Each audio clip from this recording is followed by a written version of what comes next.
Half a year ago, a female lunatic suddenly appeared in the city. Despite her foolishness, she possessed a stunningly beautiful appearance. This attracted many men to have improper thoughts about her, but without exception, they all ended up dead and mutilated. This was because anyone who had ill intentions towards the female lunatic would be captured by her and forced into a marriage ceremony. To be precise, they would kneel before a memorial tablet and keep bowing until their skull shattered and they breathed their last breath. Afterwards, the family wanted to report to the officials, but the authorities instead warned everyone not to provoke her. However, it seems that the condition of the mad woman has worsened recently, and anyone who dares to look at her for a moment will be taken away to kowtow. You've had quite a stroke of bad luck. After all these years of time traveling, you've barely managed to make ends meet by telling stories. Not long ago, a wealthy patron rewarded you with a sum of money, and you thought of addressing some personal issues. Little did you know, you happened to encounter this crazy woman rummaging through garbage. Couldn't help but lock eyes with her. At that moment,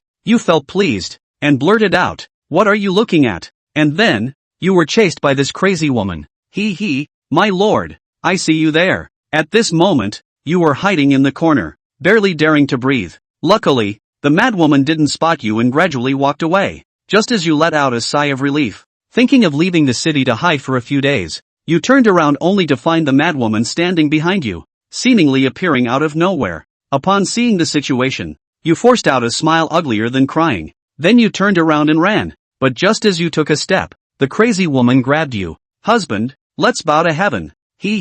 Let's bow to heaven. You struggled hard. You crazy woman. Who is your husband? Who wants to bow to heaven with you? But the crazy woman's grip was so strong that you, a big man, couldn't break free. And so, the madwoman dragged you along, bouncing and skipping towards the outskirts of the city. Your face turned pale with fear, knowing that the madwoman lived in the temple outside the city walls, and being taken there would surely mean death. With that in mind, you steadied yourself. Madam, please let go of me. Let me walk on my own, alright?" As soon as these words left your mouth, the madwoman suddenly stopped in her tracks, turned around, and gave you a slap. "Young man, who is your madam?" You covered your swollen cheeks, feeling like crying without tears. "Didn't you say we were going to the ceremony?" Upon hearing this, the fierce look in the woman's eyes, who was originally crazy, became vacant, as if she was trying to recall something. At the same time, you felt the grip on your wrist loosening, so you immediately shouted behind the crazy woman, "Father-in-law, why are you here?" The woman's grip loosened, and she turned her head in surprise, but there was no one behind her. As she turned back, she caught a glimpse of you slipping into an alley. The woman, realizing she had been deceived, smirked devilishly. You can't escape." On the other side, you were still running desperately in the alley. Unexpectedly, as you ran, you were dumbfounded to see corpses lying at the corner of the alley, with a figure in black standing indifferently among them. The two of you gazed quietly at each other. "Oh no!" Stumbled upon a murder scene. After a moment of silence, you casually said, "Oh dear, it's going to rain. I need to go back and collect the laundry." After speaking, she turned and walked away. But as soon as she turned her head, she saw the crazy woman chasing after her. She was now standing at the entrance of the alley, laughing hysterically at you. Seeing this, you were petrified. But being caught by the crazy woman was still better than falling into the hands of the dark-clothed man. The former wouldn't die now, while the latter would surely perish. At the thought of this, you immediately knelt down and hugged the crazy woman's thigh. "Madam, save me," you cried with tears in your eyes, pointing at the person in black. "It's not that I refuse to worship, but he won't allow it." As soon as these words were spoken, the crazy woman's eyes turned sharp, and the person in black drew his sword from his waist once again. In the next moment, the two figures flashed and started fighting in the narrow alley. Seeing this, you didn't hesitate at all, immediately got up from the ground and ran away, until you ran to a low house. You finally breathed a sigh of relief, because this is your home in the northern city of Changzhou. The crazy woman is in the southern city. Trying to find you is like finding a needle in a haystack. In the courtyard where you live, there are 3 other households. The west room belongs to the landlord Li's family. The east room is occupied by the mother and daughter of the Cheng family. And across from you is old Qin, missing a front tooth, who is currently eavesdropping at the window of the west room. And upon seeing you return, he wants to invite you to watch something together. But you are still feeling lingering fear from what just happened. Not interested at all. Besides, you were too preoccupied with running away earlier. You haven't eaten anything all day. So you return to your room, rummage through a jar to find a few eggs, then go to the east room and knock on the door. "Cheng, are you there?" After a while, A small head peeks out from the room. Uncle, mother has gone out. Upon seeing Xiaoyu, Cheng Jie's daughter, Yu smiled faintly. Do you have any leftover food at home? Can you serve uncle a bowl? Hearing this, Xiaoyu immediately ran into the house cheerfully. Soon, she brought Yu a large bowl of rice. Yu took the bowl, looked around, and mischievously rubbed Xiaoyu's head. From now on, don't call me uncle, call me brother, okay? What are you doing? At that moment, a cold voice came from behind. Yu paused, slowly turning around. Yu saw Cheng Jie holding a basket, looking at Yu with an unfriendly gaze. Cheng Jie, Yu said nervously. I didn't do anything. I just came to borrow a bowl of cold rice. Hearing this, Cheng Jie's eyes fell on the bowl of leftover rice, her brows furrowing slightly. In the end, without saying anything, he just pulled Xiaoyu into the house, reprimanding as they walked. How many times have I told you? When I'm not home, you're not allowed to open the door to strangers. But Uncle Chen is not a stranger. It's still not allowed. Listening to the conversation between the mother and son, you awkwardly touched your nose. Then you went to the kitchen and borrowed some oil and spring onions. Just as you finished cooking and were about to head back to your room, you saw a plump woman leaning against your own door. Your expression changed slightly. Then you managed to smile. Li, what brings you here? Don't call me your aunt. Don't try to use our relationship. Chen, I'm asking you. You're already half a month behind on rent. When are you going to pay? If you can't afford it, get out now. You smiled awkwardly. No problem. I'll get it for you right now. With that, you began to search through your pockets. A few days ago, the money generously given by the big benefactor was enough to pay the rent. However, as you searched, your face gradually turned pale. The money pouch was missing. It shouldn't be. You had checked it before leaving in the morning. What? No money? Landlady Li sneered by the door. If you don't have money, then get out. Realizing that your money pouch was missing, you helplessly approached the bed and found 10 coins under the pillow. Aunt Li, I do have money, but it's lost. This is all I have now. Can you give me a few more days? Aunt Li glanced at you and snatched the 10 coins. I'll give you 3 more days. If you can't pay the rent, then get out. After Aunt Li left, you lost your appetite for the bowl of egg fried rice. You decided to just lie down on the bed and ponder how to come up with half an ounce of silver in 3 days. As you tossed and turned in bed, consumed by worry, you suddenly felt something tickling you. You reached out and found a jade pendant, shimmering green, slipping from your waist. I remembered. It was picked up from the pile of corpses when I escaped earlier. You sat up in bed all of a sudden. Usually, jade pendants are either carved with dragons and phoenixes or with landscapes. But this jade pendant was carved with a person sitting cross-legged.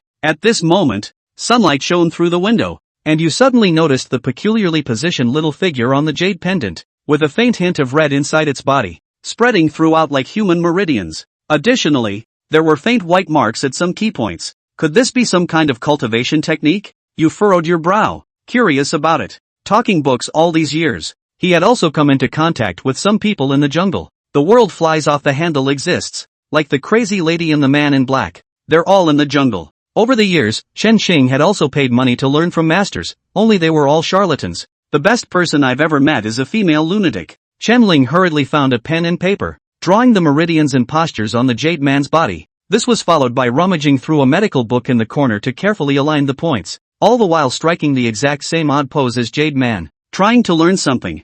Chen Xing then gradually became mesmerized, waiting for him to come back to his senses. It was already nearing evening. Oddly enough, Chen Xing's body belongs to a relatively weak kind. Fiddled with it all afternoon this afternoon. Not only is it not tiring at all, instead, they are glowing. But at this point he didn't have the heart to think about that in detail, because it's almost time to get out of the stalls for the night. Quickly finish that bowl of egg fried rice, pick up a cloth bag and head out the door. There's something to be said for making money from storytelling. Changhufufu is a big city. Rich people would keep their own theater groups, private groups like storytellers, and those who are poor need to work during the day and tired at night, go home and fall asleep. Such people don't have time to listen to books either. Only the kind of middle class that isn't up and down, busy day during the day. I only have time to get out at night and listen to books to pass the time. What's more, these people can afford to bounty too. Feng Meilu, an ordinary and even more ordinary restaurant in the city. Chen Xing entered the restaurant through the side door.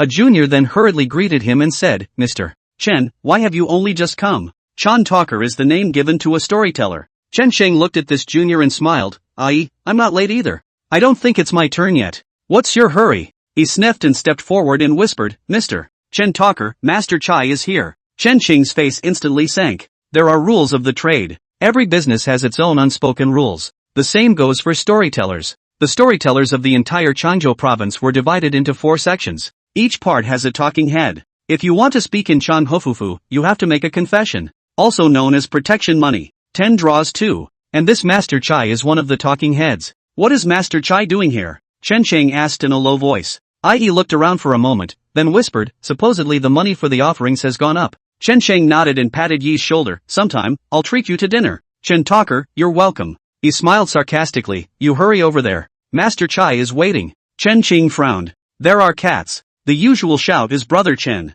Today the cry is for the Chan Talker, obviously not wanting anything to do with himself. Of course, these Chen Cheng did not show over. He took a deep breath. Head for a room on the 2nd floor of the tavern. No way. He himself still has to make a living within the city of Chanzhou. Even if you know there's something fishy going on, you have to go yourself. Chen Cheng came to the 2nd floor. At a glance, he saw 2 men in short robes with fierce faces standing in front of a room. These 2 are Master Chai's bodyguards. Gentlemen, I'm looking for Master Chai. These 2 shot him a look, but didn't say anything. Opening the door to the room, he gestured for him to enter. Inside the room, a middle-aged man in a tall, scarred face with a beard and brocade coat. The big horse sat on the main seat, straddling an alluring woman. The 2 were talking and laughing. Behind him stood several minions, and on one side of the room, there was a line of people standing. The platoon hung their heads low. They are storytellers, just like Chen Cheng. Master Chai. Chen Cheng entered and saluted. Master Chai didn't even look at him. Just wrapping his arm around the woman next to him, he hemmed and hawed, Beauty, feed me a drink.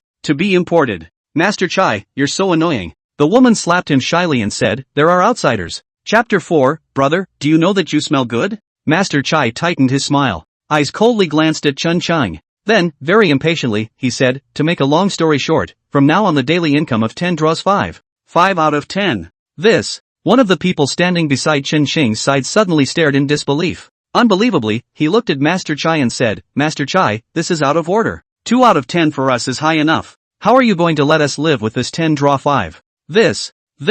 Rules. Master Chai glanced at the crowd indifferently and said disdainfully, my rules are the rules. You can leave if you don't want to. Just don't eat the bowl. Master Chai's body leaned back slightly, his eyes signaling that he could leave if he didn't want to. Chen Cheng didn't move. 10 draws of 5, and half of the daily income is to be handed over. It's too high. It's not like he's the only talker in the city of Chanzhou, and go work under someone else. The reason he didn't move was because he didn't want to be a standout. Et al. Lead the way. A few of the storytellers exchanged mutterings. The man from earlier stepped forward and arched his hand. Master Chai, the Green Mountains will not change, he said and walked out the door. Only he just made it to the door. A burly man guarding the doorway slid a dagger out of his sleeve. It was plunged against the man's throat. Ha! The man covered his blood-spattered throat. Turning his head, he looked at Master Chai incredulously. Then he fell heavily to the ground, never to be heard from again. The eyelids of Chen Cheng, who saw the scene, jumped. One of the feet that had been raised was silently withdrawn. Master Chai's eyes were cold and indifferent to the man who fell to the ground. If you can't live, then don't live.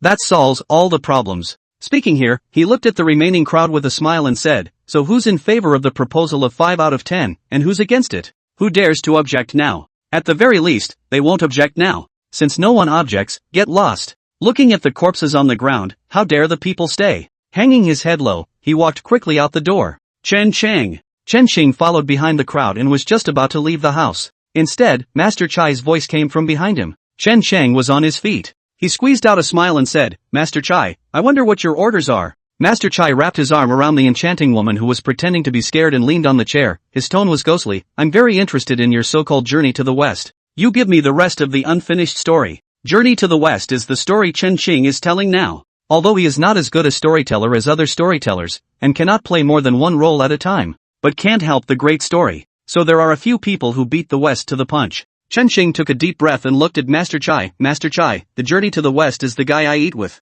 If I hand it over, won't I be smashing my job? Don't worry, I won't let my men go without food. Master Chai got up, came to Chen Cheng's side, and suddenly reached out and cupped his chin. Brother, you smell good. Follow me in the future and I'll make sure you have no worries about food and clothing. Chen Cheng's sweaty hairs stood on end as a vicious chill ran through him. Nima. This guy's a dragon's yang. He hurriedly took a few steps back and away from Master Chai, his face ugly as he said, Master Chai, your joke is a bit too big. Master Chai sniffed the hand that had previously grabbed Chen Cheng's chin. His eyes grew cold and said, who's kidding you? Chen Cheng turned and ran. If you don't run, your asshole is going to hurt later. Just before he could run out the door, two burly men at the door then stopped him. Instantly Chen Sheng's heart sank to the bottom. Can't run away. Chen Sheng's face changed and changed. He squeezed out a very ugly smile and said, Master Chai, it's a bit sudden, allow me to think about it. Could be. Master Chai looked greedily at Chen Sheng. Licking her lips, she came up to his ear and said, I'll give you one night. I'll see you in the morning.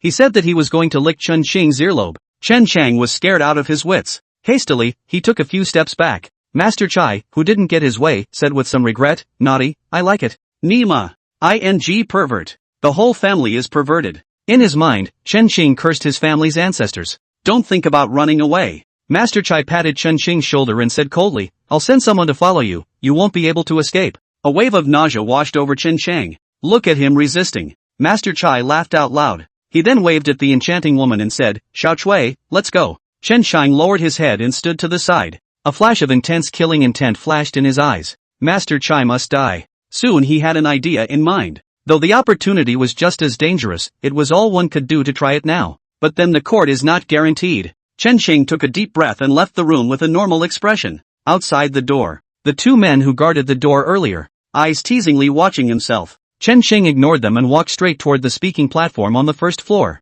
Chen Talker, are you alright? Just walked to the first floor. Chen Sheng then saw Yi standing at the entrance of the stairs, looking at himself inquiringly. Nothing. Chen Sheng looked as usual and said, now it's my turn to go on and tell the story. Ah. Yeah, it's your turn. Chen Sheng walked straight to the speaking platform. As usual. A slap on the door. Talk about traveling west. It seemed like the earlier incident hadn't affected him at all. It's an ed-up thing to come across. It would be a lie not to panic. But Chen Sheng knew better. Panicking won't help. It's time to make money to make money. Forewarned is forearmed. 1 hour later, Chen Sheng got up and saluted, picked up the reward money, and left the speaking platform. Counted. Earned over 40 cents. Take out 10 cents and give it to the restaurant as a venue fee. There's 30 more texts. In accordance with the previous new rules, Chen Sheng took out another 15 yuan and gave it to Master Chai's men. So I only made a miserable 15 cents today. If it's usual, he'd go around to other taverns. Let's see if there are any storytellers that didn't show up for other reasons. He ran to the top. Make an extra buck. But he didn't go today. Instead, he wandered around the city. After determining that those two men of Master Chai had been following him, he then walked purposefully toward the outer city hall. While passing a cloth store, he spent 15 cents on a lot of little scraps of cloth that he didn't want, then borrowed the needle and thread, sewed up a pillow that was ugly as hell. It was only then that they continued on to the outer city. The outer city is not the outer city, just near the walls. That's right, he was going to get himself a bodyguard. Crazy lady though. But there's the force. Isn't it just worship? As long as you put a cloth pillow in front of you, can you still kowtow to death? Maybe as long as he or she survives the worship, the female lunatic will then completely recognize herself as her husband. And then wouldn't it be easy for you to use him to take care of Master Chai? Though it was all speculation on his part. But it's better than being pouted at by Master Chai. I'd rather die than be insulted anymore. Chen Sheng incidentally named this risky operation, the defense of the chrysanthemums. Chapter 5, Finding the Madwoman. Chunhofufu is not a city that never sleeps, though, but it's also lively until 11 or 12. It's the lights of the city that fade. It was about 7 or 8 p.m. at this time. Seeing Chen Sheng going further and further off course, the two men following him quickly caught up with him after exchanging glances. Stopping in front of Chen Sheng, he said in an icy tone, go back, or don't blame me for not being polite. Look at the two men. Chen Sheng compensated with a smile, two big brothers, I'm not trying to run away. Doesn't Master Chai want the journey to the west? I'll go get it for him. Then you should go home and get it. One man said coldly, and not toward the outer city. This big brother, you don't know, the journey to the west is too precious. I didn't dare leave it at home, but hid it. Chen Sheng looked at the two with scared, timid eyes. He should be telling the truth. The other whispered, I searched his house and didn't find it. Chen Sheng looked at the two with a compensatory smile. The killing chance in his heart got even worse. After these two men exchanged glances, one of them threatened, be honest with me. If you try to run, I'll break your legs on the spot. Yes, yes. Chen Sheng ran his hand over the false sweat on his forehead and said, with two big brothers around, how dare I run away? Humph, count on you to know what you're doing. One man grunted coldly and stepped out of the way. Chen Sheng breathed a sigh of relief as if he was relieved. While walking, he asked, I don't know the two big brothers, how do you call them? What? Trying to get back at us brothers? One of them glanced obliquely at Chen Sheng. Don't dare, don't dare. Chen Sheng hurriedly waved his hand and said, little brother is just thinking that after I follow Boss Chai in the future, I can also help each other a bit. The two elder brothers, they don't want to keep guarding the door either. This statement was made. Both of them looked a little uncomfortable. The three walked in silence for a while afterward. One man suddenly laughed softly. When we brothers come out to hang out, we're not afraid of retaliation. I do not change my name in my line of work, and I do not change my name, Raven. He's Lei Wu. The two elder brothers are brothers? Raven hummed. The three then fell back into silence. With coming to the outer city, the surroundings became quiet as well. The only sound the group could hear was footsteps. And I don't know how long I've been gone. Lei Wu asked with some impatience, just how far is it? Soon. Chen Sheng observed his surroundings and pointed ahead. That's it up ahead. The city temple loomed in the darkness in the distance. Lei Wu frowned at it. City hall? No, is not. Chen Sheng hurriedly said, I hid behind the city temple. Two big brothers, if you are afraid. I'll get it myself? You guys wait here? Afraid? Lei Wu let out a light laugh and said, our brothers are not made of clay. What is there to be afraid of? Big brother. This seems to be that crazy-ass territory? Raven said carefully. Crazy. Lei Mo's eyelids also jumped. But soon he added, what are you afraid of? We're not going into the temple. Can we still mess with her? After he finished speaking, he looked at Chen Shang and said in a cold voice, kid, don't play tricks on me. I'll give you an incense stick of time to get your stuff, and we brothers will be here to give you a lookout against that crazy lady. The voice was trembling. You call that not being afraid? Oh, yeah. Chen Shang rolled his eyes. Two big brothers, wait here, I'll go and come. When he finished, he took a deep breath. Toward the city hall ahead. Aren't you afraid of yourself? Of course I'm afraid. After all, that's the crazy lady. God knows what she'll do. But there was no going back on his own. Either that or get killed by a crazy woman. Either that or get pouted at. He chose the former. Better to die than to submit. Soon Chen Shang arrived in front of the city god temple. This city hall has been in disrepair for a long time. There were cobwebs and rotting walls everywhere you looked. The roof tiles are even broken in a big hole. In the cool moonlight, it gives one an inexplicable chill. Chen Shang took a deep breath. Slowly push open the door of the city temple. Because of the age, the gate creaked unbearably. It makes one's teeth sink and one's hair stand on end. Push open the door of the city hall. Chen Shang cautiously poked a head in. The cool moonlight. A headless statue of the city god sits upside down in the temple. He didn't see the crazy woman, though. No more? Chen Shang swept around. There was no sign of the crazy woman. For a moment his head was spinning. If we don't find this crazy woman, we're screwed. Done. After a few moments of silence, Chen Shang carefully entered inside the city god's temple. At the same time whispering, ma'am? Are you there, ma'am? I've come to pay my respects to you? Chen Shang wandered around the temple. Only a bed, already stinking with bedding, was seen inside the city hall. Not a single figure in sight. Really? Chen Shang's heart sank to the bottom. And that's when it happened. He suddenly felt a cool breeze blowing. Cool. Straight into the neck. Where's the wind? Chen Shang looked around strangely. Nope. Not the wind. It's someone blowing off steam. Chen Shang's body stiffened. Slowly, he turned his head. A female ghost in a red dowry and cloaked hair stood behind her, her eyes staring straight at her. Chen Shang almost turned his back. God see the pity. Inside a broken temple under the cool moonlight, a ghost of a dowager woman, standing straight behind you, blows into the back of your neck. Slammed. Who's not afraid? Chen Shang felt like his heart was being yanked tightly and stopped beating. After a while, he came back to his senses then. Not a female ghost, but a crazy woman. He squeezed out a smile and called out, Mrs. Husband. Mrs. However, after hearing the title Mrs., the female lunatic's eyes suddenly became fierce. Choke Chen Shang. Lift him up. It was important to know that Chen Xiu was nearly 5 feet 8 inches. It was lifted up with one hand. The she-crazy woman's force is as strong as you can imagine. Chen Shang, who was choked, couldn't breathe well. A face reddened. He struggled and couldn't break free at all. No way. Chen Shang could only slap the crazy woman's arm and simply said, worship. Worship. The word worship seems to have a spell on it. The female lunatic, after hearing those two words, the fierce eyes disappeared instantly, and there was even a vague hint of clarity, but it was soon covered by turbidity again. Excitement blossomed in his cloudy eyes. Worship.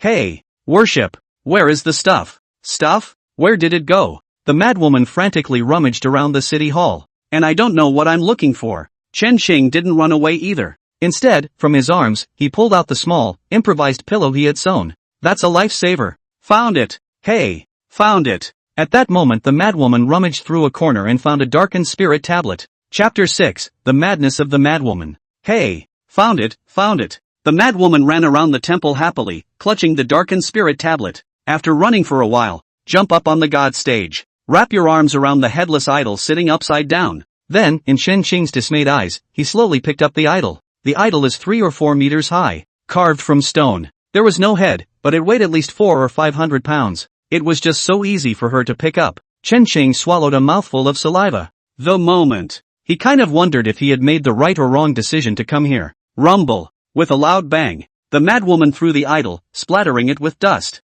Blah blah blah. Chen Chang waved his hand, dispelled the puffs of dust. Then he saw that the madwoman had placed the spirit on top of the shrine. By the light of the moon, Chen Chang could vaguely make out the words on it. Father, Zhao Zhanghua. Mother, the spiritual seat of Wu Yu. Female, Zhao Xuayan Li. So it's called Zhao Xuayan. Just as Chen Chang was looking at the spirit seat in a daze, Zhao Xuayan had come to his side, not waiting for him to react. Grabbing him, he knelt down in front of the hearth. Chen Qing, who had prepared himself mentally, hurriedly took out his homemade rag pillow. The rag pillows have just been put away. Chen Chang then felt a huge force coming from behind him. Bet on himself to kowtow. Bang! Chen Qing kowtowed heavily. Zhao Xuayan followed suit and kowtowed, and then get arrested again. Once again, he knocked heavily. Chen Chang noticed. Every knock, Zhao Xuayan's mouth would be slurring words that no one could understand. Chen Chang would have been ready. Knock a day and a night off to get ready. But what he didn't expect was that after knocking around for about half an hour, Zhao Xuayan suddenly let go of him,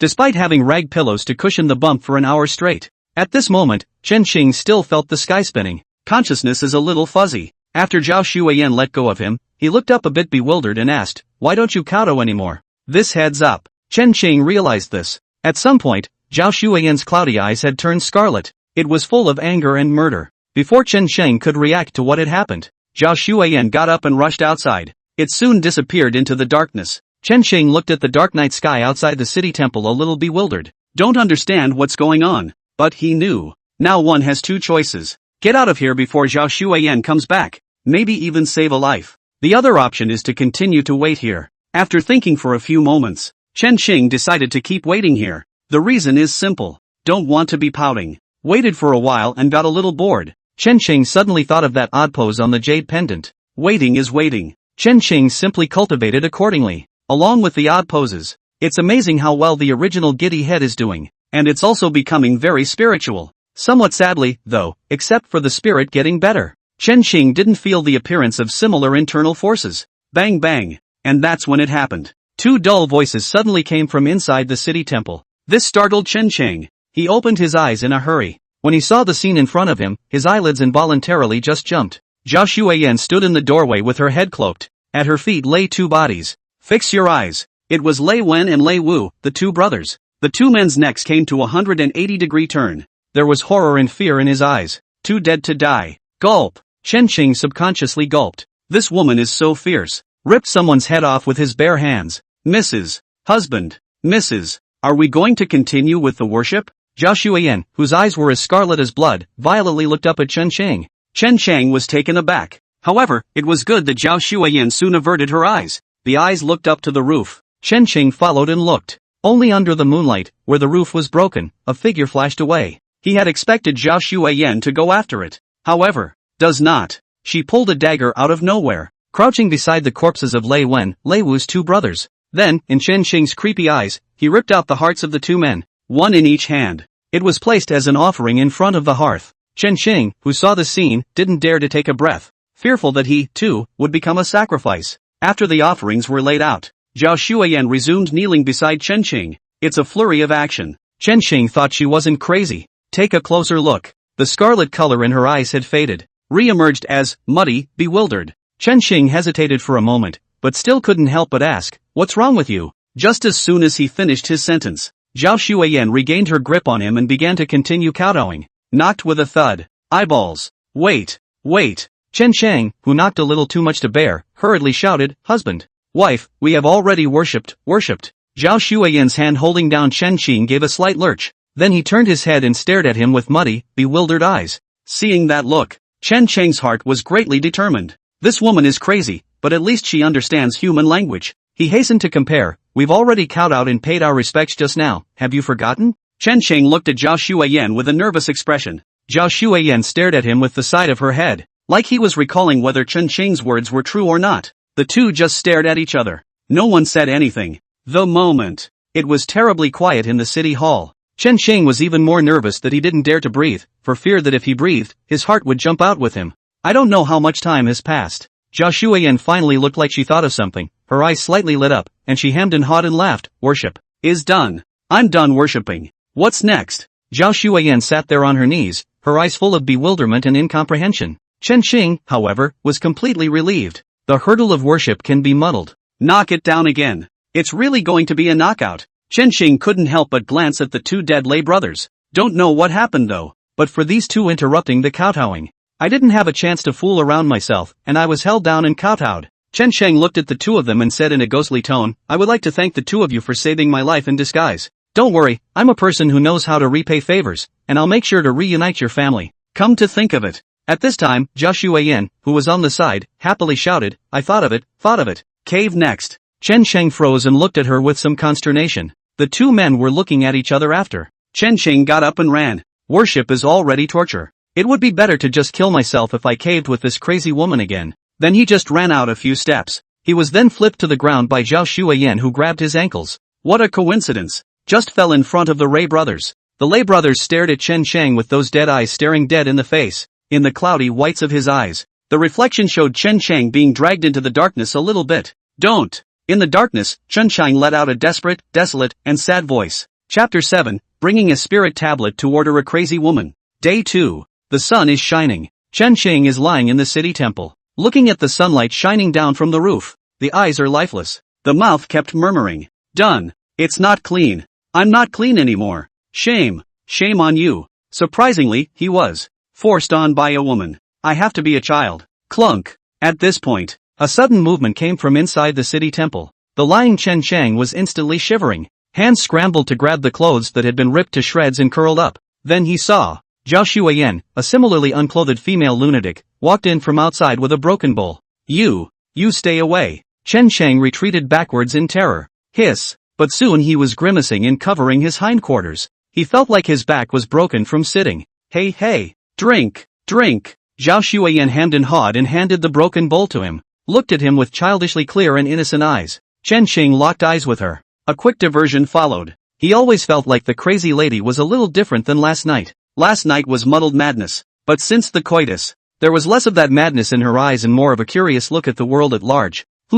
How to describe it? It's like a child, just touching the world, curious about everything. But this change, on the contrary, caused Chen Sheng to feel palpitations. As for the reason, he's not sure. If there's really a reason, let's just say it's intuition. Drink. Zhao Shuiyan once again handed the broken bowl to his mouth. Somehow, Chen Sheng heard a wisp of impatience in his tone. He glanced at it in passing. In the bowl was a kind of greenish soup. Don't know what it is either. But given the brutality of this woman, Chen Sheng didn't dare to refuse. He could only hold his tongue and accept the broken bowl, taking a careful sip. Unexpected. This soup is surprisingly quite good. Tossed around all night last night. Long ago, I ran out of stamina. Chen Sheng didn't hold back and gulped it all down. Hiccup. He burped and looked at Zhao Shuiyan. Zhao Shuiyan also looked at him and grinned a silly grin. Quack. At that exact moment, a frog jumped out of nowhere. Zhao Shuiyan grabbed the frog. Very newly, he held it up in front of his eyes and studied it. After watching for a while, she held up the frog and shouted, Tai, I am the frog general, who is coming.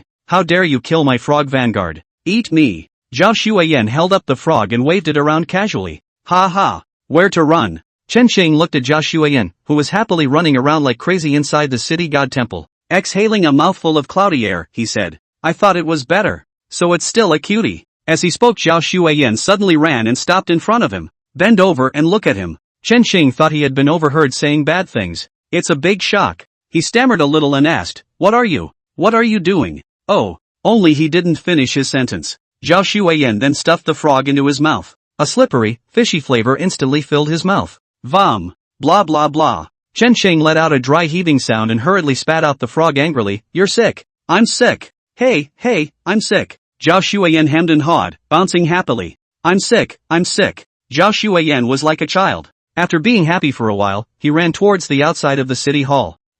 Seeing her in this state, Chen Sheng rubbed his brow with a headache. Sins. Chen Sheng gritted his teeth and said, Master Chai, if I don't take this revenge, I won't be a man. If it wasn't for Master Chai, he or she would not have come to this crazy woman. She also held her down and brutalized her all night. It's been a whole night. One thought on that. The back hurts. Chen Sheng took a deep breath and slowly stood up from the ground holding his waist, headed outside. He walked extremely slowly. Back pain is one aspect. It's still mostly walking and floating. Soft and fluffy. No power. On the way past the shrine, Chen Qing smoothly picked up the spirit seed as well. The bodies and hearts of the Ray brothers are missing. It should have been the crazy lady who took care of it. Chen Qing stepped out of the city god temple with the spirit tablet. The moment the sun hits your face. Surprisingly, he felt a sense of renewal. After a little acclimatization to the sun, he found a large water tank erected in front of the city temple. The water tank was boiling hot and gurgling.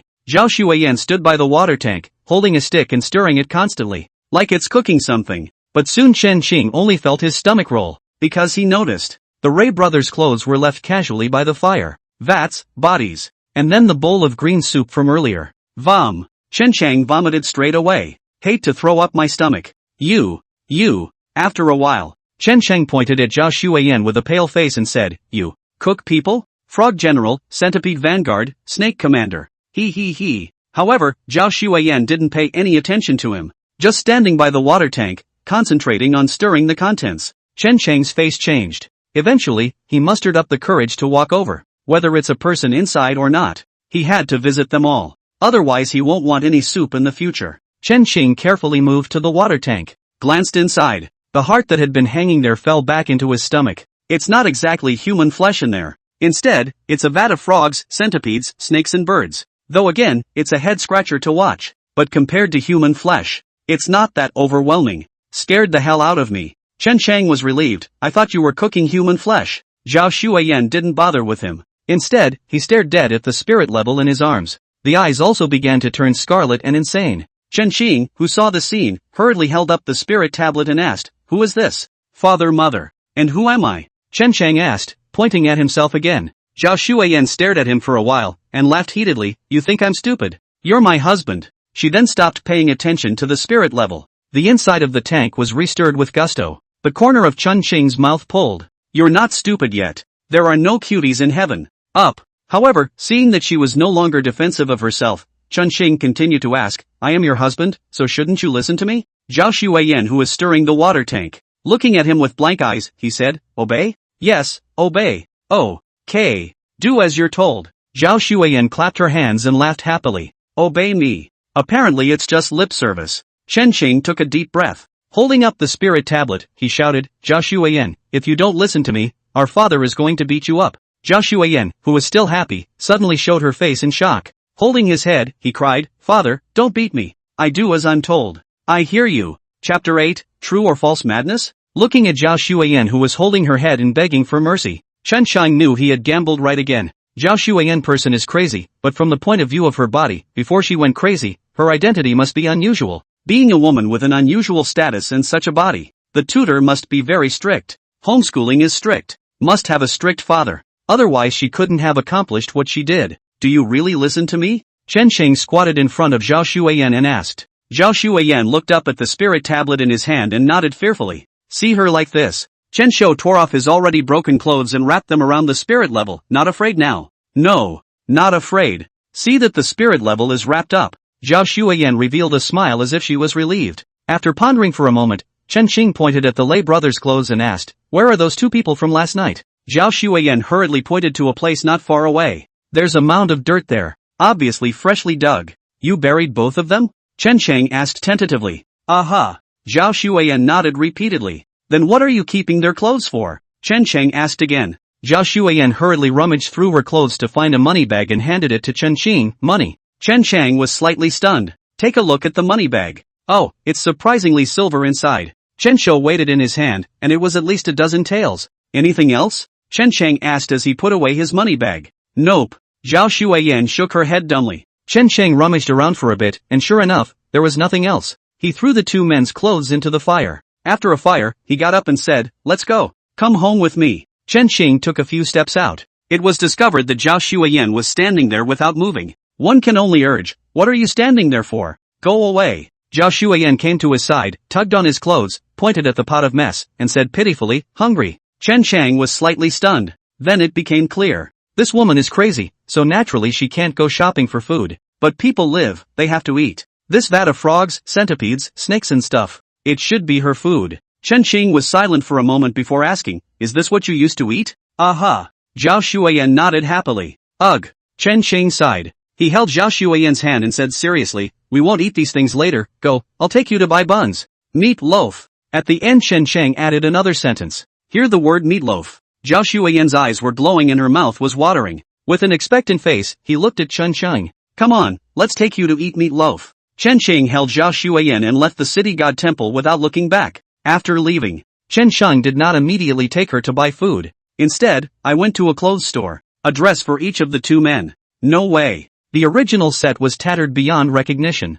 considering that Zhao Xueyan was used as a bodyguard. Therefore Chen Cheng bought her a black and gray power suit, and her proud figure was instantly revealed. Chen Cheng, who had originally felt that he had suffered a loss, instantly felt that he had earned it. As soon as she washes her face, hair tied back in a ponytail, Chen Cheng's entire body was smiling from ear to ear. Dressed in a black and gray power suit, Zhao Xueyan with a ponytail. It is both feminine and heroic. It is the best thing on earth. Just a shame. People are stupid for a bit. But if she wasn't stupid, it wouldn't be her turn, would it? Chen Cheng himself had changed into a green-colored Confucian robe. He was originally clean-looking. Now that's more jaded. It's just a shame that people are a little bit poorer. The two of them are also considered to be a man and a woman. 2 suits. The total cost was 5 taels of silver. There's still 6 taels on it. Paid the rent and had a surplus. It's true that a horse can't get fat without night grass, and a man can't get rich without a fortune. Chen Cheng sighed as he looked at the silver in his hand. Then after buying a bunch of meat buns for Zhao Xueyan, he took them towards home. Probably because of the costume change. No one on the street recognized her as the same, scary, crazy woman from earlier. Zhao Xueyan, who had a meat bun to eat, was obedient, always following behind Chen Cheng. Yo, little Chinzi, you're getting rich. Chen Cheng just returned to the courtyard. Just saw Old Man Qin, lying in the courtyard sunbathing. Old Man Qin was a night watchman, live next to Chen Cheng. Seeing him lying here, Chen Cheng asked with some curiosity, what are you doing here in broad daylight if you're not sleeping? What do you care? Old Man Qin rolled his eyes. He then saw Zhao Xueyan, who was eating a bun behind Chen Cheng, and asked in surprise, who is this? My lady. Chen Cheng didn't squirm either. Dragging Zhao Xueyan to his side, he bragged, how's it? Pretty, isn't it? It's so round. Old Man Qin's gaze fell on top of the bun in Zhao Xueyan's arms. Chen Cheng's face instantly darkened. Hastily blocking in front of Old Man Qin, he grimaced. Ahem. Old Man Qin, who had returned to his senses, said without blushing, I mean the bun in her hand is very round. Ha! You better be talking about buns. Chen Cheng said with a smile on his face, if you say anything else, I'll put you in a sack at night. Ha ha. Old Man Qin laughed. Hide the embarrassment. However, right at this moment, Old Man Qin suddenly glimpsed a figure coming out of the east room. I roll. With a solemn expression, he said, little Chinzi, you buy a daughter-in-law back here. What? Not chasing after your family's sister Ching. I remember you kid, but you always lied to that girl, little fisherman, and called out to your father. Chen Cheng just happened to have his back turned in the direction of the east room, so he didn't see Sister Ching come out of the house. He hemmed and hawed and said, very narcissistically, go after it. Why don't you go after them? With my amazingly handsome face, chasing after Sister Ching isn't a piece of cake? A coldness gradually filled the air. Old Man Qin continued to ask with a somewhat wicked smile, don't you have a daughter-in-law now? Why are you still after her? Che, what do you know? Chen Cheng said disdainfully, only children make choices, adults all have to. He had just finished his sentence. Then he saw Cheng Qingyi's cold face, walking past him. The chill could be felt even standing outside the courtyard. Sister Cheng. Ching. Listen to my sophomoric explanation. Get out. Eh? Chen Cheng glared at the gloating Old Man Qin. Tugging Zhao Xueyan, he was about to walk towards the house. Just a few tugs. Surprisingly, it didn't tug. He turned his head to look. However, he saw Zhao Xueyan staring at Cheng Qingyi. All of a sudden, Chen Qing's people were numb. Afraid she'll go crazy again. Hastily, he whispered, behave yourself and follow me, or I'll ask your father to beat you up. Zhao Xueyan's figure trembled. Obediently, he let Chen Qing lead him into the house. Cheng Qingyi, who was preparing laundry in the courtyard, looked at Zhao Xueyan's back and frowned slightly. Then the face continued to be busy without expression. But that's when it happened. Chen Qing suddenly trotted out of the house and stared at Old Man Qin angrily. Old Qin too, did you go through my house last night? It was Chen Cheng who, upon entering the house, realized that the house was in a state of disarray, being turned inside out. Chapter 9, Legacy of a Past Life. Little Chinzi, don't spit blood. Old Qin too was like stepping on a tail. Bounced straight up. Reaching out and pointing at him, he said angrily, the old man, although his hands are unclean, is not so bad as to steal from those around him.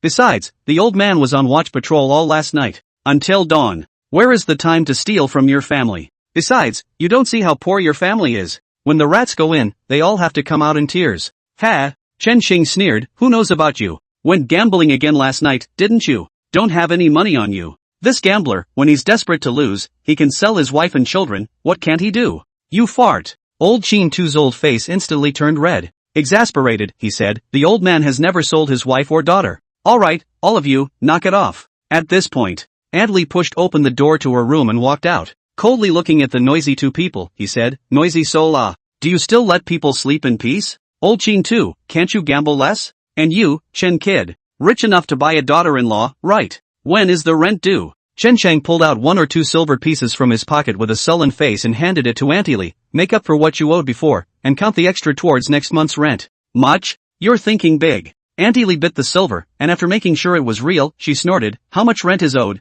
Don't you have any numbers in your heart? How much of our household goods do you use? You don't have a clue in your mind. Chen Ching instantly stopped talking. Alright, I won't bother with you on this little matter. Auntie Lee, who collected the money, was in a good mood and said, your room isn't old man Chin's to turn over either. Early this morning, some shippers rushed to your room and just started rummaging through it. If I hadn't threatened to report them to the police, they wouldn't have left so easily. Chin boy, let's say the ugly words up front. If you cause any trouble outside, don't get it in the courtyard. Getting everyone out of the way. If it happens again, find another place to live. I don't serve here. Got it, Aunt Lee. Chen Shang responded, but his face sank. Rummage early in the morning. That's only Master Chai. Thinking of this, Chen Shang hurriedly turned around and entered the house. Watch his back. Auntie Lee hurriedly shouted, Chen kid, you bought a daughter-in-law, do you want to set up a banquet? Tell me more. Chen Xing coped absent-mindedly. Upon entering the house, Chen Sheng pointed to the wooden bed he was staying in and said, daughter-in-law, help me move the bed. Zhao Shuiyan looked at him blankly. Chen Sheng had to tug on the legs of the bed and make a dragging gesture. Zhao Shuiyan then realized. With one hand, he yanked the wooden bed out of the way. Chen Sheng pried open a plank under the wooden bed. Under the boards was a wooden box. See the crate. Chen Sheng was instantly relieved. There's something in here. But he's in this world, and he's settled in. Chen Xing yanked out the box. The box is 1/2 meter high. After you open it, it was filled with books. Rummaged around for a while. Chen Xing's face was a bit ugly. Journey to the West is gone. Look at the books inside. Chen Xing froze out of his mind. Just crossed over that way. He remembers better than ever. Being able to recall in matter-of-fact detail what you have read in a previous life. It's just a shame that as time passes, the memories of his previous life were gradually forgotten. So before the memory fades, he recorded them all. Journey to the West is just one of them. Look at the pile of books. Chen Xing's eyes were slightly dazed. Back then he was also a teenager with a heart of gold. You're trying to change your destiny with these things, getting to the top of your life. However, reality hit him hard. Not only did he almost die himself, even the woman who looks like the bright moon. Lost myself. Think of her. Even after all this time, the heart still throbbed with pain. He looked at the box of books in disbelief. Zhao Shuiyan on the side curiously poked her head over and stared inside. Seeing that Chen Sheng wasn't paying attention to her, she quickly pulled a thumb-thick book out of it. Hidden behind. Then look up and around. Act like nothing just happened. Chen Xing, who saw the scene, couldn't help but twitch the corners of his mouth. Even if you daze yourself, but not to the point of blindness. Can't see her taking anything. Ugh. You are so stupid. Chen Xing sighed helplessly. Pretend you didn't see it. It wasn't an important book she took. It's just a comic book. Say it's a comic strip. It's really all a bunch of unorganized stuff. They were all moves within some anime, animation, and games that he had seen in his previous life. There is so much and so much variety in the past life. It's not practical to give a transcription of all of them. So he picked up a few important, interesting things to transcribe. This comic book. But it was just a random thing he did at the time when he was bored with copying books. Chen Xing closed the box, rehide the box in the ground and moved the wooden bed to its original position. And he knows it. These are a bit hastily hidden. But there's nothing to be done about it. He had no better place to hide. Chen Xing spent a little more time cleaning up the house. Get it done. Chen Xing looked at Zhao Shuiyan, who was squatting on the threshold, flipping through a comic book, and said, daughter-in-law, follow me out for a bit. Oh. Zhao Shuiyan got up and followed Chen Shang. The eyes didn't leave the comic strip. Chen Xing glanced at it. It's a couple of famous scenes of Sun Monkey wreaking havoc in the Palace of Heaven. At that time, when you were copying the Journey to the West. Drawing on the fly. Mainly illustrations of Sun Monkey and Erlangshan fighting one-on-one. Plus a couple of very middle-of-the-road quotes. Chen Shang glanced at it and paid no more attention, leading Zhao Shuiyan out the door. He's going to get rid of Master Chai. Not a day goes by without addressing Master Chai.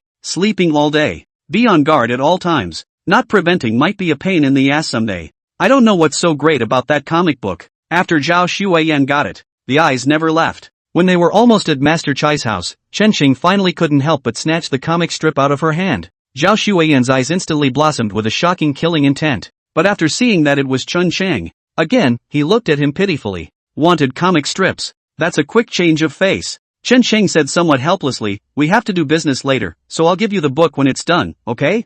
Zhao Xueyan stared at Chen Chang without saying anything. Instead, tears were already welling up in his eyes. The look was the same as that of a child of a few years old whose parents won't buy him what he wants. Prepare to agonize like. Chen Chang's head exploded for a moment. He didn't want to make a scene right now either. I had to coax, I can give you the book, but you can't hold me up in my business, understand? Aha. Zhao Xueyan nodded in a hurry. When I call for you to do it later, you do it. Chen Chang added, leave no one behind, understand? Aha. Zhao Xueyan nodded again. He then looked pitifully at the comic strip in Chen Chang's hand. Here you go. Chen Chang was helpless as he shoved the comic strip back into her hands. Turning toward a mansion. Chapter 10, No One Left Behind. Chen Chang took a few steps, but he realized that Zhao Xueyan didn't follow him. He turned his head to look. Zhao Xueyan clasped her hands around the comic strip and stared at him with round eyes. No words or speech. Sis, is it okay if I call you sis? What's wrong with you again? Chen Chang asked with some devastation. Zhao Xueyan pointed to the street vendor selling sugar gourds.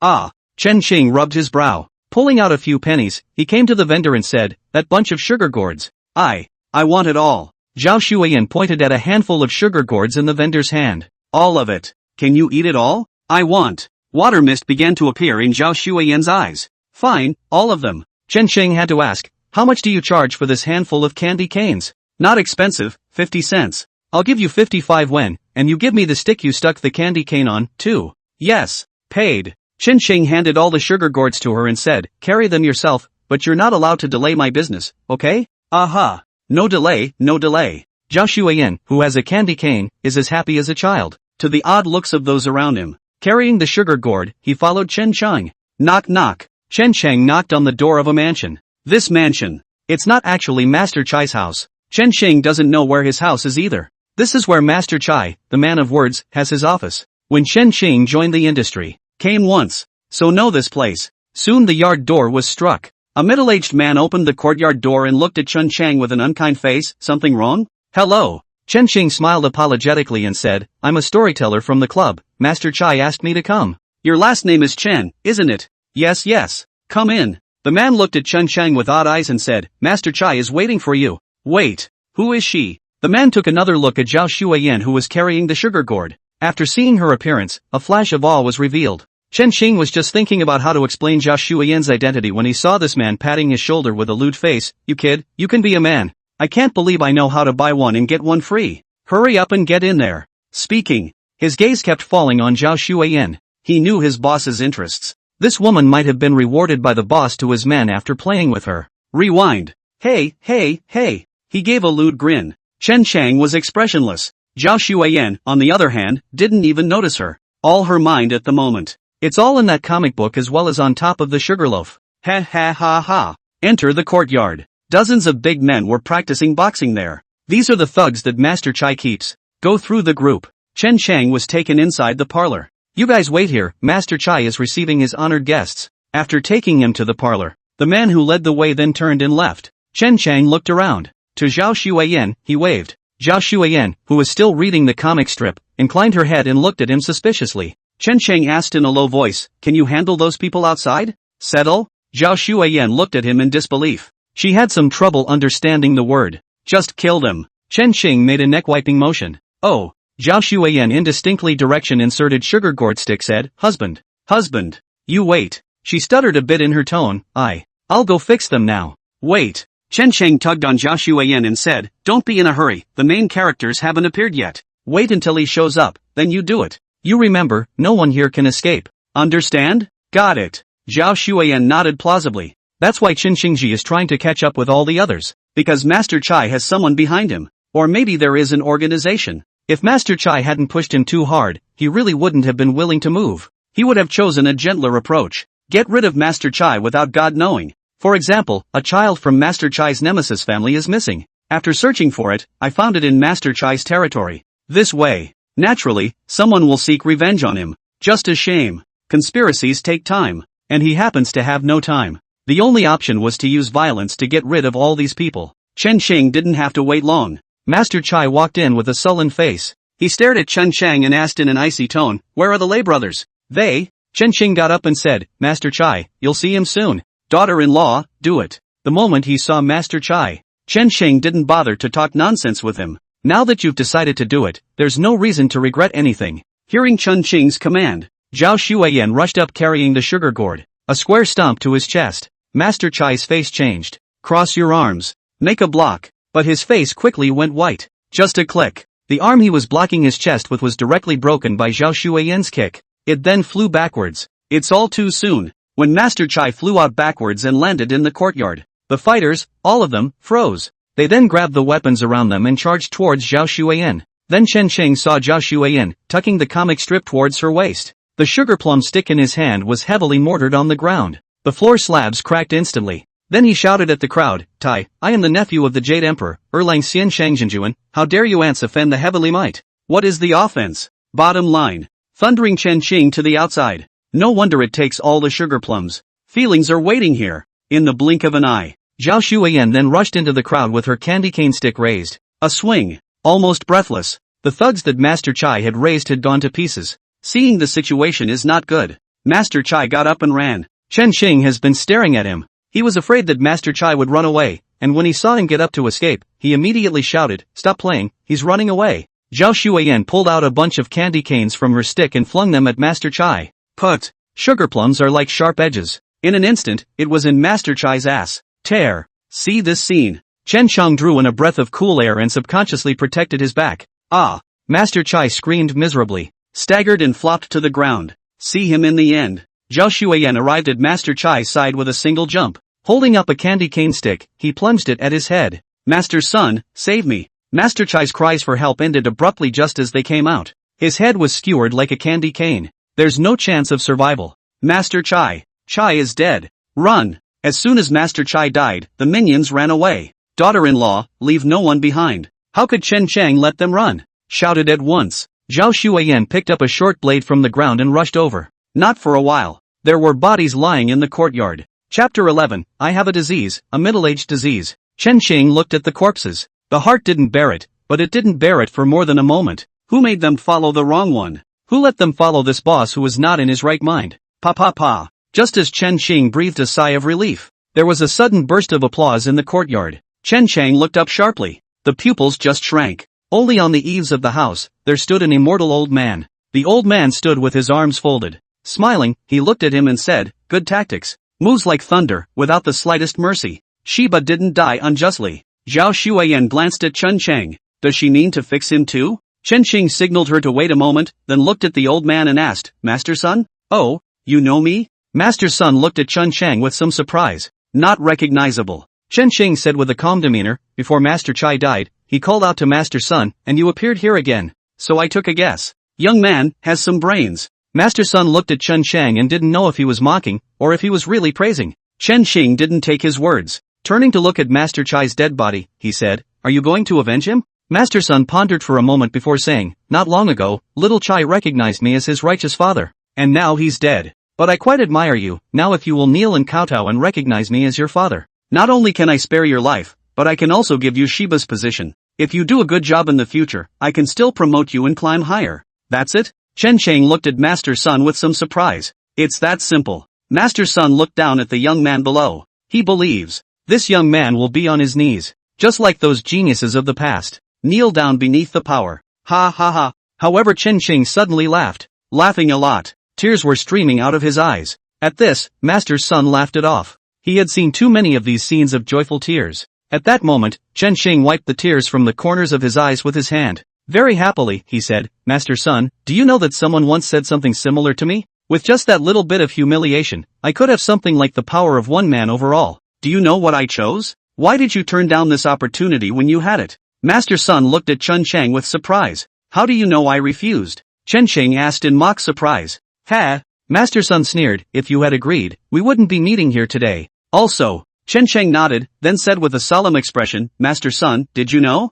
I didn't just reject him then, I killed him. I guess by now, his family hasn't found his body." Master Sun's face was instantly horribly gloomy. "Young man, a toast is a toast. Do you really think I don't know that you're here to get my attention so that woman can sneak up on me? Master Sun bent down violently. Right hand plunged into the shingles at his feet. Give it a hard yank. A figure was then yanked out of him. The silhouette was none other than Zhao Xueyan. Master Sun yanked Zhao Xueyan and fell out. Good thing Zhao Xueyan is flexible. A foot on the wall. The body was as light as a swallow and landed in the courtyard. Chen Cheng's heart lifted for a moment. It was able to dodge Zhao Xueyan's sneak attack. This old man is not simple. Daughter-in-law, be careful. Chen Cheng couldn't help but remind. Had ha. Zhao Xueyan hemmed and hawed at him. Then he picked up the candy cane stick and pointed it at old man Sun and angrily said, Tai, you rats from a sinking ship. So obstinate, I, Neza the third prince of the three altars of the sea will come to meet you. Chen Cheng's head got big for a moment. Nice and proper. This is the time of onset.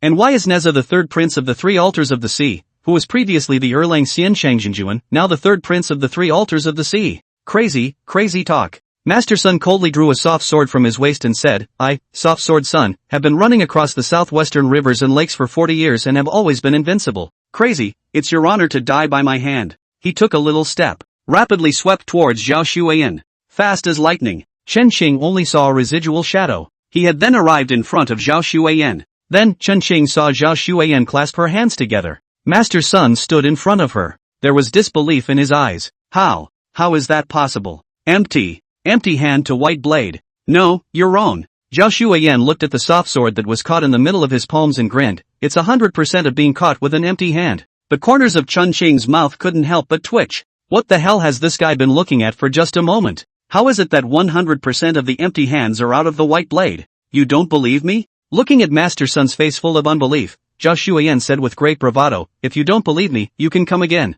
With that, he let go of the soft sword in his hand. Where would Master Sun be polite to her? Raise your sword and stab.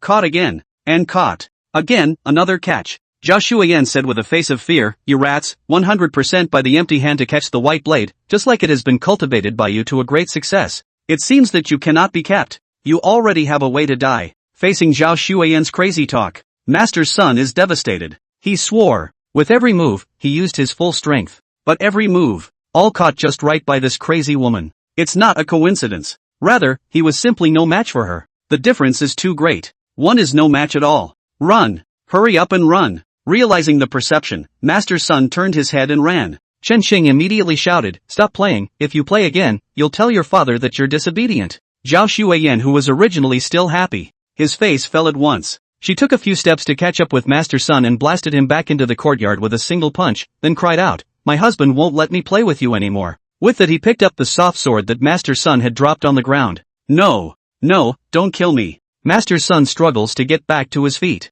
But Zhao Xueyan's punch just now was too heavy. He had just gotten up when he collapsed again from the pain. Seeing Zhao Xueyan getting closer and closer, he panicked. Don, kill me, whatever you want, I will give it to you. I have money. Put. He hadn't finished his sentence. A sword lords. Chen Qing looked at Master Sun, whose head rolled to the ground, and said in a cold tone, I'm sorry, but if you die, all your money is mine. After saying that he came back to Zhao Xueyan's side, reached out and touched her head, asking with concern, are you alright? Zhao Xueyan, who was originally still sulking, smiling like a flower, seeing as he's okay. Chen Qing smiled faintly and said, wait for me on the side while I search for some money. If any outsiders come in, no matter who they are, take care of them, okay? Aha. Chapter 12, so it's a setup. Chen Chang wandered around the courtyard. The yard did have a lot of valuable items, but he didn't take it. One can't take much. The other one is not a good shot. Being in these times, murder is equally against the law. Only as long as there's no evidence, or no one reported it to the police, no one just cares.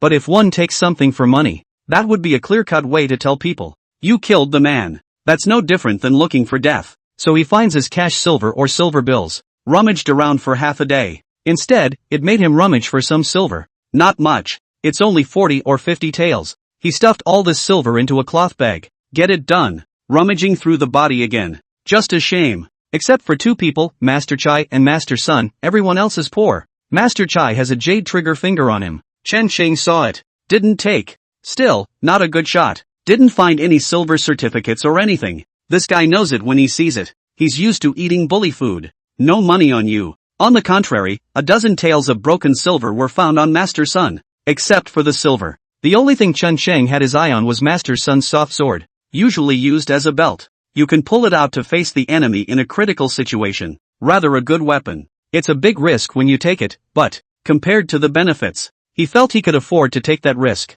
Ha! What is it? Just as Chun Xing took his soft sword and prepared to leave, glancing at Master Sun's chest, revealing a piece of vellum. Pull out the vellum and take a look. Only a map of the mountainous terrain was drawn on it, along with some Taoist terminology. And in one place of the figure, it was deliberately dotted with vermilion. It also has a word written next to it. Tomb. That's right, just the word tomb. Chen Xing surveyed for a while, his eyes oddly looking at the dead Master Sun murmured, could it be that this guy is a grave robber? Forget it, whatever. Take it first. Chen Shang put away the craft paper and greeted Zhao Xueyan as she prepared to leave the place. People have been dead for a while. The smell of blood has spread. Stay any longer and you could easily be seen and get yourself in trouble. Chen Xing froze in place just after leaving the mansion. Just outside the courtyard gate, soldiers in full costume stood, sword in hand. The eyes stared coldly at himself and Zhao Xueyan. Unawareness. He's surrounded. Cold sweat instantly seeped out of Chen Xing's back. One is being counted. A murder in the city should be under the control of the government office. Now come the soldiers. It's clear that these people are waiting for themselves. Chen Xing's thoughts turned over. A quick flashback. What has he or she offended? It's not necessary to lay such a big game and wait for yourself. What now? Run? Can you run away? I don't know if this stupid daughter-in-law of his can lead him to kill himself. Just as Chen Shang was pondering what to do, the soldiers who had stopped in front of them suddenly scattered to the sides. A woman in an orange palace dress walked out with her hands folded over her abdomen in an elegant manner. The moment he saw the other's face, Chen Xing's face was horribly gloomy. He knew who he was being counted on. King Shaoqi of Dingxua. The woman with the yellow palace skirt came before Chen Shang and after performing a salute, she said in a clear and cold tone, Mr. Chen, my master has an invitation. Pei Yun. Chen Shang looked at her and smiled coldly. Your master is truly a great master. Making such a big deal out of seeing me. I think Master Chai took a liking to me because he secretly authorized it. Mr. Chen, I don't know what you're talking about. Pei Yun kept her smile and said, the orders I received were to take you to the master. What if I don't go? Chen Shang stared at her with cold eyes. Pei Yun's eyes calmly locked with Chen Xing's and said, Mr. Chen, you'll be there. The atmosphere instantly chilled. After a while, Chen Xing suddenly laughed. Since your master wants to see me, then lead the way. By the way, your master doesn't mind if I take my wife with me. Pei Yun glanced at Zhao Xueyan, who was giggling heatedly with the comic strip, and said, the master didn't instruct you not to bring anyone else. Well then, lead the way. Pei Yun led the two Chen Xing through the military formation. A wagon was parked behind the military formation. Mr. Chen, please. Pei Yun lifted the curtain and gestured for Chen Xing to go up. Chen Xing didn't hesitate either. Holding Zhao Xueyan, he sat up. Pei Yun, on the other hand, personally drove the carriage away from here. Get on the front of the wagon. Chen Xing looked back. A blazing fire had started on the other side of the mansion. The wagon is closed on all sides. No windows. Chen Xing didn't know where he was going to be taken. The mind was left pondering. What was the purpose of the other side laying such a trap?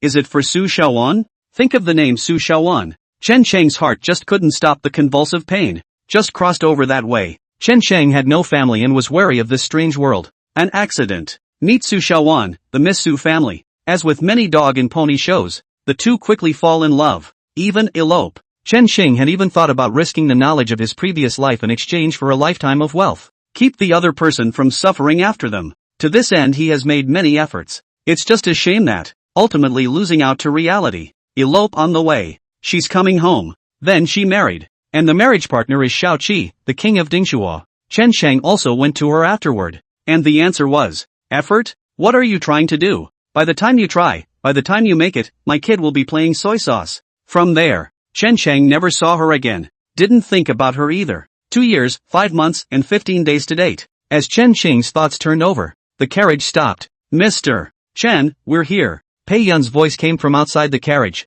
Chen Xing collected his thoughts, exhaled a mouthful of turbid air, and turned his head to Zhao Xueyan, daughter-in-law. Later, you will listen to my designation. Okay, husband. Zhao Xueyan didn't lift her head and said in a light tone, I'll settle whoever you tell me to settle. Just this conversation. If Chen Shang hadn't known that she was looking down on childish comic strips, kinda thought she was normal. Chen Shang took a deep breath, leading Zhao Xueyan out of the carriage. He then realized that he was in the middle of a bamboo forest. Bamboo forest swaying. Birds chirp and hop around on it. The breeze is blowing. Peaceful, serene. Pei Yun pointed deep into the bamboo forest and said, Mr. Chen, the master is waiting for you deep in the bamboo forest. Ha! Getting all secretive. I'd like to see what he's up to. Chen Shang held Zhao Xueyan and stepped into the bamboo forest. The bamboo forest curves around. Repeat tens of steps. A gazebo came into view. The gazebo is built on the waterfront. However, what he didn't expect was that it wasn't the so-called Ding Shua King on the gazebo. Instead, it was a woman dressed in white.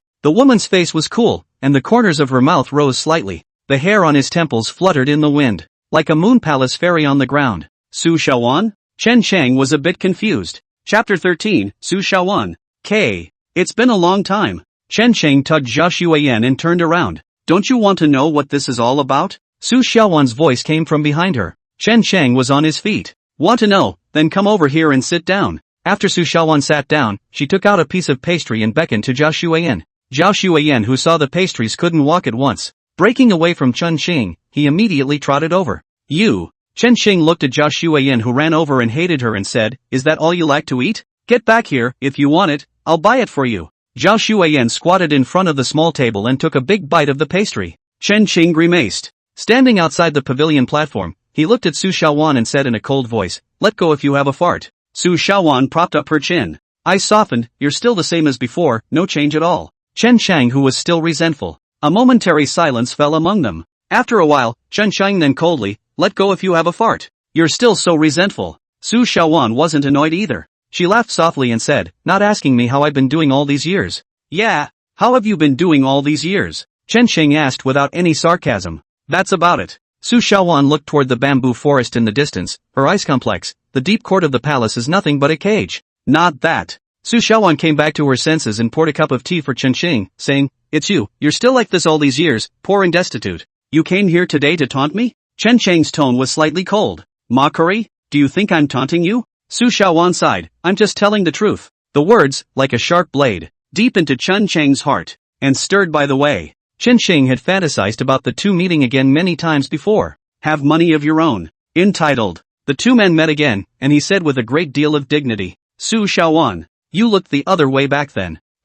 Chen Chang is not bad. Now it's out of the way. But now what? People are already princesses. And yourself. He's just a storyteller who can't even feed himself. So poor that you even rent your house. Chen Chang's hands that were placed on his legs were clenched in his fists. He was tempted to lift the table as soon as he could. Pointing at Su Shaowan, he said, Su Shaowan, you are still looking at me wrong now. Just a shame. It's all just an illusion. Husband. Eat. At this time, Zhao Xueyan suddenly grabbed a piece of pastry and handed it to his mouth. In the bubbling stupidity of his eyes. At the moment it was looking at him very seriously. Chen Xing's eyes softened. He gently looked at Zhao Xueyan and said, You eat. So what if you're poor? Now there's a wife. A little silly, but simple-minded. It won't be that much of a mindset. Isn't that nice? Eat. Zhao Xueyan insisted on shoving the pastry into his mouth. No way. Chen Xing could only eat it. Looking at the two people in front of her who were still in love, Su Shaowan was suddenly a little annoyed. The teacup she had been lifting up was heaved onto the table.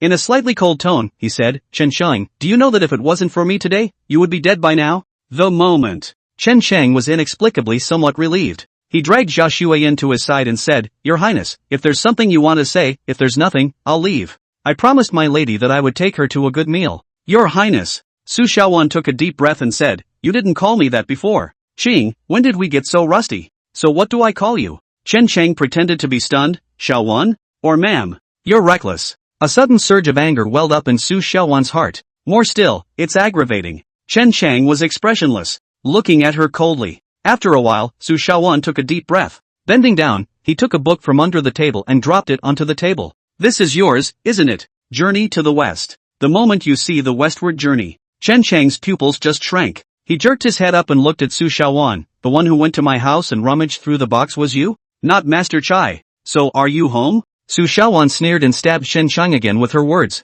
Then said meaningfully, There's a saying in here, the emperor takes turns to be my family next year. Someone in the court has already taken this book and handed it to the emperor. This book has been defined as an anti-book. It won't be long before the court sends someone down to arrest them.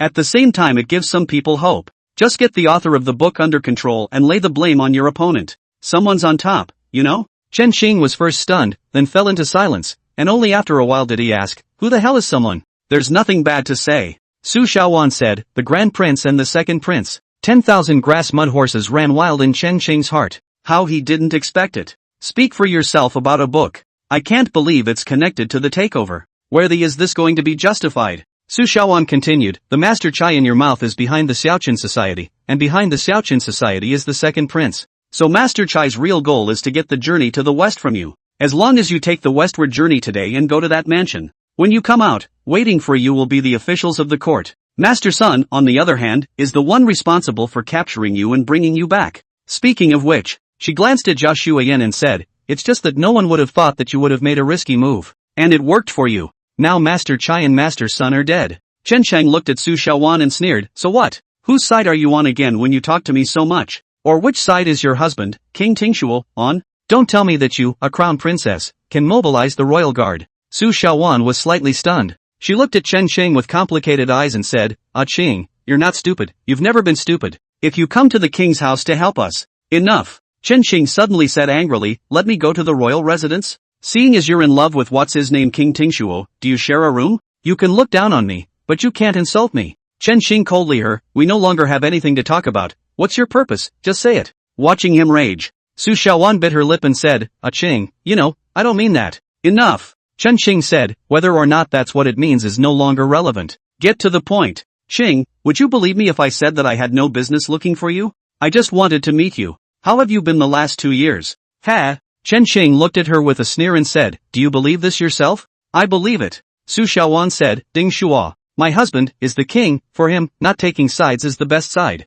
It's just that he knows I've always had you in my heart and he doesn't want to upset me, while at the same time appreciating your abilities. That's why I was called. I know, you don't believe me, but that's okay. Su Shaoan put away the book of Journey to the West and said, in the future, Journey to the West, you don't say it again. I'll find someone on my side to replace you. No one can find out about you. If you're short of money, you can come to me at. She didn't finish her sentence. Chen Qing yanked Zhao Xueyan up and turned around. Chapter 14, Thinking of Drinking. Mother. Chen Qing just took a few steps. Just saw Pei Yun with a 2-year-old girl. Running past him. Pounced into Su Shaoan's embrace. Chen Qing froze for a moment, then let out a light laugh. The head left without looking back. Su Shaoan looked up at Chen Qing's departing back and sighed deeply. Then dotingly picking up the little girl, he said, what brings you here? Mother, father asked when you're going back. After leaving the bamboo forest, Chen Qing picked a random direction and walked aimlessly. Frowns were furrowed. And I don't know what I'm thinking. Heavy-hearted. Compare this with. Zhao Xueyan then looked a lot happier. A book in one hand and a wooden stick in the other. The sword opens the gates of heaven. One sword breaks all laws. Tai, bold brigand, where to run? She swung the stick, jumping up and down. The two just walked forward and backward. And I don't know how long I've been gone. Chen Qing suddenly shouted, Nyangzi, come over here for a moment. Zhao Xueyan, who was running after a bee, braked urgently. Turning his head, he looked at him quizzically. Shall I take it to a nice dinner? Chen Qing asked with a smile. I'll listen to the food. Zhao Xueyan's eyes just lit up. Not caring about the bee that she was chasing everywhere, she dropped the stick in her hand. Flying to Chen Qing's side, dragged him right into town. Can't wait to eat. You slow down, slow down. Where does Chen Qing's physical strength compare to hers? I didn't run for a while before I came up for air. Then Zhao Xueyan carried him and ran. You put me down. Put me down to walk by myself. Chen Qing struggled. Zhao Xueyan, however, ignored him and ran to the city with all her might. Eyes on the town. Chen Qing didn't want to lose face, so he had to blurt out, do you know where to eat? Zhao Xueyan was as if the pause button had been pressed. Stopped. Chen Qing hastily struggled to get off her shoulders. Go to. Where to eat? Zhao Xueyan looked at Chen Qing with expectant eyes. Chen Shang rubbed his chest and said in a bad mood, once you hear about food, you're not stupid are you? But I'm upside down. Eat? Zhao Xueyan tugged on his sleeve and said with tears in her eyes, hungry. One look at her like this. Chen Shang's head got big for a moment. Hurrying, she said, don't be like a child, you can't move without crying. Go! I'll take you to a good meal. Zhao Xueyan instantly smiled with joy, and immediately wanted to carry Chen Qing away again. This startled Chen Qing. In a hurry, he said, stop, don't you dare. If you mess up, I'll tell our father when we get back. Zhao Xueyan's face fell at once. Honestly follow Chen Qing. One step at a time. Very unhappy. Seeing her unhappy, Chen Qing was happy. Drunken Self House. This is it. Chen Qing brought Zhao Xueyan to a restaurant called Drunken Self House. This is the best restaurant in the city of Changzhou. The food may not be top-notch. The wine, however, must be the best. Only very expensive. The cheapest wine costs 1 or 2 a jug. In the past, he simply couldn't afford to drink. Now, he wants to drink. Drink the best wine. Plus there's money. So here he is. How many, sir? Chen Shang had just entered the restaurant when the junior welcomed him. Gentlemen, ask for something a little quieter. Fine. Come this way. The drunken self building has 4 floors. The higher up you go the better the decor, and naturally the more expensive it gets. Xiao'er brought Chen Sheng to a seat by the window on the 2nd floor and sat down. Sir, I don't know what to drink. What would you like to eat? You give us a recommendation. Chen Sheng slipped Xiao'er a bit of broken silver. Xiao'er glanced at the silent Zhao Xueyan, mistakenly thinking that Chen Sheng was trying to get her drunk. Immediately the mind was clear. Immediately said, 2 wine get words, I recommend spring sleep after the rain, this wine mellow good into the throat. And of course the afterburners are big. Guaranteed to get drunk on 1 drink. But he didn't say this last one. The reason for not saying it was still for Chen Sheng's sake. Took the benefit of the doubt, after all. Okay, then 2 jugs of spring sleep after the rain, and you can get me some more food. Sir, I wonder what you want to eat? We have pastries here, spicy and good for drinks for the main meal, and light meals for the lovebirds. Chen Xing glanced at Zhao Xueyan, then said, serve a few of the best pastries you have here, and then have some spicy normal want meat. How about that? Junior answered, then said with some hesitation, guest, we have a rule here. Pay first, eat later, you see. Okay, no problem. Chen Sheng said, count down how much. Good. Customer, wait a moment. Xiao'er took out a portable abacus and did a quick calculation before saying, guest, the total is 35 taels. Okay, no problem. Chen Xing was very generous in pulling out 35 taels of silver and placing them on the table. The total amount of silver on his body was just over 60 taels of silver. This one used up half of it. Although his heart was bleeding, he had no regrets. Because you can never get rich by saving money. Soon all the things Chen Shang wanted were sent up. Chen Xing said nothing, picking up the jug and pouring it into his mouth. Su Shaowan gave him a bit of a boost today. He wanted to get drunk. Spring sleep after the rain is indeed just like Junior said. Mellow. At first it was like drinking water. But after waiting a while, it's like a fire in the heart. It burns slowly, burning people out of their minds. Chen Sheng drank half a pot and then could not stand it a bit to stop drinking. Zhao Xueyan, on the other hand, is a bit scary. A whole jug of spring sleep after the rain went down. Nothing at all. And the more you drink, the more your eyes light up. Eventually, he finished the remaining half pot of chunchang. Wait until the two have eaten and drunk. It's already evening. Come on, daughter-in-law, let's go home. Chen Sheng drunkenly got up and headed downstairs. Zhao Xueyan, who was squatting on a stool eating pastries, inclined her head to look at him. After a moment's hesitation, he violently shoved all of the remaining pastry into his mouth. Puffing his cheeks, he came to Chen Xing's side. Carry him toward the stairs. This guy, actually letting the pussy carry him. Down the stairs. A group just happened to be coming up from downstairs. One of them said something very new. At this moment, Chen Xing's head was dizzy. Lying on Zhao Xueyan didn't bother him. But in passing this man, Chen Xing smelled a very familiar odor from him. But can't think of where I've smelled it. And with that he raised his drunken eyes to look. This guy is kinda tall. A very ordinary face. But beside him stood an old man, who was only a child's height and wore a pair of old black cloth shoes. There is no sound when you walk. A pair of triangular eyes, looking gloomy. The old man also glanced at Chen Shang before saying to the people around him, just a drunkard. Stay out of trouble. If you delay the Lord's business, you'll be in for it. Head, where did Master Sun go? It's been a day. Why haven't we seen him in person? How should I know? Hurry up, gotta get upstairs. Words from the back. Chen Shang wouldn't be able to hear it. The other side has gone away. Of course he didn't care. Chapter 15 Uncontrollable Tears. Daughter-in-law, I'm talking to you. From now on, I'm going to make money, big money. Chen Xing drunkenly lay on Zhao Xueyan's back and said with bravado, although you're a bit silly, you definitely won't lose out if you follow me. Guarantee that you will, in the future, eat and drink. I'm going to get the best doctor to see you. You say, you're so pretty and yet you're stupid. Too bad. Chen Xing spoke spitefully. Zhao Xueyan, who had his back, listened with great interest. And every now and then they ask, the food you eat later is not as good as the pastries you just had. And the fish just now. Chen Shang hugged her head and assured her, from now on, I'll make sure you have pastries and fish to eat every day. Speaking of which, tears flowed uncontrollably. He was not going to cry. But the tears were uncontrollable and came out on their own. Chen Shang was in a bit of a trance. 2 years. He said the same thing 2 years ago. What about 2 years from now? Still poor. Chen Shang was in a bit of a trance. He stayed in Shangzhou all these years and didn't leave. Deep down inside there are actually thoughts. Thinking about what if one day she turns around. In case she gets bullied in that mansion. Running out to find himself yet. Unfortunately, no more what ifs. From seeing that little girl. He knew it. For the past 2 years, only he has remained in the same place. People walk out a long time ago. The family is happy. Here. At this time, Zhao Xueyan handed something to his mouth suddenly. Something. Chen Xing raised his head slightly, pulling away. Only then did I realize it was a piece of pastry. Zhao Shuiyan said somewhat naively, eat candy and you won't cry. Crying? I'm not crying. Chen Xing swallowed the pastry in one bite and said, go faster, I'm going home to sleep. Here sleep. Zhao Shuiyan looked like she had thought of something. It came instantly. Carrying Chen Xing on his back, he spread his legs and ran wildly. In no time at all, he had reached the courtyard gate. I just ran into old Qin Tu who was going out. Old Qin Tu froze for a moment when he saw the two of them, and then scoffed, yo, a little daughter-in-law entering the door. How is this still on your back? Chen Xing didn't answer. Just lying on Zhao Shuiyan's back, she looked at him shyly. It made old Qin Tu's hair stand on end. Old Qin Tu, carrying a lantern, pointed at Chen Xing's back and cursed, you're going to die. Disgusting your grandpa.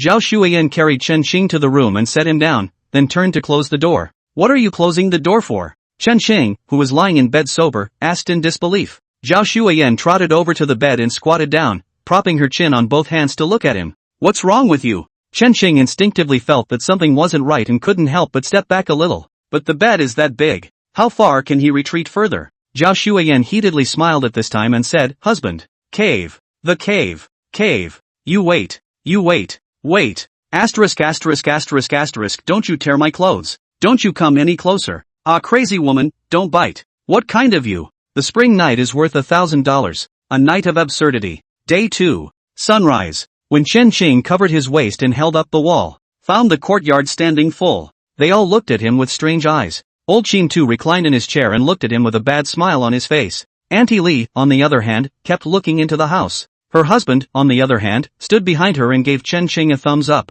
Boy, can you. All that commotion last night. Not bad for a teenage fire. As for Chen Xing in the east room, her face was expressionless as she squatted in the doorway to boil the medicine. Seems to be about last night. Nothing is known. On the contrary, it was her daughter, Xiaoyu, who sat on the threshold and looked at Chen Xing, drawing her fingers across her face, shy. What are you doing? What for? Chen Xing's old face flushed, then he said stiffly, isn't it normal for men to love women? Male love is normal. The old Qin had hemmed and hawed and laughed badly. I don't know who it was, but last night it was just like killing a pig, yelling no, take a break. That's it. Auntie Li chimed in, if it works, if it doesn't, talk about rest. Chen Chang red warmed at once. He turned red and said, I'm too lazy to talk to you guys. With that he was out the door. Hungry. Go out and get breakfast. When he's finished eating, come back with the meatloaf. The courtyard has dispersed. Only old Qin Tu thundered in his recliner. Yo, back. Old Qin Tu snickered, let me give you a piece of advice. Go to the drugstore and get some medicine for your body.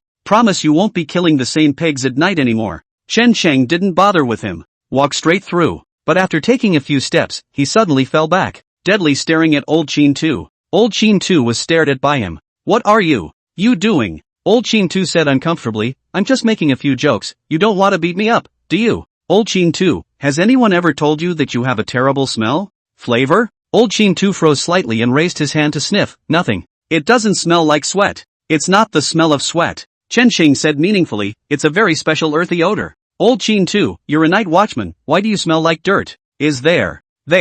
Old Qin Tu said somewhat uncomfortably, you smelled it wrong. You must be smelling it wrong. With that he yawned and said, alright, old man not talking to you, I'm going to squint. With that, he closed his eyes and stopped paying attention to Chen Xing. Chen Xing didn't say anything more. Take the buns and go inside. Inside the house. Zhao Shuiyan was draped in a single coat, her fragrant shoulders half exposed, squatting on the bed, flipping through the comic book. And every now and then a hefty giggle. Chen Xing handed her the bun and said, go naked, hurry up and put your clothes back on. Oh. Zhao Shuiyan tightened her clothes. Pick up the bun and eat it. Since the beginning, the eyes have never left the comic strip. Chen Xing doesn't know what's so great about comic strips either. Back in the day when he words, none of it is systematic. Think up and paint this, think up and paint that. But since she loved to watch, Chen Xing didn't say much. After picking up her clothes and helping her put them on, he instructed, you're reading, no messing around okay? Oh. Zhao Shuiyan looked up at him, nodded thoughtfully. Chen Xing touched her head, then grabbed something from the bed and went out. Old Qin Tu was still lying there huffing and puffing in the courtyard. Chen Shang brought a stool to sit beside him and said after a moment of contemplation, Old Qin Tu, there's a chance to get rich, will you do it? What chance of getting rich? Old Qin Tu asked without opening his eyes. Tomb. Chen Shang took out a roll of craft paper and said, I have a large tomb here, do you want to join me? Chapter 16, Trying to Make a Fortune. Kid, if you want to die, don't drag me along. Old Qin Tu got up from his recliner in a single bound. Getting up, he headed off into the distance. Old man, honest. Not with you doing this crooked stuff. You sure you don't want to take a look? Chen Sheng threw the piece of vellum he had found from Master Sun onto the recliner. Old Qin too subconsciously glanced at it. Just one glance, and he couldn't move his feet. Hastily, he picked up the vellum and scrutinized it. After a while, he looked at Chen Sheng with a grave expression on his face and asked, "This diagram, where did you get it? Don't you care where I come from?" Chen Sheng looked bland and said, "You just have to tell me if you're doing it or not." Old Qin Tu's face shifted as he held the drawings.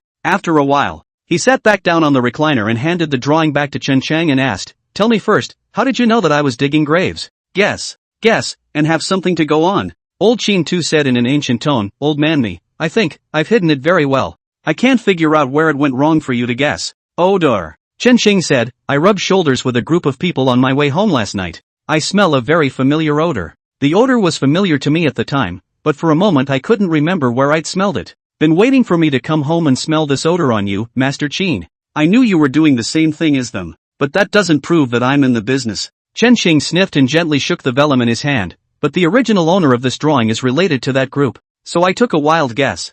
I didn't think I'd be able to guess." Old Qin Tu was silent for a long time after hearing this. Only then did he continue, "You're more than that, aren't you?" "Sure," Chen Sheng said, "Master Qin, you gamble every day, and yet not worrying about money. I don't believe a night watchman can have so much money." Old Qin Tu was silent for a moment and sighed softly, "I didn't realize that the breakage was here." "Hello? In that case, I'll be blunt, old man. What about me? It did used to do that, but is old now. It's just a matter of digging a little grave and mucking about. This is a large tomb you have, capable of finding quite a bit of gold and silver jewelry if it hasn't been patronized earlier. Just, little Keiko, do you want to get into this business, or do you just want to make a fortune?" "Just want to make a fortune." Old Qin Tu did not give him an immediate reply. Instead, he lay back in his recliner and rocked slowly. Chen Sheng was in no hurry. "Wait patiently. And I don't know how long it took." Old Qin Tu opened his eyes and said, "Since you just want to make a fortune, I can partner with you once. But what comes out of it? The old man wants 70%.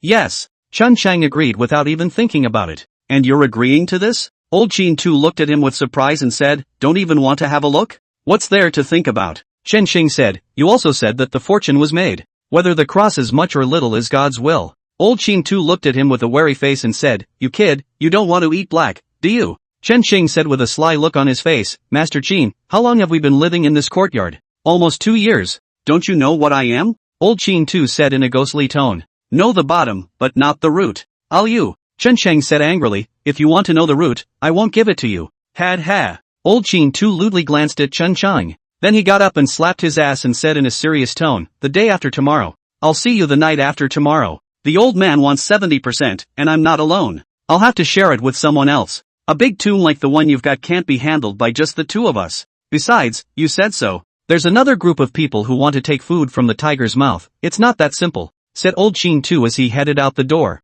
2 days. A wobble. In the evening Chen Sheng had just finished eating, and Old Qin came. "Keiko, pack your things and come with me." Chen Sheng didn't ask anything more. Stuff he'd packed a long time ago. Mainly some food and some tools for self-defense. All packed in a parcel for Zhao Shuiyan to carry. This crossover was important to him. Only with this cross-currency will he have the startup capital to lay the foundation for his future endeavors. He doesn't want to be poor for the rest of his life. "She's going too?" Old Qin Tu frowned as he looked at Zhao Shuiyan, who was carrying a package. "Yeah, she's going too." Chen Sheng said, "Elder Qin, don't worry, I'll manage her, she won't hold you back." Old Qin Tu was silent for a moment. Nothing more was said. Turned and walked out the door. Chen Sheng looked at Zhao Shuiyan and admonished, "What I said to you before, you've memorized it all. Don't go far from me, keep me safe, okay?" "Aha." Zhao Shuiyan nodded. See that she understands. Chen Sheng didn't say anything more. Took him after him. The courtyard mileage Chingy squatted at the door to boil medicine, and saw Chen Sheng and his party leaving with big bags.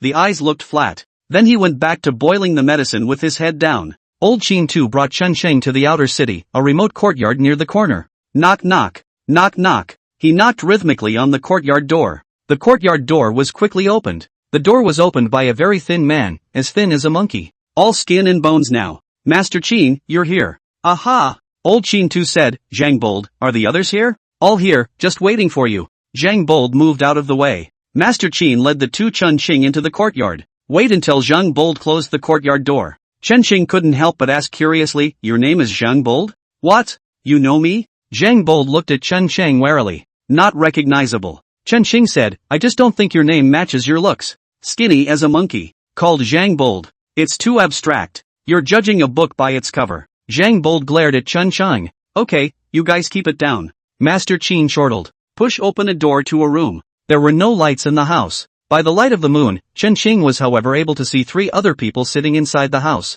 2 men and 1 woman. One had a strong body with lean muscles. A look at the slugger. The other man, dressed in a clerk's uniform, had an elegant face. Makes one look like a rich lord. And the woman was a bit of a demon. Like a beautiful snake, she was slumped on the bed, propping her head up on her hands. The clothes on his body were also loose, showing white skin. One can't help but think about it. Chapter 17 Professional Team. Master Qin. These people saw Old Qin 2 come in. Several people shouted in respect. It was evident that Old Qin 2's prestige among them was still quite high. We're all on our own, don't be polite. Old Qin 2, I'll introduce you. This is what I call little brother Chen. Old Qin 2 said, the location of this tomb was provided by him. Where is he? And only once for a cross, of which I have already spoken to you. Old Qin 2 then introduced the identities of these people to Chen Sheng. The stout man's name is Zhang Xiaodian. The man in the uniform is called Zhang Huanji. Zhang Bold, Zhang Xiaobian, Zhang Huanji, they are 3 brothers. Bold and Gutsy are the second and third. The 2 of them explored graves and holes.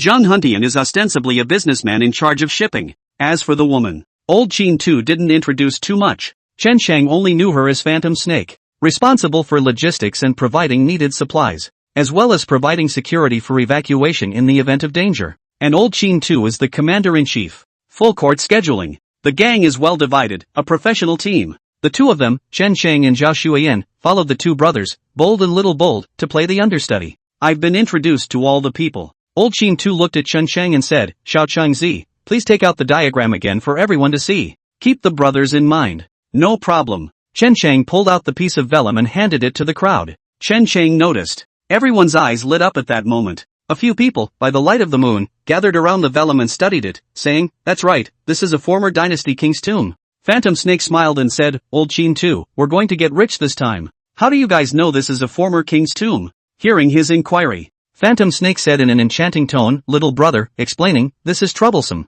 You're only going along with this one anyway. Just know that if you do a good job on this job, you'll be clothed and fed for the rest of your life. Zhang Hundian looked at Old Qin 2 and said, Master Qin, with your memory, you'll memorize this diagram after seeing it once. Have you been visiting in the last few days? Go for it. Old Qin 2 fished out a pipe from somewhere and held it in his mouth. Didn't light it though. He said with some concern, the lower hole is not in a good position. At the bottom of the hill is the Changzhou City Government Barracks. Being found is small, and probably accounted for somewhere. As you know, those churches are poor too, if they find out. Designated to kill us to silence us, they dug themselves out. Old Qin 2's words caused the atmosphere in the room to become a bit stagnant. After a while, Zhang Xiager said, Master Qin, you're talking to scare us again. We're all old school. What situation haven't we encountered before? Fear a beg. Down in the grave, there's no telling who'll get who killed. Exactly. Zhang Bold concurred. Besides, if we are careful, they won't necessarily be able to spot us. Sister Snake, you tell me. Phantom Snake enchanting laughed. Anyway, it's you guys who are going down the hole, not me.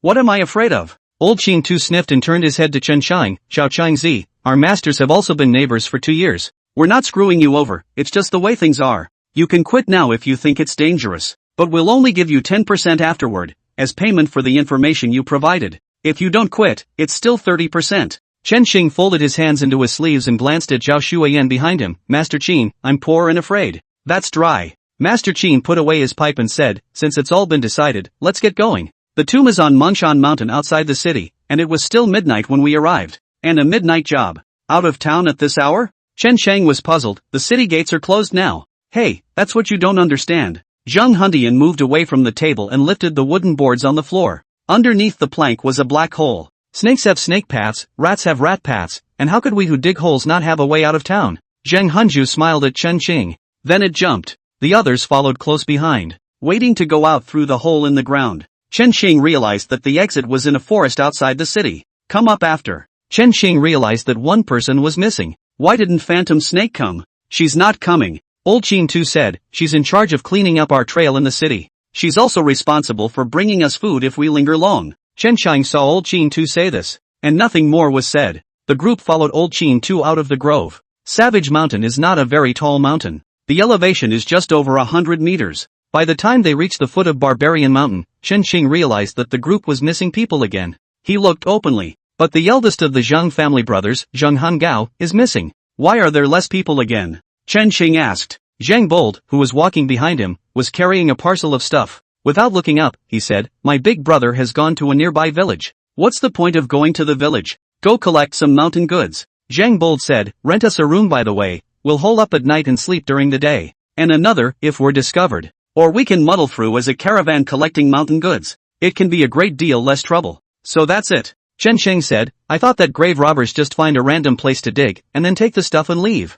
"It's not that simple." Old Qin too, who was walking ahead, said, "If it were as simple as you say, there would have been no more tombs under the sky." "It'll take time to find the tomb, it'll take time to get down the hole and get everything inside out." Speaking, the group had arrived at the top of the mountain. The summit is divided into east and west sides. Old Qin too stood on the top of the hill and pointed to the east. "This side is where we came up. This way, to the west, at the foot of the hill is the prefectural barracks. These guys are farmers in idle times and soldiers in war. So don't move west if you can help it, and try not to build fires. Build a fire in the middle of the night and you'll let people find out at once." "Okay, that's it. You guys take a break. I'll look around." After the tingling, Old Qin Tao then wandered around. Chen Sheng didn't know what he was spinning, but he didn't ask. Taking Zhao Shuiyan with him, he sat down against an ancient pine tree to rest. And I don't know why. The usually crazy Zhao Shuiyan, this evening was unusually honest. This saved Chen Sheng a lot of heartache. After the two rested for a while, Zhang Bold came over with a burnt cake. He handed Chen Sheng the burrito and asked, "Brother, what did you used to do?"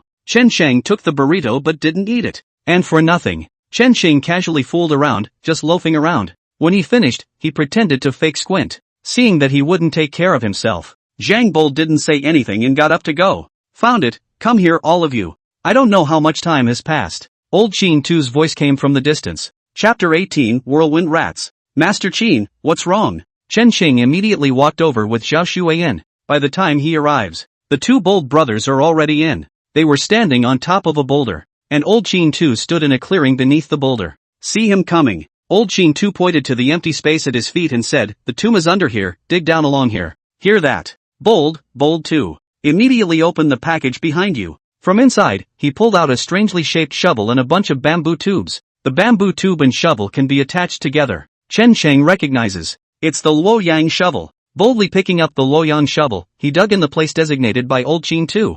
For the time being, Chen Sheng couldn't help. Chen Sheng came over to Old Qin Tu and asked, "Master Qin, how did you know it was dug from here?" "Well, it's complicated." Old Qin Tu pointed at the boulder and said, "Simpler, look at this stone. Granite. And this mountain at our feet, which is all loess, does not produce this stone either. The stone is alien." At the same time he was the material used to build the top of the tomb. That, together with some hints on your piece of vellum, led me to conclude that this is the top of the tomb down here. "Oh." Chen Sheng nodded with seeming understanding. He didn't go any deeper than that. Mainly because he hadn't thought about the grave robbing business either. Just trying to get some startup money for myself, though. It's useless to know too much. Waited for about 2 incense sticks. Boldly draw the loyalist shovel. Smelling the dirt on top with his hand, he said, "Master Qin, we've dug into the layer of rammed earth. It's a bit deep though, it took 30 meters to hit the rammed earth. Dig to the grave, at least 50 meters or so."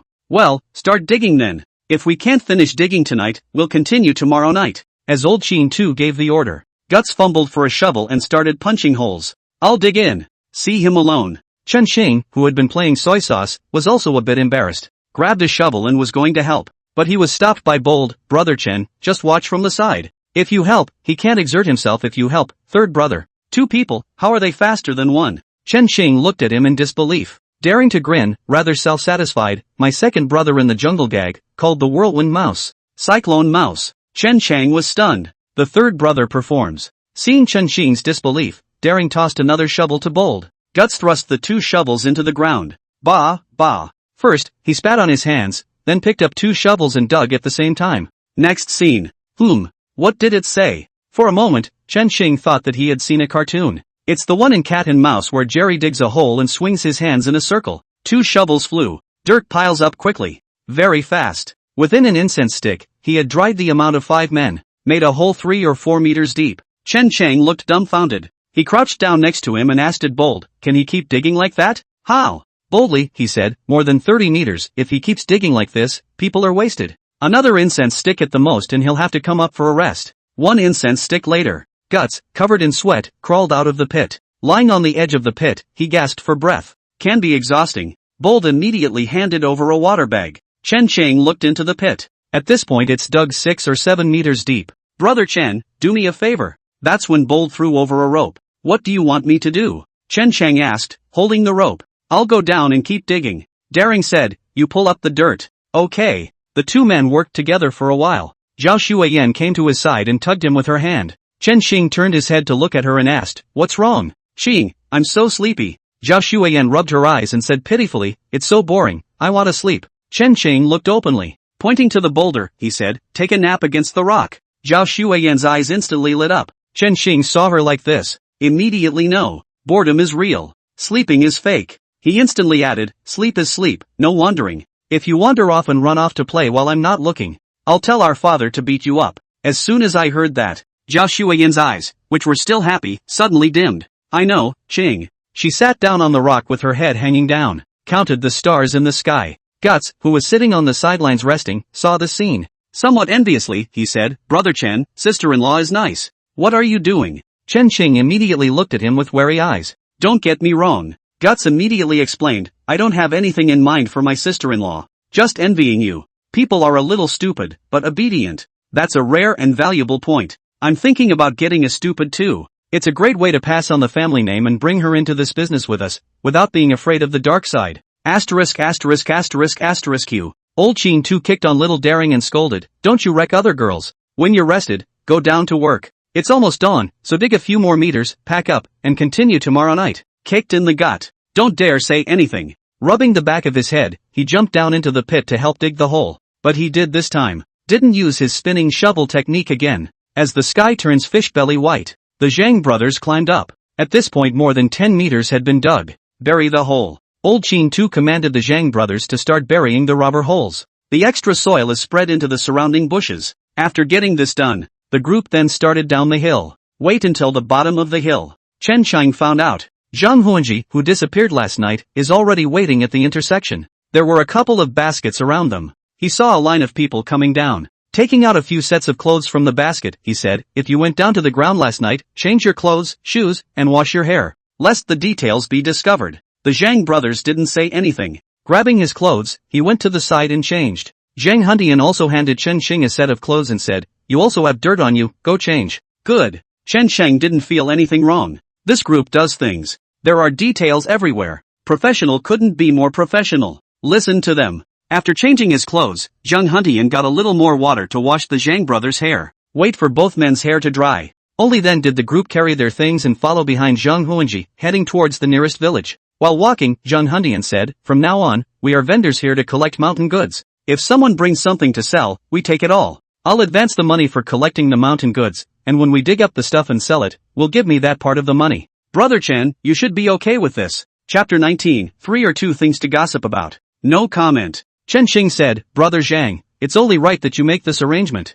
Nobody loses. Mang Village. A small village under Mount Mangan. There are only 20 or 30 families. Zhang Hundian has already arranged all the rooms. A small, somewhat dilapidated bungalow, located in a remote corner at the back of the village. Brother Chen, the place is a bit broken. Zhang Hundian pushed open the door of the room and said, in order to minimize the probability of us being discovered, we can only squeeze into one room. But don't worry. I have a separate bedding for you and your sister-in-law at the far end of the room. We don't mess around. Chen Xing glanced inside. The rooms are small. There were a couple beds of bedding spread out on the floor. As for what to worry about them messing up, Chen Chang wasn't worried at all. Zhao Xuan, this woman is crazy. These people have to die. However, in order to put their minds at ease, Chen Xing still smiled and said, Big brother Zhang has a heart. A few more pleasantries followed. Chen Chang then took Zhao Xuan and laid down. I didn't sleep all night last night and this is going to be really sleepy.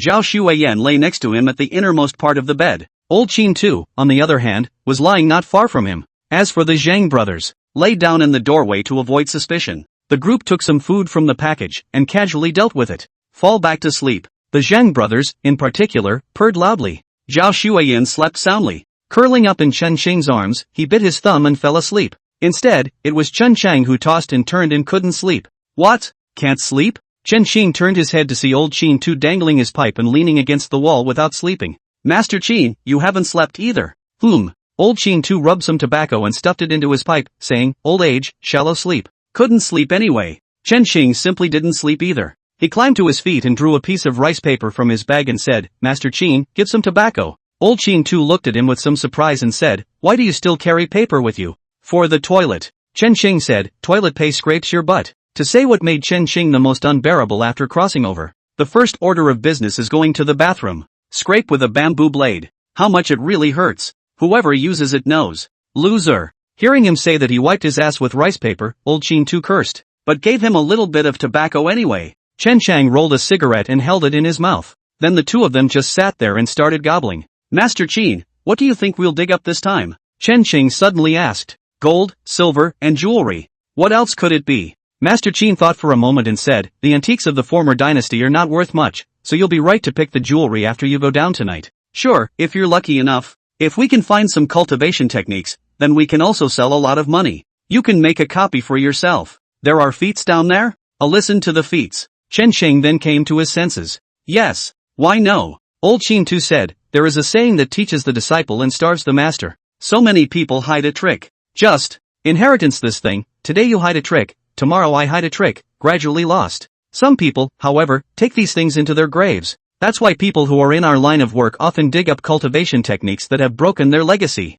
Some stayed on their own, and some were given for sale." Gutsy's spinning shovel method was dug out of the tomb, but only he learned it. Daring and his big brother Hunbile didn't have the cultivation qualifications to learn it. Chen Shang glanced at the huffing and puffing Guts. Exhaling a mouthful of smoke, he asked again, "Master Chin, what do you know?" "Me?" Old Chin Tu glanced at him, extinguished the pipe in his hand and said, "Sleep." After that, he laid down. See that he doesn't say. Chen Shing didn't pursue the matter. Looking at the half-empty cigarette still left, he stubbed it out and lay down as well, probably because of the smoking. This time after lying down, Chen Shing quickly fell asleep. By the time he woke up again it was dusk. The Zhang brothers and Master Chin were already up. The sound of their conversation came from outside. Chen Shang turned around to take a look. Zhao Shuiyan is also gone. He was immediately anxious. "It's not so much that I'm afraid something will happen to her, but I'm afraid she'll go crazy and kill someone." Chen Shang ran out of the room in a bit of a panic. Old Chin Tu and the others squatted in a clearing to eat. Saw him come out. Zhang Bold, who was as skinny as a monkey, immediately beckoned, "Brother Chen, come over and drink the fish soup, fresh fish soup."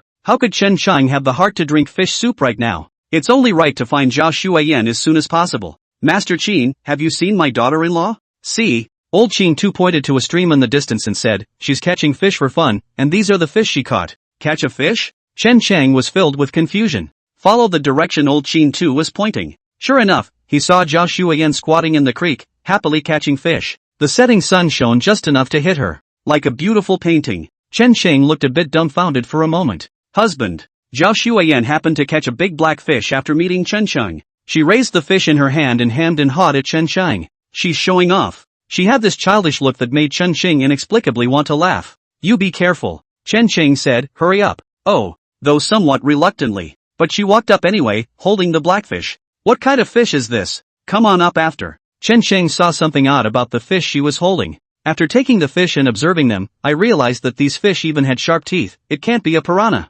"Master Chin, is this a piranha?" Chen Shang hugged and came to Old Chin Tu's side and asked. "Yes." Old Chin Tu said, "There's nothing to be surprised about, there's everything underground. Hurry up and eat, we'll be ready to go afterward. Try to dig through to the other side before midnight." Chen Shing sniffed and didn't ask any more questions. Throw the piranha to the side. Just greet Zhao Shuiyan and eat with her. Soon the group was well fed and watered, backpacked and ready to go. Just as he reached the entrance to the village, a group of people came up to meet him. These men wore leather armor and wielded long swords. The government soldiers of Changzhou City. As soon as Old Chin Tu saw them, he immediately pulled Chen Shang and his party to the side of the road and whispered, "Let them go first." The men were all 17 or 18-year-olds. The leader of the group was condescending. There was also a red cloth tied around his arm. Both sides would have been fine, but just as the other side passes by, Zhao Shuiyan, however, didn't know why, but her eyes kept staring at the red cloth on the other's arm. The man at the head of the group stopped at once. He looked at Chen Shang and his group suspiciously and said, "Who are you people? What are you doing in the village?" Old Chin Tu immediately stepped forward and smiled, "Master Bing, we are here to collect mountain goods." "A mountain collector?" This man at the head of the group looked around for a moment and slowly put his right hand on the sheath of his sword and asked, "Where are your mountain goods?" The atmosphere was tense for a moment. Chapter 20 Entry. Although Zhao Shuiyan was stupid, she was extremely keen on killing intent. Noticing that the other party looked bad, instinctively, he was about to strike. It was good that Chen Shang reacted quickly. As soon as he yanked her back, he looked at the man across the street. "Master Soldier, all the goods we collected are in the village. We're heading back to town now to pick up a few things. This man in the lead sniffed and stared at Chun Chang and his group very hesitantly. Takeshi. At this time, a person behind him stepped forward and said softly, when I came back in the morning, I did hear Master Zhao say that a group of mountain goods collectors had come to our village. Think it's this group. Really? Zhao Wu was still a bit hesitant. Brother Wu, you can't trust me, but you can always trust Master Zhao. Hear him say that. Only then did Zhao Wu wave his hand somewhat reluctantly and say, alright, it's alright, you guys go. Thank you Master Soldier. Old Qin too immediately made a look. Take the crowd and leave quickly. As for Zhao Wu's group, they continued to walk towards the village. Waiting to walk to the entrance of the village. Zhao Wu, who was walking at the very front, suddenly stopped and turned his head to look at the direction Chun Chang and his group had left. Wookie, what's wrong again? Zhao Wu said, it's not right, it's very wrong. Back in town at this hour, the gates are closed. There's something wrong with this group. Wookie, are we going after them? Forget it. Zhao Wu thought about it and said, we're not officials, even if they commit a crime, as long as they don't mess with our heads it's none of our business. Phew. Scared the hell out of me. After walking away, Zhang Bold said with palpitations, I thought there was going to be a fight. Okay, it's okay. Old Qin too urged, let's move fast, finish it early and be at peace. Waiting for the group to re-arrive by the robber's hole. It was completely dark. Zhang Bold threw Zhang Xiaodian 2 shovels and said, Xiaodian, start digging. Excavation of a robber's hole. It went on until about 11 o'clock in the middle of the night. Ding! With the shovel came a crisp crash. Zhang Xiaodian's voice came from below the robber hole. Second brother, Master Qin, we've dug to the top of the tomb. But it looks like granite down there. Old Qin too sniffed and shouted down to the bottom. Look at the granite to see if it's a brick or a very large whole piece. It's a big piece, it's whole. Here is whole. Old Qin too turned his head to look at Zhang Bold and said, Bold, can you get it open? I'll try. Zhang Bold rummaged through his backpack and pulled out a packet. A jar, a chisel, a hammer. What is this? Chen Qing asked curiously. Zhang Bold grinned and shook the jar, gunpowder. Saying that, he opened the jar and let Chen Qing look at it. Immediately a jar full of flames. And it's also granular. Did you do that yourself? Chen Chang asked with some consternation. Yeah, I got it myself. Zhang Bold said, but the recipe was given to me by an old Taoist priest, with some other things added to it. It's going to be several times more powerful than the gunpowder that other people get, and guess what? Guess not. Chen Qing shook his head. Of course he could guess what it was. It should be white sugar.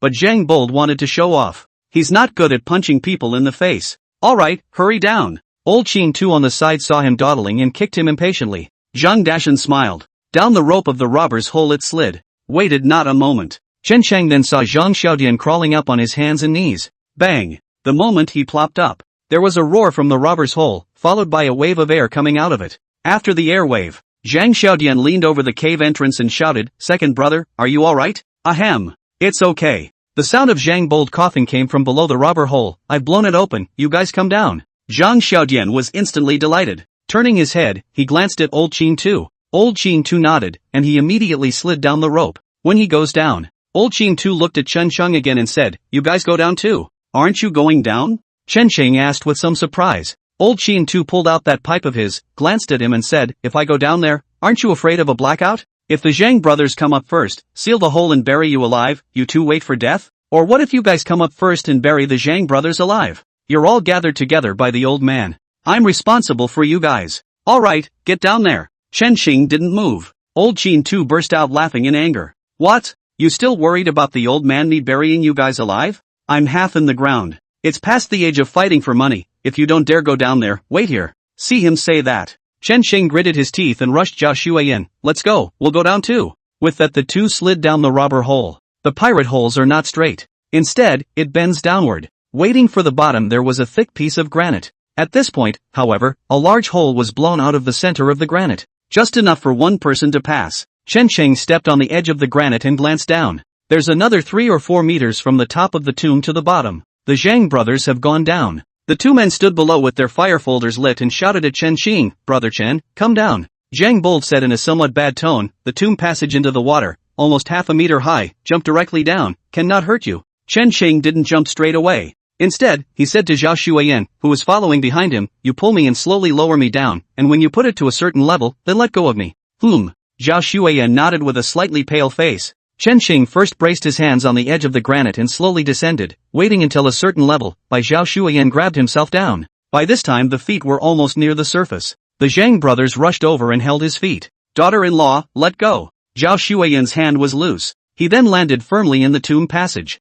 I don't know if it's because the place is too cloudy or the water here is too cold. As soon as he landed on the ground, Chen Qing felt a piercing chill that spread throughout his body. Couldn't help but shiver. Bang! At this point, Zhao Xueyan jumped off with a bounce. Splash! It startled both Chen Chang and the Zhang brothers. Chen Qing hurriedly walked over and held her up, asking with concern, "Are you alright?" No, it's fine. Zhao Xueyan's face turned a little white as she tugged on Chen Qing's hand. "Ah Cheng, I'm afraid." You're afraid? Chen Qing was in a bit of disbelief. You know this guy kills people like chickens. She's afraid? What are you afraid of? Fear. Fear of ghosts. Sister-in-law, don't be afraid. Daring on the side laughed out loud and said, "Where in the world are ghosts? If there were ghosts, those of us who go down to the grave would have died out long ago." Saying this, he handed Chen Qing a firefold and said somewhat helplessly, "Brother Chen, don't say that we don't take care of you. Water got in the tomb and a lot of things got soaked. Left and right ear rooms, one on each side of us, and if there's anything of value, don't hide it too outrageously and we'll pretend we don't know about it."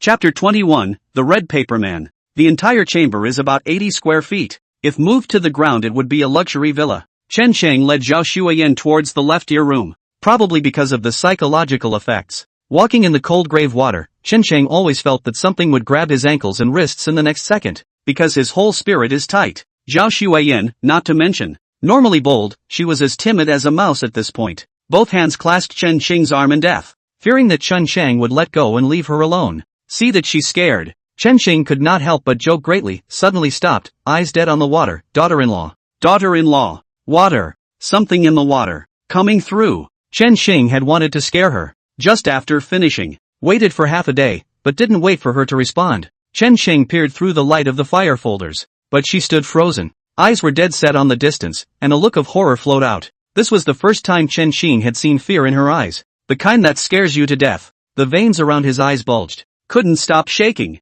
Daughter-in-law, you're trying to scare me, aren't you? I'm telling you, I'm bold, you're scaring. Scaring. Scaring. Scaring. Scaring. Scaring. Scaring. Scaring. Scaring. Scaring. Chen Qing said while looking in the direction Zhao Xueyan was looking. Then, scared me 2 words. How it's not even complete. Only to see a red silhouette in the distance, prostrate in the water, slowly swimming this way. And there were many black shadows all around, spreading towards the two. This moment, the already quiet crypt got even quieter. It's so quiet that there's not even a heartbeat. Gulp. And I don't know how long it was. Maybe for a while, maybe for a long time. Chen Qing gulped and tugged Zhao Xueyan. Silly woman, what are you still waiting for? Scared. Ghost. At this time Zhao Xueyan also reacted. Letting out a heartbreaking sound, he ran the way he came. It was originally Chen Chang who dragged her. Now it became her tugging on Chen Chang. It's fast. After Chen Chang fell down because he couldn't keep up, tugged by him, he glided across the water. Daughter-in-law. Gulp. Slow. Gulp. Slower. It's a good thing Chen Chang wasn't dragged around for long. He met the rushing Zhang brothers head-on. What's wrong? What's going on? What happened? See the Zhang brothers. There's a lot of people. Zhao Xueyan finally stopped. Ghosts. Have ghosts. Chen Qing got up from the water in a very sorry state. Pointing behind him, he said, there's a ghost back there? Ghost? Zhang Bol's face was puzzled, and his eyes were filled with disdain as he said, look at you guys, you're scared, there's no such thing as ghosts in this world. You guys wait here, I'll go check it out. Zhang Dodao held up the fire folders and walked in the direction Chen Qing pointed. Chen Chang and Zhao Xueyan as well as Zhang Xiudian stood in place and waited. He's going to be okay. Chen Chang looked at Zhang Bol's fading figure and asked with some concern. What could go wrong? Zhang Xiudian said unconcernedly, you guys must have gotten your eyes crossed and saw something else as a ghost. If it weren't for the fact that you guys are scared, I would have gone over there with my second brother to check it out too. Speaking, Zhang Bold held up the fire folders and trotted back with a panicked face. There is something. Inside. There is something. The face of Zhang Xiudian, who had originally sworn an oath, stagnated. Big brother, you're playing me, aren't you? How many tombs have we been down where there are ghosts? Really something. Zhang Bold's face was a bit pale. Zhang Xiudian looked skeptical. Second brother, you must be scaring me. If there were ghosts, we'd be dead 1,000 times over. Chen Chang looked at Zhang Xiudian with some surprise. I didn't expect to run into staunch materialists here. Instead, the materialist himself is that much less materialistic. You guys wait here, I'll go over there. Zhang Xiudian saw that all three of them did not look good. Showing disdain, he said, I'll see what you guys are up to. But he stopped after a few more steps. Turning around, he looked at Chen Qing's three men. You guys should keep up. I thought you said you weren't afraid? Chen Qing said, we'll wait for you here. I would have been unafraid. Zhang Xiudian cursed and said, now that I've been made to feel like this by you guys, my heart is grossed out. Hurry up and keep up. The three Chun-Ching looked at each other and said, "You go first, we'll be right behind you." Asterisk asterisk asterisk asterisk bunch of cowards. Zhang Xiaodian burst out. Cursing, he held up his firebrand and walked forward. Chen Qing's trio then slowly followed him. However, halfway there, the fire discount Zhang Xiaodian held up in his hand suddenly went out. Ah! The sudden darkness caused Zhao Xueyan to let out a scream. Took everyone by surprise. Holy! What are you shouting about? But soon Zhang Xiaodian's voice rang out from the front. It's just that the fire folders have burned out. Instead, you're the one who yelled, and it made me break out in a cold sweat. Speaking, the front lit up again with light. He switched to another firebrand. Soon not far ahead, the red figure appeared again on the water. And that's when it happened. Chen Sheng saw Zhang Bold make a shushing gesture at him, then tiptoed toward Zhang Xiaolian. At this moment, Zhang Xiaodian held up the fire discount and gradually approached the red figure. The crypt is too dark. The glow of the firefold is too weak. It was hard to see what it was for a while, but it was definitely a man floating on his back on the water. To see if it's a man or a ghost, Zhang Xiaodian couldn't help but hold up his fire discount and come a little closer. And that's when it happened. Zhang Bold had come behind him, then crouched down. As soon as he grabbed Zhang Xiaodian's ankle, he shouted, "Ghost!"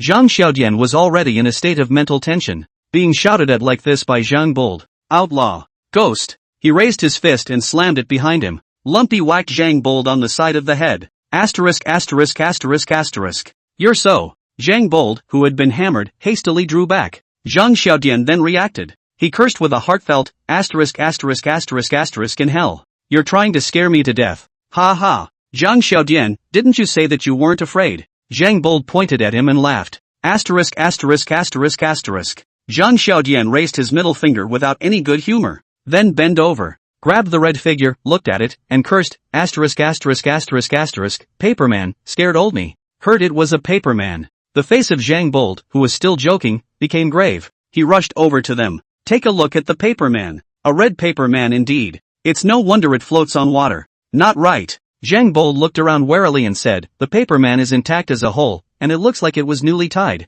Doesn't look like the original burial goods in the tomb. There are other people here." As soon as I heard him say that, Zhang Xiaodian was also on guard. When you go down to the grave, it's always the people who are in danger, not the original owner of the tomb. Chapter 22, Fake Jade Seal. The Chang brothers. Looking around warily with a fire breather. Chen Chang, on the other hand, comforted Zhao Xueyan. "Alright, it's alright. As you can see, it's a paperman. Would you look around us and see if there's anyone else?" Zhao Xueyan glanced at the paperman, then scanned the circle and shook her head, indicating that there was no one else around. "Chang." Chen Chang looked at the two brothers who were searching around and said, "The light from the firefolders is too small. Why don't we get some torches?" "But don't." Zhang Bold said, "There is tomb poison in the tomb. We're fine with lighting a fire break. If we light a torch, we'll probably die of poisoning." "Grave poison?" Chen Qing froze for a moment. Reaction ensued. The grave poison he's talking about would be oxygen deprivation. A moment's thought made him realize what was going on. Fire folding fire. Less oxygen is consumed. The one thing that ventilates the chamber is that one previous rubber hole, which doesn't consume much oxygen. If you light the torch, oxygen consumption is too fast. Everyone has to die in this. These are all experiences. Asterisk asterisk asterisk asterisk. There's a rubber hole here. And that's when it happened. From the side came Zhang Xiaodian's voice. Chen Chang and his group hurriedly walked over. Only Zhang Xiaodian was seen standing at the end of the tomb passage. "Tilt your head back and look at the top of your head. There's a robber's hole in the head. It's exactly the same hole as the one they came down. And below the end of this tomb passage, water kept coming out. Asterisk asterisk asterisk asterisk. See this robber hole." Zhang Bold couldn't help but burst out. Someone really did get a head start. With that, he turned his head to look at Chen Chang and said, "You got that map from someone else. When you say the jet setters, is that the group?" "I suppose so." Chen Chang said back with some uncertainty. "Come on, we might be working for nothing." Zhang Xiaodian touched his head and laughed bitterly. "Thieves don't leave empty. That group came down first and must have taken everything." "Then we go up now?" Chen Ching asked. "Going up? Not on." Zhang Bold said, "Down or down, if we don't get something to go, it's too bad luck." Speaking of which he said somewhat helplessly, "Look around. Maybe, there's something people missed." Hear him say that. Chen Chang also joined them in searching. Since Chen Chang was prepared to head to the left ear room at first, the four of them soon found the left ear room. "Wait until you enter the left ear chamber." Chen Qing froze for a moment. Because the ear chamber is full of gold and silver jewelry, partially submerged in water. A flash of fire. Gold glitter. "I'll go. Let's send it." Zhang Xiaodian stared wide-eyed at the gold, silver, and jewelry all over the ground. "It shouldn't be." Zhang Bol touched his head and said, that group came down before us, and the place where they came down is the closest to here. It's unlikely to have left this place out. Whatever. Zhang Xiaodian removed a sack hanging on his waist and said, now these things are ours. Wait. Chen Sheng tugged at him and said, aren't you afraid that this place is poisonous? Poison? Zhang Xiaodian pointed at the cold grave water channel at his feet. Things are soaked in water. If it was poisonous, we would have been struck long ago. Chen Sheng thought about it and felt that it was true. Still, he asked, what if it's a chronic poison? All the more reason not to be afraid. It's hit anyway, just go out and find someone to detoxify it. After he finished speaking, he stopped ignoring Chen Sheng, picked up the sack and started to fill it. Soon Zhang Bol joined in. Seeing this, Chen Sheng no longer hesitated. Greeted Zhao Xueyan to pretend together. In a sack. The scene is still a bit shocking. This guy must have been a big shot in life. Zhang Bol said as he loaded it, that's a lot of burial goods for one ear chamber. And I don't know what kind of a king. Who cares what kind of king he is? The one who can make us rich is a good king. Zhang Xiaodian returned. Chen Xing didn't say anything. The Zhang brothers stuffed everything into the sack. Instead, he picks it up selectively. Specialize in picking out those jewels. The gold and silverware didn't take.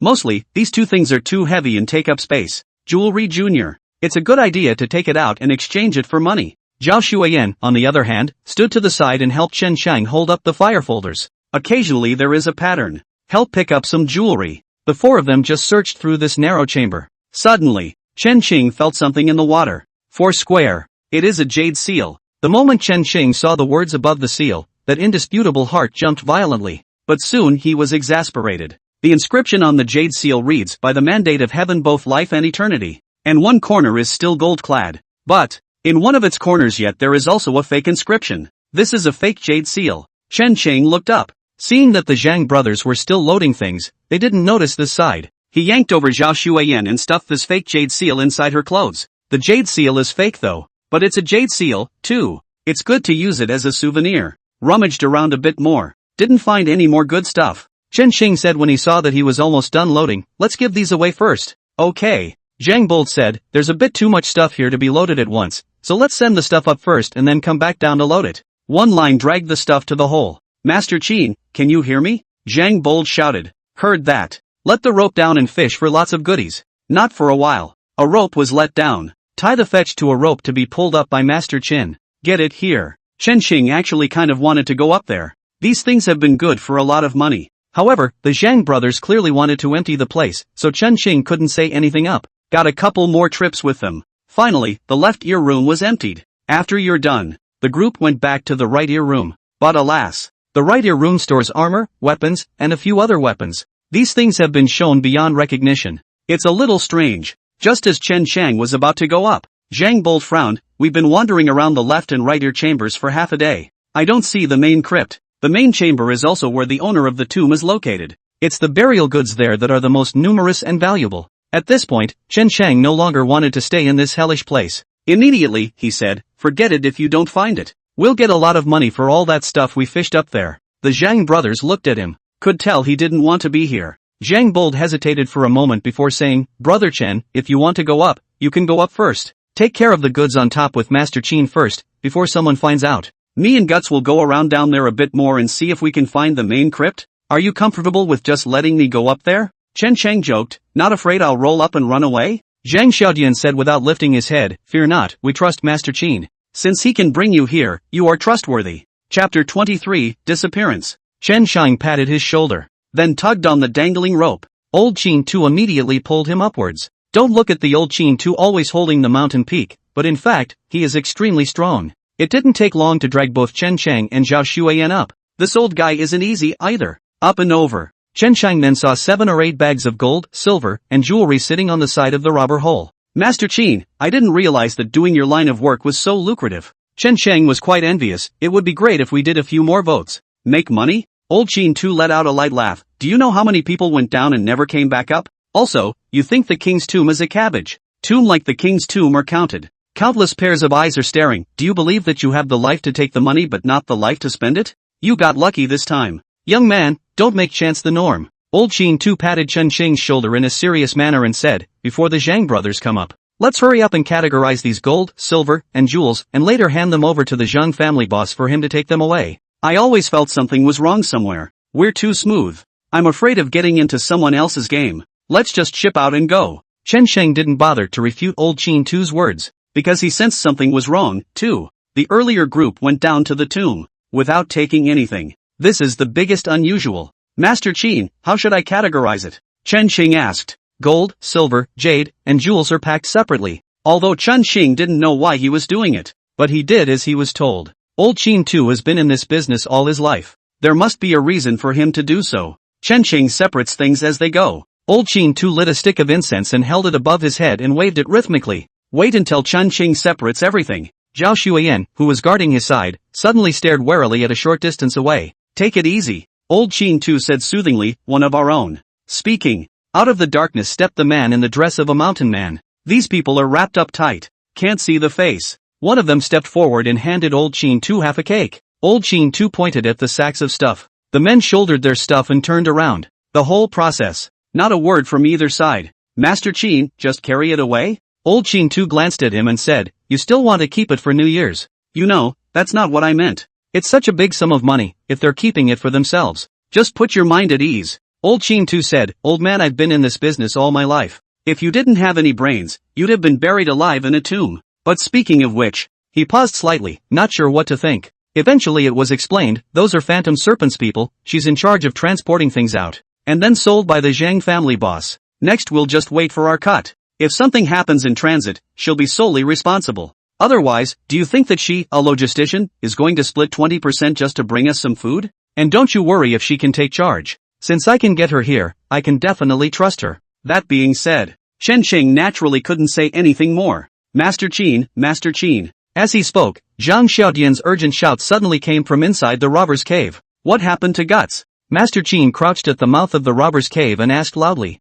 Master Qin, pull me up, something's wrong. Chen Sheng was shocked when he heard this. Hurriedly, he came over and asked, what's wrong? You guys pull me up first. Soon Zhang Xiaodian was dragged up. He said with a pale face, Master Qin, Brother Chen, my second brother is missing. Bold is missing? Chen Sheng looked at him with some dismay. Yeah, it's gone. Zhang Xiaoyu said, after you came up, he and I separated to search for the main crypt, and made an appointment to rendezvous at the time of a fire break. But when it came time for the rendezvous, my second brother didn't show up. I thought he'd found something and lost track of time. I'll just go get him. But I've searched all the crypts, and I haven't seen him anywhere. Did you leave that out there? Chen Sheng said, or he's deliberately joking with you and hiding. No way. Zhang Xiaoyu said, my second brother, sometimes he does scare me. But when it comes to serious business, he never jokes. Not to mention playing the missing person. It's really going to kill me. He wouldn't do such a thing. Chen Sheng and Old Qin Tu looked at each other. Old Qin Tu frowned, you keep watch up there, and he and I will go down and look for it.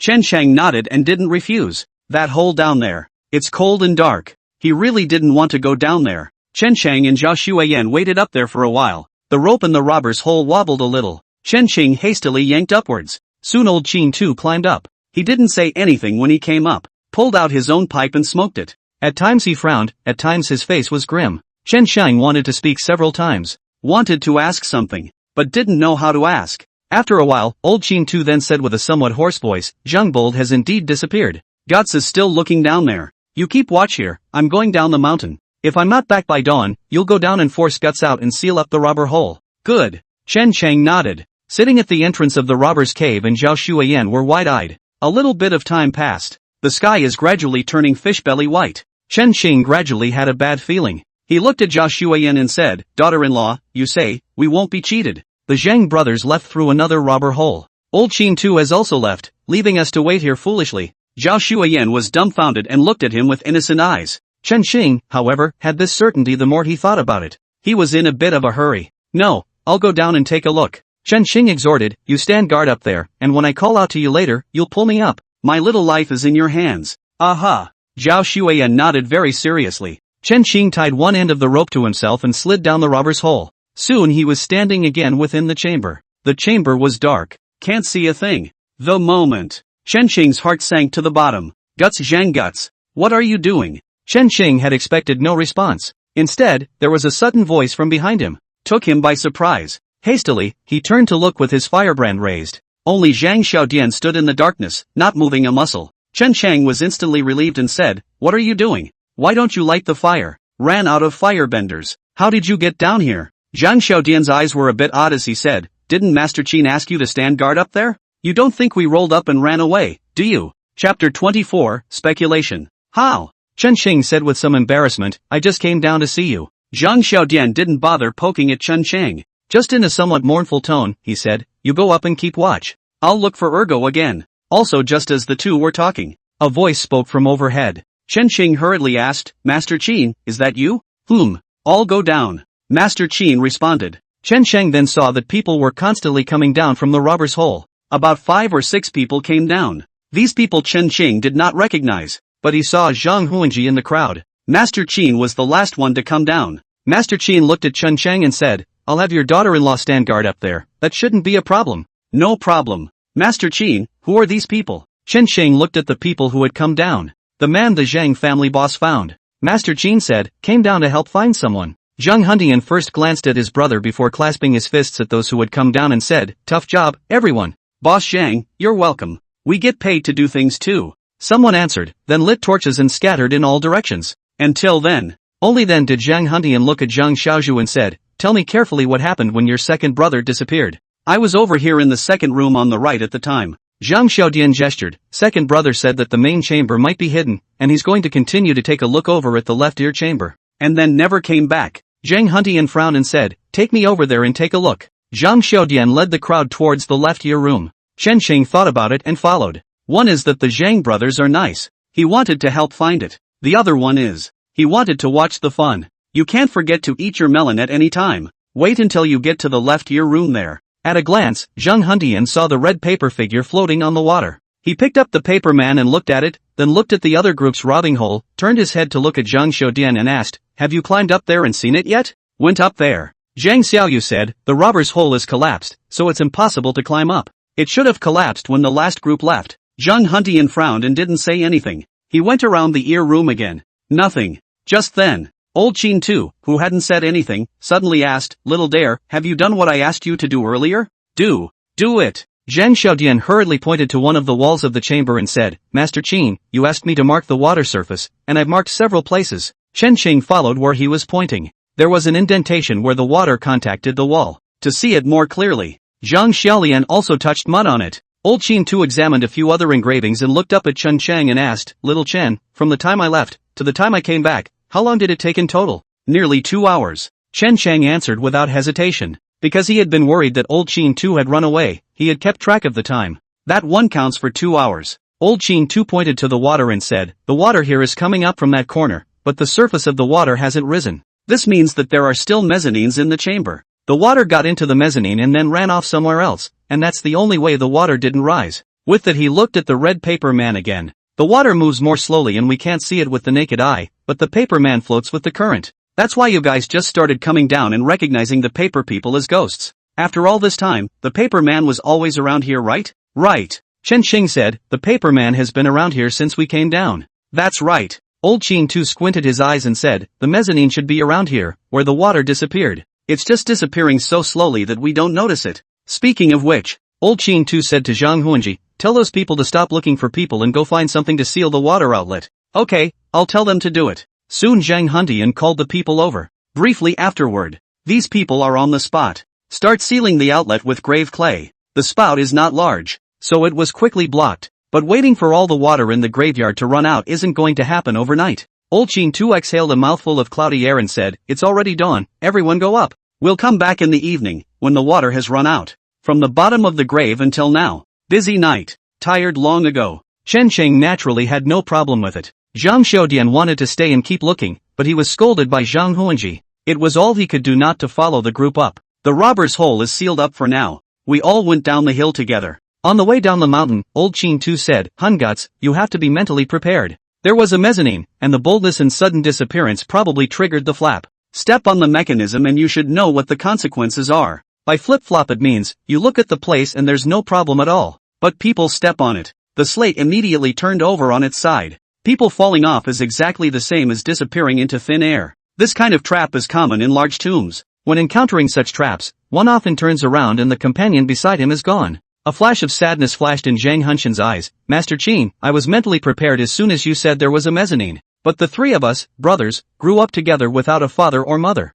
No matter what, live and let live. Big brother, it's all my fault. Zhang Xiaodian painfully said, if second brother and I had followed brother Chen up at that time, this wouldn't have happened. Zhang Hundian wrapped his arm around Zhang Xiaodian's shoulder and comforted, it's not your fault. After he finished speaking, he looked at Chen Sheng again and said, Brother Chen, I've already contacted someone for the goods to make a move. When the money arrives, I'll have Master Qin transfer it to you. Don't worry, I'll give you a detailed list of how much to sell. The next step is for us brothers. You can quit now if you don't want to get involved. Of course, you can stay if you want to keep looking for the main crypt. Might get involved in some trouble though. Those are your decisions. Chen Qing glanced at old Qin Tu. Old Qin Tu nodded and said, yes, there will be some trouble, whether to continue or not, it's up to you. Chen Qing thought for a moment. The mind quickly came to a decision. The trouble they were talking about would be a different group of people. The flipper trap, if it's near the paper man, then they all just stomp the neighborhood. None of the organs were triggered. That means someone is controlling the organ. Stay and there's bound to be a clash with this group.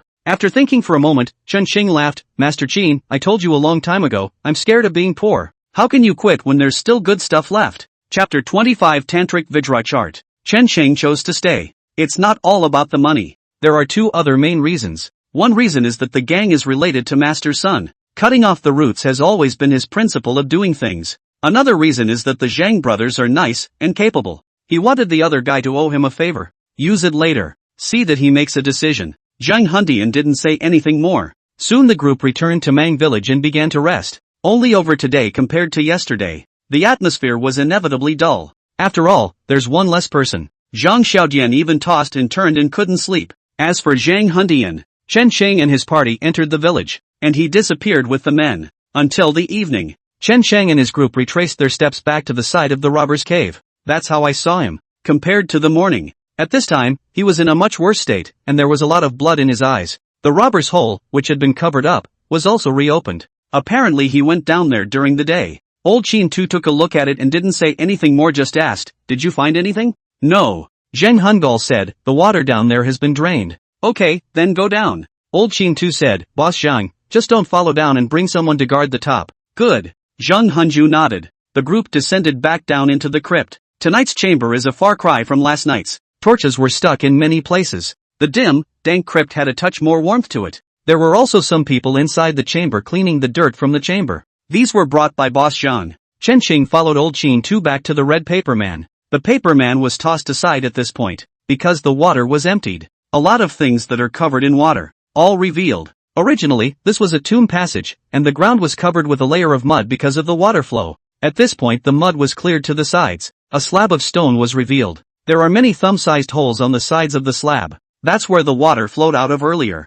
It's granite. Old Qin Tu tapped his hand on the stone slab. Chen Sheng, however, didn't pay attention to this. He focused on a design on the tablet. The pattern is of a man sitting cross-legged. Strike an odd pose. It was a position he was all too familiar with. A few days ago, he was chased by the crazy Zhao Shuiyan and panicked. An accidental encounter with a black-clad assassin is being silenced. It was then that he fell. Accidentally picked up a jade pendant. The jade man on the jade pendant struck the exact same odd pose as the one on the stone slab. The only difference, the man on the stone slab had no meridian run chart on him. Seeing him staring at the pattern, old Qin Tu asked with some surprise, you recognize it? Not recognizable. Chen Sheng shook his head and said, it just feels a bit strange. This is Tantric Vajra. Old Qin Tu touched out his own pipe in his mouth and said, the intention is to suppress the meaning of evil spirits, but this Vajra is a little different from the common Vajra. Master Qin, you still know Buddhist things? I don't get it. Old Qin Tu said, it's just that in our line of work, we've seen a lot of strange and weird things. Inevitably, it's touchy-feely, so it's recognizable in a general way. As he spoke, he pulled out a fire breather and lit his pipe. Then he shoved the fire folders inside the holes in the slate. The fire folders fall in. Soon there was no bright light to be seen. It's deep. Old Qin Tu lay down beside the hole and looked at it for a while, then turned to Zhang Xiaodian and instructed, you clean the dirt on the stone slab again. Clean up until you get to the other slab. Zhang Xiaodian didn't say anything, grabbed the tools and worked on it. To save his second brother. He really put up a fight. The entire slab was cleaned out. The slate is pretty big. Chen Qing estimated that it was 4 meters wide and 6 meters long. As for how thick it is, who knows? Slate cleaned out. Old Qin Tu again commanded everyone to stand outside the passageway, in the direction of coming down from the robber's hole. Another rope was then tied around Zhang Xiaodian's waist. After getting these, he threw Zhang Xiaodian a chisel and a hammer in the crowd's puzzled eyes and said, Xiaodian, if you want to save your second brother, chisel off this piece of granite. Now that the entire chamber has been searched, the only way to find him is to look down. Zhang Xiaodian picked up the tool and gave it a clunking hammer. Chen Chang, on the other hand, asked in some confusion, Master Qin, why are we retreating outside the tomb passage? I'm afraid it's empty down there. Old Qin said without looking back, in case of a chain reaction, we all have to fall. His fears were not unreasonable. The tomb passage is made of stone slabs. Who knows if the slab is all empty underneath, or just the one that is. Only that one slab was empty, which was fine. Just be afraid that all the slabs are empty. Once the chain reaction happens, everyone has to fall. The slate is thick. Almost 20 centimeters. That's 20 centimeters. Zhang Xiaodian smashed it for a whole hour and finally smashed through the stone slab. After slate left, Zhang Xiaodian thumped a few more hammers at the surroundings. The internal structure of the slate was destroyed. Wow! It all fell off. A black hole was revealed. Master Qin, wear it. Zhang Xiaodian was sweating profusely as he looked at old Qin too. Luckily it wasn't all empty under the slab. Empty with just that one piece. Chen Xing came to the edge and poked his head out to look down.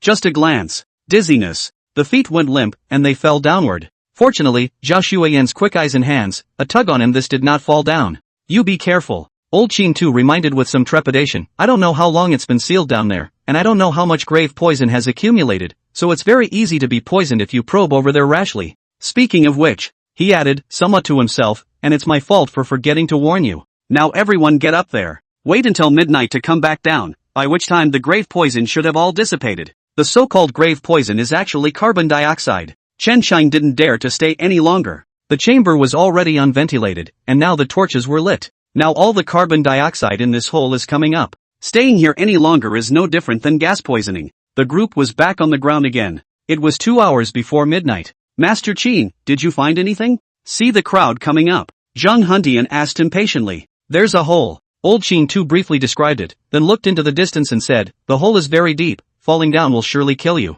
I know. Zhang Hundian looked a bit dazed and said, after all, he is my younger brother, he must be seen in life, and he must be seen in death. Old Qin knocked the ashes from his cigarette and said, don't lose heart, either. Maybe the person isn't dead. It took guts an hour to chisel that slab. It's not a flap trap, maybe he went down somewhere else. Chapter 26, Accidental Injuries. A long silence followed. Zhang Xiaodian said sullenly, no matter what, we have to go down and take a look. Even if we don't find my second brother, we have to see the main crypt. He's afraid that people won't look for it, deliberately pointing out the main crypt. Everyone didn't answer. Just wait in silence. Wait a while. Chen Qing is really a little sleepy. 2 hours. 4 hours. He simply wrapped his arms around Zhao Xueyan and went to sleep on the side. Ahem. Just simply sleep. Don't think about it. There are so many people here, there's no way to do anything else. Brother Chen. Brother Chen. It didn't take long for Chen Qing to close his eyes before he heard someone calling out to him. Hastily, he opened his eyes. Zhang Xiaodian stood not far away and said, Brother Chen, don't sleep, go down.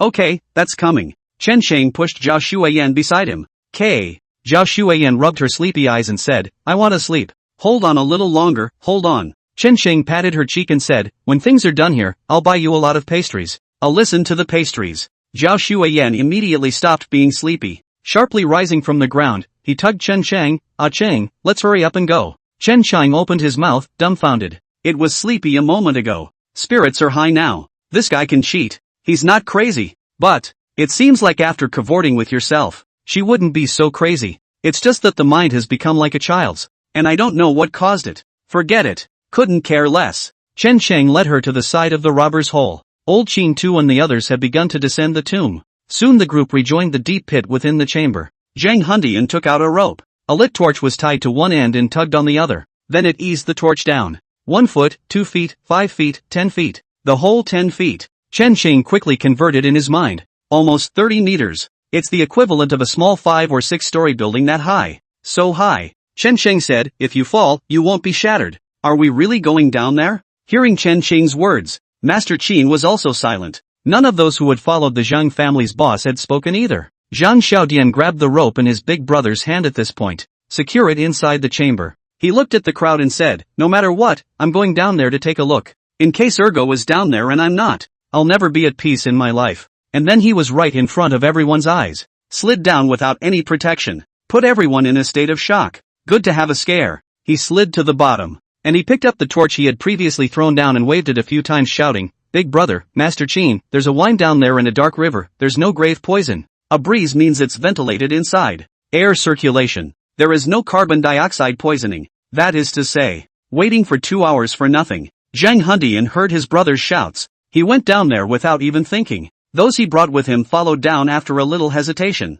Go down. Old Qin Tu took a deep breath and said, I've come all this way, if I don't go down there, I'll probably regret it for the rest of my life. With that, he glanced at Chen Cheng again and said, if you don't want to go down there, just stand guard here. Don't look at old Qin Tu who is already old. The hands and feet, however, are very nimble. It slid down the rope. Chen Chang and Zhao Xueyan were the only two left in the chamber at once. Chen Qing glanced at her and said with some hesitation, can you carry me down? Aha! Zhao Xueyan squatted in front of him. Then carrying Chen Qing on his back, he slid down the rope. Soon the bottom of the deep pit was reached. One landing. Chen Cheng then heard the sound of rumbling water coming from his side. Be careful. Old Qin Tu handed him a torch and said, next to it is an underground dark river. If you fall in, no one knows where you will be washed away. Chen Qing took the torch. A glance backward immediately tugged Zhao Xueyan away from the dark river. The current is too strong. Beneath the deep pit is a natural cave. The group spread out in all directions with torches. Searching up Zhang Bolt's figure, Chen Chang led Zhao Xueyan up the dark river. After walking tens of meters, the flow of the dark river became calmer for a moment. The water runs clear. There were also a few blackfish swimming in the water. Fish. As soon as she saw the fish, Zhao Xueyan pounced excitedly. Chen Chang wanted to yank her back, but unfortunately it was already too late. She had dashed into the dark river. Good thing the water isn't deep. It was also just up to the side of her waist. You hurry up. Chen Chang stood on the bank and urged, watch out for something in the water to drag you down. Fish. Zhao Xueyan ignored him. Bending over, he felt around in the water. Like it's catching something. Happily, he raised his hands and showed off, fish. Chen Qing fixed his eyes on it. She did catch a big black fish in her hand. The big black fish opened and closed its mouth, showing sharp teeth. Chen Qing's eyelids just jumped. Piranha. This was exactly the same as the piranha that Zhao Xueyan had caught earlier in Mang village. You get up here, this thing will bite you. Ah! Chen Qing had just finished speaking. Zhao Xueyan then came a cry of surprise, though she made an angry grab for the water. Grabbing another piranha, he angrily crushed the piranha's head in one hand. Bad thing, bite me. The smell of blood spread out in all directions. Dozens of piranhas swam quickly from a distance.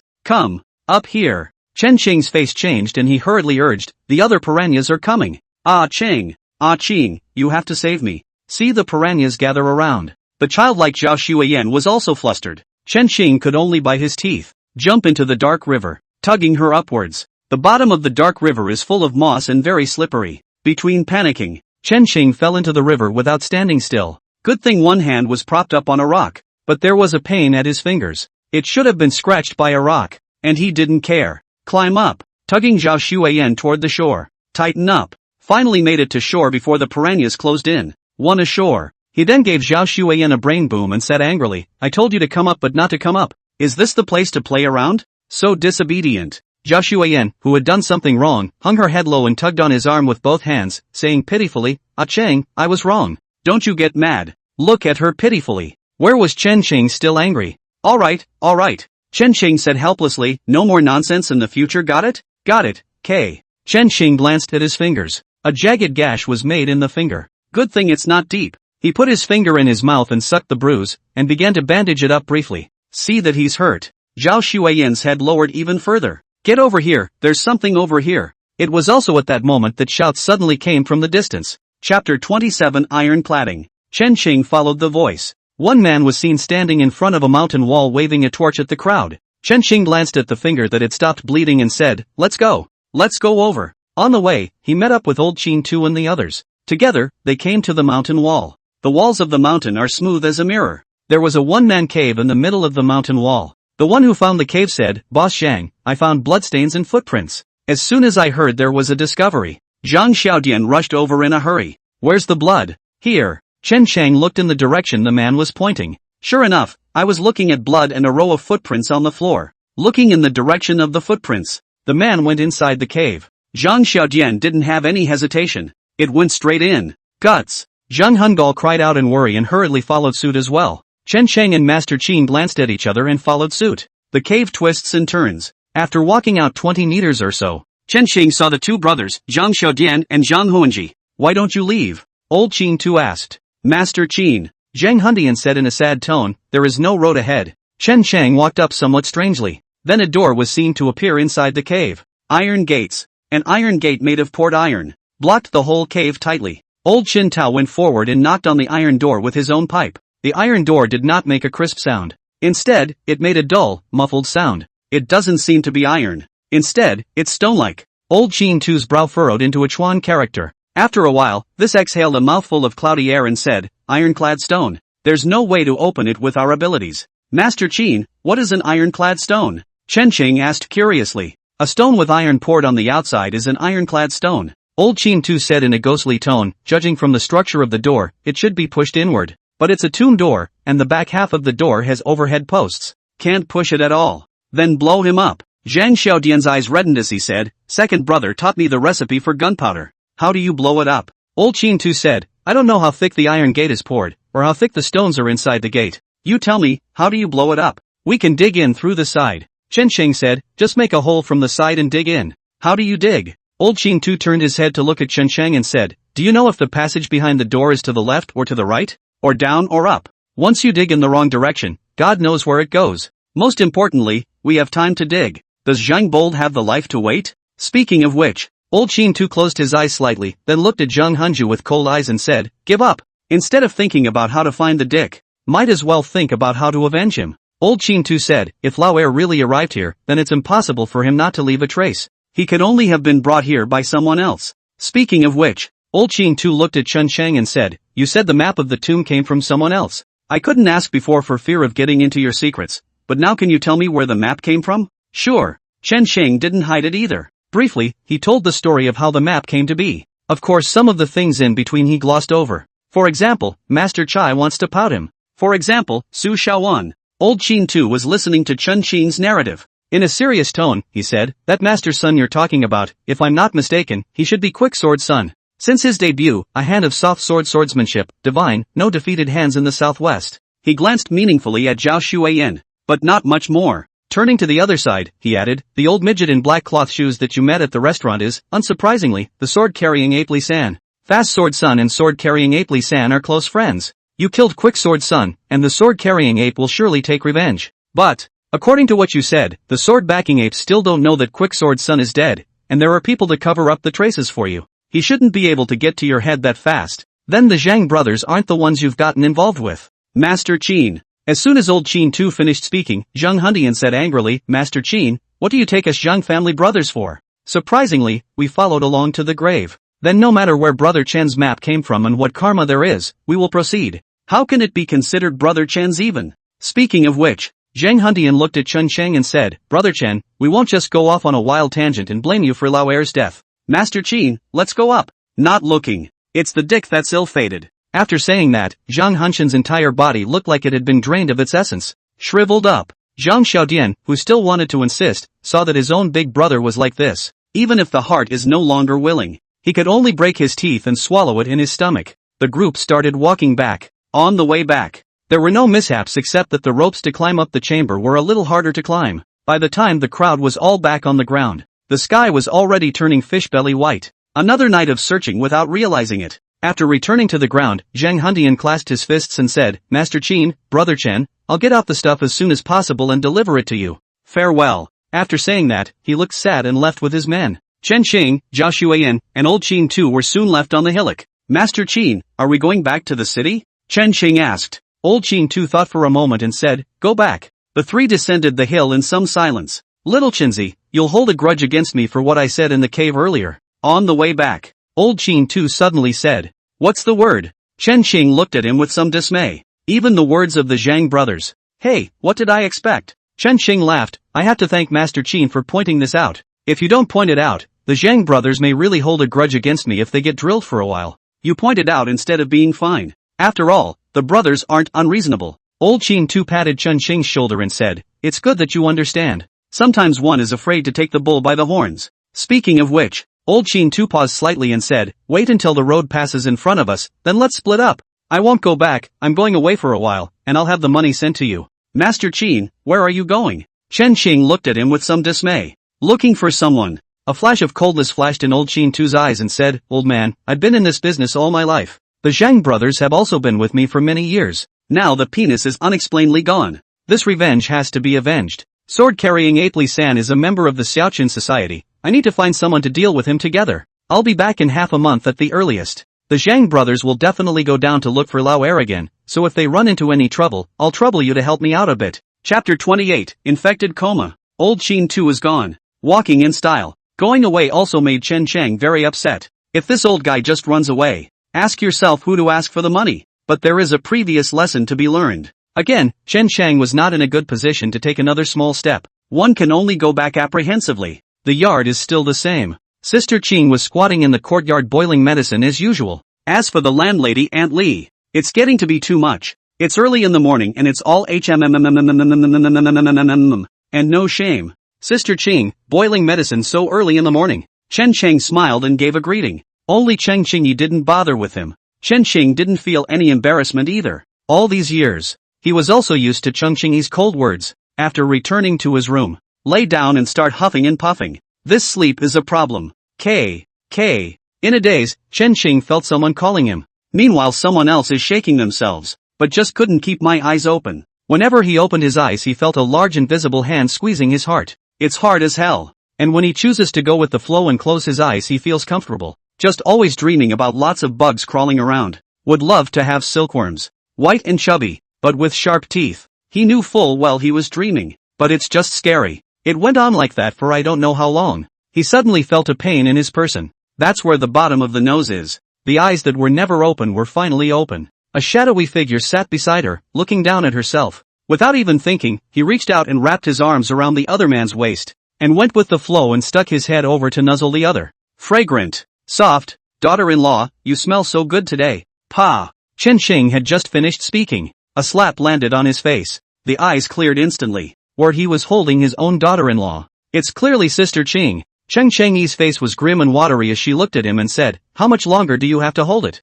Chen Chang hurriedly pushed her away and said, Sister Chang. Qing, how is it you? Chen Chengyi got up with a cold face and turned his head to look at Zhao Shuiyan, who was crying into tears, and said, he's fine. With that the head left without looking back. It was then that Chen Chang noticed. There was not only Chen Chengyi in the room. The landlord and his wife were there. Especially Charters. One scowled at himself. You kid can do it. Sister Qing's body, which has been guarded for 2 years, was just hugged by you. Tell me what it feels like. Ouch. He didn't finish his sentence. Auntie Lee then grabbed his ear and sneered, you're envious, aren't you? No, not envious. I'm not envious at all. Chen Xing, I have to criticize you twice. You're unconscious with a fever, and this stupid daughter-in-law of yours, crying that you're dead. If it wasn't for Sister Qing taking a silver needle and stabbing you a few times, you might still be unconscious. How dare you take advantage of someone, you're so inhuman. Why are you so full of crap? Auntie Lee dragged her man outside. As he walked away, he said, Surname Chen, I'm telling you, if you're sick, go see a doctor, don't die in my room, bad luck. Chen Chang was first confused, but soon he sorted things out. He looked at Zhao Shuiyan with a bitter smile on his face and said, don't cry, aren't I fine? I guess I've been going down to the grave for the past few days and caught wind chill and inhaled some germs, so I'll be fine with some medicine. Zhao Shuiyan jumped into Chen Xing's arms at once, choking back a sob, I'm hungry. Chen Xing had thought that she wanted to say a few touching words. I didn't expect to come up with I'm hungry. It directly rendered Chen Xing speechless. After a while, he then said, okay, let go of me and I'll take you to eat, okay? Good. Zhao Shuiyan instantly broke into tears. Seeing her change her face so quickly, Chen Xing somewhat helplessly pinched his brows with his hand. Hiss. Only the finger just touched the center of the brow. He then felt a sharp pain coming from his fingers. Fix your eyes. The finger that was injured in the cave was swollen like a turnip. Big and scary. This. What happened to my hand? Chen Xing looked at Zhao Shuiyan in some panic and asked. Zhao Shuiyan just looked at her blankly. A look of nothing. Come on, asking you is kind of a waste of time. Chen Xing got up and prepared to ask Sister Chang. She just saved herself. Should know what's going on. Only he was dizzy and his limbs were trembling just as soon as he stood up. But sat back down on the bed. After a while, he just slowed down. Daughter-in-law, come here. Chen Xing said, something's not right, you carry me out. Oh. Zhao Shuiyan let out an oh-so-subtle cry. Carry Chen Xing on his back and head outside. Sister Chang. Sister Chang. Chen Xing shouted a few times. Chang Qingyi walked out of the house with an unpleasant expression on his face. The eyes looked at him coldly. That look. Chen Xing reckoned that he would have to not be a patient right now. Designated to come rushing up and give himself a few more slaps in the face. But Chen Xing couldn't care less about that at this point. He held up his hand, which was swollen like a radish, and asked, Sister Qing, what's wrong with my hand? I don't know. Chen Qingyi coldly said, I just saw her crying pitifully and woke you up. Go to the healer yourself if you are sick. After saying that, she turned to go inside, but before doing so, she added, by the way, you've been sleeping all day and night. Daughter-in-law, have I slept so long? Chen Sheng asked in a low voice. You slept for a long, long time. Zhao Shuiyan said with some aggression, I'm so hungry. Chen Sheng took a deep breath and said very weakly, carry me to get the money, and I'll take you to eat something delicious. After taking the money, and the two went out the door. On the way, Chen Sheng bought some buns to stuff Zhao Shuiyan with. Then she let her carry herself towards the nearest medical center. This hand of yours. I'm not a good student of the art, so I'd better find another high place. No way, go next door and check it out. Rather, I can give you a few stitches to ease the pain, go look elsewhere. Let me prescribe you some medicine. Just take a couple of treatments, and I'll make sure that your hand is instantly healed. All morning, Zhao Shuiyan carried him on her back and ran to almost all the medical centers in Changzhou City. It's not that it can't be cured. It's just a scam. For the better ones, a few stitches with a silver needle. Release a little pus and blood. Finally, a little relief. But, it still treats the symptoms but not the root cause. Ching, where are we going now? The midday sun was blazing. Zhao Shuiyan stood on the street with Chen Sheng on her back. Chen Sheng's heart, however, was cold. Pus, ulcers, and infections in the fingers. It's a certain death. Chen Sheng lay on Zhao Shuiyan's back and looked at the blazing sunlight. Couldn't help but feel a pang of sadness. Is this how it's going to die here? Chapter 29, The Visit of the Phantom Serpent. Daughter-in-law, go home. Ah. Zhao Shuiyan asked, somewhat bewildered, no more doctor's appointments? Not looking. Chen Sheng said, go back first. Oh. Zhao Shuiyan answered. Carry him on his back and head for home. Chen Shengji so he wanted to go back because he thought of something. He decided to take a gamble. The Buddhist Vajra carved on that slab in the cavernous passage of the crypt. The owner of the crypt couldn't have gotten such a thing here for no reason. Nor is it possible to put the Buddha on the ground to be trampled on. According to Master Qin, Vajra voodoo. It's suppressing something. TCM theory. The invasion of foreign evil when you are sick. External evils are also demons. So he thought of the jade pendant he had picked up. It used to be that practicing would be invigorating. Maybe the jade man's cultivation method could save himself. He admitted that there was an element of gambling involved. But there was nothing else he could do now. As soon as I get home. Chen Sheng just couldn't wait to strike the weird pose of the jade man. It was hard at first. But as time went on, Chen Sheng suddenly realized that the dizziness began to disappear. The swollen fingers are also starting to not hurt. It works. Chen Sheng was delighted in his heart. Odd pose, in the past he could only hold on for half an hour. He did grit his teeth this time. Hold on to it as long as you can. After all, it's a lifesaver. It was unknown how long had passed. Just as Chen Sheng was about to lose his grip, he suddenly felt it in the dantian of his abdomen. A warmth rose. This warmth is very, very faint. But it did come up. It circled along the meridians in the body. That is, the meridians marked by the jade man. Finished the turn. Chen Sheng couldn't hold on completely. Collapsed on the bed. After exhaling a cloudy breath, Chen Sheng crawled inside. Then he saw Zhao Shuiyan sitting across from him, following his example and striking odd poses. Chen Sheng froze for a moment. Didn't bother with him though. He looked to his fingers. The heart instantly sank to the bottom. He had expected to be fine. I didn't realize that my fingers were still swollen like radishes. But compared to earlier, no pain is felt at this point. No groggy head either. Chen Sheng carefully touched it with his hand, and his fingers didn't hurt. Just like normal fingers. But swollen like this. If you want to say there's no problem, hell no.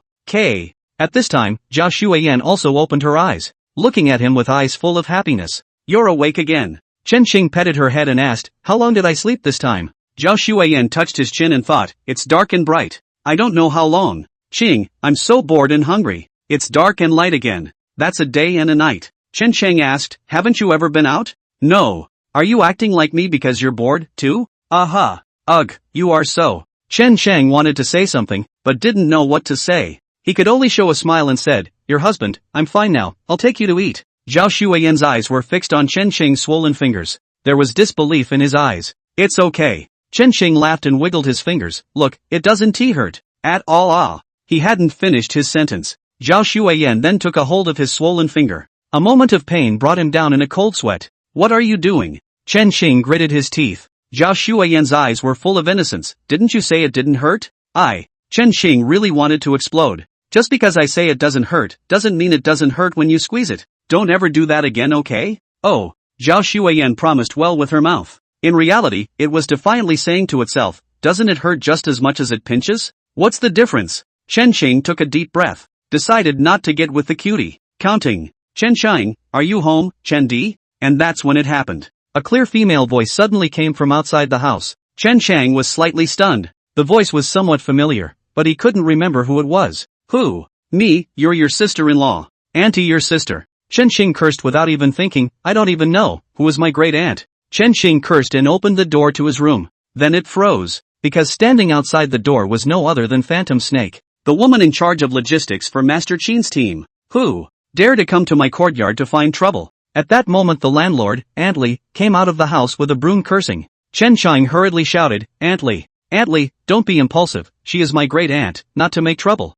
Aunt Li, who was halfway across the room, scrutinized him with a skeptical look. It's really not like that. Chen Xing had a withered air about him because he was sick. On the contrary, Phantom Snake, wearing a set of slim red dresses with a few golden snakes embroidered on the bodice, fragrant shoulders half exposed, enchanting and dangerous. The two don't even look like relatives. Are you really related? Auntie Li looked at Phantom Snake with skepticism. Yeah, we're related. Phantom Snake looked pitifully at Chen Chang and said, his mother died early, and I brought him up in a handful of just for being a concubine. This heartless fellow disowns me. I'm looking for him, but Joe is having a hard time. Okay, collect. Auntie Li said, don't talk to me about your family matters, since they are relatives, just don't come to make trouble. With that, he turned around and went back inside, only to walk to the door and stop again. Cursing at Chen Chang, he said, wolf-hearted thing. Chen Chang was screaming that he was suffocating. Explain it and you can't. He could only look at Phantom Serpent in dismay and said, what are you doing here? Are you sure you want me to say it here? Phantom Snake leaned against the courtyard doorway and said, if you're sure, then I'll say it. Then you'd better come in and talk. Chen Chang made a gesture of invitation. Phantom Snake serves as Master Qin's team logistics. She came over in person, so something must have happened. Phantom Snake deliberately twisted his water snake-like waist and walked in. On the way in, and a sassy wink, Chen Xing shut the door of the room with an expressionless face and said, speak. What is it? 2 things. Phantom Snake pulled out a bunch of silver bills and put them on the table. The first one is here to send you money. Boss Zhang has already gotten all the goods out. In total, we sold 50,000 taels of grain silver, you share 30%, here is 15,000, not a penny less, not a penny more. Chen Xing froze for a moment. Only 50,000? Otherwise, how much more do you want? I thought it was at least $500,000. $500,000. Phantom Snake said, it does fetch that price, and believe it or not, the moment you get that money is the moment of your death. Do you know that the Southwest Army is only paid 1 million taels a year? If we dare to sell 500,000 taels, people will dare to come and exterminate us the next day. As soon as I heard that, Chen Xing immediately shut up. After counting the silver bills, he asked, where do I exchange these silver bills? It's in the lower left corner of the silver ticket. Phantom Snake poured himself a glass of water and said, they are all centuries-old money changers. Just take the silver ticket and go over there and exchange it directly. Don't worry about disowning or anything. Chen Cheng put away the silver ticket and asked, what is the second thing? The Phantom Serpent said in a single word, inviting you to go down to the tomb again. Chapter 30 Invitation from the Zhang brothers. You're looking for me to go back down to the grave? The one in Monshan? Right. Phantom Snake said, to be precise, it's the Zhang brothers who are looking for you. Why me? Chen Xing pointed at himself and said, I don't know anything. He's trying to find a brother, and I can't do anything to help. Phantom Snake pointed at Zhao Xuayan, you can't help, he can. What do you want? Chen Xing's eyes instantly became alert. Don't get me wrong. Phantom Snake hurriedly explained, we only want her to help block the people from the Xiaoqun Society.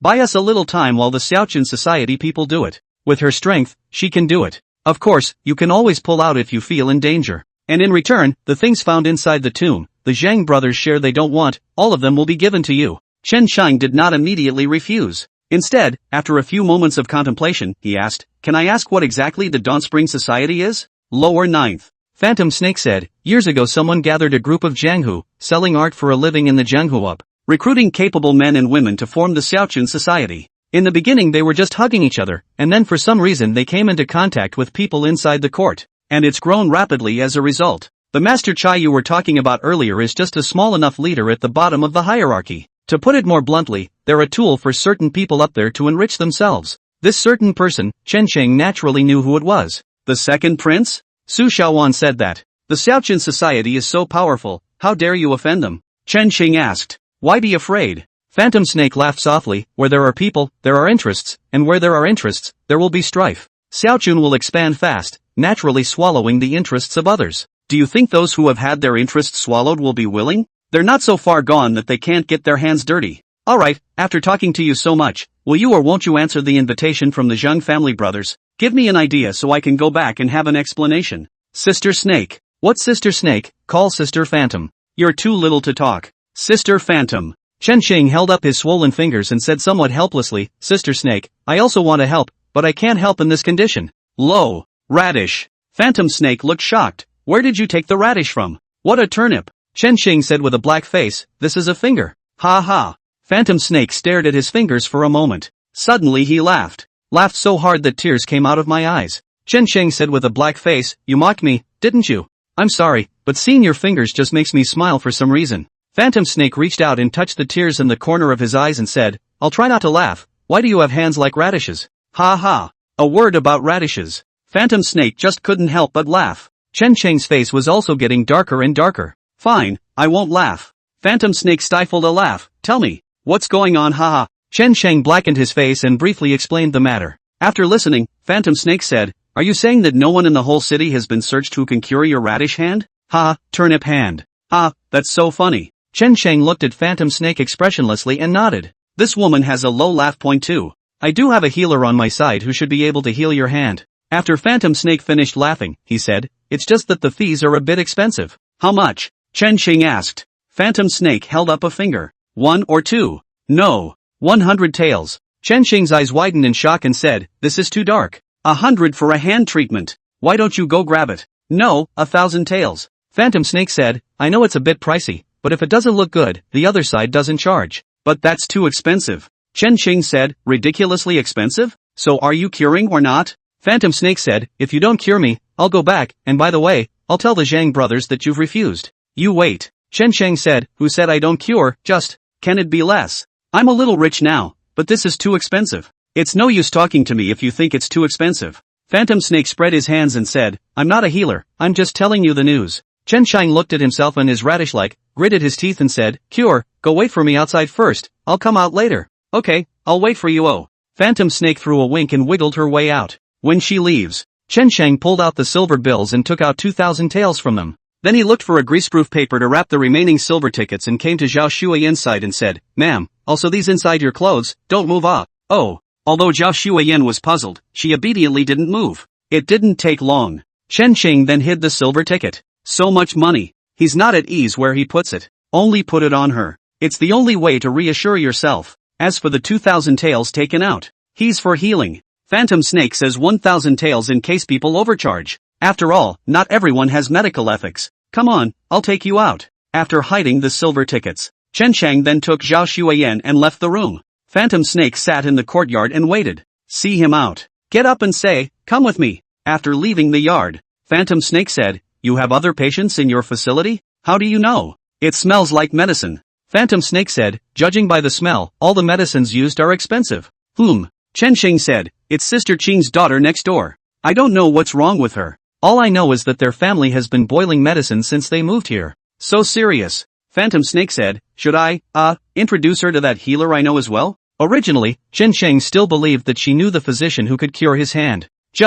Why does that sound a bit like head pulling? Sister Phantom, when you said that man can cure my hand, you can't be lying to me. Do I get anything out of lying to you? Phantom Snake rolled his eyes, picked up the pace. Prevent Chen Sheng from asking any more questions. Soon they stopped in front of a building. The Court of Flowers? Chen Sheng was stunned. Sister Me, what are you doing bringing me to a greenhouse instead of taking me to a medical center? A greenhouse can cure a disease. Who says a greenhouse can't cure a disease? Phantom Snake rolled his eyes and said, follow me if you want to be cured. After saying that she entered the flower language pavilion without looking back. Chen Sheng followed after a moment of silence. Chapter 31 Going to a greenhouse to cure a disease? Upon entering the flower language pavilion, the first thing Chen Sheng felt was cold. Cold, clear, and miserable. There wasn't even a single guest. There were only a few rather elegantly dressed women sitting listlessly in the lobby. Brace your chin with your hand. Spinning the glass in front of him, he glared. Sister, you're back. Someone saw Phantom Snake enter and greeted him listlessly.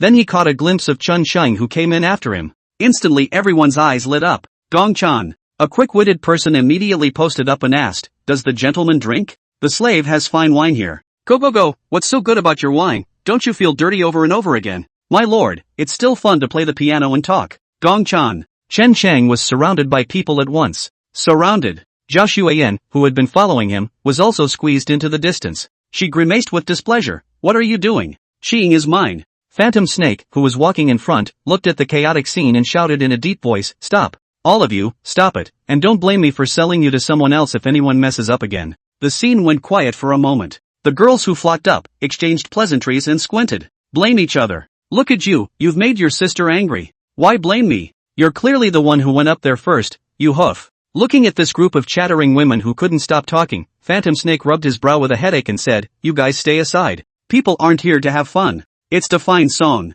As soon as I heard that I was here to see Son, the group of women dispersed with a sudden sigh. Groans. Another one for the cure. I think we should stop opening this greenhouse and turn it into a medical center. Listen to their mutterings and complaints. Phantom Snake just pretends he didn't hear it. Looking at Chen Sheng, he said, "Don't just stand there, come with me." Chen Sheng held the very unhappy Zhao Shuiyan and caught up with Phantom Snake. "Sister Phantom, what's going on?" "Nothing." Phantom Snake said, "It's just that we have no business and they complain." "How can there be no business?" Chen Sheng said, "This is a greenhouse, eh? Anymore, there will be business. You don't understand. We have girls here who used to come from the Ministry of Education. Most sell their art, not their bodies." Not wanting to make that kind of lowly, gradually the building lost business. Coupled with the suppression of the Dawn Spring Society, no one came at all. Otherwise I wouldn't have had to follow Master Qin in the grave-digging business. "Hey, what's the point of talking to you about this?" As he spoke, Phantom Snake brought Chen Sheng to a courtyard in the backyard of the greenhouse. The yard was filled with the scent of medicine.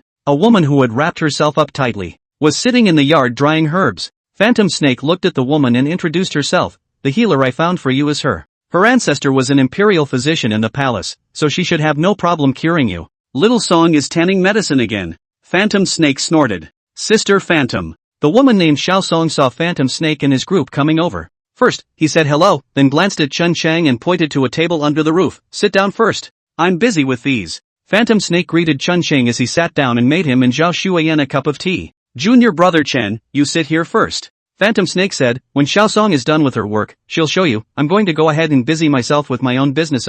With that she headed out the door. He gave Song a look as he left. See this scene. Chen Sheng roughly understood what was going on. He's got himself in a trap. The so-called 1,000 taels of consultation fee was probably asked for by Phantom Snake himself. This little Dr. Song is in cahoots with her. But Chen Sheng didn't point it out. As long as you can heal your hand. So much for being punked. After all, one's own little life is still worth quite a bit. Ahem. Just as Chen Sheng was rambling, the young Song divine doctor sat down in front of him and asked, "How long has it been?"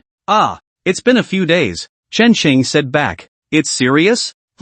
Chen Sheng said, "Let me show you." "Look at." No need to look. The young Song divine doctor hastily refused. "Just mention the symptoms, there's no need to show them to me." "Oh, swelling, inflammation, and signs of ulceration. Festering?" The young Song divine doctor's eyes widened at once. Somewhat incredulously, he asked, "It developed into an ulcer in a few days?" "Yeah," Chen Sheng said, "If it wasn't for the ulcer, I wouldn't have come to you know?" The young Song divine doctor frowned deeply. "Your syphilis is a bit outrageous." Syphilis? Chen Sheng was first stunned, then said angrily, "You're the one with syphilis. Your whole family has syphilis." Chen Sheng stretched out his fingers and said, "I came to see the hand, not some syphilis." Looking at Chen Sheng's fingers that were swollen like radishes, the young Song divine doctor was first shocked, and then laughed awkwardly. "I'm sorry. Come to me for syphilis." So you thought I was coming to see about syphilis too, did you?" Chen Sheng said angrily. "I'm really sorry." The young Song divine doctor smiled apologetically before changing the subject. "What did you do to this hand?" "A fall, or of course it could have been bitten by something." Chen Sheng said, "I'm not sure exactly what got it." Little Dr. Song took out a cloth bag and drew out a few silver needles from it. Carefully poking at Chen Sheng's finger asked, "Does it hurt?" "It used to hurt, now it doesn't. It seems the healer who gave you pain relief had some skill, but it's not that easy to root out this hand of yours." "It's not that easy. Not for nothing." Chen Sheng pulled out a silver ticket with a face value of 100 taels and put it on the table. "Just tell me if I can cure it." Seeing as it's 100 taels, little Dr. Song's eyes were glowing. "It can be cured, of course." She looked at Chen Sheng and said, "My initial judgment is that you are not poisoned, but have been bewitched. Have you ever heard of Miao Miao's parasites?" "Heard that." Chen Sheng said, "Don't talk to me about this, just heal me directly." "Okay, you wait." The young Song divine doctor got up and headed for the house. When she comes out again, there was an extra piece of ink in his hand and a handful of corduroy. She put the two items on the table and said, "The compulsion thing is actually something I don't really understand. It's just that my ancestors have done research. A secret method was passed down, but I'm not sure if this secret method is useful or not, and how useful it is. If it doesn't work, I won't take a cent. If it works, your 100 taels can be mine." Chapter 32 Offbeat to the point of being therapeutic. Sure, as long as you can heal. Chen Xing said in a bland tone. Here, squat down here. Song pointed to a vacant lot next to him. Although Chen Xing was puzzled, he did as he was told. You put your hand on the ground, spread your 5 fingers and don't move. After instructing Chen Chang, Xiaosong first ground the ink, and when the ink was ground away, he dabbed the ink with the wick grass and walked over to Chen Chang. Draw a palm on the ground in the shape of his hand. After getting this done, she stuck the corduroy in the ground, just where Chen Chang's finger was injured. Then she lit the wick grass in Chen Chang's dismayed gaze and said, when the wick grass burns out, your hand will be healed. Chen Chang looked at her with wide eyes and said angrily, you tricked me, didn't you? Draw a palm print, light a corduroy, and that's it? Yeah. Xiaosong said sincerely, this is called painting compulsion, my family's untold secret. Seriously oh? Chen Xing said, just this routine, you see if my daughter-in-law believes it or not? She's awesome. Zhao Shuiyan looked at Xiaosong with a look of adoration. Then you're really stupid. Before Chen Xing could finish his sentence, he caught a glimpse of his own fingers, which were actually swelling at a speed visible to the naked eye. What the hell? Chen Chang was stunned. What have you done? Xiaosong also looked at Chen Xing's fingers incredulously. She had only heard of the painting compulsion, but never hands-on. She had thought that even if it worked, it would take days for the swelling to go down. I didn't realize the wick had only been lit for a short time. It's amazing how the fingers are starting to fade. Half an hour later, Chen Chang's hand, which had been swollen into a radish, had completely healed. What's your principle here? Chen Chang looked at Xiaosong with a surprised expression. I don't know. Little Song said, I only remember my grandfather saying it briefly once and then writing it down. So I don't know the principle either. Speaking of which, she suddenly seemed to think of something. Squatting on the ground at the palm of his hand, he pulled out the already burned out corduroy. Then pull off your own hairpin. A little bit of digging. Soon it was like she realized something. Pick up a dark object from the ground and put it in your hand. What is it? All that was visible was a black scorched piece of earth on her palm. Scorched earth is no bigger than a grain of rice. But, it is instead in the shape of a scorpion. The only thing that's not a good idea is that it's not a good idea. Look closely and you can even see the scorpion's mouthparts. If we didn't know that scorpions are dirt, Chen Xing really thought this was a real scorpion. This would be the compulsion that bit you. Xiaosong looked at Chen Chang with glowing eyes and said, can I ask you for something? What is it? Catch me one of these parasites. Xiaosong said, if you help me catch it, I won't charge you for treating you in the future. You're the one who's sick. Chen Xing said, I never want to see you again, here's your 100 taels. Daughter-in-law, let's go. Chen Xing dropped 100 taels of silver tickets, tugging Zhao Shuiyan along. This woman is so evil. Take a corduroy and draw it that way. The finger that couldn't be healed in the whole city was healed just like that. It's better to have less contact with such people. As for catching parasites? Oh, yeah. Don't say laugh. Almost died myself this time. How can you actively touch those things? Seeing him walk so fast, Xiaosong could only shout, you must remember to catch a parasite for me if you encounter it again. Also, everything is mutually exclusive, and where there is this parasite there must be something to overcome it. Otherwise this would have been flooded with the stuff a long time ago. Chen Chang only treated it as if he hadn't heard it. Just as he stepped out of the courtyard he saw Phantom Snake waiting there. Chen Chang said with a look of gratitude, Sister Me, I'm leaving first. A great favor, I'll buy you dinner sometime. Dinner is excused. Phantom Snake said faintly, as promised, 1,000 taels. Sister Phantom, look at you. Chen Xing said, as far as our relationship is concerned, talking about money hurts our feelings. Talking about feelings hurts money. Phantom Snake said coldly, besides, we don't have feelings. Sister Phantom, you said earlier that 1,000 taels was the treatment fee, but young divine Dr. Song only charged 100 taels. Isn't it a bit unreliable for me to give you any more money? You don't say such useless things. Phantom Snake said lightly, you just have to tell me if you give or don't give. Chen Xing was silent for a long time, and very painfully took out 1,000 taels of silver bills and handed them to her. Here, this is 1,000 taels, take a look. Originally cold-faced, Phantom Snake instantly accepted the silver ticket with a big smile and said, it's still you, younger brother, who is trustworthy. I'll leave your message to the Dawnspring Society. Chen Chang knew it. If you don't pay yourself just now, this woman will definitely screw herself. Although there was Zhao Shuiyan by her side, but trouble. Sister Phantom, if there's nothing else, then I'll leave first.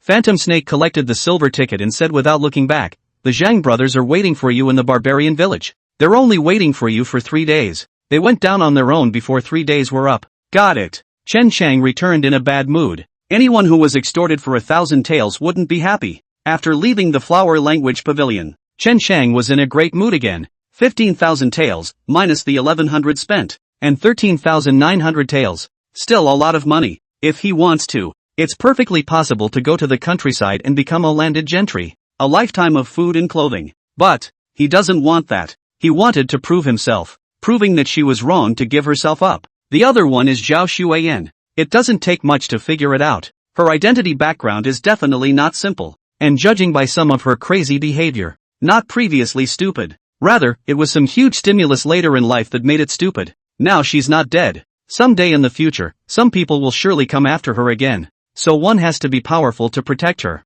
After all, he's his daughter-in-law now. There used to be no money. There are many things he can't do. There's money now. It's time to do something you can do. Chen Sheng retrieved his thoughts and turned his head to look at Zhao Xuan. Hungry? Hungry. Well then, I'll take you to a nice meal. Hear about eating good food. Zhao Xuan was immediately happy, tugging at Chen Sheng's clothes, bouncing and jumping. Totally childish. Chen Sheng didn't mind, and led her towards the Plenty of Flavors building. The same tavern where he was talking earlier. Wanted to form his own force. It's best to start here, because he knows the place best. Chapter 33, The Jealousy of the Little People. Feng Meilu. Guessed, what to eat? Chun brother. Chen Sheng just stepped into Feng Meilu. A shopkeeper then answered. Chen Sheng looked up. Little to Ai. It's the same junior who tells himself that Master Chai is here one day when he wants to pout himself. What? I'm not welcome? No. Ai smiled sarcastically. I thought you think I'm dead? Chen Sheng looked at Yi expressionlessly. No. How could I think that? Ha! Chen Sheng sneered in his heart. This guy is a wallflower. Master Chai called out to his own Chen talker when he came one day. And now you're calling out to brother Chen. Two attitudes. One is not a decent person though, but not a careful little man either. No more hitting on him. Headed straight for the store. Instead, Yi stopped in front of him. Chen Sheng looked at him with some dismay. Yi smiled apologetically. Brother Chen, it's like this. You haven't been here the last few days, and we've got a couple more storytellers here. There's no more room to spare. These days there are also more people coming to cause trouble. The shopkeeper asked me to keep an eye on it and not let any idle people in. Brother Chen, you'd better not make things difficult for me. Let's go. The words, the demeanor were polite though, but what was said was not at all polite. At the same time, Chen Sheng also felt a sense of superiority from his words. It's kind of baffling. He didn't seem to have offended him himself. Chen Sheng quickly recalled his interactions with Yi. The two don't seem to have much in common. Much less offended him. Forget it. What's the point of thinking so much? The world is full of inexplicable hatred. Not so much time to agonize over such little people. Chen Sheng reached out and pushed him away, leading Zhao Xuan inside. As he walked, he said, I can't come here to eat? And get your boss here too. You. Yoshi, who was pushed a bit. A flash of annoyance flashed in his eyes. He was about to move forward when Chen Sheng shouted to another junior, Xiaolu, I've come to eat, arrange a good table for me.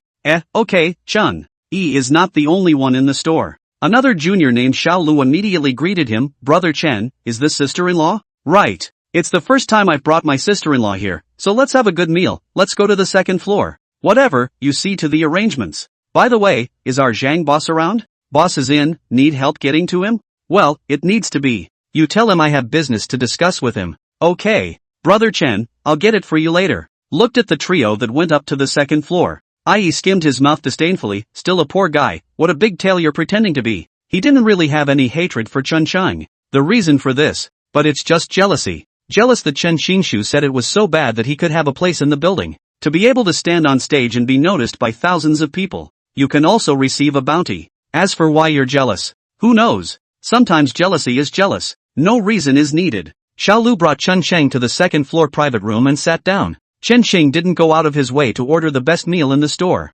Instead, I ordered the most ordinary meal. And on the pretext that he was getting married, he ordered a few jugs of ordinary liquor for Xiaolu to take to those he once knew. Except for Ai, of course. Without being big spenders, people like Louis won't realize that they're not like them anymore. This will save you a lot of trouble. The hatred of the rich is something that exists wherever you are. And with a liquor buyout. Chen Sheng also quickly met Boss Zhang, the owner of the Plenty of Flavors building. Brother Chen, congratulations, happy wedding. Boss Zhang clasped his fists and saluted as soon as he came in. People in business are luscious people. Even if Chen Xing used to make a living under him. But as long as Chen Xing was here as a guest today, then he had to call himself a brother. Treat as a guest. The two men exchanged pleasantries for a while. Chen Xing directly stated his intentions, Boss Zhang, I came here today to buy this restaurant of yours. What? You're buying my tavern? Boss Zhang had originally taken the extra step to take the time to meet Chen Sheng. Now all of a sudden he heard that he was going to buy his own tavern. He froze for a moment, then subconsciously asked, do you have any money? Money is not an issue. Chen Qing smiled, name your price. Only after Boss Zhang heard this did he begin to seriously size up Chen Qing. After a while this said, I'm not for sale. Chen Qing smiled gently at his words. He poured a glass of wine for Boss Zhang and said, Boss Zhang, I remember that you said you wanted to go to the capital for development years ago, right? That's when you should have been thinking about selling the tavern. It's just that the price wasn't right and that's why it never went out. Now just name your price and I'll definitely not return it.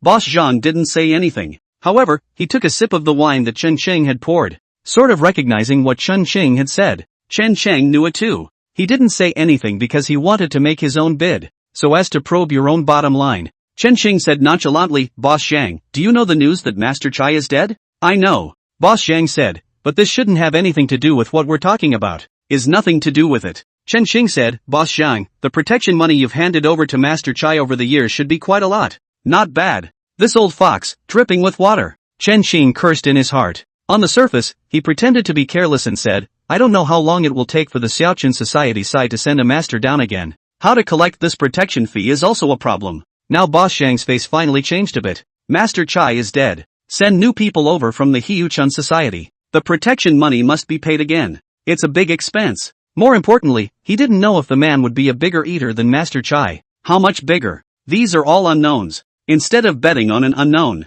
might as well take the money and go. As long as we go to the capital, we won't be afraid of anything. His own son is an official of some size over there. Still afraid of these people? Figure that out. Boss Zhang said, 800 taels, the restaurant you take. Whether it's the front desk clerk or the cook in the back, I'm not taking any of them. What the tavern was in my hands is what it will be in yours. Well, is that price acceptable? Okay, no problem. Chen Qing smiled and said, later, I'll go back and apply for money from above, and tomorrow I'll bring the money over to sign the contract with Boss Zhang. The so-called application for money from above. It's just Chen Qing making up a fictional superior for himself. That way you get your own money, so that it comes to you in a reasonable way. It's not easy for others to beat themselves up. After all, it was his own lack of background that necessitated this tactic. Sure, no problem. Boss Zhang got up and poured Chen Qing a glass of wine and said, I'll go prepare the contract later and wait for the good news. Chen Qing raised his wine glass and clinked it with him. One drink. Then added, Boss Zhang, there's another small favor I need from you on my side.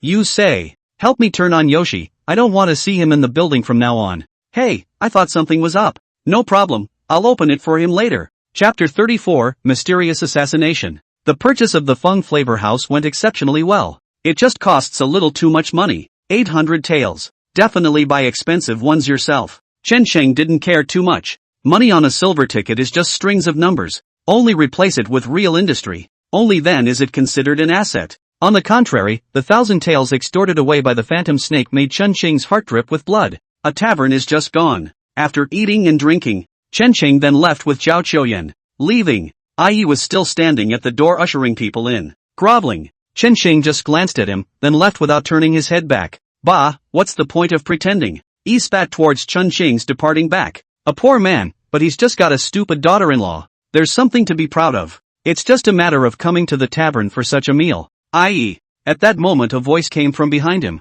Boss Zhang. Yi immediately trotted to Boss Zhang and said, Boss, what are your orders? The chapter boss didn't say anything. Just took out a few taels of silver and threw it to him. This is your wages. From now on, I don't want you here. Find another place. Yi, who originally had a pleasing face. A blush. Boss, why? What did I do wrong? You didn't do anything wrong. I just don't want to use you anymore. That's all. After saying that, the chapter shopkeeper left without looking back. He wasn't interested in wasting time with this guy here. He has to go prepare the contract. After we get the money tomorrow, we can go to the capital to enjoy ourselves. Chen Qing and Zhao Shuiyan walked down the street. The two walked shoulder to shoulder. Daughter-in-law. Chen Qing suddenly shouted. Zhao Shuiyan looked at him in confusion. Chen Qing stared at her and said, sometimes, I always feel like you're acting silly. The doubt in Zhao Shuiyan's eyes increased. Didn't understand what his words meant. After locking eyes with her for a moment, Chen Qing said, it's fine, go home. Oh. Zhao Shuiyan responded somewhat unhappily. Chen Qing held her hand as she walked for a while. Zhao Shuiyan suddenly stopped in her tracks. Chen Qing followed her gaze, seeing her staring at a stall selling paper kites. Paper kites are also known as kites. Want? Think. Zhao Shuiyan looked at Chen Qing with longing eyes. Chen Qing came to the stall and asked, Boss, how much does a paper kite cost? 10 cents apiece. Take your pick. Chen Qing looked at Zhao Shuiyan and said, take whichever one you want. Zhao Shuiyan bit her finger and looked at Chen Qing expectantly. Ah Qing, I want them all. Great. Chen Xing said, children only make choices, adults want them all. Boss, give me all these paper kites. Okay. After paying, Zhao Xueyan held a bunch of paper kites and happily bounced around Chen Xing. It's exactly the way a child looks when they get their favorite toy. Inevitably, of course, it drew some strange looks. Chen Xing looked as normal. Whether it's really stupid or not, she is her own wife. If you don't love your own wife, should you let someone else love her? Not for a while. The two of them then arrived at the door of the house. Push open the courtyard door. Chen Chang was a bit surprised. Little Fish, who seldom went out in the past, is playing in the yard today, with a little windmill in his hand, the kind that runs and whirs and spins. As soon as Zhao Xueyan entered the door, her eyes landed on top of the small windmill in Little Fisherman's hand, and Xiao Yu's gaze fell on the paper kite in Zhao Xueyan's hand. The two men were looking at each other after. It quickly played out. The speed of it. Staggering. Little Fish, why did you run out to play today? Chen Xing asked. Xiao Yu glanced at Chen Xing and said, Uncle, my mother is not here. Sneaking out to play while your mother's away, are you? Had ha. Little Fishy hammed and hawed. You and Sister Xueyan play in the courtyard, don't go out of the courtyard, okay? Chen Cheng admonished. Got it, Uncle Chen. Chen Chang watched from the doorway for a while. Seeing that the two are playing nice, they won't start any conflicts. And with that, he turned and went back to the house. Go back inside and close the door to your room. Move the bed. Lift up the floor and pull the box from inside. Opened the box and inspected it. There's nothing missing inside. The hair clip to the mouth of the box is also present. It means no one has opened it but themselves. Chen Xing fumbled around his body. Pull out two things. Same with the fake jade seal found in the crypt. This thing is too big. It's inconvenient to carry on. The other was the found jade pendant. 3 days later he decided to go down again with the Zhang brothers. Why go down? You can get rich. A taste of what it takes to make a quick buck. It's hard to be quiet about making slow money anymore. But there are dangers in going down to the tomb. The fake jade seal and jade pendant are again too important. It's inconvenient to carry on. So he's going to hide. But just as Chen Shang wanted to close the box, a chill went to the back of his neck and his whole body tingled. There's danger. But, by the time he reacted to the danger it was too late. A hand covered his mouth from behind. A cold dagger was at his neck. Cold sweat instantly seeped out of Chen Xing's forehead. Chen Xing had a feeling. If he himself dared to move, the other party would definitely slit his throat. Oh, who are you? Chen Xing simply squeezed a few words out of his throat. The other didn't answer. It just pinched his jaw and removed it with a single thrust.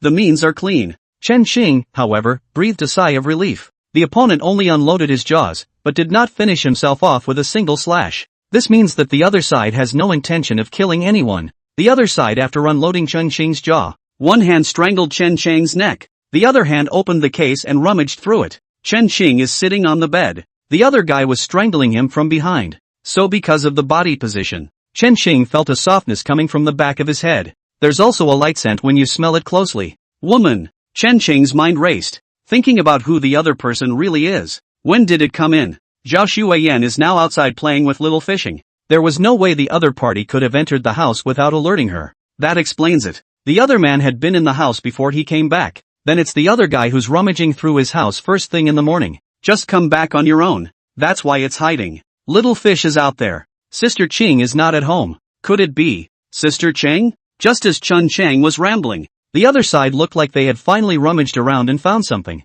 From the box, he took out the jade pendant. Jade Pei. Chen Chang's heart was shaken. Can't be sure if the other person is Sister Cheng, but he could be sure. This woman is a killer any day. You should know that the jade pendant and the fake jade seal were put together. Seek wealth then. The fake jade seal is obviously worth more. Leave the fake jade seal untouched, but take the jade pendant. It could only be the killer of the day. Chen Xing's eyes turned and said nervously, Duh. Warrior, seeking money? My daughter-in-law still has money on her. I'll call her in. Bang. Chen Xing hadn't finished speaking. The dagger then struck him hard in the solar plexus. Chen Xing's eyes rolled. Just lose consciousness. Chapter 35. Hiss. Headache. I don't know how much time has passed. Chen Xing slowly opened his eyes. Stabbing pain at the temples. He reached out and touched it. No blood was touched. But when I turned my head, there was blood on the bed. It should be wounded, but the blood is dry. Come on, this way. The playful sounds of Zhao Xueyan and Xiao Yu outside the house remained. Shouldn't have been out long. Shook his groggy head. Chen Chang looked around. The box with the books is still there. There's no shortage of books in there either. The fake jade seal is also present. Only the jade pendant was missing. These days, he himself had been inseparable from Zhao Xueyan. Only today is separated from her. And then immediately got hit. This means that the other party has been watching themselves in secret. This made Chen Qing feel unnerved and creeped out. Anyone stared at by a poisonous snake wouldn't feel good. The only person who is most suspicious now is Sister Qing. Little fish is playing outside. Tickle Zhao Xueyan's playfulness. And she happens to be missing again. It's all too much of a coincidence. The reason for this push was because the man had been staring at himself. Although Zhao Xueyan was stupid, her alertness to danger was drawn out. There's no way she wouldn't have noticed if it was a stranger. Only if it was an acquaintance would she let her guard down. And the most important one of all, the other side didn't lay a finger on it. It was clear that he could finish himself off with a single slash, but kept his own little life. That was what puzzled Chen Qing the most. Why would you show mercy? Chen Qing couldn't figure it out after thinking about it for half a day. Meanwhile, this is all just speculation on his part with no proof. After a few moments of silence, Chen Qing packed up the boxes and re-hid them in the ground, and the beds returned to their places. Then poured a little more water. Cleaned the blood off your head. Finally letting down a strand of her long hair to cover the wound at her temple. After making sure that nothing unusual could be seen, only then did Chen Qing open the door to the room. In the courtyard, Zhao Xueyan and Xiaoyu sat together, turning handflowers with a rope. Paper kites were thrown all over the yard. Both of them had happy colors on their faces. "Hey King, see Chen Qing come out," Zhao Xueyan said happily. "You're awake. Have you been inside?" Chen Qing asked with some surprise. "No, Zhao Xueyan said. "I thought you were sleeping, so I didn't bother you. I'll be nice to you. You're so good to me." Chen Qing squeezed out a smile. But anyone who goes in and looks around knows something's wrong with them. All you do is play all day. Of course these words, Chen Qing only thought about them in his mind. At this time, Little Fish looked at him and said, "Uncle Chen, my mother bought fish today and said she wants to invite Sister Xueyan to my house for dinner tonight. Do you agree? Treat?" Chen Qing froze for a moment, then asked with a smile on his face as if it were normal, "So, have I been invited?" I don't know. But I could ask my mother." With that, she ran towards the kitchen with her short legs. "Mother." Uncle Chen woke up and he asked if you invited him to dinner. Taking advantage of the moment when Little Fish ran into the kitchen, Chen Qing motionlessly sat down next to Zhao Xueyan and asked, "Mother, when did Sister Qing come back?" Zhao Xueyan inclined her head in thought and shook her head. "I don't know. Been back a long time. And do you feel any outsiders around our yard? Or is there danger yet?" "Nope." Zhao Xueyan grinned. Qing, I will protect you." Speaking of which, she didn't know what to think. Very excitedly, he got up and shouted, "I am the Rulai Buddha Jade Emperor Guanyin Bodhisattva appointed to take the Western scriptures." Another attack. Chen Qing pinched his brow with a bit of a headache. It seemed impossible to get anything out of her. One can only observe for oneself. "Uncle Chen." That's when Little Fish came running out of the kitchen. She looked at Chen Qing and said happily, "Uncle Chen, my mother said that you can come to my house for dinner in the evening." Chen Qing glanced in the direction of the kitchen. Smiling, he rubbed Little Fisherman's head and said, "Alright, I know, you go play with Sister Xueyan." After dispatching the little fisherman, Chen Chan walked toward the kitchen, but he didn't go in. Instead, he stood at the doorway of the kitchen and looked at Chung Chingy who was busy inside the kitchen. Noticing someone staring at them, Chung Chingy looked back, found out it was Chun Chang. She frowned with a pretty brow, but didn't say anything more. "Turn your head and keep busy." Have to say, a born and bred waist is moist. Can't get enough of how it looks. Like a ripe peach. Full of tantalizing aromas. Have you seen enough? Just as Chen Cheng stared, Chung Chingyi looked at him with a cold face. Chen Cheng, who had returned to his senses, did not say anything, but just smiled without moving his eyes away. Chung Chingyi's frown intensified. And I don't know why, she didn't chortle coldly as usual, just turned around and kept busy. Not for a while. She then set aside a fried stir-fry and said in a cold voice, "Take the stir-fry away." "Okay." Chen Cheng immediately walked over. "Serve up a small fry. The kitchen is not spacious." I don't know if Chen Cheng did it on purpose or accidentally on purpose. On the turnaround, accidentally bumped into Chung Chingyi who was frying vegetables. "What are you doing?" Cheng Chingyi turned her head violently and looked at him with unkind eyes. "Just because I'm not going to bother with you, doesn't mean you can get an inch." "Sister Ching, I didn't mean it." Chen Cheng apologized repeatedly. "It's so cramped in here, I really didn't mean to hit you." "It better be." Cheng Chingyi stopped ignoring Chen Chang after she finished speaking. Chen Chang is also sensible. Took a quick step away with the small fried meat, just after leaving the kitchen, and he blanched. That earlier collision. Of course he did it on purpose by accident. Yet he wasn't there to take advantage. Rather, it's the scent. The female assassin who knocked herself out had a faint scent on her,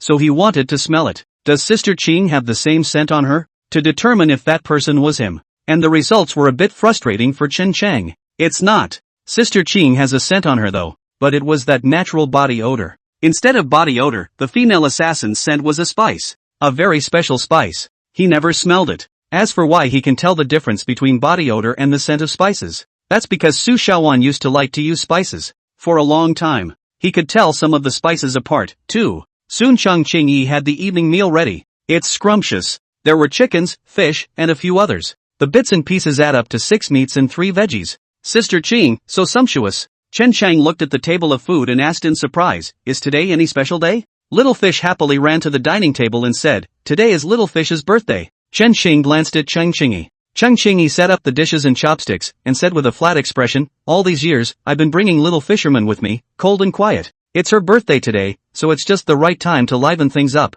Originally I was going to call Old Chin 2 and Aunt Li and the others, but none of them were there, so they just called out for you guys. After saying that she added, don't you get any ideas? Chapter 36 Things are getting interesting. Who the hell is messing with their minds? Chen Xing glanced at Chang Qingyi in a very speechless manner. Chang Qingyi glanced at him and said, go back if you don't want to eat. Eat, why not? Chen Xing immediately averted his eyes. Greet Zhao Xueyan and sit down. Why go out to eat when you can dabble? An afternoon of fun. Zhao Xueyan and Little Fish had become familiar with each other. Once the two are on the table, just come together and yakety yakety yakety yakety yakety yakety yakety yakety yakety. Even Zhao Xueyan took out the comic book and shared it with her. The two sat there, eating while flipping through a comic book. It was hilarious. On the contrary, Chen Chang and Chang Qingyi's side was a bit cold. Chen Chang was still wondering who that female assassin really was. Chang Qingyi also looked a bit preoccupied. Eat with your head down. Couldn't see the look or what was on his mind. Do you drink? Chang Qingyi suddenly asked. What? Chen Xing, who was thinking about things, didn't hear clearly for a moment. I asked if you drink? Never mind, I'll just go get it. Chang Qingyi directly got up and went into the inner room to take a jar of wine out. Lift the wine jar. The wine is fragrant. Good wine. Chen Xing's eyes instantly lit up. Chang Qingyi took 2 large bowls and directly poured them full. Then he looked at Zhao Xueyan again and asked, drink? Qing, can I drink? Zhao Xueyan looked at Chen Xing expectantly. You can drink if you want. Chang Qingyi directly poured a bowl for her and said, what's the point of asking for his opinion? Zhao Xueyan still looked at Chen Xing. Chen Xing smiled helplessly, drink it. Seeing that Chen Xing had spoken, only then did Zhao Xueyan cheerfully pick up the bowl of wine and carefully take a sip. Then her eyes lit up. Gulp. Gulp a few sips and give it all away. More. Zhao Xueyan happily handed the wine bowl to Chang Qingyi. Chang Qingyi didn't say anything more. Poured her a bowl directly. Then the two started drinking against each other. One bowl at a time. Soon a jar of wine was at the bottom. Chang Qingyi then brought several more altars. No bowls this time either. Straight away, he took the wine jar and drank. Chen Xing could sort of see it. There are matters of the heart. Trying to get drunk. Soon several jars of wine were all finished by her alone. Yui. Chang Qingyi stared at her daughter for a while with her drunken eyes before saying, will you go out with Sister Xueyan to play? Good. Xiao Yu glanced at Chen Chang. Holding Zhao Xueyan's hand, she said, sister, let's go out and play, okay? Zhao Xueyan Ben looked at the drinks in front of him. Another look at the little windmill in the little fisherman's hand. After struggling and hesitating for a long time, still chose to go out and play. When the two are gone, Chang Qingyi poured another large mouthful of wine, propped her chin on her hand and looked at Chen Chang with charming eyes. Am I pretty? Pretty. Chen Chang nodded sincerely and said, Sister Qing, if you have something to say, just say it. There's no need for that. There's no need for what? Chang Qingyi asked knowingly. That's it. Chen Xing looked at her and said, this is that? Chang Qingyi came up to him and said in a soft tone, do you mean color seduction? Right. Chen Xing sat upright and said, Sister Qing, please also respect yourself. Chang Qingyi propped up her chin with one hand, while her other hand slowly climbed up the back of Chen Xing's hand. Running her fingers over the back of his hand, she said, do you want to sleep with me? It would be a lie to say I don't want to. Chen Xing said, but I have principles as a person. Principles. Chang Qingyi smiled, smiling playfully. You're afraid I'm screwing you over. Right. Chen Shang wasn't hiding anything either. A direct nod of acknowledgement. Beauty I love, but I value my life more. I don't want your life. A flash of determination flashed in Chang Qingyi's eyes. She got up and sat next to Chen Shang, leaning into his ear. I want money. 10,000 taels and I'm yours. After saying that she even blew hot air into Chen Qing's ear. Gulp. Chen Qing gulped. Sister Qing, you're joking, where would I have so much money?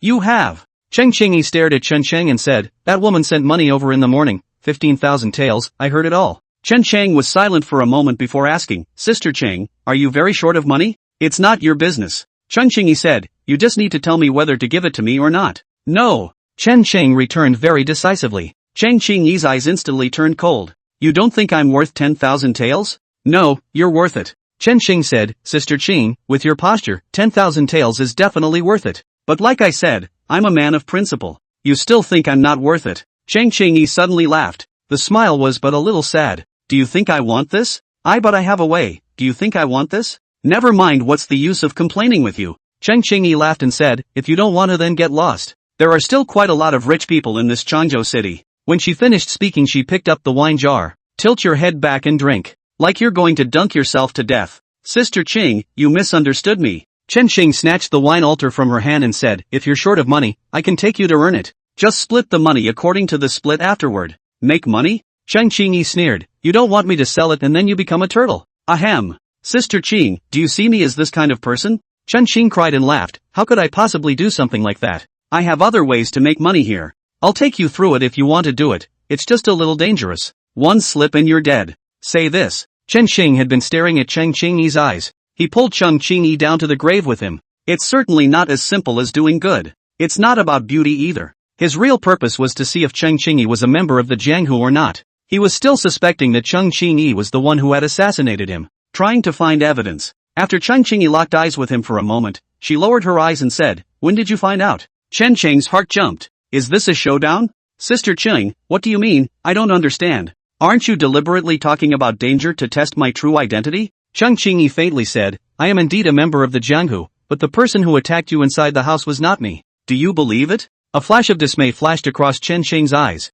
After a while, he then asked, how do you know someone attacked me? Cheng Qingyi pointed to the location of his temple. Can't hide it from anyone else, can't hide it from me. You're hurt here. I can still smell the faint odor of blood as I pass by your room, and Snow Goose has been playing with my daughter in the yard. So I'm guessing you were attacked in the house. Is that reason enough? Chapter 37, The Handsome Little Brother Chang. Reason enough, naturally. But Chen Sheng didn't want to stay here at all. Things are too weird. One has been her neighbor for almost 2 years now. In Chen Qing's impression, Cheng Qingyi belonged to the kind of woman who was clean and cold. Not a word about anything. Chen Xing had never seen him worry about money either. Though it's not called great wealth, but anything you want, you can always afford. And that doesn't even include the money for Fishy's medical care. Now all of a sudden you have to give yourself up for money, and can accurately say that he was assassinated. It's scary to think about. Chen Qing took a deep breath. He pretended to be calm and looked at Cheng Qingyi and said, Sister Qing, I won't say any more superfluous words. If you're really short of money, just meet me in the courtyard at noon the day after tomorrow. With that said, he left without looking back. After Chen Cheng left, Cheng Qingyi sat in place staring blankly at the sumptuous meal in front of her. And I don't know what came to her mind. The wine altar held in his right hand. It exploded with a bang. Drink spilled all over the floor. The shards of the wine jar in her hand creaked as she squeezed them. Blood was pouring from the palms of his hands. And she didn't even hear it. Mother! Until Little Fish came through the door and called out. She came back to her senses then. She hurriedly covered her injured palm and laughed, Little Fisherman, why aren't you playing outside? Mother! Little Fish glanced at the broken wine altar on the floor, hurriedly ran over. Take her hand. Looking at the bloody wounds, Little Face was heartbroken and said, Mother, Little Fishing won't be cured, let's go home. Yui. Cheng Chengyi's eyes softened and said, Mother is fine. You'll be fine too. Mother is close to finding a cure for your illness. Don't you worry. Mother. Little Fish felt a pang of aggravation for no reason. In one fell swoop, he jumped into Cheng Qingyi's arms. She choked on a sob, if Daddy were still around, no one would bully you. He'll kill all those bullies who bullied you. Say this. Although Xiaoyu was choking with sobs, the fury and hatred in her words could not be concealed. Cheng Qingyi was not touched, but seriously chided, Little Fishing, how many times have I said this? No moving around. Kill. If you keep this up, Mother will be angry. Facing the stern Cheng Qingyi, Xiaoyu was a bit timid and said, Mother, I know. The words were timid though. In the depths of his eyes, the fury could not be dissipated. Not at all like the emotions a 5 or 6-year-old should have. Chen Chang went home. After washing up, he meditated and practiced to sleep. The assassination was too complicated. Can't figure it out so I don't think about it. It always comes out. Just keep improving yourself during that time. Early the next morning, Chen Chang then took Zhao Xueyan out. Go out and sign a contract with the chapter master. Trading tavern. A process goes down. It took half a day. The afternoon was spent in pacification. Promised the cooks, the counter bosses, and the junior staff, not to fire them in addition to another pay raise. After calming the nerves there was another dinner for everyone. That's what soothes the mind. Get this done. It was evening when I got home. Chen Xing glanced at Cheng Qingyi's room. Pitch black. No one's home. Including the landlord, Auntie Li's family, who were also absent. Plus old Qin too was gone. Therefore the entire courtyard was only the two couples of Chen Sheng. And that's why Chen Sheng is much bolder. When Zhao Shuiyan pulled him into the usual room at night, he tried to fight back. The end result is, wake up the next day. My back is still sore. It's been close to noon. Chen Sheng didn't see Chang Qingyi appear either. And he packed up his things. Taking Zhao Shuiyan with him, he rushed to Mang village to meet up with the Zhao brothers. The appointment was for 3 days. Today is the last day. It was just that Chen Sheng had just gone out when he saw a person standing in the alley. Dressed in green clothes and green cloth shoes, he carried a long sword on his back. Because of the assassination the day before yesterday, Chen Sheng instinctively hid behind Zhao Shuiyan. However, he soon realized that Zhao Shuiyan didn't look any different. Instead, they stared at each other with puzzled faces. Only then did he cautiously poke his head out. Sister Cheng? Chen Sheng was surprised as he looked at Cheng Qingyi in front of him. If you don't look closely, he hadn't really recognized it. A man wore a green dress with green silk tied up, carrying a long sword. It gives the impression of a gallant male. At first glance, those who don't know think it's some kind of son out walking the streets. Chen Sheng bets. With this attire, if she walked out, she wouldn't know how many unseen girls would be charmed. Sister Qing, why are you dressed like this? I thought you said you were going to make money? Cheng Qingyi's voice was clear and cold as he said, this attire, good for action. Oh, so that's it. Chen Sheng let out an oh-so-quiet sound, then said, come with me then. Chen Sheng led Chen Qingyi towards Mang village. On the way Chen Sheng somewhat couldn't help but ask, Sister Qing, you came out with us, where's little fishing? I gave her to a friend of mine. Chen Qingyi simply replied back and stopped talking. Chen Sheng didn't make a fool of himself either. Stop there. Both sides walked in silence. On the contrary, Zhao Shuiyan was cheerful all day long. Occasionally look here and there, curious about everything. Sometimes go faster,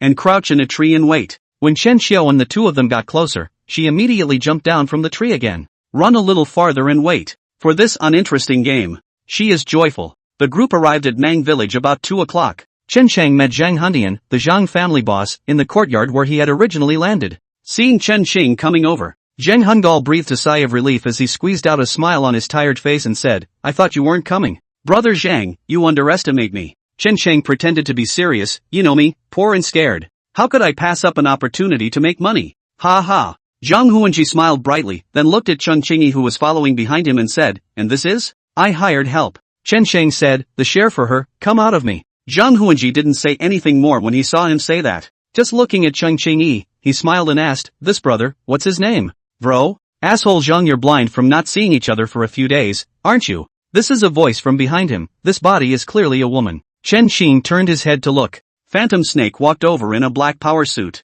Seeing her in this outfit, Chen Xing asked with some surprise, Sister Me, you're going down as well? Aha! Phantom Snake said, I have to keep an eye on you guys while Master Qin is away. Lest you die down there. She had already arrived by Chen Xing's side as she spoke. The face of Cheng Qingyi was also seen. She froze for a moment, then her eyes glowed as she said, what a handsome little brother. Little brother, what's your name? Chapter 38, Descending the Cave Again. Last name Cheng. Cheng Qingyi didn't bother arguing with them about whether it was a man or a woman. Just as cold as usual, his voice said, is that what we're here to discuss? Ahem. Of course not. A flash of embarrassment flashed across Zhang Hunshan's face as he said, go inside first. Come inside and talk. Cheng Qingyi coldly swept past a few people to directly enter the house. The Phantom Snake's eyes stayed on Cheng Qingyi. See her enter the house. Couldn't help but catch up and ask, Cheng Langjun, I wonder if there is a marriage? Phantom Snake. Zhang Hundian yanked him down and said, be more reserved, and didn't you just say he was a woman? I've been looking away. Phantom Serpent was impatient, a woman, which is so English. After saying that, she shook off Honey Zhang and chased after him, leaving Zhang Hungat standing there in a daze. Chen Xing came over and said with a bad smile, Brother Zhang, you have a situation with Sister Phantom? There's a hammer situation. Heh, just her? Zhang Hundian sneered. Nothing's going on, so why are you losing your mind? Yes? No? Yes? No? That would be the result of too much work over the past few days. Go! Get in there! Originally, Zhang Hundian was still interested in having a few words with Chen Xing. But when I think of my second brother, Zhang Bold, he went into the house with a sense of disinterest. Chen Xing followed with Zhao Shuiyan. The house is still the same. It's pretty sketchy, but there was an extra map on the table. Cheng Qingyi found a corner to stand in. Phantom Snake followed her around like a bullseye all the time saying something seemingly sardonic. Is brother Zhang San not here? Chen Shang looked around and didn't see Zhang Xiaodian. He's not. After glancing at the Phantom Snake, Zhang Hunju blushed badly and said, he's still down there making holes. With that he greeted the crowd to the table. Pointing to the chart on the table, he said, we haven't been idle these past few days. We explored the cavern beneath the chamber. With that, he looked at Chun Chang and said, remember that underground dark river? That underground culvert. How could Chun Chang not remember? Just fell and almost died there. Remember. There's another layer of space below the dark river. Zhang Hunju said, not far down that dark river, there's a downward passage. But the passage is small. I told someone to widen the passage a little to drill in, and then the man never came back up. We threw some more chickens and ducks down after that, and they were just as dead when we pulled them up on a rope. So there's danger down there and we can't go there. Only another hole to go down. Now Guts is down there doing something. There were dangers underneath the dark river, and Chen Cheng knew this one well. Even if Zhang Hundian doesn't say anything, he won't be going back to dark river either. Chen Cheng pondered for a moment before asking, how much longer until we get through? It's been punched through, it's in the reinforcing stage now, and it'll be ready by nightfall already. We'll just go down and wait later. Now let's just talk about the split. Zhang Huanji, this time when we go down, the two of us brothers will mainly be looking for people, so don't take a cut. It's 50-50 between you and Phantom Snake. Speaking here, he glanced at Cheng Qingyi again and said in a very bad way, as for how you divide it up internally, you guys can discuss it yourselves. I'm going to go wait outside for you guys, and we'll leave when we're ready. Zhang Hundian went out after saying that. He also gave Phantom Snake a look before going out. Only then did Phantom Snake reluctantly leave Cheng Qingyi's side and walk out. Sister Qing, why don't you explain? Chen Cheng asked curiously. There's nothing to explain. Cheng Qingyi said in a flat tone, I want 20%. No problem. Chen Qing said, but you have to act accordingly, you can't just go down with us for a walk and take 20% of my profits. Cheng Qingyi just glanced at him. Nothing. Turned around and went out. Her point was simple. Words won't help, she'll prove it with real actions. Chen Shang also just laughed. Followed out. When the group came inside the chamber again, Chen Qing developed such a slight feeling of unreality. 2 trips down to the crypt. The mindset is completely different. The first time was apprehensive. This time the heart was expectant. This business is just like driving a gambling stone. Before it was opened. You never know what's in there. Addictive. Follow the hole in the chamber back down into the cavern. The cave is brightly lit. Chen Shang came down. Zhang Xiaodian was sitting on a rock and fuming. See them down. Zhang Xiaodian immediately got up and said, I thought you guys weren't coming. Coward, when you see me break a promise, you see me break a promise? Phantom Snake looked at him disdainfully and said, on the contrary, are the holes ready? Okay. Zhang Xiaodian picked up a package beside him and carried it on his back, just waiting for you guys to come down, let's go. He was not going to wait a moment longer. His own second brother has been missing for so long, although it has been mentally prepared. But just in case he's still alive. Zhang Xiaodian led Chen Chang and his group to the ironclad stone gate. Pointing to a hole in front of the door, he said, this is it. No, you're punching holes in the doorway? Chen Chang asked with some surprise. Yeah, holes in the doorway. Zhang Xiaoyu said, it's hard to eat the direction from both sides,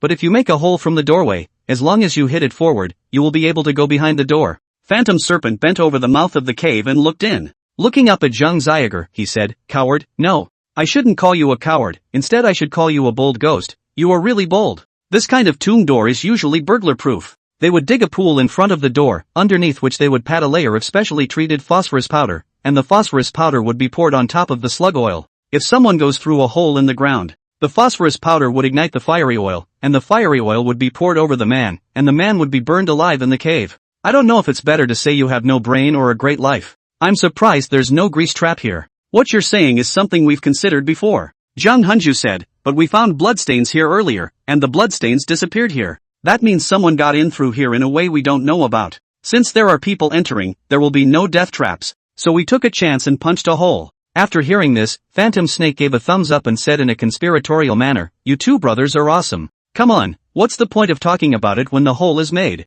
Zhang Xiaodian said impatiently, let's talk about it inside. With that he dropped the package in first. And then the whole thing burrowed in as well. The rest of the group saw this and had to follow. When Chen Qing drilled out of the hole. I have to admire Master Qing's judgment last time. There was only room for 2 people behind the door. Subsequently vertically down. To come in through holes in both walls. But anyone who was a little off can't get in. Chapter 39, A Strange Disappearance. Come on, get up here. Zhang Xiaodian pulled Chen Qing up from the hole and went down the passage. Just in case the people behind you can't get on. Chen Qing, on the other hand, turned around and pulled Zhao Shuiyan up before sliding down with her. The passage down is not very high. It's just over 3 meters. After descending it was a narrow tunnel. Zhang Xiaodian, who came down first, is lighting the torch. These torches were prepared by them in advance. When everyone had come down, Chen Chang asked, how long is the tunnel? It's not long, just 5 or 6 meters. Zhang Xiaodian handed him a torch and said, I've already explored this place, there's no danger. All down then all gone. Zhang Xiaodian couldn't wait to move forward. Chen Chang was about to follow. Cheng Qingyi, however, had already swept past him. Walked to second. Chen Xing froze and didn't say anything more to follow. Zhao Xueyan then followed him. The ones walking at the end were Phantom Snake and Zhang Huanji. And you don't know how to be reserved. Zhang Huntian tugged at Phantom Snake and complained, "You're a woman. How do you let people look at you when you fall back on yourself like that? You control me." "I'd love to." "Who made him good looking?" Listen to the conversation coming from behind. Chen Xing's heart burst with slander. "They're all blind. A good woman can't see it." Walk through the narrow tunnel. Then there is another huge cave. A dark underground stream flowed past the canal and surged into the cavern. Came the sound of clattering water. Zhang Xiaodian stood at the forefront with his torch held up and said, "I've explored as far as here, I haven't been in front. The cave is complicated, so everyone be careful." "Zhang Xiaodian, you're such a little coward. There are so many of us, what's there to be afraid of?" The Phantom Snake seemed to be trying to show off in front of Cheng Qingyi. Holding the torch up, he moved forward. "You slow down." Zhang Huntian immediately became anxious, fearing that something would happen to her. Hurriedly, he went after them. The others had to follow quickly. The caves are full of stalactites. The ground is slippery. Everyone walks carefully. Keep your eyes on your feet. However, it wasn't long gone. Cheng Qingyi, who was walking in front of Chen Xing, suddenly stopped. Chen Chang almost bumped into her. "Why don't you go? You guys look up." Cheng Qingyi said in a cold voice, "Can you still tell where you are? Did we come from any direction?" Chen Chang looked up. Black holes all around. Reach for the sky. The darkness looked like it was ready to swallow the crowd. An extremely strong sense of oppression came over him. At this point, Chen Xing couldn't tell where it was at all. Chen Chang looked over at Zhang Xiaodian. Zhang Xiaodian also panicked. "Don't you guys look at me. I followed my big brother, I don't know where it is." The cold sweat on Zhang Huntian's forehead also seeped out instantly. "I was afraid something would happen to Phantom Snake, I followed her."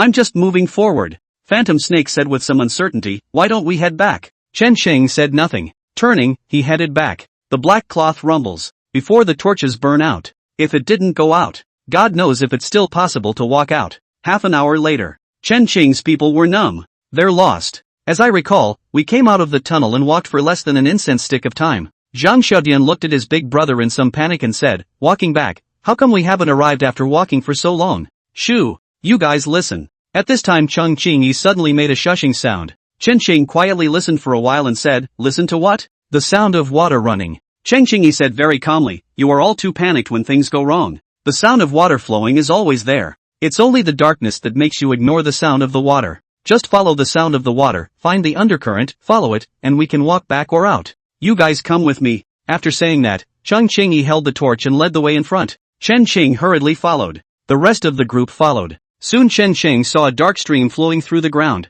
Cheng Qingyi turned his head to look at the crowd and said, "Now go with the current or go against the current, your choice." "Let's go against the current." Zhang Xiaoyu said, "We came out of the tunnel, and the dark current next to us was going down. Water doesn't always flow backwards." There's nothing wrong with him saying that. The caves are pitted, but the general trend is still downward. Generally the dark flow doesn't appear to flow back either. We're fine with that. After the decision is made, the group headed back down the undercurrent. It was still Cheng Qingyi who walked in front. Chen Xing followed closely behind. Just walking. Chen Xing then felt something was wrong. Something seems to be missing. He turned his head to look. Instant death. Zhao Shuyan, who had been following behind, as well as the Zhang brothers, they were gone. Sister Chang. Chen Chang grabbed Cheng Qingyi's hand. "What's wrong?" Cheng Qingyi turned her head in confusion, then she too froze. "Where are they people?" "I don't know." Chen Xing said, "I was following you the whole time, and when I turned my head they all disappeared. If it's just that the Zhang brothers have disappeared into thin air, there's also the possibility that they're up to no good." But Zhao Shuiyan is also missing. That's kind of creepy. Cheng Qingyi was also clear about Zhao Shuiyan's strength. Don't look at the girl as a dork. In a real fight he really wasn't necessarily a match. Come on, let's go back and look for it. Cheng Qingyi turned around and walked back. Chen Chang hurriedly followed and had a deadly tug on Cheng Qingyi's arm. "Walk yourself to the back. If a trance doesn't follow, gone. That would be really pill hot." Cheng Qingyi frowned and turned his head to look at Chen Chang. "Can you be a little more daring?" "Can't. No luck. Yeah, I'm just no good." Chen Chang said, "Anyway, there's danger, I'll hide behind you, so don't you dare get rid of me." No talent compared to your own little life. The lesser of the two. It's all a no-brainer. Cheng Qingyi didn't say anything more in the end. Let him tug on his arm. Only the two stopped again after walking for a while. It's not right. It's very wrong. They went against the current and didn't get very far at all. But this, the two had been walking for a while. The missing ones, not even a hair on their heads. Cheng Qingyi stopped. Why don't you go? Not going. Cheng Qingyi said in a deep voice, I think we should have entered the middle of some sort of maze. You can't find them by looking blindly. Even we get lost in it ourselves. Let's head back. You don't hold the torch, you stick it out over the dark current and walk with your eyes on it. I don't. Chen Xing didn't even think about it. If I keep an eye on the undercurrent and you disappear into thin air, how will you let me live? Cheng Qingyi took a deep breath and said helplessly, is it okay if I hold you? Chapter 40, A Mountain of Bones. Really? You can't let go. Chen Shang looked at Cheng Qingyi with skeptical eyes. Where did you get all that crap? Cheng Qingyi was impatient as she took Chen Xing's hand. Sister Qing, your hands are so soft. Cheng Qingyi said in a cold voice, if you want to die, say one more word. Chen Xing immediately shut up. Holding Cheng Qingyi with one hand and holding a torch with the other, he probed above the dark current. The two walked one behind the other. Didn't go long. Chen Xing stopped in his tracks. His face was a bit ugly as he said, Sister Qing, there really is a problem. Torchlight. Several dark streams converge in one place. And there was a black flagstone path next to each dark stream. These stone paths started out parallel to each other, but gradually it went off course. It only takes a little carelessness to go off the rails, and then farther and farther away. Sister Cheng, which way should we go? Chen Shang asked with a grave expression on his face. Cheng Qingyi's face changed for a moment and said, male left, female right, we're not even going to walk, we're going to walk in the center. Good. The two men followed the center path for a while before several more hard-to-notice forks appeared at the intersection. It seems simple here, but it's complicated. Chen Xing glanced at Cheng Qingyi. Middle. Each time the two picked the middle of the road. It was about an incense burner's walk. There was a sudden spot of bright green light from up ahead. The light was faint though, but it was so conspicuous within this dark underground cavern. Sister Qing, there's something up ahead. Chen Xing stopped and said. I don't need you to tell me, I can see it. Chen Qingyi faintly said, whether it's a person or a ghost, just go over and take a look. After saying that, Cheng Qingyi took the lead and walked towards the bright spot in front of him. Chen Xingsheng was afraid of losing him. Hurriedly, he didn't move an inch to follow. It was only until he got closer that Chen Xing realized it. The light was coming from inside a tunnel. This tunnel was exactly like the one they had come out of earlier. There were many more dots of green light in this tunnel, floating in the air, going up and downstream, like a pair of eyes staring at one's body all over the place. Sister Cheng. Chung, why don't we just not go in? See the scene inside. Chen Chang is a little put off. Where are you going to go if you don't go in? Cheng Qingyi said in a cold voice, are you ready to go back? Chen Xing glanced back at the pitch-black cave. Black hole. Can't see a thing. Chen Xing said after a moment of silence, this green spot of light is at best a phosphorus flame. There's nothing to be afraid of. With that, he turned and headed inside the tunnel. Only after a few steps he stopped again. Looking at Cheng Qingyi, who was standing in front of the tunnel, she said, Sister Qing, why don't you keep up? I thought you said you weren't afraid? Cheng Qingyi looked at him with a non-smiling smile. Ahem. Of course I'm not afraid. Chen Xing coughed and said with a straight face, aren't I worried that you're scared, Sister Cheng? If you stand here and get into danger, how will you let me live? I can't thank you enough. Cheng Qingyi snorted. Take a step to follow. Chen Chang was also thick-skinned. Ha ha ha ha. Once again, he took Cheng Qingyi's small hand. Cheng Qingyi glanced at him, and Chen Chang hurriedly explained, I'm scared. Ha! Cheng Qingyi sneered. Didn't shake him off though. Ka-ching. It didn't take long to enter the tunnel. Chen Xing suddenly looked like he had stepped on something. Looked down. But a piece of human bone. Chen Chang was shocked. Sister Cheng. Qing, be careful. Someone bone. Cheng Qingyi didn't bother with him. Just silence moving forward. The further she went, though, the deeper her frown deepened. Because the further you go, the more human bones there are on the ground. First a few, then dozens, and eventually in piles. The green spots of light were phosphorescent flames floating out from these bones. It can also be referred to as ghost fire. Phosphorus firelight. As soon as the people passed, the wind they brought up gave way. So when Chen Shang walked by, these phosphorescent flames then spread out to the sides of their own accord. After the people are gone, these ghostly flames then came together again. It was as if a single spectral being stood there. After seeing the living come through, voluntarily get out of the way. After the person passes through, they go back to where they were in general. Although Chen Shang knew that these were just natural phenomena. But at this point, he was fuming inside. Creepy. The chill went right up his tailbone. Sister Cheng. Qing, are you afraid? What's there to be afraid of? Cheng Qingyi said in an icy tone. Then why are your hands so sweaty? Chen Xing said, you look like you're nervous to me. You shut up. Cheng Qingyi was annoyed and said, if you say one more word, you'll go yourself. Chen Xing immediately shut up and stopped talking. The two walked a bit more. The tunnel ahead suddenly became open. The clatter of running water was deafening. The tunnel comes to an end. The moment one steps out of the tunnel, Chen Qing's eyes widened. It was still a huge underground cave space. But this space, however, is green. Countless ghost fires floated in the air, brightens up the whole space. And on the ground were layered bones of corpses. A mountain of corpses and a sea of bones. Bones are piled high. Many of the deep pits of the cavern were filled directly with corpses and bones. A waterfall sloped down overhead. A river washed out from the middle of the corpses. It spreads deeper into the cavern. Gulp. Looking at the Chen Qing in front of him, he couldn't help but gulp. Sister Qing, did we go into hell, or where did we go? How do I know? Chen Qing's voice trembled a little. Sister Qing, are you afraid? Would it kill you not to talk? Chen Qing stared coldly at Chen Qing. Probably not. Chen Qing smiled and said, let's just keep going forward. Corpse mountain skeletons are oozy to look at though, but because of some blockbusters in a previous life. Instead, Chen Qing wasn't so scared. Tugging on Chen Qing, he walked forward. Only after taking a few steps out, I realized that I hadn't even tugged on it. He turned his head to look at Chen Qing suspiciously. Chen Qing said with a twinkle in her eyes, I think there is danger here, let us go back. Scared. She's scared here. Chen Qing blushed oddly and said, Sister Qing, didn't you just say you weren't afraid? I'm not afraid. Chen Qing said stiffly, I just think it's dangerous in here. Let's just find another way out. That excuse. Chen Qing was too embarrassed to point her out. Sister Qing, can we find a way out by going back? Find a way out or not, go back first. Chen Qing's emotions suddenly got a little out of control. After saying that, she then immediately realized something was wrong. The tone of his voice was rare and somewhat soft. Chen Qing, can we walk back? Chen Qing looked at her, then at the corpses all over the ground. Alright, let's head back. It was also the moment Chen Qing turned around and turned back. Suddenly glimpsed something. A piece of twine hanging down from the top of his head. Chapter 41, this is a bit of an accident. There was also a body hanging from the twine.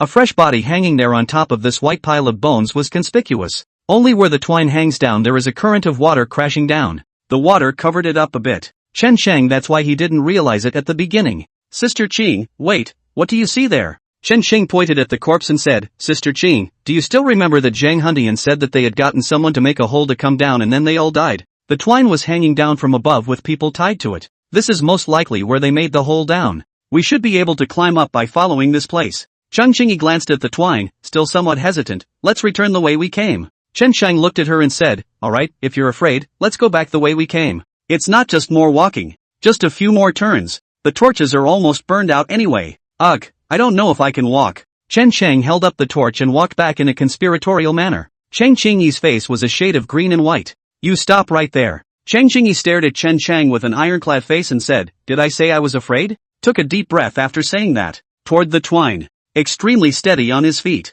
Chen Qing hurriedly chased after them and said with some fear, Sister Qing, do you think a ghastly white hand will suddenly reach out from inside this pile of skeletons and grab our feet and yank them downwards? Chen Qing's footsteps lurched. Blushing a bit, he said, shut the hell up. One more word out of you and I'll cut out your tongue. Chen Qing immediately covered his mouth in feigned fear. No more blind talk. As you walk, observe. Unconsciously a body length behind. Just as Chen Qing was about to walk over to the corpse, Chen Qing stepped on a skull. A word on the feet, planted straight ahead. Between panicking, hands flopping about wildly. Coincidentally, it happened to grab Chen Qing's ankle. It all happened so fast. Plus, Chen Qing had been paying full attention to that corpse. The whole body is in a state of mental tension. The moment Chen Qing grabbed her, she couldn't help but let out an involuntary cry of horror. Then instinctively he turned and kicked. Straight away, Chen Qing kicked out. The clatter crashed through a pile of white bones. Then it rolled down the white bone pile again, lying there motionless. It wasn't until Chen Qing that he reacted.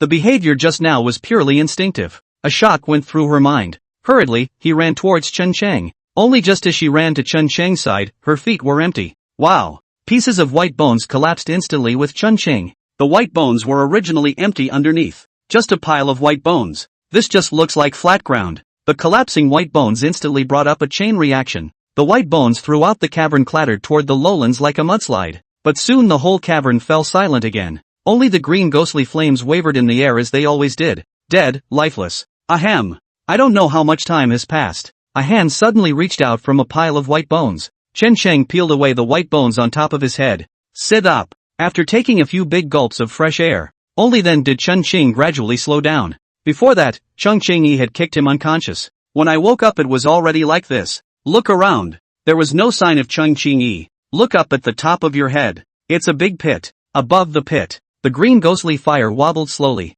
by the faint glow of the ghost fire. Chen Sheng rummaged through the pile of white bones and found the extinguished torch. The torches were relit. He then had a chance to look around. This is another layer of underground caverns. But this underground cavern had obviously been tinkered with. The surrounding walls were smooth as a mirror. Chen Sheng estimated the height from the ground to the top of the pit. Almost 2 or 3 meters. You definitely can't get on it on your own. Looking around, there was no sign of Cheng Qing either. Sister Cheng, where are you? Chen Sheng shouted, don't scare me. Come out, I've seen you. Chen Sheng shouted a few times, but all I got was an empty echo. It's over, the joke's on me. Chen Sheng rubbed his brow in chagrin. Still too young. All of a sudden you get carried away. It must be kept in mind in the future. Chen Sheng took a deep breath. Holding up a torch, he began to look for a way out. There's definitely no going back the way we came. Good thing it's not an enclosed space. Chen Sheng was not far out. Just saw another tunnel ahead. Dust settles in the canopies.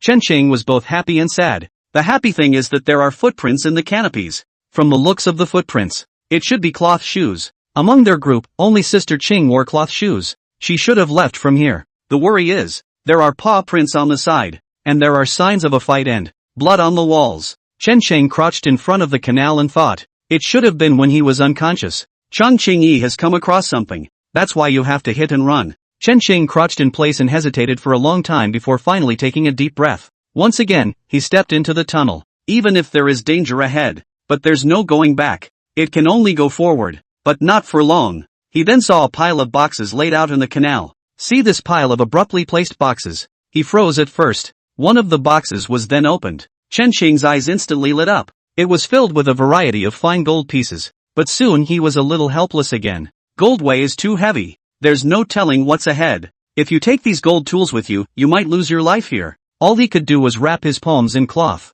Started rummaging around inside the goldware. Find some knickknacks. And he did find something. A full set of finger-sized zodiac signs. Kim's. The workmanship is pretty fine. Chen Sheng found something to wrap it up in. Then found a few more pieces of jade. The character is pretty high. As for the other stuff, Chen Sheng couldn't let go of it though. But it can only be given up in tears. But where there is one more person around, he'll find a way to get rid of the pile. Further on you come out of the tunnel again. This is another cave. It's pitch black. You can't see anything. Sister Ching, are you there? Chen Sheng stood at the exit of the tunnel and shouted, I'm here. Chen Sheng had expected no response. Unexpectedly, Chang Qingyi's voice came from the darkness ahead. Chen Sheng was overjoyed in his heart and hurriedly asked, Sister Qing, where are you? Here, come over here. Chen Sheng held up his torch in the direction the sound came from. This cave is just like the first one. There are stalactites everywhere underfoot. This time Chen Sheng learned his lesson. Get lost again anyway. Mark the ground every few steps.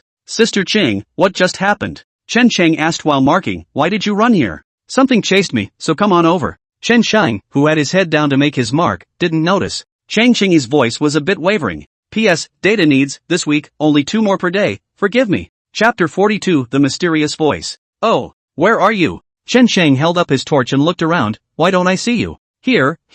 Chang Qingyi's voice was getting closer. Didn't see. Whoa. Chen Sheng didn't finish his sentence. A hand covered him right behind him and strangled him dead. Don't move. It's me. Chen Sheng was about to reply when Chang Qingyi's voice came from his ears. Sister Chang. Ching? Chen Sheng asked with wide eyes, aren't you in front? Shoo. Chang Qingyi made a shushing sound. Then he tugged Chen Sheng to carefully approach a rock wall. After leaning her back against the rock wall, she then asked into the depths of darkness, Chen Sheng, are you there? Yes, Sister Qing, where are you? Chen Sheng's voice came from the depths of the darkness. Chen Sheng's eyes widened at once. There was disbelief and fear in his eyes. What the hell is this? This thing. Chang Qingyi didn't bother with Chen Sheng. Instead, he looked around warily. Chen Sheng, on the other hand, didn't dare to breathe. And that's when it happened. A strong wind came from above his head. Chang Qingyi, who had been prepared for this, threw away Chen Sheng as soon as he dodged the blow. Drawing the long sword behind him, he stabbed out. The sword was illuminated by torches.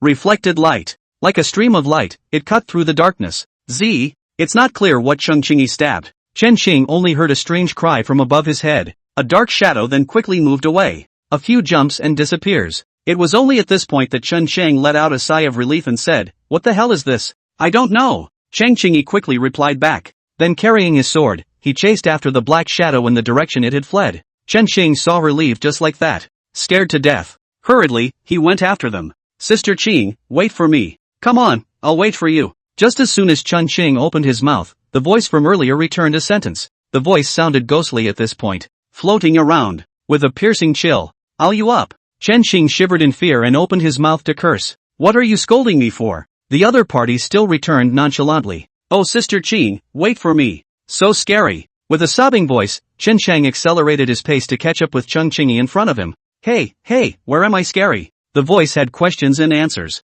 "You shut up." Chung Chingy whispered, "If you don't speak, that ghost thing won't talk to you." "Does the ghost thing mean me?" The voice returned another sentence in Chen Ching's voice. Chen Chang was truly afraid at this moment. "It's so weird. Hurry up." Chen Chingy and Chen Xing looked at each other and lowered their voices once again. "I stabbed that thing. Let's follow the blood trail to be able to get out of this hellish place." Chen Chang nodded. Remaining silent, no further words were spoken. Holding the torch up, he kept moving forward along the trail of blood dripping on the ground. This cavern is more complex than expected, but it's good to be guided by the blood on the floor. It didn't take long to walk. Chen Xing suddenly stopped in his tracks. "Because there's no road in front of us. Ahead is a cliff." Instead, at the bottom of the cliff was a massive underground city. The city was lit up. "Light up the house." Only this fire is a ghost fire. It shines green all over the city. It's a ghost town. The entire ghost city was almost as big as the Changzhou city on the ground. Chen Xing was too stunned to speak by the scene in front of him. He couldn't figure it out. What a guy, to be able to build such a huge ghost city so deep underground. "Sister Ching, tell me, where exactly have we gotten to?" "You asked me?" Cheng Chingy looked at him with some shock and said, "Have you forgotten that you brought me down here? Now you ask me, what is this place?" Chen Cheng smiled sarcastically. "What do we do next?" Cheng Chingy looked at Chen Cheng and asked. Chen Cheng stabilized his mind, thought carefully and said, "Now we can only go on with our heads. Let's see if we can find my stupid daughter-in-law. Find her and we'll figure out how to get back to the surface." Cheng Chingy didn't say anything more. The two stood at the edge of the cliff and looked around for a moment. A very hidden stone staircase was soon found in a corner. The stone staircase continues down the cliff. It eventually extends to the ghost town below. "Looks like we'll have to go down from here." Cheng Ching said, "There's no other way here either." "Then go here." Cheng Chingy was refreshing. "Step on the stone stairs and go down." It was Chun Chang who hesitated instead. "Because the stone stairs are too narrow. If you don't step firmly and fall, you'll end up in pieces." Chen Ching also hesitated for just a moment. Cheng Chingy had already walked out a long way. There was no point in waiting for him at all. Chen Ching looked back. "Think of that odd voice. And don't dare to stay here. A bite." Chen Ching followed suit. Every step was taken carefully. But luckily, Chung Ching-yi stopped. This was a relief to Chun Ching. It was only when he caught up with Chung Ching-yi. The heart that had fallen back lifted again in an instant. Because there's someone up ahead. The man was wearing a set of Confucian robes. The mountain peak of the hill is on your back. It's short. Wearing a hat. The whole body, but all exposed parts, were wrapped in cloth. The man's left arm, however, had blood oozing out of it. The person who stole the attack earlier should be him. Cheng Chingyi stared at the other party with a grave expression. "This place is too narrow. Once there is a conflict here, it's dangerous. Back off? There's no way to return it. Don't you dare back out." The other side just dared to sneak up from behind. The two sides just quietly faced each other. The atmosphere was tense to the core. Chen Cheng had a death grip on an unknown vine next to him. "Just in case you fall, don't even dare to breathe a sigh of relief." But just as Chun Cheng was about to lose his grip,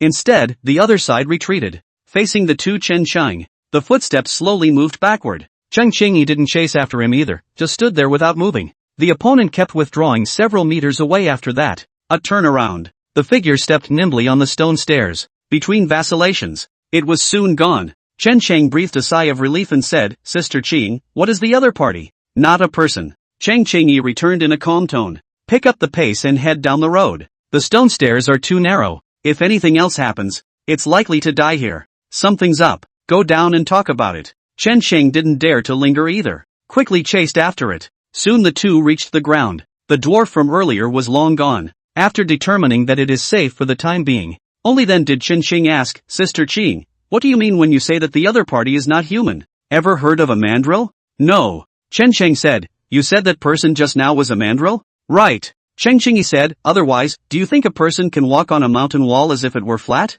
"Speaking of which," with a slight lurch she said, "I can probably guess who is hiding in the shadows." "Who?" "Monkey Keeper's son's family." Chapter 43, An Unexpected Reunion. Monkey Keeper's? Fast Sword Son? Here the Monkey Keeper's son's family. Chen Qing's first thought was of Quicksword Son, who had died at the hands of Zhao Shuiyan. "Aha!" Cheng Qingyi nodded. The southwest is mountainous, so the locals train monkeys in order to pick herbs and some other dangerous jobs. And one of the best at training monkeys is the Sun family. And although Quicksword Sun came from the Sun family, he didn't like raising monkeys, and was kicked out of the Sun family for that reason. Okay, enough of this useless talk. Chen Qingyi looked at Ghost City with cold eyes and said, that monkey lured us here, so let's meet the person behind this. After saying that, she stepped into the middle of the Ghost City. Chen Qing followed her. At the same time his right hand touched his waist. With a soft sword. Quicksword Sons. The Ghost City was awfully quiet except for the green ghost fire. Sister Chang. Chen Qing walked behind Chen Qingyi and asked, Sister Qing, do you think the one who mimicked our voices earlier was that monkey?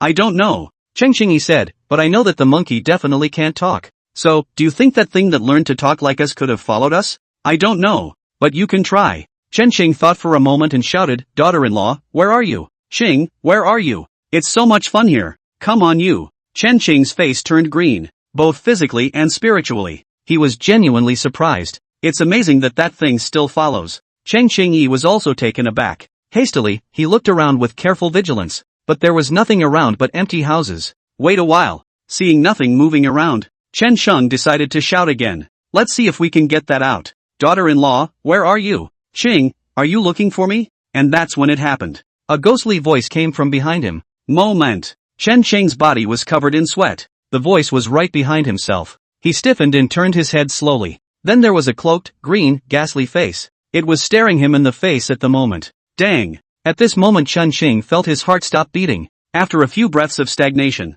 a surge of qi erupted from his chest. Ghost! Chen Qing exclaimed. Turning around in horror, he hugged Chen Qingyi, like an octopus holding her in a death grip. Sister Chang. Qing, there are ghosts. Chen Qingyi blackened her face and tried to get him down. But he held on for dear life. Can't wait to get in there. Ha ha ha. Qing, you really are intimidated by me. Almost just as Chen Qing's fear reached its peak, a familiar voice came. Chen Qingyi said with a black face, let go of me, open your doggy eyes and see who the hell it is. Chen Qing carefully turned his head. Then he saw Zhao Xueyan's familiar face. Only at this point she was a bit of a mess. Cloaked, in the light of the ghostly fire. The whole face was a little white, a little green. At first glance it looks like a female ghost. Maiden? Chen Qing looked at her with some dismay. Why you? You get loose. At this time, Chen Qingyi's icy voice once again came from his ears. Only then did Chen Qing come back to his senses. He's still holding him himself. He let go in a heartbeat and smiled awkwardly. Then he grabbed Zhao Xueyan and checked up and down,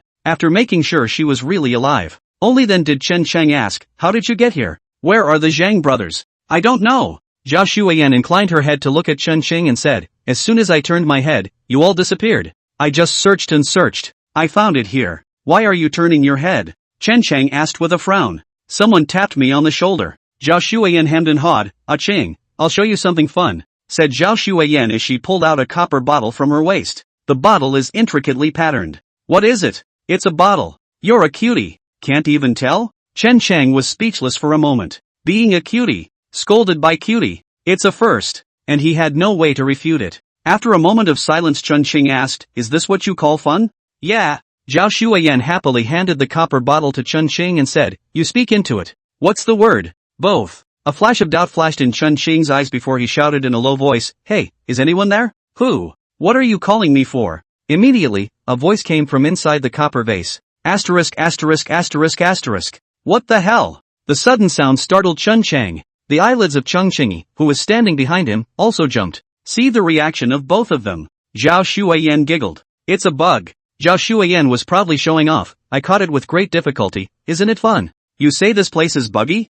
What kind of bugs? Didn't see it coming. Zhao Xueyan looked a little lost and said, they fly so fast, I can't even catch up. It's hard to catch one. Can't show you, said Zhao Xueyan immediately hid the copper bottle. Chen Cheng was silent for a moment before asking, where did you catch it? Right over there. Zhao Xueyan pointed inside the ghost city and said, there are so many of these bugs inside. They get together and yakety yakety yakety yakety yakety yakety yakety yakety yakety yakety yakety and I'm sick of it. Chen Qing hesitated for a moment before saying, can you take me over there to take a look? Yes, you can. But you can't talk when you see it. Otherwise it's annoying when they keep talking. Okay, no talking. Zhao Xueyan led the two of them, Chen Qing, towards the center of the ghost city. Trying to find that place. It's not really that hard. Keep going down the main road. Walk to the center. There's a big monument there. It was at least 2 stories high. This monument is strange. The style is antique, and it looks like it was carefully carved out by craftsmen. But there's not a word on it. Zhao Shuiyan pointed at the monument and whispered, "Ah Qing, they're in the monument, don't say anything,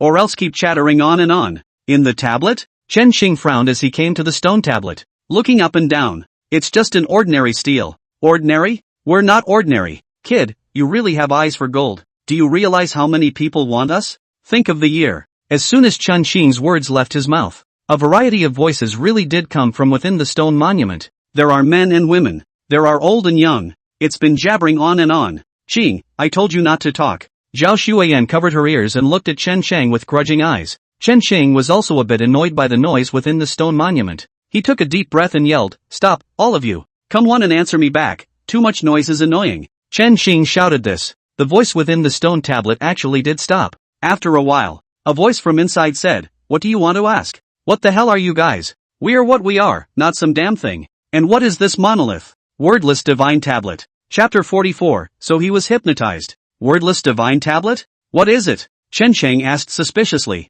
Before the stone tablet could answer, Cheng Qingyi, who was on the side, said, "During the previous dynasty, it was said that an immortal was on the scene. Descend 5 wordless tablets. These 5 stone tablets correspond to mountain, medicine, fate, physiognomy, and divination. That is, the 5 arts of Taoism." "I wonder which piece this is, too." "Mountains, we are mountains." That's when the voice came from within the monolith again. "What is a mountain?" Chen Cheng asked suspiciously. "You can summarize it as the Taoist method of cultivation." Cheng Qingyi explained succinctly, internal elixir, external elixir, fists and kicks, and all types of Xiandian martial arts all belong to the mountain character category. "Are you saying that this ghost tablet can teach us these things?" Chen Qing looked at the stone tablet with some disbelief. "In theory," Cheng Qingyi said, "but I have only seen such an account on top of a landscape travel book. But whether it's true or not, I'm not really sure." "Really? Of course it's true." The voice came again from within the stone tablet. "Since it's true, how will you teach us?" Chen Cheng asked curiously. "Just keep looking at us." Chen Cheng looked at the stone tablet.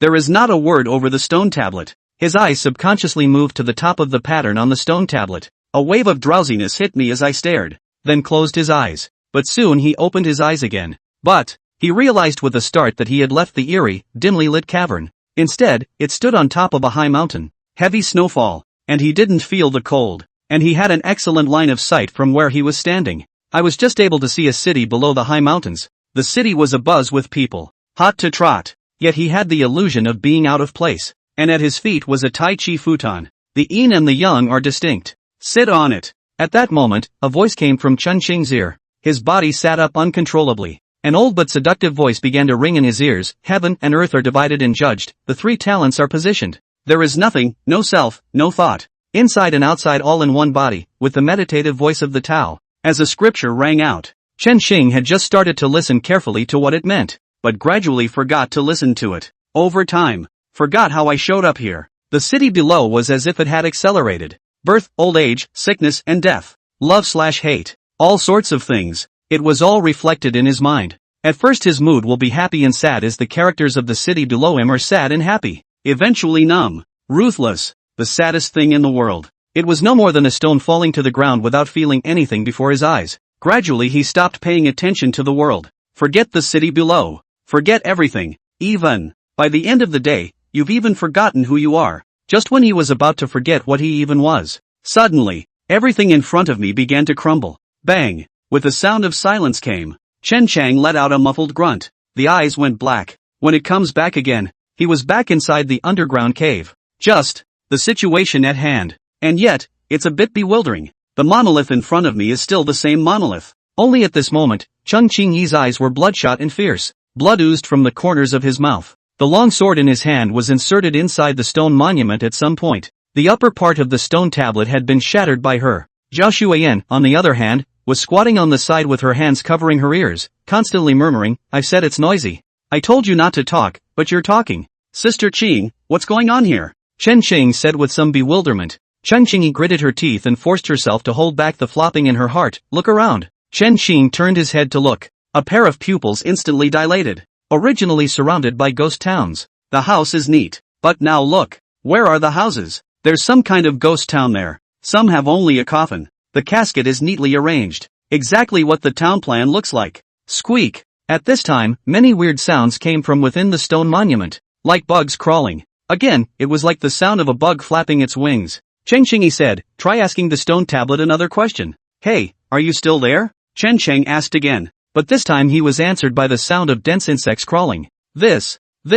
Chen Cheng was stunned and somewhat incoherent. I think we've been hit. Cheng Qingyi gritted his teeth and said, there's no one responding to us at all. The so-called response is nothing more than a hallucination, and we ourselves think we are getting a response. It's been these bugs since the beginning. Speaking of which, she looked down at Zhao Xueyan who was covering her head and said, no wonder she said it was too noisy. Her mind was already damaged. There must be a lot of voices ringing in my head now that I've been so stimulated. Let's just get the hell out of here. Ooh-hoo. Good. Chen Qing yanked away to Zhao Xueyan who was crouching on the ground covering her ears. Cheng Qingyi drew his longsword from within the stone monument. Chen Xing, who saw the scene, subconsciously asked, Sister Qing, how did you react to the fact that there was something wrong with the stone tablet and came to your senses? I've had training in this. Experience. Click, click. At that moment, there was a sudden sound of cracking stones behind them. Chen Xing turned his head to look, only to see that stone monument completely crumble at this moment. Then a bug crawled out of it. The moment you see the bug, Chen Cheng's pupils suddenly shrunk. The heart instantly sank to the bottom, before going down to the grave. That little Dr. Song healed his hand. A means called drawing compulsion was used, getting clods of dirt out of the ground. It's just a little bug. The bugs look like scorpions, but are more than hideous looking. Feet grow under the body. It's like the bristles on top of a toothbrush. Dense. It's creepy, especially if you have a dense phobia. Seeing so many feet, probably would have passed out on the spot. And this parasite that crawled out of the tablet. It's exactly the same as the compulsion that was drawn by mysterious means. At the time, he was just bitten himself, just about died. And within the stone monument, at this moment, there were still parasites crawling out continuously. Dense. It was as if all the ants in the ants' nest had crawled out at this moment. Chen Sheng and Cheng Qingyi exchanged glances. Both sides saw a flash of fear in each other's eyes. Run! Chen Sheng said nothing, dragged Zhao Xueyan and ran. Although Cheng Qingyi's reaction was a bit slower, she ran faster. In a flash, he caught up with Chen Cheng. Then he quickly moved away in Chen Qing's dismayed eyes. Sister Qing, don't run so fast. Wait for me. The three of them spread their legs and ran wildly. And this run they made, like something taboo had been touched. Those coffins around them began to shake. Then out of it crawled densely packed parasites. The parasites converged together like a wave, chasing after Chen Qing in the direction that the three of them had fled. Chapter 45, Reunion. Sister Qing, what should we do? Why are these things growing? Chen Qing ran while looking back. The heart is completely dead. It's really over now. Wave after wave of bugs came from behind. It's going to catch up with them soon. Chen Qingyi looked back. A flash of despair flashed through the cool eyes as well. I'm so screwed by you. I should have known better than to come with you. She never worried about where she was going to die. She's worried about dying. What about the daughter? Water. Water. At this time, Zhao Xueyan pointed ahead and shouted, Water. Water? What water? Are you saying I'm watery? Chen Cheng asked in disbelief. Cheng Qingyi, however, as if she had understood, immediately asked, are you saying that water can hide from these ghostly things?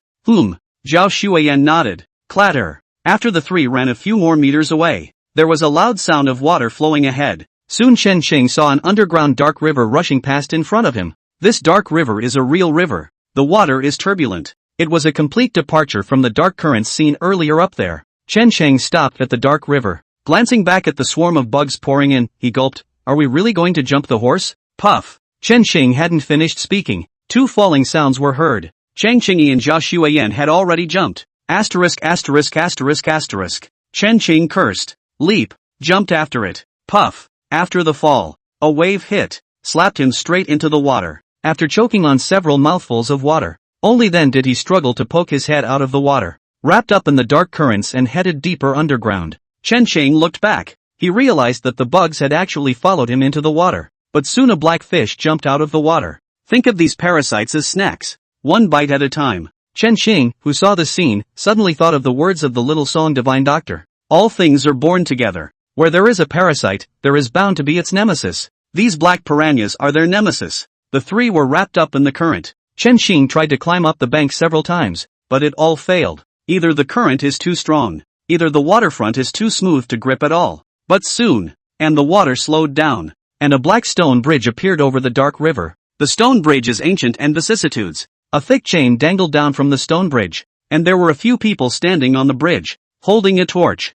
Chen Qing found out about those few people. The guys spotted them too. Chen Chang? Just as Chen Chang was pondering what to do in his mind, a familiar voice came from the stone bridge. Zhang Xiaolian's voice. Chang? Chen Sheng also froze for a moment. Take a closer look. Isn't it the Zhang brothers and the Phantom Snake trio? Come on, throw the rope. After identifying both parties, Zhang Xiaodian hurriedly threw down a rope and pulled up the 3 people who had fallen into the water. Come up after. Chen Sheng realized this. Both the Zhang brothers and Phantom Snake were in a sorry state. Chen Sheng asked after lying on the stone bridge and gasping for breath, Brother Zhang, how come you guys disappeared while walking?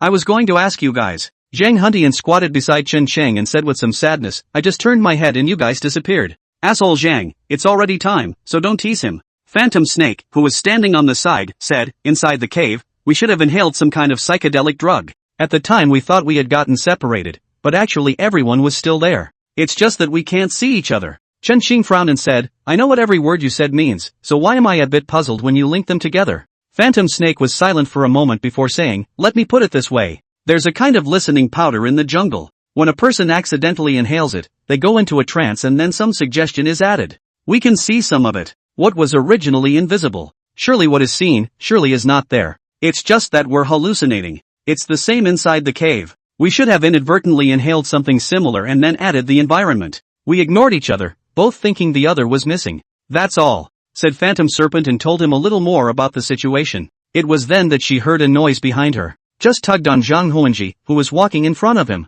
The 2 men looked back. Nothing. Turn your head back again. Chen Sheng and his group then completely disappeared. No matter how much they searched, they didn't find it. And Zhang Xiaodian was pretty much the same. He walked. Suddenly, he realized that his big brother had disappeared. Turned his head and looked for it. Turning back to walk in front of the 3, Chen Sheng also disappeared. But they got lucky. Accidentally came out of that cave and rendezvoused. Afterwards they put their heads together. Figured I was hallucinating from ecstasy or something. Later on, they also went back to look for a few people from Chen Sheng. But no luck. At the same time, I'm afraid I'll get hit again. Eventually it had to be abandoned. Then after a few things, the 3 of them walked here. I didn't expect to run into the 3 men who were washed down by the water here. Tell me about it. Zhang Xiaodian asked curiously, why are you guys in the river? Chen Sheng didn't hide it either. Briefly, I gave the story away. After hearing this, Phantom Snake rubbed his chin and said, why does it sound like an answering machine? Answering machine? Is there really such a thing? Chen Sheng was surprised as he looked at her.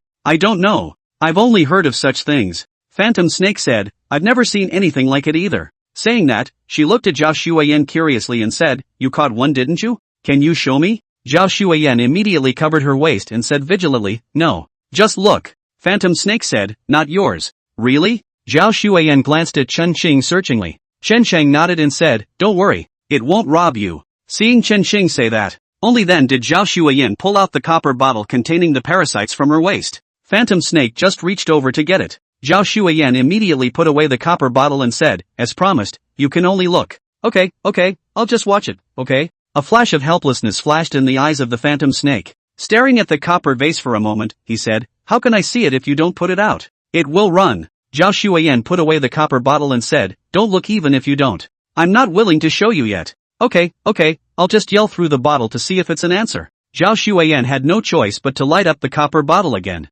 Phantom Snake shouted at the copper bottle, hey, can you hear me? Buzz. With Phantom Snake's shout, there was a rhythmic vibrating sound coming from inside the copper bottle, but heard little response. Chapter 46, Identity of the Tomb Master. Chen Sheng stared at the copper bottle for a while. That means that what I just heard was actually all this vibration. And not what sound. It's this vibration, to be precise, plus some kind of powder that causes it to talk, do you think? What kind of medicinal powder, exactly, can have this kind of effect? Chen Sheng asked curiously. You asked me. Phantom Snake looked at him in surprise. Yeah, ask you. How do I know? Phantom Snake rolled his eyes and said, why don't you find a way to return and look carefully to see what's there? Then forget it. Chen Sheng said, I'm just curious, not looking for death. After saying that, Chen Sheng looked at the Zhang brothers again and asked, Big brother Zhang, where are we going now? Move forward. Zhang Huntian got up and said, based on what we've discovered along the way, the main crypt should not be far ahead. Then let's go now. Chen Sheng said, hurry up and find the main crypt, then look for Zhang urge. I don't want to be in this hellhole for a moment now. For finding Zhang bold. Everyone in the room knew it by heart. I'm afraid it's impossible to find him. But no one nodded off. The group grabbed their stuff and continued on their way. After walking across the stone bridge, Chen Sheng saw another stone monument next to the stone bridge. After what happened with the last monolith. Right now, Chen Sheng was terrified from the bottom of his heart when he saw the stone monument. Subconsciously, he stopped in his tracks. Zhang Huanji, who was walking beside him, laughed, there's nothing to be afraid of. It's an ordinary stone tablet. Both sides of the bridge. Hearing him say that, Chen Sheng then walked over. Walking over to it, I found 3 large scarlet letters written on it. The Bridge of Naiads. Chen Sheng said with a stunned face, we just walked across the Naiha Bridge? Aha! So what washed us down was the river of forgetfulness. I suppose so. Phantom Snake said, if there are no accidents, the reincarnation platform should be up ahead. If we haven't found the main crypt after the wheeling platform, then we're looking in the wrong place. Why? Zhang Xiaodian asked. You're stupid. Zhang Hundian slapped him on the back of the head and cursed, the reincarnation platform is 18 layers of hell further down. Will you bury yourself in the 18 circles of hell? Zhang Xiaodian touched his head and laughed awkwardly, that's a good point. Brother, then if the tomb owner, what is the purpose of burying himself in the reincarnation platform? Naturally, I want to be reincarnated. Do you still want to be a ghost? Zhang Hundian rolled his eyes. The group had walked for about an incense stick before. Stopped. Because there's no road. Cliffs ahead. Across the cliff, however, there was a platform on top of which lay a coffin. The moment Chen Qing saw the coffin, the eyes couldn't take their eyes off of it. Because the coffin is jade. There was something like a long light next to the coffin. In the light of the lamp, the entire coffin bloomed with a layer of emerald green light. Only the 2 platforms were separated by a distance of more than 10 meters. Chen Qing looked away. Below the platform is an abyss of 10,000 feet. Dark. Can't see a thing. Holy. Zhang Xiaodian looked at the coffin and said, the entire coffin is jade, how big must the original jade be?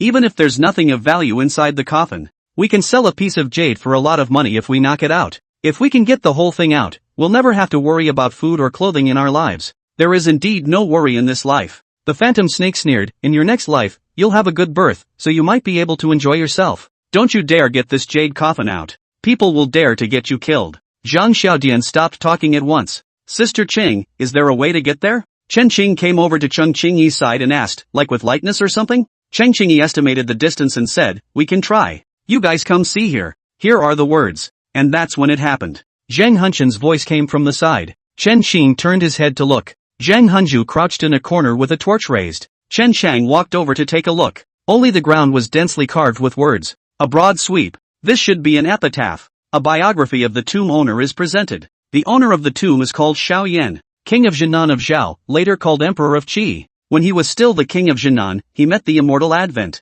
He wanted to ask for the fairy fate. And yet, they begged for it. The immortals didn't appear for long, though. It disappeared after descending 5 wordless divine tablets. But the whole world was in chaos because of the wordless divine tablet. The king of Jinan stood out from the crowd of forces. But heaven forbid. Just after he was about to ascend to the throne of heaven, but contracted a serious illness. He collected 5 wordless divine tablets from all over the world and brought together the world's Buddhist and Taoist sects to refine an immortality pill. The result, immortality to be practiced indeed. But it didn't have the effect he wanted. In the end, he could only be buried in the dragon vein of Mongshan Mountain, waiting for the day when he would rise from the dead. Chen Sheng looked at it carefully 2 or 3 times. After confirming that he was not mistaken, only then did he look at the coffin and said, so, what's lying inside is the Xiao Yan, the Qi emperor of the previous dynasty? I should count the former dynasty. Zhang Hunju said, the former Qin dynasty was a 500-year kingdom, and it was only before Chen that it was the kingdom of Zhao. This Xiao Yan should be between Zhao Chen. Speaking of which, Zhang Hundian looked at Chen Shang and said, didn't you say that you have seen the wordless divine tablet? Is it really that amazing? An immortality pill can be made. Don't mention any wordless divine tablets. Chen Shang said with a face of obscurity, it's full of densely packed parasites. Bite on it and you're sure to die. Here Chen Shang said with a slight beat, but then again, I do see a little something. Only to forget. I even have the illusion up to now that I'm questioning whether we've actually seen the wordless god tablet or not. Whether it's the wordless divine tablet or the compass, I suspect it's all fake. It's all in our own imagination. Perhaps, this wordless divine tablet really does have the power to refine an immortality pill. Whether or not it has that kind of effect, we won't know until we see it. Cheng Qingyi looked at Zhang Xiaoyu and said, give me the rope on you. Here. Zhang Xiaodian immediately handed over the rope. After Cheng Qingyi received the rope, he drew out the long sword that was behind his back. Tie the rope on top of the hilt. She squeezed the rope and swung it through the air a few times before flinging it violently. The long sword was like an arrow off the string. It was nailed directly above the cliff face of the opposite platform. More than half of the sword was gone into the rock wall. Cheng Qingyi tugged on the rope with his hand. After determining solidity, she tied this end of the rope to a rock and said, I'll go over there first, and later you guys can follow the rope over. When she finished she leapt up, stepped on the rope and flew over. Chapter 47, Opening the Coffin. After Cheng Qingyi landed on the ground, unhook and draw the long sword and untie the rope on it. Resecure the rope. Then he waved to the crowd. Signal that everyone can pass. Phantom Snake said nothing. Spreading his arms wide, he stepped on the rope and headed across the room. No protection at all. It made Chen Chang look terrified. But her balance was better than Chen Chang had thought. Keep walking across the street. She didn't even wiggle. As for the Zhang brothers, it's even easier. Zhang Xiaolian refixed a rope. One end is tied to a rock. The other end is tied to itself. Then hang on to the rope and climb over it. After he passed, Zhang Hundian followed the gourd and went over as well. Soon there were two people left, Chen Chang and Zhao Xuan. Chen Ching first looked at the bottomless abyss. Then looking at the wobbly rope again, he immediately said, "Mother, you carry me over?" Oh. Zhao Xuan squatted in front of Chen Chang with an oh-so-sweet sound. Then step on the rope behind his back. Walked right through it like it was flat. Wait for the two of them to pass. The group spread out in all directions. There were also many bottles and jars piled up near the jade coffin. Chen Chang glanced at it and paid no more attention. These things break too easily. It's not easy to take out. Give it up straight away. He stared at the ground next to the jade coffin instead, because the ground carved a pattern. Tantric Vajra. It was exactly the same as the Tantric Vajra carved on the stone slabs inside the chamber on the uppermost level, as well as the Vajra on the jade pendant that had been taken from him. Chen Chang would not underestimate this picture. The finger was bitten by an answering bug parasite at the time. Physicians all over the city can't cure it. He could be relying on this picture of Vajra's pose to save his life. Chen Qing glanced at the jade coffin. This is not the so-called main crypt. What is this coffin placed here to suppress? A bad feeling rose in his heart. Chen Qing looked up at the others. Everyone was searching around for some valuable objects. Chen Qing hesitated. Still didn't say anything. After all, that's just your own bad feeling. Not necessarily true. Even if it's true, it's all come down to this. It's impossible not to open the coffin. Chen Qing followed the search for a while, rummaging around and finding a few smaller gold objects to pocket. Once it was determined that there was nothing of value around that could be taken away, only then did the group gather around the coffin. Big brother, switch? Zhang Xiaodian looked at Zhang Huanji. Zhang Hungal then looked at Chen Cheng and his party and said, "Brother Chen, ready for the switch? Open up." Chen Qing said, "It's come to this point, it's impossible to say no without opening." Zhang Hunju nodded. Reaching out, he felt around the coffin. "Brother Zhang, what are you touching?" Chen Qing came up to him and asked curiously. On the side, Zhang Xiaodian explained, "Jade coffins are different from wooden coffins. The wooden coffin was riveted. The jade coffin, on the other hand, is a locking clasp fastened with a tight-looking exterior. If we don't find this latch, it's going to be hard to open it in one piece. But the jade coffin isn't whole after all. You can still find the latch if you run your hand over it. Except it's hard for the average person to find. And it's hard to open even if you find it. But, my big brother has a skill, as long as it is a lock, to his hands and not much time to open it." Chen Cheng nodded with seeming understanding. And that's when it happened. Zhang Huntian looked like he had touched something. Before Chen Cheng could look at it, he only heard a click. The jade coffin that had been tightly closed suddenly popped open with a finger-sized gap. "Open!" Zhang Xiaodian was instantly delighted. Reaching out, he snapped at the seam about to lift the coffin. "Wait!" Chen Cheng suddenly shouted. Zhang Xiaodian was taken aback. He hastily took a few steps back and asked warily, "Is something wrong?" In their line of work, how many people have fallen at the step of the open casket? There was no reason for him not to be wary. Chen Qing said, "Don't you light a white candle or something?" "What's the point of lighting white candles?" Zhang Xiaodian looked at Chen Chang with a stunned expression. "People light candles, ghosts blow lamps, and chickens don't touch gold.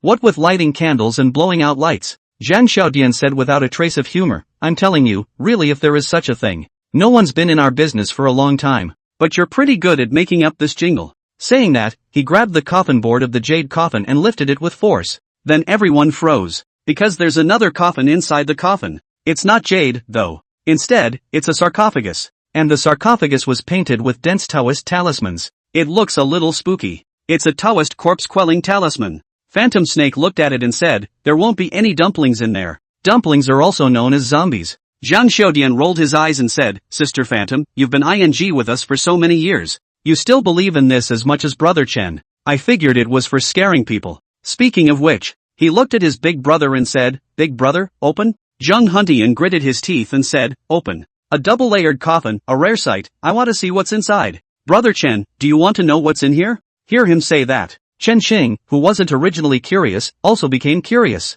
"Then open it." Zhang Xiaodian saw that everyone was fine with it. Immediately, he pulled a hammer and chisel from the package behind him. He was going to chisel the sarcophagus from above. It wasn't hard to cut through the sarcophagus. Zhang Xiaodian only spent an incense stick of time. Just chisel the coffin from above. but wait until you've peeled off the debris on top of the coffin. Chen Chang was dumbfounded. Because there's another layer of coffins inside. The coffin is gold in color. Typical giltwood coffin. Chen Chang and Zhang Huanji glanced at each other. Zhang Hundian was also a bit puzzled. 2 layers of coffins was all he had heard of. These 3 layers of coffins, he was even more unheard of. After a moment of silence, he said somewhat helplessly, "Keep driving." But everyone has to give a hand. This ginormous wood is so thick that it's hard for one person to lift it. After tossing and turning for a while, the crowd, Chen Chang and his party, lifted open the lid of the golden casket. Chen Chang took a look inside. The urge to curse was overwhelming, because there was another coffin inside painted red. Playing Russian nesting dolls here. The coffin is open to this point. There is no longer any possibility of closing. Zhang Xiaodian pulled out a short axe. There was a clanging and slashing at the red-painted coffin. Ka-ching. As the red-painted coffin cracked open a fissure, a fishy odor came out of it instantly. That flavor. It's like a dead fish that's been stinking for days. Let men do evil. At the same time a pale greenish viscous liquid flowed from the slit. Just like snot. It's disgusting. Holy, what the hell is this? Chen Xing covered his nose with his sleeve and said, "It won't be a rotting corpse inside." No. Zhang Huanji frowned. "How many years has it been? What should have rotted has long since finished rotting." For another thing, corpse odor isn't this kind of smell. Guts, smash it. I'm going to see what the hell is in there. Chapter 48, Ambushed. Zhang Xiaodian raised his axe and smashed it. Soon a hole was smashed out above the red-painted coffin. A figure was revealed inside. See this scene. And he doesn't mind the grossness. Reached right in and touched it. Big brother, there are really people in there. From the feel of it, it looks like a living person.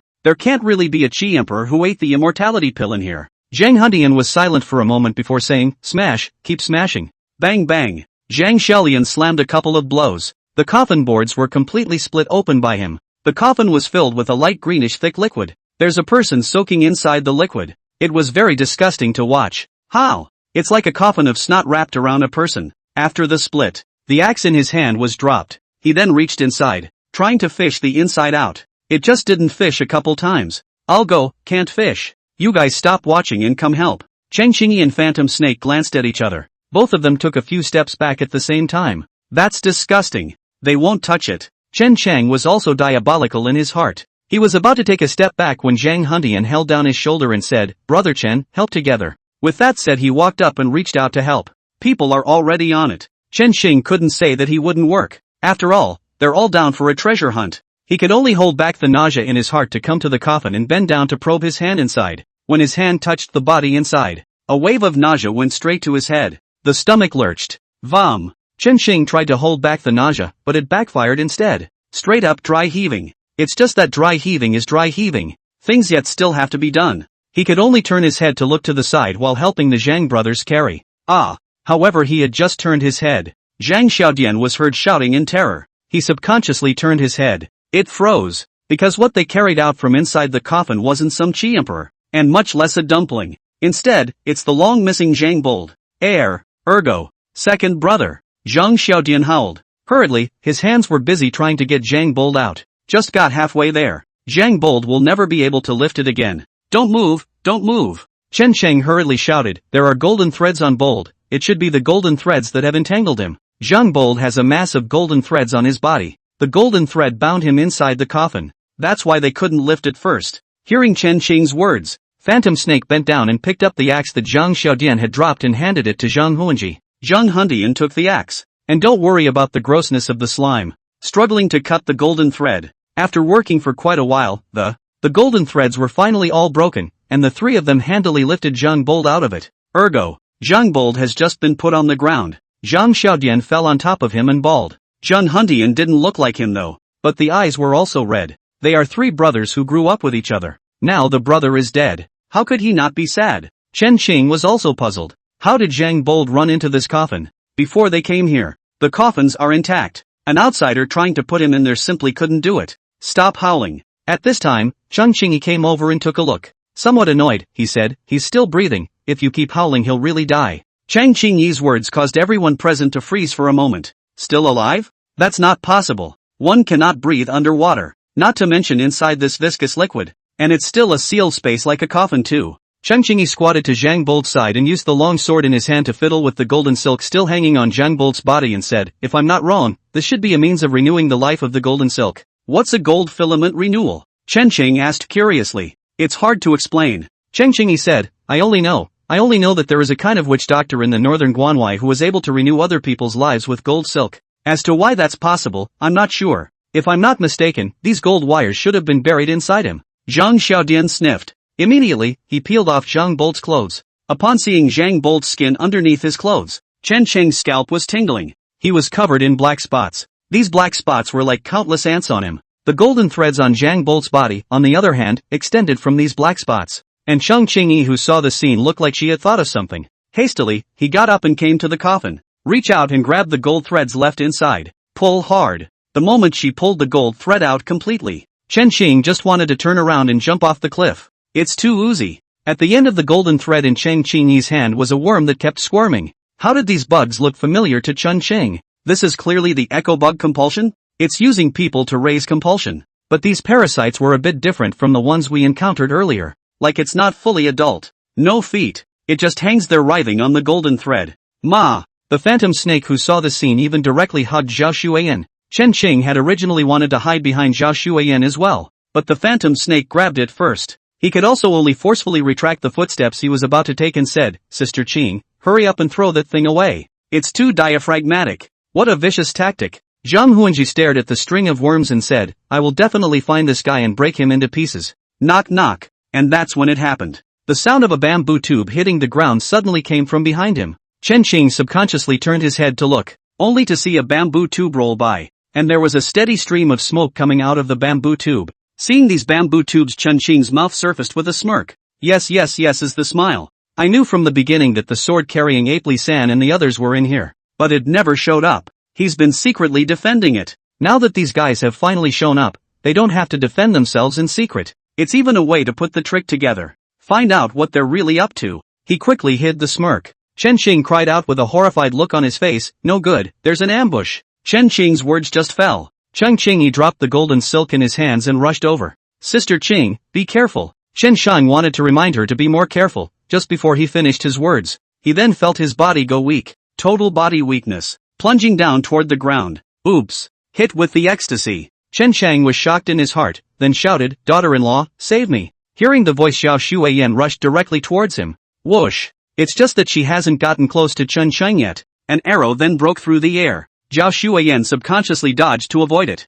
By this time, Chen Shang had already fallen to the ground with his entire body going limp. At the same time, a figure swept over from the opposite bank, straight at Zhao Shuiyan, probably because of the ecstasy. Zhao Shuiyan was a bit unsteady on her feet after a few moves against her opponent. Seeing this scene, Chen Shang, who was lying on the ground, shouted as hard as he could, Go, don't worry about me first. The other side came prepared. Zhao Shuiyan is going to lose because of the ecstasy. Then everyone is really screwed. She was the only one who could escape now and come back to save everyone when the ecstasy had passed. That's the only way to stay alive. As for Cheng Qingyi, Chen Qing's entire body was now weak, and he had no idea what was going on her side. And don't dare to bet on it. One can only pin one's hopes on one's silly daughter-in-law. After hearing Chen Qing's words, Zhao Shuiyan gave him a panicked look afterward. In the end, he listened to Chen Qing's words and swept off into the distance. Chapter 49, A Crisis of Life and Death. As soon as Zhao Shuiyan left, Chen Qing just couldn't hold on any longer. He only felt his eyelids heavy as he slowly closed his eyes. Before falling into a coma, he vaguely saw a couple of people coming toward them, and I don't know how long it was. Chen Qing slowly opened his eyes. It was dark before my eyes. Can't see a thing. The mouth was also gagged with a cloth. Ooh-hoo. All that could come out was a whimpering whimper. Not for a while. Chen Qing then heard the footsteps of someone approaching. One came to crouch beside him. After a bit of observation, removed the black cloth over his eyes. At first Chen Qing was uncomfortable. One can only squint. Over time, wait until you're acclimated. Only then did Chen Qing see that squatting beside him was a middle-aged scholar with a refined look and wearing a Confucian robe, and behind him stood several others. A short old man in black cloth shoes. A middle-aged man with a full face. A sharp-looking man. That old man Chen Qing had an impression. I've run into them before at the tavern. According to old Qin Tu's introduction, this person should be Li San, the sword-carrying ape, and he or she is in a cave at the moment. The Zhang brothers and Phantom Snake were also captured, bound and thrown on the other side. As Chen Qing surveyed his surroundings, the middle-aged Confucian in Confucian robes plucked the cloth from his mouth and said in a flat tone, Ask if you have anything. To make you an understanding ghost, you have 3 chances to ask questions. Who are you people? The living. The middle-aged Confucian smiled faintly. What do you want? Kill you all. Hear both responses. Chen Shang almost didn't even vomit blood. Is that an answer? Answered. It's just not as good as not answering. Did you guys put Zhang Urge inside the coffin? Chen Shang asked again. Yes. You're done with your questions. The middle-aged Confucian put the rag back into Chen Shang's mouth. Then he got up and said to the sword-carrying ape, elderly. Are you going to personally avenge Quicksword's son? There's nothing to avenge. The sword-carrying ape looked cold and said, Quicksword's son is a big old man and died in the hands of such a little guy. It's kind of his bad luck. Just throw him in and feed him to the worms. Zhang Bold's quality is not good, and the parasites cultivated are all out of shape, not up to our requirements. Send all these people to the ghost doctor, I think he'll be pleased. Master Li. At this time, the sharp-tongued man standing behind the sword-carrying ape Li San, eyes staring at the enchanting phantom snake, smiled lewdly. Master Li, it's for the ghost doctor anyway. Dead is dead, why don't you give it to me to enjoy? Without waiting for the sword-carrying ape Li San to speak, the middle-aged Confucian frowned and said, Water monkey, we are bad people though. But there is a way to steal. You can kill people, you can do bad things, but you can't abuse people. Buy him. The water monkeys immediately hung back. His face was ugly as he said, Ghost Scholar, you said it yourself? We're the bad guys. What kind of decent people are we pretending to be here at this time? If you think I'm taking advantage, it's okay for you to enjoy it first and I'll come back for the rest of you, said the water monkey with a wicked grin on his face as he walked towards the phantom snake. Ooh-hoo. Chen Shang, who saw the scene, immediately struggled, trying to wake up the still drowsy charmed serpent. Be honest with me. See Chen Shang struggling. The ghost scholar stepped on Chen Shang's head and said coldly, be sensible. Don't arrive and have to suffer. Water monkeys. Just as the water monkey was about to approach the phantom snake, the sword-carrying ape suddenly said, send the person to the ghost doctor, I don't want to see any accidents happen in between. The water monkeys stopped in their tracks. Looking at the sword-carrying ape with great difficulty, he said, Master Li, I'm just enjoying myself, and I'm not interfering with anything major. There's no need to be so strict. The short-statured sword-carrying ape's eyes suddenly flashed with a touch of coldness. He stared coldly at the water monkey and said, I said, people send them over. The water monkey, who still wanted to say something. At the sight of the sword-carrying ape's increasingly cold gaze, cold sweat flowed out at once. He came to Chen Shang's side. Reaching out, he lifted Chen Shang and said, I'll send him there first. After saying that, he kicked Chen Shang as if he was venting. Chen Shang stumbled as he kicked him. It's hard to stabilize your body. The water monkey kicked again. Hurry up, don't dawdle. You. Chen Shang glared at him angrily. What are you looking at? The water monkey coldly said, believe it or not, I'll finish you off with a single slash. With that, he pulled out a dagger and pressed it against Chen Shang's waist. Chen Shang instantly withdrew his gaze. Honestly, he hung his head down. No way. His life is in someone else's hands. One has to keep one's head down under the roof. Count on your kid's sense. See that he's honest. The water monkey was very proud. If the ghost doctor hadn't wanted it intact, I would have poked a few holes in you. Chen Shang was silent. Let the water monkeys lead themselves through the complex cavern. Head down, thinking about how to get out of this. Just get out of it. Find the two of you, your own mother and sister Cheng. Counter-kill won't be a problem. It was just that Chen Shang hadn't found a chance to escape all this way, because every fork in the cavern is guarded. Soon Chen Shang was brought inside a cave. Inside the cave, an old man wearing a Taoist robe with an extremely ugly face stood in front of a huge bronze tripod, commanding the two Taoist children to keep pouring water into the tripod. The water inside was boiling hot. Mr. Ghost. The water monkey first glanced at the bronze tripod with some fear, then said with extreme respect, Master Li, asked me to send you a new carrier over. The ghost doctor turned his head to look at Chen Shang. Chen Shang was taken aback when he got a good look at his face. This guy has a collapsed nose, and the eyes weren't the normal black and white. Half black, half yellow, and the guy has no ears.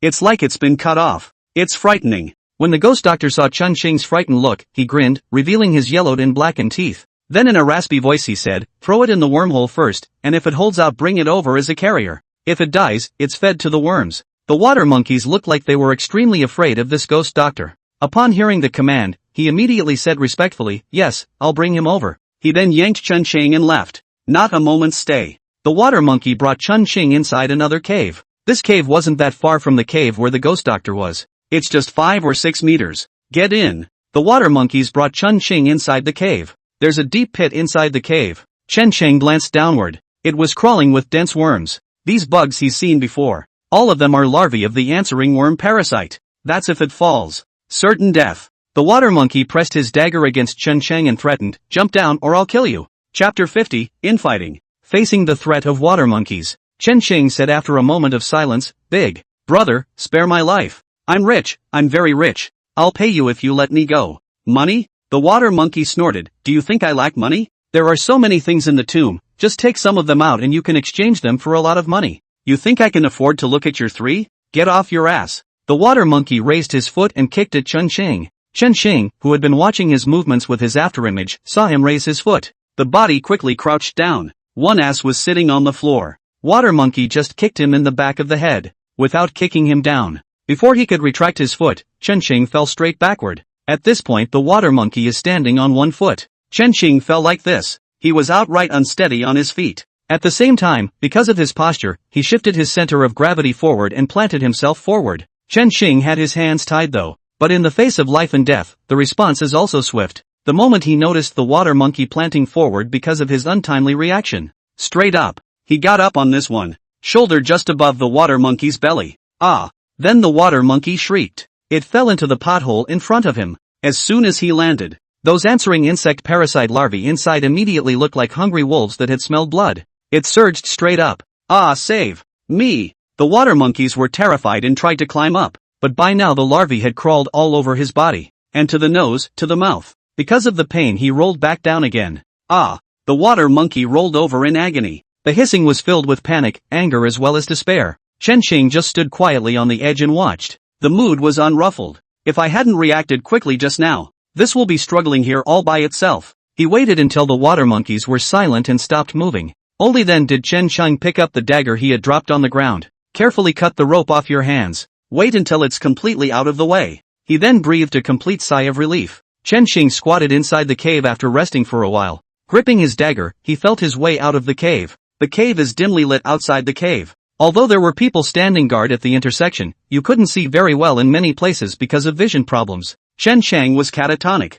by means of a figure that moved quickly in the dark shadows. Come on, go faster. Chen Sheng hid behind a rock. He was thinking about where to find his daughter-in-law when he heard a familiar voice coming from him. He poked his head out to look. The ghost scholar escorted the bound phantom snake towards the cave where the ghost doctor was. Chen Sheng held his breath. Hide carefully. Although he wanted to save Phantom Snake, he had the will to do so. Saving your own little life was the most important thing at the moment. After the ghost scholar escorted the Phantom Snake into the cave, it didn't take long for him to come out again, and it came out with the ghost doctor. The ghost scholar walked beside the ghost doctor and asked, "Big brother, how is the refining of that thing going?" The ghost doctor looked around. In a deep voice, he said to those guarding the intersection, "Go and look elsewhere." Yes. Wait until those guarding the intersection are gone. Only then did the ghost doctor whisper, "It's barely a success, I just haven't tested it yet, I don't know the effect." Heard it worked. The ghost scholar's face rejoiced, "Big brother, it's just a matter of time before we can be crowned and worshipped. I'll inform that one now." Wait a minute.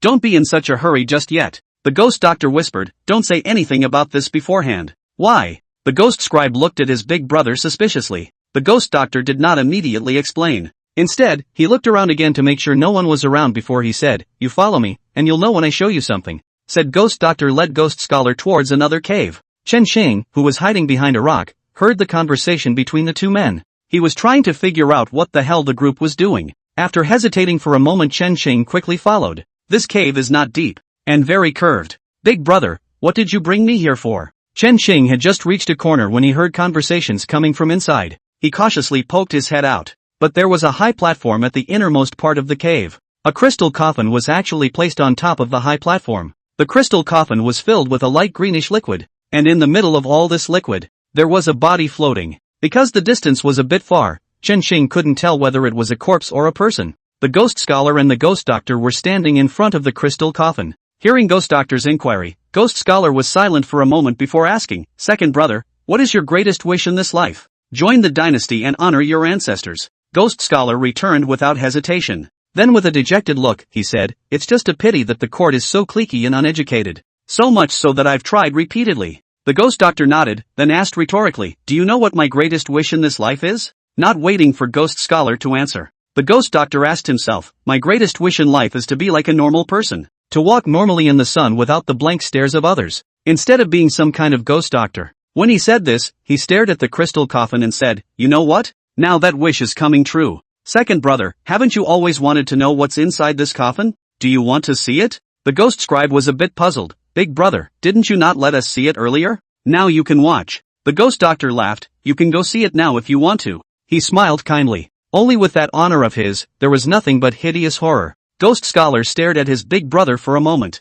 Although he was puzzled in his mind, he did not resist the curiosity in his heart after all. Toward the crystal coffin. Honestly, Chen Sheng was also curious about what was inside the crystal coffin. He kept his eyes fixed on the ghostly scribe walking past. The ghostly scribe pushed open the lid of the coffin. Looking at the sickening light greenish liquid inside, he said, "Big brother, I can't see anything." "Wouldn't you just fish her out and see?" The ghost doctor's voice carried a compulsion. "Don't you want to see this thing that will allow you to honor the temple?" The ghost scribe, who had been a bit hesitant, the hesitation was gone from his eyes. He reached in to fish for the contents. And just then too. Instead, the ghost doctor picked up a stone the size of a faceplate from the ground. Silently, he came behind the ghost scholar and said, "Second brother, have you fished it out yet?" "Fished it in. It's a little heavy." The ghost scholar didn't finish his sentence. The ghost doctor then lifted a rock and heaved it at his head. Ghost scholar was too late to have any reaction. Letting out a muffled grunt, he fell headfirst into the crystal coffin. "Second brother, don't blame big brother for being hard-hearted.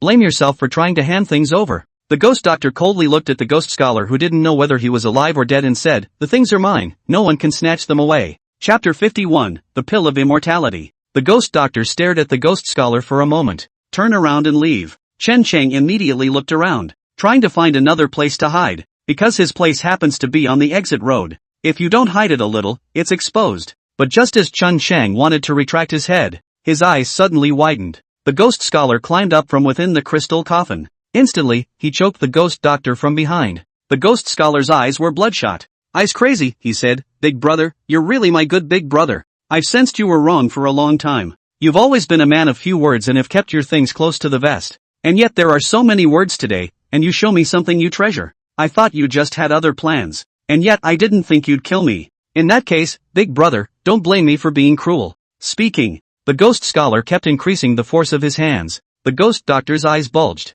Constantly struggling. One hand slapped the ghost scholar's arm in an attempt to beg for mercy. One hand groped for something on his body. At this point, the ghost scholar had long since gotten up to kill. Where will he be spared? He laughed sarcastically. "Big brother, don't struggle. Aren't you rare with this female corpse? Don't worry, I'll throw you in when you die." Just as he spoke, the ghost doctor, who had been groping for something, suddenly looked as if he had touched something, grabbed a handful of powder from his waist and reached out. "Ah!" The ghost scholar instantly let out a miserable scream. Chen Sheng, who was hiding in the shadows, could see clearly. The powder stained his face and then quickly scratched away. Then his face was as if it had been corroded by sulfuric acid. It quickly festered away. The pain made him try to rub the powder off with his hands. It's just that he's rubbing it in. The skin and flesh on his face crumbled right into pieces like tofu. Chen Sheng, who saw this scene, sweat stands on end. He finally realized why the water monkeys were scared when they saw this ghost doctor. Just the means. It's scary for everyone. Chen Sheng was looking mesmerized. A sudden tingling chill went straight from his tailbone to his head. "There's someone behind us." Chen Sheng felt bad. The hand that held the dagger turned and stabbed. However, he stabbed in mid-air. And then you can't move an inch anymore. Instead, his hand was caught in the air. It was easily controlled. "It's me. Be quiet." Just when Chen Sheng was still in a state of dismay. Instead, the other side had spoken first. "Sister Chang." "Ching?" Chen Sheng looked at Cheng Chingy, who had suddenly appeared, with some confusion. "Shoo, don't talk." Cheng Chingy made a shushing gesture. Then he stood behind Chen Sheng and observed the situation over there with him. The ghost doctor breaks free of his bonds. Sitting on the floor for a long time, breathing heavily. Waited a long time for this to slow down. He came to the side of Ghost Scholar, who was lying on the ground and wailing. His eyes were icy cold as he said, "My good second brother, my newly formulated muscle transforming powder, it's not bad, is it?" "Don't worry, you won't be in pain anytime soon. Just a moment's work." The Ghost Scholar had stopped moving. "Sister Chung, what do we do next?" "See what's in front of you," Chen Qing subconsciously asked, but received no answer. He turned his head upright to look. Where was Cheng Qingyi's figure behind him? "Ah, who are you?" But soon there was a gasp from the ghost doctor's side. Chen Sheng immediately turned his head to look. Cheng Qingyi had already kicked the ghost doctor to the ground. Two concealed weapons that resembled silver needles were inserted into the ghost doctor's wrists with a casual flick of Cheng Qingyi's hand. It nailed him directly to the ground with both hands, from striking out to tackling the ghost doctor. In total, Cheng Qingyi had only spent 5 or 6 breaths of time. Dry. Chen Qing immediately ran out from his hiding place. "Sister Qing, why didn't you say anything before you did it?" "It's you." Seeing Chen Qing, who ran out, the ghost doctor was a bit stunned. "That punk water monkey is dead?" "Dead." Chen Qing stopped at a distance of 2 steps from the ghost doctor and stopped advancing. "This guy is kind of creepy. If you can stay out of contact, you still can't. The ghost scribe is the downfall." You let me go and we can work together. Before Chen Xing could say anything, the ghost doctor then took the lead and said, "You can't walk out of here without me." "Oh, you know us?" Chen Xing asked with some surprise. "Not recognizable," the ghost doctor said, "but I know that the sword-carrying ape and the others have captured a group of people. That would be you guys. The fact that the sword-carrying ape didn't kill you guys immediately means that your origins aren't simple either. Are you from the first or second prince? We can work together." Chen Xing froze. "And he doesn't say who he's with." Just in a calm tone, he asked, "Tell me first, what are you doing hiding in the mountains?" "Refining the immortality pill," the ghost doctor said. "Today's Majesty is so eloquent that he has attacked North Mang in the north, pacified South Vietnam in the south, and opened up border markets for mutual exchange. But he's old and dying. So he secretly ordered us to make the immortality pill." Chen Xing scratched his head. "You're just trying to get some money by going down to the grave yourself. Be a starter. How did you get involved with a creature like the Emperor?" After a few moments of silence, Chen Chang asked, "The immortality pill has been refined, practiced and unpracticed." "Don't give me that crap," Chen Xing said with some annoyance, "just tell me whether it was practiced or not." "I don't know if I practiced." The ghost doctor turned his head to look at the corpse inside the crystal coffin and said, "The primer for the immortality pill, I got it off of her. After it was refined, there was no one to test the medicine, so I don't know if it worked or not." Chen Xing glanced at the crystal coffin, then asked, "Where's the immortality pill?" "It's in my waist pocket in a bottle. You can have it yourself if you want it." Chen Xing glanced at his waist. There is indeed a bag there. But he didn't rush to get it. This guy just took care of the ghost scholar with a handful of muscle chemical powder. God knows if there are similar traps in there. It seemed to have seen Chen Xing's concern. The ghost doctor said, "Don't worry, there's nothing in there except for the immortality medicine I refined. If you don't believe me, I can bring it out to you." Chen Chang was still a bit hesitant, grinding. While Chen Xing hesitated, Chang Qingyi was a bit impatient. She drew her long sword. "Pick up the pocket with the tip of the sword and give it a hard slash." A porcelain vase fell out from inside his pocket. She didn't pick it up with her hands. Instead, he let the vase fall to the ground into pieces. At the same time she took a few quick steps away, just in case there's ecstasy in there or something. But the good thing was that there was nothing else in there except for 2 blue pills the size of soybeans. Chen Xing glanced at the pill and said, "Is this the immortality pill you refined?" "Sure." The ghost doctor was arrogant and said, "There is no medicine in this world that I, the ghost doctor, cannot refine." "Yeah? Then why haven't you healed your likeness?" Chen Xing's words were like a sharp blade. It instantly pierced the ghost doctor's fragile heart. He broke defense. "What do you know? A person's likeness is authorized by heaven. How can it be cured so easily? You're the ghost doctor." At this time, Chang Qingyi, who was on the side, looked a bit agitated and said, "That ghost doctor who kills 100 people and saves one?" Chapter 52. "I am." The ghost doctor said, "I have said all you want to know. I've been sincere enough. We can work together now." Chen Xing didn't reply. Instead, he tore off a piece of cloth from his body and wrapped it around his hand to pick up the 2 immortality pills. "You just said that this is the immortality pill, right?" "Yes." Chen Xing pointed at the ghost scholar again and said, "You 2 brothers were also trying to grab this thing just now, right? You 2 brothers turned against each other over this thing. And now you're giving us something so easily. You really think we're cuties?" Chen Xing's face was ice cold as he said, "Sister Qing, kill him." "Not the same. Not the same." The ghost doctor hurriedly explained. He wanted to offer the immortality pill to the emperor in exchange for an official position. "He's the emperor's man. Once the immortality pill is offered to the emperor, I won't be able to keep a single grain. It may even be given to death. And you're not. Does it make any difference if we are the emperor's men or not?" Chen Xing asked. "Of course there's a difference." The ghost doctor looked at Chen Shang and said, "I don't know if you're the grand prince's man or the second prince's man. But they have a common goal. They can only take that seat if the emperor dies. If the emperor lives forever, then they will always be the crown prince. That's why they are the last ones to see the emperor take the immortality pill. As long as you keep one of the immortality pills for me, and the other one you take back to deliver, I'll go along with you guys. Otherwise you won't be able to escape the siege of the army outside even if you get out of here." Chen Qing listened.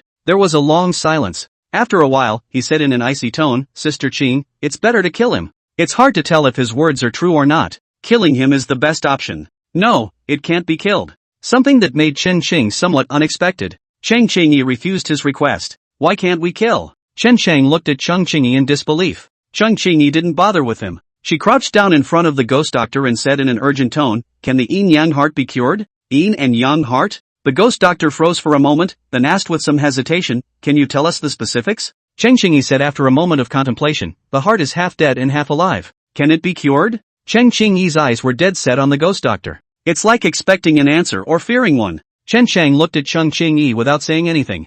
He probably guessed what Chung Chingy was going to do. Her daughter, little fish, been on medication for so many years, and rarely go out and do no strenuous exercise. It's a congenital heart condition. The ghost doctor frowned and thought and said, I don't know if I can cure it. I need to see the patient before I know if I have the ability. Didn't get the answer I wanted though. But Chung Chingy was also relieved. She looked up at Chen Chang and said, this man cannot be killed, I will watch over him. If anything happens, I'll be responsible. To this, Chen Ching had that much unhappiness in his heart though. But he didn't say much. What can he say? Self-daughter-in-law is not there. One still had to rely on her and could not offend her. Otherwise you might have to die here yourself. Chen Ching laughed, Sister Ching, treating little fish is a big deal. You say leave him alive, then we'll leave him alive. Chen Ching looked deeply at Chen Chang. She naturally saw Chen Chang's dissatisfaction in her eyes. But compared to my own daughter, this grievance is nothing at all. She looked back at the ghost doctor, you better not be lying to me, or I'll make it so you can't even think about dying.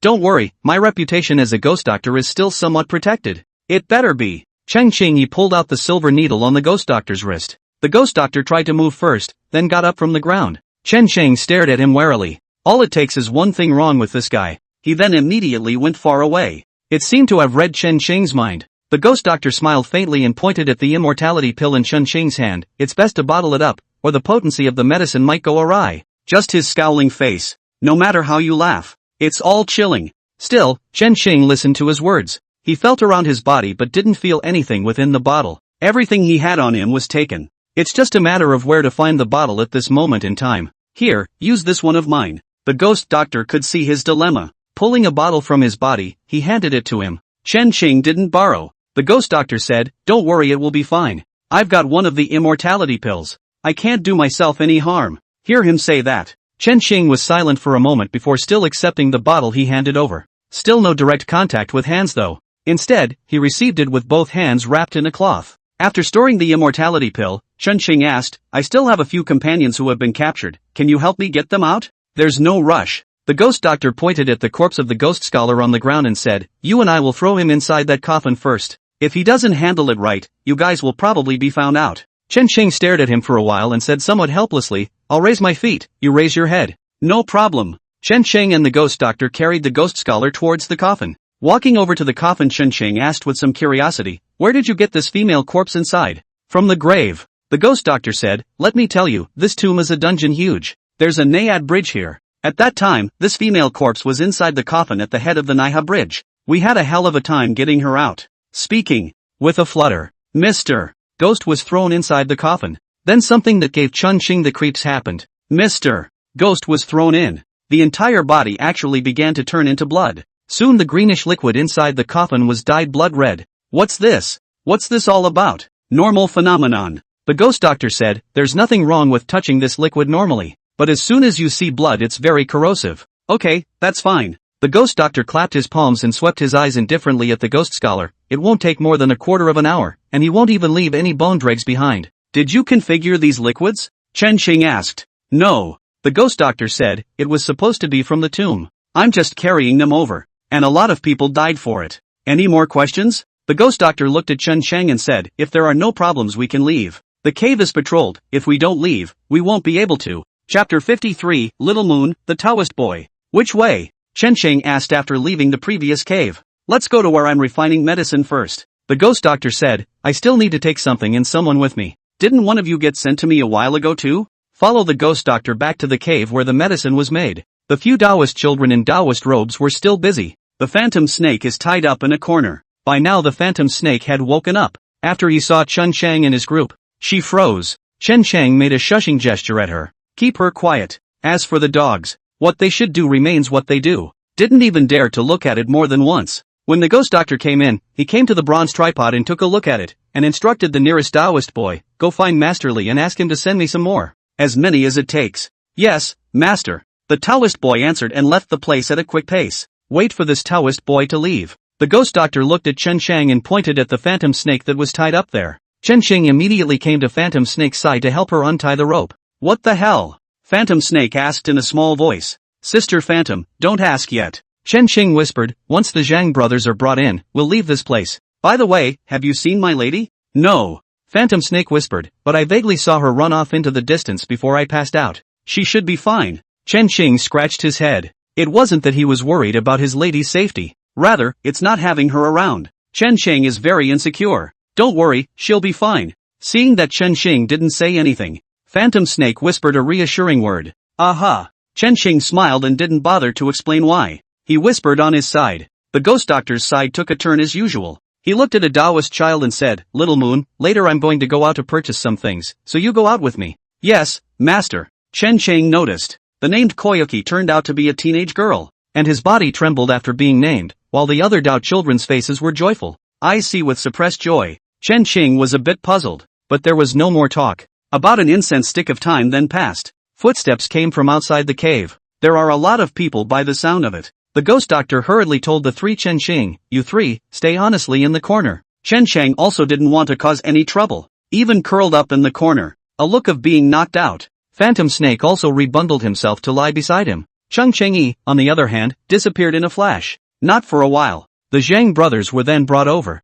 Including Zhang Bold, the second oldest member of the Zheng family, was also carried over. With them came a large man. This person had previously stood behind the sword-carrying ape. It should be an escort or something like that. After this person came in, he first glanced at the two Chen Shings before asking in a questioning tone, "Ghost Doctor, don't you have someone else here? Why do we still have to send people over? Iron Bull, are you questioning me?" The ghost doctor glanced at Tainyo and said, "Why don't you refine it? Don't dare." Tainyo had suffered a defeat, but he didn't dare to offend the ghost doctor. "Hold your breath and apologize." Then he said, "By the way, Master Li asked me to tell you. He told you to move fast, we're running out of time. If we delay things up there, no one can protect us." "You're threatening me?" The ghost doctor's eyes were unkind as he said, "I, the ghost doctor, am alone, but just a rotten life." "On the contrary, you, dragging your family along. You've got this much time to trouble me here, so why don't you get the hell out? Lest I be delayed in my pill-making mood. If I'm in a bad mood and fail to refine the immortality pill that could have been successfully made, who do you call unlucky?" Chen Sheng, who was lying on the ground pretending to be unconscious, was just able to see Tainyo's expression. His temples throbbed, obviously suppressing the anger in his heart. But there is nothing to be done about it. In the end, Tainyo took a deep breath and said, "I'll leave first, and I hope that sir will refine the immortality pill soon." With that he turned and walked away. "Wait." The ghost doctor called out to him, "Later on, I'm going to make a trip out of the mountain to purchase some medicinal herbs. Give me a warrant." Tainyo stopped and asked, "What herbs do you want? I'll ask someone to buy them back for you. This medicine is rare, your people can't find it." The ghost doctor said, "If you search on a large scale, you'll scare the snakes. You don't want the secret of this place to be discovered either." Tainyo was silent for a moment before saying, "It should be easy for you to be discovered even if you go out." He was naturally referring to the ghost doctor's likeness. A coldness flashed in the depths of the ghost doctor's eyes. The likeness was a pain in his heart that could never be healed. He hid it well, though. It didn't show. The ghost doctor looked as normal and said, "Then think of a solution for me. I'll give you the names of the herbs later. By the way, don't you get the wrong herbs. If you get the wrong medicine, all of this is your responsibility, not mine." After saying that, the ghost doctor stopped talking to him. Turning around, he busied himself in front of the bronze tripod. Tainyo stood there with his face changing, and finally, somewhat stifled, he pulled out a token from his waist and handed it to him. "This is my token. You go and come back without delay." After saying that, he left directly. "Stay again." He thought he would suffocate. "When he's gone," the ghost doctor said to Chen Sheng, "Stop pretending, he's gone." Chen Sheng and Phantom Snake immediately climbed up from the ground. Chung Cheng-yi also walked out from his hiding place. You guys." The Zhang brothers' eyes widened. Unbelievably, he looked at Chen Sheng and his party and said, "Why are you guys here?" "It's a long story." Chen Sheng said, "We'll talk about the reason later, let's find a way to get out of here first." After saying that, Chen Sheng looked at the ghost doctor again and pointed at Zhang Bold. "Can you save him from waking up?" He didn't say that Zhang Bold might be the ghost doctor who made him like this. If only it had been said. "Haven't run out yet." With Zhang Xiaodian's temperament, he designated infighting. The ghost doctor looked at him and said, "We can't save him now. We'll have a chance to save him when we get out." "Are you all here now? If you're all here, you can go now. There's another one I haven't seen." Chen Sheng said, "But the problem shouldn't be too big, let's go first." Zhao Shuiyan is nowhere to be found. The underground caves are again too complex. He didn't know where to find her either. Had to get out of here and then try to find her. The ghost doctor didn't bother to ask who else hadn't seen it. He handed a package to the little moon female Taoist child and said, "These things are very important, don't allow them to be lost, or else I'll make your life worse than death." "Yes," you responded timidly. The group followed the ghost doctor outside. After walking out of the cave, Chen Xing asked, "If we just waltz off like this, won't the remaining Dao children rat us out?" The ghost doctor smiled grimly at his words, "I'm the one who told them to snitch. Chapter 54. Only when you're strong can you be fearless. Let them snitch? Zhang Xiaodian was taken aback. He looked at the ghost doctor with bad eyes and said, "You'd better give us an explanation."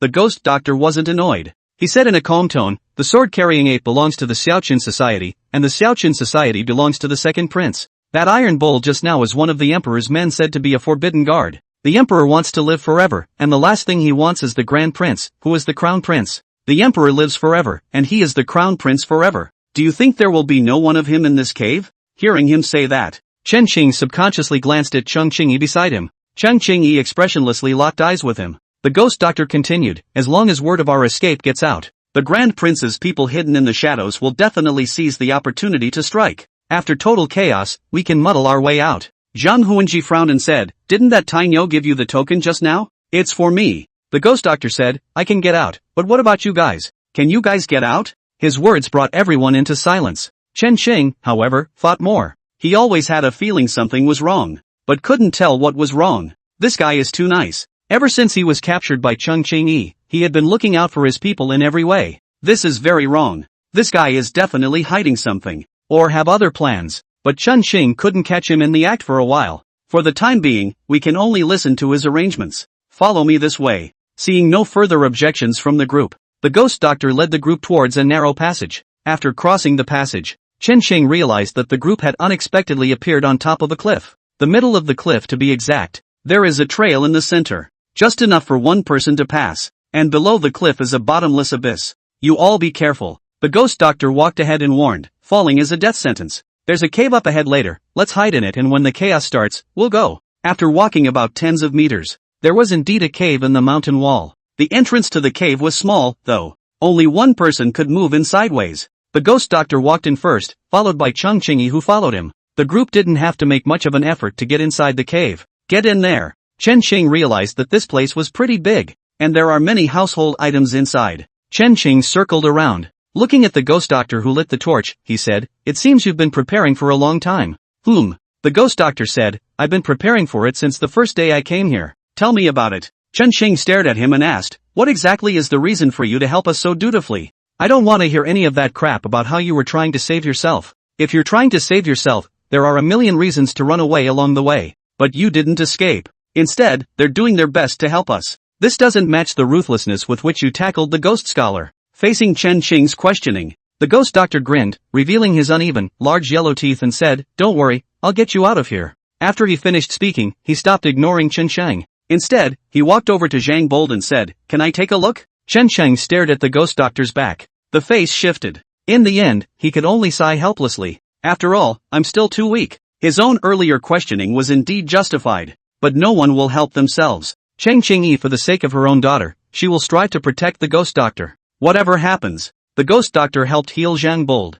Though Zhang Bold could very well be the one who got him into this mess. But for the sake of his brother, the Zhang brothers wouldn't be on their side either. As for the phantom snake, can't see through it. Even if you can see through her, she's even on her side. Still can't get any favors. At this moment Chen Qing deeply felt that a truth was well said. It's better to rely on God than to rely on yourself. If one had the kind of skills of one's own daughter-in-law, what I just said would not have been ignored. Chen Qing walked in silence and leaned down next to a rock at the entrance of the cave. Eyes closed. Since we can't do anything about it, we'll see what happens. In case of danger, then run away on your own. As for them, you can't care about yourself, and you don't care if they live or die. Food? Just as Chen Xiu was resting his eyes with his eyes closed, Phantom Snake's voice came to his ears. Chen Qing opened his eyes. Phantom Snake stood in front of him with 2 hardened burritos. "Sister Phantom, where did that come from?" Phantom Snake pointed at the ghost doctor and said, "He gave it to me." "You're not afraid of poison or anything?" "Afraid of what?" Phantom Snake threw a burrito into his arms and said, "If he really wants to poison us, there are countless opportunities, there's no need to wait until this time."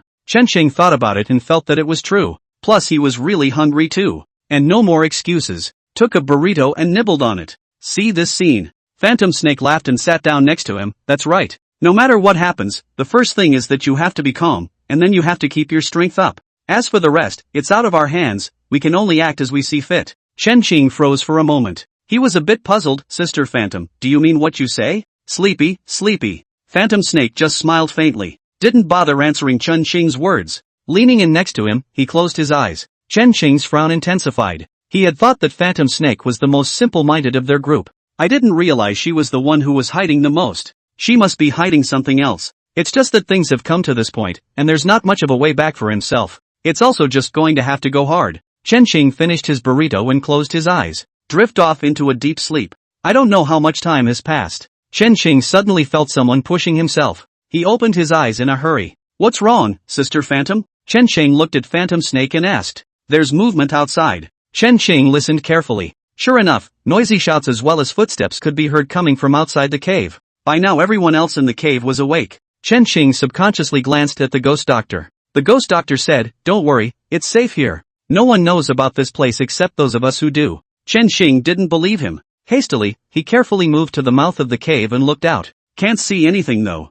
All that could be heard was shouting faintly in the distance. Well, I didn't lie to you. The ghost doctor's smug voice came from behind him. I told you, it's safe here. It's true that no one here has noticed. It's safe as hell. Chen Qing also swallowed the words that reached his mouth. But just as he turned around, suddenly he glimpsed a pair of green eyes staring straight at him. Those eyes were 3 or 4 steps away from him. One time, Chen Qing froze. The owner of the eyes also froze. Chapter 55, Shot with an Arrow. What appeared in Chen Qing's eyes was a monkey. Monkeys in clothes and hats to be exact. Wasn't this the monkey that had sneaked up on himself and Chung Chingy in the cave in the beginning? Sister Chung. Ching. Chen Qing's eyes stared dead at the monkey, and his voice trembled. Monkey. Monkey. Once I heard it was a monkey. Chang Qingyi directly dodged to Chen Cheng's side, dragged him straight back into the hole. Then he rushed out himself. Soon there was the commotion of a fight outside? What monkeys? Phantom Snake asked curiously. Chen Qing didn't answer. He glanced out cautiously. He realized that Chung Chingy was actually chasing that monkey as it drifted away.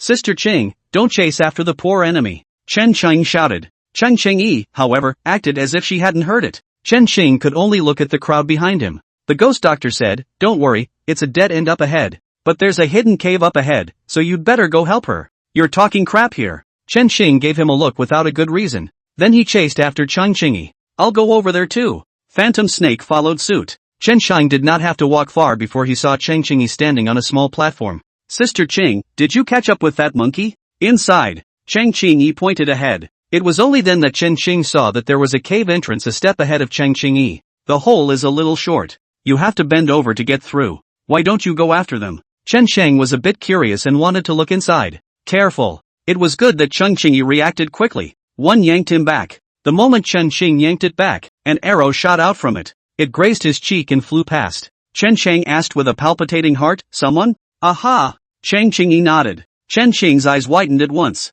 You knew, why didn't you tell me? You didn't ask. I didn't ask, so you won't tell? How do I know what you mean if you don't ask? Chen Qingyi looked at Chen Chang with a straight face. Okay, you guys knock it off. Phantom Snake walked over and asked, what's going on now? Chen Qing looked up. It's not just her coming. The others are coming. Chen Qing was also too lazy to bother with Chung Chingy. He looked at the crowd and said, there are people in the cave, and they have bows and arrows. It shouldn't. The ghost doctor frowned. This place is very secluded. I remember that no outsider knows about this place except me. Speaking of which, his gaze fell on Koyuki behind him. See his gaze. Koyuki shuddered. Master, don't. Cut the crap. Just as she asked for mercy, the ghost doctor said with cold eyes, go in and see what's going on. If you dare to talk a word of nonsense to me, I'll let the parasites in your body kick in and make you beg for your life. Hearing the word compulsion, Koyuki looked like she had thought of something she was afraid of. I can't stop shaking. Master, I'll be right over. Koyuki headed for the entrance of the cave. What she didn't see, however, was as she walked towards the hole,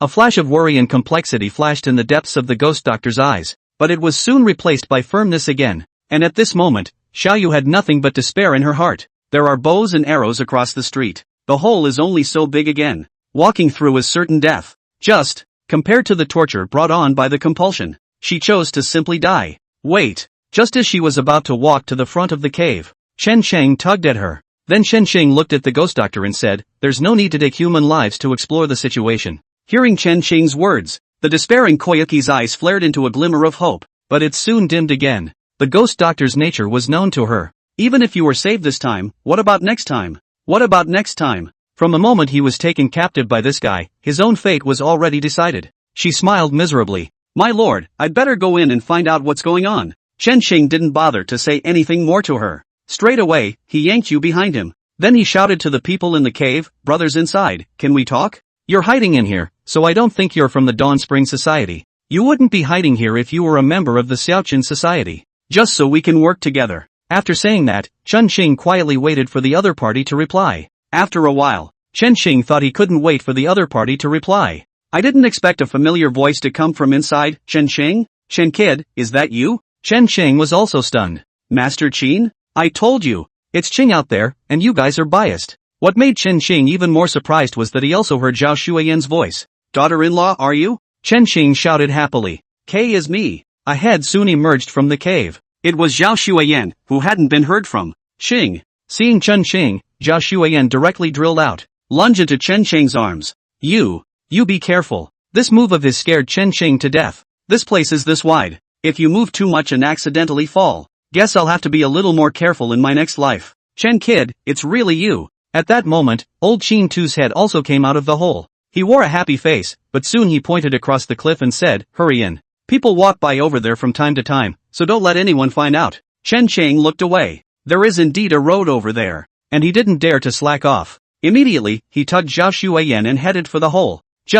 Sometimes what you fear comes to you. The line was just halfway in. Someone with a torch went by just over the cliff. Xiao Yu, who was walking behind, wasn't startled or anything, and exclaimed, it's bad, there's someone across the street. This call. The people over there have noticed the people over here as well. What a man there. The end of the cliff shouted, quick, there's someone over there, release the arrows. Where? Can't see. Good thing because it's so dark. The other side only knows that there are people on this side, not exactly where they are. Can't see to put it anywhere. Whoosh. Arrows were flying this way. Come on, hurry up. Chen Shang those who came in first. When he came in, he didn't bother to observe what was going on inside. Turning around, he pulled the people behind him inside. Soon everyone was dragged in. Chen Shang took a long breath and said, is everyone alright? Nothing. Nope. Almost. That. I seem to have been hit by an arrow. Just when Chen Xing thought everyone was safe, a ghostly voice rang out. Chen Shang was shocked in his heart. Hastily, he followed the sound. Instead, he saw the ghost doctor sitting against a corner.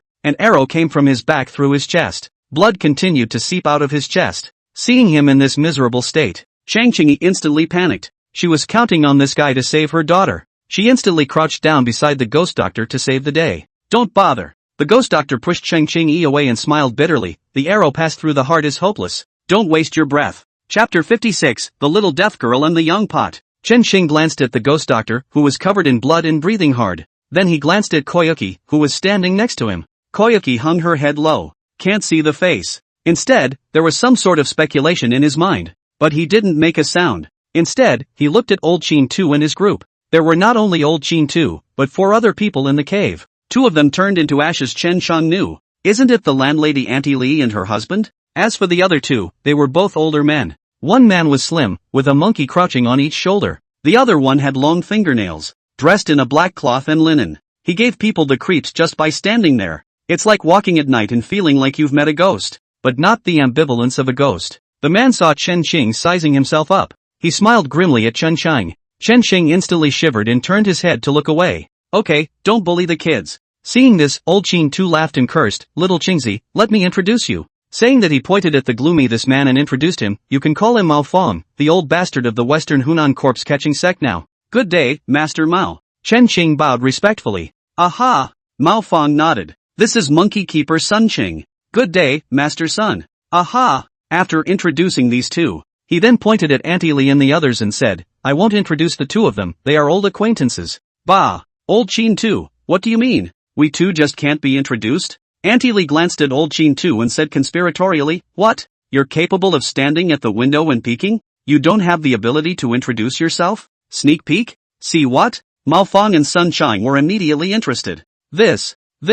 Old Qin Tao looked around awkwardly. Chen Sheng naturally knew what Aunt Li was referring to. Old Qin Tu hadn't peeked at it once or twice. It's just that the occasion is now. Chen Xing thought it was better to give him some face. So he changed the topic and said, Auntie Li, I wonder what is your name in the Jianghu?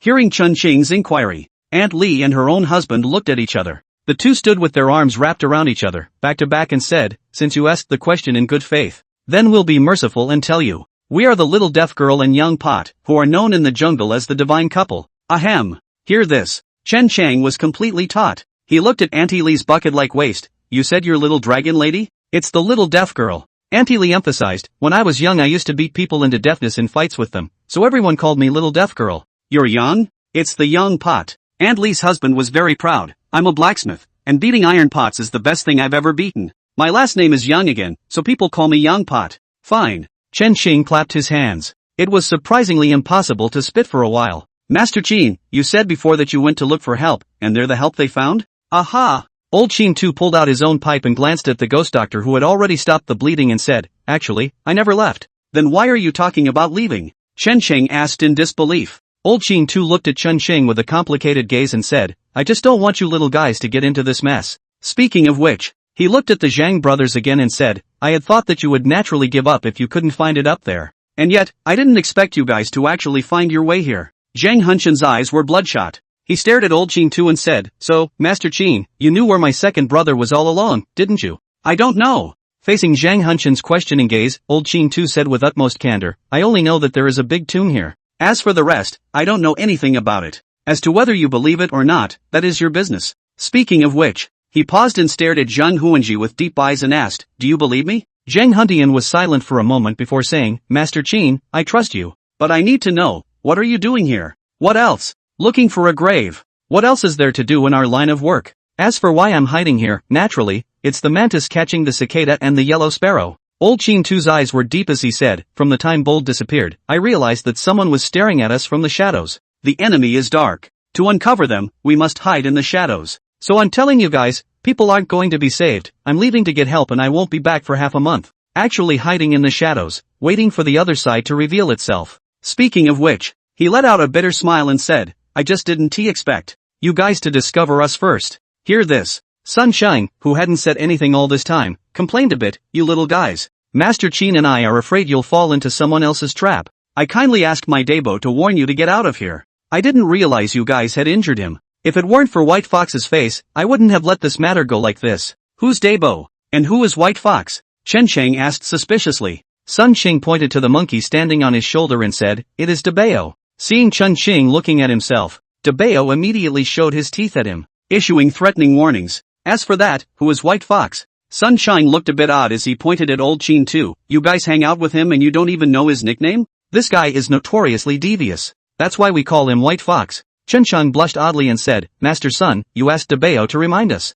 But it attacked us as soon as it came up. Where's the reminder? Nonsense, it can't talk. How do you expect it to remind you if it doesn't scare you off like that? Sun Qing said without a trace of anger, you guys really want to force the monkey to talk, don't you? Chen Cheng was speechless for a moment. Also, monkeys are monkeys after all. Won't talk. By the way, Master Qin, why is my daughter-in-law with you again? As soon as you hear this, Sun Qing's face, which was already a bit bad, looked even worse. He pointed at Zhao Xueyan and said, ask her yourself. Chen Qing turned his head to look at Zhao Xueyan. Zhao Xueyan hid behind Chen Cheng and carefully tugged on his clothes, but her eyes were fixed on the monkey on Sun Qing's shoulder. Ah Qing, Sun Monkey A. I want to try and see if it can roll over on me. Debeo saw Zhao Xueyan staring at him. The hairs on his body stood on end, like seeing the plague, hiding directly behind Sun Qing. Sun Qing pointed at Zhao Xueyan and said, if I hadn't arrived in time, this girl would have played Debeo to death. Chapter 57, The Ghost Doctor's True Purpose. Chen Qing turned his head to look at Zhao Xueyan.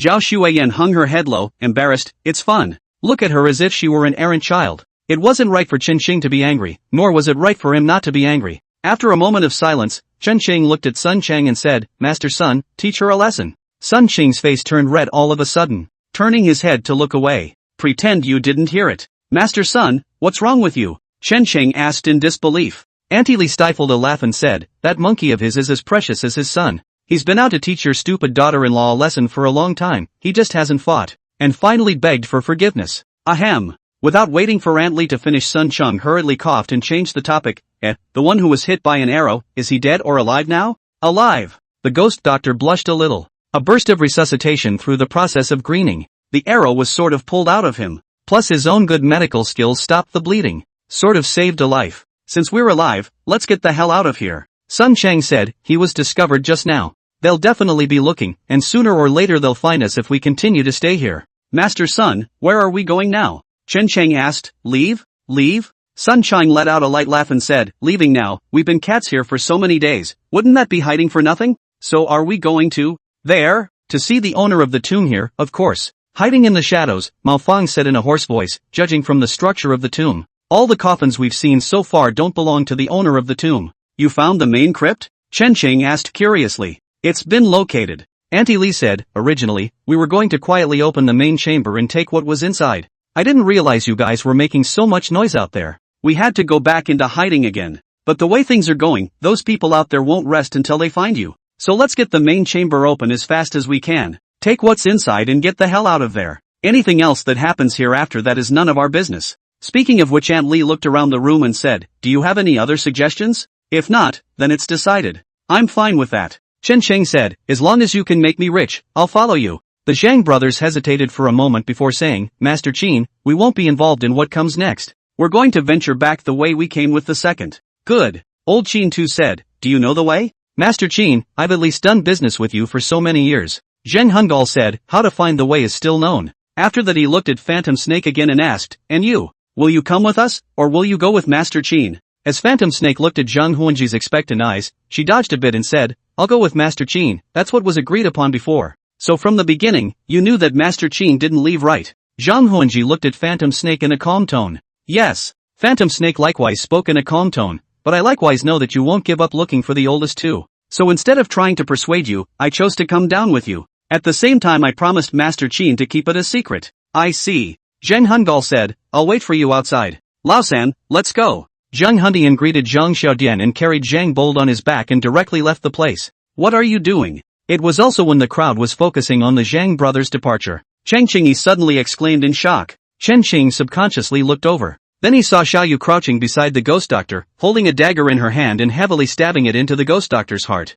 Chen Qing kicked Xiaoyu off. Crouching down next to the ghost doctor, he checked up on the ghost doctor's injuries. Ha ha. Koyuki got up from the ground in a sorry state. With fierce eyes, he laughed extremely freely and said, Dog thief, you forced my mother to take over, killed my father, and forced to stay by your side as a cow and horse. I feel sick to my stomach every day facing your ugly face. Ha ha. Father, mother. I've finally avenged you all. Ahem. The ghost doctor nodded at himself a few times afterward, looking at the dagger in his chest. He didn't show the anger and despair that he had before his near death. Instead, there was a pleased smile in his eyes. With great difficulty, he pushed Cheng Qing away and said, Don't think about saving me, this time I'm really dead. Ahem. The ghost doctor spat out a large mouthful of blood and said with great difficulty, You want me to cure your daughter? I am not going to be able to do it. But, she can. The ghost doctor pointed at Xiaoyu, who was staring at him with a maniacal face, and said, She stoically stood by my side all these years, stealing my medical skills and my means of healing people. You want to save your daughter, then protect her with all your might and keep her alive.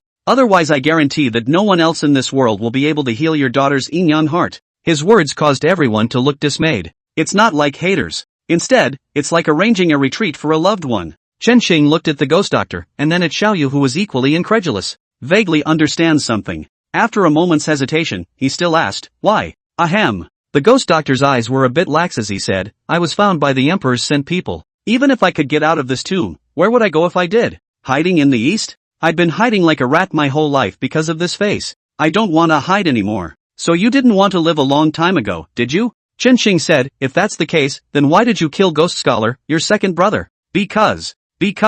Mention of the ghostwriter. The ghost doctor looked like he was irritated. His eyes widened suddenly and he hissed back, because he knows my secret. If he doesn't die, Little Moon won't be safe. So he must die. Must die. His voice trailed off as he said this. Eyes looking at Xiaoyu who stood there somewhat at a loss for words, he muttered, When I was young, I also liked a woman. It's just that I'm too ugly for her to look at me. I just used some tactics, I didn't think she'd leave me a queen. Little Moon, I'm happy that you were able to handily kill my father-killing, mother-killing enemy. Really, you can hold back and strike decisively, and whatever comes your way in the future, it won't be any worse than being around me. From now on, no one can bully you anymore. As the last word fell, the ghost doctor completely lost his life. Chapter 58, Does the immortality pill really work? Chen Qing froze speechless as he looked at the ghost doctor's corpse. After a while, he finally cleared his head. You is his daughter. For some reason he didn't recognize each other. It could be an inferiority complex in terms of looks, or it could be something else. Over the years he had brought you with him, deliberately stirring up her hatred. Including the scouting ahead of her was making her hate herself. Only hate. She's the one who's going to do everything she can to get revenge. Steal all your own medical tools. Learn all you can. If there are no accidents, this life could be over. But, he was favored by the Emperor to be sent to find people to come here to refine the immortality medicine. The Emperor is a creature. It's most unforgiving. Whether or not the immortality pill can be made successfully, he's all but certain to die. So from the moment he met him himself, all of his antics were his way of making a living for you. Now he's dead. You inherited all his medical skills. Sister Ching for her daughter. Will definitely protect her with all my might. This way Luna has a layer of protection. Even Zhang Bold, who has already left, will have to beg for Xiao Yu's head in the future. This way Luna has another layer of insurance. Chen Xing even had reason to be skeptical. That arrow earlier was hit on purpose by himself. It's the only way everyone knows he's dead. What a deep plot. It was a bit harsh for Koyuki. What he thought was his father's murderer, he didn't realize it was his own father, and killed him himself. The average person can't really carry this kind of mental blow. But Chen Shang also somewhat understood the ghost doctor. He must not have been bullied much because of his looks. He has malice for the whole world. View the world with malice. Only more evil will be found. He was worried that Koyuki was being bullied in the same way he was. So over the years, all the time it kept Koyuki in a state of trepidation. It taught her to be aware of her words and to be stoic. The ruthlessness and determination to kill yourself in the end. Predictable. In the future, if no one guides her, you is a big devil with no bottom line. There will be some cursing though. And yet she will have a good time. These Chen Xing sees and understands. Everyone else in the room saw it too. Each one had a different expression. Although Cheng Xingyi realized that he had been set up, and was annoyed, there was also admiration. Because she has a daughter too. What I've done all these years is also for the sake of little fish. So he could empathize with the ghost doctor's decision. If it was her instead, she would have made the same decision. As long as her daughter could live a good life and not be bullied, what was some curses worth? And old geezers like Sun Qing, Harry and Auntie Lee. Seen a lot of storms. Not much of a mood swing for that sort of thing. It's just a melon. Rather, it was old Qin Tu who revealed a look of dawning realization. Like figuring something out. Then old Qin Tu gave Chen Sheng a look. Chen Sheng looked at him in disbelief. Old Qin Tu glared at him with some hatred, then pointed a finger at Xiaoyu. Chen Chang was somewhat of an afterthought. Let me comfort her? Chen Sheng asked wordlessly. Old Qin Tu nodded, and signaled him to hurry up. Chen Sheng still didn't understand old Qin Tu's intentions, but she still walked over to Xiaoyu and said after a moment of deliberation, the revenge of killing her father has been avenged. There's no need to be so upset. Hearing Chen Sheng's words, old Qin Tu held his forehead with his hand. Let you comfort people. Is that the comfort? Isn't that stabbing a knife into someone's wound? You, who had been frozen there, suddenly smiled. The smile was cold. She said in an icy tone, this guy was never my father. Going to the A-Dad died a long time ago at his hands. With that she came to the ghost doctor's body and gave it a groping. Touch a lot of things from him. Including the token given by Iron Bull before he left. She categorized them all and stowed them inside her package. Then he looked at Chun Chang and said, did he refine 2 immortality pills? Can I have one of those for me? I want to experiment with him. Chen Shang was slightly stunned, then asked, can dead people be used as well? He said yes. Xiaoyu said, if the immortality pill is effective, then you can take it without worry. Chen Shang thought about it and thought that it was a good proposal. He pulled out an immortality pill from his pocket and handed it to Xiaoyu. You looked at the blue pill in her hand. There was a flash of complexity in his eyes. But it eventually dissolved into indifference. She shoved the immortality pill into the ghost doctor's mouth. Then the line waited in silence. Wait a while. Nothing happened. It looks like this what's-his-name immortality medicine is a fake. Sun Chong shrugged and said, we should go too. Go! Chen Xing glanced at Xiaoyu, greeted her as she headed out the door. Where are you going? Only he had just taken a few steps when he heard Auntie Lee shout from behind, this way. Chen Shang looked toward her. Only Auntie Lee walked to the innermost part of the cave. After moving a boulder, a passageway was revealed inside. Auntie Lee turned around and glanced triumphantly at Chen Shang and said, old Qin Tu wasn't a vegetarian when he was able to call us here. We've been here for a long time to fight our way through. Otherwise it wouldn't be safe to stay in this place of death. With that she dug in. Her husband, Yujimbo, was a close second. You guys hurry up and keep up too. Old Qin Tu greeted Chun Chang and followed with Sun Chang and Mao Fong. Until then. Only then did Cheng Qingyi look at Xiaoyu with somewhat cold eyes and said, can you cure the yin-yang heart? Xiaoyu hesitated for a moment before saying, I don't know, but I can try. Cheng Qingyi gave her a deep look. Then he said in a bland tone, let's go. After saying that she followed suit and dug into the passageway. Koyuki breathed a sigh of relief. After she glanced at Chun Xing, she hurriedly followed. If she had answered yes or no just now, it's probably going to die. Because both answers are too absolute.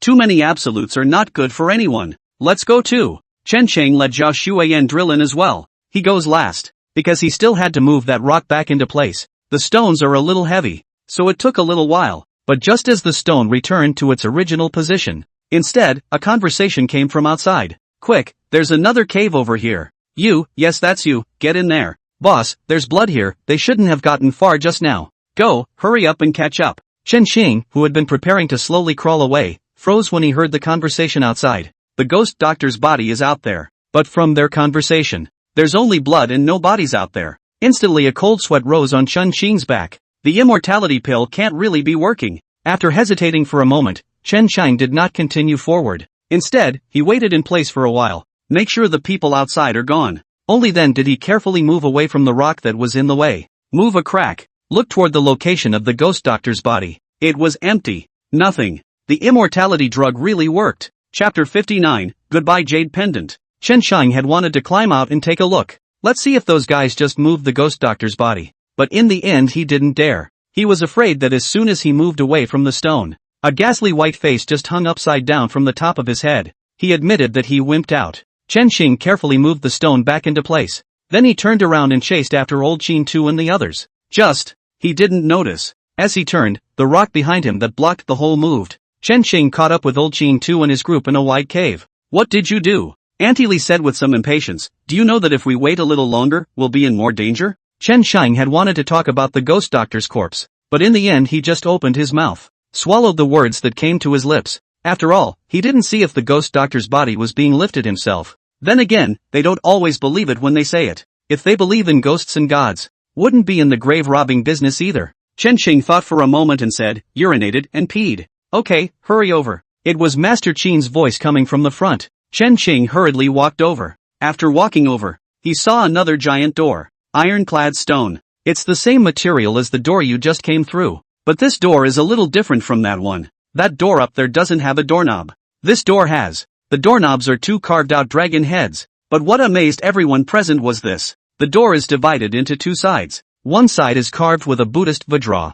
One side is painted with Taoist talismans. Buddhist vajra. Chen Xing was too familiar to be familiar with it. It's the jade man carved on the jade pendant. And what surprised him even more, he saw the jade pendant that had been taken from him. The jade pendant is held by the mouth of the dragon that has this side of the vajra pattern. See the jade pendant. Chen Xing froze for a moment. He stepped forward and attempted to remove the jade pendant, only to find that no matter how hard he tried he couldn't pull it off. Don't waste your breath. Yanpat came to Chen Xing's side and looked at the door in front of him. This is the Lu family's Lu Ban technique. You can't open this door if you can't find where the mechanism is. This jade pendant is only half a key. You can't get it out of here by being bitten now. Unless we can get the other half of the key and put it in the other dragon's mouth. Then where is the other half of the key? Chen Xing asked. How do I know? Yanpat shrugged somewhat helplessly. If I knew the other half of the key, we would have gone in a long time ago. That means we can't get in without the other half of the key, right? Right. Then what are we doing here? Of course I'm waiting for you. Sun Sheng narrowed her eyes and smiled as she looked at Chen Xing.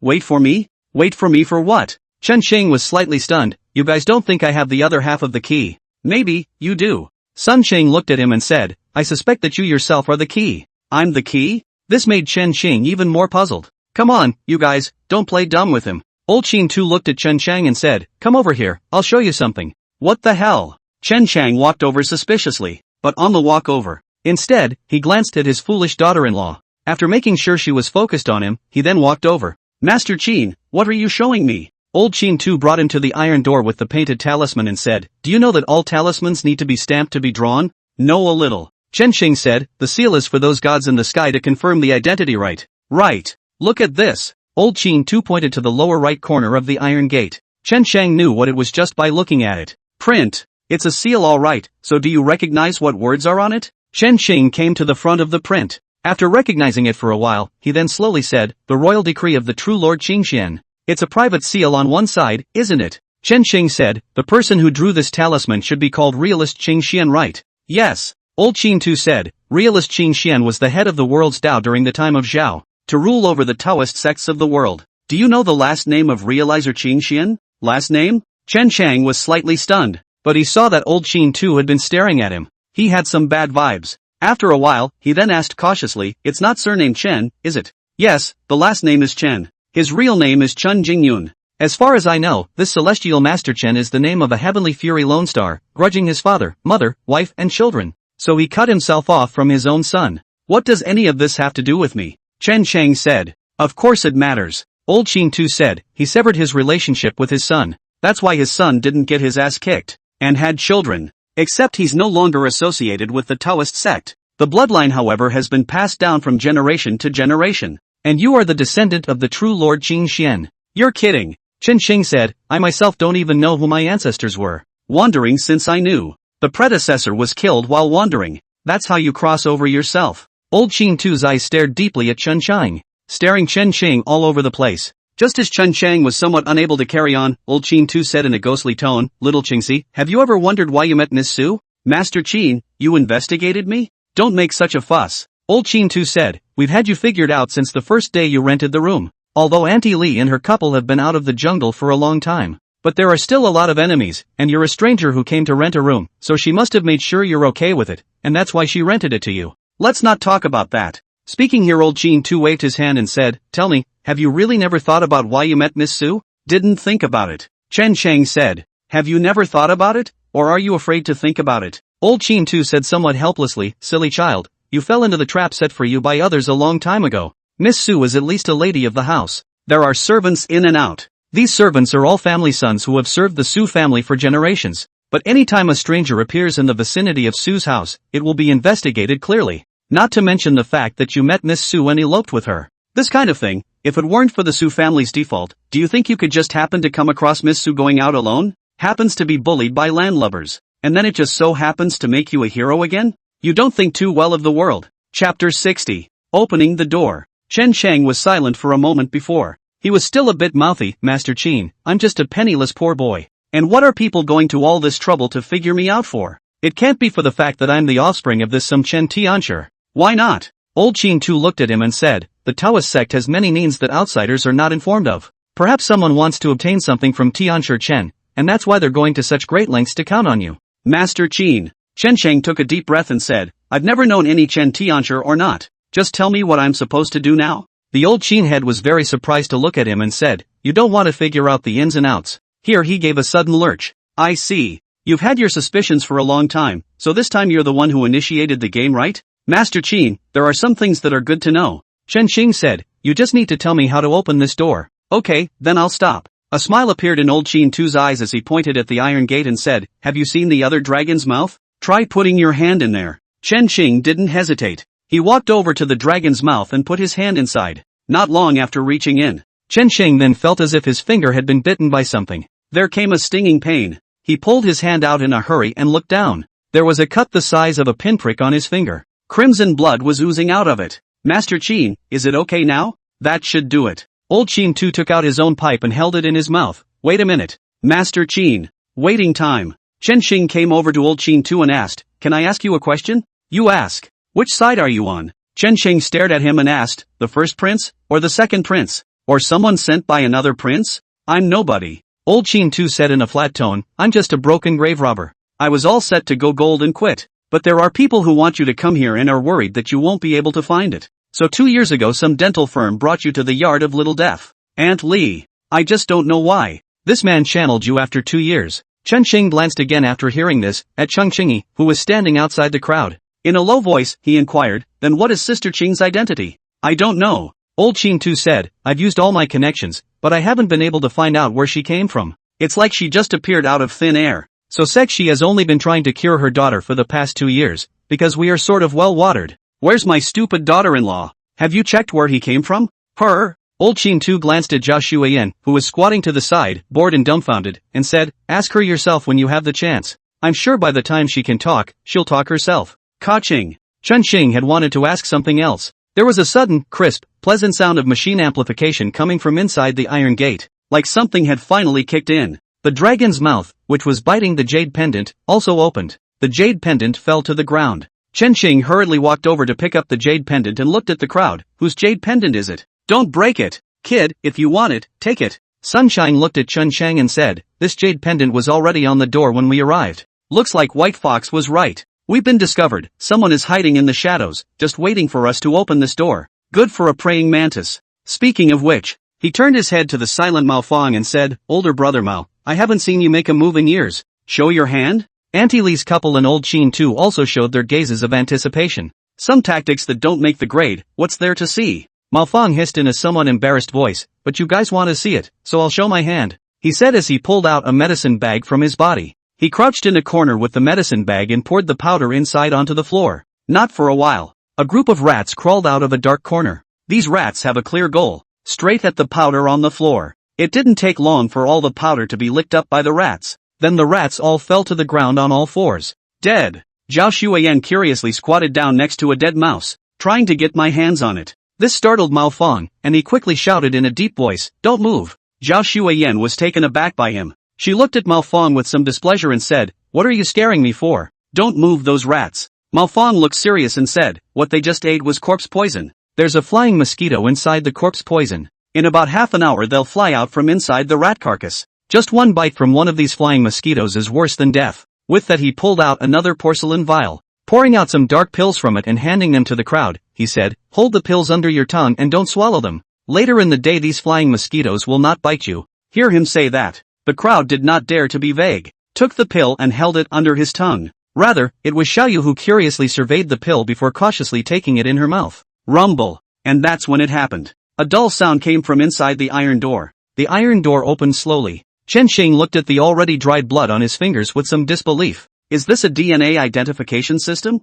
Chen Xing looked at the open iron door and asked, "Going in now? Follow me." With a big wave of his hand, young Pot led the way. Auntie Li followed closely behind him and complained, Go just know how to go. We're here to help, not to get rich. What are you so positive about? Is there your father or your mother in front of you?" Seeing the two of him go in, the others quickly followed. Not surprisingly, behind the door was a cave. Before going in, Chen Xing took a special look at the iron door. Nice guy. Almost half a meter thick. A little dynamite doesn't cut it. One can only honestly look for the key. What is this? After going inside, Chen Xing found a layer of greasy stuff on the floor. It's a special kind of grease. Old Qin Tu stood next to him and explained, if someone digs up from below, this grease will fall down, and then burn people alive. With that he reached down and touched the ground. Grease is kinda wet, after all the time we just waited outside. It should just have a mechanism inside that activates and drains all the grease out. Everyone be careful. This place is so well kept that if you're not careful, a burglar alarm will kill you. Chapter 61, The Same People. Y'all go behind me. Sun Qing reminded. Then tapped Dabo on the shoulder. ZZ. Dabo jumped out at once. A few strokes on the ground swept through the narrow passage. Nothing at all. White Fox, I think you're just being overly cautious. Sunshine let out a light laugh, then said to everyone, there are footprints where Debeo went over. It's quasi-fine to step on its footprints and go over. If something goes wrong, it must be your own problem. When he finished speaking he stepped on Debo's footprints. The others followed suit. This time there were no surprises. After walking through this narrow passage, inside is a stone chamber. In the center of the stone room lay an ordinary and even more ordinary sarcophagus. Oil lamps were burning on the walls around them. Instead, the surroundings within the stone room were filled with gold and silver jewelry. Piles and piles of jewelry. It's all piled up in little mountains. That's a lot. But soon Chen Xing's eyes retracted on these jewels. Because he found that old Qin Tu and the rest of them, the old geezers, didn't have their eyes on those jewels. Instead, it's on that sarcophagus. Master Qin, is there a problem with these jewels? No problem. You can have it if you like. Old Qin Tu said, only the most valuable thing is in the coffin. Speaking of which, he looked at Young Pot and said, Brother Yang, it's up to you. Small problem. Young Pot came to the sarcophagus and first surveyed it. He then grabbed a corner of the sarcophagus. A hard push. The sarcophagus of at least 100 pounds was actually lifted by him just like that. Boom. The sarcophagus was heaved to the ground. Splash of dust. Ahem. Chen Xing covered his nose and fanned the dust toward the sarcophagus. When he saw what was inside the sarcophagus, maybe it was human. After seeing the people inside, he froze. He wasn't the only one who froze. Even the others froze. Inside lay a middle-aged man in a Taoist robe. The middle-aged man's eyes were closed, his face was flushed, and his hands were folded over his stomach, encircling a yin-yang taiji box. It's normal to have a dead man lying in a coffin. This dead man is as well preserved as the living. That's not unusual in a crypt. What's not normal is his face. Because this person had a face that looked exactly like Chen Xing's. Only one had the vicissitudes of age on his face. One still has a bit of a baby face. There's none of that worldly weathering that comes with the experience of being in the world. But soon this face that looked exactly like Chen Xing, shrinking and decaying as far as the eye can see. Eventually the entire body was reduced to a dried corpse. The Taoist robes on his body also turned into ashes at the same time, as if it had never existed. But there were 3 other things left in this coffin. A yin-yang box cradled in his hand, a jade Dao seal, a sheet of gold leaf. The gold leaf was dropped from the body when the clothes oxidized. Look at all this stuff. No one said anything. Only his eyes kept darting back and forth between Chen Chang and the corpse that had been turned into a dry corpse. Well, there's no fuss. At this time, old Qin Tu walked over to the coffin and took out the 3 things inside, saying, if there are no surprises, the one lying inside should be the true Lord Qing Xian. He shoved the 3 items into Chen Qing's hand and said, it's no big surprise that you, as his descendant, look a lot like him. What kind of son doesn't look like his old man? But he's not my old man either. Then he's your ancestor too. Take the stuff. Old Qin too, since he's an ancestor, what's his is yours. What about you guys? Chen Qing subconsciously asked, don't you guys want it? Old Qin Tu pointed at the gold, silver and jewelry that filled the crypt and said, let's pick some of these things at random, and we'll be carefree in this life. After saying that, he looked at the crowd again and said, everyone pick your own. We'll stay here long enough for an hour before we go out. The reason for waiting an hour was to wait for those flying mosquitoes of Mao Fong to hatch. Chen Qing sat in a corner holding 3 things. The rest of the group picked through the pile of jewelry. Pick something worthwhile, but lightweight. It's all a few old geezers. Know the weight. It's not enough to get carried away with the possessions. Qing, you're not happy? Zhao Shuiyan came to Chen Qing's side and looked at him with a curious expression. Chen Shang looked at her and said, daughter-in-law, are you a real fool or a fake fool? Zhao Shuiyan squatted beside him. Reaching up, he scratched his cheek, his brow furrowed. Like he was struggling to understand what he meant. But it's the same as not being able to understand it. After a while, she said with some sadness, Qing, I don't understand what you mean. Then she spread a smile. But I'll do as you say. Don't be upset, will you? Zhao Shuiyan tugged at Chen Qing's hand and shook it pleadingly. Ugh. You. But what a silly girl. Chen Qing sighed helplessly. Reaching out, he stroked her head, then looked at the 3 items in his hand. He picked up the Tao seal first. On it were engraved the 4 ancient characters of heaven and earth, Taoism. And there is a very small edict in the bottom right corner. Chen Chang played with it a bit. I don't know what this stuff is for either. Then he shoved the Tao seal into Zhao Shuiyan's hand and said, here, take it and play with it. Zhao Shuiyan didn't mind. Like a child getting a toy given to her by an adult. It was a pleasure. It doesn't matter what the toy is. It's important to give her something now. Chen Chang picked up the sheet of gold foil again and looked at it. It was filled with small, densely written tadpole-like letters. Looking from right to left. Sitting in Oblivion Sutra. Heaven and earth are divided and judged, and the 3 talents are positioned. There is nothing, no self, no thought. Looking at these scriptures, Chen Qing always felt familiar, like he had seen them somewhere. Right. Wordless divine tablet. At that time, he himself was hypnotized by the wordless divine tablet. There was an ancient old voice chanting some scriptures right in his ear. Some of the sentences read at the beginning. It's exactly the same as the words in the scriptures. The wordless tablet is real? Chen Chang stared at the gold foil and frowned, falling into the middle of his contemplation. He thought about it for a while. Couldn't figure it out for a moment. Take your time to study it later. Chen Chang put away the gold foil. Then his eyes fell on the yin-yang box. This is the most mysterious thing in the coffin. The yin-yang box is round. The 2 yin and yang fish on top are black and white and can be turned by hand. Chen Chang studied it for a while. Didn't even figure out how to open this yin-yang box. Just as Chen Qing was studying how to open the yin-yang box, a sudden scream came from outside the stone room. This gave Chen Chang a big scare. He looked up in a hurry, only to see old Qin Tu standing at the location of the entrance to the stone room, looking outside and sneering. It seems that those people outside couldn't help but come over to check it out, and were trapped. Elder brother Mao, I remember it's not even an hour yet. How did the traps out there work? I don't say that, they got hit? Mao Fong stretched his back and said, let's go. Let's go out and take a look. Chapter 62, Ever Been in Love? Chen Qing saw everyone heading out. That's the reaction. I was so focused on researching things to go just now, I forgot to get my stuff. His eyes quickly flicked over the pile of gold and silver jewelry, quickly locked on to a couple of night jewels. Picking up the night pearl and stuffing it into his pocket, he tugged Zhao Shuiyan after him. When he re-emerged out of the tomb passage, herself realized that there were several people lying on the ground. The men lay on the ground wailing, constantly scratching his skin with his hands. Even after scratching himself to a bloody pulp, he still didn't stop.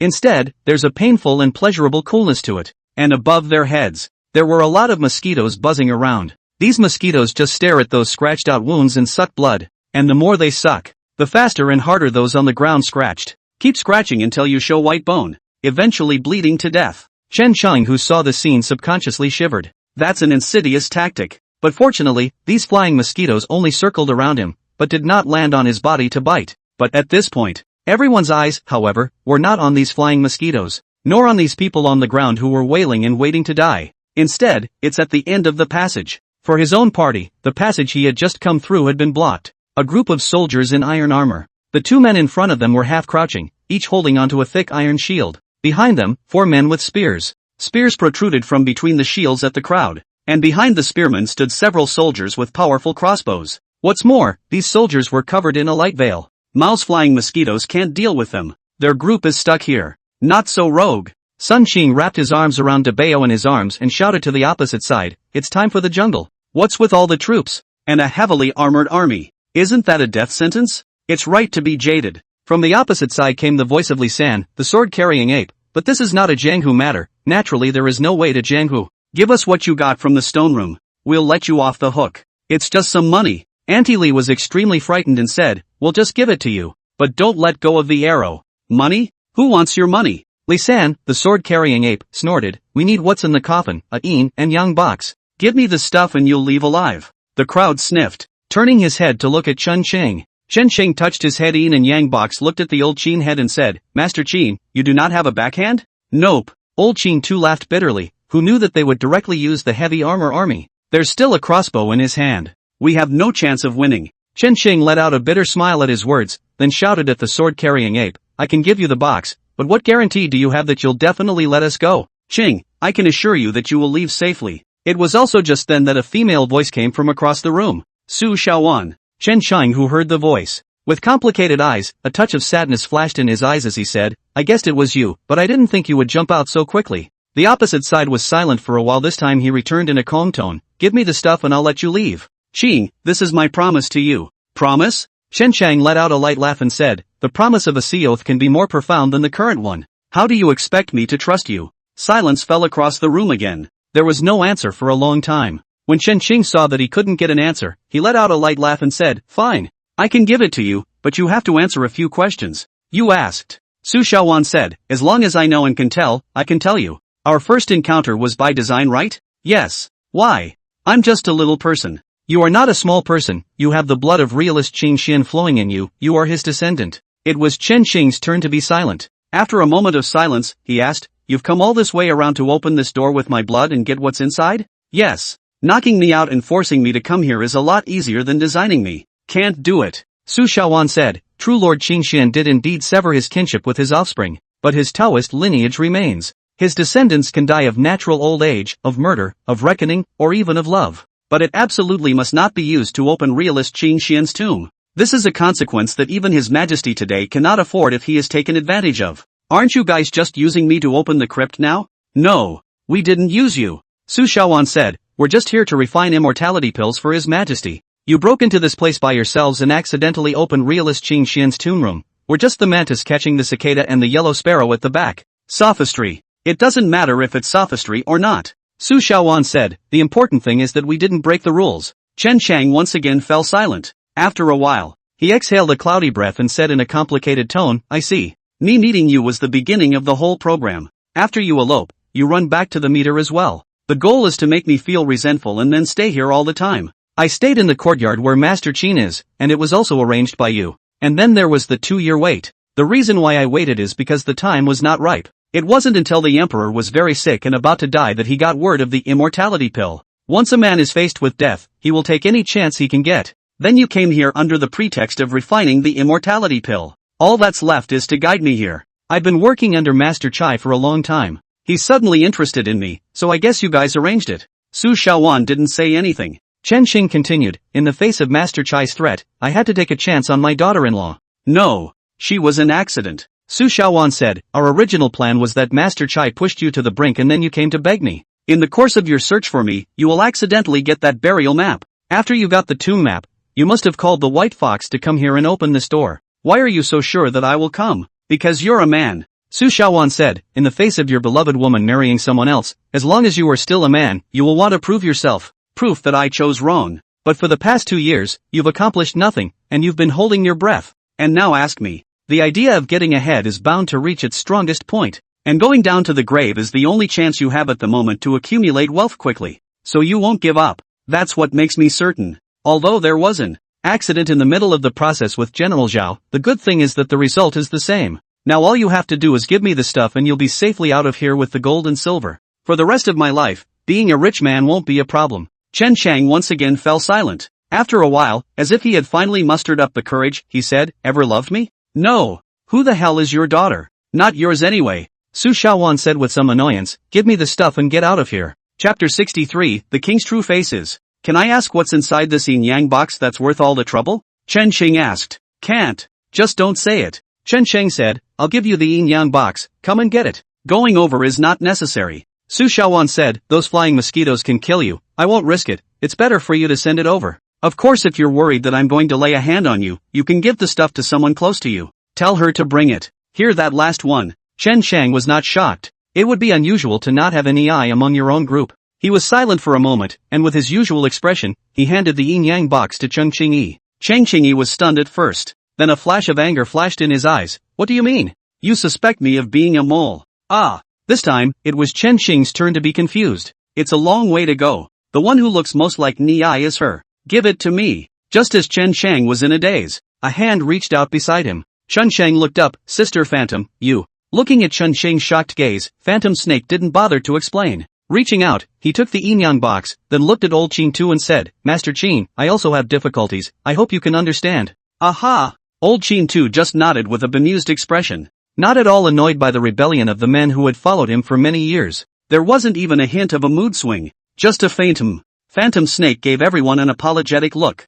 Take the yin-yang box and head across the street. For a while, Chen Xing actually didn't know what to say. Most of all, it's not an insider who is an insider. The people who are the least of the insiders are the insiders instead. Phantom Snake walked over to the soldiers across the street and soon the other side let her in. Because of the distance, Chen Xing wasn't sure about the specifics over there either. After waiting for a while, only then did Su Xiaowan's voice come from the opposite side. Get out of the way, let them go. Hearing Su Xiaowan's words, old Qin Tu and the others all looked at Chen Shang. Can you trust Su Xiaowan's words? It all depends on Chen Xing's decision. Chen Sheng pondered for a moment before saying, let's go. We don't have any other choice now, unless you have another way out of here. With that he took the lead and headed across the street. The others quickly followed him. The heavily armored soldiers on the other side of the road blocking the way gave way. While passing the heavily armored soldiers, Chen Xing glanced to the right at the shadows. There the shadows stood a man. Because it's too dark to see, but in the light of the torches, this is vaguely seen wearing a python robe.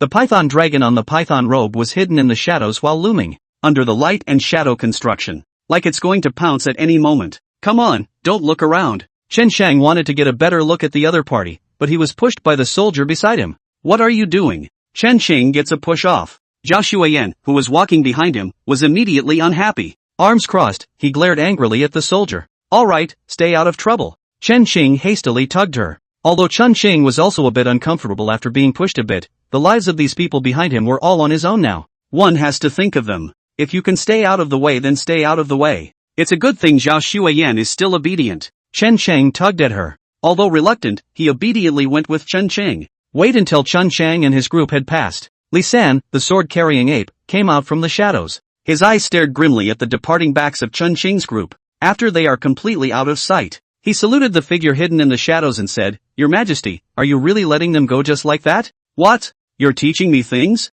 A cold female voice came from the darkness. Don't dare. The sword-carrying ape hurriedly bent down and saluted. It's just that the immortality pill is lost, and His Majesty's sight can't account for it. Immortality pill? What immortality pill? Is someone making immortality pills? Subordinate understands. The sword-carrying ape Li San lowered his eyes and said, The ghost doctor who refined the immortality pill died on the way here. We still need time to find someone else in addition to refine the immortality pill. You can go down now. The female voice hidden in the shadows, with a clear and cold voice, said, This king has not come today, understand? What? The sword-carrying ape said with a bewildered expression, Miss Su, has the king ever come to our place? Go away. See that he knows what he's doing. Su Xiaowan walked out of the darkness with a cold expression. The footsteps were firm as they headed out the door. The sword-carrying ape bent down and saluted. From start to finish, he didn't even dare look at her. However, after Su Xiaowan took dozens of steps out, he gritted his teeth and still chased after him, stopping 3 steps away from Su Xiaowan and said, Ms.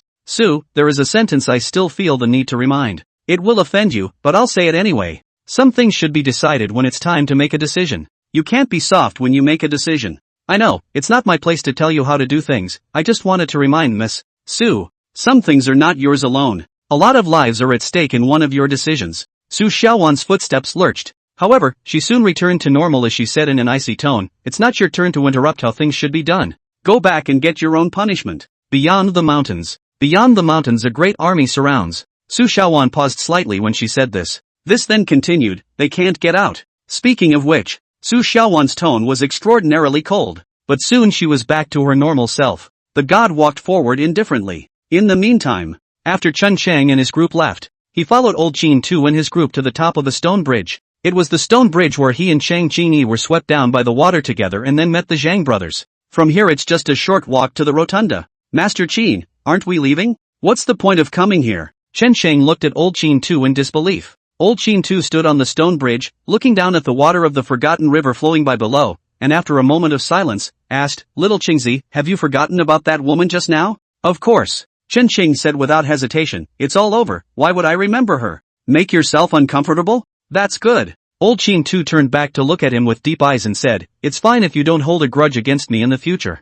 Chen Qing's eyes widened at once. He asked with some disbelief, Master Qin, didn't you just say that you had no backhand? Not just now, but now. Old Qin Tu said in a ghostly tone. Debao explored the entire underground Rongtone. There are only 3 exits here. One is where we came in. One is on the other side of the cavern. The last one is at our feet. I'm going to blow up all 3 exits. A cold ghostly light blossomed in Old Qin Tu's eyes and said, bury them all alive here. This is what happens to people who bully me. Chapter 64, The Viciousness of the Old Man. 3 places. Chun Qing looked like he had thought of something. He looked at Old Qin Tu and said, so just now, when the Zhang brothers parted ways with us, it was actually arranged by you? By them to blow up a passage? Yes. Old Qin Tu said, earlier, I was afraid of leaking the news, so I just secretly talked to the Zhang family boss. I apologize for not talking to you earlier. Chen Qing quickly waved his hand and said, if a minister does not keep secrets, he loses his body. If a ruler does not keep secrets, he loses his minister. It's good to be able to keep it a secret. Right, this place can be detonated by us, and the Zhang brothers' side will detonate all the way, so who's going to do the rest? Kid, do you think we came over here to play? Sun Chang patted Debao on his shoulder and said, the last way, it will be fine for it to light the gunpowder. Said Sun Chang, handing Debao a fire discount, then attached to Debao's ear and said something. Wait. Just as Debo took his things and tried to leave, Mao Fang suddenly called out, I have some more things here, you have Debao bring them as well. With that he pulled out a small cloth bag from his body. The small cloth bag contained many bottles and jars. He handed the small cloth bag to Sun Chang and said, this time, White Fox called out to me, originally to deal with the corpse. But, you guys know that. That body melted on its own, and I didn't do anything about it. And got something for nothing. It's more or less overkill. It's full of necrotic poisons I've collected over the years as well as some poisonous fungus. You just let Debo scatter it on the road as he goes along. I guarantee that even if anyone here makes it out alive, the rest of their lives will be worse than death. Sunshine looked at Mao Fang warily and said, it won't poison my family Debao as well. Don't worry, it won't. Mao Fang smiled and said, you can just have Debao smash these things out. It won't have any problems. Besides, even if there's a problem and it comes out, I can relieve him of it. See him say that. Only then did Sun Qing take the small cloth bag handed over by Mao Fang and handed it to Xiao Bao. After a few more admonitions, Pa disappeared in a few jumps with the stuff. Chen Chang looked at them as they talked and laughed. The heart is not in the right place. That's the old geezer. Heart of darkness. The hands are also black. Conceited at the time. As soon as we're out of the threat, they'll be able to laugh people to death. And still do whatever it takes to get killed. Chen Qing swears that if he meets any of these old geezers, old-timers in the future, either you're not offended. If you offend, you must be killed on the spot. If you don't get killed on the spot, I'm afraid I'll be the one to die later. Well, we should get going too. Seeing Debo disappear into thin air, Old Qin Tu pointed to the stone bridge at his feet and said, see the chains on the bridge? Slide down the chain and you'll enter a cul-de-sac. Follow the tunnel out. The water from here flows to the Mang village outside. After saying that, he jumped onto the bridge with a flip and grabbed the chain before saying to the crowd, let's rendezvous at Mang village. With that he slid right off and disappeared. This old guy, how old is he? Still so fond of pretending. Sun Qing muttered. Then with great panache, he slid down with it. Mao Fang of the corpse-catching sect was horribly calm. A little timid, even. He undid the waistband of his own pants and tied himself to the chain before carefully sliding down. That look was afraid that he would be swept away by the water. There's no trace of a high profile. Chen Qing looked again at Aunt Li and her husband who were standing there without moving. You leave me alone. Auntie Li smiled and said, you guys go down first, we'll go last. You guys got something else going on? Chen Qing asked curiously. Or else? Aunt Li said, Mao Fang, that stinking corpse catcher, knows not to take anything for nothing. We can't even be worse than the stinking corpse catchers. Good, then I'll go down first. Chen Sheng didn't ask what else the couple was going to do if they stayed here. He snorted at Zhao Shuiyan before sliding down the chain as well. The water of the river of forgetfulness. It's cold and prickly. After diving 2 or 3 meters down the chain, All the chains then slid diagonally into the riverbed on one side. There is a dark gushing hole at the bottom of the riverbed. The chain extends inside as well. Chen Chang slid in along the chain. Get in there. The water in the surge hole is very swift. It saved Chen Chang a lot of effort. He let the current rush him forward. After advancing roughly 20 meters or so, the water flow became soothing all of a sudden. This is through the surge channel to the water hole. Chen Chang immediately stomped his feet and began to float upwards. The water here is very deep. After Chen Chang floated upwards 7 or 8 meters deep. Finally feel the fresh air. Whew. Chen Chang kept looking around as he took a big breath of fresh air. He was in a pool of water within a mountain wall. The water hole is not wide. 3 or 4 meters or so. The walls of the mountain were very smooth and there was no path up. And directly in front of him, there was a faint light coming from it. That should be the exit to the water hole over there. Old Qin Tu, Sun Cheng, and Mao Fong, who came out first, were swimming toward the exit. Chen Qing observed the situation around him. Zhao Xuan, Chang Qingyi, and Xiao Yu also drilled out of the water one after another. Seeing 3 people, Chen Chang let out a sigh of relief and said, Sister Qing, we're out. There's the exit up ahead. Facing Chen Chang's smiling face, Chang Qingyi didn't bother with him and just swam outside with a cold face. She's still mad at Chen Qing for thinking she's Onai. Chen Chang also knew why she was angry, but he didn't think to explain anything. After all, that was the situation at the time. And the information that you have learned about yourself. Her suspicions were indeed the greatest. Just as Chen Chang was rambling, Auntie and Mrs. Li also got out of the water. As soon as she came out she said in an urgent tone, Don't stay here, hurry up. Chen Qing saw that they looked nervous, nor dare there be any hesitation. Immediately, he took Zhao Xuan and swam outside. Boom! The group just swam to the exit. Chen Chang then heard a dull thud from behind him. The water then continued to bubble up. It's like boiling water. At the same time the entire mountain began to shake. Boulders began to fall overhead. Chen Qingsheng was afraid of being killed by the rocks falling from his head. Make an effort. Swim desperately. Finally the foot can go to the floor. After being able to stand still, he pulled out his legs and ran. For he saw that Aunt Li's couple had swum to either side. Like ordering something. No need to think. It's gunpowder. Boom. Chen Qinggang ran out of the hole and climbed to the shore. There was then a loud, earth-shattering sound from behind him once again. Immediately afterward, countless boulders collapsed. The exit hole was blocked at once. Chen Qing stopped his steps and looked at Auntie Li who climbed out after him with palpitations in his heart and asked, Auntie Li, this time I'm really calling you Auntie, this time how much gunpowder did you actually use? Chapter 65, One of the 3 Great Illusions. Several coffins of gunpowder, I think. What? Can't give it up? Aunt Li glanced at Chen Cheng and said, If you can't bear to part with it, you can go back now. Let's see if we can clear a pathway. No shedding. Chen Cheng said extremely blandly, I'm just curious? Really? Naturally, it's true. Then what were you just asking about love in there? Chen Cheng looked openly. Moving to Aunt Li's ear, she whispered, I did it on purpose. On purpose? Auntie Li was surprised and looked at Chen Cheng. Chen Cheng said, She used my feelings to count on me. Naturally I had to count her out in turn. Originally I was trying to project a deep, dog-licking image with her. Good to use that against her later. Now well, I guess I can't use it. Chen Cheng smiled helplessly. You boy. Aunt Li pointed at Chen Cheng and laughed and scolded, I knew you weren't a light. Saying that, she then looked towards Cheng Qingyi who was steaming his clothes dry with his inner strength on the shore and said, Any more ideas? There's a friggin' idea. Chen Qing said, After this mess, do you think I still have the guts to like this and that? It's better to keep my silly daughter-in-law. That's right. Auntie Li agreed, It's always right for a man to specialize. Look at the one in my family, as long as he doesn't find another woman. As long as he wants it, I'll give it. Ahem. Chen Qing was a bit embarrassed. Auntie Li, you don't need to talk to me about this kind of thing. Let's just hurry up and go. That's it, hurry up. Standing that far away, Yang Pot blackened his face and said, The situation is a bit off, hurry up. What? Hearing that the situation is not right, Chen Qing immediately walked over. Old Qin Tu and the others were standing on a small slope. At the bottom of the slope was the village of Mang, where they had previously lived. Earlier, when Chen Chang and his group stayed here, the village of Mang is still bustling during the day.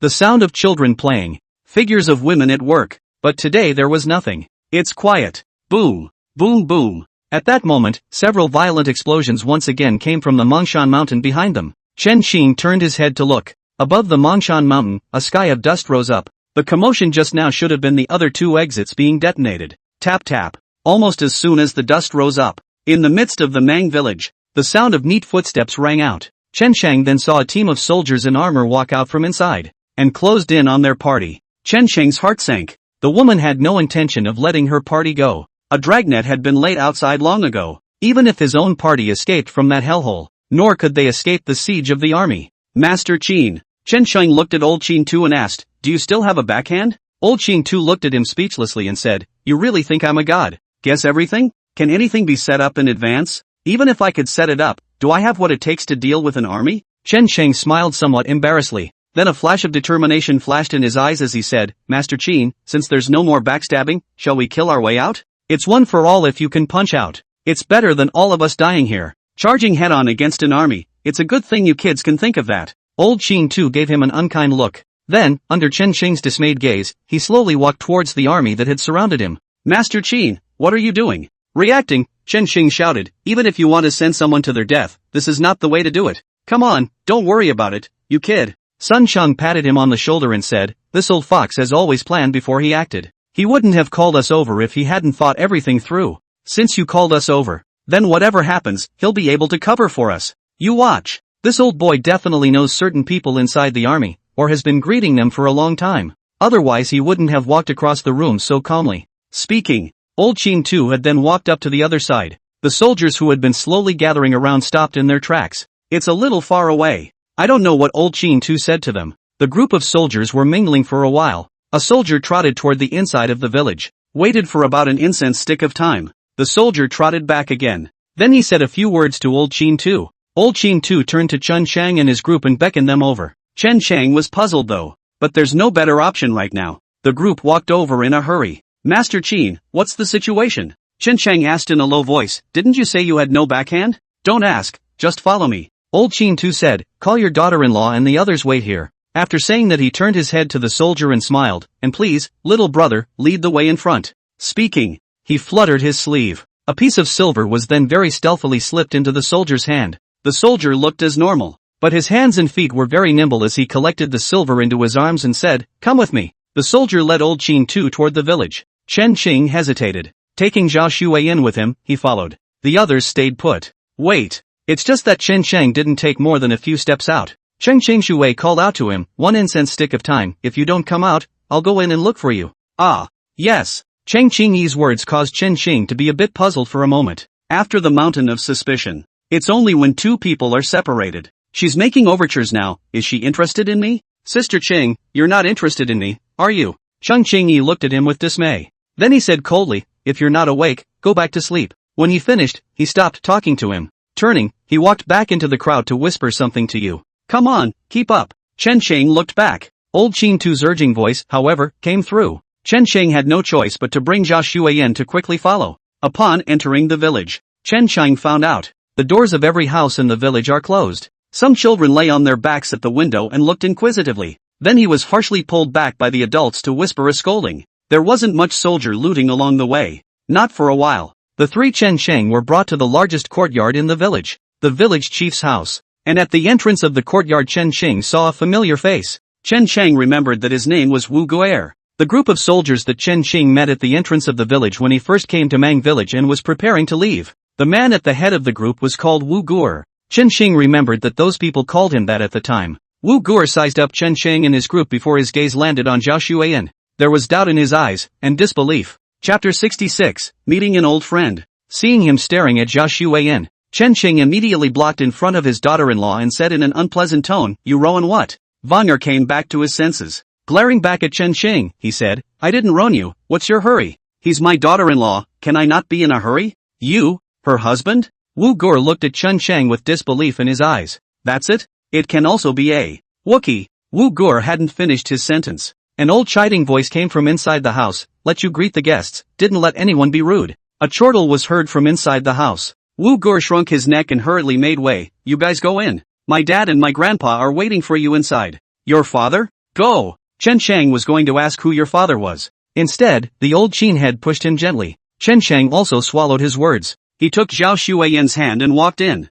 Intuition told him. Things are about her. A bed was set up inside the house. On the bed lay an old man who was dying. The old man is dry and thin. Look at the color of the face. The time is not long. And beside the old man's bed sat a middle-aged man in armor. He would be the main general of this army out there. Seeing Chen Sheng and his group come in, the old man, who was lying on the bed and had difficulty even breathing, immediately struggled to sit up. The middle-aged man tried to assist him. but he reached out and pushed him away, saying in a hard tone, "Don't help me, I can still move." The middle-aged man wanted to say something. In the end, he could only stand aside in silence. Chen Sheng looked at the old man, then at his own daughter-in-law who was a bit bewildered, as well as old Qin too who stood to the side in silence. The mind guessed roughly what was going on. He immediately reached out and pushed Zhao Xueyan. Zhao Xueyan looked at him in disbelief. Chen Sheng had to whisper, "Go and help." Oh! Zhao Xueyan hurried to the bedside. Reaching out, he helped the old man who was trying to get up. The old man froze at first. An old face then turned a little red. Red-faced. Wait until Zhao Xueyan helped him up. "Little general, I never thought that I, old Zhao, would see you again before I die." The old man grabbed Zhao Xueyan's arm. Eyes red. "Little general, who's little general?" Zhao Xueyan looked around in disbelief. Seeing her like this, a flash of anger flashed across the pale eyes of the old man who was still excited. It was like he was remembering back in the day. With tears in his eyes, he said to himself, "Little general, I didn't realize those people had done this to you. Back then, we, the old brothers, even advised the old general, but he wouldn't listen. Must return to the capital." As soon as he returned to the capital, he was stripped of his military power and became some kind of Fuan marquis. Final shift. Alas. Back then, if we guys, had we persuaded the general more, we wouldn't be in this situation today. Speaking of which, the old man fell into a long silence. After a while, it was like he woke up from a dream. Jerked awake, he turned his head to Chen Sheng and said, "Are there many doubts in your mind?" "Yes." Chen Sheng nodded. The old man pointed at the middle-aged man and introduced, "He is my son Zhao Zihu, the current chief general of the Changzhou City household soldiers. My name is Zhao Hu, and I used to be the battalion commander of the 2nd Battalion of the Xian Armor Army's 1st Deng Battalion. When it comes to their positions." Zhao Hu's cloudy eyes bloomed with an unspeakable essence. That was the essence of his life. "Back then, we followed the old general to the south and north, and when we were at the height of our strength, we cut our way to the top. The entire northwestern region of the court is subject only to the orders of the generals, not to the orders of the emperor. And for that reason it attracted the suspicion of the court. In the end, for many reasons, the old general could only surrender his military power and become an idle Fuan candidate, and we old boys were broken up into other armies. The sky is the limit in the end." Chen Sheng secretly slandered in his heart. "Cutting it close. Listen only to the general's orders, not to the emperor's. Any one of these names will be punished. It's okay if you don't surrender your military power. You can still be a Fuan marquis after surrendering your military power. This emperor is really merciful." It seemed to have seen what Chen Sheng had in mind. Zhao Hu said with the vicissitudes of his eyes, "Back then, the court had no choice but to give the old general a Fuan candidate. Because at that time, Major General Zhao Zhanghua also held a Tianzi army in his hands. Not many, but all of them are elite. Coupled with the rebellion of the three kings, the court needs a capable army to go forth and quell the rebellion. So the old general became this Marquis of Fuan." Hear this. Chen Sheng finally heard something. The old general was the grandfather of his own daughter-in-law. Major General Zhao Zhanghua is the father. The little general is Zhao Xueyan herself. Chen Sheng scratched his head and asked after a moment of hesitation, "Old Mr. Zhao, I still don't get it, what exactly are you going to say?" "Ha ha." Cough. Zhao Hu froze for a moment at first at his words. Another laugh followed. "I beg your pardon. People just like to talk about the past when their time is running out." After saying this, Zhao Hu paused for a long time, like he was organizing his thoughts. Eventually he said, somewhat sadly, "Old age is dying. Can't think of much. Dad, you don't say a word." Zhao Zihu tried to speak but was stopped by Zhao Hu. After a few more moments of silence, Zhao Hu said in a weak voice, "Two things. The old general has done me a favor that is hard to repay in this life, and I want to see the old general's descendants again before I die. Now see it, as expected. Second thing. Someone from the court is trying to kill the young general, and Zihu has received orders that anyone coming out of the mountains is to be killed on sight. You don't have to worry, he'll find a couple of corpses and turn them in instead. You guys go and leave Changzhou City. Changzhou City is no longer safe." "I'm done, Zihu, help me lie down." Zhao Zihu hurriedly walked over and helped him lie down again. "Lay back down." Zhao Hu looked like he had used up all his essence. The face got worse, even the eyes had begun to lax. Seeing this scene, Zhao Zihu said in a deep voice, "You guys go. There's nothing for you here anymore. Here can leave." Chen Sheng was also happy in his heart. Immediately, he clasped his fists and saluted, "General Zhao, farewell." After saying that, he picked up Zhao Xueyan and was about to leave. However, Zhao Xueyan had just turned around when her wrist was grabbed. She turned her head. With a puzzled face, she looked at Zhao Hu who grabbed her arm and said, "Old sir, do you still have something to do?" Lying on the bed, Zhao Hu tried to bring his eyes back together. His voice was hoarse as he said, "Young general, my surname was given to me by the old general, and my life was saved by him. If, eastward, right to my son. The power is not big. Not many people but it can be trusted. By the end of the sentence, Zhao Hu's voice was already low enough to be heard. Dad! Zhao Zihe thought his old man was dead. With a plop, he dropped to his knees in front of his bed. Pa! Only he hadn't cried out yet. The old man slapped him in the face. What are you crying for? The old man is not dead yet. Just a little sleepy. Chapter 67. If you didn't raise the ashes with your own hands, you're still alive. Chen Sheng and his group left Mang village. Gifts are sent out of the village. Master Qin, what do we do next? Chen Sheng asked as he walked beside old Qin too. It's not that he doesn't have an opinion. Rather, this old guy thinks about things too comprehensively. And also reverse layout in someone else's plan. Take the favor from inside and get out safely. That's proper schemer talent. What for? What else? Old Qin too said, of course, each one goes back to his own home and looks for his own mother. Chen Sheng glanced back at Mongshan. The more I look at it, the more I think it's clouded over. There are many other people and things that I don't know about that are still being plotted. Master Qin, are we done here? Chen Sheng asked after a moment of silence. Old Qin too thought for a moment and said, we're sort of done for. It's basically considered safe as long as you don't get involved anymore. Master Qin. Chen Sheng was helpless and said, what do you mean it's basically safe? Can't you give a word? Old Qin too sniffed. Looking back at the others. After pondering for a moment, he said, if you really want to be absolutely safe, everyone should leave Changzhou City. After all, we buried Dingxua King Shaoqi in the mountains. Even though the one in Mangamora said he'd keep it a secret, it's a good bet that there are other places where the information is leaking out. Once it leaks out, do you think the court will spare us? White Fox, I think you're being overly concerned about this. Sun Qing said with a big grin, only a few of us know about this matter, plus the one from Mang village. They let us go. It's too late to cover our tracks, let alone give our tracks away. And the few of us, everyone involved, are much less likely to spread the word. Childish. Old Qin too looked at Sun Chang and laughed coldly, you've really lived your life up to a monkey. They don't report us, and that's because there's not enough interest. If there's an absolute benefit, can you guarantee that all of us here will keep our mouths shut? As soon as I heard that, Sun Qing hastily stepped back with vigilance. White Fox, you're not trying to kill me to silence me, are you? Old Qin too was all laughed at by him. I'm not bothering with your stupid ass. Behind you is the Sun family. If you die out there, won't your Sun family trace it? I can run away? So it's for the best that we each fall apart here. Everyone can't find each other. That way there's no danger even if we're betrayed.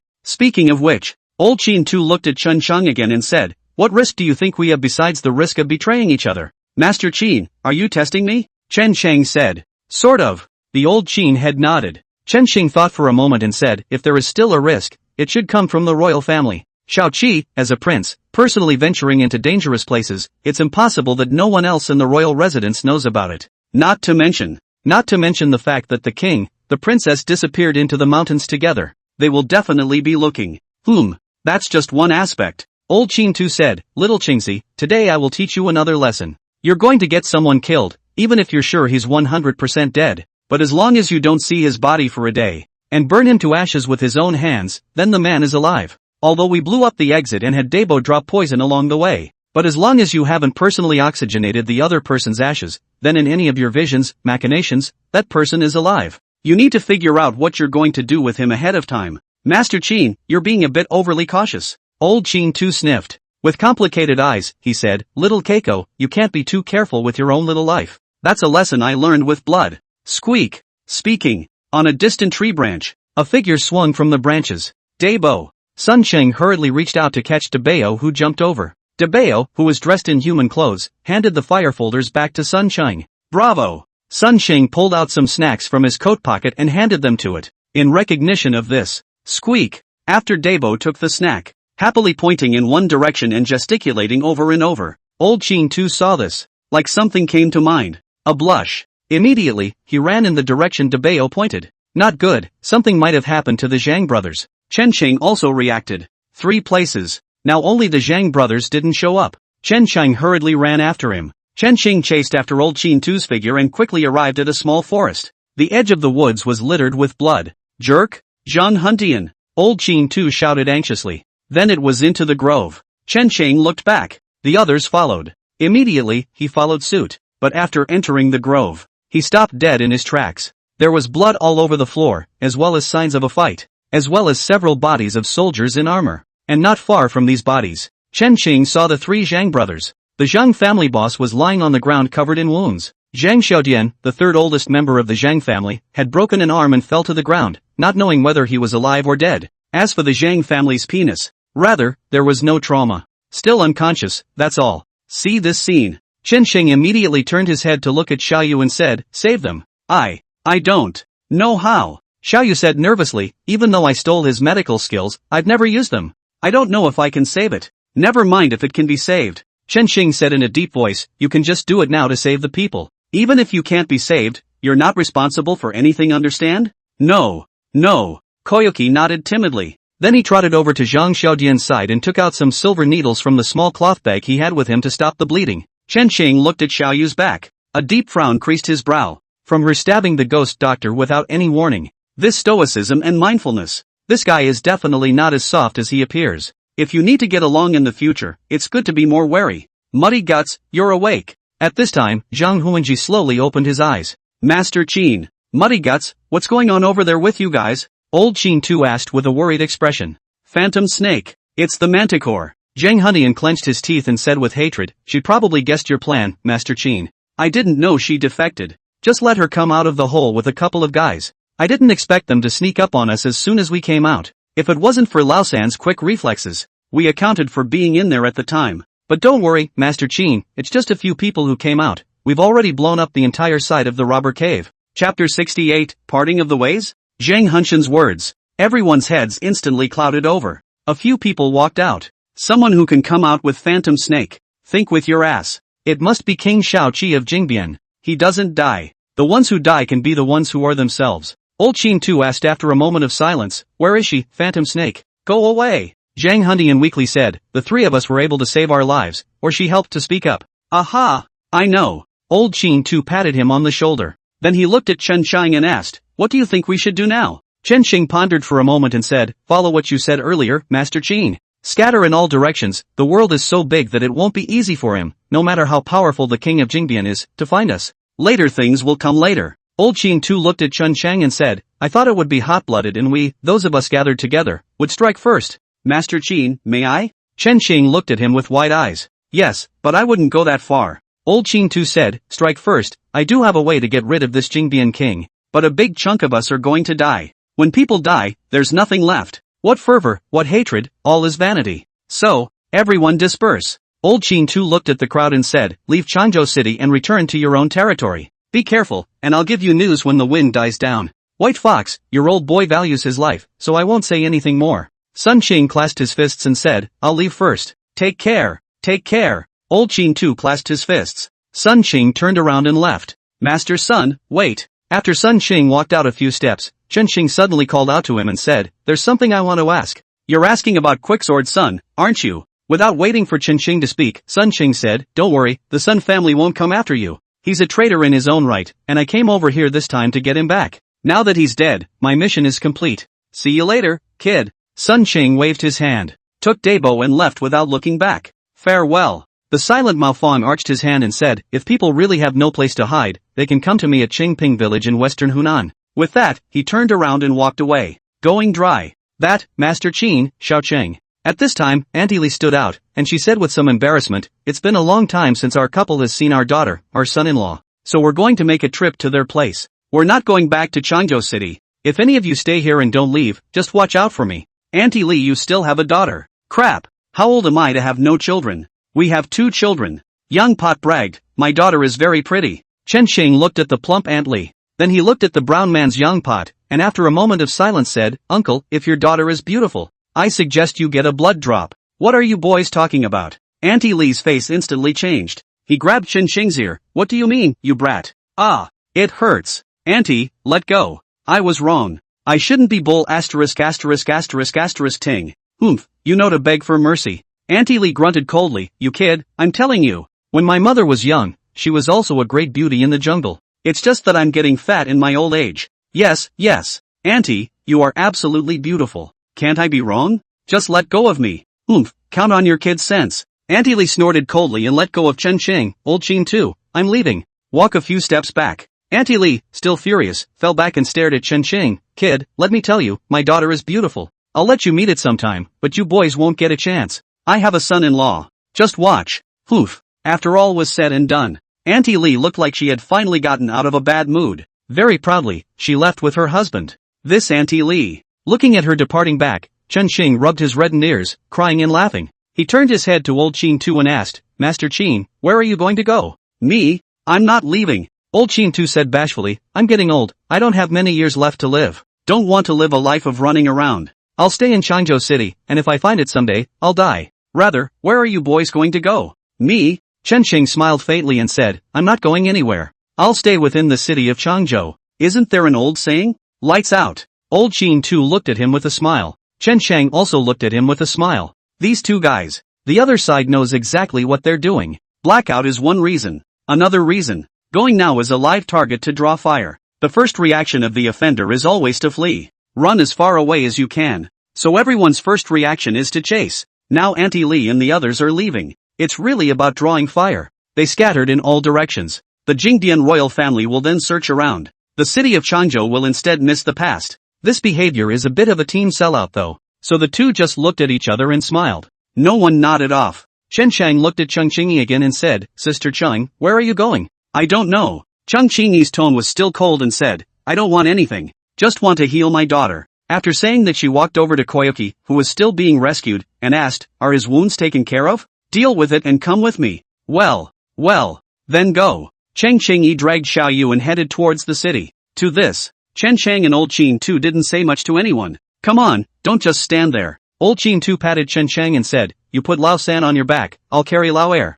Let the Zhang family boss go by himself, and we'll go home too. Chen Xing didn't push back, carrying Zhang Xiaodian, who had a broken arm, toward the city. On the way into town, Chen Xing suddenly asked, Master Qin, when did you contact the Zhao Zihu and Mang village? The first time we rested in the village. Old Qin Tu didn't hide it and said directly, at that time, that Zhao Hu was being carried in the sun. Your silly daughter-in-law came out to catch a fish and he saw it. You were still asleep at the time. He called someone over to make contact with me and said he wanted to meet your daughter-in-law. At the time I didn't agree to it before I had a good feel for it. Then I said that I was going to leave to get help and I made contact with him again. Knowing roughly what happened, that's what led to this final plot. Chapter 69. The group returned to Aunt Lee's yard. Go back to your homes. The Zhang brothers and Old Qin Tu squeezed into one room. Xiao Yu lives in Cheng Qingyi's house, trying to treat little fish, while also juggling the healing of the Zhang brothers. A whole month. In addition to purchasing the necessary necessities as well as herbs for healing. No one went out of the yard.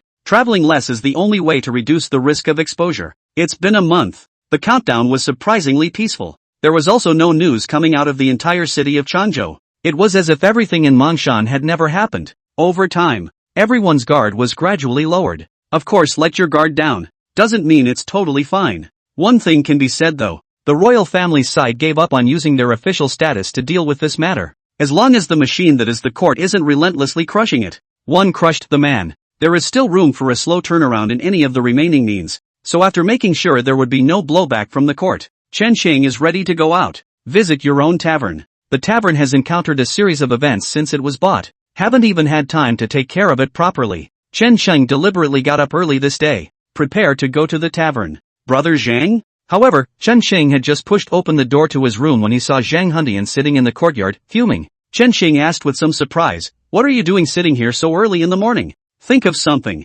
Zhang Hundian squeezed out a smile. He then asked, did you dispose of what you brought out of the tomb? Not yet. Chen Xing scratched his head and said, I don't have a doorway to get rid of these things either. It's easy to get screwed again if you sell directly to a pawn shop. Brother Zhang, you're asking this to help me deal with it? Zhang Hundian looked at Chen Xing with some embarrassment. The thing is like this. I want to go away on a little errand. As you know, I didn't ask for anything on this trip down to the tomb. Now before the drawbacks. Will you see if you can lend me some? Borrowing money? Good point. How much to borrow? How about lending me 2,000 taels if you can? 2,000. Chen Chang was stunned. He already only had a few thousand taels, and this time he borrowed 2,000 taels to go out.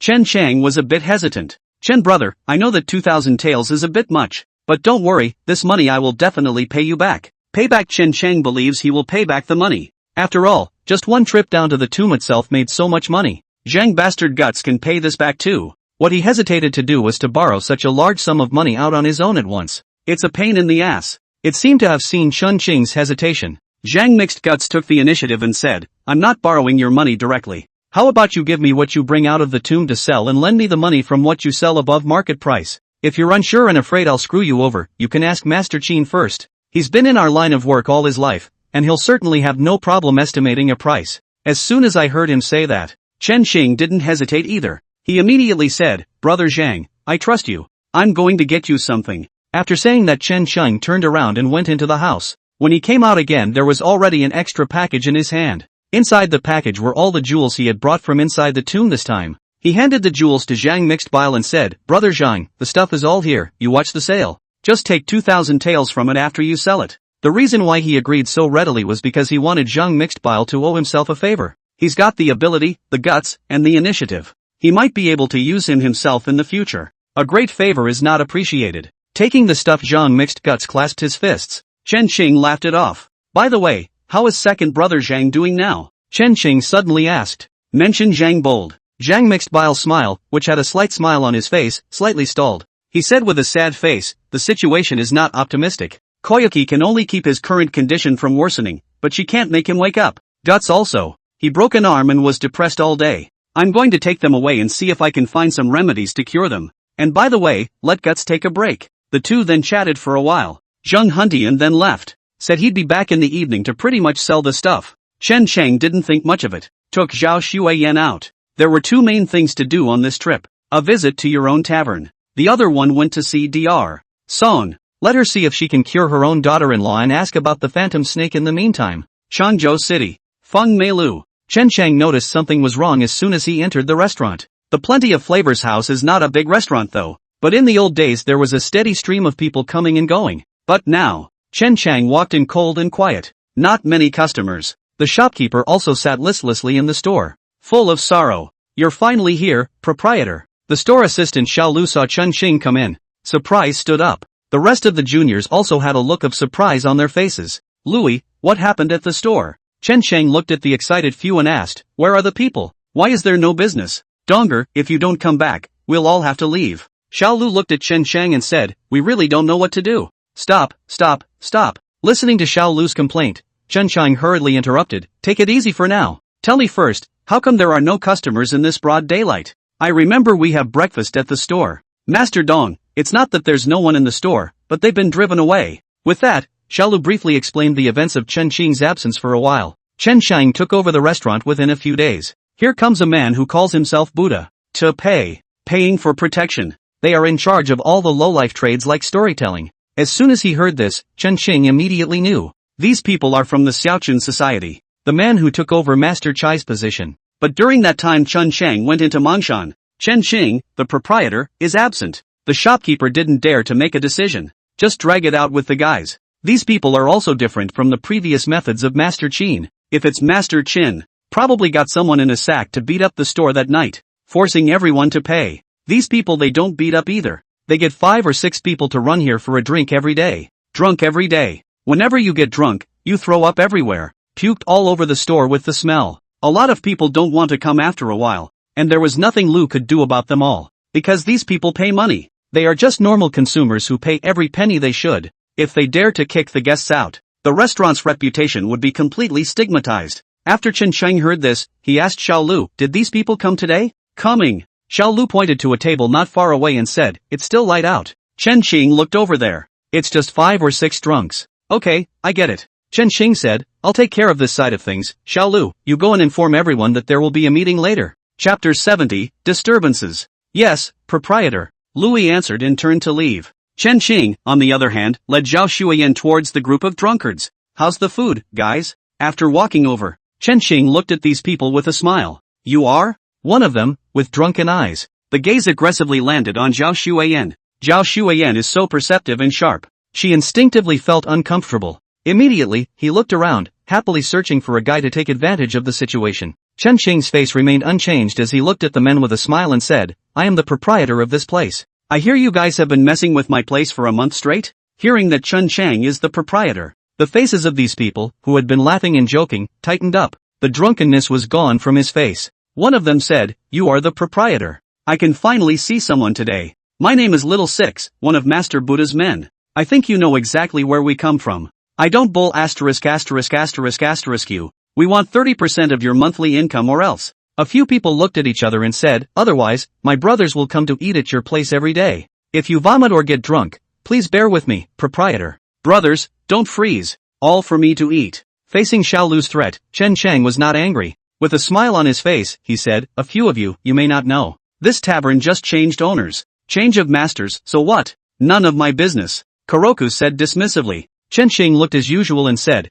we're newly opened here and we have an event, buy 1 bottle of wine and get 10 free. His words caused Roku to flinch slightly. Then looking to his men he laughed out loud and said, this guy's a cutie. Right. Buy 1 and get 10 free. Everyone count how many we have here. 1, 2. Big brother, we have 10 altars here. 10 altars, then you'll have to send us 100. Dongbei, you won't be reluctant to part with it, will you? How? Chen Xing still looked at him with a smile. Then he shouted to Xiaolu in the distance, Xiaolu, you guys have worked hard all day. Bring the people to carry 100 altars of wine over. I'll give you guys a bonus later. Yes, proprietor. As soon as Louis heard there was a bonus, immediately and cheerfully, he took the men to carry the wine. Not for a while. 100 jars of wine were then carried. The restaurant lacks everything but alcohol. Chen Shang looked at Xiaolu and smiled, right, I forgot to mention it just now. There's also a rule that the wine given must be drunk on the spot. No takeaway. And no wasting it. Xiaolu froze slightly, then sneered, what if I don't drink it? Easy. Chen Sheng smiled, I'll feed it to you, by hand. After saying that, Chen Sheng's face suddenly turned cold and said, daughter-in-law, do it. Hold her down for me. Zhao Xueyan, who had long been unable to hold back, then grabbed the bench next to her and greeted Xiaolu's back. Bang! Roku was slammed straight to the ground. He struggled to get up and was heavily slammed by Zhao Xueyan again. Ahem! What are you guys waiting for? Do it! Roku cried out in pain as he lay on the ground. You seek death. Those little brothers of his, seeing their boss being punched. Picking up the wine altar, he smashed it at Zhao Xueyan. And the consequences. All of them, one by one, were lying on the ground. Wait for Zhao Xueyan to finish cleaning them up. Chen Xing came and squatted down beside Xiaolu, smilingly patted his cheek and said, don't be afraid, it's just drinking. You're all drunks anyway. Drink as much as you like. After saying that, he looked at Xiaolu as well as the store's fellows and said, 2 people holding down 1 person, all of these 100 jars of wine will be poured down for them. Ah. Xiaolu said with some trepidation, Master Dong, 100 jars of wine poured down will kill you. If you die, I'm responsible.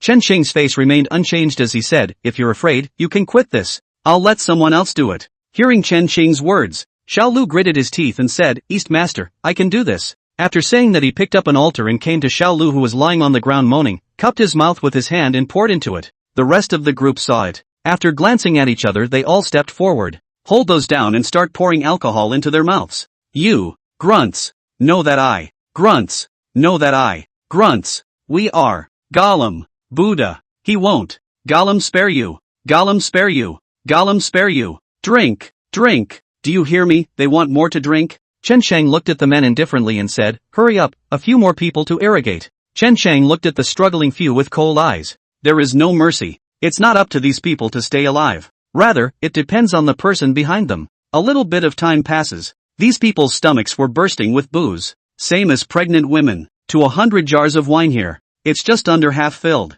Stop. Just as Xiaolu was being dunked to the point of rolling his eyes and continuously spitting out filth from his mouth, a chortle came from behind him. Chen Xing turned his head to look. A group of people came in at the door of the tavern. The man at the head of the group, dressed in a slim brocade suit, had a bald head with knotted scars on it. No need to think. This man would be Master Buddha. Stop it all. Chen Shang waved his hand at Xiaolu and the others. Then with a bland look, he said, Master Buddha?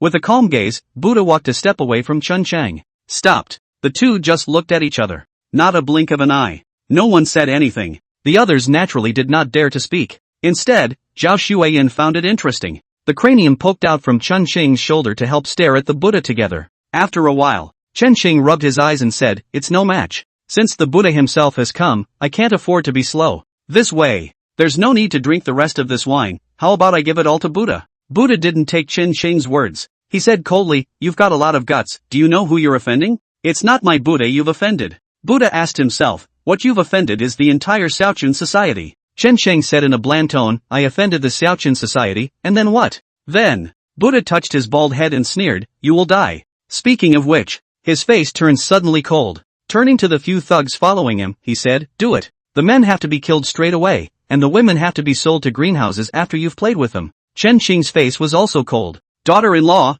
get them. Chen Xing's words just fell. Zhao Xueyan then scurried out. Bang bang. In the blink of an eye, Master Buddha's men were all knocked to the ground. Buddha touched his bald head and said, they're all a bunch of losers, and I still have to do it myself. Chapter 71 sounds like a good head. Zhao Xueyan saw the action of Buddha patting his bald head. Eyes lit up at once, like a child seeing a fun toy. She bent down to remove a stool leg. With his hands behind his back he walked towards Buddha with a smile on his face. See her move. Buddha burst out laughing. Good hands, little girl. But compared to me you're not even close. Buddha, I have a horizontal training kung fu that is out of this world and impervious to swords and spears. This way. I won't bully you as a weak woman, I'll let you make 3 moves. Dang. He hadn't finished his sentence. Zhao Shuiyan then took the leg of the stool and hit him hard on his big bald head. Crisp and pleasant. By the sound of it, it's a good head. It was as if Buddha had been knocked out of his slumbering mind. A pair of eyes glazed over. There was a bit of confusion and disbelief in the clear and stupid eyes.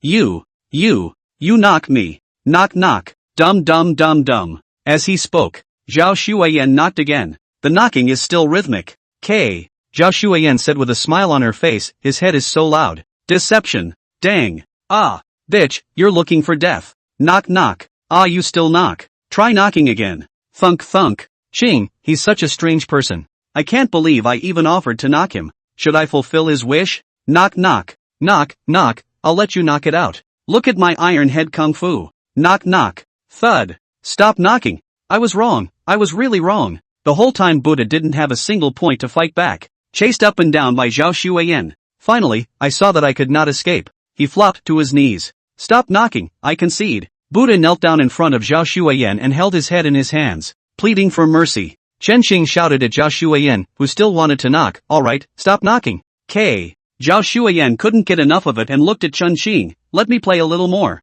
So much fun. Hearing her say that, Buddha wanted to die. Thinking that it was hard for him to come out of Buddhism. Thought I'd get to experience this 10,000 feet of dust properly. I didn't realize it had just gone downhill. I hadn't even enjoyed it for a few days before I met the in front of me. He really can't beat it. The horizontal training kung fu that he was so proud of had completely become her toy. The head is more like a wooden fish to knock. But there's no way. Can't really beat that. Obey. Chen Xing touched her head and said, I'll find better toys for you to play with later. Really? Of course it's true. Chen Xing looked at him with a smile. Extremely sincere. Okay then. Seeing him say this, Zhao Shuiyan then reluctantly put down the stool legs. But the stuff is down. Instead, his eyes stayed fixed on Buddha's big bald head. This scared the Buddha so much that he covered his head. Chen Xing looked a little like he wanted to laugh. He crouched down next to Buddha and asked, tell me, who is behind you? Ha? The Buddha looked at Chen Xing with some bewilderment. There's no one behind me. No one, you run to me? Daughter-in-law, keep knocking. Yes. Big brother, no, grandpa, I'll call you grandpa. Buddha cried out. There's really no one behind me. I paid my dues to join the Dawn Spring Society, too. They left me in charge of a couple of restaurants over here as well as some of the venues. I take a cut of it, part of it goes up and part of it is my own. I thought about getting my money back as soon as possible, so I just drew a little higher. Master, I really didn't mean to come to your place to make trouble. I can't believe I'm paying an initiation fee? Chen Chang was slightly stunned. How much is the entrance fee? 500 taels. I didn't expect you to be quite rich. Chen Chang rubbed his chin and asked, is it okay if I want to join the club? Sure. Buddha said, as long as you pay money, you can all join the club. After initiation, they'll carve out a territory for you to steward. For 10 years, this place is all yours. It's up to you if you can make it back, how soon you can make it back, and how much you can make. So what if someone takes the land? Chen Xing said, like what other gangs are coming to steal territory or something? The ones that can fix themselves.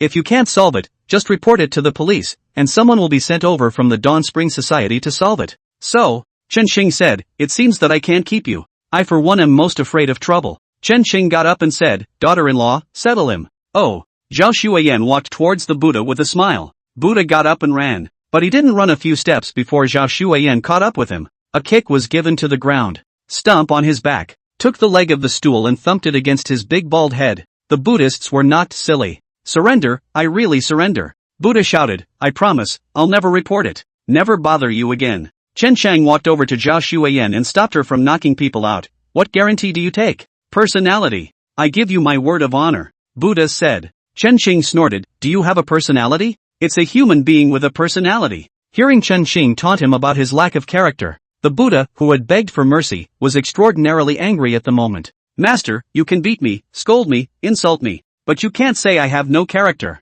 Chen Xing stared at him and pondered for a while. Alright, I'll let you go, but you have to do one thing for me. What is it? I want to join the club. Chen Xing said, help me join the Xiaochun Society. From the way things are now, himself and Xiaochun will be in a state of hostility. Since it's the enemy, then we have to understand each other and then dismantle them from within. and the best means of disintegrating the other side is from within. Hearing Chen Qing's words, Buddha hesitated for a moment, somewhat embarrassed. Grandpa, it's not that I don't want to help you. Rather, I'm broke. Chen Qing froze, then said somewhat breathlessly, it's not like I'm asking you to pay money for joining the club. I have money. It's only 500 taels. Come and get it tomorrow. I do have one request though, you'll have to find someone to impersonate me for membership. I just can't let the Xiaoqun Society know that I've joined. Even if they know, the Chen Qing they know is not me, but another person, understand? Understood. Buddha said, it's finding someone to impersonate you. Brilliant. Chen Qing said to Zhao Xueyan, let him go. Let him go and run. Zhao Xueyan looked at Chen Qing and said,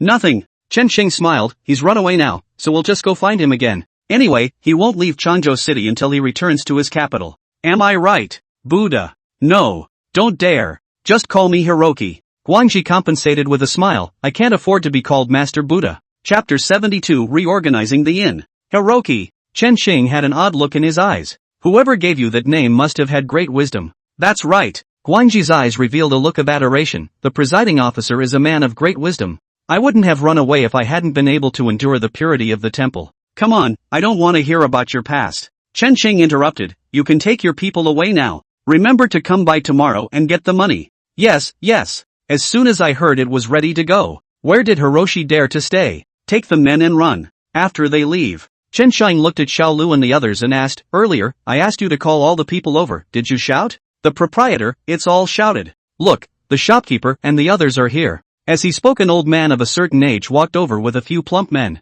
The old man was the store's money manager. The fat men were the cooks in the back kitchen, plus some servants who cleaned the yard. The entire hotel forest added up to almost 30 people. Donger. See Chen Cheng. Boss Qian immediately came over with a compensatory smile. These people. I didn't come out just now after all the commotion. Now it's over. Instead, they ran out. There was also a shopkeeper who came out with the cook. The two most important forces in the entire restaurant united. What's this about? Chen Sheng was gloomy and uncertain in his heart, but did not show it on the surface. He looked at Boss Qian with a smile and said, Boss Qian, haven't seen you for over a month, how have you been? Thanks to the proprietor's blessing, it's not been bad lately, it's just this store. Boss Qian had a puzzled look on his face, I also want to deal with it, but there's no way for me to make a decision on some things without the nod from you, the proprietor. It's okay, I know how hard it is for you too. Chen Cheng's face remained unchanged. Instead, he was already cursing in his mind. He had told him earlier that he could take full responsibility in the absence of his own people. He won't be blamed for anything that goes wrong.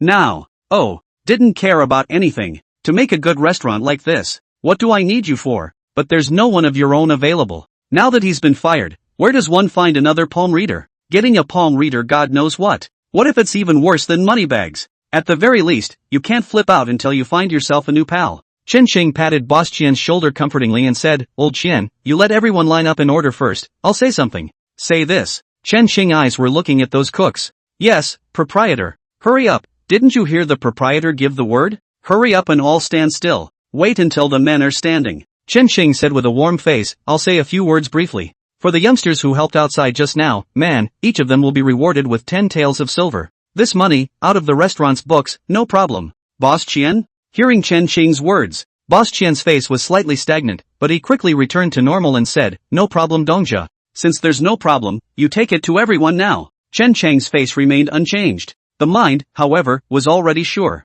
There must be something wrong with the money in the books of your own restaurant. Donger, take it now? Boss Qian's face was cloudy. Chen Sheng treated it as if he didn't see it. Instead, the smile on his face grew, yes, take it now. And the brothers who didn't come to help just now are also rewarded with 5 taels of silver each. By the way, the brothers in the back kitchen worked hard too. Raise them an extra silver or 2. Since the greed is on the books, Chen Xing doesn't expect to get any of this money back. After all, the other guy is a professional. Now the big rewards are being handed out. If you can't get this money, Boss Qian is just waiting to be torn alive by these people, especially the cooks. By purposely giving them an extra tael or 2 himself, he was provoking the relationship between Boss Qian and them. If you don't pay this money, the cooks are not happy and just flip out on you. If you give it, it's on his own dime. As long as that money comes out of his own pocket, he's going to be upset and unhappy. For a long time. Something's definitely wrong. What? Any more questions? Chen Xing asked as he looked at Boss Qian, who had not acted for a long time.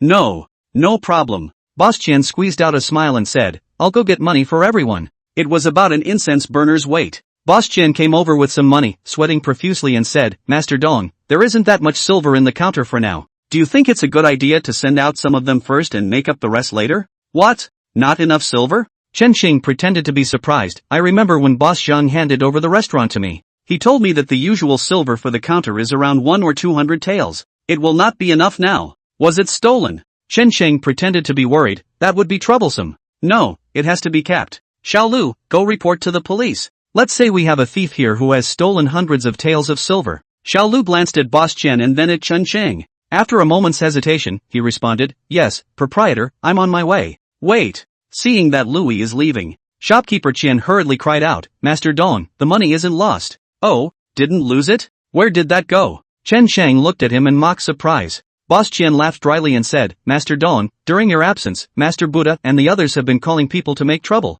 I'm afraid of an accident and being robbed. So it was deposited in the money changer. I'm going to fetch it out. Oh, so that's it. Chen Xing suddenly realized, you did a great job. Reward you with 1 or 2 pieces of silver, now go and take the money out and give everyone their rewards. Chen Sheng said, if everyone can't get their rewards, they'll all come after you. Boss Qian's face jumped slightly. He turned his head to the others. Everyone was staring at him. He knows, if you can't get this money today, he'll be beaten alive by these people today. Master Dong, I'll go get the money now. Boss Qian quietly wiped a cold sweat. Okay. Chen Sheng said, I'll wait here for your return. By the way, shopkeeper Qian, if you were robbed or stolen on the road, that's a lot of money to be made up by you. Don't worry, proprietor, nothing can go wrong. Shopkeeper Qian wiped a handful of sweat oozing from his forehead and went out with hurried steps. Chen Shang wasn't worried about him running away. The business of palming is all about credibility. He ran away today. Don't want to be in this business in the future. No one would want him. Another. He couldn't run away.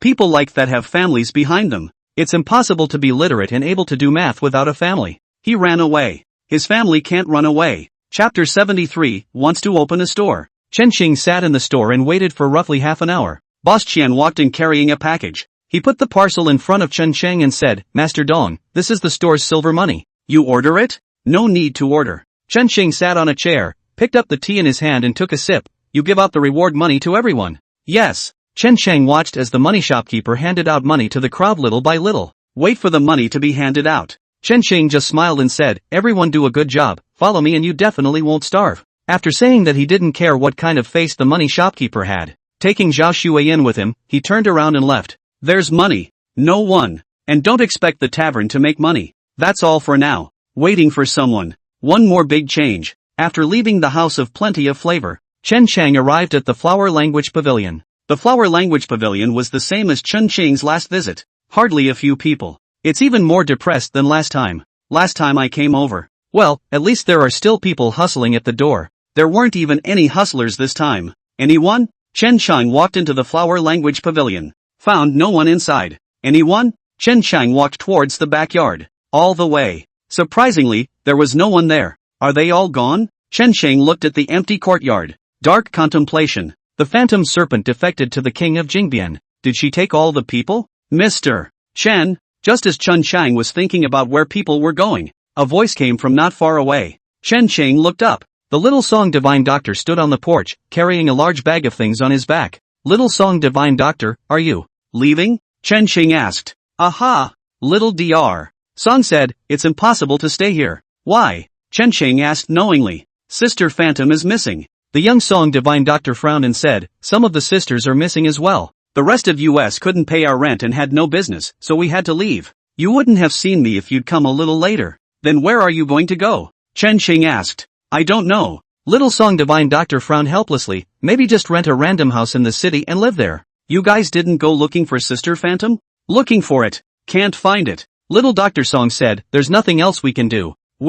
Chen Chang said, how many of you are left now? There's about 10 more of them. Little Dr. Songshin said, we combined our efforts. Ready to get a house together and live together, then separate when each has a place to go. Y'all just don't have anywhere to go? Aha! Hearing her say that, Chen Chang's mind moved. The first time I brought something out of the tomb, I sold it for 15,000 taels. After some expenses, there's over 12,000. There shouldn't be any problem renting the place. He looked at the Little Song Divine Doctor and said, how much do you pay for rent here? About 400 or 500 taels a year. Little Song Divine Doctor said, this place is prosperous in inches of gold. If we didn't have Sister Phantom, we wouldn't be able to afford to live here. Then do you want to continue living here? Chen Xing asked. The young Song divine doctor immediately stared at Chen Xing with wary eyes and said, "What do you want?" It's better to do nothing than to steal. I'm telling you, we're not the casual type, even though we're in this environment. Don't you dare hit us. What were you thinking? Chen Xing's head was full of black lines as he said, I didn't rent this place all for you guys. I want to do business too.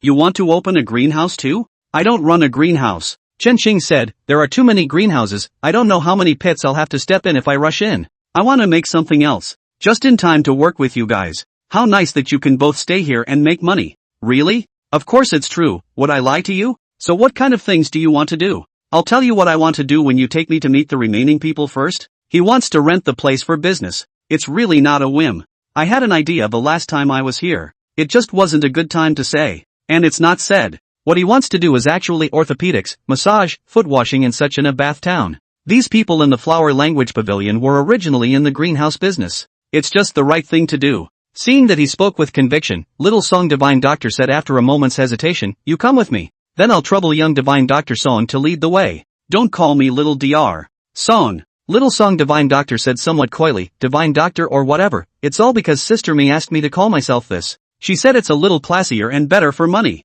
Mr. Chen, we are also acquaintances, just call me Xiao Song. Okay, Little Dr. Song. Called Song. Okay, Little Dr. Song. You did that on purpose, didn't you? Xiao Song glared at Chen Shang with a puff of air. Chen Xing immediately changed the topic and said, Xiao Song, I actually have something else in mind when I came to find you today. What is it? Chen Xing pointed at Zhao Shuiyan, who was looking around after him, and said, I want you to help her see if she can return to normal. It's been read. Xiao Song said, I've been watching her since the last time you guys were here. In her case, she should have been extremely stimulated, and because she couldn't take it, she became like this. It's not impossible to get back to normal. Really? What way? Do you know the 13 stitches of the Ghost Gate? I don't know, but I think I've heard of it. The 13 needles of the Ghost Gate is a needle technique that specializes in treating the divine soul. Would you? Chen Shang asked tentatively. Of course I won't be. Little Song said with some embarrassment, I do have the 13 needles of the Ghost Gate in my family tradition, but for some reasons, all I have is the secret book, too, and no one to teach me by hand. There's a lot of lessons in there that people before me have learned that I don't really know. That's why I don't dare to treat her. If there's the slightest mistake, she might be even dumber than she is now. It could also turn out to be the kind that drools even after it's cured. So she can heal, but I can't help you. Chen Xing turned his head to look at Zhao Shuiyan. Zhao Shuiyan gave him a hefty smile. Now silly is a bit silly, but some basic common sense is still known. This is actually quite good. Then leave it untreated for now. Daughter-in-law, where's that comic book of yours? Chen Xing suddenly remembered. Earlier she had treated comic strips like treasures. Take it with you everywhere you go. It seems like a long time now since I've seen her read a comic strip. Zhao Shuiyan smiled sweetly at Chen Xing and said, I gave it to Little Fisherman. Why did you give it to her? Because we're good friends. Okay. The reasoning is impeccable. Here we are. Just as Chen Chang and Zhao Shuiyan were talking, Xiao Song brought Chen Chang to a courtyard door, pushed open the courtyard door. Then Chen Xing saw a white splash.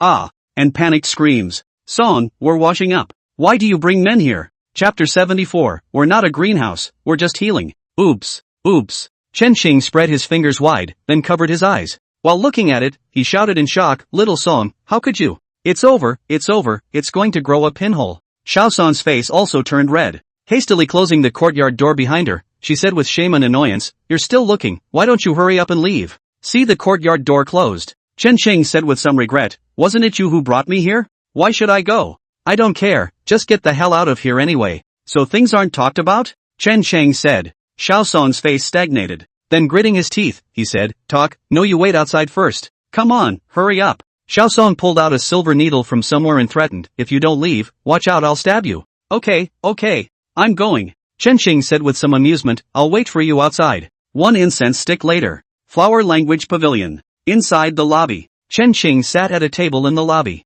Sitting in front of him was a middle-aged woman dressed in green. Although older, but the flavor is still there. And behind her stood dozens of young women. Little Song was among them. But she hung her head low. Eyes red. Chen Xing guessed that she had been taught a lesson after he left. There was silence on both sides for a few moments. Chen Xing took the initiative to break the silence and said, Hello, my surname is Chen, you can just call me Chen Xing. My last name is Yang, and it's Yang Mushui. The green-clothed middle-aged woman's voice was magnetic as she said, dementedly long everyone by a few years, they all call me Sister Yang. If you don't mind, you can also call me Sister Yang. Just call me Mama Young if you mind. Mother Yang here means pimp. Sister Yang, you're joking. Chen Xing said, I was presumptuous about what happened just now. Just now? What just happened? Yang Mushui looked at Chen Chang with a bewildered expression. Chen Ching reacted. Hastily, he said, nothing happened just now. Yang Mushui glanced appreciatively at Chen Chang. Then he said, you just said to Xiao Song that you were looking for us to open a store together, right? Yes, there is that. Sorry, can't do it. Chen Sheng hadn't said what he was going to do. Yang Mushui then refused. What you mean Xiao Song has spoken to us? No woman would want to be in our line of work if she didn't have no choice. I used to follow Mei Yao because she was kind to us all. Plus with so many sisters, she can't be left to support herself alone, and we'll just keep doing what we're doing. Now that she's gone, we don't want to be in the business anymore. It's nice to be a normal family. Mei Yao? Chen Sheng was a bit puzzled. Who is this? It's Sister Phantom. Xiao Song hurriedly explained. Sister Mei always says that her name is not domineering enough to suppress the scene. That's why he nicknamed himself Phantom Snake. Oh. Chen Sheng nodded and asked, pretending to be offhand, you guys don't know where Phantom Snake went either? I don't know. Yang Mushui Dao, all I know is that she came back once a month ago. Took some sisters and then never heard from them again. Oh. Chen Shang nodded with feigned disinterest. Then changing the subject, let's talk about what just happened. I don't really want to open a greenhouse. There are too many greenhouses, all over the place.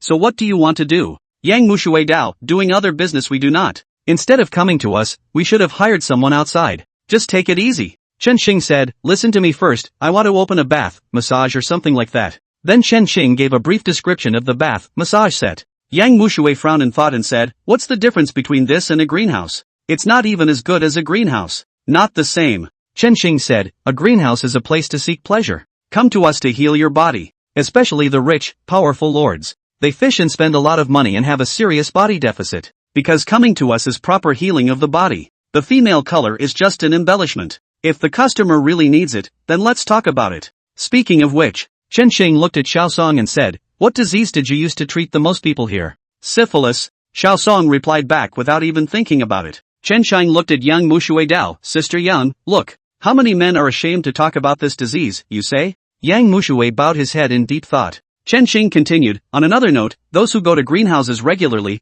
which of them do you think will have good kidneys? Or weak? Would they go out there and make a big deal out of something like that? It won't. But it's okay here. All people out there know is that they come here to heal and enjoy. And we don't point out what disease they have. Just heal them in silence. You said they were willing to come here. Or would you rather go out to a medical center and make it known? You have a point. But I still can't promise you right away. Yang Mushui did not immediately agree to Chen Xing, but said hesitantly, I need to discuss this clearly with these sisters behind me before I can give you a reply. I'm responsible for them. Hearing her say that. Instead, Chen Xing breathed a sigh of relief. If something is promised too quickly, especially if you start a business, there are bound to be unknown pits waiting here. Only things that are carefully considered are considered reliable. Then, Mr. Chen, I won't see you off? Wait for things to simply settle down. Yang Mushui directly began to drive people away. Chen Shang wasn't brazen enough to stay here either. Get up and get ready to leave. After taking a few steps out, though, he remembered something else.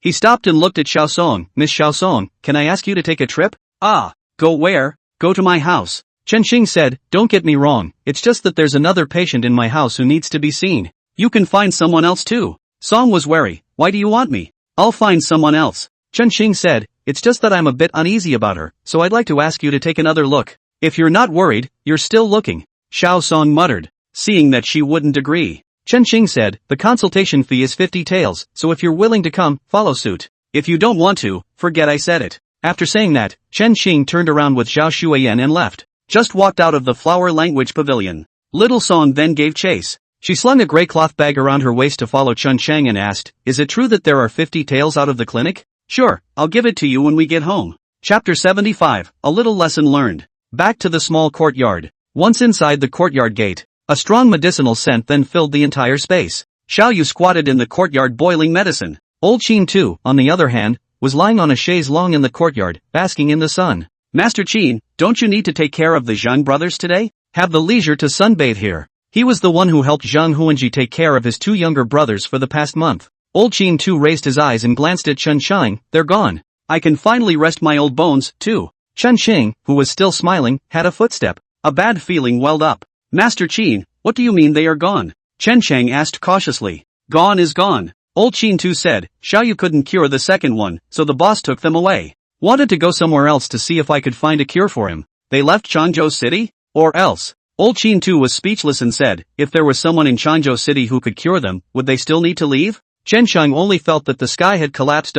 This morning, he also gave the Zheng family boss a big bag of jewelry. He's gone. What about your own money? That's not a little bit of money. Chen Qing blushed a little. What's wrong with you? Xiao Song was surprised to see his face turn white and said, you were fine just now. How could it be like this in a moment? Nah, this is what the Zhang family boss left for you. It was also just when Chen Qing's people were numb. Old Qin too handed Chen Sheng a small cloth bag. Chen Sheng didn't ask what was inside. One took the small cloth bag and examined it. Upon seeing what's inside, Chen Qing took a long breath. Inside was a pile of silver checks as well as a letter. When Chen Qing finished reading the letter, he was speechless for a long time. There are only a few lines on it. Brother Chen, you're scared. Did you think I cheated and ran away? You call me big brother, then I'll teach you a lesson. Never trust anyone absolutely at any time. This anyone also includes yourself. Let's go, man. The jungle is a long way off, so I'll see you again. Look at the words on it. Chen Qing had mixed feelings in his heart. Said to tell myself not to trust anyone. But, wasn't he just asking himself to trust him with this move? If you really want to teach yourself a lesson, then we should just roll in the money and run. Hey, what the hell is wrong with you? Xiao Song reached out and waved his hand in front of Chen Sheng. What's written on the letter? You have the face of a chameleon. Nothing. Chen Sheng returned to his senses and smiled faintly. Let's go. I'll take you to the patient. Master Qin, I'm leaving first. Aha! Old Qin too waved his hand unconcernedly. Chen Sheng led Xiao Song towards Cheng Qing's room. Sister Qing, are you there? While passing by Koyuki, Xiao Song couldn't help but look at her a few more times. Xiao Yu also looked up and gave her a faint smile before continuing to bury her head in boiling the medicine. Before entering the house, Chen Qing turned his head to look at Xiao Song and suddenly asked, Miss Xiao Song, what is your full name? So I can introduce you later. Or maybe I'll just introduce you as Little Dr. Song? Hearing the name Little Song Divine Doctor, Xiao Song had a headache and hurriedly said, just call me Songshur. Songshur, deliver the. Chen Sheng said with odd eyes, no wonder you don't say your real name. You'd probably get killed if you said that. What are you talking about? Songshur looked at him with a puzzled expression and said, why can't I understand? Nothing. Seeing that she doesn't understand harmonicas, Chen Qing had to collect the smile on his face. Just at that moment, Cheng Qingyi walked out of the house. Come back. Cheng Qingyi changed into his simple rough linen clothes again. Something? Cheng Qingyi looked at Chen Sheng and asked. This is Divine Dr. Songshur. Chen Xing hurriedly introduced him. I brought him here to show Little Fish. By the way, she's a family heirloom royal physician, very capable. She's the one who healed my finger earlier. Cheng Qingyi glanced at the little Song girl and said in a calm tone, come in. The girl, Xiao Song, was not polite.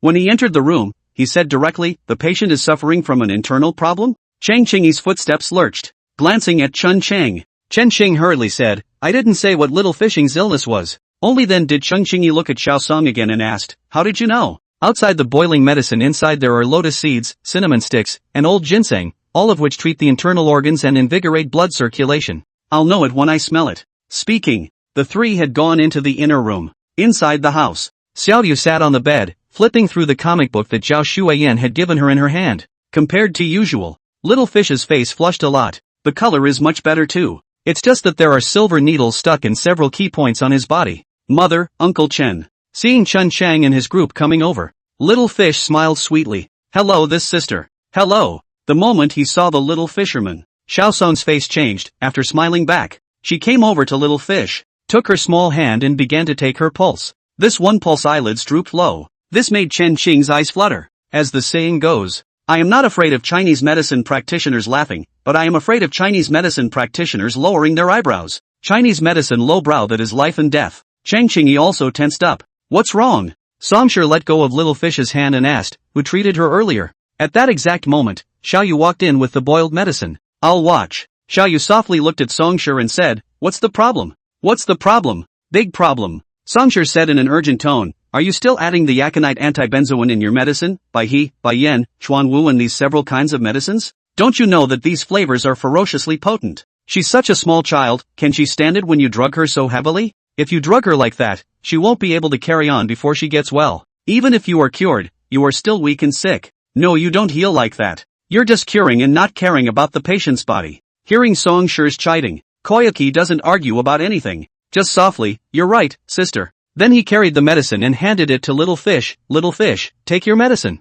This caused Chen Sheng to grimace for a while. What a soft nail for Koyuki. You're right about everything, and I won't argue with you, but that's what I do. Such people are exasperating. The girl song is good-natured. This would be the little face that was red with anger. She pointed at the soft-looking you and tried to say something. But again, I don't know what to say. In the end, she could only look at Chung Ching-yi and say, you heard everything I just said. And you let her heal? Chung Ching-yi lowered her eyes and said, I know everything you said, but I don't want my daughter to die any more than I want to be infirm. If you don't have another cure, Miss Song, you'd better go back. Chapter 76, I, Song, also have a backbone. Just go. Songshur turned around and walked away. People have pride. You begged me to come and see you, not me begging you to see you. See him turn around and walk away. Chen Shang, who had wanted to do a favor, looked at Chung Ching-yi and complained, Sister Chang, why are you driving people away? He's at least here to treat little fish. Don't go, little Dr. Song. Chen Shang hurriedly chased after him. Mr. Chen, stay back, no need to send. Walk to the door. Songshur said decisively, if people don't let me cure them, I can't beg them to let me cure them, can I? Just take it easy. Chen Shang looked at the annoyed Songshur and said, wait here, I'll get something to cool you down. After saying that, Chen Shang went back to the house. It didn't take long for him to come out. A handful of silver tickets were cupped in his hand. He stuffed the silver ticket into Songshur's hand and said, young man, what's wrong with being a little angry? Songshur looked down. 5 silver tickets. 100 per silver ticket. 500 taels in total. Ahem. Songshur said with lingering anger, I admit, I'm on fire. I have a bad temper. You're right, what's wrong with a little youthful anger? That's normal. By the way, what ails that little girl just now? Her name is Little Fish, Chen Little Fish. What's wrong with Chang Xiaoyu? Songshur asked. Chen Xing said, I don't really understand it either. It seems to be some kind of yin and yang heart. It is said that her heart is half dead and half alive. So that's it. Songshur rubbed her chin and frowned. I told you how to drug so heavily. I'll go back in and show her. Okay. Here, this way. Chen Xing reintroduced her to the house. Then he dragged Chung Ching-yi to the side and said, Sister Ching, Little Song Divine Doctor has excellent medical skills. I won't say much else. If you're really completely at ease with you, you could just get rid of the people. And I'll stay out of your business. Chen Ching-yi said with a cold face, did I ask you to mind my business? With that said, her words changed again. How much is it? I'll give it to you later. Not much, just 1,000 taels. Hearing the price of 1,000 taels, Chen Ching-yi's entire body froze. The ones from the tomb. She hasn't gotten rid of it yet. 1,000 taels is a lot of money. Chen Xing said, alright, Sister Ching, let's see the doctor first. We'll talk about the money later. I'll go first. Chen Xing carried his hands behind his back and left with light footsteps, obviously in an excellent mood. Can the mood be bad? Getting yelled at. Say something nice. Just made 500 taels. There's no business like it in heaven. Chen kid, come over here for a moment. Just leave the house. Chen Sheng then saw old Qin Tu lying there waving at himself. Master Qin, you called out to me. Yeah, shout out to you. Old Qin Tu pointed to a small bench under the eaves of the house and said, sit over here and talk to you about something. How about that? Chen Xing sat down next to old Qin Tu with a small bench and said, Master Qin, what do you want to talk about? Old Qin Tu pulled out his cigarette pack and looked at him and asked, smoke? Pump. Old Qin Tu took some tobacco and handed it to Chen Sheng. Chen Xing took the tobacco, got up and went inside to get some rice paper out, resumed his seat next to the old Qin head and started rolling a cigarette. Have you thought about the future? Old Qin Tu asked as he lit his pipe. You mean? Old Qin Tu pointed to Zhao Shuiyan who was squatting in the courtyard staring at the ants and said, she. You pretty much know who she is by now. Sooner or later, those things will come to her. Have you thought about how to respond yet? Chen Xing took the fire folders from old Qin Tu, who did not immediately answer the question. Instead, after a moment of contemplation, he asked, Master Qin, can I ask why you're helping me? Help you? When did that help you? Chen Xing said, Master Qin, you're over 50 this year. 56 this year. 56, almost the age of knowledge. Chen Xing said, I don't believe you'd still follow me down to the grave for money. Old Qin Tu didn't say anything. After a while he then exhaled a smoke ring and said, I'm getting old. The Zhang brothers are not destined to stay in one place, they have their own ambitions. Phantom Snake. She has her own difficulties. That's why I need someone to take care of me in my old age. Finally to be able to have someone who can cry at my spirit on the day of burial. You know what that means. Say these words. Old Qin Tu's tone was extremely flat. There was no hint of fear of death in his tone. Chen Xing froze and said, so you want me to retire you? Old Qin Tu looked at Chen Shang with deep eyes and said, willing? Sure, no problem. It's just retirement. Chen Xing got up and knelt on one knee in front of old Qin Tu, saying with great vigor, righteous father is above, please accept my obeisance. This move of his directly confused old Qin Tu. What are you doing? Old Qin Tu was stunned. Did I ever say I wanted to take you as my righteous son? Chen Shang acted as if he hadn't heard him. Righteously, he said, righteous father, since I'm giving you an old age pension, you should give me all your savings over the years. I'll hold it for you, lest you die and the money is not spent. What a shame that would be. I'll you. Old Qin Tu froze for a while, and when he reacted, he kicked at Chen Shang and cursed angrily, I asked you to give me a deathbed, but you hit me with the idea of money. You kid, be a man. Chen Shang hurriedly got up to dodge Old Qin Tu's kick. Laughing playfully, he said, Old Qin Tu, you're childless, isn't it only natural to give the money to me, your righteous son? Get thee out of here. Old Qin Tu said, it's more like you as my grandson, as a son. You're still too young. Chen Shang was not annoyed and immediately asked, Grandpa, how much money have you saved over the years? Asterisk asterisk asterisk asterisk off. Who's your grandfather? Old Qin Tu huffed, you really have no face. Where's your face? Face? Chen Shang said, is this thing worth anything? Why don't you sell me a few pounds? Forget it, no more bull asterisk asterisk asterisk asterisk with you kid. The old Qin head is a bit clammy. He felt like pulling it off with this kid again. I'm going to die here. Get to the point. Old Qin Tu's face was serious as he said, have you thought about how to deal with the future? Think about it. Chen Shing collected the smile on his face and said with a serious face, I want to make money first, and then gather some people around me in the process. Bind with them by interest, so that when danger comes, I'm not so bad as to carry it alone. Chapter 77, Plans for the Future. Interest? Old Qin Tu looked at Chen Sheng with disdain and said, how much benefit can you give people? Being able to get people to follow you against the court? This. Chen Sheng was a bit speechless for a moment. You're on the right track. Just when Chen Xing didn't know what to say, Old Qin Tu said, gathering people with benefits, but you're missing one thing. What? Identity. Old Qin Tu looked at Chen Shang and asked, tell me, where did your foolish daughter-in-law's enemies come from? The court. Chen Shang said. That's right, the enemy comes from the court. But the court is also divided into many factions, but the factions are generally divided into two camps. Civilians, military generals. Which camp is your daughter-in-law in? Chen Shang said, military general. From what I know now, her family is a family of military generals. The family used to hold the army, and it is for this reason that there is suspicion, so the home is gone. Old Qin Tu reclined on his recliner, his eyes deep and profound. Since ancient times, absolute power comes from absolute force, so any military general who was scorned by the emperor didn't have a good end. Either you don't do it, or you do it by decimating it. Have you ever wondered why your daughter-in-law is still alive? Just because he's stupid? If you were the emperor, you would spare her as a little cutie. No. Chen Xing said, since I've decided to exterminate the clan, I won't do it just because she's a cutie. Just because she is, I will let her go. Speaking of which, Chen Xing turned his head to look at Zhao Xueyan, who was still playing with ants while crouching there, and said, if she's still alive, there must be something else that scares the emperor. Don't dare to go and drive the world. What do you think scares the emperor? Old Qin Tu asked again. I don't know. You know? Don't ask me, think for yourself. Old Qin Tu said, when things go wrong, think more, don't think of relying on others. I can't think. Chen Xing was also very direct. I wouldn't be sitting here asking you if I could figure it out, would I? Ugh. Are you playing dumb or what? Or did you really not think of it? Never mind, I'm not going to bother with you about that. I'll get right to it. Old Qin Tu sighed and said, let me tell you a story. When I was born, which was over 50 years ago, the world was very chaotic in those days. There are natural and man-made disasters, and in general there is fighting everywhere. People die every day, and no one knows what tomorrow will bring. The chaos lasted until the previous emperor ascended the throne. He was sort of an eloquent emperor traveling south, and the world is at peace. Old Qin Tu said, he has two great generals under him, one surnamed Zhao named Zhao Pingbo, and one surnamed Jia named Jia He. These two are one literary and one military. This Jia He later became the prime minister of the court, while Zhao Pingbo became a great general. Speaking of which, he looked at Chen Shang and said, you should know who I'm referring to. Chen Shang nodded. Who else could this Zhao Pingbo be? Zhao Xueyan's grandfather. Old Qin Tu continued, about 20 years ago, this current emperor took the throne. You asked me to summarize how he is as an emperor. I think he's okay. At the very least the country is stable.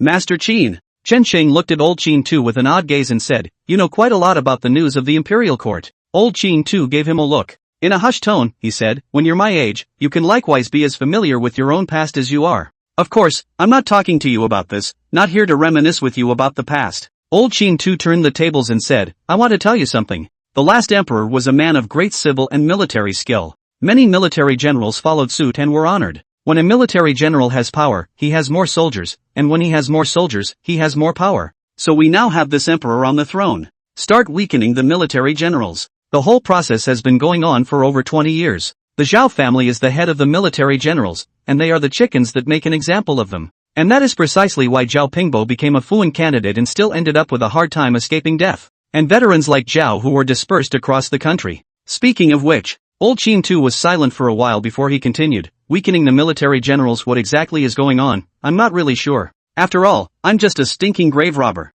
What I'm telling you is all deduced from what I've heard and experienced over the years. I'm not making any promises about whether it's true or not exactly. My guess is that your daughter-in-law is not dead, probably because the remaining military generals are in a hurry. The Zhao family contributed to the country and ended up with such a tragic death of their entire family. Are the other military generals still willing to give their lives to the royal family? One more, the emperor is sick and dying. Old Qin too looked at Chen Chang and said, the first thing that the people down below who are fighting for the throne are going to pull in the military generals. As long as you have soldiers in your hands, even if you lose the battle in the imperial court, you still have a chance to fight back from the Jedi. And if you want to pull in a military general, your daughter-in-law won't die. If she dies, the rest of the military generals are afraid that their own families will end up in the same situation in the future. Do you understand what I'm saying? Chen Qing pondered for a moment before saying, I probably get what you mean. You mean that my future enemies come from the tipping of power within the court. To protect myself, I'd have to stand early. Give yourself an identity within the court. Old Qin too nodded in satisfaction and said, looks like you're not too stupid.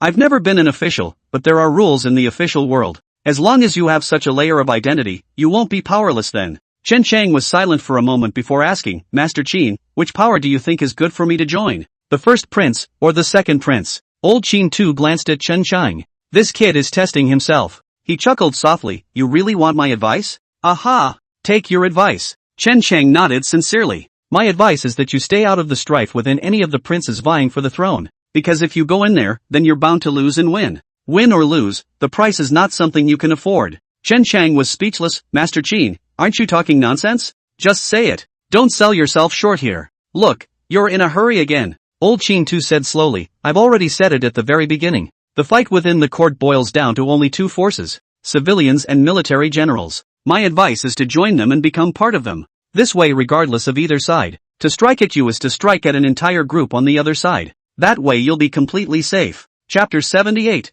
What's a face? Chen Qing frowned for a long time. After a while, feel the burning sensation coming from your fingers. The smoke rolled in rice paper had burned his fingers. He hastily dropped the cigarette in his hand and looked at Old Qin too. Master Qin, after all you've said, do you want me to become an official? Old Qin too said, you'll only be qualified to fight them if you become an official and have a background. Otherwise you're a fish on a slab to be slaughtered. It doesn't matter how big or small this official is, as long as you have this official body, you're one of them. You're just a group of people. Outsiders trying to target you again would be a concern. But Master Qin, Chen Qing frowned and said, I understand the reasoning behind what you said. But I'm just a straggler, I'm not qualified to go to the imperial examinations, and I have no connections, so how do you expect me to become an official? No, you have. Old Qin too looked at Chen Chang and said, you have the conditions and connections to become an official, it just depends on whether or not you can pull that off yourself. Chen Chang was stunned at first. Then he said with a somewhat unsightly face, you want me to beg Su Shaowan? If you don't beg, should I?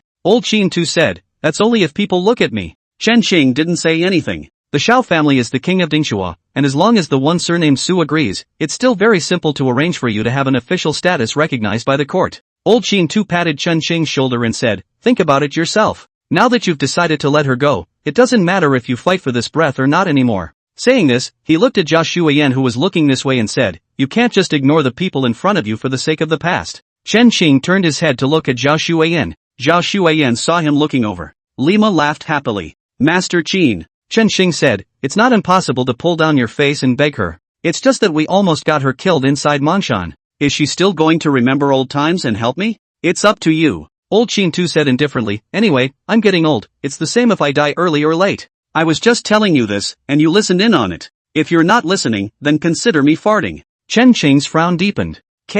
Just when Chen Qing was worried about what to decide, Zhao Shuiyan trotted over. Chen Qing collected the sadness on his face, looked at her and asked with a smile, what's wrong? Qing, I'm hungry. Zhao Shuiyan tugged on his arm, her eyes pitiful. Chen Qing then remembered. I had a busy day today and forgot to eat. Look at my memory. Chen Qing slapped his head and said with an apologetic face, what do you want to eat? I'll take you out to eat. I want a chicken leg. Okay, I'll take you for a chicken leg. Chen Qing got up and looked at Old Qin too. Master Qin, want to come along? No. Old Qin too waved his hand and said, I've called an outside meeting, and people will deliver it later. Outside meetings are also known as takeaways in this day and age. Master Qin, then I'll leave first. Aha! Old Qin Tu nodded, then reminded, think carefully about what I just said. Well, I will. Chen Chang led Jia Shuiyan outside. Wait. Just a few steps out. Chen Chang then heard Cheng Qingyi's voice from behind him. Sister Cheng? Chen Qing turned to look at Cheng Qingyi and asked, is something wrong? Cheng Qingyi said, no need to go out to eat, it's my treat.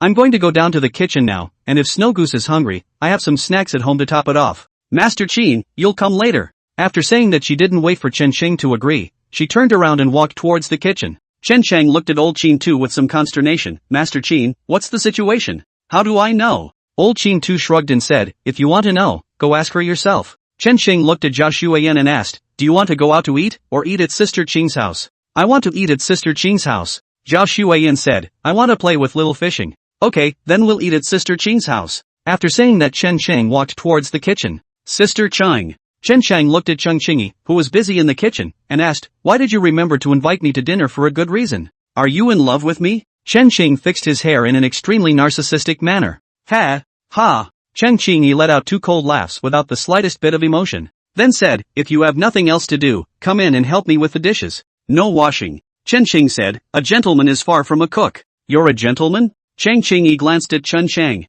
Sister Qing, you're not making any sense. It's no fun, so let's go. Leave me alone. Yes. You do your business. Chen Chang said, I'll go check on little fishing. After saying that, Chen Qing turned around and left. Wait. Just as he turned around, Cheng Qingyi's voice came from behind him again. Chen Qing turned his head to look at her suspiciously. Cheng Qingyi diverted her gaze after locking eyes with him. Somewhat uncomfortably, she said, thank you. You're welcome. Chen Qing guffawed. He knows. She thanked herself because of two things, getting rich from going down to the tomb and finding the little Song Shrine doctor to treat little fishermen. Those two things. The previous thing. Chen Chang could be said to have, after all, failed to carry the temptation of female color and pulled her in with a hot head. Then the second thing is premeditated. Cheng Qingyi's weakness was obvious. That's her daughter. Get Song to treat fishermen. Chen Qing just wanted Cheng Qingyi to owe himself a favor. Maybe this favor. It could save lives at some point in the future. Chen Chang returned to the courtyard. I just saw little Dr. Song come out of the house.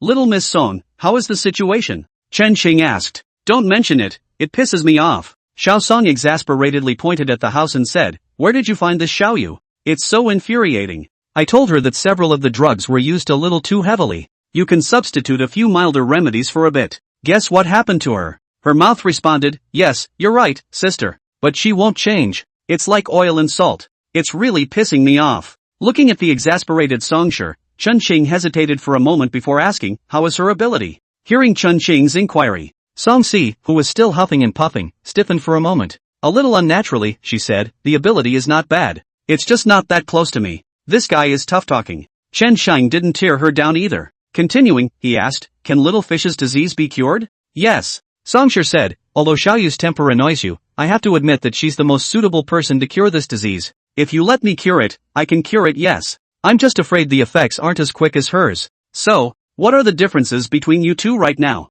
Chen Qing asked. Chapter 79, The Evil Five. Songshur thought for a moment and said, she's more aggressive, I'm more conservative. All she thinks about is healing people. As for whether there are any after effects after the cure, she doesn't care. No medical ethics at all. In that case, why don't you guys split up the work? Chen Qing said, she's responsible for curing the disease, wouldn't you be responsible for warming up little fisherman's body? Ugh. It will have to do for now. Songshur said, I've read it. It's good enough that little fish's body has lasted this long. You let me cure it, and while I have a way to do it, it takes a long time to heal. She couldn't hold out until I cured her. By the way, what's the origin of this koyuki? Do you know about the ghost doctor? Chen Qing asked. No. Wicked five ghosts. Songshur said, ghost doctor, ghost scholar, ghost general, ghost Taoist, ghost schemer. These five guys are notorious in the jungle. Speaking of which, Song Si suddenly reacted. Koyuki is a ghost doctor? It shouldn't. I've heard that the ghost doctor is strangely ugly, and she's not ugly. She's not a ghost doctor.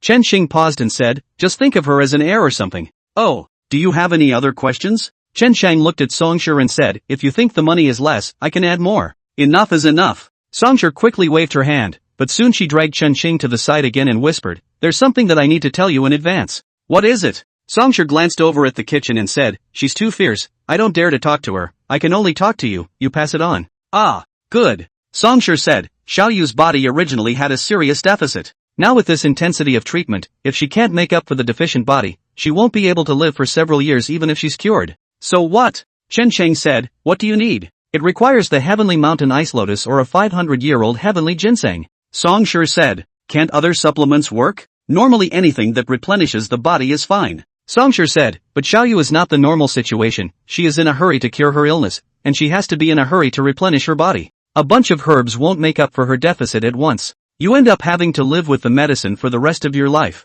Where are these two things? Just then, Cheng Changyi's voice came from the kitchen doorway. Chen Qing turned his head to look. Sister Qing, you heard everything? Cheng Qingyi didn't answer, but just looked at Song Shi with a serious expression and said, tell me where there is one, and I'll go get it. The palace. Song Shi said, if these two things aren't even in the palace, you'll have an even harder time finding them anywhere else. Cheng Qingyi frowned and said, okay, I'll go get it. About when do you need it? You get it? Song Shi was slightly stunned. She was a bit incredulous. Do you know that the palace is filled with experts? There are several other patriarchs sitting inside? Even if you have the life to go in, you don't have the life to come out. It's none of your business. Cheng Qingyi said, you just have to tell me, when do you want it? Song Shi opened her mouth. Eventually there was no further persuasion. Just after a moment of contemplation, he said, this is not urgent, your daughter's illness is even more urgent, it will take a year and a half. Maybe it's possible to think of something else to do. Cheng Qingyi gave her a deep look. And not much more. It was just a feint. You guys take a break. I'll call you when the meal is ready.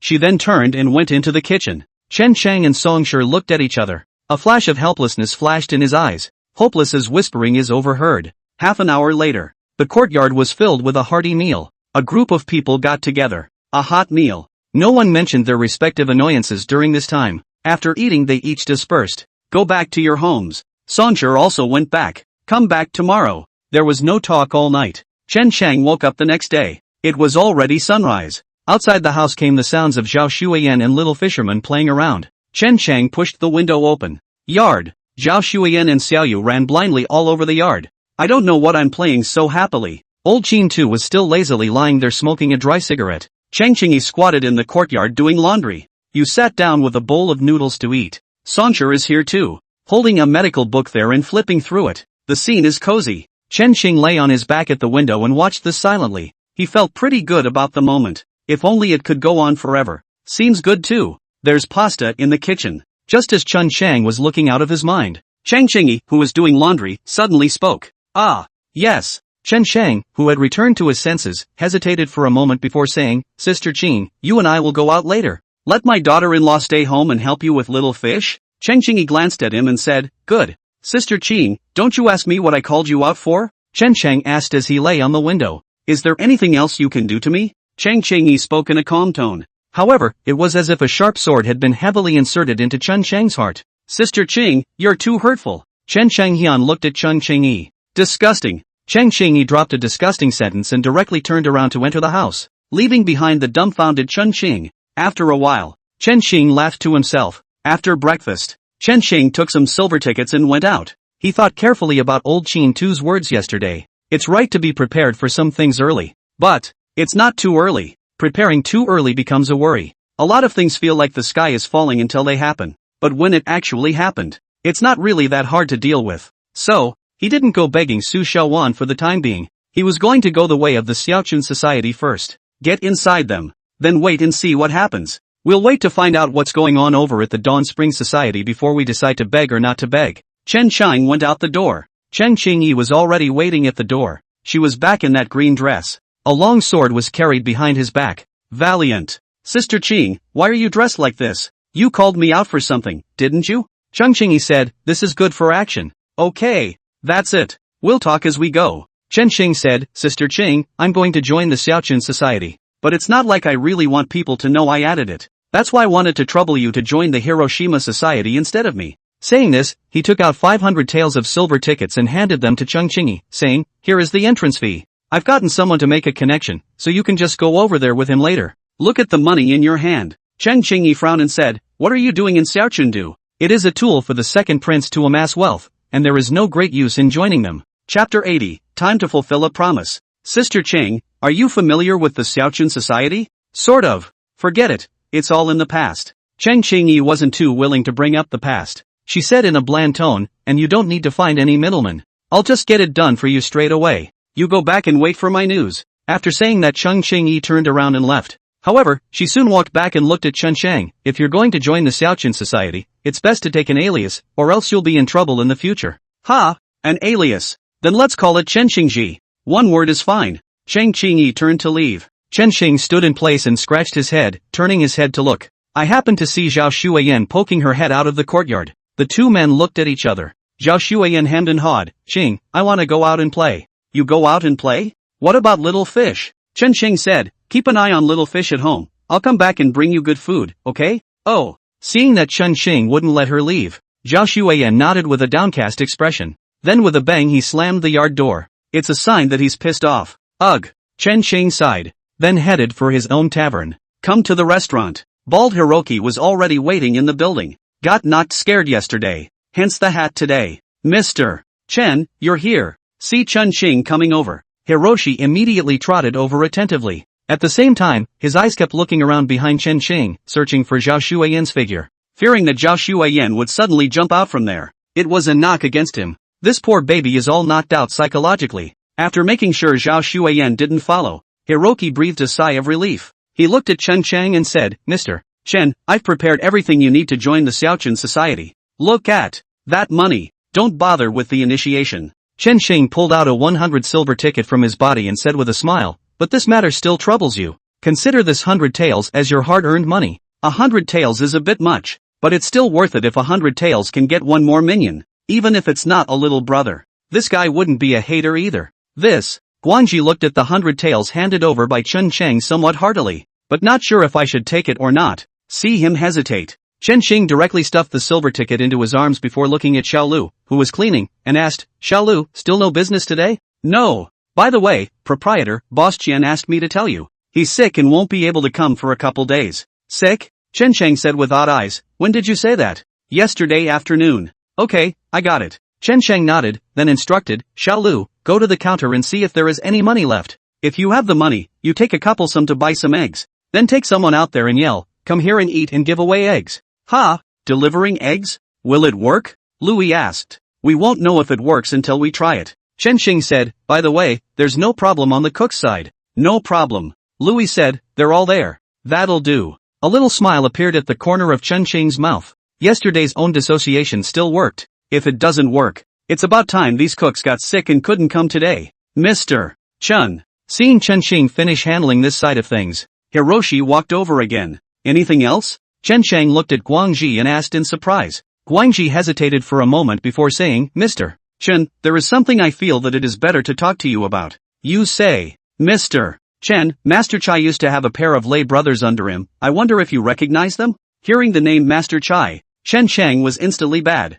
Although the person is dead, the psychological shadow it casts on him or her can never be erased. It would have been a washout after some recent events. He had deliberately forgotten. Now that I mention it, it all comes back. Chen Chang asked with a somewhat gloomy face, you mean Lei Wen and Lei Wu? It seems that Mr. Chen knows them. Guangji came close to Chen Chang and whispered, their brothers are dead, but their family is looking for the murderer. They said 200 taels of tattooed silver for anyone who can avenge them. Chen Qing raised an eyebrow. They're kinda rich. They made all this money following Master Chai. Guangji whispered, Master Chai used to manage 4 restaurants, 3 casinos, and a canal ferry. He said with some regret, it's just a pity that Master Chai died. His family fortune was taken from the top. Otherwise I wouldn't have to be so miserable, thinking about getting money everywhere. Master Chai died and Xiaoqun will take all his family's assets? Where's his family? Guangji whispered, Mr. Chen, how can a bad man like us who offends people bring his wife and children with him? If you die someday, won't that be cheap? We are generally employed off-site. Master Chai is dead, and his family probably doesn't even know it. Even if I knew, I wouldn't have avenged him. There's only a little bit of trouble at this Ray brothers' house. I've heard that an assassin has already taken the job. Mr. Chen, do you think you should make the first move? Chen Qing frowned. Oh, do you know who killed the Ray brothers? Guangji looked at Chen Qing's expressionless face and stalled slightly before dryly laughing. Mr. Chen, you're joking. How would I know who killed the Ray brothers? It's no big deal to know. Chen Qing lowered his eyes. Lian Guangji, a newcomer, even knew that he had killed the Lei brothers. Their families must have known about it for a long time too. The 2 guys, Lei Wen and Lei Wu, died in the middle of the night. Their own daughter-in-law even buried them. And who knows who killed them? Suddenly, Chen Xing thought of something. That night, there was a pair of eyes on the roof of the city hall. After being discovered, left quickly. Someone had been watching himself. Just panicked myself at the time. Ignore the matter. If it's true that someone has been watching themselves, so now what? And the assassination the other day. If this guy is still around, I am afraid that my own little life is in danger. Chen Xing couldn't help but have a layer of cold sweat seeping from his forehead, but soon he smiled to himself. You're scaring yourself. If such a person really exists, one travels such a long distance from one's home to the tavern. The other side would have killed them long ago. It's better to settle the matter of the Lei brothers now. A flash of intense killing intent flashed in Chen Xing's eyes. But you said it yourself, to send them on a family reunion. The time has come to honor that promise as well. Chapter 81, The Roadrunner Bureau? Do you know where the Ray family lives?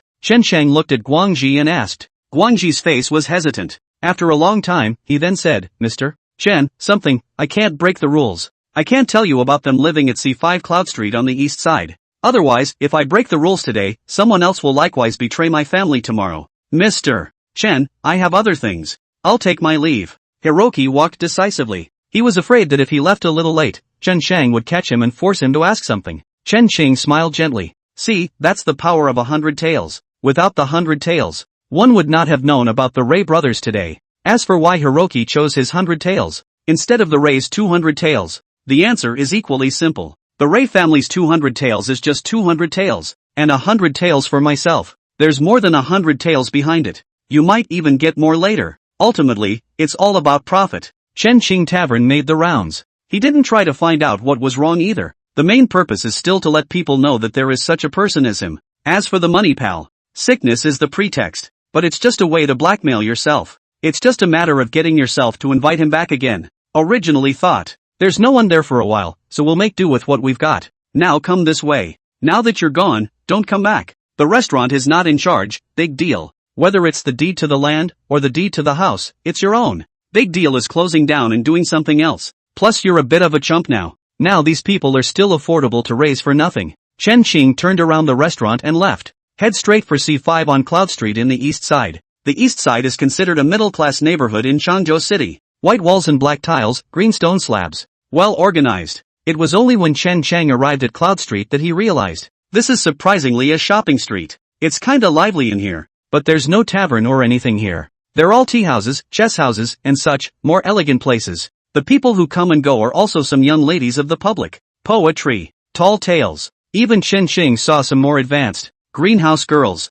The average greenhouse girl. Even if they are dressed in the most innocent and civilized way. But there was always an odor of dust that couldn't be dispelled. In layman's terms, it's too much rouge and powder. It's marinated in flavor. And the supposedly more advanced one is. It's obviously a greenhouse girl. And yet, it doesn't have that tartness to it. Boss, do you know where C5 is? Chen Xing turned halfway around. Neither found C5. Find a street vendor selling pastries and ask. The vendor boss glanced at Chen Chang and said, buying pastries or not? No buy. Buy it or leave it. The vendor owner was impatient. I'm here to do business, not to give you directions. Get the hell away from me. Stay out of my business. Chen Xing glanced at the vendor owner and didn't say much. Prepare to leave. After all, it's a favor if they show you the way, and you can't say much if they don't. Even if the other person has a bad tone. Lad, C5 you pass in front of the road and turn left. The fifth store is there. Just as Chen Xing was about to leave. Instead, a voice came from the next stall. Chen Xing turned his head to look. It was an older man.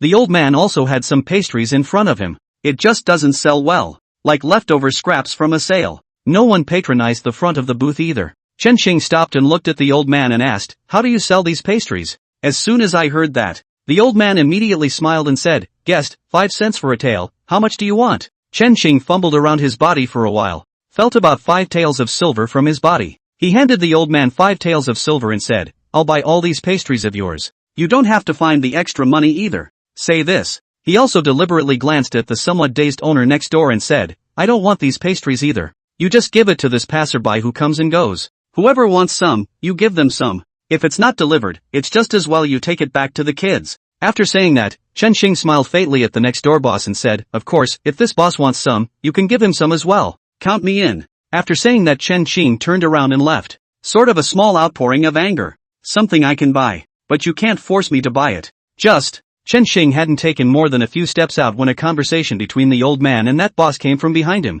Son, I told you I was good at this. You believe it now. Dad, this trick of black and white face, someone really fell for it, awesome. Turn your head and look. Looking at the two men who came together to mutter. 10,000 grass mud horses ran wild in Chen Sheng's heart. That's all it takes to set it up? Looking at the two of them, Chen Sheng was dumbfounded. The old man noticed Chen Sheng's gaze. Immediately, he smiled awkwardly, then pushed his son away, pretending to yell out, Here, try the free pastries now. It's not good, don't pay for it. I'm yet. Ni bi bi bi bi bi bi bi bi bi bi bi bi bi. Chen Sheng's entire body was bad. Don't pay if it's not good. Paid for it yourself, okay? Now the old man lets people taste it. As soon as someone tastes it, more or less go to his son's place and buy a little bit of it. You're completely and utterly screwed. Chen Sheng walked back to the old man's stall with a black face and pointed at the pastries. Load them all up for me. I want to take them away. And find me the money. The old man looked at Chen Sheng and squeezed out a smile. Guest, didn't you say you didn't want it? I want it again now, can't I?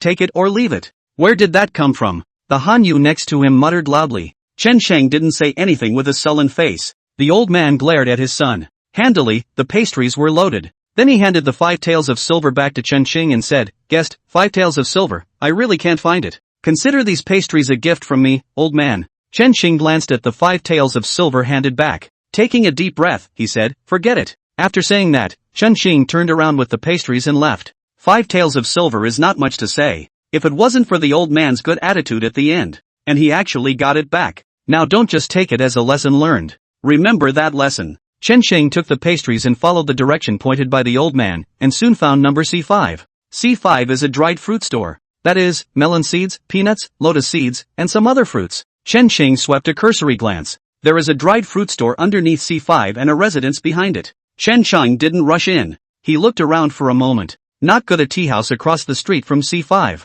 He thought about heading towards the tea house. Chapter 82, Su Chi. Upon entering the tea house, the world was silent, and there's a faint scent to it. Inside the tea house 3 or 5 friends gathered together, whispering. It was out of place with the hustle and bustle outside. How many, sir? Chen Sheng had just stepped into the tea house when a tea lady came over. In a very soft voice, he asked, My lord, how many? 1. Chen Sheng said, Can you help me find a window seat on the 2nd floor? No problem. The tea lady softly said, Sir, follow me. Go up to the 2nd floor. Chen Sheng swept around. There was only one upright, white-clad male sitting alone and savoring. Chen Sheng looked at him. The other looked up as well. When Chen Sheng saw the other party's face, the first thought in his mind was that this guy must have no shortage of women whether he had money or not, for being so handsome. And there is a natural nobility and affinity between hands and feet. It makes you feel comfortable. Both sides looked at each other afterward. Chen Sheng then averted his eyes. Sit down. The tea lady softly asked, Sir,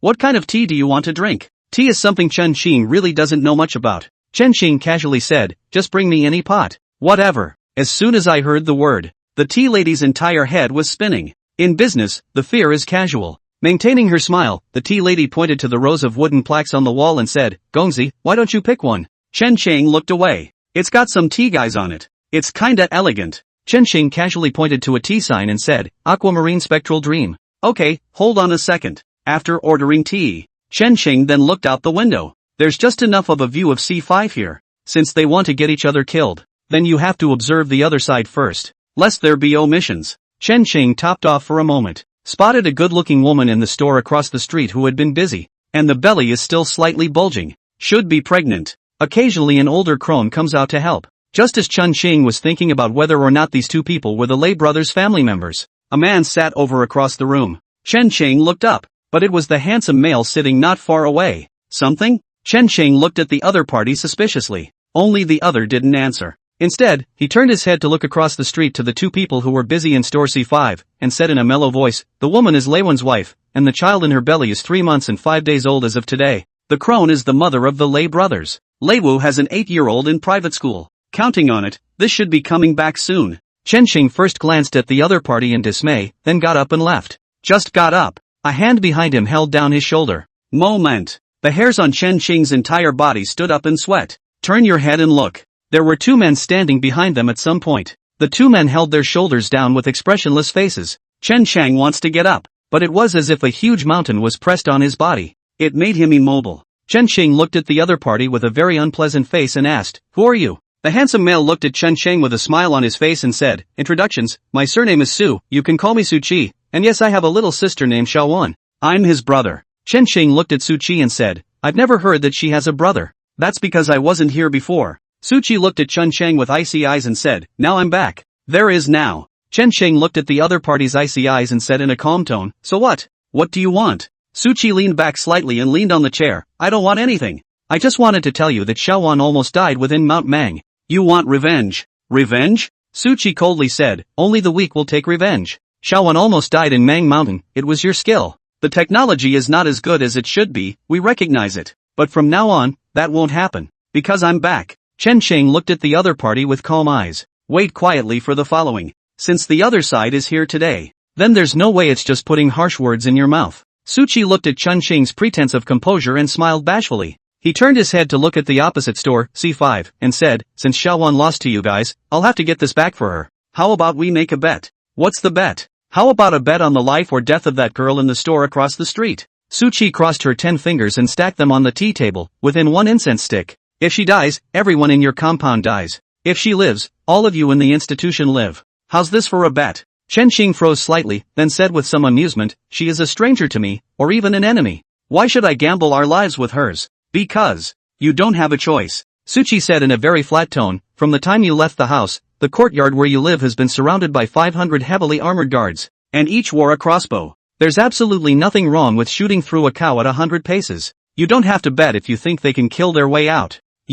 Cold sweat instantly broke out on Chen Sheng's face. He stared at Suchi with a deadly gaze. Suchi's eyes were flat as she said, if you want to say that if you dare to touch a single hair of their sweat, I will be at loggerheads with you, or kill my nonsense, then I advise you not to say anything. Trust me, you won't get that chance to talk. The moment. Chen Sheng's heart completely sank to the bottom. The guy in front of him gave him the feeling that he was dangerous. And every word said is not a lie. Putting out hard words now is the dumbest joke ever. Chen Sheng took a deep breath and said, one incense stick of time, you have to give me time to prepare. Ready? Suchi said with some amusement, did you guys prepare Xiaowan for the time within Mang Mountain? His face suddenly turned ice cold and said, if I hadn't kept an extra eye out, she'd already be dead. With that he waved his hand. Immediately someone approached with a lit incense. He stuck the incense on the coffee table and looked at Chen Sheng with a smile. The betting game begins. The only thing you can pray for now is that a passing warrior will pull out a sword and save them. Speaking. From underneath a group of longsword-wielding men came out of hiding. From all sides, they gathered around the dried fruit store across the street. The woman in the store was just an ordinary person. These people will surely die if they surround them. That's not fair. Chen Sheng said in a cold sweat, I wasn't prepared at all for you to send someone to kill her. This is a bet that you were bound to win from the beginning. Must win? Suchi first smiled faintly, then said in a grim tone, I've already given you a reminder. You're the one who didn't notice. With me, stupid people don't have any need to live. Chapter 83. Reminder? Chen Sheng quickly went back over today's schedule in his mind. It's that father and son selling pastries. Chen Sheng said in a deep voice. Looks like you're not too stupid. Suchi faintly said, waiting for a rabbit, luring you into the trap, and deliberately letting you hear it when you left. If this is all a coincidence, then tomorrow I can pick up the throne. If I were you, I'd turn around and leave on the spot. It's just a shame. Suchi looked at his opponent's C5, you don't have a chance. By now the men below had caught the man. The sound of a woman struggling. The old man's pleading voice. It drew a lot of onlookers. The merchant next door wanted to fight, but they all chose to shut up after seeing the brightly shining, coldly glowing blades. Just watch intolerantly. Those onlookers were talking and pointing, but again, no one came forward. But at this moment, Chen Qing's heart settled down instead, because he saw Sister Qing in the crowd. Chang Qingyi stood in one of the most crowded corners. Almost the instant Chen Qing saw her, she very stealthily exchanged a glance with Chen Sheng before continuing to watch the bustle in front of her. Look at it from Chen Qing's point of view. If it wasn't for the fact that Chen Qingyi had locked eyes with him just now, he wouldn't have recognized him at all. She couldn't have been more of a spectator. Chen Cheng's mind quickly pondered why Chen Qingyi was here. Something soon occurred to him. Sister Qing is a cold-natured person. Normally when we meet she doesn't even say a word. At most, you'll be signaled with a glance. But this morning, she not only made breakfast for herself, but also took the initiative to greet herself. It's perverse. The other is to call out to her yourself to go out with her. Instead, she changed into green clothes that were easy to move around in. And take the sword as well. At that point he thought she had misinterpreted himself. Now it seems that. It's been prepared for a long time. Just how did she know something was going to happen today? You're running out of time. Just as Chen Sheng was secretly pondering in his mind what this was all about, Suchi pointed at the incense that was about to burn out and said, maybe you can beg me. Maybe, in my soft heart, I'll let you guys off the hook. Suchi looked at Chen Sheng with a smile. Chen Sheng asked without hesitation, it's okay. How do you want me to beg? Kneel and kowtow? How many do you want me to kowtow to? 10? Or 100? Chen Sheng looked at Su Chi, whose face gradually became a bit gloomy, and said, "You wanna see me, pleading before I die? Still no good for a pain in the ass, just say the word and I promise to keep your perverted demands under wraps. There's really nothing I can do for you, so I'll satisfy you. Say the demand." Su Chi's eyes were frighteningly cold. Chen Sheng smiled instead. "What? Suddenly you don't feel like a victor anymore, do you? When a cat catches a mouse, the cat will satisfy its vanity by playing the mouse to death before eating it." Su Chi coldly stared at Chen Sheng. Chen Sheng was not shy about locking eyes with him either. After a while, Su Chi suddenly laughed. The smile, however, makes it a little hard to tell the difference between joy and anger. "Very well." Only then did Su Chi say, "You finally made me raise a tiny bit of interest." When he finished speaking, he simply snuffed out the incense that hadn't burned out yet and threw it out the window. The people below saw Kaori being thrown out. Immediately, he waved his hand and said, "Do it." A guy with a sharp blade. It was stabbed at Raven's wife's abdomen. "Don't. Ah. See him do it." There were gasps of surprise from all around. Some of the timid ones even closed their eyes. And that's when it happened. Cheng Qingyi, who had been hidden in the crowd, moved. Chen Xing, who was sitting upstairs, didn't even see how she moved. Wait for the reaction. She had stood next to Raven's wife. The minion who was holding a sharp blade and trying to commit murder was wide-eyed, eyes full of disbelief. Then he subconsciously touched his throat. Put. The blood spiked instantly. But it was a moment ago. Cheng Qingyi had then slashed his throat. Blood soared out. Cheng Qingyi quickly moved her feet, dodged the blood that shoots out, then charged the rest of the people around them. Cheng Qingyi's tactics were clean and sharp. One hit kills. The blink of an eye. Everyone's down. Even some of those hidden in the crowd fell. Do it all. Seems like an easy thing to do. Not a drop of blood on my body. Ah. Until then. It was only then that the people around them came back from their shock. Let out a horrified scream. Scattered. Cheng Qingyi stood downstairs and tilted her head to look at Chen Shang and Su Chi, who were sitting on the tea house, slowly walking towards the tea house. Gong Chan. See her coming. The two people who originally stood behind Chen Shang. Immediately, he nervously stood behind Su Chi, his eyes alertly looking in the direction of the stairs. My lord, let's go. One of them whispered, we're no match. What? You want to be a deserter if you're not an opponent? Su Chi calmly poured himself a cup of tea, but his words brought the two behind him out in a cold sweat. My lord, it's not that we're afraid of death. One of them said, we're just worried about your safety. At that moment there happened to be footsteps at the stairs. The footsteps are light. It's also very stable. Not too slow and not too fast. One step at a time. This composure gave the two men an extremely oppressive feeling. It's as if footsteps aren't footsteps. Instead, it's the sound of hypnotic war drums. Every step stepped on their hearts. Not breathing well. For the performance of the two, Su Chi didn't give any indication. But Chen Sheng had an intuition that he was afraid he would never see these two again. Soon Cheng Qingyi walked up. The two people standing behind Su Chi immediately drew their respective weapons. Deadly protected Su Chi behind her. To this, Cheng Qingyi just looked at it with calm eyes, and then came along looking as if he was in a state of shock. Sitting in the middle of Chen Shang and Su Chi, she pulled out a small cloth bag from her waist and handed it to Chen Shang, saying, I've gotten everything you wanted, directly ignoring Su Chi. Su Chi was not angry. Like nothing happened. Sitting quietly with a cup of tea. This made Chen Shang unable to figure him out for a while. So calm. Is there another card? Noticing Chen Shang's gaze, Su Chi smiled faintly and said, do you want me to kowtow to you? Not 10, or 100. If you're willing, I'd like to see you kowtow 1,000.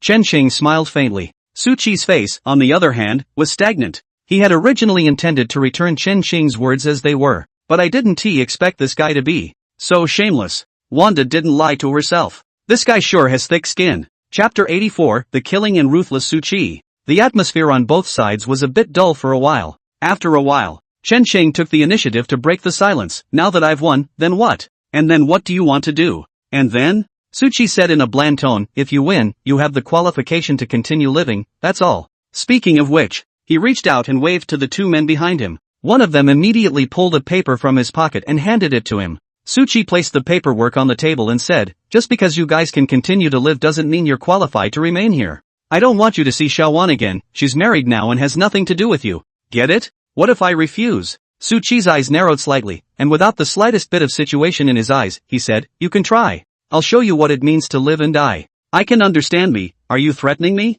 Not a threat, I'm just stating a fact. Su Chi said, of course you have to interpret it as a threat, or you can see it as a threat. With that, he pushed the paperwork in front of him to Chen Shang and said, this is the paperwork for the posting of the county magistrate of Qianqing County in Qingzhou. Take this and leave Changzhou forever, I don't want to see you again. After saying that Su Chi got up and left. Press simply didn't give Chen Qing a chance to refuse. Chen Qing was silent for a long time as he looked at the paperwork from the county magistrate of Qianqing County in Qingzhou. Only then did he look up at Cheng Qing-yi, who had been silent, and said, Sister Qing, why are you here? Didn't you help me join the Dawn Spring Society to go? It's done. Cheng Qing-yi spoke succinctly. Within the Xiaoqin Society, there are 4 grades of A, B, C, and D. The lowest grade is D. I got you C. Being able to manage 4 D-level personnel. As for why I'm here, Cheng Qing-yi paused slightly and said, it was old Qin Tu who asked me to follow you. Said you might be watched if you came out alone. You can go back and ask him for specifics. Any more questions? If not, then let's go.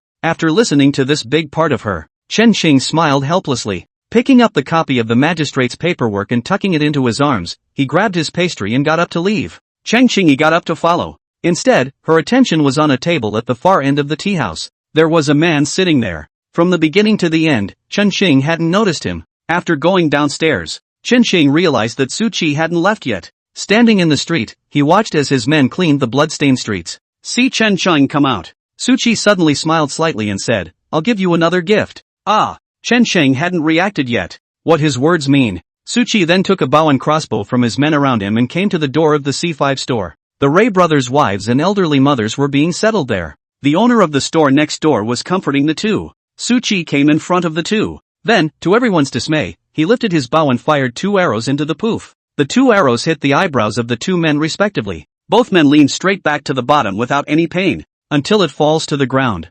Bewilderment and doubt could still be seen in both men's eyes. Ah! The boss's wife next door let out a horrified yelp. But soon she was yanked away by her own man covering her mouth. To this, Su Qi didn't give any indication. Just pulled the crossbow again and took a shot at Raven's wife's stomach. After doing this, he tossed the crossbow back to his men and looked at Chen Qing with a smile. I thought you would come out to stop me. Or call me crazy. Even pregnant women don't leave you alone. Chen Qing was expressionless on the surface. The heart, however, had been flooded with huge waves. This guy can be a real nutcase. From the way he acted just now when he killed someone. There is absolutely no reason to kill someone. Do it if you want to. And without a trace of psychological burden or pity. Seriously. Chen Chang also wanted to get his opponent killed at first. But the moment he heard that the other was pregnant, the killing intent had subsided. It's not about being hard-hearted. Rather, he has a bit of a conscience. Even if that bit of conscience might get you into some heavenly trouble later. He couldn't get down with that either. Because that's the bottom line of what he does as a human being.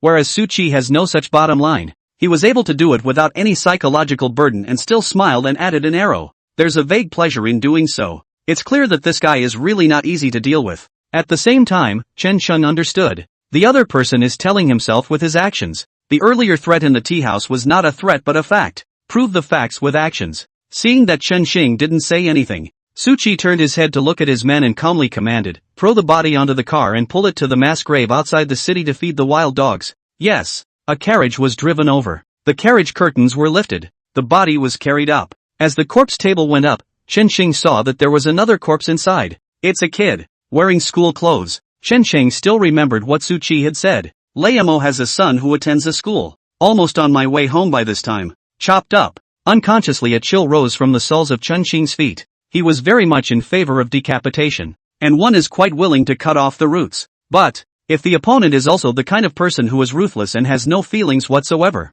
and the kind of person who does things in a decisive way, and he couldn't deal with him himself for a while, this gives one the shivers. Sister Qing, let's go. Chen Shang withdrew his gaze and left with Cheng Qingyi. After traveling some distance, Cheng Qingyi suddenly said, you go home first, I'll go back. Ha! Chen Shang looked at her with some confusion. Cheng Qingyi said, that person just now was a poisonous snake. I have daughters and I don't take threats of any kind. I want to try and get rid of him. Ah! Chen Qing was silent for a moment before asking, why didn't you do anything just now? That close? No. Cheng Qingyi said, he's surrounded by experts to protect him. I wasn't sure just now. Is it because of me? Chen Qing said, you're worried about my safety? You're making a fool of yourself. Cheng Qingyi said, I'm just not sure I can escape after killing him. Since you're not sure, you're going back? I can't be killed in person, but it doesn't say I may not be assassinated. Don't worry, I won't mess around. Cheng Qingyi said, whether I killed him or not, I will go back before nightfall. After saying that, Cheng Qingyi disappeared in a few flashes.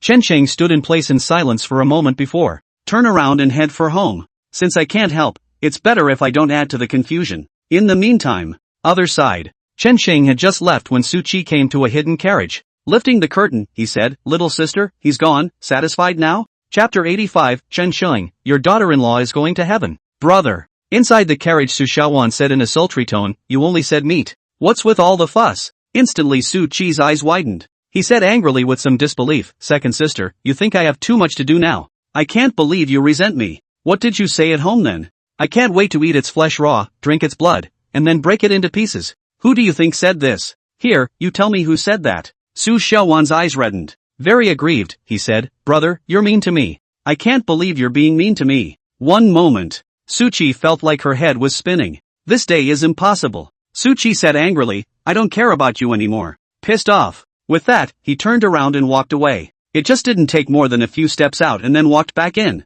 Getting into the carriage, he said grimly, go home. Watching him eat his words, Su Shaowan covered her mouth and laughed. After a while, Su Shaowan complained, just teach him a lesson. Why even bother getting rid of him? And it's still Qianqing County in Qingzhou, that's the border over there, not to mention the yearly wars, it's still a barren land. If you really don't like him, just let him go south. Hearing his own little sister's complaint, Su Chi said indignantly, I shouldn't have let you enter the game with your body in the first place, now it's good. Hitch yourself up. Su Shaowan didn't retort. After a while this said, aren't you yourself? Why else would we need the last name Su now? Su Chi was silent for a moment. Neither sibling spoke. Just walk along with the wagon. After a while, only then did Su Chi say, it is for his own good to let him go to the border to become a magistrate. The world has been at peace for more than 20 years. The younger generation in the court now has never seen a battle. Coupled with the fact that this emperor of ours has intentionally emphasized the civilization and suppressed the military over the years, it's already doomed for the military generals to be suppressed by the civil officials. There's bound to be a wave of counterattacks from the martial arts groups in the future. At this time, he went to the border to become a magistrate, with Zhao Shuayan's reputation in the group of military generals. The military generals won't do anything with him. That way, if the martial artist wins, he can join the martial artist group. The civilian wins, and he may join the civilian group. Left and right, how the future creation will be depends on his own choice. Brother, Su Shaowan said in a complicated tone, you people are never this kind. You have other schemes, don't you? Su Chi didn't answer the question. Once again there was silence. Refused to answer with silence. It was always his trick to deal with his own little sister. Sure enough, Su Shaowan didn't pursue it any further. Turning to the question, how long will you be back this time? No go. Su Chi looked at Su Shaowan's grim face to reveal a smirk and said, I will stay home with you and Nianqing in the future. This answer. Instead, it made Su Shaowan startled. She was a little shocked. What's going to happen over there if you don't leave? Don't worry, if I leave, someone else will naturally replace me. Won't there be problems? Su Shaowan asked, still worried. No way. Su Chi said, he's dying, and in his current condition, he'll survive for another month at most. In a month there will be no one left to press this world. Then we can get our revenge. Speaking here, Su Chi's eyes blossomed with a ghostly cold light. Revenge if you have a grudge. Revenge if you have a grudge. Now, we just need to press on. Neither sibling spoke again after that. It was until the carriage drove into the Shaowang mansion through the back door. Other side. Chen Qing quickly walked back to the small courtyard. Good thing what he was worried about didn't happen. Stop. Stop it all, you guys. Just approaching the yard. The sound of Zhao Shuiyan and Chang Xiaoyu playing around could be heard from the courtyard, as well as the exasperated voice of the young Song divine doctor. Chen Shang was just about to push open the courtyard door when he saw old Qin Tu open the door and come out. The moment you opened the door, both of them froze for a moment, and then old Qin looked like he had seen a savior and tugged at Cheng Qing. You're finally back. Hurry up and get in there. If you don't come back, your daughter-in-law will go to heaven. Your daughter-in-law is the one who wants to go to heaven. Chen Qing instinctively replied back, but soon he felt that something was wrong and quickly changed his words. No, you don't have a daughter-in-law. That's why your daughter-in-law can't go to heaven. Old Qin too didn't bother to argue with Cheng Qing. Straight away, he stepped aside and said, see for yourself. Chen Qing looked inside. Then with wide eyes he shouted, daughter-in-law, what are you doing? You're going to heaven. Yard door. Zhao Shuiyan stood on the roof with an oversized kite. Prepare to take a leap off the top. Under the eaves. Cheng Xiaoyu tilted his head to look at her. A face full of hope. Luna was watching the fun. The young Song divine doctor, on the other hand, was filled with anxiety, fearing that Zhao Shuiyan would fall down. As for Zhao Shuiyan, her face was delighted upon seeing Chen Qing's return. Ah Qing, you're back. Look, I'm going to fly. Speaking of which, it was like she suddenly thought of something. A blush. Dropped the kite. Quickly jumping off the roof, he ran towards the house. The door to the room slammed shut with a clunk. Fearing that Chen Shang would rush in and beat her up, Chen Qing's face shifted as he looked at old Qin Tu and asked, Master Qin, what's going on here? How do I know? Old Chin Tu said without a trace of anger. Just after you left in the front foot, your daughter-in-law was tugging on little fisherman, yelling that she wanted to take her flying. And then I don't know where she got some of the stuff to make such a big paper kite. If you come back a little later, she's going to jump off the top. I know, Master Chin. Chen Shang walked toward the house with a dark face. Songshur said, you'd better mind your daughter-in-law. She's okay, Fishy's heart was never good to begin with. If you get scared out of your wits, I'll see what you'll say. Chen Shang squeezed out a smile and said, I know. You guys take Fishy back to the house first. You're not allowed to bully Sister Yen. Chang Xiaoyu tilted her head and looked at Chen Shang angrily. Don't worry, how could I bully her? Chen Shang smiled and tried to touch her head, but Chang Xiaoyu dodged it. Let's go, little fish. Songshur held Chang Xiaoyu and said, if you don't listen, when your mother comes back, I'm going to tell on you. Once you hear the denunciation. Chang Xiaoyu, who was still furious, immediately changed her face and said, Uncle Chen, goodbye. I didn't come out of my own accord today. It was Sister Zhou who pulled me out hard. The muscles on Chen Xing's face could not help but jump. Is this the real-life version of being a brother in heart? Something happens I go first? Looking at little fishes departing back, Chen Shang took a deep breath and knocked on the door of the room. Daughter-in-law, open the door. I'm your husband. Chapter 86. Who said cutie pie? It's a good trick. If you don't open it, you'll kick my ass. Zhao Shuiyan's voice came from behind the door. Chen Shang was all angry and laughing. Call her stupid. I can't believe I got a large kite out of it. Let's say she's not stupid. I can't believe I'm afraid to beat myself up. Don't worry, I won't beat you up. Chen Shang said somewhat helplessly. Really? Zhao Shuiyan at the doorway hesitated. You really won't beat me up? Of course. Chen Shang said, I even bought you pastries. Pastries are bought separately. Ever since he knew he was being set up by Su Qi, the pastries he bought he threw away. Fear of poisoning. Pastry? Where are the pastries? Chen Shang's words just fell. Zhao Shuiyan then opened the door to her room and poked her head out to look around. Chen Shang was quick on his feet and grabbed her by the ears. Let's go, into the house. Zhao Shuiyan's face fell. Qing, you lied, you promised not to beat me up, and I didn't punch you. After Chen Shang tugged her by the ear into the room, he let go of her and asked, tell me, how did you make the kite? Zhao Shuiyan covered her ears with both hands and said, where are the pastries? Chen Shang smiled helplessly. Handing her the bag in her hand, she said, here, it's all here. Zhao Shuiyan immediately took the pastries with joy. Take a bit out of it and hand it to your mouth. A light bite. Squinting his eyes with great enjoyment, he happily handed the pastry in his hand to Chen Shang's mouth and said, Ah Ching, you eat? So delicious. I've eaten, help yourself. Chen Shang said, now can you tell me how you made that big kite outside? Zhao Shuiyan ate the pastry while pointing to the position of the bed and said, follow the lessons inside. Chen Shang was stunned at first. Then he reacted, you touched the books inside my suitcase? Zhao Shuiyan's eyes dodged as she looked left and right. Ah Ching, I'm hungry. You're hungry, don't you have a pastry in your hand? I'm not eating. Zhao Shuiyan threw the pastry to the side and said, Ah Ching, I'm going out to play. The look of being a thief gave Chen Shang a bad feeling in his heart. Couldn't be bothered to go up and mind her. Move out of the bed at once. Pulled out the wooden box hidden underneath. After opening the wooden box, Chen Shang found out. Inside were books that had been neatly organized. Now it's turned upside down. At the top of the list is an atlas. It's all something from a past life memory. This atlas was turned over. Above it is an airplane. The airplane flew through a sea of clouds. No wonder the woman suddenly wanted to fly. Guess reading this is relevant. Chen Shang sighed somewhat helplessly. Looked at the box with mixed feelings. But soon he shook those emotions out of his mind again. The past is gone forever. Be a man and look forward. Chen Shang rearranged the books inside. The book is not missing. It's just turned upside down. Some have a lot more graffiti on them. Chen Shang rummaged through it to find a copy of Sun Tzu's Art of War. Very thick book. The year I just crossed over. He's got a particularly good head on his shoulders.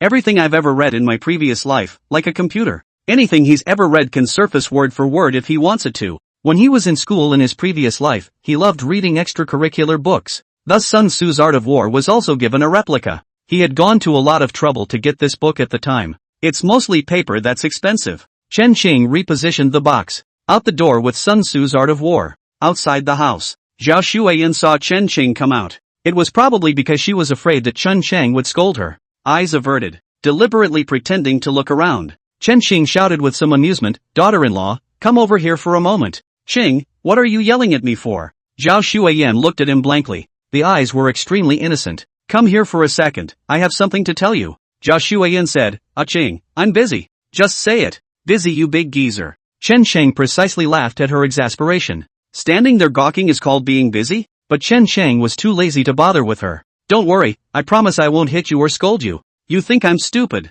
Zhao Shuiyan covered her ears with both hands and said, "You'll pull my ears. You little cutie. I'm not going to fall for that. Ha ha." Chen Chang was speechless. From the side came the mocking voice of the little song divine doctor. Chen Chang was being a little cutie. Calling out little cutie. You're the first one. You're the one who's stupid. Hearing the ridicule of the young song divine doctor. Before Chen Chang could say anything, Zhao Shuiyan looked at her angrily and said, "Little cutie." Says who? Cutie. Says you. Sungshur instinctively replied back. Then Zhao Shuiyan laughed out loud. "Ah Ching, look at how silly she is. I can't believe she called herself a cutie."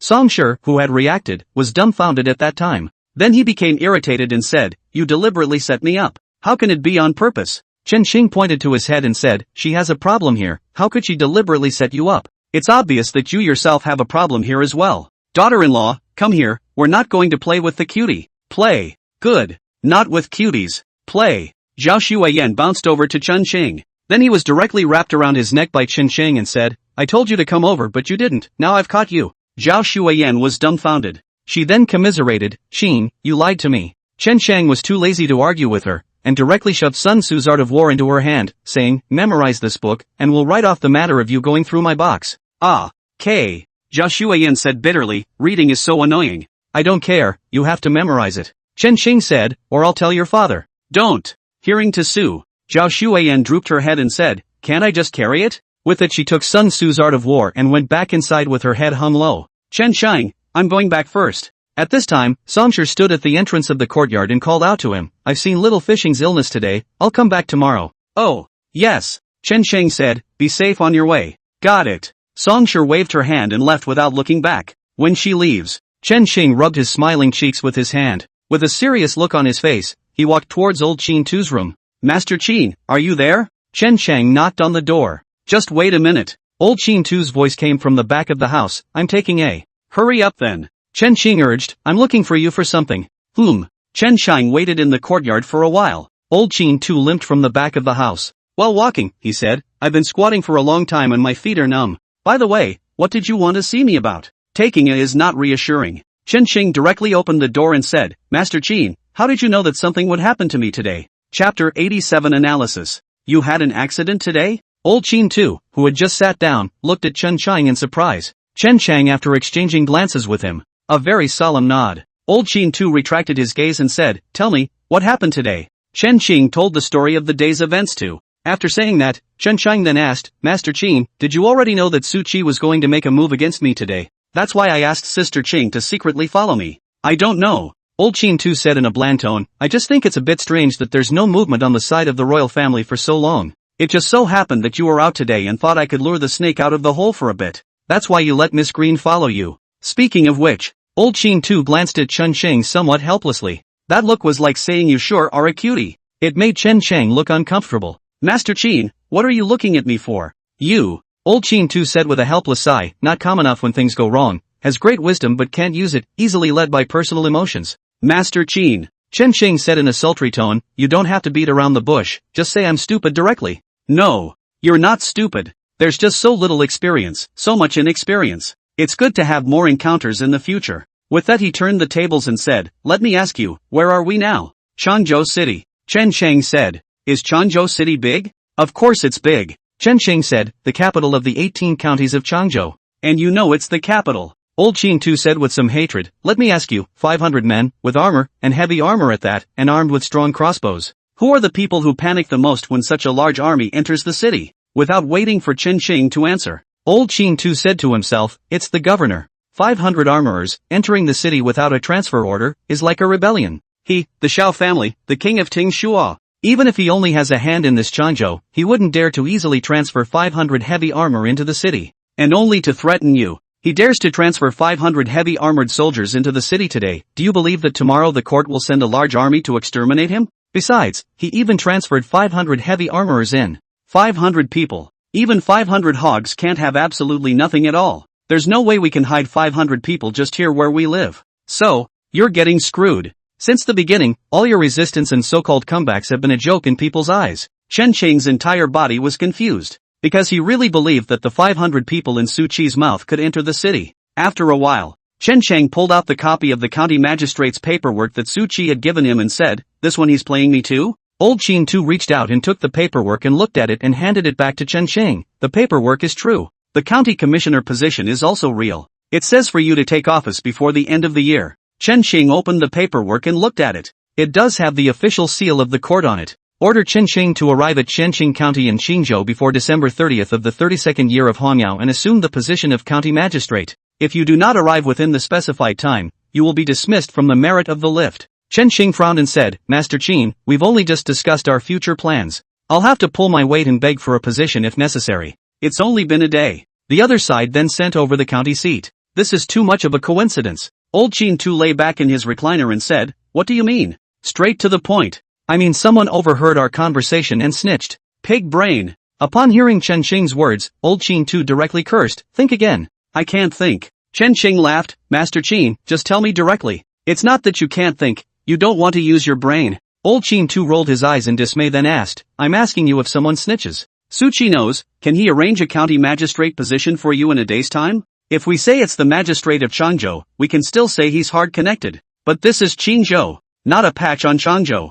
Can he make those connections in one day? Can't. And you know you can't. Old Qin Tu rolled his eyes and said, You can't take things for granted with a slap of the head. Going back to the roots. What other clues do you have on the paperwork? Chen Sheng, who had been sprayed with blood. It was only honestly necessary to open the paperwork again and read it carefully. After a while, he then tentatively asked, Lifter? You're not stupid. Old Qin Tu said, This lifer status is the biggest problem with the whole thing. The imperial court has opened the imperial examinations, and the readers are like crucians in a river. But there are really only so many people who make it to the lift. These people the court must have known all about their families, their residences, their lives past. To put it bluntly, where do you live, who's in your family, and what's your teacher-student relationship like? The man who taught you to read was another great scholar of what school among the court? The court is on record, so trying to impersonate an official is completely out of the question. So, Master Qin, what you're saying is that this instrument is a fake? Facing Chen Sheng's inquiry, Old Qin Tu said with some uncertainty, It's possible. What do you mean it's possible? Chen Sheng said, Something that is real, and something that is fake is fake. It's true from the official seal on the paperwork, but not without forging official seals. Besides, if he gives you false paperwork and you run off to take office, if you get caught, the court is bound to pursue this to the end. He can't run away either. There's no reason for him to give you a false instrument. But if the last paperwork is true, how did he do it? Old Qin Tu frowned and pondered for a long time. That's when he said, I can't decide if it's true or not. Then, am I still going to go to the office? Chen Sheng asked, Do you want to go? Old Qin Tu asked rhetorically. Think about it. Chen Sheng said, But I don't think it should be now. Now that you've made up your mind, let's put the paperwork away for now. Old Qin Tu said, If it's true, you'll just be dismissed from the meritocracy. If it's a fake, you got away with it instead. Okay, let's leave it then. Chen Sheng put away the paperwork and said, Master Qin, is there any way to lay a trap for this Su Qi? Yes. Old Qin Tu said, Laying a trap is just a very simple thing. It's just, you need to figure out one thing first. This Su Qi, what does he want? Otherwise, from your description, this guy is extremely calm. Trying to get him hooked is not an easy task. Chapter 88, The Division of the Jianghu Realm. Chen Sheng frowned and thought. After thinking about it for half a day, I couldn't come up with a clue. There is really so little information about Su Qi. Never heard that before. It's not even certain whether he is Su Shaowan's brother or not. Or, he is actually Dingshua Wang Shaoqi. I'm just using the pseudonym Su Qi. Between thoughts, the courtyard door was pushed open. Cheng Qingyi came back from outside. Sister Cheng. Seeing her, Chen Sheng's face was delighted and he quickly asked, How is Sister Cheng? Got it? No. Cheng Qingyi blushed a little and said, I was discovered before I even got close. He's surrounded by clan masters. So you're okay? Chen Sheng asked with concern. It's okay, just a little breathless. Cheng Qingyi said, It will be fine if you rest for a while. After that, he headed for the house. Chen Qing thought about catching up and asked, Sister Qing, what was the sect master level expert you just mentioned? Mother, you're back. Cheng Qingyi had just walked to the door. Cheng Xiaoyu then trotted out of the house. A smirk appeared on Cheng Qingyi's face, who had been frozen. She bent down and picked up little fish, then only then did she say to Chen Xing, in the Jianghu, strength is generally categorized into the lower 3 ranks and the upper 3 ranks. The 3rd grade is the lowest and the 1st grade is the highest. The lower third of the real gas runs inside. The upper 3rd grade of true qi can cover the surface of the body. Above the 3rd rank is the sovereign realm. The Zhongshe realm is able to make true qi leave the surface of the body and attach to a weapon or strike the enemy remotely with true qi. But there are also strong and weak clan masters. It's divided into grand masters and minor masters. The one I encountered today was a lesser sovereign. If it was a greater sovereign I wouldn't have had a chance to escape. Chen Xing said, Sister Qing, since you were able to escape unharmed from the hands of a junior patriarch, then you are a junior patriarch? Chen Xing glanced at him and said, what? Is there a problem? No problem. Chen Xing said, Sister Qing, I just want you to help me see how strong I am now. You? Chen Xing said, if divided according to true qi, the peak of the third grade among the lower 3 grades. If we go by real strength, you can't. I can't? You haven't tried it. How do you know if I can do it? Chen Xing muttered. Chen Xing's brows instantly furrowed. What did you say? You got the balls to tell me that again? Just say it. Chen Xing said aggressively, Sister Qing, can you give me some face? I can't, and you told me I would. What does it mean to say the most wimpy things in the most righteous tone? That's it. Chen Xing was made to feel this way by him. It almost didn't fall apart. She stiffened and said, learning the way is not academic, but ultimately a waste of time, and that's what you're talking about. I also don't know where you learned a true qi from, empty of true qi but without the means to deal with the enemy. To put it bluntly, it's a flimflam. Speaking of this mileage, Xing paused for a moment, then said, you wait here, I'll go back and get something. Okay, Sister Chang. Wait for Chen Xing to come out again. There was an extra book in his hand. The book is thin. It's only a couple pages long. She handed the book to Chen Chang and said, these are the remnants of the sword technique pages that I obtained by chance. It has only one move, stab. If you can practice it, you'll have a means to save your life in the future. Chen Xing took it with both hands and flipped it open to read it. A cursory scan. There was indeed only one move in swordplay, a straight thrust. But it has a lot of words written on it. It's all about how to power through some various situations. The little trick of stabbing this sword into the enemy's vitals with the fastest speed and most precise force. Thank you, Sister Cheng. Chen Xing happily put away the secret book. You're welcome. Chen Xing looked indifferent and said, you helped me find a physician to treat little fishermen. This is a favor I owe you. Consider this part of the favor I return to you first. Chen Xing turned around and left after saying that. Sister Cheng. Except she hadn't taken more than a few steps. Chen Cheng then shouted. Something? Chen Xing turned to look at him suspiciously. Chen Xing glanced toward his house, then asked in a low voice, Sister Qing, what is my daughter-in-law's strength? Nothing more, I'm purely curious. Chen Xing thought for a while and said, in a desperate situation, I can't beat her. And what about not fighting for your life?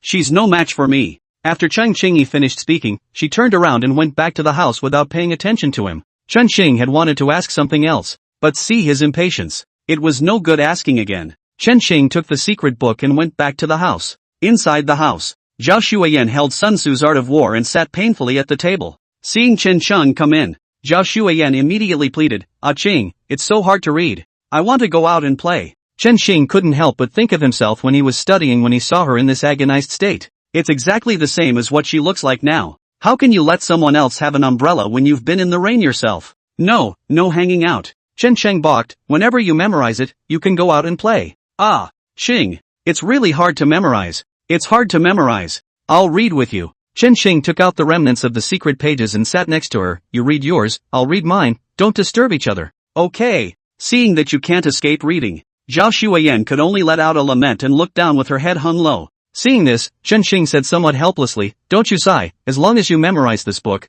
I'll draw some additional comic strips for you. Though many memories of his previous life have faded into oblivion, but much of it he gave in written form. The time of need. Follow the book again yourself. It's still not a problem to draw some more comic strips out. As soon as I heard there was a new comic strip, Zhao Xueyan's eyes instantly lit up. Xing, I will study hard. Good, then read carefully. Chen Xing stroked her head and smiled. Then he studied the remaining pages of the sword technique. There wasn't much on it, plus Chen Xing had the intention to learn it, so it didn't take much work to memorize it all. All that's left is to practice. But after glancing at Zhao Xueyan who was reading seriously, Chen Xing temporarily dismissed the idea of going to practice. It's better to stay with her and read well here. Chen Xing sat for a while. It's a little boring. Solely brought a pen and paper and began to write and draw. From the moment I met Zhao Xueyan, Chen Cheng then felt like he was always shrouded in a layer of fog. Baffled. Simply don't know how to respond. And how to respond in the future. He's going to have to straighten these out. Just have to sort these things out.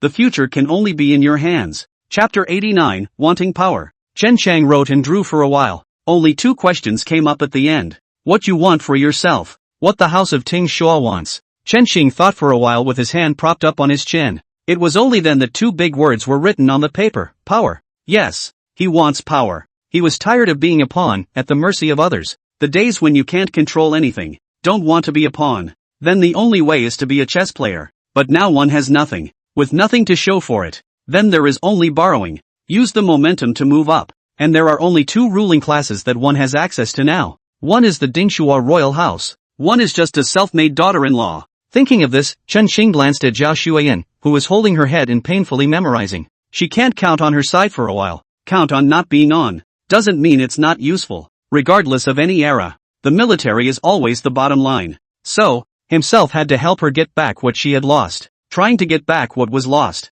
Still have to take advantage of the situation. Still can't get around the Dingxua royal family, because one can only borrow from him now. So the magistrate of Qianqing County in Qingzhou still has to go. Only this. It is only by himself that he has the most basic rights to develop his power. It's the only way to move up the ladder. Otherwise, even if he wanted to move up, he couldn't even find a way to give a gift. As for the county clerk's paperwork being true or false, it can only be treated as if it's real, for now. One has nothing to lose anyway. Chen Qing flipped through the paperwork at hand. The timing is to take office before the end of the year. 3.5 months from now is still plenty of time. Dry Green County is part of the border warfare. Such places are extremely valuable both for food and for use, and some force is needed to protect it. This force is not meant to be a single force. Instead, it's the group. It would take dozens of escorts to do that at least. You still have to find a way to recruit yourself. So what one needed to do as a matter of urgency was to make money sustainably, buy supplies, and recruit reliable guards.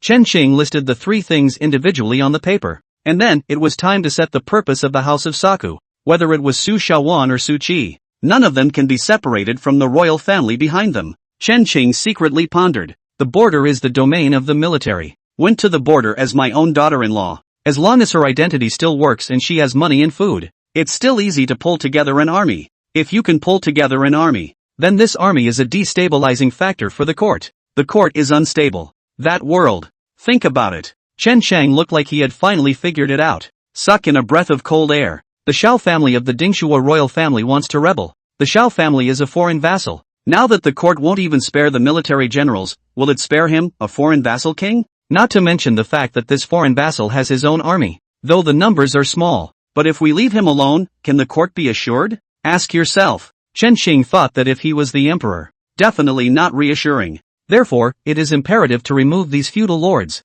The world is at peace. These vassals are just lambs to the slaughter. But if the world is in turmoil, the world may not be the same. Chen Qing, who had thought about this, was speechless for a long time. After a while, he then slowed down. Now that I think about it carefully, did Su Shaowan really enter Mongshan simply to take something from the tomb? Not necessarily now that I think about it. Perhaps it is true that taking things is true, and so is obstructing the refining of the immortality pill. And that explains it. Why did Phantom Snake, as an undercover agent, not reveal his identity until the very end? Chen Qing couldn't help but let out a bitter laugh. The machinations of these people are unfathomable. Chen Shang, who thought about it, was not only not afraid. Instead, a fighting spirit welled up in his heart. Fight with such a person. Life is wonderful. Of course. Whether or not the fight is over, that's another matter. Qing, I'm hungry. At that moment, Zhao Shuiyan's voice pulled Chen Qing back to reality. Okay, I'll get you some food. Chen Qing smiled and left. Time is fast. The day passes in a flash. Day 2.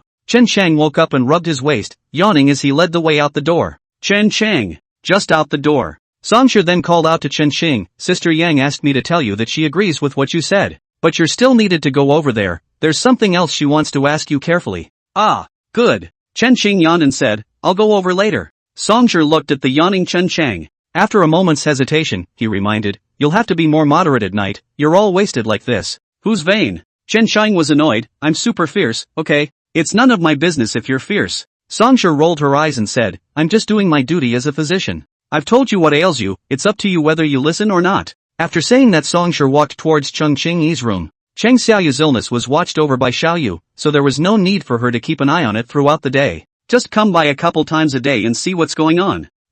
Don't you go so fast. Chen Qing gritted his teeth and caught up with Songsher and asked in a low voice, look, are you getting me some medicine? I always feel a little overwhelmed. No problem. It's just that. Songsher fumbled with her fingers and looked at him with a smile on her face. Don't you worry. Chen Qing said, there's nothing less for you. Speaking. Chen Qing had already immobilized and stuffed over some silver tickets. Not much money. Songsher, however, was satisfied and turned away. Chen Qing didn't stop either. Turn away as fast as you can. After washing up, called Zhao Shuiyan and went out. With yesterday's lesson, he wouldn't dare go out on the street alone now. You have to have a bodyguard with you. He went first to the house of plenty of flavor. Because there was no more messing around, coupled with Chun Shang's move to send out eggs. Things are kind of starting to look up.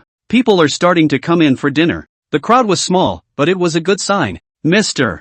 Moneybags still hasn't come. Chen Xing didn't bother to ask him, just instructed Louis to help watch the collection. As for whether he undercharged or enriched himself, Chen Xing doesn't care. That's what's going on right now. No one's available. When the tavern loses all its money, then it closes down. That's a little bit of money. He can afford to lose money now. Make a round. After making sure there's no major problem, Chen Chang went straight to the Flower Language Pavilion. Flower Language Court is in a closed state. Yang Mushui, however, was waiting at the door. Mr. Chen, you're quite early. Yang Mushui smiled warmly. It's not early. Chen Xing said, it's almost time for lunch. Sister Yang, let's just hurry up and talk things over and then go have lunch. I didn't eat this morning, I'm starving. Yang Mushui laughed, please come inside, Mr. Chen, let's make this quick. Chapter 90. Look, I'm also a miracle doctor. A quickie? Chen Chang was slightly stunned. He subconsciously glanced at Yang Mushui. Yang Mushui was also stunned when he locked eyes with him. It's all in the words. Yang Mushui gave Chen Cheng a blank look and said, little brother, you're not honest. Oh. Ahem. Chen Xing coughed awkwardly and changed the topic. Sister Yang, if you have any requests, just mention them. You sit first. Yang Mushui made a gesture of invitation. After waiting for Chen Xing to sit down, she personally poured Chen Xing another cup of tea and said, my request is actually very simple. I need to split the profits. Yang Mushui pointed at the women standing around in the Flower Language Pavilion and said, I need to be responsible for them. What if we do something with you today, and tomorrow when we do it, you kick us out? So, I need profit sharing. 40% profit. Yang Mushui stretched out 4 fingers and said, if you promise, we'll do it with you. Yes. Chun Chang agreed without even thinking about it. This one in turn caused Yang Mushui to be a bit staggered. You're just going to say yes? No more thinking about it? What's there to think about? Chen Cheng smiled, profit or whatever, isn't it still unknown? You guys help me get it up and running so you can make a profit, and if it doesn't, do I lose money? Just lost a little bit of money on rent as well as renovations. By the way, I forgot if you didn't tell me. Yang Mushui tapped his head and said with some embarrassment, we still need the basic monthly payment. 5 taels of silver per month, no matter how much or how little you make, is fine. Okay, no problem. Chen Xing still agreed without any hesitation. Now Yang Mushui was completely confused. After her head was down for a while, she looked at Chen Chang and said somewhat contritely, you promised so quickly, am I going to get less? Chen Xing said, then. Sister Yang, you reopen the price? Forget it. Yang Mushui waved his hand and said, the words have been spoken, where is the reason to take them back? So let's discuss what you should do with this bathhouse. A listen to the bathhouse. Chen Chang was instantly energized. If you have time in the future, you'll come here more often. In that case, let's start with the decoration. The rooms in the Flower Language Pavilion are huge, let's make them smaller and darker. It's more private, while the darkness is more likely to breed desire. And then this. Chen Xing spoke spitefully. He doesn't know much else. He knows too much about washing feet and all that. No one else. Regulars. Yang Mushui listened attentively as well. Something she didn't understand, she would take notes on paper. Some ideas that Chen Cheng thought were good, but she didn't think they would work, she would just refute them. Even bolder on top of some of the rubrics. After all, everything Chen Xing said, it's all based on banning pornography, gambling, and drugs. And this era cannot prohibit these. Even officials are not allowed to be intimate with prostitutes. There are still a lot of sets in there too. Anyway, the two discuss each other. Use whoever's method works well. I'd forgotten about the promise of a quick fix and then going to lunch. Good thing the girls at the store remembered. Got some food for the two. This was what stabilized Jia Xueyan, who was in a foul mood due to hunger. Wait for the two to talk thoroughly. Plan everything out. It's already past 3 in the afternoon. Chen Chang walked out of the Flower Language Pavilion and stretched, Sister Yang, what we should discuss has already been discussed. I gave you the money too.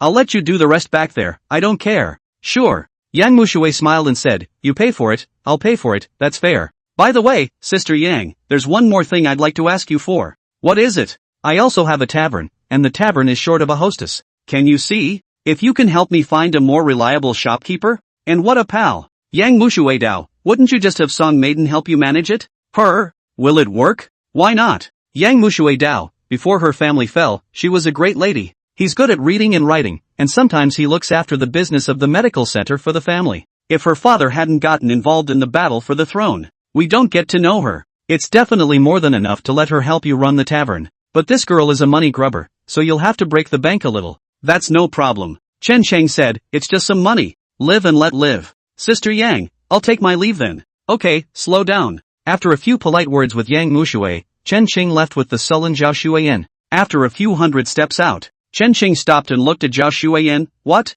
Not happy? Not happy. Zhao Shuiyan complained. It's not fun at all. Next time I'll never come with you again. Facing her complaints, Chen Qing smiled and said, daughter-in-law, do you believe that my husband is also a miracle doctor, able to cure your unhappiness immediately? I don't believe it. Zhao Shuiyan was very angry and said, I'm very angry, the kind that can't be coaxed. Chen Qing said, daughter-in-law, you haven't memorized anything after being out for so long today. As soon as I heard about the endorsement, Zhao Shuiyan's entire body froze. After a while, she tugged on Chen Cheng's arm and pouted, we're not going back. That place was pretty fun just now. Voila! This is the divine doctor. Reading cures all diseases. Didn't you just say you weren't happy? I'm happy, I'm happy. Zhao Shuiyan squeezed out an extremely sincere smile and said, Ah Ching, look how happy I am. Happy, then I'll let you have more fun. Chen Qing touched her head and said, you don't need to go back and memorize today. Oh, no need to memorize. Look at how happy she is. Chen Qing smiled rather helplessly. The two then headed for home, one after the other. It just didn't go away for long. Chen Cheng then noticed that Zhao Shuiyan was always looking back. He followed suit and glanced back. Except for the lively crowd. Nothing. What are you looking at? Chen Cheng asked curiously. Zhao Shuiyan pointed in a direction behind her and said, someone is following us, eh? Huh, why is it gone? Heard someone following. Chen Cheng's face instantly sank. How long has this man been following you? Been following for a long time. Zhao Shuiyan said, it's in hiding now. Qing, I can't find him. Chen Qing didn't move and said, alright, I know, you come with me. Said Chen Qing tugged Zhao Shuiyan toward a narrow alleyway. Hutongs are less crowded, plus narrow. As soon as Chen Qing entered, he felt a person following behind him. He turned his head to look. The man immediately turned his back on him. But from the back. This man should be a man. Chen Qing instantly quickened his pace. He had to lure the man deeper into the alley so the other couldn't get away. Chapter 91 Zhao Wu seeks help. There's a 7-letter corner deep in the hutong. Chen Cheng then stood at the corner with Zhao Shuiyan. The two waited for a while. A silhouette just barged in. The man stopped in his tracks when he saw the two Chen Cheng men. Wookie? Upon seeing the visitor, Chen Cheng also froze for a while. Why you? What are you following us for? Seeing the visitor, Chen Cheng also froze for a moment. The man was the same lad from the barbarian village. Zhao Hu's grandson. Zhao Zihu's son. Chen Gongzi. Seeing that he's been discovered, Zhao Wu was a bit overwhelmed. But soon he flung himself on his knees at Zhao Shuiyan. Little General Zhao, you have to save my father. His kneeling startled both Chen Cheng and Zhao Shuiyan. Zhao Shuiyan hid behind Chen Cheng. Poking his head out, he curiously surveyed Zhao Wu. Chen Cheng also looked at him with a confused look on his face and asked, get up first, don't move and kneel. Tell us what's going on first. Zhao Wu reddened his eyes and said, my grandfather left the same night after you guys left. 3 years of mourning, but I don't know why. Just after my grandfather's first 7 days, my father received military orders to leave with 500 men, and he made a point of leaving me behind before he left. These days I've been asking about my father, but no one knows where he's gone. I had no choice but to come to you. But again, I didn't know what to say to you guys, just followed you. Chen Qing pondered for a moment before saying, it's useless for you to find us for this kind of thing. We're just ascenders, too. I know that too.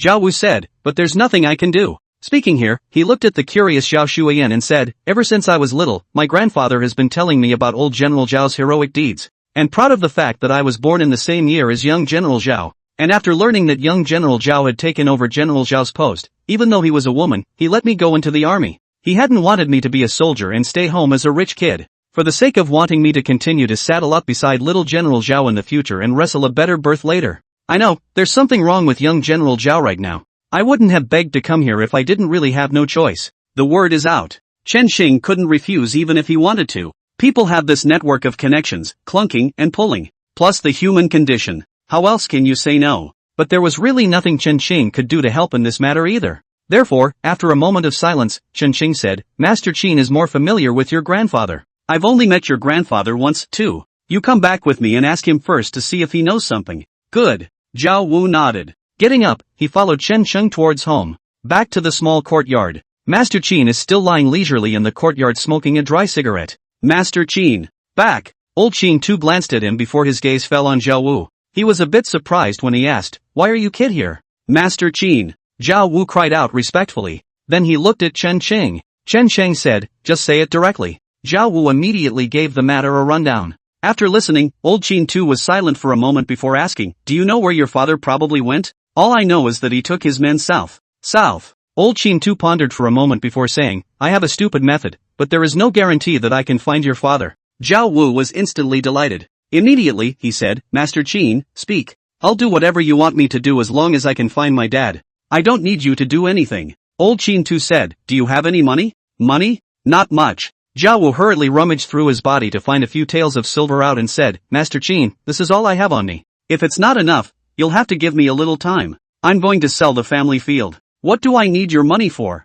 Old Chin Tu was speechless and said, I don't lack your little money either. It's actually quite simple for you to find your father. Go to the biggest restaurant in Changzhou City and buy some good wine. Then keep an eye on the merchants from the south. You boys be smart, and when you see people give them jugs of wine, and ask them about what strange things have been going on in the south lately. Master Qin, shouldn't you be inquiring what's so great about it? Chen Chang was puzzled. Why are you inquiring about rare things? Old Chin Tu patiently explained, his father left in a hurry and kept his whereabouts extremely secret. What was done must have been extremely secretive as well. There will be no fanfare. Can't make much noise. But, there is no permeable wall in the world, as long as it is done, someone is bound to know. It's just that some people who don't know what they're talking about will mystify things. Like, I'll make an analogy. Zhao Wu, his father, killed a village for some reason. That sort of thing would certainly be kept secret. After a while when it is discovered, the unknown will understand it as a so-called wrongful death or some other god-awful thing. And the travelers traveled far and wide. Such matters of gods and ghosts are most likely to spread among them.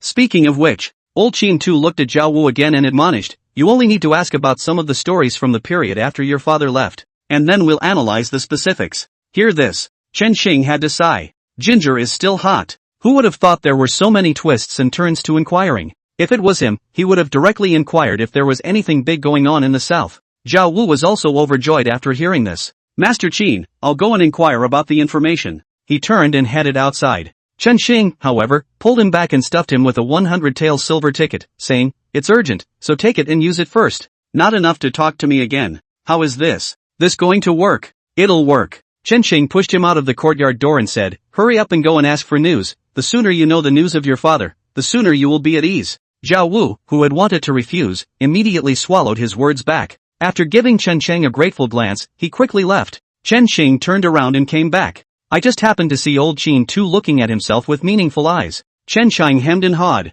and didn't bother to explain anything. Straight back to the house. Is Chen Qingji here? Just a few steps out. Another voice came from behind him. Chen Chang was first stunned, then reacted. The name Chen Qingji was the name he had asked Sister Qing to help him join the Xiaochun society. I am. Chen Qing turned to look. A man dressed in dirty clothes stood in the doorway with a letter in his hand and said, I was told to give this letter to you. Chapter 92, what a coincidence. Letter? Who gave it to me? Chen Chang was surprised to look at the other party. I don't know. The messenger said, I'm just going into town to buy something. A man stopped me and told me to deliver the letter, saying there would be a reward when it was delivered. Well, it's still a pay-as-you-go. Chen Xing took out a few taels of silver and handed it to the man. Tell me what the person who asked you to deliver the letter looks like, and these taels of silver will be yours. The man's eyes were glowing at the sight of silver. Instantly, he said, skinny and tall. As for the likeness of this gentleman, I forgot. Okay, you take the money and give me the letter. Chen Xing took the letter, after dismissing the man. It was only then that he carefully surveyed the letter. The envelope is painted with willow trees, swallows, and willows. Spring, the logo of the Hiuchun Society. Chen Xing opened the letter. His brow immediately furrowed when he saw what was inside. What's wrong? Seeing him frown, Old Chin Tu inquired curiously. Chen Xing handed him the letter and said, Master Qin, read it yourself. It says that the relics of the immortals have been found in the Bird's Nest Mountains in Shu, and also discovered the elixir left behind by the immortals that can cure all diseases and bring the dead back to life. The elixir is now on its way to the palace. Xiaochun will send out a white hero posting, but anyone who can intercept it in secret. The elixir can be kept on its own, and an official position in the court can be given afterwards. After Old Chin Tu read the letter, his face was odd. This is a coincidence. Yes, what a coincidence. Chen Cheng said, the immortality pill within Mount Mang was just accidentally robbed by us. How long has it been since the remains of the immortals were discovered again, and pills that cure all diseases and bring the dead back to life have been found from within?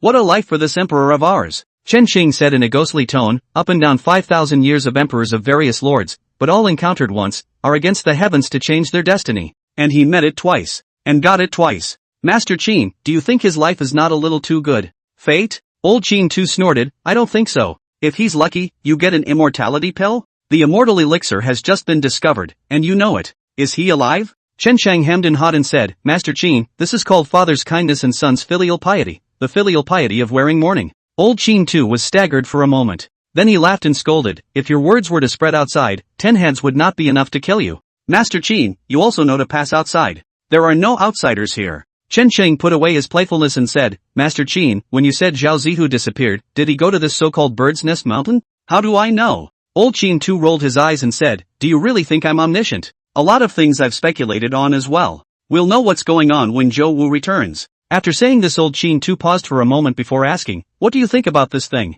Going to stop at Tweedledum? Chen Shang was silent for a while before asking, Master Qin, are Qingzhou and Shu far apart? Far. South of the border. One in the southwest and one in the northeast bearing, not far you say. That's pretty far out. Chen Shing hesitated for a moment before saying, Master Qin, I want to try. Where are the reasons and benefits? Old Qin too asked. Court officials. Chen Shing said, the Dingxue royal family was given to get a position as a county magistrate that they didn't know was real. But I can't put my eggs in one basket. Then again, the Dingxue royal family certainly didn't give me the county magistrate position for nothing. There is bound to be something in it for your own benefit. If I can get an official position from the Xiaochun society side, then I certainly have one more way back. Old Qin too asked rhetorically, how are you sure that Xiaochun will be more trustworthy than the Dingxue royal house? You at least have someone you know in the Dingxue palace. You're really blind, Xiaochun. I can help with this one. At this time Cheng Qingyi's voice came from behind him. Chen Qing turned his head to look. Cheng Qingyi stood in the doorway and watched them. Sister Qing, I heard everything you guys said. Cheng Qingyi said, you guys aren't interested in pills, I'm interested in pills. I'll verify the information. If true, we will depart. Chen Qing said, Sister Qing, there's obviously something wrong with the elixir. Think about it, how precious are such heaven-defying things as immortality pills and immortal elixirs? Something that countless emperors have begged for. And now there are 2 in a row. There's obviously someone behind this layout. Immortal elixirs are not always real. I know. Cheng Qingyi said, but I don't have much of a choice. For me, figuring out how to get this elixir has a much higher success rate than going into the palace and stealing the Tianshan Snow Lotus. No, Sister Qing, you actually have another option. Chen Qing said, I have an immortality pill here, do you want to give little fisherman a try? I think the authenticity of the immortality pill is much more reliable than the authenticity of the immortality pill. At the very least the ghost doctor disappeared after taking the immortality pill. Ha! Cheng Qingyi and Old Qin too both looked at him with a stunned expression. Chen Qing briefly described the disappearance of the ghost doctor's body at that time. After listening, it wasn't what Chen Qing expected. Disbelief filled the eyes of both Cheng Qingyi and Old Qin too.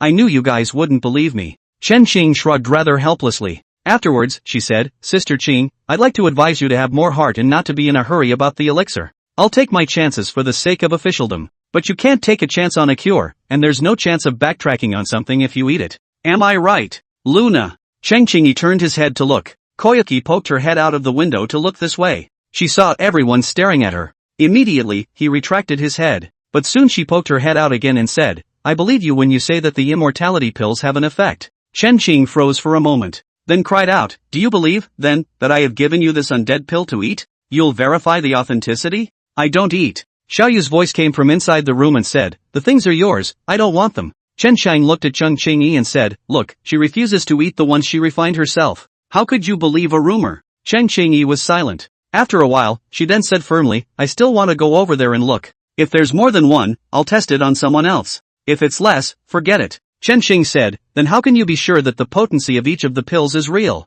Kid, you'll get beaten for talking like that. Old Qin too was speechless. Chapter 93, Where's Father? Chen Shang looked at Cheng Qingyi. Sure enough her face was ugly as hell. Sister Qing, that's not what I meant. Okay, you don't have to explain. Chen Shang was about to explain, but was interrupted by Cheng Qingyi. No matter what you say, I'm going to give it a try. If you guys aren't going, I'll just go by myself. It's just that if you guys are home, I'd like to trouble you to look after little fish for me. After saying that Cheng Qingyi walked outward. Chen Qing quickly asked, Sister Qing, don't be in a hurry. If we're going together. I'm in no hurry. Cheng Qingyi said without looking back, I'm just going to make sure the news is true or false. With that she disappeared into the doorway. Chen Shang and Old Qin too looked at each other before asking, are you hungry? His sudden change of topic left Old Qin too a bit stunned. See that he doesn't speak. Chen Xing said to himself, the sky is the limit, I'll eat first. What would you like to eat tonight, daughter-in-law? Chen Xing turned to Zhao Shuiyan and asked, I'll get it for you. Zhao Shuiyan cautiously poked her head out of the house and said, Qing, I'm not hungry. You just ate at noon, are you a pig? Come back. Zhao Shuiyan just kept avoiding Chen Qing. I was afraid that Chen Chang would see it and then grab it and memorize it. So after all was said and done, she quickly retracted her head again. Chen Qing could only be speechless. Time flies. It was almost dark. Zhao Wu is back. As soon as he entered the courtyard, he looked at Chen Chang who was preparing to wash up and panted. Brother Chen, I've inquired clearly. That fast? Chen Chang asked with some surprise. What have you inquired about? I asked several merchants from the south. Zhao Wu said, they all say that the south side has been haunted lately. It's rumored that many people have seen the shady borrower. Is there a specific location? Old Qin Tu poked his head out of the house and asked. Yes. Zhao Wu said, I paid to buy a map from a merchant. Saying this, he took out a folded silk map from his pocket and handed it to Old Qin Tu. Old Qin Tu squinted for a moment and said, it's dark, so I can't really see. Come inside and talk. Chen Chang also hurriedly followed. Enter the room. Old Qin Tu spread the map out on the table, then moved the oil lamp to the edge of the map and said, you point out the location where the Yin soldiers borrowed the road.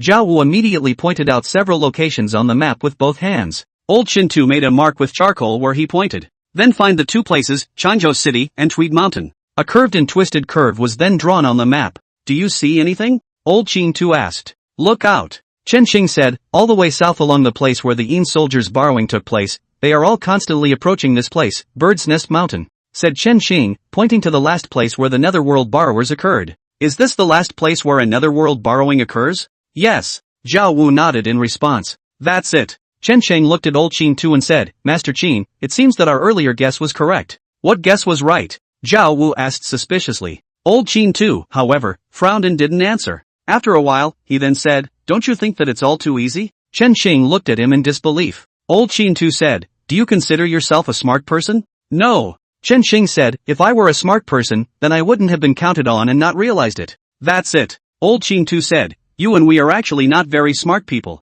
Something we can all think about. And no one else can think of it? Or is everyone a cutie, and we're the only smart ones? So, Master Qin, what do you mean? I don't mean anything. Old Qin Tu said, I'm not that smart either. Look at things and just think one more why. I'm just puzzled too. But you asked me to name the point of doubt, and I can't. Something that only becomes clear when you touch it yourself. So, you mean to come with us? Chen Chang asked tentatively. Well, come along. Old Qin Tu looked at the place on the map at Bird's Nest Mountain and said in a complicated tone, it's been many years, I want to go home for a visit. Master Qin, your family owns this place? Old Qin Tu said in a vicissitude tone, when I was young, in order to survive, I followed a Taoist priest who went into the mountains in search of immortality, showed him the way, climbed the mountain with him, and then never went back over there. All of a sudden, the atmosphere was a little sad. Zhao Wu, however, looked confused and said, what are you guys talking about? Where the hell am I going to find my dad? Tweedledum. Chen Xing pointed at Bird's Nest Mountain and said, where did father go?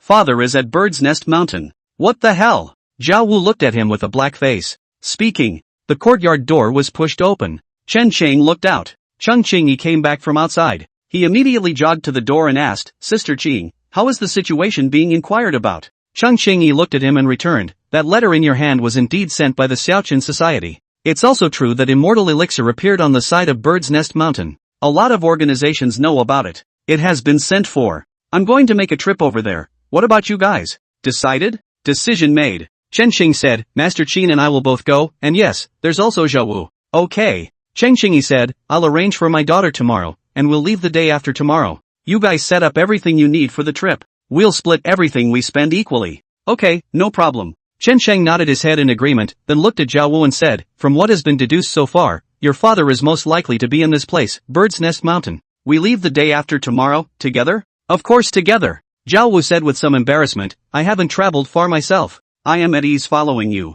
By the way, is it okay if I bring a couple more people? Sure. Chen Xing said, but these guys can't drag their feet. Don't worry, it definitely won't be a drag. Zhao Wu patted his chest and said, they grew up with me. They've promised me before I came out this time, to come with me to my father. In that case, the day after tomorrow we'll meet in Mang Village. Old Qin Tu suddenly said, I'm going to get a little something for defense. It's a bit risky to ship it to the city. There's no risk if you get manga mora. What the hell? Chen Xing curiously said, so secretive. Secret. Old Qin Tu smiled slightly. Chapter 94 Departure. Time is fast. 2 days later, Chen Chang paid for a carriage. When he brought Zhao Shuiyan to Mang Village, Old Qin Tu and Cheng Qingyi are already here. The two stood at the entrance to the village. A couple of large wooden crates sat next to it. Zhao Wu, on the other hand, had 5 men with him, was standing off to the side with 5 war horses and feeding them. Zhao Wu, where did you get that warhorse from? Chen Qing looked at him with some dismay. Warhorses are a strategic material. The horses on the market for pulling wagons are all worn out, short and small. The warhorse, however, was well fed. When Zhao Wu saw Chen Sheng arrive, he heatedly smiled and said, Brother Chen, my father is the chief general of the government soldiers of Changzhou City. He's responsible for all the troop movements in Changzhou City. He's nowhere to be heard from, but as his son, I still have the connections to get a few warhorses. Saying that, he pointed at the 5 people around him. These few are considered my personal soldiers. The village grew up with me. Chen Shang looked at Zhao Wu, who was filled with pride. That's the reaction. This guy is a General 3. It's just that all this time, he hasn't used that identity, as well as preconceived notions. It made Chen Xing subconsciously ignore his status as a general of the 3rd generation. Chen Xing turned his head to look at old Qin Tu and asked, Master Qin, I didn't see you all day yesterday, what the hell did you get? Old Qin Tu kicked the box beside him with his foot and said, see for yourself. Chen Xing curiously walked over to open the box. Just one open. He closed it immediately. Chen Sheng looked at old Qin Tu with some disbelief. Small heavy crossbow, how did you get this? It's a head scratcher to get caught with this stuff. The first thing I heard immediately was a heavy crossbow. Zhao Wu, who was feeding his horse, also came over. Open the box. Only a small heavy crossbow was placed inside. This small, heavy crossbow is quite a bit larger than a typical bow. All fine iron build. Under the sunlight, it emitted a cold, chilling light. Master Qin. Now I'll truly call you Master Qin. Zhao Wu was equally shocked as he looked at old Qin Tu and said, this kind of small heavy crossbow is an extremely important presence even in the military. Each small heavy crossbow is strictly registered. The small heavy crossbow is lost, and those who guard it are guilty of a capital offense. How did you get this? Secret. Old Qin Tu calmly kicked the box by his feet and said, a trio of small heavy crossbows, you guys should watch it. This is the card we need to save our lives this trip south. Master Qin, there's no need for you to order. Zhao Wu said, within 300 paces of this thing, a single continuous shot can shoot a person with a horse into a sieve. If we lose this, we're in danger ourselves. Don't worry, we'll be sure to guard these 3 small heavy crossbows every inch of the way on this trip. Aha! Old Qin Tu pointed to the carriage that Chen Xing had rushed here and said, you guys carry the stuff on the carriage. Then let's go. Zhao Wu didn't ink either. Immediately take someone and start moving boxes. Chen Kid, come over here for a moment. Chen Shang had gone to help, but was called aside by old Qin Tu. Master Qin, what's wrong? This one's for you. Old Qin Tu handed Chen Sheng something. Chen Sheng took a look. It was found to be some small iron bars. Thumb length. Willow thickness. What is it? Chen Sheng asked curiously. Old Qin Tu whispered, the key part on the crossbow.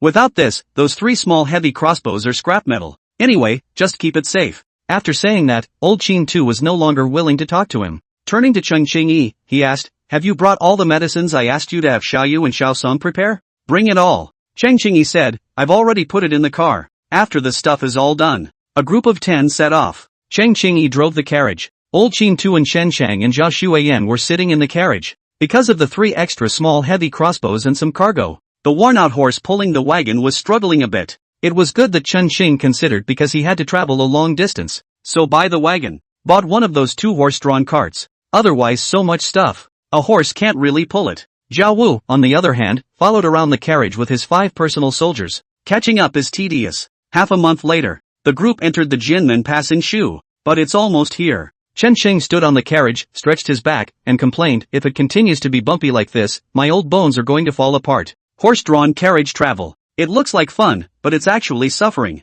There are no shock springs on this thing. Plus road potholes. Totally bumpy all the way from Changzhou City. Your old bones, so what does that make me? Old Qin Tu poked his head out of the carriage and looked at Jianmen Pass towering in front of him and said, 30 years have passed, this place hasn't changed at all. When we get inside, find an inn and rest. And I wonder if the boss's wife's store is still open. Chen Sheng looked at old Qin Tu's reminiscing and asked somewhat nosily, Master Qin, a story? You want to hear it? Old Qin Tu glanced at him. Chen Xing hurriedly nodded. I'm not saying anything. Old Qin Tu gave him a teasing look, then looked off into the distance. Zhao Wu rode over from the front and said, Sister Qin, you guys come with me. I've taken care of that with the soldiers guarding the city. We don't have to wait in line. Jianmen Pass is one of the few major roads into Shu. There were many caravans going in and out. So Zhao Wu volunteered to go ahead and make some connections. It's been half a month of rushing.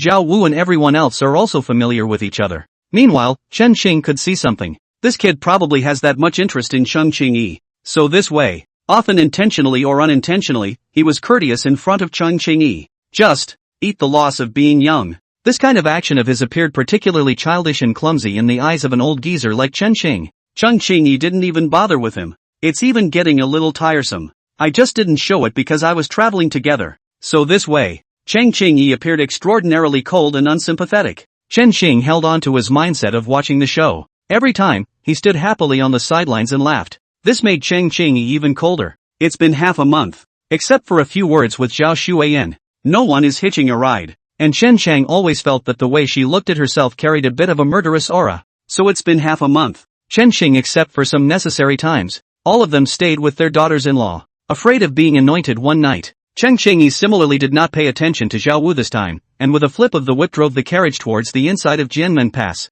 Zhao Wu, who had been cold-shouldered, looked a little downcast. But soon he was pumped up again. He believes that if he perseveres, he will always succeed.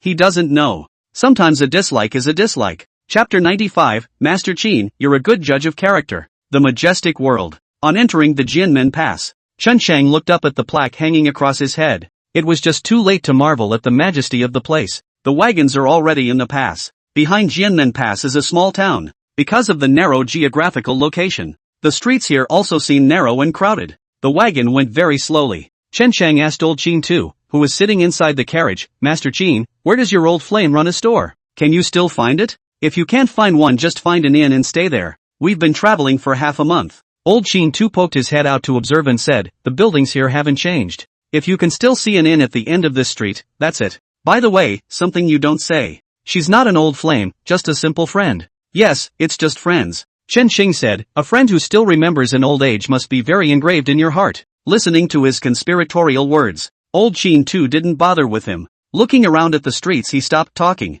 There are a lot of merchants coming and going here. To prevent straggling, Zhao Wu and his men also walked away to gather together. Sister Qing, you're also strangely tired after catching the carriage all the way. I'll catch up. Zhao Wu was trying to get closer and more attentive. As usual, Cheng Qingyi didn't pay any attention to him. Zhao Wu looked a little frustrated though, but cheeky too. After handing over his own horse to his men, he trotted over to Chen Chang and laughed, Brother Chen, squeeze it. No problem. Chen Chan watched the fun. Immediately, he gave up a spot. It's only so wide on the wagon. Chen Chang moved out of the way. He got himself next to Cheng Qingyi. Cheng Qingyi immediately glanced at him. Chen Xing pretended to be unaware as he surveyed the street. Cheng Qingyi just moved to the side, but didn't say anything. Soon the carriage came to the end of the street. An inn. When Chen Xing saw the inn in old Qin Tu's mouth, a little confused, he asked, Master Qin, is this an inn you're talking about? Old Qin Tu poked his head out and said, yes. Is there a problem? I'm talking about an inn, isn't this an inn? The carriage stopped in front of an inn.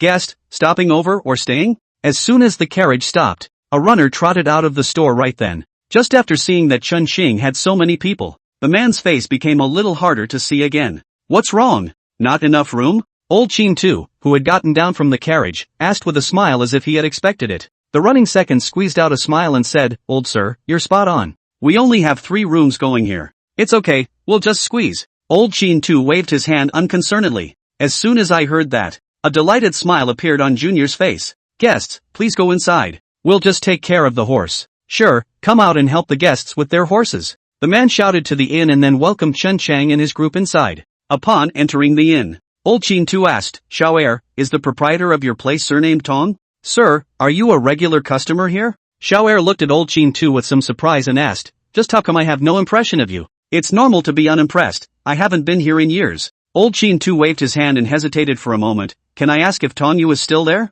Ask this. Chen Xing could clearly feel that old Qin Tu was a bit nervous. He's 60 this year. This era falls into the high life category. And this Tong Yu is certainly not young. It's hard to tell if there's still any alive. Junior froze. Then with some uncertainty, he asked, you're asking about my old lady? If her name is Tong Yu, that is. You are a friend of our old lady? Yes, friend. Old Qin Tu asked with some urgency in his tone, is she still around now? In. Xiaoer laughed, old sir, you've come at a good time. Our old lady happens to be here today. What's your name? So I can go and inform? My last name is Qin, so you can say Qin Tianhe is here. Yes. You wait a moment. Xiaoer said, you guys wait here for a while, I'll go in and report. Dason, serve the guests tea. Yes. After Junior left, old Qin Tu dragged Chen Xing to the side and said, Chen kid, I have something to discuss with you. What is it? Chen Xing said, secretive, we are so familiar with each other. Wouldn't you just say so? I think. Old Qin Tu was a little embarrassed. I want you to be my grandson for a time.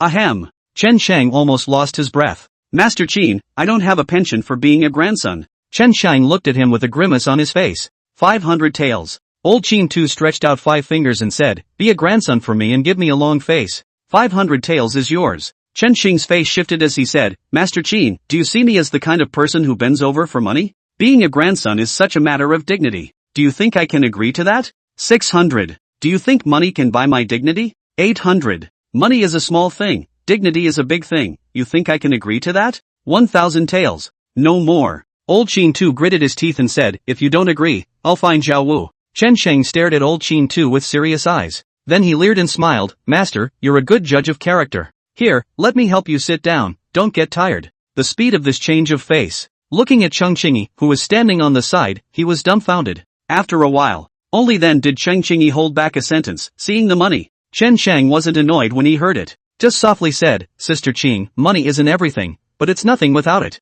Have you forgotten that you bought me dinner at that time to get the money to buy medicine for little fish? Cheng Qingyi's face stiffened, then left without a word. Zhao Wu curiously came over and asked, is Sister Qing out of money and borrowing from you? Chen Qing smiled slightly and said, ask her yourself. A few people were talking. An old woman with a full head of silver hair walked out from the back of the inn. A moment of seeing the old lady. A word came to Chen Sheng's mind. Beauty is in the bones, not in the skin. The old lady had a head of silver hair combed meticulously, dressed in the brocade shoe robes often worn by women in Shu, clean and tidy. The whole thing makes you look comfortable. There was none of the twilight of the unusual old man. You can still see that you were a beauty in your youth. Chapter 96. Old Qin Tu looked straight at the old lady. The old lady looked at him too. The two just stared at each other. No need to think. The other party should be Tonyu. Ayu. Old Qin Tu looked at her with moist eyes. Tianhe, it's really you. Tonyu reddened her eyes and walked quickly to Old Qin Tu. Ayu. Old Qin Tu subconsciously wanted to grab her hand.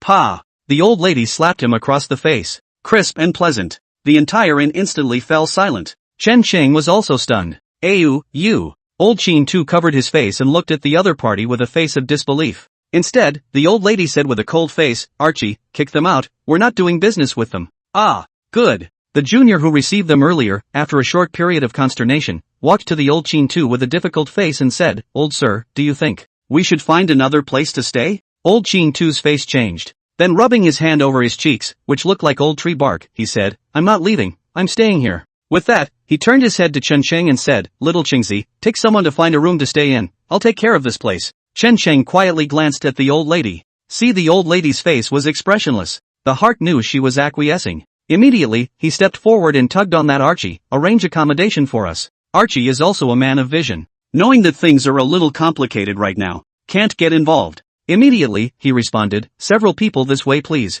Archie led Chen Sheng and his group towards the backyard. Pa. Chen Sheng and his group had just taken a few steps out. There was another crisp slap right behind him. This made Chen Sheng and his party grimace at the sound of it. Chen Sheng quietly glanced back. Looking at old Qin Tu, he gave a thumbs up. Ah, the warrior. It was a series of slaps, hard and silent. Zhao Wu came over to Chen Xing's side and whispered, this old lady has a great deal of resentment. What exactly has Master Qin done to wrong people? What else could it be? Chen Xing said, the male and female thing. But I'm really impressed by Master Qin's cheek. How dare you come to the door for this, you must not have scourged many women when you were young. It seems you and I need to learn more from old Qin Tu. If you're half as thick-skinned as he is, why worry about chasing women? Is that how you chased your sister-in-law too? Zhao Wu curiously glanced at Zhao Shuiyan who was following behind him. Ahem. Sure. Chen Xing said without a red face or a beating heart, don't look at your sister-in-law, she's so mentally flawed. At least it's a descendant of the general's family, I had a lot of trouble chasing her at the time. Ha! Cheng Cheng-yi, who was walking in front, heard Chen Xing's words. Not without letting out a scoff. Chen Sheng heard it. He looked at Zhao Wu with a bemused expression and said, do you want me to teach you live? Zhou Wu looked at him in disbelief. You watch. Chen Sheng took a few quick steps and stopped in front of Cheng Cheng-yi. Cheng Cheng-yi said in a cold tone, get lost.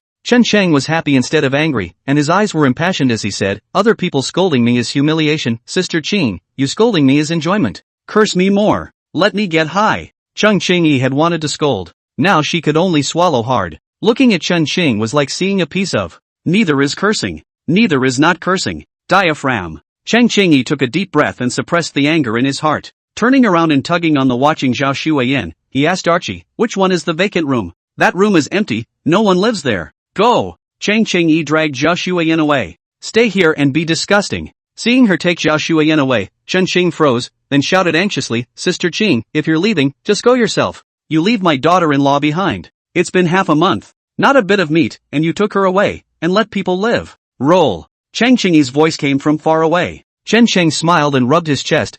This roll scolded me. Cheng Qingyi stumbled in her footsteps. Can't wait to turn around and rip this guy's mouth off. But she didn't dare. She was afraid that after she turned around, this guy would say something counterintuitive again. Wait until Cheng Qingyi brought Zhao Shuiyan into the house. Only then did Chen Xing turn his head to look at the dumbfounded Zhao Wu and said, see? Man. Be cheeky. This. Zhao Wu stuttered in his tone and asked with some disbelief, Sister Qing, she's angry. If you're angry, you're angry. Chen Xing said indifferently, it's not like I'm her parents to go and coax her. That's you. Zhao Wu's eyes grumbled, Sister Qing didn't care about me in the first place. If I piss her off, then she's even less likely to pick up on me. And you know she doesn't care about you. Chen Xing was speechless. Say it like, if you don't make her angry, she'll change her mind about hitching a ride with you. And what if? Come on, you kids are completely hopeless. Chen Xing looked at Zhao Wu's men and said, hurry up and take this love-brain young master of your family away. I was unable to save him. After saying that, he asked to Archie, arrange for the 6 of them to be crammed into one room and give me a separate room. Qing glanced at Zhao Wu and the others. Seeing that they have no objections, it was also arranged according to Chen Sheng's request. Chen Sheng was assigned a room alone. He lay in bed not a moment later. Old Qin Tu then came. See him come in. Chen Sheng looked at his red, swollen old face and asked with a stifled smile, why did you run here? Not sharing a room with your jade. Go, what are you talking about? Old Qin Tu poured himself a cup of tea and said, you are a proper woman, not that kind of casual person. Besides, people have children and grandchildren now. I'm going to go along for the ride. Let's stay a few days and then leave. You shed? Chen Sheng asked as he flopped down on the bed. What's there to give up? Old Qin Tu tactically sipped his tea and said, if I couldn't bear to part with it, I wouldn't have stayed away for so many years. Yes? Chen Xing saw through it without pointing it out. Curious, he asked, why did she just hit you? Old Qin Tu glanced at Chen Sheng and said, hey, I'm so old that I have nothing to hide. Back then I told her I'd be away for a few days, not realizing it would be over 30 years. Why? Chen Xing said, why didn't you come back all these years? Old Qin Tu directly asked back, then why don't you stay with that Su Shaowan all the time? The topic. It used to be a thorn in Chen Xing's heart, unwilling to touch. But now, he suddenly realized that he could actually accept it. So he said in a flat tone, because she kicked my ass. You know the answer and you're still asking. Old Qin Tu rolled his eyes. Chapter 97, What are regrets? Couldn't see you as a stinking grave robber, so you kicked someone out? You think everyone is like you. Old Qin Tu said in a despondent tone, back then, I needed to leave for a bit because of something. It's just that a lot of things have happened behind the scenes. That's more than 30 years away. Speaking here, Old Qin Tu gave a slight beat and said, of which I came once 20 years ago. But at the time I came, she's married and even has a child. Saying this, Old Qin Tu reached out and gestured at his own waist and said, all this tall, he can even hit the sauce. And I left them alone. Gone. Until today. Chen Sheng looked at Old Qin Tu and asked, don't you feel sorry? Probably thought it over and didn't feel too sorry for it. Old Qin Tu said in a reminiscent tone, I encountered a lot of things when I was young, and they were also treacherous. A lot of times one turn around and the compatriots are gone. Dead. I've been through this so much, I'm numb. Maybe if she had followed me back then, she wouldn't have lived to see her children and grandchildren. That's fine. Chen Xing lay on the bed, propping his chin on his hand curiously. Master Qin, back then, besides this Tong Dongjia, did you have any other redheads? What? You're trying to get yourself a grandmother. Old Qin Tu glanced at Chen Xing and said, if you want to find them, I can find you so many. No problem. Chen Xing said, but it's about my dear friends and family who have to add money. One more grandma, 1,000 taels more. My pack shouted. Asterisk off. Old Qin Tu cursed with an angry grunt. You really take me for a rich grandpa. Don't you have any money? Chen Xing said, I just went down to the tomb with you once and made so much. You've been doing this your whole life. I don't believe you don't have money. The money is there, of course, but not as much as you think. Old Qin Tu sighed and said, when I was young, most of the times I went to the tomb, I did it to stay alive. And there aren't many graves that make money. If everyone could make money, it would be the turn of us dirt rats to go to the grave. For another, do you think that a tomb like Mongshan's, with its low risk and high income, can be encountered every day? A lot of people dig graves for several lifetimes without necessarily coming across one. Even if we ran into it, we wouldn't have a chance to come up. Forget it. Speaking of this, Old Qin Tu suddenly didn't want to say anything. He waved his hand and said, you rest. You've had a hard time rushing around these past half a month. I'll ask Tong Maisie to make a delicious table later. Tong Maisie? Chen Sheng looked at him with an evil look on his face and said, Master Qin, how old are you too? And you call Tong Maisie, don't you feel disgusted? Old Chin Tu touched his old face and replied, "This old face can't be lost for nothing. Okay, you rest." After saying that, Old Chin Tu got up and walked out. This old face can't be lost for nothing. Chen Qing followed Old Chin Tu's example and learned in a conspiratorial manner. Old Chin Tu, who had just walked to the door, immediately turned to look at him and said, "You kid, don't go too far. Watch out, I'll dock you." Oops. Chen Qing pretended to lose his memory and said, "Old man Qin, what did you just ask me to shout at you? Grandson? Or what was it?" Well, you kids got guts." Old Chin Tu pointed at Chen Qing and said, "Let your brat be complacent for a while, there will be a day when you will suffer." Poof. Old Chin Tu snorted coldly. A flutter of the sleeve. Turn around and leave. To save face and live with it. Chen Sheng let out a light laugh, not knowing if he was talking about himself or who he was talking about. Soon he lay down on his bed and fell into a deep sleep. No way. The wagon was equally tiring after a bumpy ride. Chen Sheng was woken up by hunger. Wake up. It was already dusk. Chen Sheng had just woken up and was still a bit confused. Zhao Xueyan then pushed the door and bounced in. In one fell swoop, he jumped into Chen Sheng's arms. "What's wrong?" Chen Sheng asked as he wrapped his arms around her and ran his hand over her head. "I miss you." Zhao Xueyan looked up at him and grinned. "I miss you too." Chen Sheng smiled and rubbed her head. "Hungry?" "Hungry." Zhao Xueyan nodded, then looked like she remembered something. She scratched her head a little embarrassed and said, "They sent me to call you to dinner. I was too happy to see you give forget." "Who told you to forget?" Chen Sheng looked at him in mock anger. "I was wrong." Zhao Xueyan looked at him in embarrassment. "You have to be punished for being wrong," Chen Sheng said. Zhao Xueyan blinked those beautiful eyes and looked at him in disbelief. Chen Sheng said, "I'll punish you with a kiss." Had ha. Zhao Xueyan immediately hammed and hawed. Holding Chen Sheng's head against his face, he kissed him. Okay, no more kisses." Chen Sheng hurriedly pushed her away and said, "A kiss is fine, why do you keep kissing? Let's go, let's eat." After Chen Sheng pushed Zhao Xueyan away, footsteps panicked as he headed outside. Zhao Xueyan's pugnacious behavior just now made Chen Sheng think of the first time the two of them caved in. She was also this proactive. It was just a not-so-good time for Chen Sheng.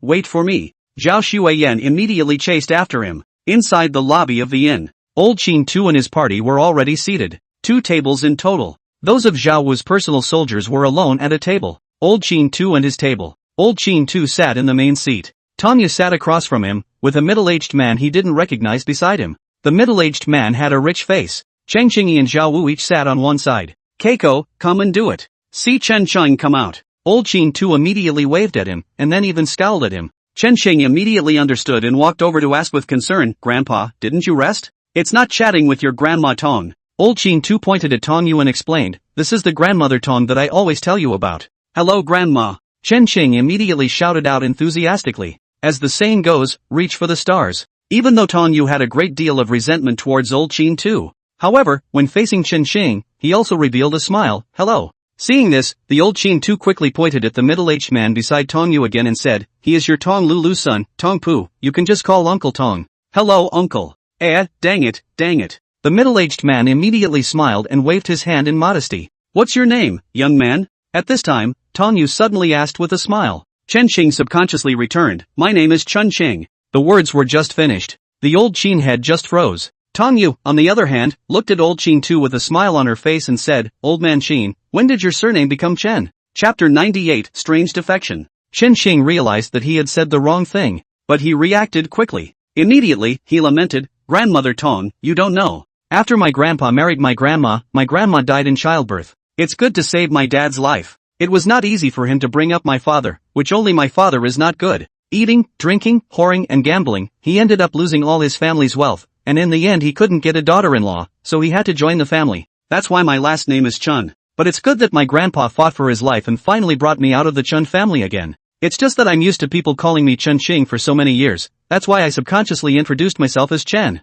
Now my name is Qin Cheng." A long list of things to say. Chen Cheng almost took a breath. After he finished speaking, he quietly glanced at Old Chin Tu. Old Chin Tu's originally bad face finally looked a lot better. Chen Cheng was also relieved. Almost screwed it up. So that's it. Tong Yu looked at Old Chin Tu and said, "Serves you right." With this scolding from her, the atmosphere was a bit awkward. "Mother." On the side, Tong Pu pushed his mother with his hand. Then smiled and rounded up, "Everyone don't listen to my mother nonsense. Come on everyone eat. Dinner. Here, eat." See him rounding up. Old Chin Tu happily went along with the steps and said, "Everyone has worked hard during this time, eat, all eat." Honestly, the meal was because of the old lady's attitude. The food was a bit dull. Well, after the crowd had a bit of wine, the crowd opened up. Chen Chang and his group talked about what they had seen along the way. Tong Poof, on the other hand, talks about the passing of the years. Several times I've talked about how my own mother always brought up a chin when she was young. The old lady was not in a position to give her son a good look. Tong Poof also just smiled cheerfully.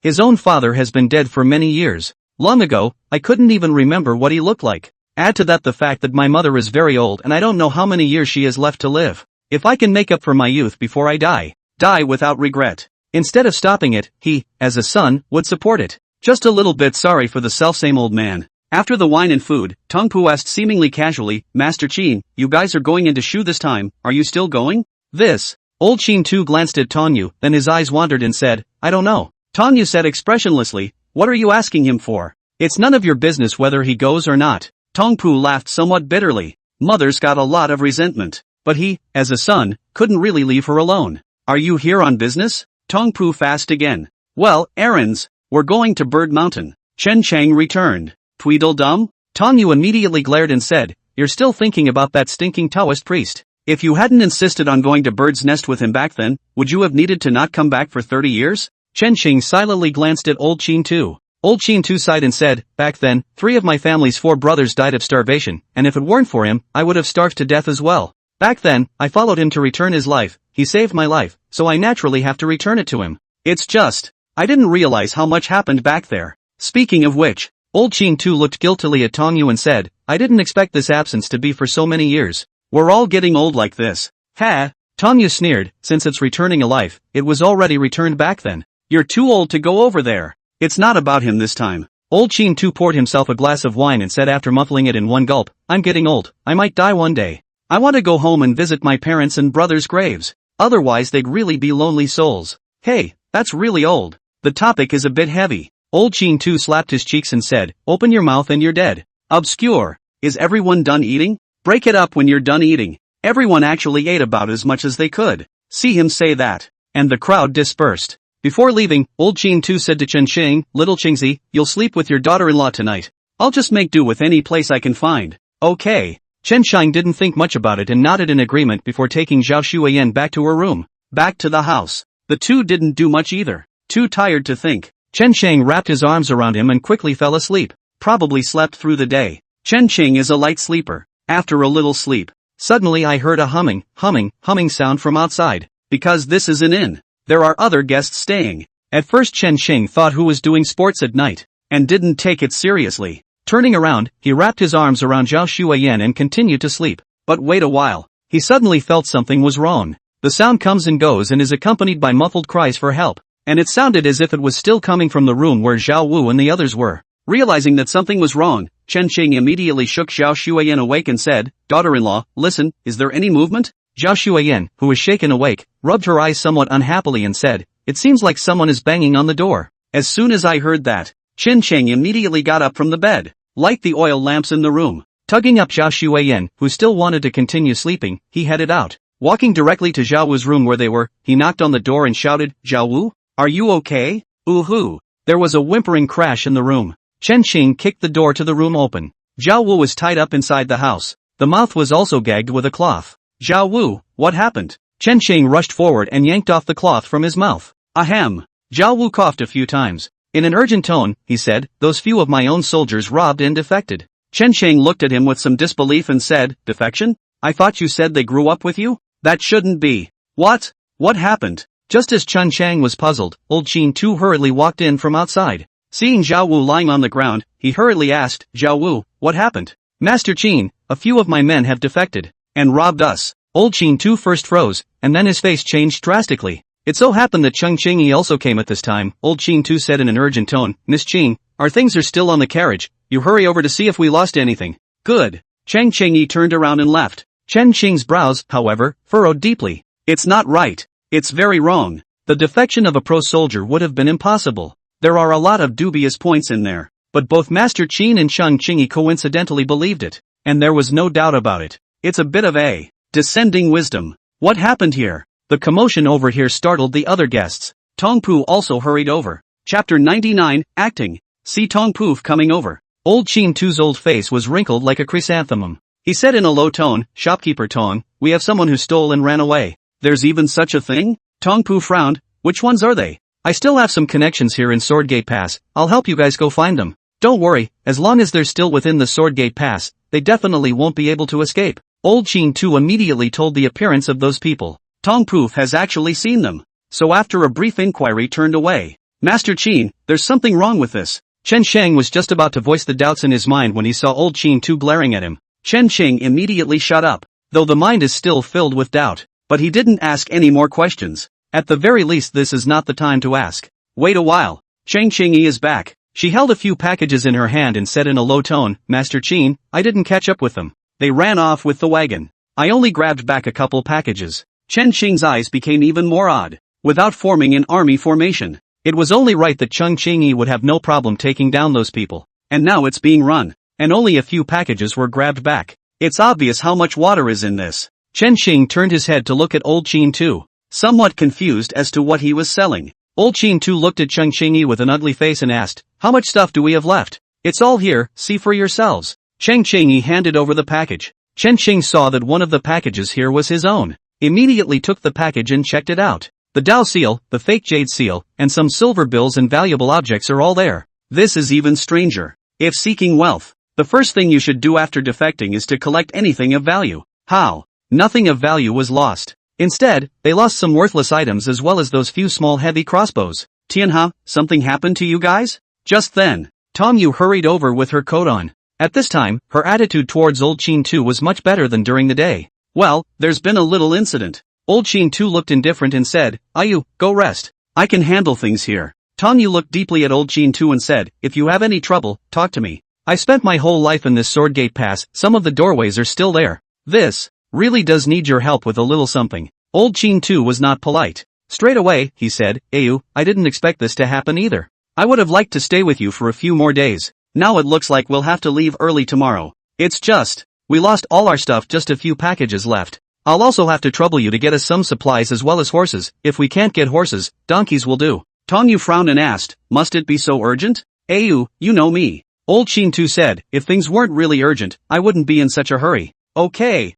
Tong Yu sighed deeply and said, you've been like this all your life, busy. I don't know if we'll see each other again. Ugh. Tong Yu sighed deeply, turn around and walk away. Master Qin. After Tong Yu left, Chen Sheng then came to his side and asked, do we really have to be in such a hurry? Could have stayed a few more days. There's no hurry yet, people's lives are at stake. Old Qin Tu raised his voice and loudly scolded, get back to bed and leave tomorrow, said with a cold grunt, turn around and walk away. Although it was unknown, Chen Xing could see a little something. It's for show. As for who it's for, it's not clear. I guess we'll have to wait until we get out of here to ask closer questions. Chen Sheng didn't bother to make a fuss either. Took the stuff and brought Zhao Shuiyan back to the house. Back to the house. He gave Zhao Shuiyan the Dao seal and the fake jade seal to keep them safe. Things are a bit cloudy right now. These two most valuable things can only be kept safe by putting them on her. As for the other stuff, aside from that sitting sutra that he carried with him, the rest of the stuff was lost. It's all something out of body. Day 2. It's just getting light.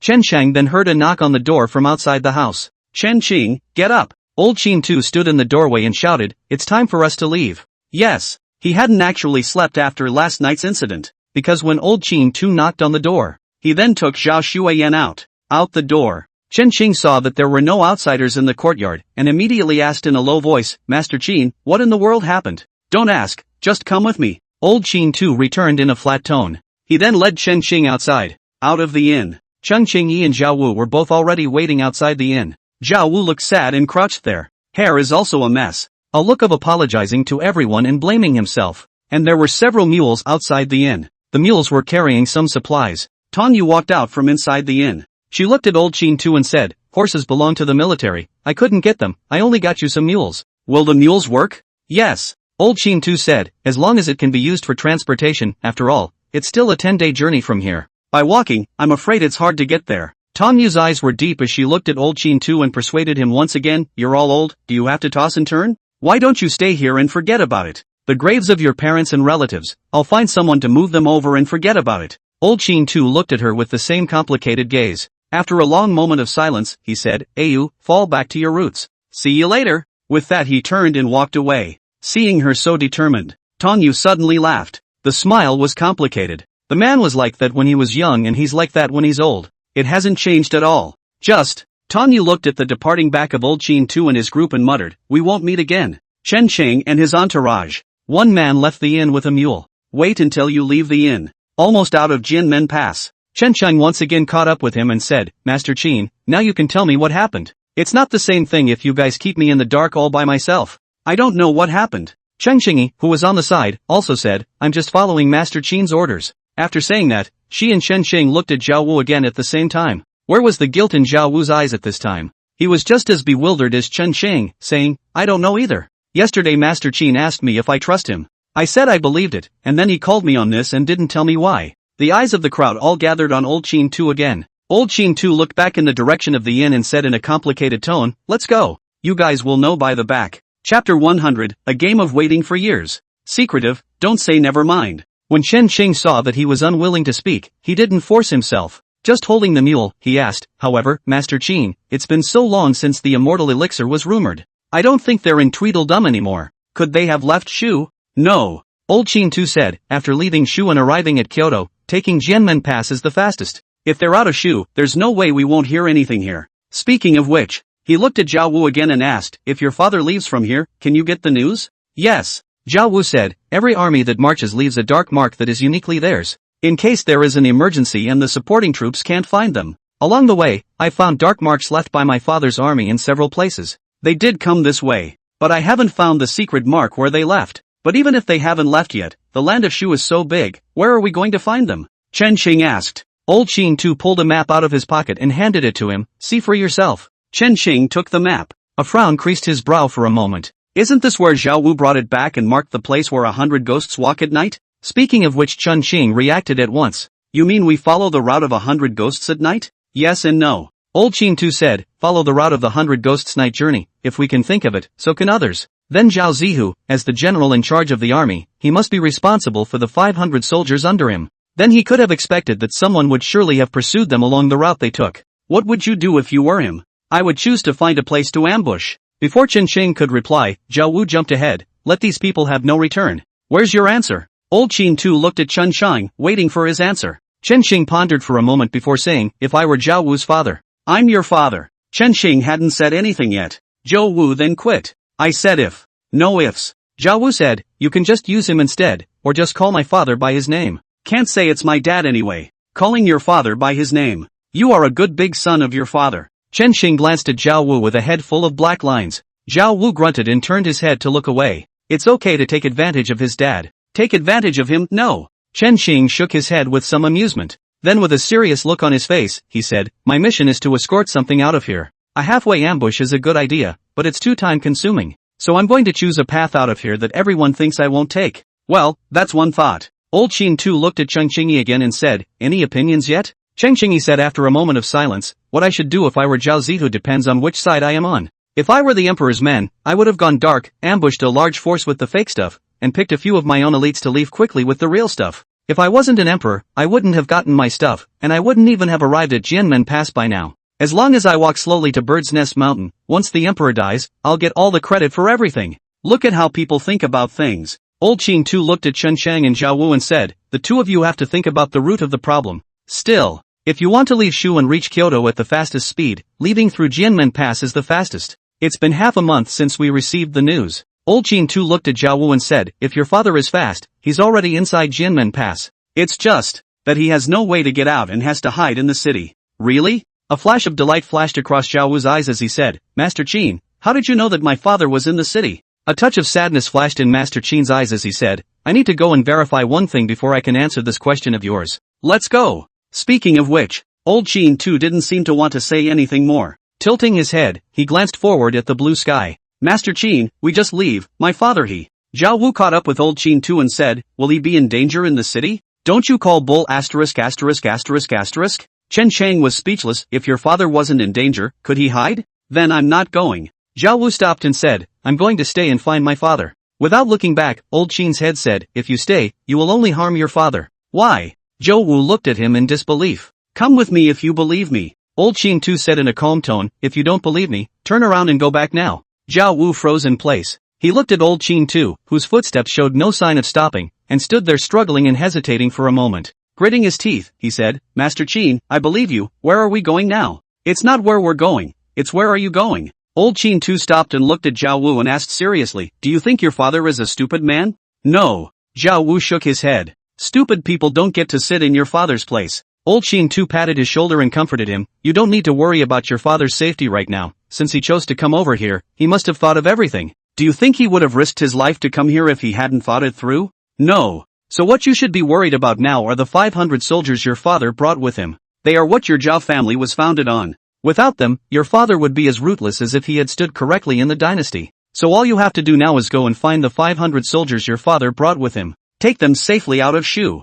Zhao Wu stared at the old Qin head without replying. Are you wondering why I'm helping you guys out like this? Old Qin Tu looked at Zhao Wu and asked. Yes. Zhao Wu was also honest and admitted it directly. Because by helping you, we're also helping ourselves. Old Qin Tu's eyes were ghostly cold as he said, we may have fallen into a set, and this set may have been laid a long time ago, waiting for me all along. It's just that I'm not quite sure right now, and I need to go somewhere to verify my own suspicions. If my guess is correct, you and your 500 soldiers are the way to life for us. By helping you, we're helping ourselves, understand? Zhao Wu frowned deeply. After a while, he nodded as if he understood. Looking at him still slightly bewildered, Old Qin Tu couldn't help but let out a slight sigh and reminded once again, this time when we separate, if you feel that you've gone into a desperate situation, you'll lead everyone to the Qin family village in Bird's Nest Mountain. Ask the people in the village for information about me, Qin Tianhe, and find my parents' grave, where there may be a way out for you. Chapter 101, Meeting a Traitor on the Road. Old Qin Tu looked at Chen Sheng again and said, give Zhao Wu what I gave you before we left.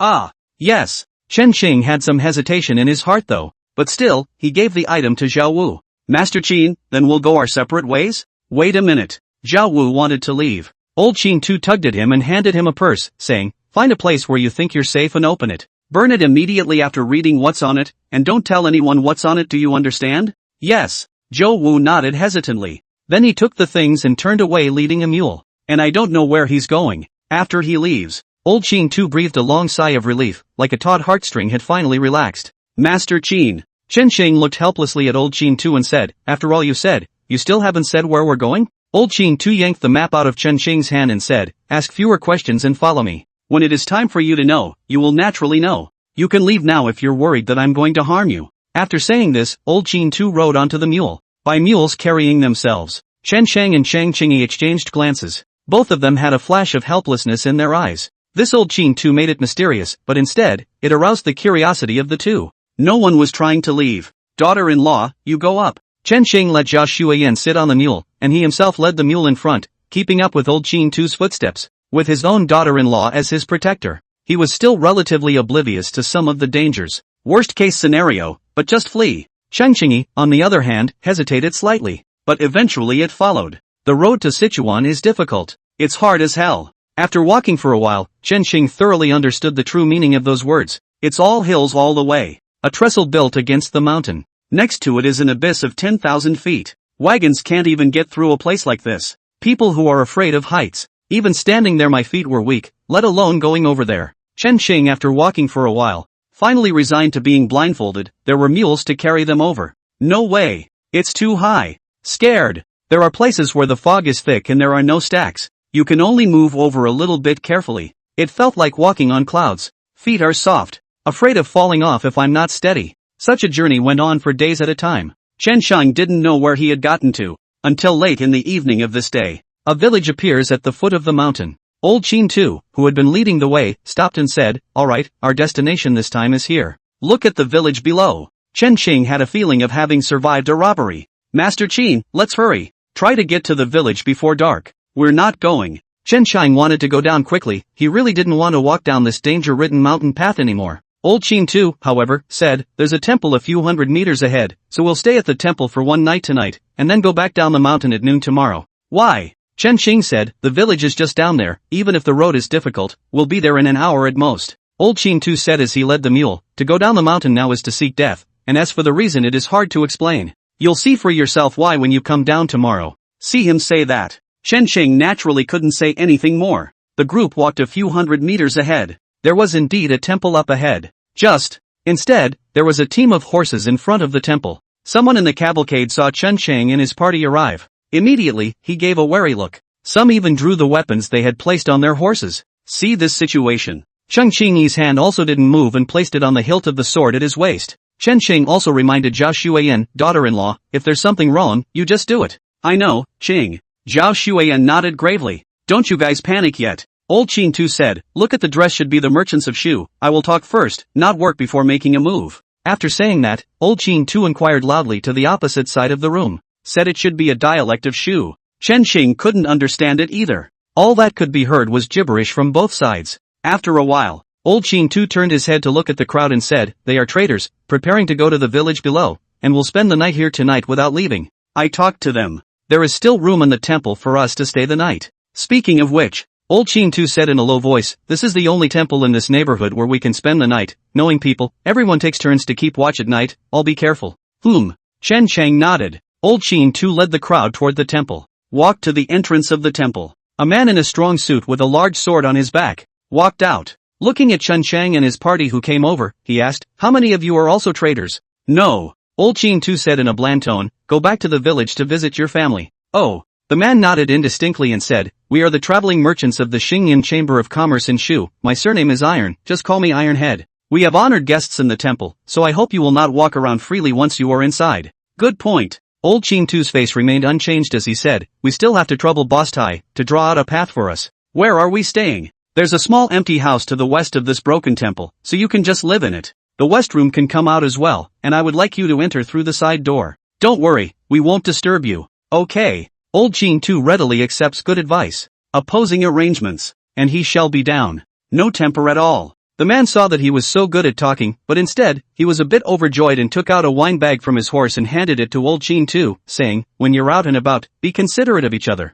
Here's a bag of wine, as a reparation. Thanks. Old Qin Tu smiled as he accepted the drink handed over by the other party. Followed by the other side. Enter a dilapidated house through the west side door. Chen Chang looked around. The house is really broken. Several large holes in the roof. The corners were all covered with those white cobwebs. The ground collapsed as a shrine, cluttered with weeds and accompanied by an earthy odor. Old Qin Tu looked around and said, everyone will have to settle for one night. Chen Sheng didn't mind that the place was dirty and broken. Out and about. It would be nice to have a place to stay. Chen Sheng asked while tidying up the weeds in the house, Master Qin, this place is so remote. How come there are still travelers here? Business. Old Qin Tu opened the wine bag sent by Tai Tu and poured all the wine outside and said, there is money to be made there, where they naturally go. Come on, don't think about all this nonsense. Pack up, get some food and rest. Chapter 102, The Yellow Springs Road? Old Qin Tu spoke. Without moving, he pointed next door. Indicates that the walls have ears. Chen Sheng immediately expressed his understanding.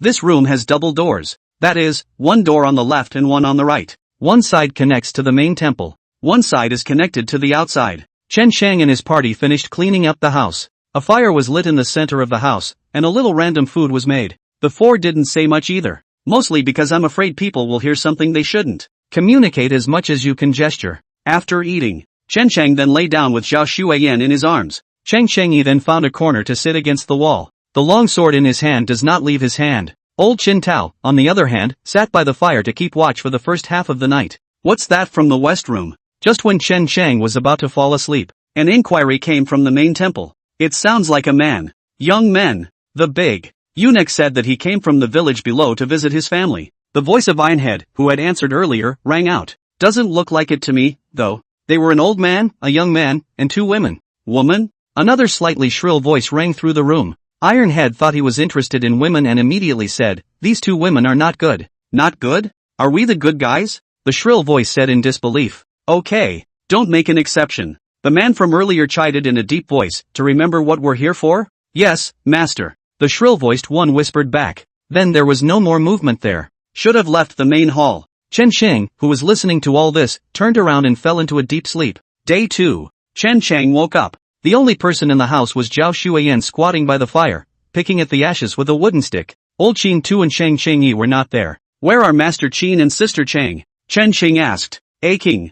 See him wake up. Zhao Xueyan immediately pulled something out of the fire and handed it to him, eat. Though in telling Chen Xing to eat, Chen Sheng, however, could see her gulping unconsciously. What is it? Chen Xing looked at the clay ball that Zhao Xueyan handed over. Food. Zhao Xueyan wrenched away the clay ball. A smell of meat immediately welled up inside. Chen Sheng looked away. Inside the clay mass was wrapped in unknown meat, cooked in the fire. The aroma is overflowing. What kind of meat is this? Chen Sheng asked curiously. I don't know. Zhao Shuiyan shook her head and said, Sister Qing made me eat it. It's delicious, and this one is yours. Chen Xing looked at Zhao Shuiyan, who kept gulping but forced herself to pass the food to herself. His heart warmed as he reached out and touched her head. I'm not hungry, you eat. Really? Of course it's true, when have I ever lied to you? Hey, Kay, you're so nice. Zhao Shuiyan took something and stuffed it into her mouth. Eat with your mouth full. This made Chen Xing gulp even as he watched. Slept through the night. How could he not be hungry? It's just an excuse to give her something to eat.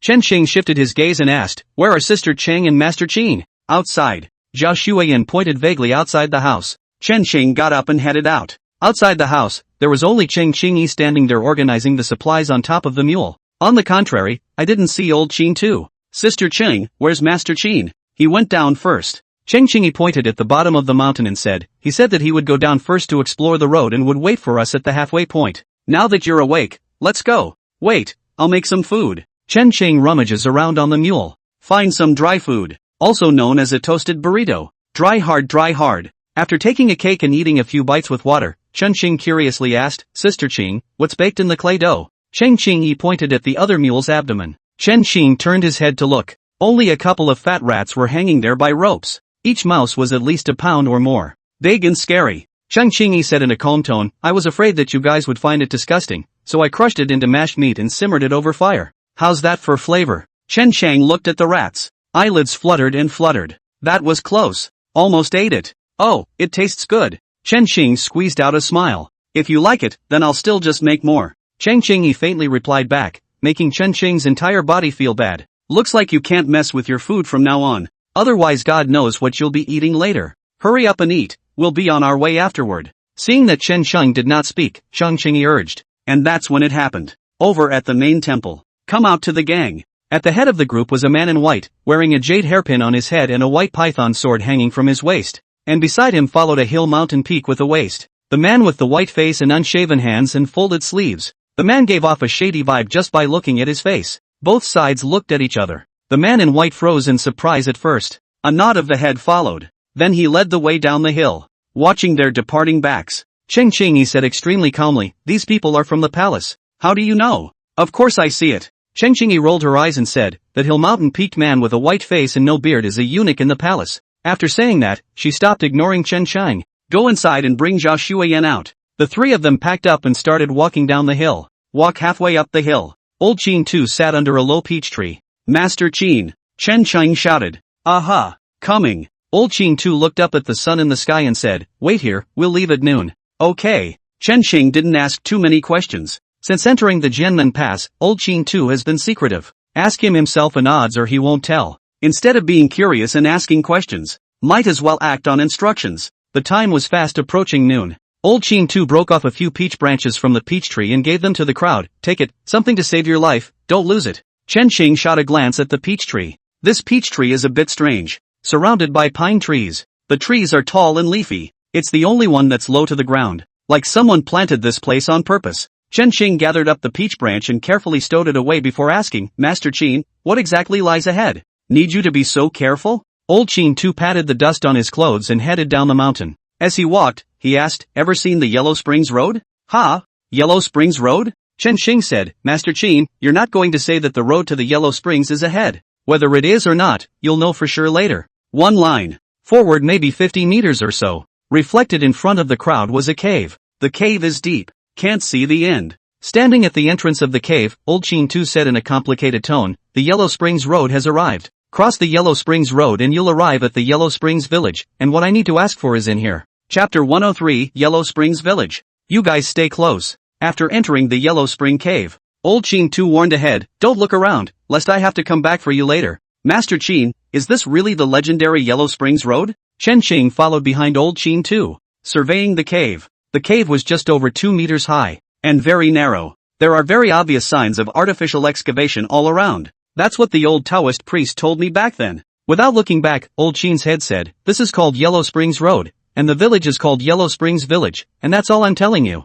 By the way, if we come across something unlucky later, remember to use the peach branch I gave you to get it out of the way, not your hands, or no one will be able to save you. Speaking, a head opens up. Surprisingly, it's a cave. Seeing the cave, Chen Xing only felt a rush of headache. It was really the cave under Mongshan Mountain that cast a great shadow over him. It's a good thing the caves here aren't dark. Instead, it was very bright. Chen Qing looked along the light source. Instead, there are many man-made holes carved out of the top of the cave. It's high noon at this time. The sun was shining right straight down. Old Qin Tu said, you should be aware of the complexity of the cave. Normally, it's filled with a white mist, so you can't see it even a few paces away from each other, and it's easy to get lost in it. Only when it's sunny and still midday can the sunlight briefly shine through the top of the cavern and dispel the fog here. So we're short on time. Must get out of this cavern before the fog reconverges. Otherwise. How about otherwise? Nah, like them. Speaking. Old Qin Tu suddenly pointed ahead and gestured. Chen Chang looked in the direction he was pointing. It was a shock. Only a body lay in front of him. Judging by the dress, it was one of the earlier group. The man's pupils glazed over. Like seeing something frightening. Chang Cheng-yi walked over. After observing him for a moment, he pried his teeth open and said, there's bile in his mouth, he's scared out of his wits. Scared to death? Chen Chang was slightly stunned. Looking around, he said, what scared him to death? You'll see if you stay here. Old Qin Tu said and walked straight forward. As he walked away, he said, I'll leave you guys to take your time studying here. Research is not necessary. Chen Chang and his group quickly followed. This cave is pretty deep. Moving forward for some distance, a few more bodies were seen, all of them, without exception, scared to death. Just as Chen Chang was puzzled, he suddenly felt something overhead. He looked up. Then you see the top of the overhead cave. A body hangs. These corpses are like silkworm chrysalises, just hanging upside down. And each body wore a hideous mask. See the scene. Chen Chang was taken aback. Chang Qingyi leaned toward Chen Chang with a somewhat white face and said, let's hurry up and leave this hellish place. She is more afraid of these things. Instead, it was Zhao Shuiyan. There is not only no fear of these. Instead, it was filled with curiosity. Chen Xingxing was afraid that her hands would be cheap and she would run into some kind of organ. Hastily tugging at her, he said, don't you touch it, let's hurry. The group continued on. Chen Xing realized that several corpses that were originally hanging from the top of the cave had fallen down for some unknown reason. That height is just hovering where a person's head would be. Old Qin Tu plucked away a corpse with a peach branch and said, every corpse we see now is dangling down from the hole above. This is a unique burial method in Yellow Springs Village. When the fog is thick, the special rope that binds the body stretches just right. The body's head was just about level with ours. Under the influence of the thick fog, it became a matter of course that some people were scared to death. Go! The fog is about to come up. The fog in the cave refilled at a speed visible to the naked eye. It was good that by now they had seen the exit. When Chen Chang walked out of the cave, a calm and peaceful village comes into view. Chen Chang stood at the entrance of the cave and turned to look back. Inside the cave, foggy. It was cold and filled with a piercing chill, like the deep abyss of hell, devouring everything that goes in. Don't look. Old Qin Tu patted him on the shoulder and said, once we're out, we're safe. Go into the village and get some rest. Something, and it's about time you knew it. Chen Chang and his group headed towards the village. Master Qin, this peach branch is only used to dislodge corpses? Walking on the road, Chen Chang asked curiously as he looked at the peach branch in his hand. I suppose. Without looking back, Old Qin's head said, that peach tree was planted by the old Taoist priest who brought me there. He also made the rule of making me break off a peach branch every time I came in. As for what exactly is the peculiar effect, to be honest, I don't know much about it until now, I'm just teaching it to you as it is. Speaking, the group had neared the village. Field path. The villagers were laboring in the field. Fieldside. This neat peach tree. The sound of children playing under the trees. The yellow dog chased happily after the child. The scene was peaceful. Chen Xing thought of the peach blossom journey. It is a pleasant place to travel, with dogs and chickens. The arrival of Chun Chang and his party. It also caught the attention of the villagers working in the fields. But these people also just looked at them with wary eyes, and no one came up to accost them. Old Qin Tu had no intention of striking up a conversation with them either. Leading Chen Chang and his group straight towards the village. Who are you people? What are you doing in the village? At the entrance to the village, Chen Chang and his group were stopped by a few villagers with hoes in the village. Old Qin Tu spoke to them in a dialect that Chen Xing couldn't understand. The villagers who were still hostile. After glancing at each other, he asked in a language that Chen Cheng understood, you are Qin Tianhe, looking for Master Tong? Yes. Wait. The man turned and ran toward the village after that. Chen Chang and his group were waiting at the entrance of the village. Got a little bored waiting. He looked around. At the entrance to the village is a huge sycamore tree. The sycamore tree trunk, at least, requires 3 people to encircle it. Branches and leaves unfold. It covered almost half the village. A small river runs under the trees. The women of the village wash and labor by the river, all the while curiously surveying the side. Wait a while. The man who had gone in earlier to report the news came hurrying out with a young maiden. The young maiden panted and asked, the one of you is Qin Tianhe? I am. The young girl sized him up and said, You guys come with me. Grandpa's waiting. When she finished she muttered darkly, and I don't know what you have to see. Grandpa must get up and see you. Chapter 104, The Old Taoist in the Painting. The young girl took Chen Xing to a house at the back of the village. Stand in front of the house. Chen Xing whispered to Cheng Qingyi, Sister Qing, why is this plot so familiar? Did we go through it there? Mang Village. Cheng Qingyi returned indifferently. Wasn't Zhao Zihu's grandfather from Mang Village also waiting in the house? And then the person is gone. This one is probably not much worse. Chen Xing said indistinctly, I said why is it so familiar? Blah blah blah, what are you talking about? Old Qin Tu lightly smacked Chen Chang with a peach branch and said, all of you go in with me. Something you guys should know too. Follow Old Qin Tu into the room. An old man in his flowery years sat in the center of the room, leaning on a cane and fully clothed. The woman who had led the way earlier was standing beside him. Brother Qin, it's really you. The moment he saw the old Qin head, the old man stood up in excitement. Just before old Qin Tu could reply, he saw Chen Xing following behind him. A pair of cloudy eyes, momentarily glaring. There was horror in his eyes. He. The old man pointed at Chen Xing, unable to utter a complete sentence. Grandpa. The young girl beside him rushed forward to pat him on the back. It took him a while for this to slow down. The old man looked at old Qin Tu and then at the bewildered Chen Chang. As if accepting something, he looked at old Qin Tu and asked, Brother Qin, you guys found that place back then? I don't know. Old Qin Tu shook his head and said, back then, I only followed for a while. Maybe he made it. Alas, let's forget about that year. Old Qin Tu sat down next to the old man and said, Tong Shan, I came over this time to inquire about your sister, Tong Yu. Is she still alive? Old Qin Tu's words caused Chen Xing's heart to be startled. Isn't Mr. Tong doing well at Jianmen Pass? What's with asking if she's in? In the face of old Qin Tu's inquiry, Tong Shan was in a trance for a moment, then he looked at old Qin Tu and said, my sister passed away not long after you left back then.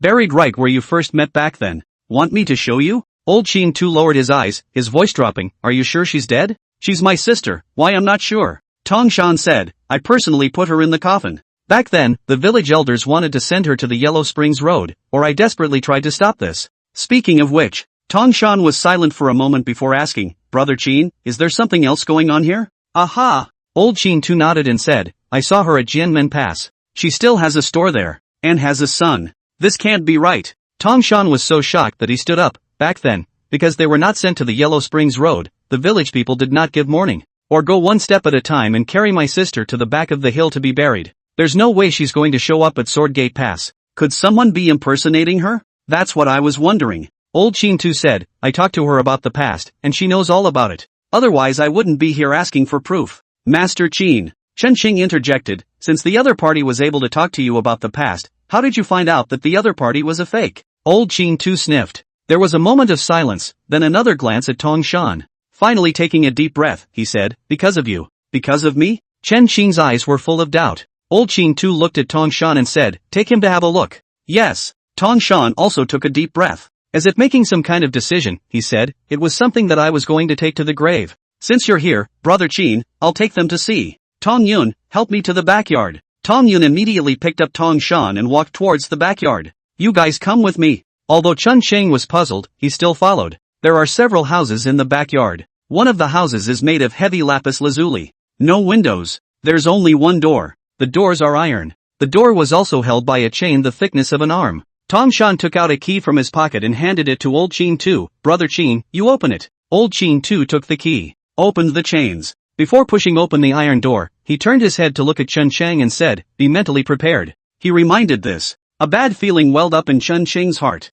Master Qin, what exactly is in there? You're making it so mysterious. Got me a little scared. Old Qin Tu gave him a deep look, then pushed open the heavy iron door with one hand. It's probably been too long since I opened it. The iron door made a toothsome creaking sound. With the iron door pushed open, there's a wind blowing from nowhere. The wind carries the odor of decay, of obsolescence. Like something had finally seen the light of day. The stone house was not large. You can almost see inside just by standing in the doorway. Right in the center hangs a portrait. In front of the portrait is a shrine table. Chen Sheng stood in the doorway because of the backlighting. Couldn't see what the painting really was. At the same time he had an urge to turn away. Get in there. Old Qin Tu came behind him, pushed him. Chen Sheng stepped inside with a smooth motion. The light dimmed. The moment that portrait was completely revealed to Chen Sheng's eyes, Chen Sheng froze directly there. After a while, he turned his head to look at Old Qin Tu standing in the doorway and said, Master Qin, you're purposely screwing with me, aren't you? Cheng Xingyi and Tong Yu on the side saw this. Curious, he took a few steps forward. When they got a good look at the portrait, the eyes instantly became odd. The portrait is of an old Taoist priest, sword in right hand. The left rests on a Taoist seal. Fairyland. Full of majesty. Just. That face, however, was exactly the same as Chen Sheng's. Only the face in the portrait was obviously older. With wrinkles. Chen Sheng, on the other hand, is still young. Old Qin Tu looked at Chen Sheng with a complicated gaze and said, "Do you think I have the need to screw you over on something like this?" But, Chen Sheng pointed at the portrait and said, "How does he look exactly like me? Could he be my elder? What son have you ever seen that looks exactly like his old man? As in a mold?" Chen Sheng's people were numb. Yeah, only twins can be identical in this world. Available at. There was obviously a big difference in years between himself and this man in the portrait. How can two people be twins? Master Qin, what's going on here? Chen Sheng's tone unconsciously carried a bit of trembling. I don't know. Old Qin Tu shook his head and said, "All I know is that back then, the old Taoist priest spent his entire life searching for immortality.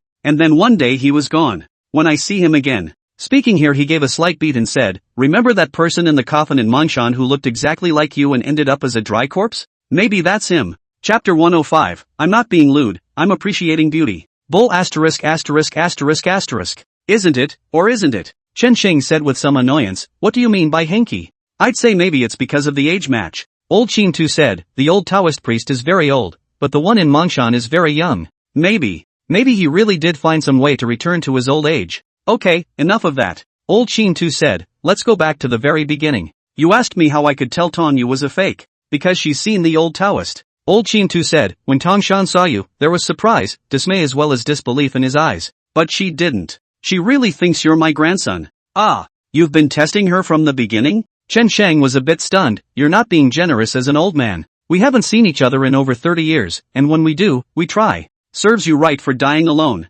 Old Qin Tu, who was disliked, was not angry. He sighed softly and said, "Grandson, this matter involves a bet from long ago. Hey, it's all in the past. Let's not talk about it. The past is the past. Tongshan, can you take me to see your sister?" Ugh. Tongshan looked at the old Qin Tu, who was already old, and sighed deeply. "Brother Qin, you come with me." Chen Sheng. Old Qin Tu looked at Chen Sheng and said, "This stone house was built by the old Taoist priest himself back then. If you want to know something, find out for yourself." After saying that he left with Tongshan. Sister Cheng Qingyi also wanted to leave. Chen Sheng, however, called out to her and said, "Help me look for it together as well and see what clues there are." Is this appropriate? Qingyi was a bit impressed. According to what old Qin Tu said, the old Taoist priest in the painting has been searching for immortality and may even have found it. Maybe we can find something of value. Chen Sheng's few people entered the stone house. The stone house is really simple. A painting, a shrine, a futon as well as a bed. There would be nothing more. Qingyi knocked around the house, trying to figure out what the secret compartment is.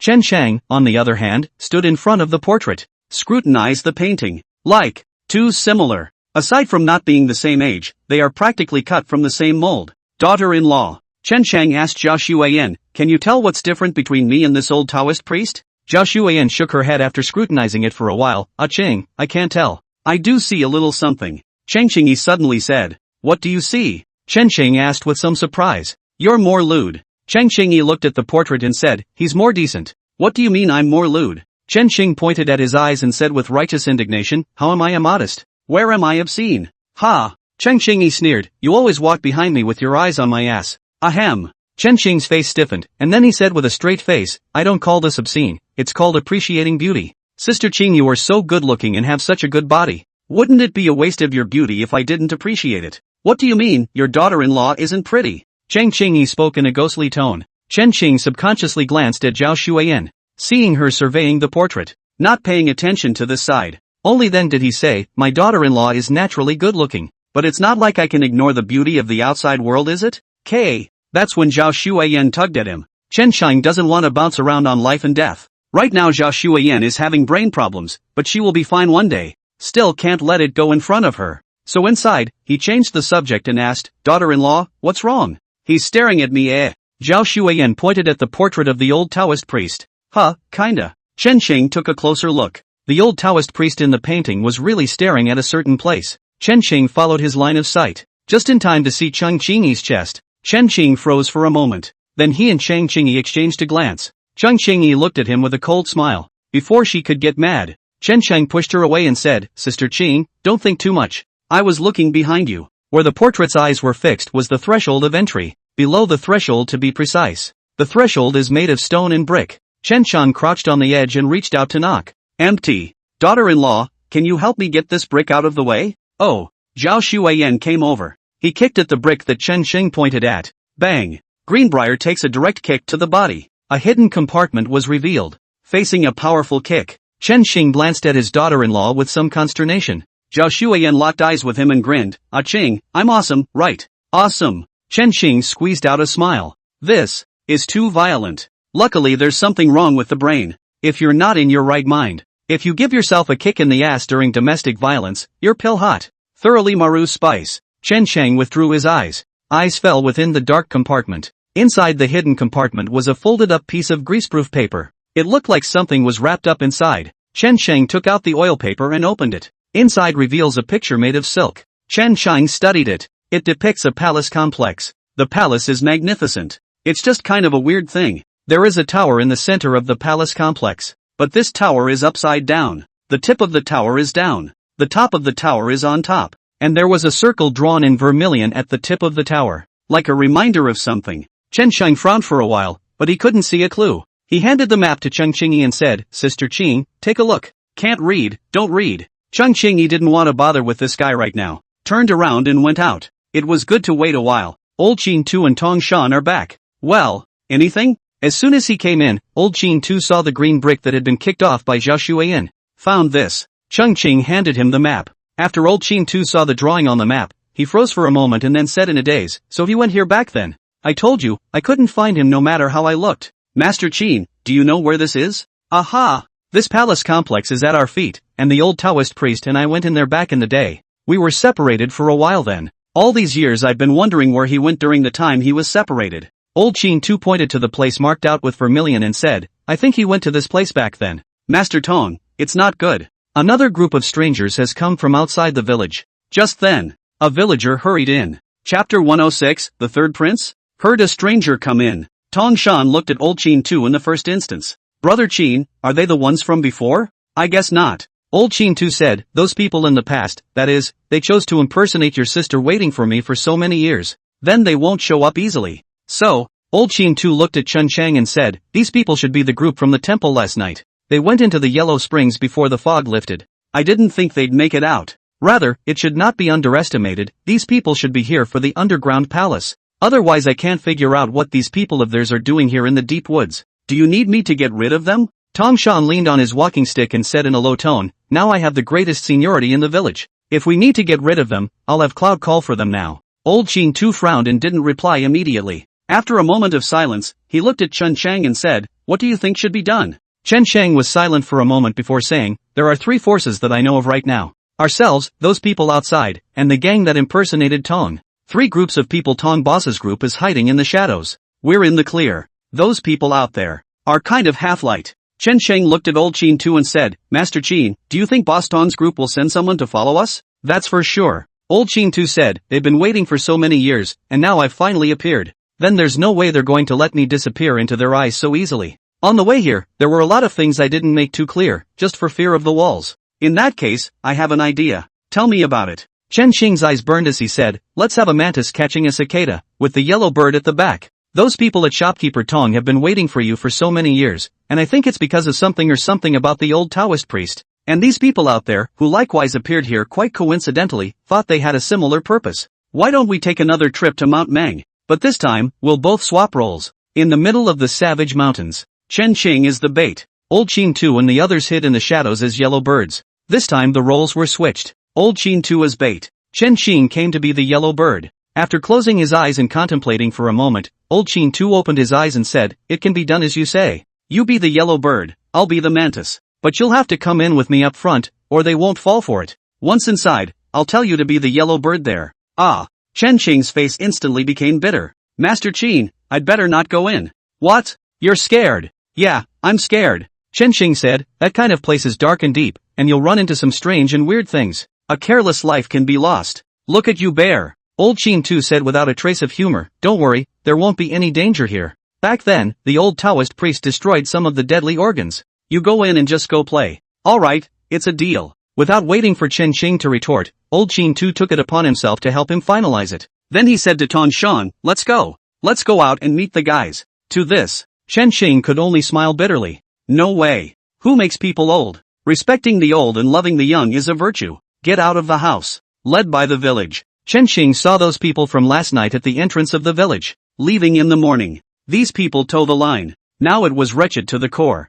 There were only 5 or 6 people who went. The men sat paralyzed on the floor. The hijacker gasped for air. It's you guys. Chen Xing saw these people. These people saw him too. Ironhead, who claimed to be the captain of the merchant team yesterday, looked at Chen Xing incredulously and said, "How come you guys aren't hurt at all?" "Ha? Why should we be anything?" Chen Xing pretended to be shocked and said, "I remember that you guys left before us. What took you so long? What happened to you guys?" "It's a long story." The white-clothed male in the morning got up and patted the dust on his body and said, "We're merchants who come over here to collect mountain goods. There was a bit of a change of heart on the way. Can you offer us a place to stay? Money is not an issue. Collecting mountain goods." The corner of Chen Xing's mouth tugged. Is it now fashionable to collect mountain goods from graves? But Chen Xing didn't reveal them either. There is a place to stay, naturally. Tongshan was silent for a moment before saying, "There happens to be an empty house over the back mountain." "Water!" Tongshan shouted to the crowd of onlookers. A young man trotted out. "Master Tong."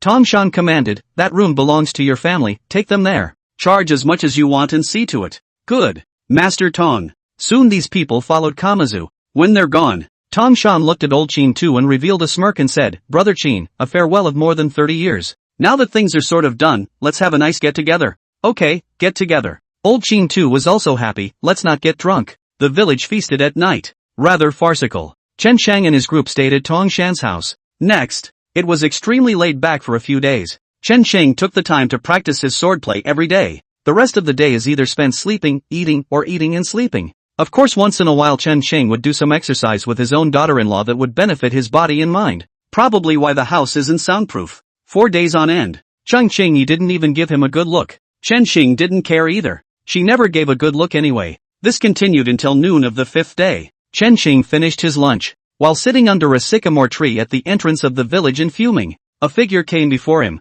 Chen Xing looked up. It was that white-clad male. Not for a few days. There was more than a touch of weariness on his face. "Something?" Chen Xing asked knowingly. The white-clothed male, on the other hand, directly opened the door and said, "My surname is Song, and my name is Song Jiang. The third oldest in my family, so they call me the third prince." Chen Xing froze. He didn't realize that this guy was a royal prince, and it also just revealed itself in a big way. It seemed to have seen Chen Xing's surprise. Song Jiang said directly, "I've met General Zhao a few times, so I already knew your identities that morning." Chen Cheng drifted off. Zhao Xuan's identity was there. There are quite a few people who have seen her. Sometimes the instinct to bring her around is a clear license. It seems that in the future, she will be looking for a mask to put on her. Chen Cheng withdrew his sight and looked at third prince Song Jiang. "So, you came here for immortal." Chapter 107. Something is wrong, very wrong. Fairy again. Chen Cheng said, "Are there really fairies in this world? The only way to know if there are fairies is to look for them, isn't that right?" Song Jiang looked at Chen Cheng with a smile. "You, a third prince, don't stay in the capital and run here to seek immortality." Chen Cheng looked at him and said, "You're not out of your mind. I'm the third oldest, and if I don't rush out now, I'm going to be liquidated in the future." Song Jiang said, "It's quite nice to be an idle prince who seeks immortality, isn't it? It's pretty good." Chen Xing said, "Just what does this have to do with me?" "Of course it matters." Song Jiang said, "General Zhou is not right, it should be your mother." The court spared her earlier, merely needing to appease the people. When the new emperor takes the throne, there is a slave to the dragon. Your maiden is not as useful as she could be. At that time, wait until the time of liquidation. You think you can still protect her? Or is it still useful for her to play dumb? Chen Cheng stared at an ant crawling around his feet and suddenly smiled blandly. "How do you want to cooperate? What could we possibly have to gain?" "Money." Song Jiang said, "According to the information I have received, there is a large amount of treasure inside the mountain in addition to the immortal relics. Your lady still has quite a few of her old men. With money they can be brought together, and it just so happens that I have been made king of Shu, and have taken up my vassalage in the land of Shu. In Shu, a place with high mountains and bad water, it seems normal to have a few more mountain bandits occupying the mountains." Here Song Jiang stopped. He didn't continue to put words in his mouth, because he believes it. Smart people don't need to talk too much. Chen Changhe, on the other hand, laughed coldly in his heart. This guy claims to have no interest in the throne. And yet, here we are playing keeper of the enemy. However, Chen Xing himself was trying to coax him into the ground to lure the people behind him out. Therefore Chen Sheng didn't point it out. He pretended to hesitate for a long time and said, "Third Highness, give us all the money if you want." Wouldn't you be at a loss if you didn't find an immortal? A loss is a loss. Song Jiaying smiled and said, consider making you a friend. Yes. Chen Sheng, who heard these words, looked like he had finally made up his mind. Taking a fist to the palm, he said with slight excitement, Third Highness, I'll take you to meet the others. Discuss a specific collaboration. This is natural, you lead the way. Song Jiaying kept a comforting smile. Chen Sheng didn't talk nonsense either. Immediately, he took him to Master Qin. Been idle for the last couple days. Just waiting for this guy to come forward. Though I didn't expect this guy to be the third prince. Good thing this didn't have much of an impact. Went underground kind of. Don't say you're a prince even if you're an emperor. Dead is dead. So things were negotiated without too many twists and turns. Chen Qing's side wants money. Song Jiaying's side wants a trace of the immortal in question. After the benefits are distributed, the parties agreed to leave the next day. Wait for Song Jiaying to leave. Chen Qing said, Master Qin, is this guy reliable? Old Qin too gave him a look and said, you believe him when he says he's the third prince? And I said, I'm your grandfather. Do you believe it? I believe. Chen Qing's eyes were sincere as he said, Grandpa, when will you give me all of your family's fortune? Asterisk asterisk asterisk asterisk off. Old Qin too blew his beard and eyes out. Get ready tonight, all of you. Don't step back into someone else's trap when the time comes, then the fun will be great. Old Qin too turned around and left after saying that. Chen Sheng and a few others went back to the house as well. The days should have been prepared long ago. Because there's nothing to prepare for. Chen Sheng and Zhao Xueyan stayed in the courtyard, and the two of them sat there in a daze. There's really nothing to do. It's still daylight. It's not good for two people to play husband and wife. All you can do is sit and stare. Cultivate your inner strength in the meantime. Speaking of cultivation, Chen Qing had to be mentioned. This sitting sutra is a real treat. After the practice, one hardly has to deliberately practice on one's own. It flows through the body on its own all the time. Only the consequence of this is that people are hungrier. The little bit of food that I ate was all converted into true qi. It was hard to wait until evening when he could enter the house. Cheng Qing came over. Sister Qing, is something wrong? Chen Qing asked. Didn't look for you. Cheng Qing looked at Zhao Xueyan and said, Xueyan, can you do me a favor? Zhao Xueyan looked at her with wide eyes and said, what favor? Cheng Qing came to whisper in her ear for a moment. Oh. Zhao Xueyan nodded. Cheng Qing pulled her and left. What a favor? Chen Qing asked curiously. None of your business. Cheng Qing turned her head to stare at Chen Sheng. Stay here honestly, if you look around, I'm not done with you. After saying that, he pulled Zhao Xueyan into her room. Just the way she said it. Chen Sheng, who wasn't originally curious, became curious instead. He looked around for a moment. It was discovered that the windows of Cheng Qing's house were not closed tightly. Chen Qing's eyes rolled. Getting up and stretching, he said, I'm exhausted after sitting all day, so I'll go back to my room and lie down. With that he went inside. Back to the house. Chen Qing sat cross-legged on the bed. He's sitting here. It was just enough to see most of the space in Cheng Qing's room. Enter the house. Cheng Qing said something to Zhao Xueyan. Then it was time to start hauling clothes. Chen Qing's eyes widened at once. It's not that he is obscene, but, this kind of beauty is not to be seen. But, and he froze.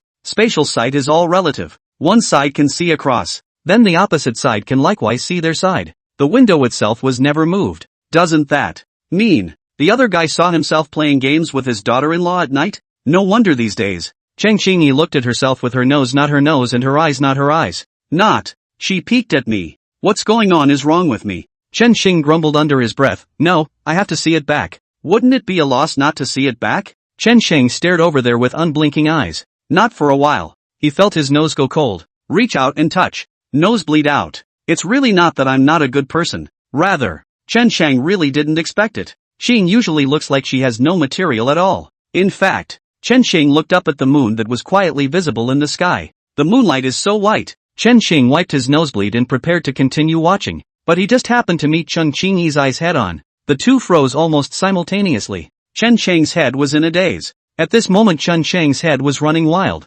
trying to figure out what to explain. Something that Chen Qing didn't expect at the time. Cheng Qing only froze for a moment before treating it as if nothing had happened. Instead, he stood there graciously. What's the situation? Chen Qing's entire body was confused. It's not right. It's very wrong. When things go wrong, they go wrong. Chen Qing immediately closed the window. Chapter 108, Acting Crazy. Only Chen Qing closed the window and regretted it again. People naturally let see it. You're scared less. Big deal. Chen Qing gently shook himself off, then carefully opened to look at the window once again. The opposite side had closed the window. Let's get you to play the decent guy. Chen Qing remorsefully slapped himself again. But soon he figured it out again. Looking at it is just an eye candy. It's no fun.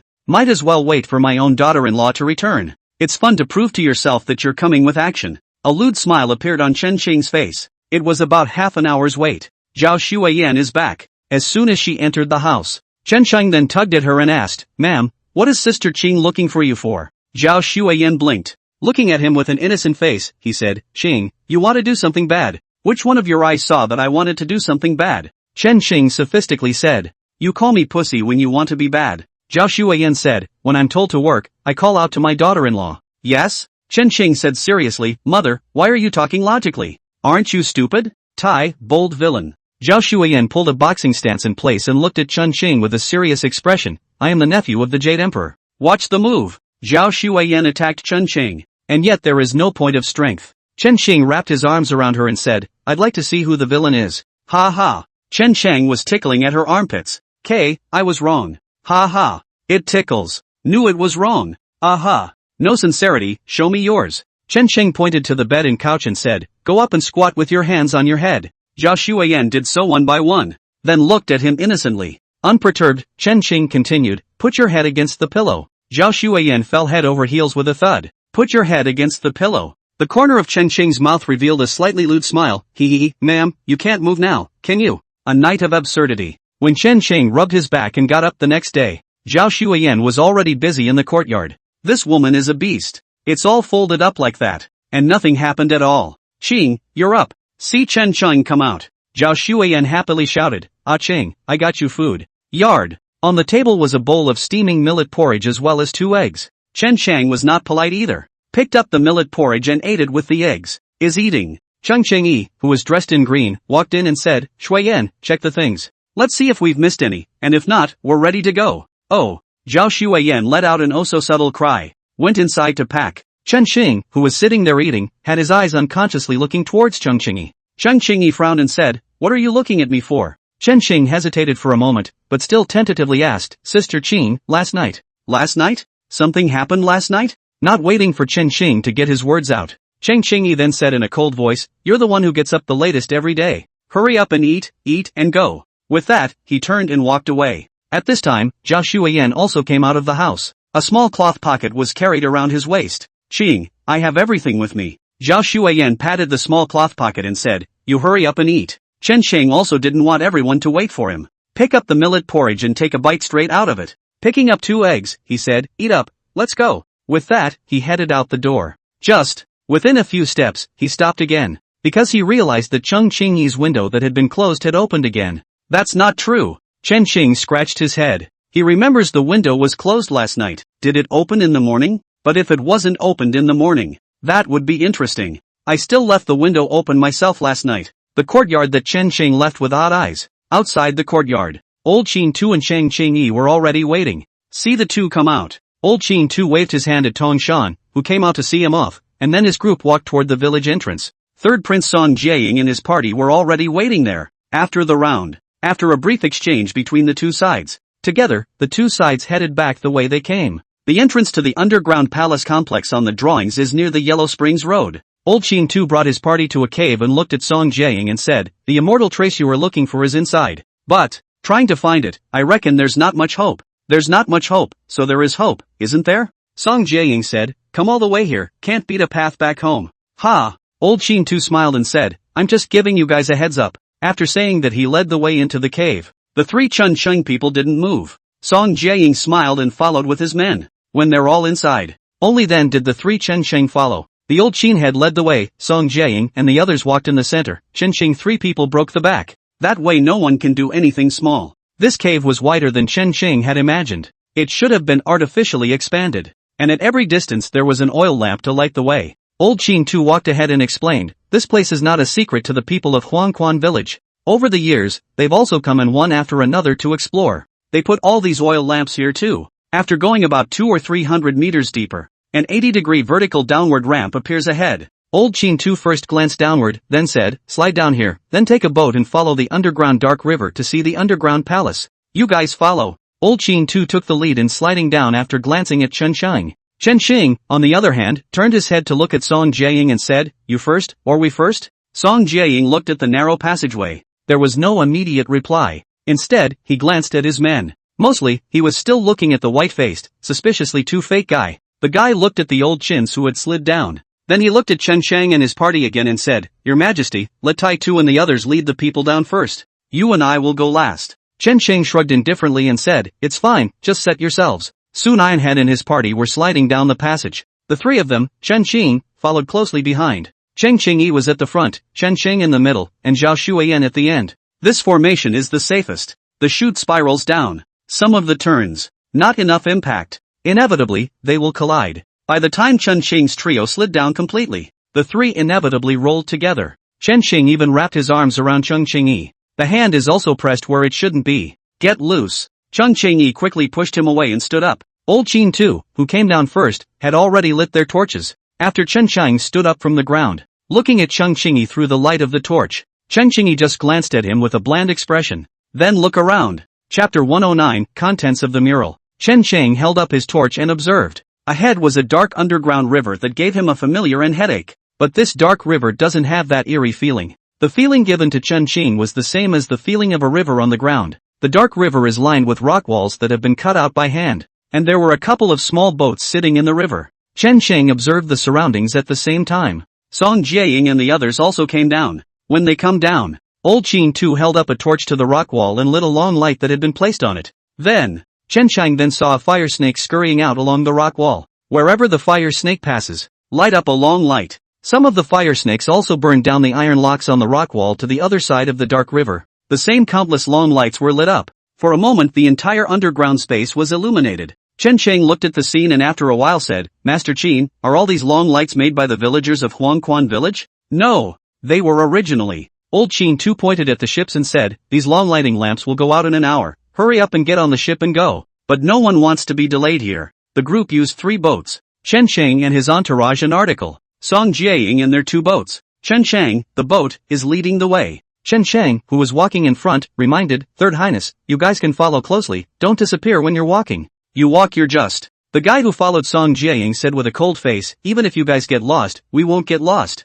Ha! Facing this dead eunuch's dislike back, Chen Qing laughed. Didn't say much about it. You can run into anything in an underground space. Reminds non-stop. Then it's a matter of life and death. Chen Chang withdrew his sight and asked Old Qin Tu in a low voice, "Master Qin, when do we withdraw?" Old Qin Tu said, "At the end of the dark river is the shrine complex, which is filled with statues of unknown gods. It's a complicated terrain there, so when the time comes, you'll just find a chance to hide." "Is there danger?" "No danger." Old Qin Tu said in a ghostly tone, "The dangers were all taken care of by the old Taoist priest years ago." In saying this, Old Qin Tu's back was a bit depressed. Chen Qing could understand. Many years ago, Old Qin Tu was also in his youth, just like himself. A group of like-minded friends. Seek out the old and explore the new. Trekking in search of fairies. But in a flash it's just you. Revisiting old haunts. It's hard not to be heartfelt. "Qing, look at that." Zhao Shuiyan, who had been sitting honestly in the bow of the boat, suddenly stood up. "Point to the rock walls on either side." Chen Chang looked in the direction she was pointing. Only huge murals were carved into the rock walls. Chen Qing tilted his head to estimate. Each mural is tens of meters high and 5 or 6 meters wide. Instead, such a mural extends all the way to the end of the rock wall. After staring at the murals for a while, Chen Qing pointed at the first mural and asked, "Master Qin, what's painted on it?" On the first mural, drawing of a mountain range with a large hole cracked open over it, there was a man standing by the cave. "Here it hangs in the air." Old Qin Tu said after a moment of contemplation, "A long, long time ago, an immortal ascended to the lower realms. This hole is the passageway he used to open up the immortal and human realms." "A long, long time?" Chen Qing interrupted, "Didn't immortals first appear in the previous dynasty?" "Who said it was the previous dynasty?" Song Jiaying, who was sitting on the boat behind him, said, "Immortals have existed for a long time. As for the claim that it started appearing in the previous dynasty, that's only because the only records about immortals in history were recorded in the previous dynasty." With the boat going downstream, the crowd looked again at the second mural. Among the murals, a small group of people knelt above the ground. These little people with their cows and goats are worshipping. And the immortal was pointing at the little man and saying something. Old Qin Tu said, "Back then, the old Taoist priest and said that this was the immortals enslaving these mortals." In the third mural, the immortals hide in the clouds. The little man on the ground is as light as a goose. Some are even more powerful. Power can wrestle bears. Old Qin Tu pointed to the third mural and said, "I would think the immortals are teaching. Our current cultivation techniques were all passed down from that period. But the old Taoist priests say that it is because the immortals have indoctrinated us that we are farther from the way. Anyway, some of what he said didn't make much sense to me. Fourth mural. The picture changed straight away. The space channel was like a shard of glass. Pieces are cracking. The sky flashed with lightning and thunder. The ground is flooded. The villain prostrated himself and wailed and struggled, shivering. And the immortals are gone. Waiting for the fifth panel, the immortal yet again appeared. But what appeared was a group of immortals. They stood near the spatial rift. Feet on the green lawn. Ride the dragon and harness the wind. But the little people on the ground were all turned into dry bones. Pile on the piles. Old Chin 2 pointed to the fifth painting and said, according to the talk of the old Taoist priest, this is an immortal harvesting the chi of mortals as a way to live forever. But immortals die too. Old Chin 2 pointed to the sixth mural and said, the immortals established the immortal palace in the sky, but one day, a godman descended to the world. Chen Cheng looked towards the sixth mural. The heavenly fairy palace shines. But one day, many gods and goddesses appeared whose bodies blossomed with golden light and who were 100 feet tall. These men of God raised their hands. The heavens and the earth crumbled. The immortal battled with him. The seventh mural shows the scene of the overthrow of the immortals. The fairy palace fell. Immortals were trampled to death by gods like ants. One of the immortals fled into the distance. A godman casually caught a falling immortal palace. Slammed into him. This immortal was directly suppressed. At this point the mural comes to an abrupt end. 7 murals. More than 10 meters each. The ship had also sailed nearly 100 meters or so. 100 meters or so on the ground might not be that far. However, in this underground dark river, Chen Ching only felt like walking a long distance. Master Qin, is the place we're going to now the immortal palace that finally smashed down? I suppose so. Old Qin too said, we did see many strange things here back then. Speaking of which, the old Qin head looked like he had thought of something. He turned to the group and reminded them loudly, I'm here with a reminder. Outside I can pat myself on the back with everyone and say I don't believe in things like ghosts and gods. But here I want people to remain respectful. Or if something happens, no one can save you. What? Are there really ghosts and gods here? Song Jiaying, who was standing on the boat behind him, asked with a smile. Ostensibly an inquiry. The words were full of disbelief. Old Master Qin wasn't angry either, but just said somewhat sorrowfully, if you don't believe me, you can try. I'll also take a look to see if there's the so-called national luck protection or not. Chapter 110, The Child in the River. Speaking. Chen Xing felt the ship underneath him move forward faster. Looked down. The water, which had been flowing gently, became rapid. Master Qin, nothing will happen. Chen Xing asked. Nothing will happen if you stay honest. Speaking. A boulder appeared in the middle of the dark river ahead. Boulders cut the current in half. Everyone hold steady. Old Qin Tu shouted, don't panic, just go anywhere, no matter which way you go, you'll eventually converge. With that said the ship he was controlling went to the left. Song Jiaying in the back of this side looked directly silly. Say yes to random walks. How else are you going to control the ship to the left? Quick, follow them. Their group hurriedly took control of the ship and caught up with Old Qin Tu. The boulder was only 5 or 6 meters long. It's a big space after the past. The water swirls back and forth here. Once again, it became flat. Old Qin Tu looked at the crowd behind him who were desperately trying to catch up and was speechless. Didn't I tell you guys? It's all the same going that way. You old man. Ironhead's face was full of black lines as he said, it's not like we've been here before, how do we know the terrain here? You slid yourself desperately to the left, who knows if there's some kind of trap on the right. Alas, if you don't listen to the old man's words, you will suffer one day. Huh, Ching, the coffin is so strange Zhao Shuiyan stood at the bow of the boat, her right hand resting on her forehead, staring ahead with curiosity in her eyes. Chen Chang looked forward. Only a coffin was seen floating on the water in front of him. The coffin kept gyrating with the current. Sometimes the eye leaves the vortex, but then there seemed to be an invisible force that pulled the coffin back. Even stranger. This coffin is half red and half black. It's red as hell. The black is reddish. Seeing this coffin for a moment, Chen Chang only felt that he had entered winter in general at once. Chills all over my body. Chen Qing turned his head to look. Chang Qing even exhaled hot air. The heat rises, floating in the air, turning his head again to the others. The situation is pretty much the same. What the hell? Why is it so cold all of a sudden? Song Jiaying rubbed his hands and said, hurry up and row, hurry up and leave this hellish place. Just as soon as he finished his sentence, Old Qin Tu's face changed drastically as he stared at him with a gloomy face and shouted in a deep voice, shut up and don't say that word? What's the word?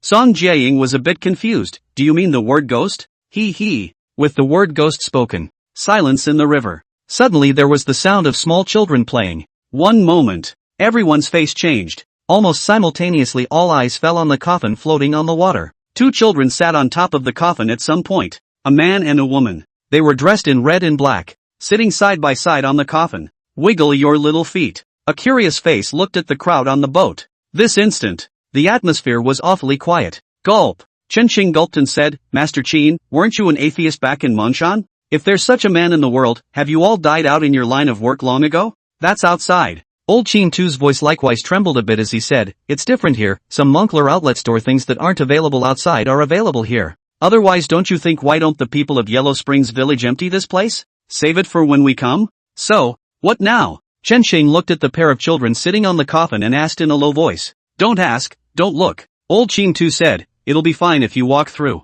Hear his words. No one had the guts to approach that way. The rowboat rubbed shoulders next to the coffin. The two children, on the other hand, stared at them with wide eyes. The feeling of oppression kept everyone from taking a breath. Mental tightness. Fearing that the other side would rush in without noticing. It was good to wait until we left the area. Never to see that coffin again. The two kids didn't move much either. That was a relief for everyone. Heartily, they glanced at each other. No one bothered to mention the word ghost again. Afraid to say that word again. It's like those two kids will suddenly be around. Chen Qing breathed a sigh of relief at the same time and turned his head to look at Cheng Qingyi, who was sitting behind him, and said, Sister Qing, it's alright. It's in the past, can you stop holding my waist? I'm afraid my daughter-in-law will misunderstand. Cheng Qingyi, whose face was a little pale, came back to her senses. Silently, he withdrew his hand. Nothing. Just turned his head and asked, are they just going to stay there? I suppose. Without looking back, Old Qin's head said, they were there when I came back then. Saw them once then too exactly as they are now, no change at all.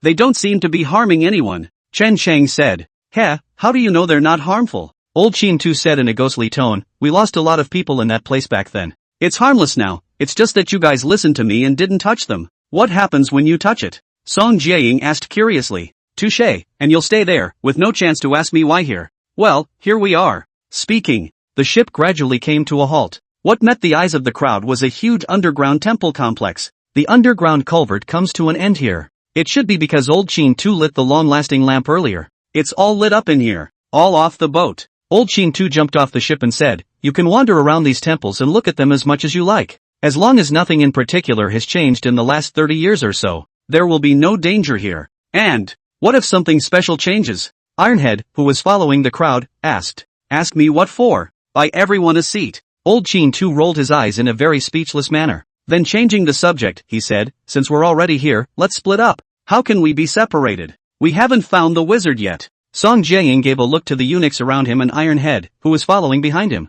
Ironhead and those men of his. Immediately, he put his hand on top of the weapon at his waist. Chen Sheng and his party who saw this scene were not surprised. This situation. It's long since been deduced. There's nothing to be surprised about. Old Qin Tu glanced at Chen Xing, who immediately stepped forward and said, then how about we meet in the middle of the temple in half an hour? It's so big here. We search a little bit, we don't even know how long we're going to be searching. If you're afraid we'll run away. We can leave a few men here to guard the boat, we can't leave without it. Song Jiaying's eyes twinkled for a moment. Smiling, he said, it's fine to move separately, but I'm going to follow you. Yes. Chen Cheng agreed after a little hesitation. Anyway, Song Jiaying was the bait from the beginning. It's good to follow. At the very least, it won't be a mess. Seeing that Chen Cheng agreed, Song Jiaying instructed, Companion Zhao, you take Ironhead and search according to our original plan. I'll follow them. Eunuch Zhao was instantly anxious. Third Highness, how can I be separated from you? If something goes wrong with you, the old slave. Okay. Not waiting for Eunuch Zhao to finish his sentence, Song Jiaying then interrupted, with General Zhao around, you don't need to worry about my safety. Or do you not believe in General Zhao's strength? Speaking of which, Song Jiaying looked at Zhao Shuayan with a smile and said, am I right? General Zhao, how long are you going to go on pretending to be crazy? Chapter 111, Homophone Compulsion. Zhao Shuayan hid behind Chen Cheng. The small hand tugged at his arm and said, Cheng, I'm afraid this person isn't a cutie. Right. Always staring at me. Cheng, beat him up. Hear that? Chen Cheng looked at Song Jiaying and said, my lady says you're a little cutie. If you make any more false identifications, I'll beat you up. It's okay if you don't admit it. Song Jiaying said with a faint smile, anyway, I'll just follow you guys. Companion Zhao, take Ironhead and the others to search this place carefully. Don't leave anything out. Zhao Companion sniffed and wanted to say something, but was scared back by Song Jiaying with a cold look. Yes, Your Highness. Zhou Companion led the way. Chen Shang, on the other hand, smiled blandly and said, Master Qin, let's go too. Old Qin Tu led Chen Shang and his group towards the inner shrine. Upon entering inside the temple, Chen Xing had only one feeling. Great! It was filled with idols. The smallest of each idol was 5 or 6 meters tall. Walk in it. The group was as if the little man had strayed into the land of giants. What gods are these idols? Song Jiaying, who was walking at the end, asked Chen Xing curiously. You asked me. Chen Xing pointed at himself and said, then you might as well ask the idol itself. I'm not even a first-timer like you. No one knows what gods these are. Old Qin too, who was walking ahead, said without looking back, neither Taoism nor Buddhism has any record of these deities. Still, it's not like there aren't any little clues. Do you know about the Green Cult? Song Jiaying was first stunned, and then said, you mean, the Green Sect that has been rebelling since the previous dynasty and was not completely eradicated until more than 30 years ago? Right. Old Qin too said, the gods they believe in are so similar to the idols here. Chen Xing looked at the idol inside the shrine. These idols have a unifying feature. That is, there is no face, yet the silhouette gives away the fact that each idol looks different. It's weird. Master Qin, what is this Green Cult again? Devilish, rebellious. Song Jiaying said, the god they believe in is the Green Emperor, believing that everything is created by the Green Emperor. So overthrow the existing rule. This green sect is extremely difficult to deal with, every time the imperial court manages to eliminate it, but every time there is a disaster year it comes back from the dead. Chen Sheng had an idea in his heart after hearing this. This green sect is probably just like the White Lotus sect. Rebel professional now. Speaking. Old Qin too, who was walking ahead, stopped in his tracks. Master Qin, why don't you leave? Chen Xing asked. We're at the place. Old Qin too said as he looked ahead. Chen Xing followed his line of sight. Ahead was a huge square. There is a spring in the middle of the square. Spring water was constantly coming out of the spring. It flows down the gully and around. And directly in front of the square was a shrine. An ancient, vicissitudinous plaque hung in the center of the shrine. The plaque was engraved with several pale, ancient characters. Zhao Shuiyan pointed to the words on the plaque and said, Hall of Brightness. It's the Temple of the Sun and Moon. Chen Xing slapped her on the head without any good humor and said, can't you see that it's separated in the middle? Oh. Zhao Shuiyan rubbed the place where Chen Xing had patted with her hand, muttering and complaining, it was already stupid, and you patting it will make it even more stupid. And you know you're stupid. Chen Xing rubbed her head with some amusement. Then he looked toward the old Qin head. However, he saw old Qin too's gaze fixed on a building on the left. A tower built upside down to be exact. Only the base of this tower is exposed. The tower's body and spire all go deep into the ground. Chen Shang pulled out the drawings he found within the stone room from his arms and said, Master Qin, is this what you're looking for?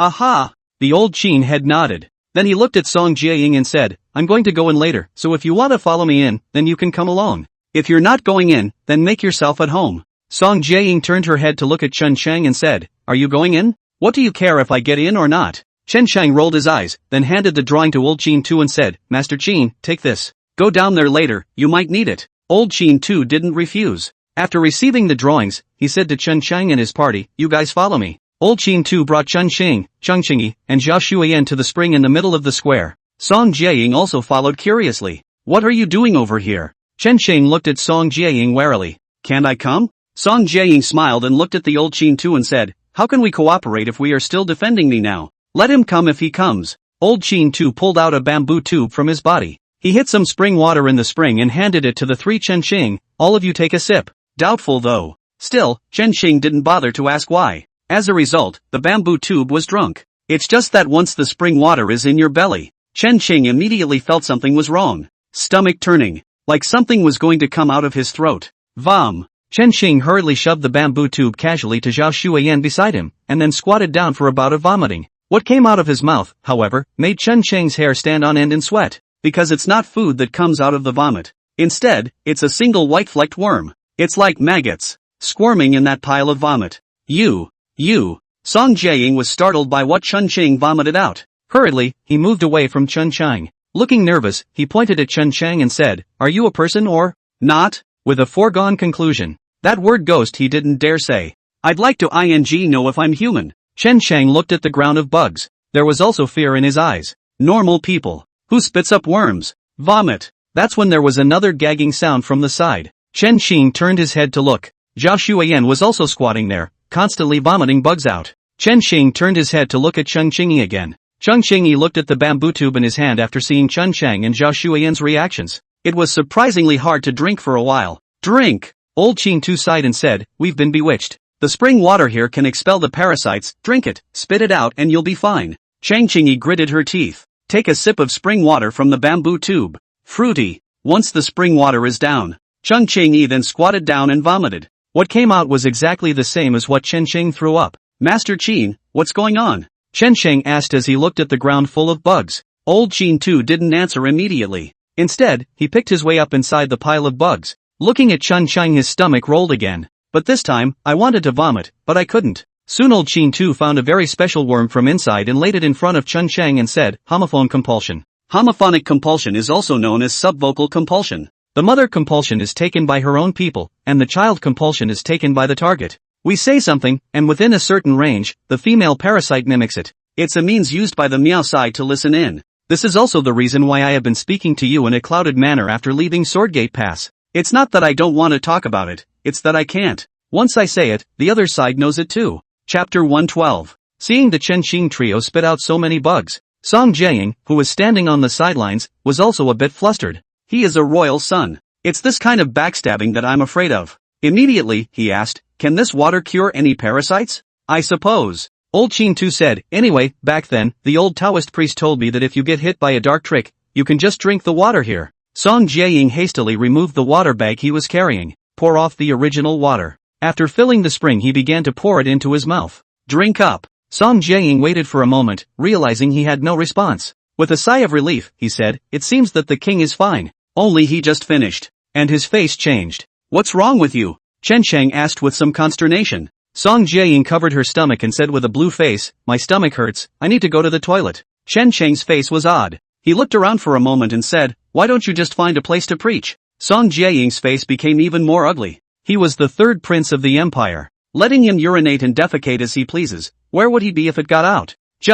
That doesn't pull words. Can't really hold it in again. Seeing his difficult appearance, Chun Xing stifled a laugh and said, hurry up and go. Wait a minute, if I push it, it's going to be a real diarrhea. Song Jiaying turned around and jogged towards the nearby building. If you pull on it, you might as well kill him. Wait for him to leave. Chun Xing gathered the smile on his face and said, Master Qin, what's wrong with him? Got hit, too. Old Chin Tu said, vomiting and diarrhea, can spit out, indicating that the trick is not deep. If you can't spit it out, it means the hit is so deep that it's gone deep into your lungs. It takes a little bit of draining out. It seems that royalty is also a dangerous profession. Chen Chang nodded indistinctly, then asked without moving, Master Qin, why don't you drink this water yourself? You boy. Old Chin Tu didn't have the good sense to say, still suspecting me, right? Ha. Chen Chang hemmed and hawed and didn't answer positively. Old Chin Tu rolled his eyes and said, the first night I came to Yellow Springs Village, I came quietly. Make sure before I bring you straight here. Why else do you think I had to have you guys come here and then play disappear?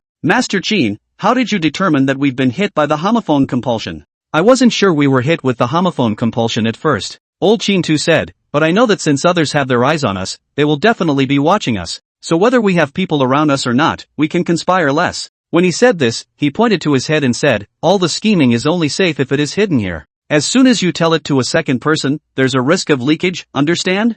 Got it, then disappear. Old Chin Tu said, taking advantage of the absence of that fellow surnamed Song, hiding now is the best chance. Master Qin, we're afraid we won't be able to leave. Chen Xing smiled bitterly and gestured for him to look behind him. The old Qin had turned his head to look, but it was Zhao Companion who brought Iron Head and the others over. Zhao Companion looked around, his eyes unkind as he said, where is my king? Chen Xing pointed in a direction and said, over there, go see for yourself. Stay back. Zhao Companion followed the direction Chen Xing pointed. Just before he got close, he heard Song Jiaying rebuke in a deep voice, get the hell out of here. Not only did the scolded Zhao Companion not feel any discomfort. Instead, he was a little happy, because the selfsame master is safe. What happened to my king? Zhao Companion looked at Chen Xing with unkind eyes. Ask him yourself later. Chen Xing said in a salty manner, I'm not your master, why are you asking me? You seek death. Zhao Companion stared at Chen Xing with sharp eyes. What? Trying to make a move. Chen Xing stood behind Zhao Shuayan without the slightest fear and said, try it with your hands. Zhao Shuayan clenched her fists, puffed at his mouth. Eyes grunted in exasperation at Zhou's companion. Chen Xingyi, on the other hand, looked at those people from Iron Head. The atmosphere dropped to freezing point. Come on, what's all the noise about? Just then, Song Jiaying blackened his face, covered his stomach, and limped out. Chen Xing looked at him with some disgust and said, you wouldn't have come out without wiping your ass. Crude. Song Jiaying said with a gloomy face, don't you dare discuss this king here. Also, what you just said, this king heard it all. You want to get out of here and hide. I don't care what you want to do, but I only have one request. Song Jiaying pointed at Zhao Shuayan and said, she has to stay. I'm not comfortable with her not staying and coming with us. Don't even think about it. Chen Xing directly dragged Zhao Shuayan behind himself and said, she is my mother. It's none of my business if she's your maiden. Song Jiaying was furious and laughed. It's not like I'm hitting on her. Only she doesn't follow, and God knows what tricks you'll pull. In my eyes, the life of this old man surnamed Qin is worth nothing. What if he leads us into the Deadlands and dies down there? Only if your maiden follows will I feel comfortable following this old man down. What if I don't? Chen Sheng stared at Song Jiaying with gloomy eyes. No deal, I'm out of here now. Song Jiaying said, it's just that, you really think, I only took these people out? If I leave this time, the next time it will be an army surrounding you. Oh, that's a somewhat refreshing threat you've made. Chen Xing said, aren't you afraid that you won't be able to walk out of here? You can try. Song Jiaying said with a flat expression, see if you can keep me here. Chen Shang, let your daughter-in-law stay and follow me down. Just then, old Qin Tu suddenly said, I promise, nothing will happen to her. Master Qin. Chen Sheng looked at old Qin Tu with some disbelief. Old Qin Tu looked at him with sincere eyes and said, trust me, I won't harm you. Chen Sheng locked eyes with him. After a while, Chen Sheng then said in a complicated tone, I have no way of deciding this, you'll have to ask my daughter-in-law herself. I have to let her protect me myself, I'm in no position to do it for her. After saying this, Chen Sheng looked at Zhao Shuiyan and said, daughter-in-law, decide for yourself if you will go down with them or not. Qing, I'll listen to you. Zhao Shuiyan looked at Chen Sheng with sincere eyes. Don't worry, I mean no harm to your mother. Song Jiaying suddenly said, you don't really think that I'm simply here to look for the immortal trail, do you? If something happens to your lady here, it will do me more harm than good. I'm just keeping myself safe by letting her follow. Then who will guarantee her safety? Chen Sheng said in a deep voice. Qing, I can protect myself. Chapter 113, The Sun and Moon Divine Hall. Chen Qing hesitantly looked at Zhao Shuiyan. After a while, only then did he bite his tongue and say, fine. You follow them. Chen Sheng stepped forward and hugged Zhao Shuiyan, whispering quickly in her ear. Then releasing her reluctantly, he said, remember to protect yourself. Aha. Zhao Shuiyan nodded very seriously. Go. See that he's willing to let go. Song Jiaying urged the old Qin head to lead the way. Old Qin Tu led his group into the tower after exchanging glances with Chen Shang. Soon they were gone. Wait until they leave. Chen Shang and Shang Qingyi were the only two left standing there in silence. After a while, Chen Qingyi suddenly asked, why aren't you talking? Say what? Chen Shang looked at her with some surprise. Don't you feel suffocated? Chen Qingyi wrapped his hands around himself and said in a cool tone, he can't even decide whether his own woman will stay or go. Holding back. Chen Sheng said, but is it useful to hold back? Instead of holding back here in self-hatred, think about how you can be the one to play in this game of chess. Speaking of which, Chen Sheng looked meaningfully at Chen Qingyi and said, whether it's you or old Qin Tu, you're actually a pawn in the chessboard, right? Don't you guys hold back? I don't know what you're talking about. Chen Qingyi directly changed the topic. What should we do next? Seeing that she wasn't answering, Chen Sheng also just smiled bashfully. Then rubbing his hand over his cheeks he said, find a place to hide as we originally discussed. I have feelings. The pushers hidden behind the scenes this time will be beyond our expectations. After saying that, Chen Shang walked towards that Sun Moon Divine Hall. Chen Qingyi hesitated. Followed suit. The gate to the Temple of the Sun and the Moon is made of a huge piece of basalt rock. Heavy vicissitudes. It was a good thing the temple doors themselves were open. It's only open a crack though. But it was enough for Chen Qing to squeeze in. Get in there. What met Chen Qing's eyes were three huge idols. 2 seats to the left and right. One in the center. The idols are a man and 2 women. The one on the left has a lotus flower on his head and holds a bright moon. The one on the right was wearing a divine robe. The god's robe was carved with a red sun, and he carried a long sword. And the one in the center was cloaked. 1 finger to the sky. 1 finger to the ground. Wearing a green lotus crown on his head. The 3 idols were like ancient gods, looking down on everything in the world. The deep gaze just happened to land on Chen Shang, who had entered the divine hall. The oppressive feeling of a giant. It instantly pressed towards Chen Shang. This caused Chen Shang to take a step in his footsteps. But soon he was looking around again as if he were normal. Do you believe that there are immortals in this world? At this time, Chen Qingyi's voice came from behind him. Chen Shang looked back at him. While wandering around the temple, he asked rhetorically, Sister Qing, do you believe it? I believe. Chen Qingyi's reply caused Chen Shang to freeze. Answer so decisively? Chen Shang said, you see an immortal?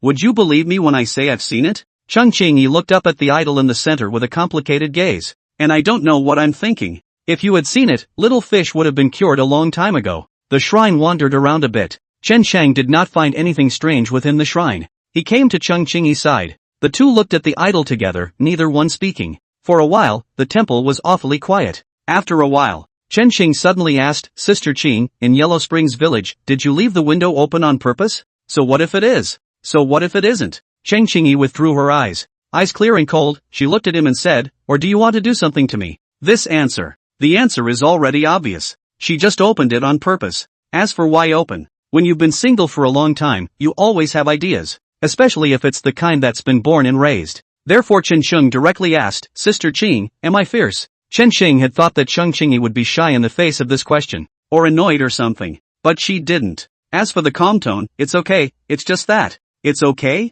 That's about it. Chen Qing's eyes suddenly widened. For men, there are only two options, yes and no. There's okay there. It's just that kind of choice. Chen Sheng looked at her angrily and said, what's okay, it's just like that. Want to try? Yeah. What Chen Sheng didn't expect was, Cheng Qingyi surprisingly agreed without hesitation. This in turn made Chen Sheng a bit confused. Sister Qing, you promise? Chen Sheng looked at her a bit incredulously. Cheng Qingyi took a step forward. Bringing his face to Chen Xing, his voice was low. What? Can't believe it? Think I'm chaste? No. I just thought. Feel what? Think I won't say yes? I'm a woman. There will always be a need for springtime loneliness. What's so surprising? Sister Qing, Shoo, don't talk. Hold me. Cheng Qingyi once again took a step forward and stuck to Chen Xing's body. Chen Xing's breath hitched. The two came close together. All he had to do was reach out and he could take the woman in front of him in his arms. Sister Qing, we can't do this. Chen Sheng pushed Cheng Qingyi away as he sternly refused. It's not right for us to do this. A flash of dismay flashed across Cheng Qingyi's eyes as she was pushed away. She then said in a cold voice, what? Didn't you used to fantasize about holding me down in bed? Why are you playing the decent guy now? I'm not decent. Chen Xing said, Sister Qing, I admit, I'm cheap, I've been craving your body. But not now. My mother is alive or dead, and it would be inhuman for me to flirt with you here. How about we make an appointment another time? Cheng Qingyi didn't get angry, but instead suddenly laughed. She smiled playfully. Cheng Qingyi sat down in place and said in a bland tone, after this village, there will be no more temple. I just want it now, there's no later. Chen Sheng stood behind Cheng Qingyi. Look at her slender figure. I'd be lying if I said I wasn't impressed. But he still has a bottom line. At the very least, he would not do anything to wrong his own lady until she was safe. Even if the bait in front of you is tempting. One more. Chen Sheng felt that Cheng Qingyi was fishing. One really agrees. I'm afraid I'm going to fall into some kind of trap. Tap tap. Just as the two were at an impasse, footsteps suddenly came from outside the temple. Chen Xing, who was still in a complicated state of mind, was instantly alert. Sister Qing, someone is coming from outside. He heard you. Cheng Qingyi naturally heard it. Cheng Qingyi looked around for a moment and grabbed Chen Sheng's shoulder. A little bit of footwork. Swept directly up to the idol's head and hit it. Chapter 114, a cliched discovery. Chen Sheng and the two of them just hid. Several silhouettes then walked in through the gate of the temple. Chen Xing cautiously poked his head out to look down. Among these people, Chen Xing saw a familiar figure. Tong Yu's son, Tong Poof. Behind Tong Pu stood dozens of men in tight black clothes. An aura of solemnity emanated from these people. Everyone search around and see that you don't miss anyone. Yes, look at the people who are scattered and searching. Chen Xing whispered, Sister Qing, will be discovered at this rate. I'll just take care of them. Cheng Qingyi fatally returned a sentence and was about to rush down to make his move. However, Chen Xing held her down and said, Sister Qing, don't be impulsive. It's not going to be that simple. This Tong Poof comes out so early, he can't be some big shot. Wait and see. See him say that. Cheng Qingyi also withdrew his hand. It was just a matter of time before the two were discovered if they continue to stay here. Cheng Qingyi looked openly. Grabbing Chen Xing, he silently jumped above the beams of the shrine. Chen Xingsheng, who was squatting on top, was afraid that he would fall. Subconsciously, he wrapped his arms around Cheng Qingyi. Cheng Qingyi frowned but didn't say anything. Her eyes were all on those below. Those men down there searched very carefully. The idol was searched all up and down. The only place that was forgotten was the crossbeam. Chief, no one. Go. Tong Pu waved his hand and said, catch up with that old guy, and let the people in the back take care of what's behind them. Yes. Tong Poof led the way. Only then did Chen Xing let out a long sigh of relief and said, I was right, they're just the ones playing the lead, there are still people behind them. Have you touched it enough? Cheng Qingyi looked at Chen Xing with icy eyes, do you really think I don't dare to chop off your claws? Chen Xing retracted his right hand without moving and said with a blank expression, Sister Qing, what are you talking about? What's wrong with me? It's just that he's trying to act crazy. Cheng Qingyi, however, did not want to let him go. Don't play dumb for me. Where did you just put your hands? Didn't put it anywhere. Chen Xing's eyes flickered a bit. Rubbish, dare to do it, dare not admit it. Cheng Qingyi cursed softly. Chen Xing froze for a moment, then said directly, I just put my hand on your chest. Come on. You cut off my hand. Chen Xing passed his hands in front of her. Ha! Cheng Qingyi looked at him with a cold smile and said, what do I need your hand for? So what do you want to do? Chen Xing said, I did wrong, I admit it, what do you want to do, you just say it. Didn't think so. Cheng Qingyi turned her head to look away and said, I just hate the fact that you dare to act but don't dare to admit it. With that she jumped off the beam. Chen Qing sat on the beam without moving. Honestly, that word, trash, stung his heart. Although it is his own fault in the first place, he did not do it on purpose. Okay, it's just intentional, but that's just a matter of not being able to help it. Not so insulting. Chen Chang was a little angry that he didn't call out to her. Cheng Qingyi didn't bother with him either. Headed out the door without looking back. Wait until her figure disappears.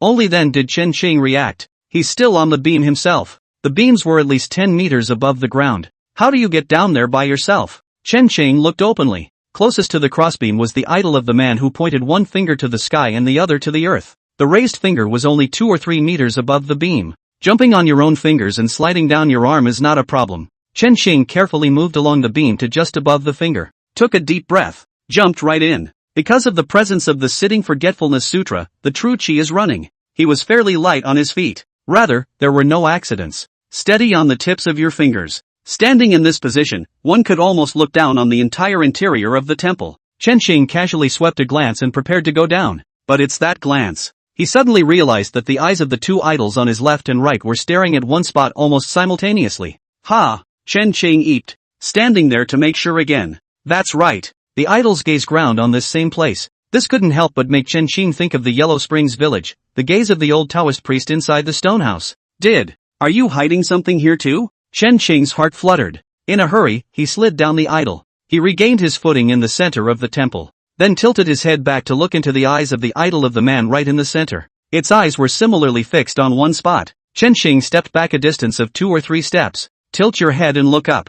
Standing here, the eyes of all 3 idols were fixed on themselves. Chen Chang looked down. At his feet was a slab of lapis lazuli, probably due to age and disrepair. Chen Qing kicked with his foot, and the stone slab was a bit loose. There really is something here. Chen Qing hurriedly squatted down and tried to dislodge the stone slab, but he couldn't get the slate after half a day's messing around. What are you squatting for? At this time, Cheng Qingyi walked back from outside. Chen Qing turned his head to look. Cheng Qingyi's original green clothes were stained with some blood on top. You are? Chen Chang looked at her suspiciously. It's not a big deal. Cheng Qingyi said in a breezy manner, I was just upset just now and chased out to slaughter a few people. Not cool. Slaughtered a few people. That's so easy to say. Chen Qing pulled the corner of his mouth and decided not to bother with her. What are you doing here? Cheng Qingyi came over and asked. I found something. Chen Cheng pointed at the stone slab and said, Can you help me get it open? Cheng Qingyi looked at it and lifted her foot and stepped on it. Click. The slate cracked right through. Chen Qing immediately peeled away the shards of stone slabs.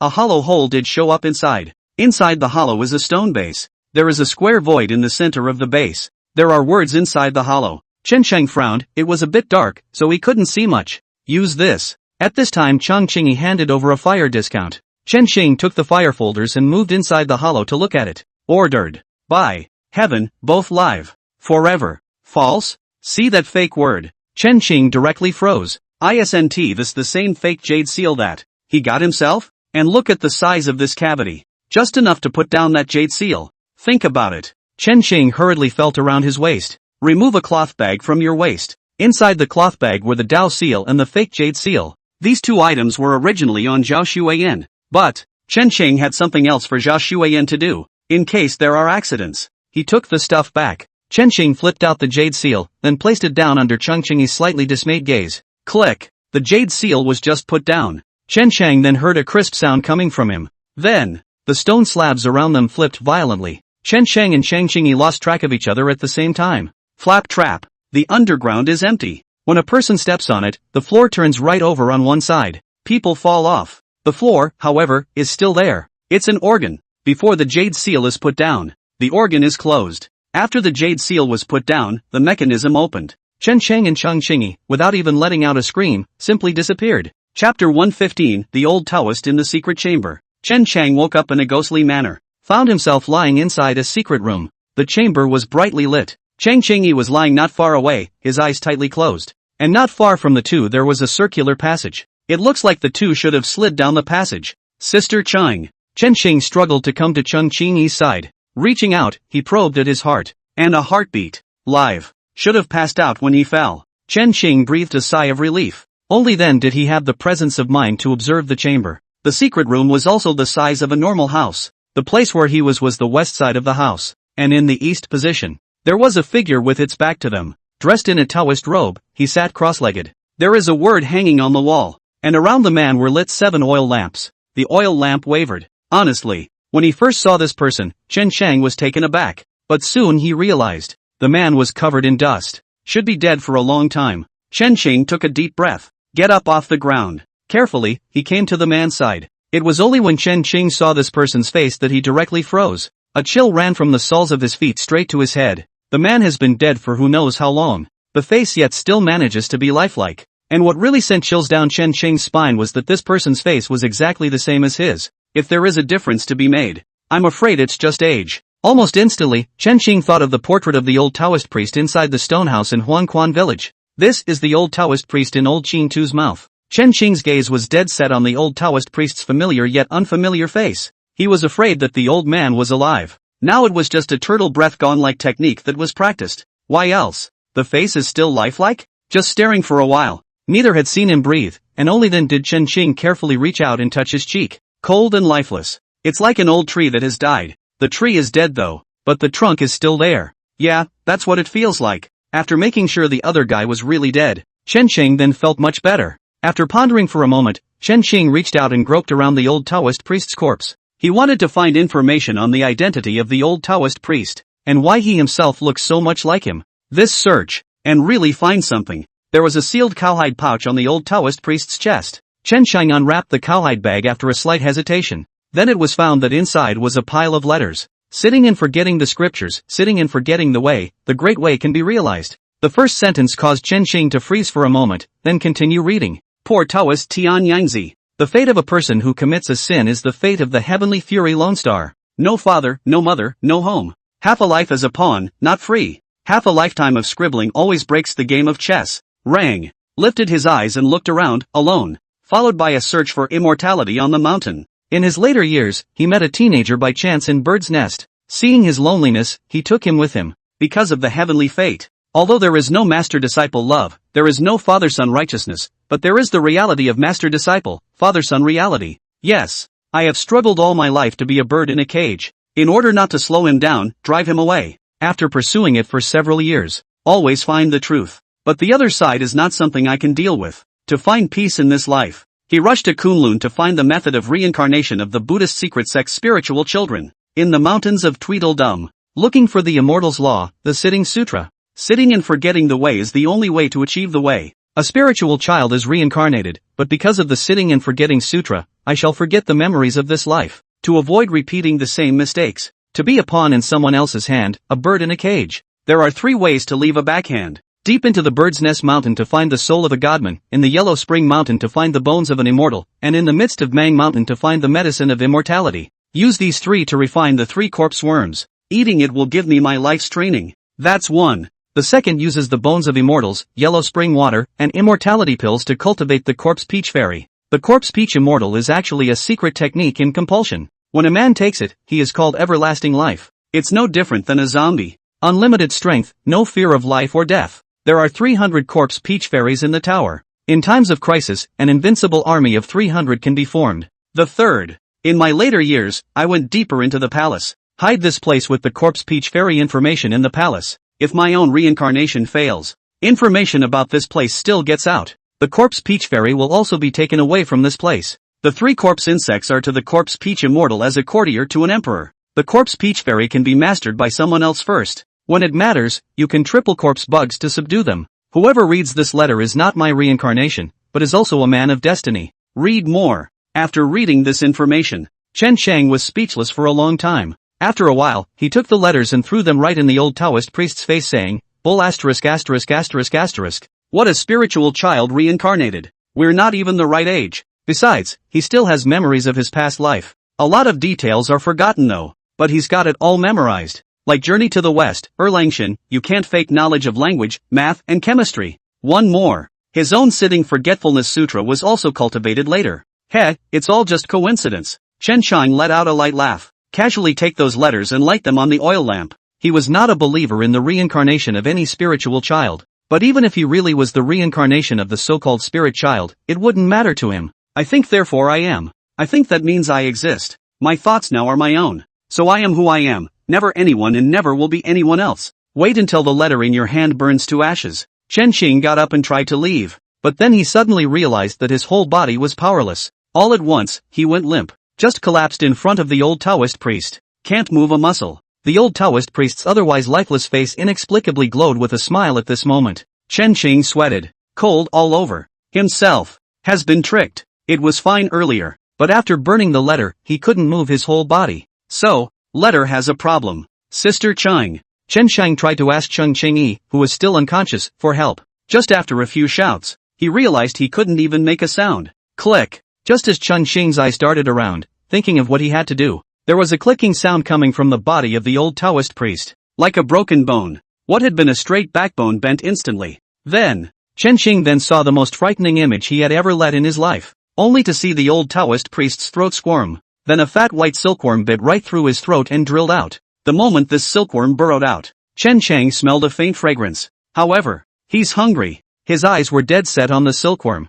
Instinctively, they wanted to swallow each other. And what made him even more terrified was that the silkworm, after crawling out, crawled straight towards him. The white silkworm first dropped from the old Taoist priest's body, after rolling on the ground a few times, came to him and started up his head. Moment. Chen Qing's cold sweat broke out. This silkworm could easily bite through the old Taoist's throat. Naturally, they can also burrow into themselves. If this is drilled directly into the brain, then can it still live? Chapter 116, 3 Corpse Worms. Chen Qing's eyes widened. He tried to move to get rid of the silkworm, but the whole body is weak. He wanted to yell, but not a sound could be made at all. All you can do is watch as the silkworm crawls up your cheek. A cold, clammy, writhing touch came to his face. The whole body was trembling from fear. But, it was all in vain. Chen Xing could only watch as the silkworm crawled in a little bit through his nostrils. He could feel it clearly. The touch of a foreign body burrowing into the nasal passage and entering the throat. Chen Xing didn't dare to take a breath. He was truly afraid to breathe. He was afraid that if he gasped for air, his windpipe would open up. This suspected triple corpse worm. It'll crawl into his lungs. That would really be the end of it. Right now, Chen Xing only expected this to enter his stomach. Stomach acid gives it a dissolve. What made Chen Chang somewhat psychologically comforted was that after this three-corpse worm entered the throat, he would never feel it again. But he still lay there unable to move. Click, thunk, and that's when it happened. A dull sound suddenly came from within the stone walls of the chamber, like something heavy had hit the ground. Chen Chang then saw a subtle beam of light shoot out from the walls of the chamber. It hit the opposite wall. Together, these beams of light project a scene, a lava field boundary. Magma crisscrosses like a river. In the middle of all this lava is an island. An odd peach tree is planted around Lava Island. Peach trees are small, and only one peach, and in the middle of these peach trees sat a skeleton. The skeleton is white as jade, and at one end of the lava, there was a huge stone door. The latch of the stone door fell to the ground. It was slowly pushed open from the outside. It's small hole imaging? Chen Sheng stared at the projected image. As the stone door was slowly pushed open, several figures walked in. The man at the head of the group poked his head in first, looked around a bit. After making sure there's no danger, immediately bounced in. This person Chen Qing couldn't be more familiar with. Isn't it just your own stupid wife? Following her in was old Qin Tu. However, old Qin Tu looked a bit of a mess at the moment. Following him in were Song Jiaying and the others. But at this point there were only a few people going with him. That dead eunuch showmate is still around. Instead, the iron head disappeared. It's probably too bad to be true. After Song Jiaying came in, he immediately saw the skeleton sitting in the center in those peach trees. Both eyes were glowing. He immediately turned his head and whispered something to his sidekick, Joe mate. It's just a shame. Small hole imaging does not transmit sound. Chen Xing couldn't hear what he was saying. Where is this? But that's when it happened. Chen Qing covered his head and groggily climbed up from the ground. She looked around for a moment. Immediately, he spotted Chen Qing lying on the ground. Chen Qing, are you alright? Chen Qing came over and asked. Chen Qing blinked, signaling that he was fine. See that he doesn't say anything. Chen Qing frowned. Crouching down, he reached over him and fumbled around a bit, frowning and murmuring, nothing's wrong. Why don't you say something? Say, no, more. Seeing that she kept pursuing the question, Chen Qing could only squeeze a few words out of his throat with difficulty. Seeing that he could still speak, Chen Qing let out a sigh of relief. She glanced at the old Taoist priest's corpse that had completely decayed and turned into dry bones. Then he dragged Chen Qing to the side and asked, is it alright? No. Thing. Chen Chang returned with a weak voice. Instead, his eyes were back on the projection. The two of them, Zhao Shuiyan and old Qin Tu, arrived in front of the white jade corpse bones, looking up and down, especially Zhao Shuiyan, poking people in the eye sockets, wrenching people's ribs. Take someone's bare, round head and use it as a wooden fish. Look at Chen Chang in a cold sweat. This woman has too much guts. It's not like outside here. There is a definite ghost presence here. And according to the letters left behind by the old Taoist priest, this skeleton could be an immortal bone. God knows if the skeleton is alive. Where is this? Chen Qingyi asked curiously as she looked at the picture on the wall. Chen Qing didn't answer. There are really no words. It takes all his strength to say a word now. The throat was even more like a fire. Every word hurt like hell. Chen Qingyi didn't expect him to answer. After asking the question, he searched around, trying to find an exit from the chamber. Chen Qing, on the other hand, continued to stare at the image projected over. Zhao Shuiyan and Old Qin too looked like they had discovered something, and the two of them squatted in front of the white jade corpse bones to study something. And Song Jiaying is leading the way in picking peaches. Peach should be the corpse peach fairy that the old Taoist priest cultivated. The corpse peach fairy doesn't have a big peach. One is only quite a bit larger than a thumb. Chen Sheng saw Song Jiaying summon a henchman. Let it eat a peach. Chen Sheng's gaze stayed fixed on this person. Wanted to see what would become of this man. Just stare for a long time. The man is not at all different. He had to shift his gaze to look at his lady again. At this time, Zhao Shuiyan and Old Qin too moved away from the white jade corpse. Remove a rectangular box from under it. The box opens. Old Qin too took two things out of it.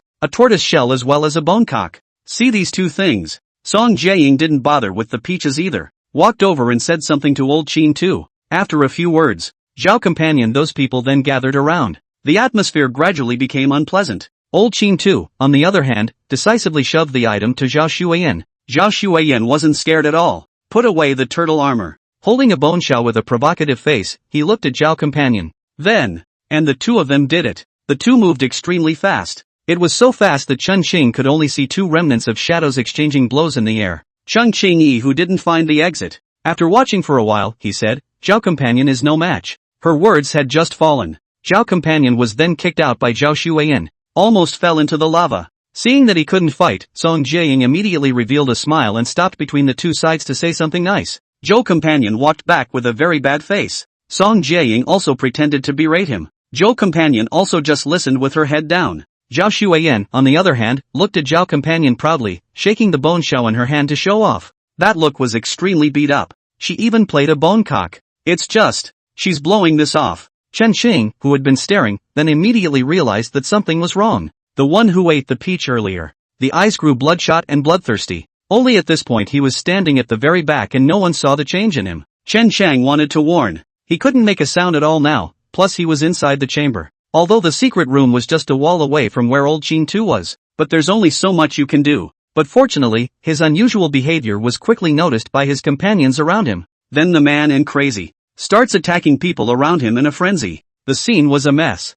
Sister Chang. Chen Shang was always much better at this point. With some difficulty he asked, did you find the exit mechanism? No. And the passage we fell in was searched for? Aha! Can't get on. Chapter 117. If you can't find it, then you won't find it. Chen Sheng weakly said, let's just stay here. Stay here? Not going out? Chang Chengyi was surprised and looked at him. You're not worried about your silly daughter-in-law anymore? Chen Sheng looked at the chaotic images projected over and said, her safety never needed me to worry. He won't forget it. The two aren't together yet. Zhao Shuiyan protects herself well when she's crazy. Not crazy now. Others will be even less able to bully him. She can be relieved, but what about Master Qin? Chen Sheng narrowed his eyes at the screen, and Old Qin too, who was calmly watching all of this, said, let's see, there's no rush. See him say that. Chang Qingyi didn't say anything more. Standing there with Chen Sheng, he stared at the scene in the screen. The chaotic scene quickly subsided. The guy who ate the corpse peach. Indeed it is as stated in the letter. Powerful.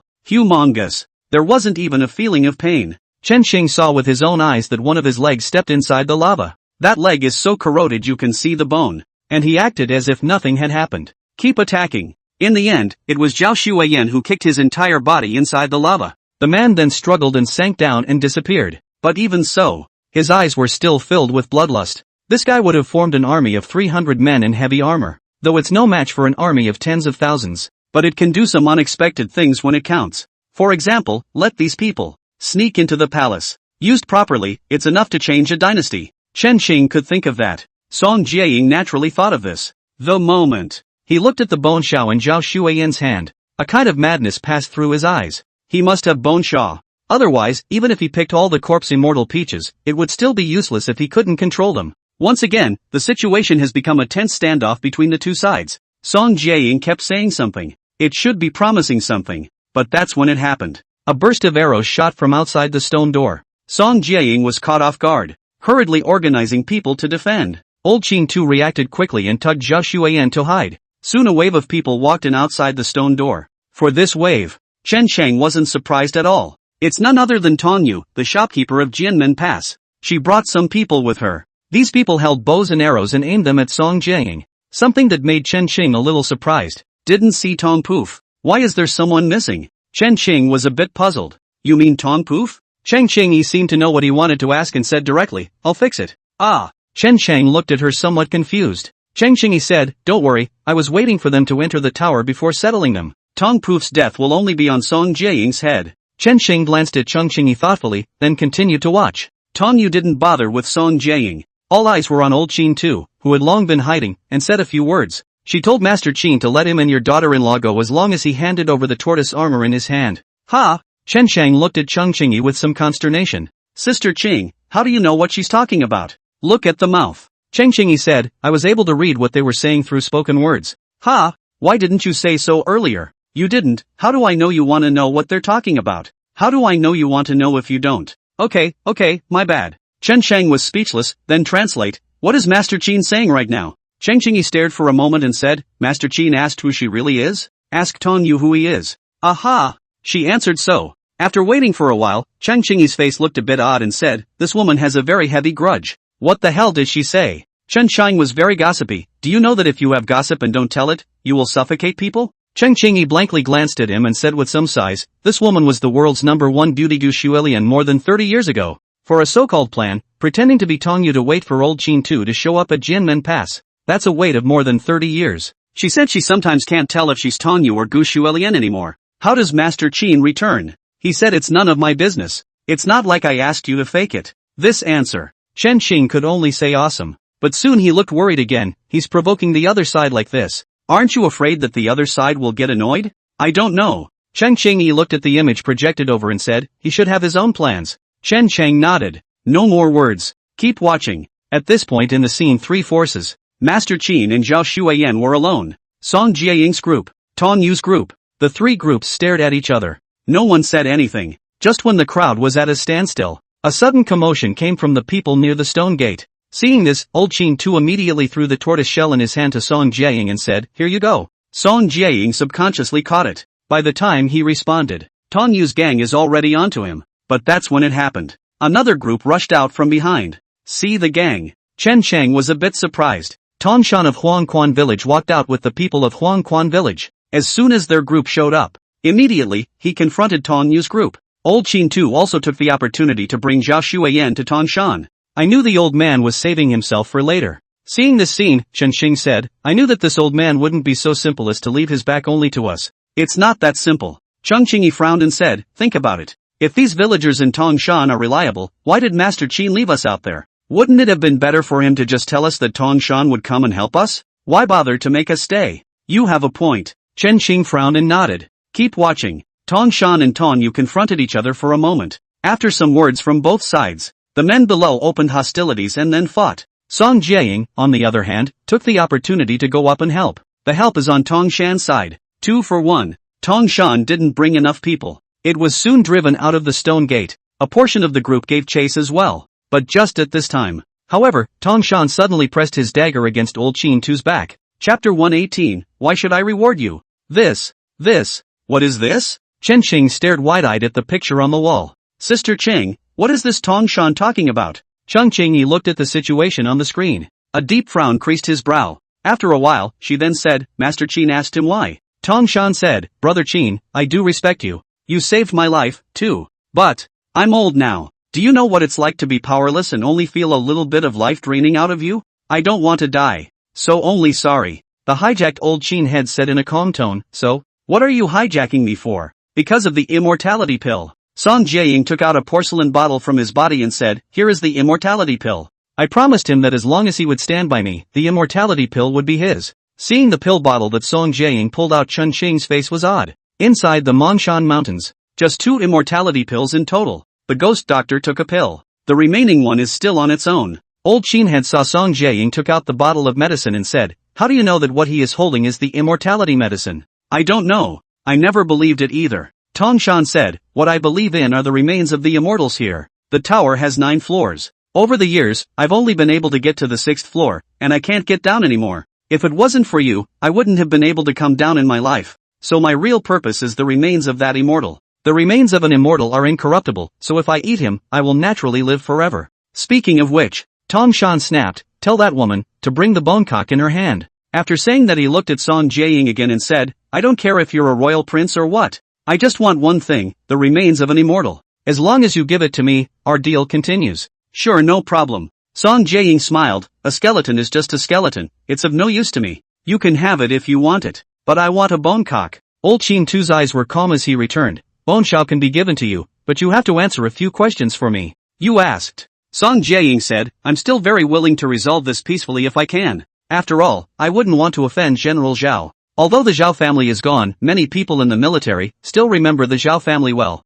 We'll have to work together in the future. Old Qin Tu asked, when did you and Tongshan contact each other? A year ago. Song Jiaying said, if it weren't for him, I wouldn't have been able to find this place. If you've been in contact with him for a long time, then why did you enter the Yellow Spring Cave early? Cave, you've lost a lot of men, haven't you? Hear this. Song Jiaying's face flashed a touch of gloom and said, the guide has been replaced. Switched by whom? I don't know. Old Qin Tu was silent for a moment before asking Tongshan again, I've always wondered about one thing. How did Gu Shuelian know about Ayu's life? Even some of the little details are known. Tongshan was silent for a moment before saying, my sister died not many years ago, and someone came to inquire about him. I think they were the ones who came to ask for information at the time. They inquired and you told them? Old Qin Tu questioned, that's your sister. This time Tongshan did not speak again. After a while, he said in a strong tone, Brother Qin, give me the stuff. Just give me the stuff and you guys can go. Seeing that he doesn't answer, Old Qin Tu also sighed deeply. Turning to Zhao Xueyan, he said, give them the stuff.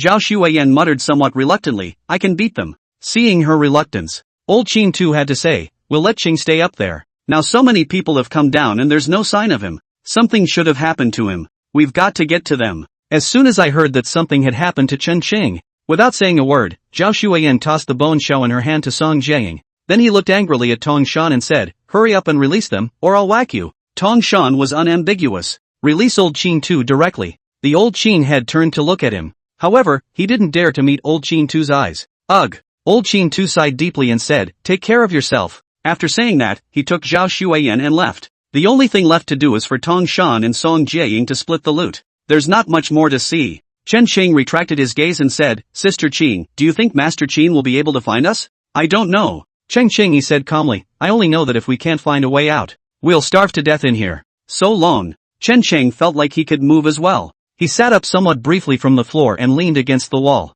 Looking at Chen Qing, she said, Sister Qing, you are worried about starving to death. You don't have to. There are 2 of us, and someone has long since solved the problem of avoiding our starvation. What way? Chen Qing looked at him curiously. Chen Qing grinned, we didn't even before we came in. If I poop it out you eat it, if you poop it I'll eat it. That way we'll both have something to eat to starve. Originally, Chen Qing was still waiting for his answer with a curious face. I didn't expect to wait half a day. Waiting for such an answer. She froze right there. After a while, she then said in a calm tone, you wish, who am I to reward you? It was Chen Qing's turn to freeze. It shouldn't. What's with the answer? Shouldn't you look disgusted and say you're disgusting? How can it be a reward for me? After a while, Chen Qing said, Sister Qing, this is clearly a mutual benefit for us, okay? Just as long as you don't your pants. Or I'll be at a disadvantage. The thin ones don't resist hunger. You're even more disgusting than I thought. After all, Chen Qing couldn't hold back his curses. Not only are people disgusting, they also have brain problems. Chen Chang wasn't angry either.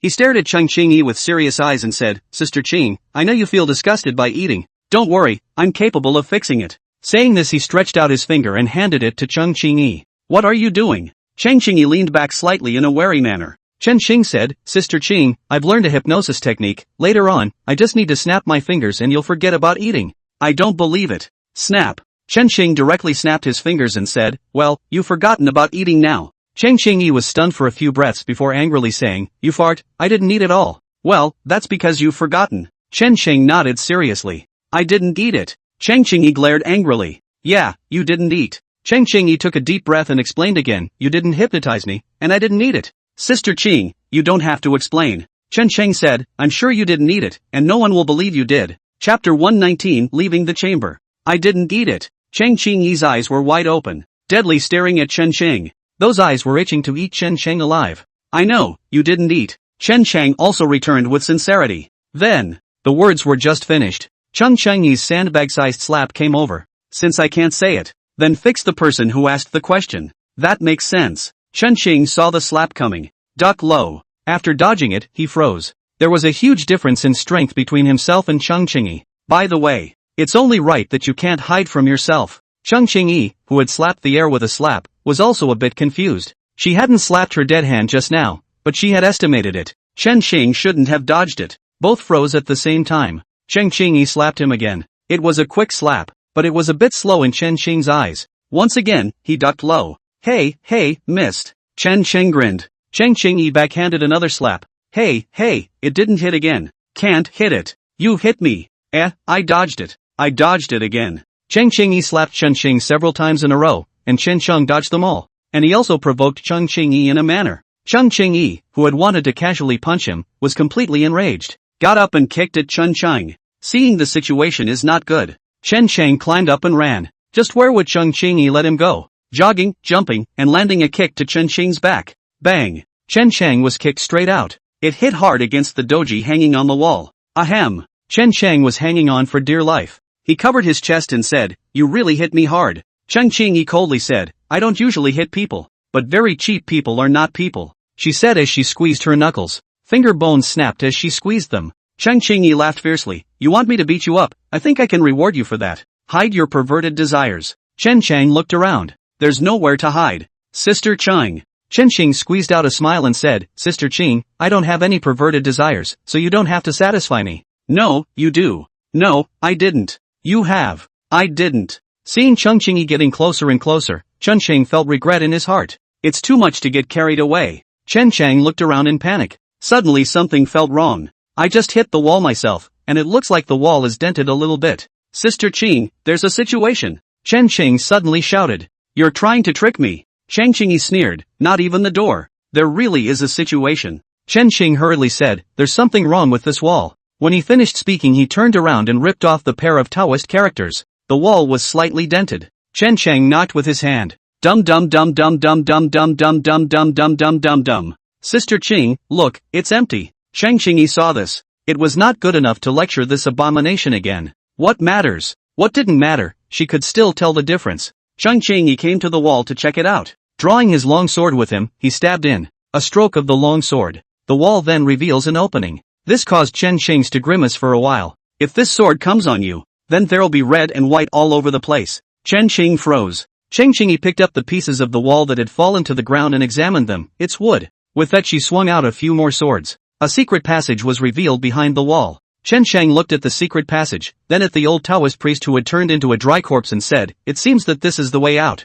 Should we take him with us?" Chen Cheng glanced back at the old Taoist priest and said, "There are no wounds on his body, so if he wanted to die somewhere else, he was fully capable of putting himself in the ground. Since he chose this place, let him stay here." "Okay, then I'll listen to you." Chen Sheng glanced at Chung Cheng thoughtfully. With that, he entered the secret passage with him, one after the other. The secret passage is not deep. It comes to a head after 5 or 6 steps into it. In its place was an upward escalator. Chen Cheng surveyed the escalator and stepped aside. "You go up first." "Why?" Chen Cheng was wary. "Dangerous?" "No danger." Chen Cheng said in a flat tone, "You're a pervert. If you walk behind me, you'll definitely be looking at my ass, and I don't want you to take advantage of that." Chen Cheng said angrily, "What do you take me, Chen Sheng, for? You're looking down on me too. There's nothing to see in clothes. If you want to see it, you can see it without a shirt on." "Poof." Chen Cheng snorted coldly. "Grab the escalator and head up. That ing asshole." Chen Cheng gritted his teeth and cursed in a low voice.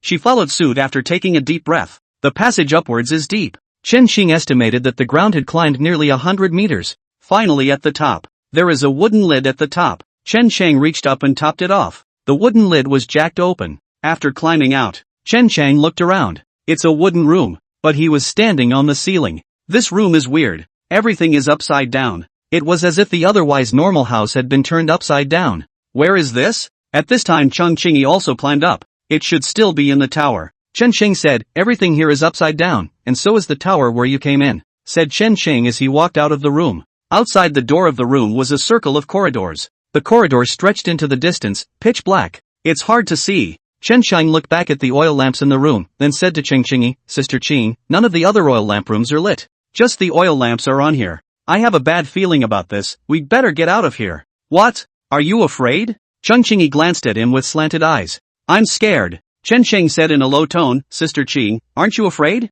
There's something like that here. Maybe if you turn around, will appear behind you. Shut up. Not waiting for Chen Sheng to finish. Cheng Chingy's face turned a little white as she chided, if you keep talking nonsense, I'll tear your stinking mouth off. Sister Qing, how do you know my mouth stinks? Chen Sheng said, you've tasted it? Roll. Cheng Chingy coldly walked outside. Chen Sheng has thick skin. He picked up an oil lamp and went after them. Sister Qing, wait for me. It's so dark, you're not afraid of a white hand grabbing your ankle? Cheng Chingy's footsteps lurched. Then he turned to look at him and said, what? Trying to be like Mangan again? Scare me by grabbing my ankle? Where? Chen Sheng said, Mongshan, I caught it by accident, okay? If you don't believe me, ask the one behind you. Chapter 120, There Was Never a Sioux Family. Ha! Cheng Chingy sneered, you want to trick me? Do I look to you like I'm a good liar? There really is someone behind you. Chen Sheng looked at her seriously. Ha! Cheng Chingy sneered, backed up a few steps. Then she felt wrong. Very wrong. I think I bumped into someone myself. No. There was no one there earlier. Instantly the hairs on her body stood up in sweat and her whole body muscles tensed up. She stiffened and turned her head slowly. Ah! The moment he turned his head, she yelled. There was no fear in the voice, though. Instead, there was a sense of relief that the prank had worked. The moment she shouted, a scream came from Lang Dao. Ah! K. Standing behind her was Zhao Shuiyan. Zhao Shuiyan had wanted to scare her, but he didn't expect to be surprised by Cheng Chingy instead. Zhao Shuiyan screamed and jumped into Chen Sheng's arms. The corridor is semicircular. When Cheng Chingy turned around just now, Zhao Shuiyan then walked over from the other end with old Qin too. Chen Sheng had wanted to take the opportunity to scare Cheng Chingy. Unexpectedly, Cheng Chingy looked at Chen Sheng, who had his arm around Zhao Shuiyan, and snorted, just you, still trying to scare me? Just teasing you. So what? Chen Sheng raised an eyebrow and wrapped his arms around Zhao Shuiyan. I have a mother. Saying that he also provocatively cupped Zhao Shuiyan's cheek and kissed it. Ha. K. Zhao Shuiyan looked at Chen Sheng with a smile on her face. This moment, Cheng Chingy was truly having an urge to pull out his sword and kill this pair of dogs. She took a deep breath, forced myself not to look at them. Turning to look at old Qin too, he said, Master Qin, what's the situation now? Master Qin's face was serious as he said, this is not the place to talk. Let's get the hell out of here. Chen Sheng saw his serious tone. Rather, he didn't ask many questions. Follow him directly. Soon the group came to the end of the corridor. There's a ladder going up here. To be precise, it leads underground. But the tower is upside down. The channel becomes upward as well. As soon as Chen Sheng went up, just saw a couple of bodies sprawled on the ground. Chen Sheng swept a glance. Found out it was those people from Tong Poof. Chen Sheng turned his head to Cheng Chingy and said, Sister Qing, is this where you took care of them earlier? Cheng Chingy frowned and said, the situation is a bit off. What's wrong? Chen Sheng asked suspiciously. The body was placed in the wrong place. Cheng Chingy frowned and said, these corpses shouldn't be lying here. Should. Chen Sheng said, maybe you remembered it wrong. Hurry up. Maybe. Cheng Chingy frowned and answered and walked forward. This is as far up as it goes. The place to come up is in the middle of the tower. The door to get out of here is directly ahead. Cheng Chingy pushed open the door. Straight ahead. Only she just walked out. A strong wind came right in his face. There was no hesitation. Draw your sword and see the cut. Tink. Instant sparks flew in all directions. The change came too suddenly. After Chen Qing reacted, he immediately rushed over with Zhao Shuiyan.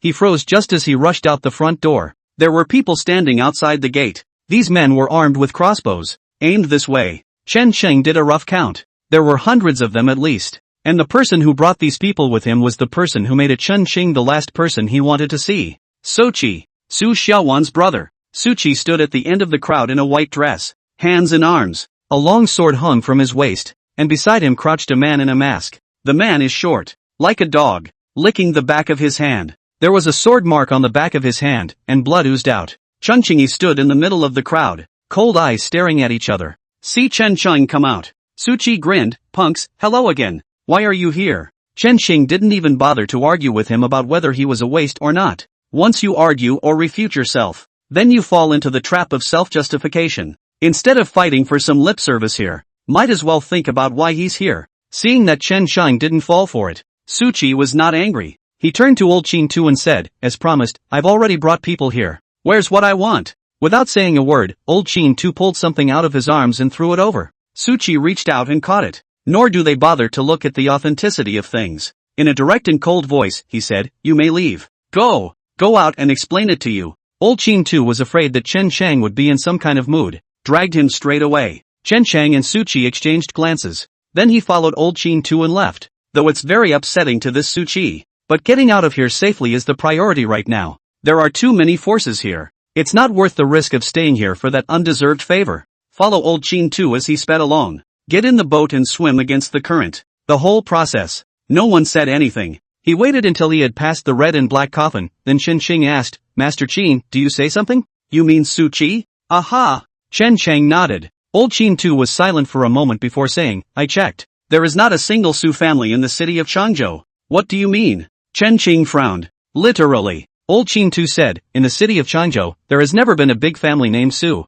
That's why I suspect that what you said about the Su family, Su Shaowan, are all fake names. So I found Su Chi to make a deal. Paid to buy 2 small powerful crossbows from him. It was just a test, but I didn't think he'd actually get it for me. Speaking of which," old Chin Tu glanced meaningfully at Chen Cheng and said, "Small powerful crossbows belong to military funds. Those are the only ones who can get it out of the city of Changzhou. King Dingshua's Shao Mansion is one of them. Of course Miss Su married into the Shao Wanfu might have some connections and be able to get it. So just to be on the safe side, I made another deal with him. Pay them to come over and have them come and give us a ride. What I gave them just now was a token from a chamber of commerce in Changzhou City. Holding this token will allow me to take out the money I have stored in it. Of course that's not the point. The point is that Su Chi really did bring someone. And brought so many people, and not only that but so many crossbows. To be able to mobilize so many people into Shu and bring a crossbow into Jianmen Pass, then there is only one answer. There has been no Su Shaowan in Changzhou City since the beginning, only Xiao Shaowan. No way. Chen Xing flatly denied. I even went to Su's house at that time.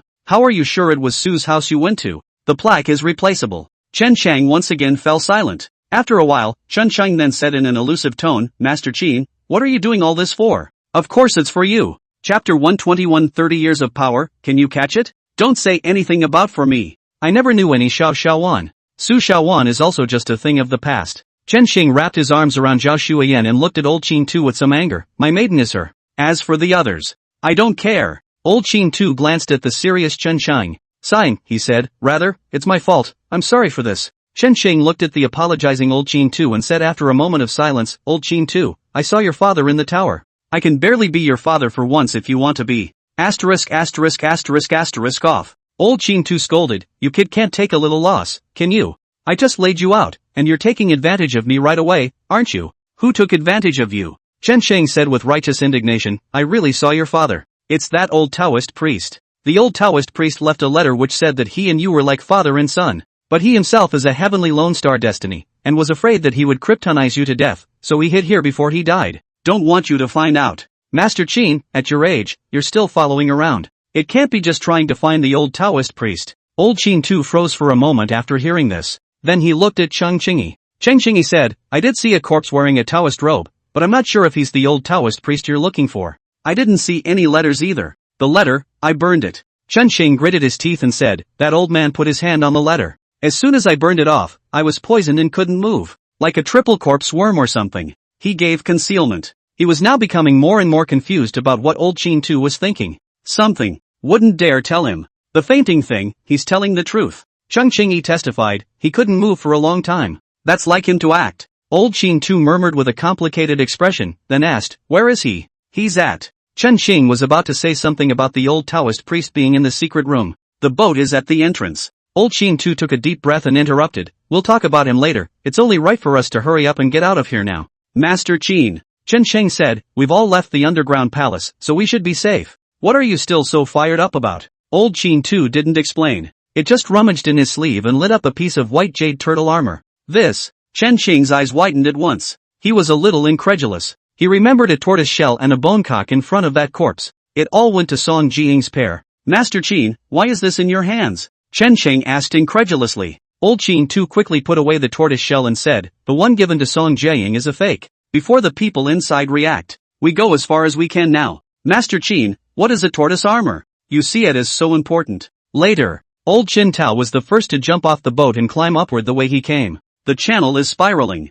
Smooth though, but climbing up wasn't difficult. About 2 incense sticks later, Chen Chang and his group finally walked out from within the cave. I don't know how long I've been in there either. The sun was blinding outside. Chen Xing covered his eyes with his hand, and it took him a long time to get used to it. Just when he gets acclimated. Instead, they saw Tong Yu, who had first been driven away, with her people, standing calmly at the entrance of the cave looking at the crowd. See these people. Chen Xing immediately stared at them warily and said, Master Qin, breaking out? Look at you, you're in a hurry again. Old Qin too put his hand on Chen Xing's shoulder and patted it, then stepped forward and looked at Tong Yu. I thought you'd be smart enough to get out of here. Tong Yu said in a calm tone, compared to White Fox, this little bit of wisdom of mine is not worth mentioning. But it's a good thing I've studied you all my life. You're always thinking of leaving yourself open to doing things, and you like the idea that thieves don't walk away. So, hand over the stuff. Just give me the stuff and I'll let you guys go. What is it? Old Qin Tu said, you mean the things you got inside? With all those people in there, you think I can bring them out?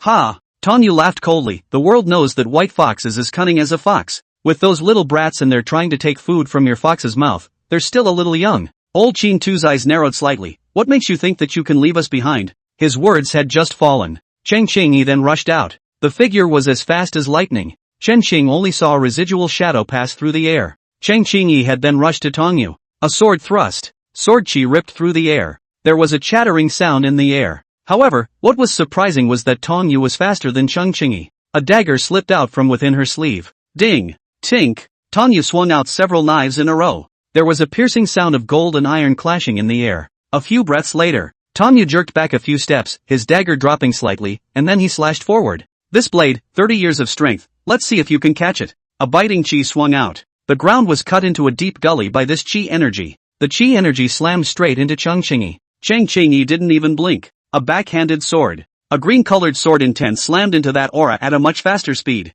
The chi was directly knocked apart. The speed of the sword will not decrease. Straight to Tong Yu's head. Tong Yu blushed, trying to hide, but found it impossible to hide. She had a feeling. No matter how much one dodged, this sword intent could not be dodged. Hall Master, be careful. But just then, one of her men suddenly stepped in front of her. Puffing. Sword chi into the body. A tiny slit appeared at his forehead. Puffing ensued. The whole thing turned in half. Chen Qingyi said in a cold voice, it's a pity that I've spent 10 years on this sword. How about trying me for another 20 years? She raised her sword and was about to go up again. Okay. At this time, Old Qin Tu said, Miss Qing, there's no need to tangle with them here. We should go. Chen Qingyi hesitated. Eventually the sword was sheathed. Old Qin Tu signaled Chen Chang, then turned around and left. Chen Qing hurriedly followed. Do you think you can walk away? Just then, Tong Yu said in a cold voice, all of you, get on and leave them behind. As good as she is, she's still just one person. With that she rushed forward with her dagger. Whoosh! Only she had just taken a few steps. She jerked to a halt. Several arrows shot out of the mountains and stuck at her feet. Just now she but took one more step out, and she was shot right through. Old Qin Tu stopped and turned to look at Tong Yu and said in a cold voice, those who are not afraid of death can chase after them. Let's see if there are more of you or more of us with crossbows. Chapter 122. Let's see who's the better man. You. Tong Yu looked at the arrows at his feet. The face shifted. Have a mind to chase, but I'm afraid there's still an ambush in the forest. Not chasing. Again, not willingly. One has waited for 30 years and more. Long ago it was not as simple as getting the job done. Rather, it's obsession. If we let the old thing get away with something. Have you been waiting for nothing for more than 30 years? Seeing Old Qin Tu and his group drifting away, one of her men asked, Hall Master, are we chasing or not? Tong Yu was silent for a moment and said, no more chasing. Who knows how many people were ambushed in the woods? She looked at the mountains, the thick woods and said, it could be one person, or dozens, maybe hundreds, or even more. It was rushed this time, and we brought too few people. It's too dangerous to keep chasing. We'll go straight to Tweedledum and wait. Can it wait? One of her men asked. Wait to get. Tong Yu's eyes twinkled as she said, whatever he brought out of there. It must be impossible to avoid Tweedledum. He will go back. Enter the village of Yellow Springs. To enter the Yellow Springs Road. The Yellow Springs Road goes through the belly of the mountain. It was well past noon, and it was full of danger. Therefore, Old Qin Tu took Chen Chang and his group and did not take the Yellow Springs Road. Instead, it's directly over the mountains from above the Yellow Springs Road. Roll right over. Climbing to almost halfway up the mountain, Chen Qing finally couldn't help but ask, Master Qin, where did the crossbow arrows come from just now? Nah, they shot it. Old Qin Tu said as he pointed to a location not far in front of him. Chen Chang looked in the direction he was pointing. Only the woods ahead were shadowed, and then a few silhouettes walked out from among the trees. Chen Qing fixed his eyes on it. Aren't they the ones who robbed and ran away at Jianmen Pass? Why are they here? Chen Xing said with some dismay. Of course I told them to wait here. When did you let them come over? Remember the day we entered the Yellow Springs Road, when I came over in the morning to scout the way? I'm not scouting for ourselves, I'm scouting for them. Find a path that goes over the Yellow Springs Road and have them meet us here. Master Qin. Speaking. Chen Xing had gotten close to them. One of them came over and said, Master Qin, we've done what you asked us to do. Starting now? Old Qin too looked up at the sky. Estimating the hour, he said, wait for another half hours. Rather, I'll have to trouble you to wait for another half hour. It's all the little things. The man laughed. Master Qin, you guys go first. Leave it to us here. Hard work guys. Old Qin too said, when we get back, I'll treat you to dinner. By the way, later on, if you guys think it's dangerous, you can advance. The man nodded. Then Old Qin too said nothing. Taking Chen Sheng and his party with him, he swept past them and left. Wait until after you leave. Chen Sheng asked, Master Qin, what are you letting them stay here for? Old Qin too looked back and said, burn the mountain. Chen Sheng immediately widened his eyes and said, Master Qin, if you set the mountain on fire, you'll be sitting in jail. What are you babbling about? Old Qin too rolled his eyes and said, burning the mountain is to stop the enemy. The people behind us are coming after us, and the only way to get there is to go over the mountain, except to take the Yellow Springs Road. But there are restrictions on traveling the Yellow Springs Road. The earliest we can go is tomorrow at noon. As soon as the mountain burns, they definitely won't be able to leave today. Speaking of which, he looked at Chen Xing with a slight smile and said, Huangquan village is that big, squeezing in so many people at once. And everyone thinks the stuff is in Song Jiaying's hands. Let them spend a night in a cramped place like that. What do you guys think is going to happen to them? Hiss. Chen Xing sucked in a breath of cool air. This is going to raise compulsion. They'll kill each other. Chen Sheng took a deep breath and said, but that Tong you just now, didn't he guess that you took one thing? If they can guess it, someone else should be able to guess it too. You got it. Old Qin too said somewhat meaningfully. Sometimes when you think too much, you get nothing. I'll have those guys from earlier wait here. Remember those two small powerful crossbows we lost? Small powerful crossbows, coupled again with sparing roadblocks. Anyone would have guessed I took something off my hands. There are only two things total in the tower. I took one, and the remaining things like that they are bound to grab even more fiercely. Chen Sheng somewhat understood Old Qin too's scheme. Just like relying on the public. In total, there are only 2 spots up for grabs for several people. Now one's been taken. Only one spot went. It's natural for the remaining people to get anxious and then fight for that one spot. Master Qin, what if they don't fall for it? Chen Sheng asked again. Old Chen said, if you're in there and are ambitious about stuff, would you not get down and grab it in one night's time?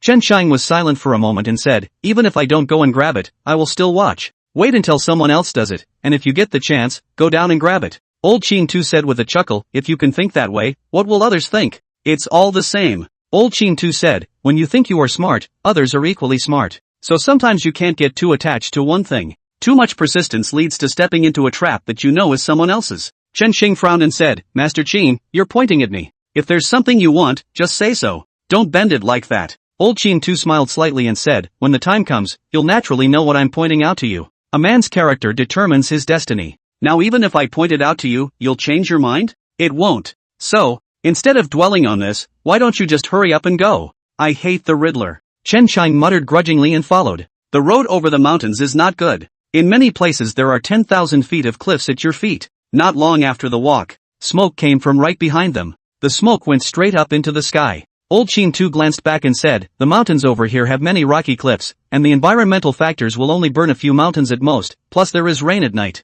It won't burn for long, let's go fast and don't linger. How do you know that there is rain at night? Chen Xing asked curiously. Guess. Old Qin too casually made a perfunctory remark and buried his head in the road. Late afternoon. Chen Sheng and his group finally saw the official road. At the same time the entire heaven and earth were in a state of absolute silence. Birds chirping, insects chirping. The moment is all gone. The storm is coming. Chapter 123, Separation. Night time. Heavy rain is promised. Chen Sheng and his group advanced in the rain. The official road was treacherous, but it was because of the caravans that traveled it from time to time. The government also repairs it from time to time. The group had a good walk. The heavy rain stopped by the latter part of the night. Chen Sheng and his group also found a place to rest. It's because of the sitting and forgetting sutra. It rained heavily for half the night. Chen Sheng didn't feel cold. The true chi of the sitting forgetfulness sutra flowed endlessly in the body, dispelling the coldness. Not only that, the true chi in his body became a little stronger with every week it traveled. Chen Sheng had a hunch.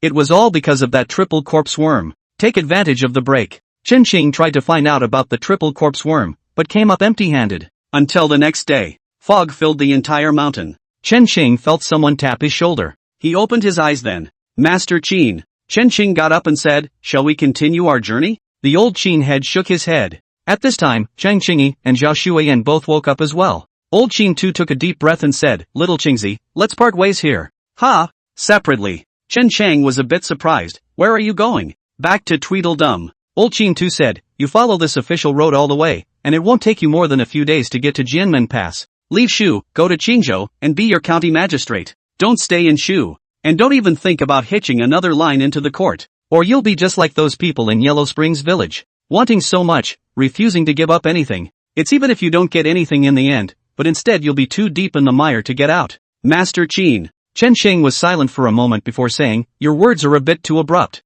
Yesterday it was fine, now why are we going our separate ways? Isn't that what life is all about?" Old Qin too said with complicated eyes, "Gathering and parting, sadness and joy, human nature. No big deal. Master Qin, that piece of white jade tortoise armor wouldn't be a clue to some great treasure that you want to keep for yourself before you want to part ways with us." Chen Xing looked at him with a smile. Old Qin too said in a bland tone, "It's fine if you feel that way. There is indeed a heavenly secret here. This secret could drag a lot of people to the netherworld. So, listen to me. Leave Shu and jump out of this quagmire while you can." "What the hell is a quagmire?" Chen Sheng frowned, making your old man so scornful. Old Qin too was silent for a moment and then said, "The world is not yet in chaos. Shu is in chaos first, and the world has been pacified. Shu is not yet pacified. So listen to me and get out of here." "Master Qin, are you saying that the land of Shu is going to be in chaos?" Chen Sheng was a bit disbelieving. "How long have we only been in Shu? And you know the world's power?" Old Qin too didn't bother to explain anything. He turned to Cheng Qingyi and said, "You want to find medicine to cure that girl, shall you?"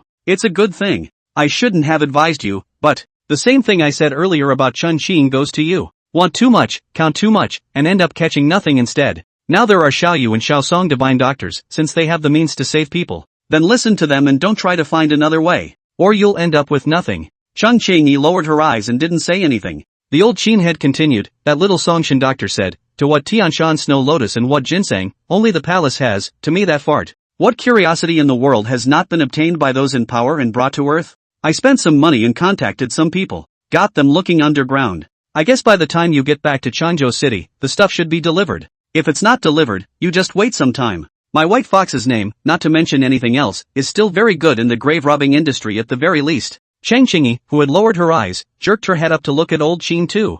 Eyes a little red. Old Qin too locked eyes with her and smiled. "Take them out of the quagmire that is Shu. Gone. If I ever get out of Tweedledum again, I'll come to you." Old Qin too turned around and walked away. "Master Qin." Chen Qing subconsciously wanted to chase. Cheng Qingyi, however, tugged at him. "Sister Qing, what are you doing?" Chen Qing was a bit anxious. Master Qin's words are clearly an explanation of the aftermath. "We can't let him go. Stay with Old Qin too." Although many things were cloudy, he was like an elder in the family, standing there to shelter everyone, as long as he's around. Any conspiracy rules have someone mopping the floor. Although not related by blood, they have long been more than kin. Cheng Qingyi looked at Old Qin too, his figure gradually disappearing into the clouds, and said in a cool tone, "Listen to him. He's never harmed us, has he? It's precisely because it hasn't harmed us that it's all the more reason not to let him go, isn't it?" Chen Xing was a bit anxious. "He's so old." "So what?" Cheng Qingyi asked rhetorically, "If you were his age, would you want to lie in bed and die powerless, or would you want to have a sensational showdown with your old rival from before?"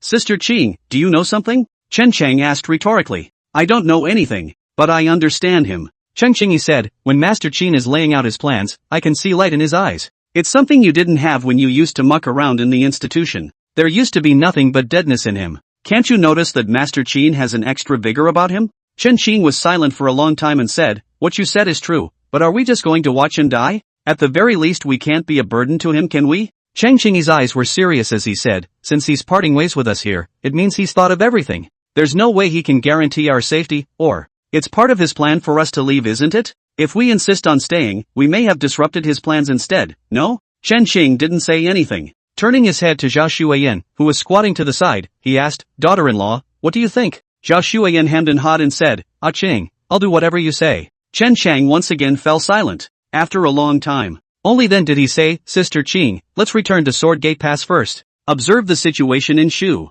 If things don't go right, we'll leave Jianmen Pass immediately. If is necessary. How about we move to Tweedledum?" Cheng Qingyi said after a moment of silence, "Yes, but you have to think about one thing. Master Qin, why would you conclude that the land of Shu will be in chaos? If you can't figure this out, it means you're not qualified to enter this game. Forcing your way into this chess game will only become a drag. Chapter 124, Encountering a Caravan. Okay, I promise. Seeing that Chen Sheng agreed, Chang Qingyi also let go of Chen Qing. The group of three then headed toward Jianmen Pass. Along the way Chen Sheng wondered how Master Qin had judged that Shu was going to be in chaos. Brain. Constantly reviewing what has happened since entering the marsh. But, no matter how much he reviewed it always felt like something was missing. It always feels like I'm missing some key piece of information. Nearly noon. Chen Xing came across a caravan of merchants. A true caravan in the truest sense of the word. These men drove mules and carried goods. Chen Xing gave some money. Logical entry into the caravan. The merchant marine is not as good as it was portrayed in the TV series of the previous life.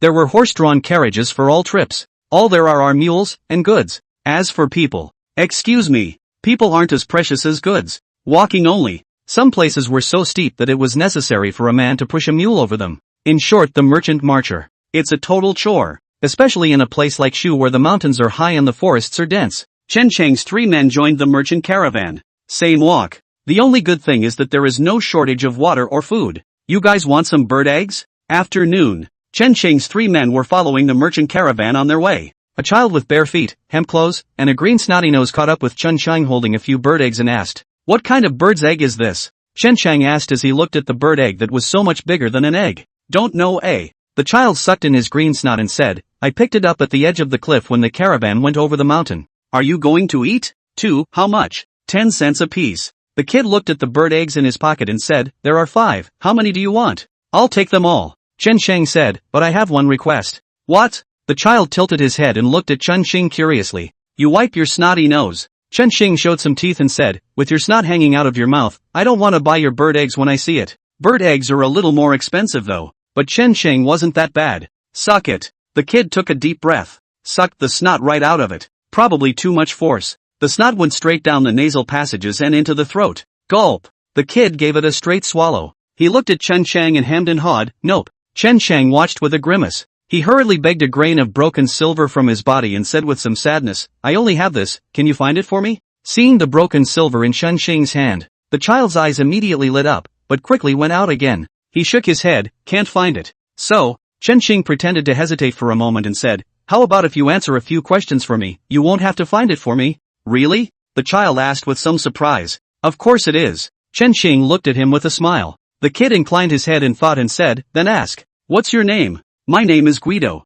"Guido? You're not Han?" "My Abba is a Han Chinese." Guido returned honestly. "Guido is not a Hanyu thing." Chen Sheng naturally knew that. After all, Han Chinese and foreigners are still very recognizable. Looking at Guido's skin, like someone from the Tibetan West, and many of the people in this caravan are not Han Chinese. Chen Sheng was merely asking this on purpose. "What is the cargo on your mules?" "Skin." "Where are you sending this to be sold?" "Big city." "The big city?" "A big city is a big city." Guido looked at Chen Sheng somewhat warily. "Do you want bird eggs or not?" 2. Chen Xing handed him the broken silver. Guido shoved the 5 bird eggs in his arms into Chen Xing's hand and turned to run. "Wait until he's far away." Chen Xing frowned and asked, "There's a problem with the merchants?" "I suppose." Chen Xing said, "If they want to sell leather goods, they should go to Chengdu Prefecture. But this side is close to the Jianmen Pass, and will soon be out of Shu." "Hey, I thought why?" Chen Xing said, "Since they are merchants, they must want to sell it for a high price. It's normal to go farther. It's not unusual to go a little farther and sell for a high price." "But Chengdu province is the land of heaven. If Chengdu province can't even sell at a high price, is there another place where you can sell it for a high price?" "I hope so." Chen Cheng handed the bird's egg to Chen Xingyi and said, "Forget it, it has nothing to do with us no matter what." "Eat bird eggs? No food." Chen Xingyi glanced at the bird's egg and rejected it decisively. The reason was that she resented the fact that the bird's eggs might have been stained with snot. "Daughter-in-law, do you want it?" Chen Sheng handed the bird eggs to Zhao Shuiyan again. 2. Zhao Shuiyan came to the rescue. Happily, she took the bird's eggs and put them inside her little satchel. Late afternoon. The caravan stopped at a valley. "Spend the night here tonight. We'll be back on the road tomorrow." Chen Cheng's trio had just found a remote place. "Just got the fire going." A middle-aged man, with Guido in tow, walked over. The middle-aged man stopped 3 paces away and asked, "Several people, excuse me, something wrong?" Chen Xing asked. The middle-aged man laughed, "My surname is Li, everyone calls me Li Tai." Saying this, Li Tai took out a piece of broken silver and said, "A few bird eggs, not worth much." "It doesn't take that much." Chen Sheng was stunned, then looked at the reluctant Guido and smiled. It's fine, some small money. Think of it as buying something for the kids to eat. No, we can't have it. Li Tai very firmly placed the grains of broken silver on the ground, then turned around and walked away, leading Guido. Chen Sheng frowned as he looked at the grains of broken silver placed on the ground and said, Sister Qing, what do you think is going on with him? Pay no money? Maybe it's not that you don't want it, but that you're afraid to ask for it. Cheng Qingyi sat by the fire, picking at it and said, You asked the child today what goods were in the caravan. He will certainly tell his lordship. It's taboo to ask what the goods in the caravan are. Maybe they think we're robbing homes and robbing strongmen. Speaking of which, Cheng Qingyi gloated a bit. Only the strongest people would inquire what the goods in the caravan were so they could find a place to loot. So what do you do now? Chen Sheng was a bit stunned. I didn't think about it that much either. I simply wanted to ask during the day. You simply wanted to ask. But people don't always think that way. So what now? What else? Cool it. Cheng Qingyi shrugged and said, This is not far from Jianmen Pass. Be vigilant tonight, and tomorrow we'll speed off. Go on your way alone, not with the caravan again. Hey, it seems that's all there is to it. Chen Sheng could only smile helplessly and bitterly. It's still too little experience out there. Qing, eat the bird's egg. At this time, Zhao Shuiyan pulled a bird's egg out of the fire. It was handed to Chen Sheng. Chapter 125, The Bandits Are Coming. Midnight. Chen Sheng felt someone walking around him. He opened his fuzzy eyes. Only Zhao Shuiyan was seen squatting by the extinguished fire and picking at something. What are you doing? Chen Sheng whispered, Not sleeping at night? Zhao Shuiyan, who was squatting by the fire, glanced back at him and lowered her voice in some surprise. Qing, come over here, I'll show you a treasure. What a treasure? Chen Sheng rubbed his eyes and walked over to take a look. A bird's egg rested on the ashes of the fire.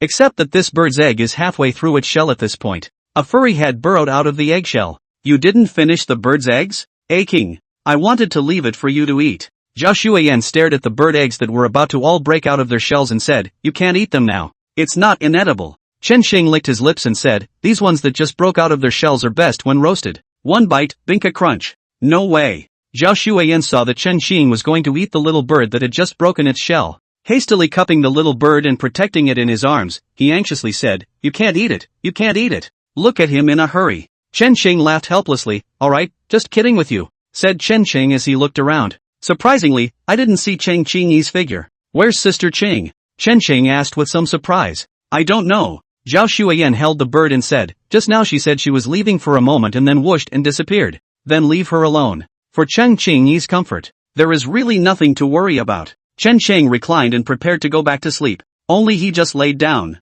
There was a sound of footsteps right behind them. Chen Sheng looked up. Cheng Qingyi came back from the distance. Before Chen Sheng could ask where she had gone, Cheng Qingyi then took the lead and said, Don't sleep, come with me, there's a situation. What's the situation? Chen Sheng had to get up from the ground again. Just come. Chen Sheng and Zhao Shuiyan glanced at each other, and the two of them followed. Cheng Qingyi brought the two of them behind a huge boulder. The boulder is located on a small hill. Not far away. The bonfire was blazing. Some crouched by the fire sharpening their knives. Chen Sheng observed for a moment and whispered, It's from the merchant caravan. What are they doing here? What else? Cheng Qingyi said, Sharpening a knife in the middle of the night, what else do you think you can do? They're going to do it to us? Chen Sheng's eyes gradually became ghostly cold. Or else. Cheng Qingyi said, It's dark and murderous night. There are only 3 of us outsiders in the caravan. Let's do it first. Strike first and suffer later. The words fell. Cheng Qingyi then got up and walked out. Chen Sheng also didn't expect her to make a move when she said she would. But now that you're ready to do it.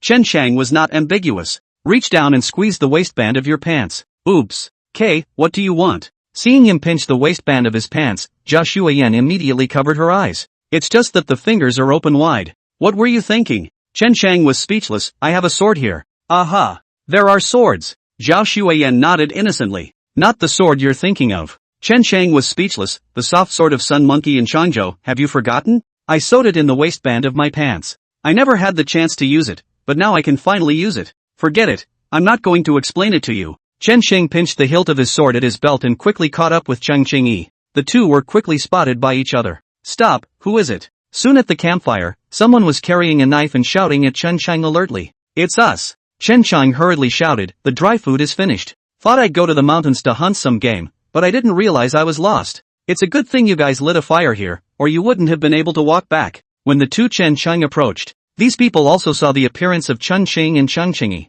and Chen Sheng got a good look at them. One of them also had a familiar face. It was Li Tai who returned the silver in the evening. Li Tai stood behind the crowd. In his hand he carried a brightly shining blade. Eyes indifferent, he looked at Chen Sheng. Don't wander off in the middle of the night. One of the people in the crowd commanded, if you run out of dry food, just ask us to buy it. Hurry back. Okay. Chen Sheng nodded seriously. Speaking. The two sides have come closer. Chen Sheng took the lead. A sword pierced the man's throat. It then charged at the other man. Seeing this, Chen Sheng hurriedly shouted, let me help you. He drew the soft sword at his waist. The true chi of the Sitting Forgetfulness Sutra surged into the sword. The sword, which was originally soft and flimsy, instantly tensed up and made a buzzing sound. Just, sword drawn, and the pants are gone. The pants went straight down. After Chen Sheng took a few steps out, he immediately realized that something was wrong. Hastily stopping, tugging up his pants. Just wait until he refastens the waistband of his pants and looks up. Chang Qingyi had taken care of everyone,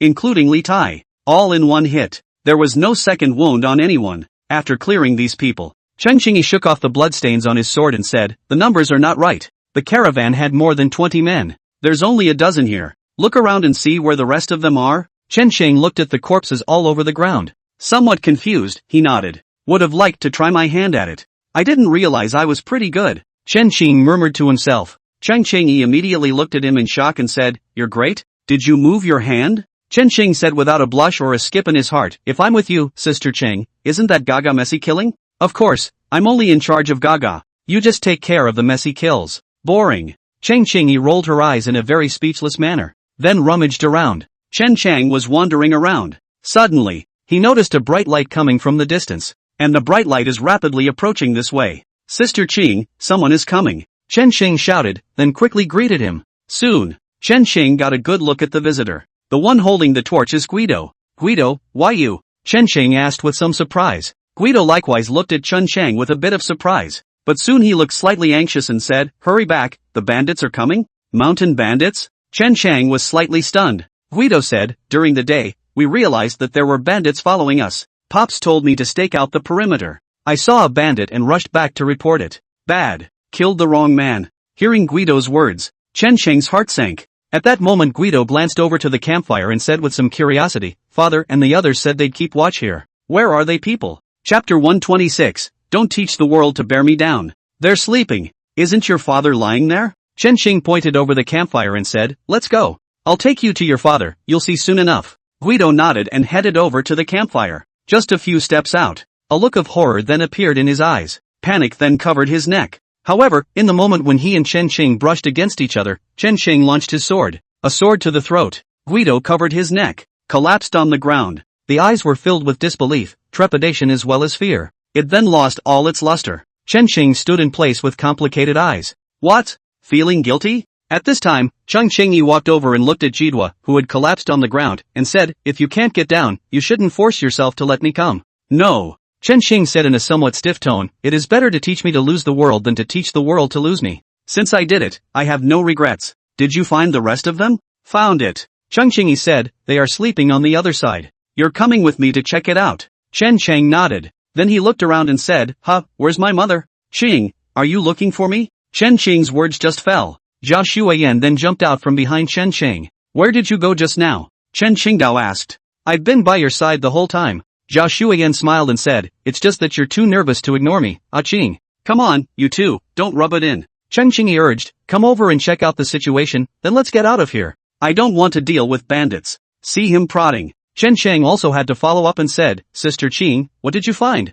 Chen Qingyi brought the two Chen Qing to a mule. Use the long sword in your hand to slice through the wrappings on the mule. Layers of dried fur were exposed inside. Chen Sheng looked at it and said, isn't this just sun-dried fur? What's so strange? It's cowhide. Chen Qingyi said, and all of these pelts are sun-dried, at least they are all dried pelts that are more than 2 years old. This fur is perfect for leather armor. These people enter Shu from Tibet, and their skins are not sold in Chengdu province. Instead, send it here. They don't sell the pelts, they give them away to people to make leather armor. These pelts will make at least 1,000 pairs of leather armor. This is the closest to Jianmen Pass. But the defenders of Jianmen Pass are all fed by the imperial court, and there is no shortage of armor at all. Speaking of which, Chang Qingyi looked at Chen Sheng and said, do you understand what I mean? Got it. Chen Sheng said, according to Jidwa's words there are bandits in this neighborhood. If I'm not mistaken, these pelts were probably given to the bandits. Otherwise I can't think of anyone else who could have eaten so much skin. What are you going to do next? Chang Qingyi asked. What else?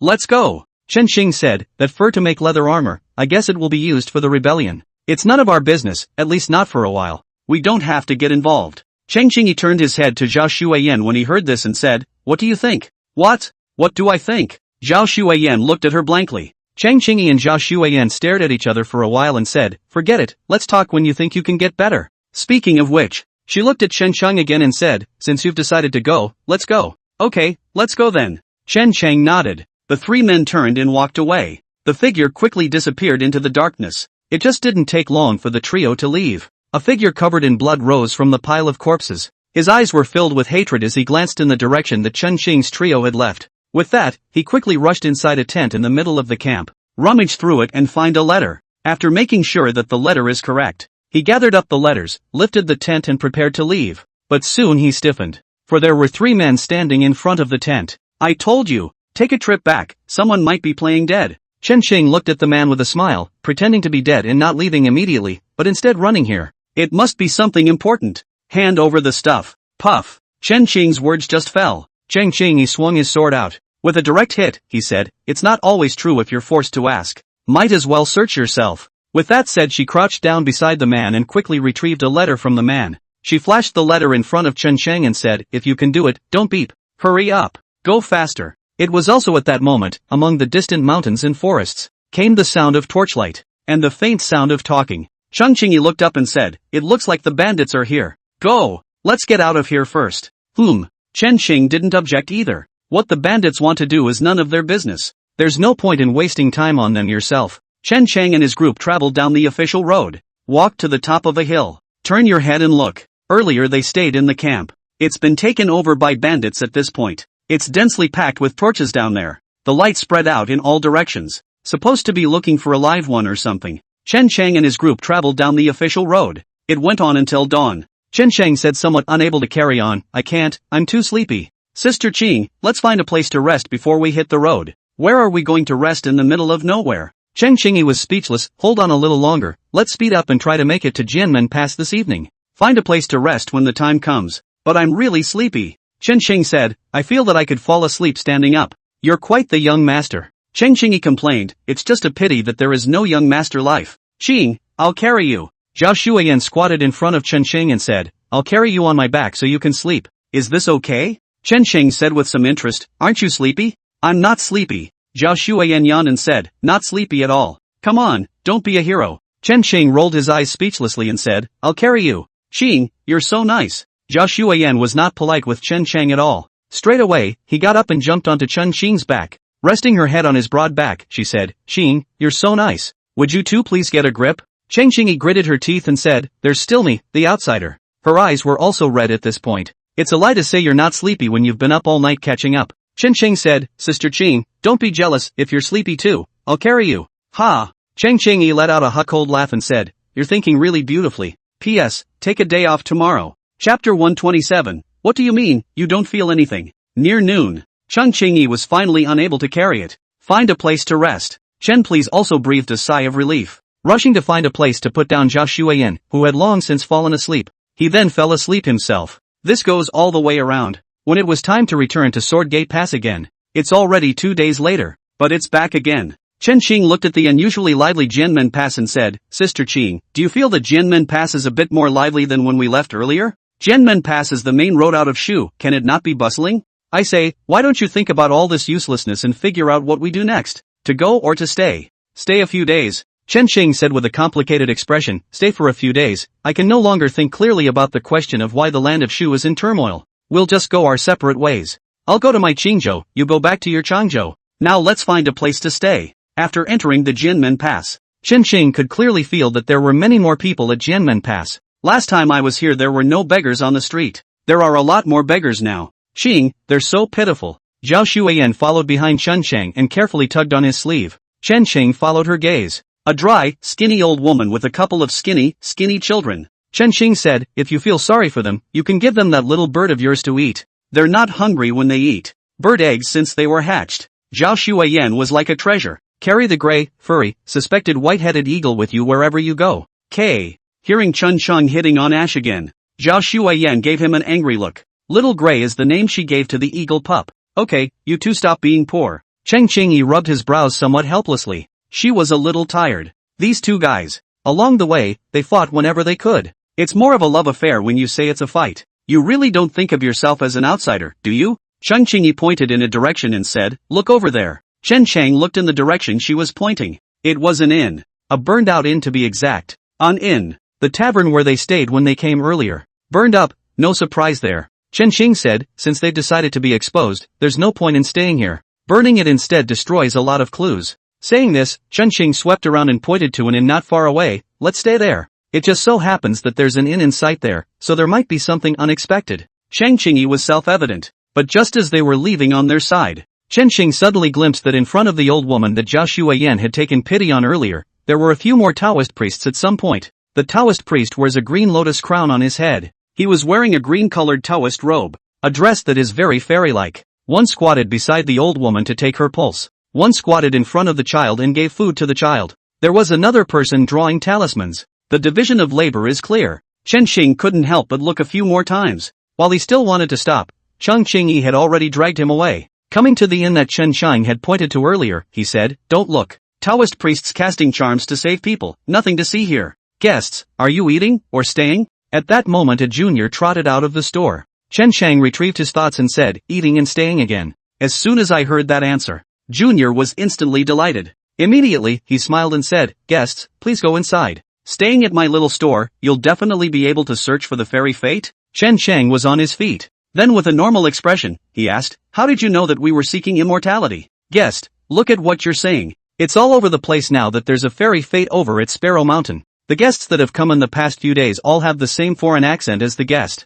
So I'm going to guess you guys are here to seek immortality. Guests, you sit here. Junior brought Chen Shang and his party to a table and said, guests, you will eat first. I'll go and arrange a room for you. Junior, I didn't even ask how many rooms I wanted, and you're just arranging rooms for us? Speaking. Chen Xing quietly moved his hand to the top of his belt. Guest, look at what you're saying. Xiao Er smiled and said, sir, you have two women with you, do you have to sleep separately? Chen Shang was stunned, then gave a thumbs up and complimented, you're right, get a room. You fart. Cheng Qingyi said angrily, who is your family member now? Not a single thing. Get 2 rooms. Being scolded by the ground junior. Carefully, he glanced at Chen Chang. A lot of times. Between men, all it takes is a look to know what the other is thinking. This guy was asking Chen Xing if there was a conflict. Want some help? Chen Chang nodded without moving. The young second, who was authorized, immediately revealed a difficult look and said, this madam, the small store is full, there is only 1 room to go. Do you see? Want to be preachy? Can't preach a little.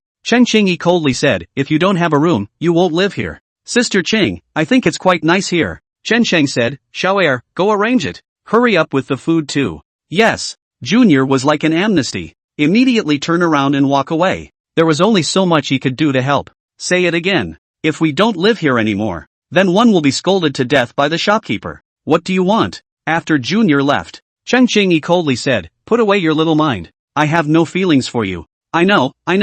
Chen Xing promised, Sister Qing, don't worry, I don't have feelings for you either. Say that again if you dare. Chen Chang this. It instantly made Cheng Qingyi blow up. That's what women do. You're interested in her. She's not happy about it. You're not interested in her. Not happy about it either. Chen Xing saw her blow up and resolutely didn't answer. Instead, she changed the topic and said, Sister Qing, what about that letter from the day before yesterday? I've been in a hurry on the road and haven't had a chance to look at it. Now you can watch. Don't change the subject for me. Cheng Qingyi said in a cold voice, tell me clearly, what do you mean by no feeling? Am I bad? Sister Qing, do you think those Taoist priests, are they also outsiders seeking immortality? What do you mean you don't feel it? Sister Qing, what do you say to that inn? How come it only burned itself, but the one next door didn't burn at all? What do you mean you don't feel it? No matter how Chen Xing changed the subject, Cheng Qingyi just grabbed onto that line about not feeling it and wouldn't let go. Seeing that fooling around is not an option, Chen Xing directly played dead and said, daughter-in-law, I'm sleepy.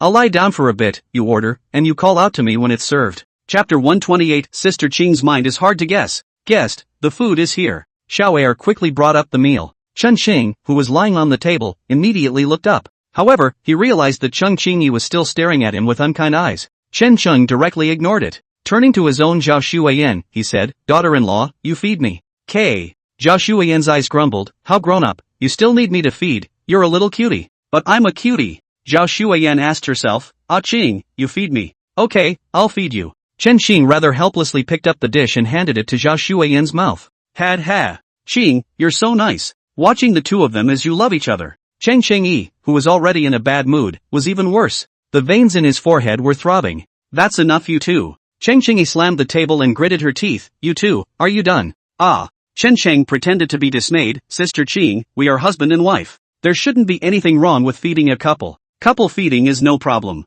Cheng Cheng-yi gritted her teeth. But don't get this in front of me. I'm too full of gas to eat. The more Cheng Cheng-yi spoke, the more angry he became. Solely don't eat. Don't. Chen Sheng hurriedly tugged at her and said, Sister Qing, we still have things to talk about. Don't touch me. Cheng Cheng-yi shook off Chen Sheng, tugging her hand, then said in a cold voice, let go if you have a fart. The letter. Chen Sheng said, see what's written on it. Cheng Cheng-yi directly pulled out the letter from his arms and threw it in front of Chen Sheng, saying, read it yourself. Chen Sheng immediately opened the letter and examined it. Just after watching it, he blushed a little oddly. What does it say? Cheng Cheng asked curiously. See for yourself. Chen Sheng handed her the letter and said, sword up in Yenmen Pass? Cheng Cheng-yi looked at Chen Sheng with some dismay. There's only one sentence on the top of the letter. The sword rises from Yenmen Pass. The rest is nothing. Chen Sheng was silent for a moment before saying, this should be a joint code or something like that. That won't help us at all. Cheng Cheng-yi threw the letter back to Chen Sheng and said, there's nothing else, I'm going to rest. Take it easy. Sister Cheng. Chen Sheng hurriedly shouted, sit down first, I have something to say to you. No sitting. If you have something to say it. Sit down and I'll talk. Don't say. Cheng Cheng-yi turned around and left. Chen Sheng didn't stand in the way either. After walking out a few steps, Cheng Cheng-yi took a deep breath before turning around and walking back. Sitting across from Chen Sheng, he said in a cold voice, speak. Chen Sheng smiled faintly and said, Sister Qing, be my woman. Yeah, I mean, being a fake, etc. You promise? Chen Sheng looked at Cheng Cheng-yi with some dismay. Cheng Cheng-yi said, haven't you wanted to do this for a long time? I promised you today. Are you sure your daughter-in-law wants to? No. Sister Qing, are you mistaken about something? Chen Sheng said, I'm talking about counterfeiting. That way we won't arouse suspicion if we make any moves. Just like the youngster who just said you were my family member. I just think it makes more sense to act on the chance of a family member. Cheng Cheng said in a calm tone, I didn't get it wrong, nor did I try to fake it. Ah. You mean? Yes, it's what you think. The corner of Cheng Cheng's mouth curled up, somewhat teasingly saying, are you happy to be your woman? Not happy. Chen Sheng was helpless and said, Sister Qing, this kind of joke cannot be made. I have a daughter-in-law. What does it matter if a man has 3 wives and 4 concubines? It's not like I'm fighting for anything. It's not a matter of arguing or not. Chen Sheng glanced at Zhao Shuiyan, who was sitting on the side and concentrating on feeding the eaglets, and said, I only have her in my heart right now. He wasn't lying about that. The time of Zhao Shuiyan's appearance was the darkest time in Chen Qing's life. She didn't mind herself at all. Instead, he kept himself company. Such as she is. How could one like someone else with such a nice woman? Cheng Cheng glanced at Chen Sheng with some surprise. Chen Sheng also looked at her seriously. Do you believe that yourself? Cheng Cheng looked at Chen Sheng with some sneer. Chen Sheng instantly knew what she meant. The look in his eyes was about himself peeking at her the other day. Ahem. Chen Sheng was a bit embarrassed and said uncomfortably, Sister Qing, don't misunderstand. I'm just plain horny. Unmoved. Ha, didn't you just say, not interested? Nice guy. It's come full circle. So it's waiting here. Women are just being careful. Chen Qing said, Sister Qing, is it too late for me to back out now? You be my woman. We only go into the body, we don't get involved in the feelings. Roll. Chen Qing said with a dark face, giving you a chance doesn't hit the mark. Not a chance. I knew it. Chen Qing's eyes were grim as he said, you've been playing me from the beginning.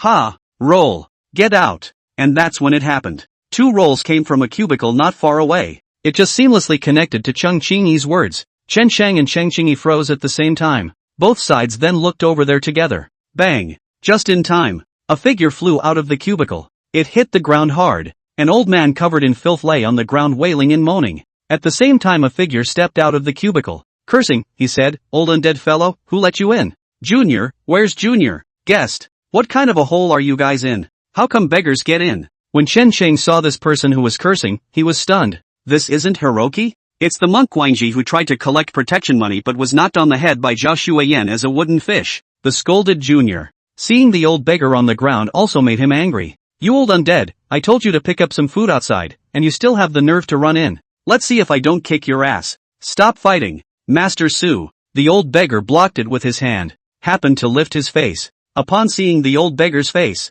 Zhao Shuiyan's eyes gradually turned red before she rushed over there. Bang. Junior was then kicked out. See Zhao Xueyan. The whole of Hiroshi, who had wanted to get angry, was dumbfounded, subconsciously covering his head with his hands. It's really being knocked scared. But, at this time, Zhao Xueyan didn't have the heart to take care of him. She squatted beside the old beggar, her eyes reddening as she said, Master Su. Miss? The old beggar was also stunned when he saw Zhao Xueyan. Randomly agitated with old tears, he said, Miss, I finally found you. Chapter 129, Soul-Splitting Disorder. Miss? Chen Xing glanced at the old beggar with some surprise. Then he walked over and asked, Ma'am, who is this? Hearing Chen Xing's voice, the scarlet symptoms in Zhao Xueyan's eyes slowly disappeared. Xing. Seeing her return to normal, Chen Shang was also relieved. You are? The old beggar surnamed Su saw the Chen Shang who came over with puzzled eyes. Hello. Chen Xing smiled, I'm Xueyan's husband, and you are? He's Master Su. Zhao Xueyan returned in a cheerful tone. Who is Master Su?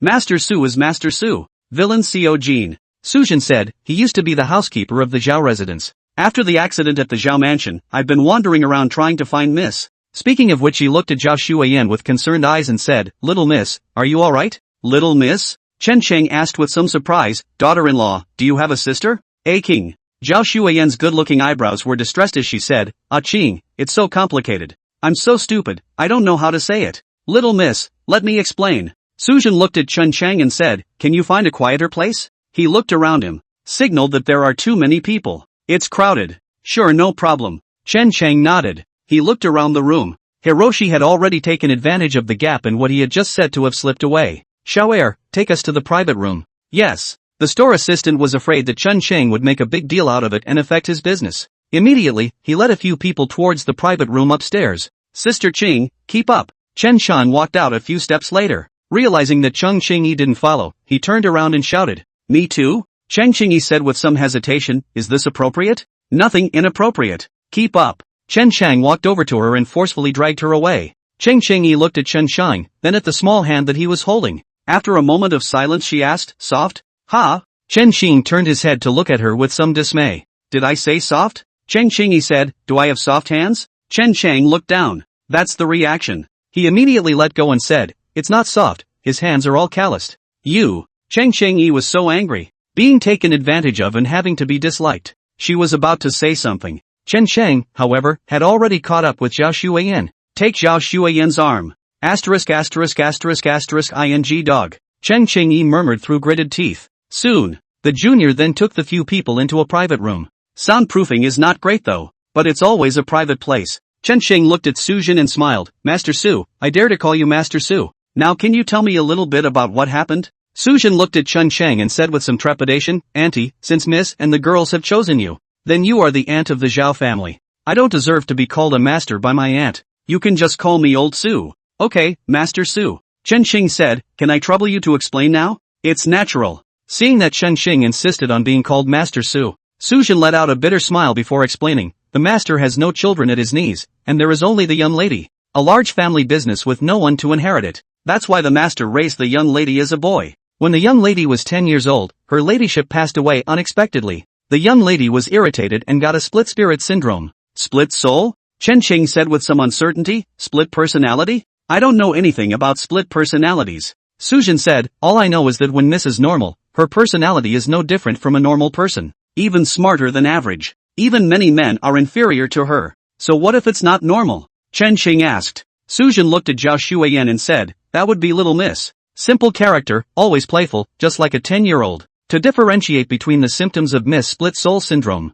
we usually refer to normal young ladies as Miss, and in the military we call them Little Generals. And the fun-loving ones are addressed as Little Miss. Chen Sheng looked at Zhao Xueyan and said, daughter-in-law, is what he said true? It's true. Zhao Xueyan's beautiful eyebrows spread out, and she said somewhat happily, sister didn't want to come out, so I played for a long time low. Look at him happy. Some of the doubts in Chen Sheng's somewhat heart were finally solved. At first he thought Zhao Xueyan was stupid. Then it turned out it wasn't. He suspected she was playing dumb. But sometimes that silliness doesn't seem to be faked. If there's a split personality, that would make sense. You knew all along that there was another sister inside you? Chen Sheng asked curiously. I know. Zhao Xueyan said, every night when I go to bed, I go to her to play. It's just that. Always gets upset and says he's going to beat you up. Why did she beat me up? Chen Sheng asked with some dismay. Says you're abrasive, colorful, and gutless. Not manly at all. She looks upset. It's annoying to want to beat you up. No, can she not know if I'm a man or not? Chen Sheng said somewhat unconvincingly. Zhao Shuiyan said after a moment of silence, sister said that if you are a man, then you should rush process sister's room and ask her to give you another child, instead of browbeating here. Why are you bringing me into this again? Cheng Cheng-yi, who was watching the good show, was very unhappy and said, it's not like I've offended you guys. You too, owe a beating. At this point, Zhao Shuiyan's tone changed. Becoming cold and decisive, he said, like to be in doubt again. Seducing and trying to make a name for yourself. Grinding is not cool at all. Chen Sheng looked at the changed Zhao Shuiyan and said, you're a sister now? Zhao Shuiyan gave her a cold look. This demeanor. The eyes carry their own fury. It was exactly the same look that he had seen the first time they met, and the time they were married at the city hall. Zhao Shuiyan didn't answer Chen Sheng's question. She sat down on the chair and looked at Sujin with a cold tone. Sujin, why are you here? Seeing Zhao Shuiyan's appearance, Sujin immediately bowed respectfully and said, Miss, I came into the city to spy on the news. What news? Sujin glanced at Chen Sheng and Cheng Chengyi. Zhao Shuiyan frowned and said, no outsiders are talking here. Miss, you disappeared after the incident at the royal residence. Before Li Dan left the royal palace, he asked us to bring the surviving guards of the palace to shoot away for the right moment. It's been years of waiting. Miss, all these years we have been searching for you. Get to the point. Zhao Shuiyan frowned. I don't want to hear some words that show loyalty but are useless. Chapter 130, The Green Cult's Tactics. Yes. Facing Zhao Shuiyan's displeasure, Sujin hurriedly said, years after we came to Shu. Hiding in the east, lacking clothes and food, they eventually had to go up into the mountains to become bandits and plunder caravans for a living. Hear this. Chen Xing's heart fluttered. He and Cheng Chengyi subconsciously glanced at each other. It can't be such a coincidence. Sujin continued, a few days ago, we plundered a large number of pelts. A rough estimate. There are thousands of them at least. These pelts can be made into leather armor or something. We're not short of armor or anything like that, and the outpost is ready for the winter. We just thought we'd go into town and trade the pelts for grain. It's just that with such a large batch of pelts, there aren't many caravans within the Swordgate Pass that can eat them. Plus the fact that many outsiders have entered Shu during this recent period. So I snuck in dressed as a beggar. Zhao Shuiyan propped her head up with. After a moment of silence he asked, how many of you are left? There were only 215 of us originally. Over the years we've taken in people one by one and it's been over 1,000. Thunk thunk. Zhao Shuiyan's fingers gently tapped the desktop as if she was thinking about something. After a while, it was Chun Chang who asked instead, is the harvest in Shu bad? Where do you absorb people from? It's amazing that you can pull up thousands of people. Sujin glanced at Zhao Shuiyan. Zhao Shuiyan said in a deep voice, speak. Back to your aunt. Sujin arched his hand and said, Shu land has been closing well these past few years, but the people can't get by. The departure of the officials' exploitation, coupled with a variety of harsh taxes. The people were busy for a year, but the harvest was all taken away by the government, and many of them couldn't get by and fell into the grass. And of course the ones who fall into the weeds are only a small percentage. Most of them went up Mount Qingcheng and joined a Taoist sect called the Green Sect. In just a few short years, the Green Sect has penetrated into all parts of Shu.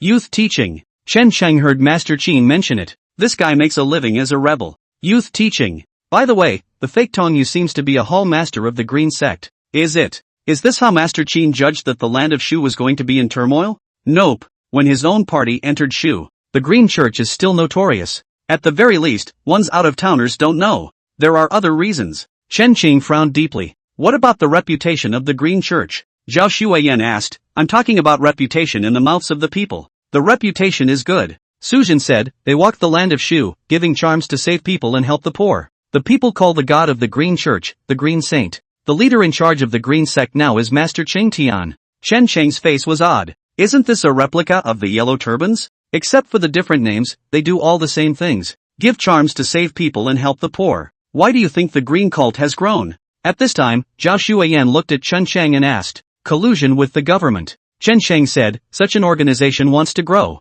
Unless there is someone in the court, helping them to deceive their superiors, the court won't have no half news. And they were able to develop this in Shu. This means that the whole of Shu has been infiltrated. Or, secretly, the whole of Shu is already theirs. It's just that there's a moment missing right now. Auntie knows what she's doing. Sujin said, the Green Sect is salaried as a sitting guest by the governors, and is treated with great courtesy. Instead, there are some armies that they can't infiltrate. I think that's why they don't rebel. That makes sense. The government forced the people to live beyond their means, and the Green Church came out to save the suffering. What a double act. Chen Xing said, I'm just a little curious as to how they hooked up with the government. A fragrance. Sujin said, it is said that this kind of incense can make people float like immortals. You can't get away from this stuff after you've used it. Chen Cheng's face became even more odd. Why does this sound so much like powder? How did you know? Chen Xing asked. We were approached by the green cult. Sujin smiled helplessly and bitterly. They have given us some incense. Jia Xueyan sniffed and said in a cold tone, so? You guys also have a problem? Sujin's figure slightly stalled, then bitterly said, Miss, still nothing can be hidden from you. You're the old man of the house and the steward, both in terms of fame and prestige. It's not your turn to be a scout anyhow. The fact that I can see you here says a lot about what went wrong with the team. Miss, Sujin said with old tears in his eyes, that green sect has controlled a group of people with the LSD. These people can't get away from this kind of ecstasy, and as soon as they do, they scratch their hearts, like worms drilling their hearts, and life is worse than death. So some people had to listen to him. I don't want an explanation. Jia Xueyan said in a cold voice, all you need to tell is, how many more of us are there? How many more people are there who are not addicted to LSD or are still in my house of Zhao? This. A flash of difficulty flashed across Sujin's face. Eventually, he gritted his teeth and said, there are still 50 more. Enough. Jia Xueyan said, you go back and contact this group and tell them that I will go find them. Ah. A flash of surprise flashed across Sujin's face. But soon he refused. Miss, you can't go. It's complicated and dangerous on the mountain right now. Danger. Jia Xueyan said with icy eyes, is there any danger for me? Xiao Jin didn't say anything. Well, that's the way it's going to be. Jia Xueyan said in a rather arbitrary and dictatorial manner, now tell me, how did you get into conflict with the Xiaoqun society? Dawnchild will want to eat that lot of fur. Sujin said, after I released the news, they sent people to make contact. But the skins were plundered near the Swordgate Pass. I was afraid that there was a trick in it, so I came as a beggar to make contact. So, the Xiaoqun society has also joined this game of chess and shu. Chen Xing frowned, acquire this batch of pelts. Only leather armor. If that's true, then they're not in the same group as the Green Sect. Auntie, how did you know? Jia Xueyan and Cheng Qingyi also looked at him with puzzled faces. Chen Xing said, it's simple, if the Green Sect wanted to rebel, they wouldn't be short of armor after all these years of scheming. At the very least the main force is not lacking. If the Dawnchild Society is with them, then the Dawnchild Society won't be short of armor. It's such a blatant acquisition, which suggests that Xiaoqun will be short of armor. And it's still the later, so it's very short on armor. Another. Chen Sheng looked at the crowd and said, there is no shortage of armor for the Jianmen Pass defenders, so who was this batch of hides originally shipped to? The Green Church. Zhao Xueyan and Chang Qingyi said in unison. Chapter 131. This daughter-in-law is a bit smart. The room was a little quiet for a moment. After a while, Zhao Xueyan looked at Chen Sheng and said, what do you think? Ha! Chen Xing didn't expect her to ask herself all of a sudden. He subconsciously returned, of course I stood and watched. Get serious. Zhao Xueyan said in a deep voice, who's being playful with you? Look at her with a displeased look on her face. Chen Sheng somewhat missed that silly daughter-in-law. Not cute at all anymore. Chen Sheng muttered in his heart. Then he said in a deep voice, what we should consider now is not what the Green Sect has planned, but what do we want? How to get what we want out of this chess game. Speaking of which, Chen Sheng looked at Zhao Xueyan and said, what do you want? What do you want? Zhao Xueyan asked rhetorically. Quan. For this answer, Chen Xing didn't even hesitate. Coincidentally, so am I. Zhao Xueyan's eyes narrowed slightly as she looked at Chen Xing with a smile, but what I want is not the power of the Song family. Rather, it is the power that can subvert the whole world. Speaking of which, a flash of intense killing intent blossomed in her eyes. The lives of 516 members of my Zhao family will be returned tenfold by his Song family. After saying that, she looked at Chen Shang and said, are you afraid? Afraid? Isn't it just a rebellion? There's nothing to be afraid of. Chen Xing was quick to reply, from the moment we were married. Whether I'm afraid or not, we're all bound together. It's a lifetime of cutting. So, I'll help you with whatever you want, but what? You'll have to listen to me when to rebel. Chen Xing said, right now, the Song family, it's not time to collapse. Why? I know a proverb. Chen Xing said with a deep gaze, this is what he said, the shaky empire in your mouth is like a shaky house, as if anyone who comes and kicks it can make it collapse. But he survived millennium after millennium. The essence of this passage is that an empire is an empire after all, and you never know what he can get up his rear end. That's why we can't stand across from him in plain sight until this house of songs has completely collapsed. Rebellion isn't just pulling a flag and killing people. The true essence of rebellion is that when all the great battles fall away, you are at your strongest. This is the time when we can come and harvest the whole world in name only. Words sound good. Zhao Xueyan said in a calm tone, it's just a bit too complicated. Simpler. Chen Sheng was silent for a moment before saying, build a high wall, accumulate grain, and claim the throne slowly. That's more like it. Zhao Xueyan said blandly, when you report things to me later. Don't be long-winded, just tell me if it can be done. Report. Chen Sheng said, what do you take me for? Zhao Xueyan propped her chin up with her hand and said with a smile at the corner of her mouth, you tell me. As you wish, my empress. On the side, Xiao Jin hung his head low. The heart flooded. What had my own young lady been through? How did you find such a bold aunt? Today's conversation. But where a word is leaked, that's all a big head-killing offense. Regarding the title of Her Majesty the Empress, Zhao Xueyan gladly accepted it. Now that we've established that, what we need. So now it's time to talk about what we need in order to fulfill our purpose. Wait. Cheng Qingyi, who hadn't said much, said, aren't you going to ask me what I want? What do you want? Your daughter's illness is all arranged for you by Master Qin as well. What else are you missing? Zhao Xueyan looked at Cheng Qingyi with a smile. Though she was smiling, yet it gave a strong sense of oppression. Cheng Qingyi frowned and said, I still prefer the you from before. Don't like it, that's right. Zhao Xueyan's expression remained unchanged. I don't need you to like me, you just need to know what I can give you. Cheng Qingyi looked at Chen Chang and said, you don't care for a moment? Don't dare. Chen Chang answered decisively. It's also wimpy. This pissed Cheng Qingyi off half to death. Okay, back to business. Zhao Xueyan said, this big game of chess in Shu Di has obviously been run by someone for a long time. Every power that wasn't involved wanted to benefit from it. Of these, the Green Cult's desire to rebel is the clearest and greatest. But, what is laid out in plain sight is never the truth. They put rebellion in the open, so rebellion must not be their true purpose. We can leave it alone for now. Then there's Song Jiaying, he's the third prince, but his ambition has always been great, and he's explicitly in the Crown Prince's party. Now that he has appeared here and sought another way out, it is clear that the battle between the Crown Prince and the second prince in the dynasty has been divided. The prince lost, or I can't think of a reason why he would find another way out. The Xiaochun society is the power of the second prince. Xiaochun would appear here, which means the second prince is involved. So in this game of chess, there are now three in plain sight, the Green Sect, Song Jiaying, who represents the Crown Prince, and the second prince. There is so little information on the Green Sect that we will leave it for now. The prince's party, since they lost. Then the first thing he has to do is to save his life, and only by saving his own little life will he have a future. As the land of heaven, a mess in Shu will surely lead to turmoil in the world. Only when the world is in chaos will he have a chance. Therefore the Green Sect's collaborator in Shu is bound to be the Crown Prince's party. And the second prince is the next emperor. His prestige is lacking, so he needs a feat that will be enough to put him on the throne. Speaking of this, Zhao Xueyan looked at Chen Xing and said, the merit of pacifying the Shuzhong rebellion is enough for him to sit firmly in that position. Therefore the Shu land will be in chaos, and surely there is a push from him as well. Chen Chang was silent for a moment before asking, what about Su Qi? The Ting Shua Palace? Aha! Zhao Xueyan said after a moment of silence, he is a member of the Empress Dowager's party, a foreign relative. They showed up here, presumably because they also wanted to get out of the fire. As far as exactly what you want, it's complicated. I'll tell you more about it later. You can think of him as a shadowy force. We count as a party. Now what others want, we sort out. Now it's our turn to get what we want for ourselves. Speaking of which, Zhao Xueyan glanced at Su Zhen. Su Zhen immediately bowed and saluted, Miss, I'll go stand guard outside. Chapter 132 Female version of Zhao's orphan?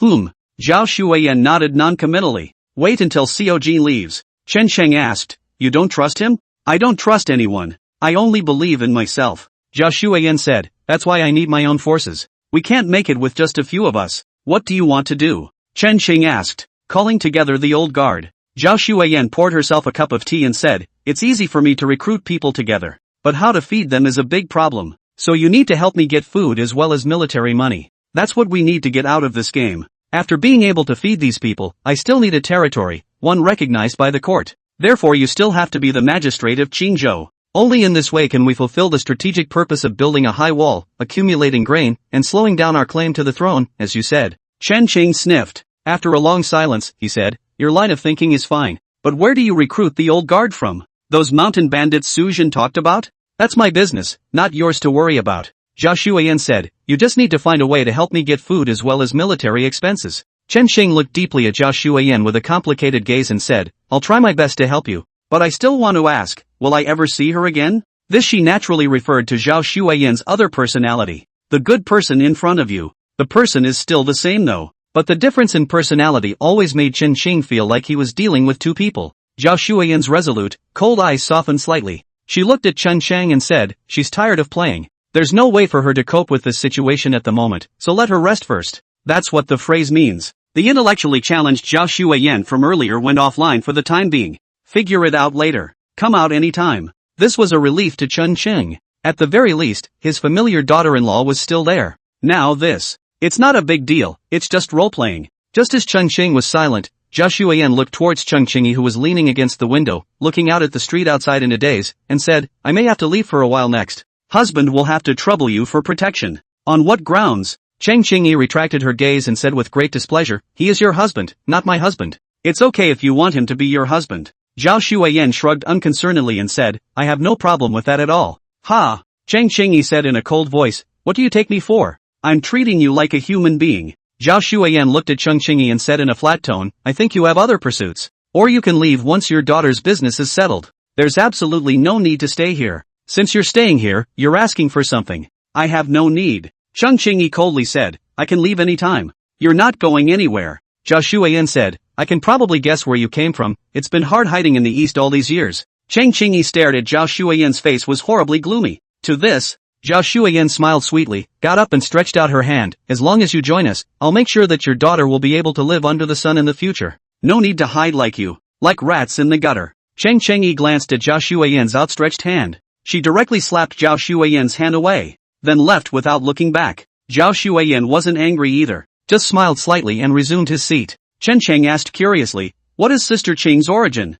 Ask her. Zhao Shuiyan said with a smile on her brow, something that only she herself is willing to say. You're the one who's, really stepped into her heart. Ahem. Chen Cheng was a bit embarrassed, don't talk nonsense, we are husband and wife. It's because we're married that I'm saying these things to you. Zhao Shuiyan got up and came to Chen Cheng. Chen Cheng immediately took a step back, looking wary, what do you want? Zhao Shuiyan didn't talk. Instead, he pressed forward a step. Chen Cheng could only retreat again. Zhao Shuiyan approached again. The two were one in and one out. Chen Cheng slammed into the wall, no longer able to retreat. He subconsciously tried to get out of the way. Zhao Shuiyan reached out and braced herself against the wall. Dang! Chen Cheng froze. I'm being walloped by a woman? Chen Cheng looked at Zhao Shuiyan's familiar face but unfamiliar demeanor and said, what do you want to do? The corner of Zhao Shuiyan's mouth curled up. What do you think I want to do? Then you do it. Chen Cheng's eyes closed in resignation. I am not going to resist. Whatever tricks you have, use them all on me. I'm not saying a word until I spit it out.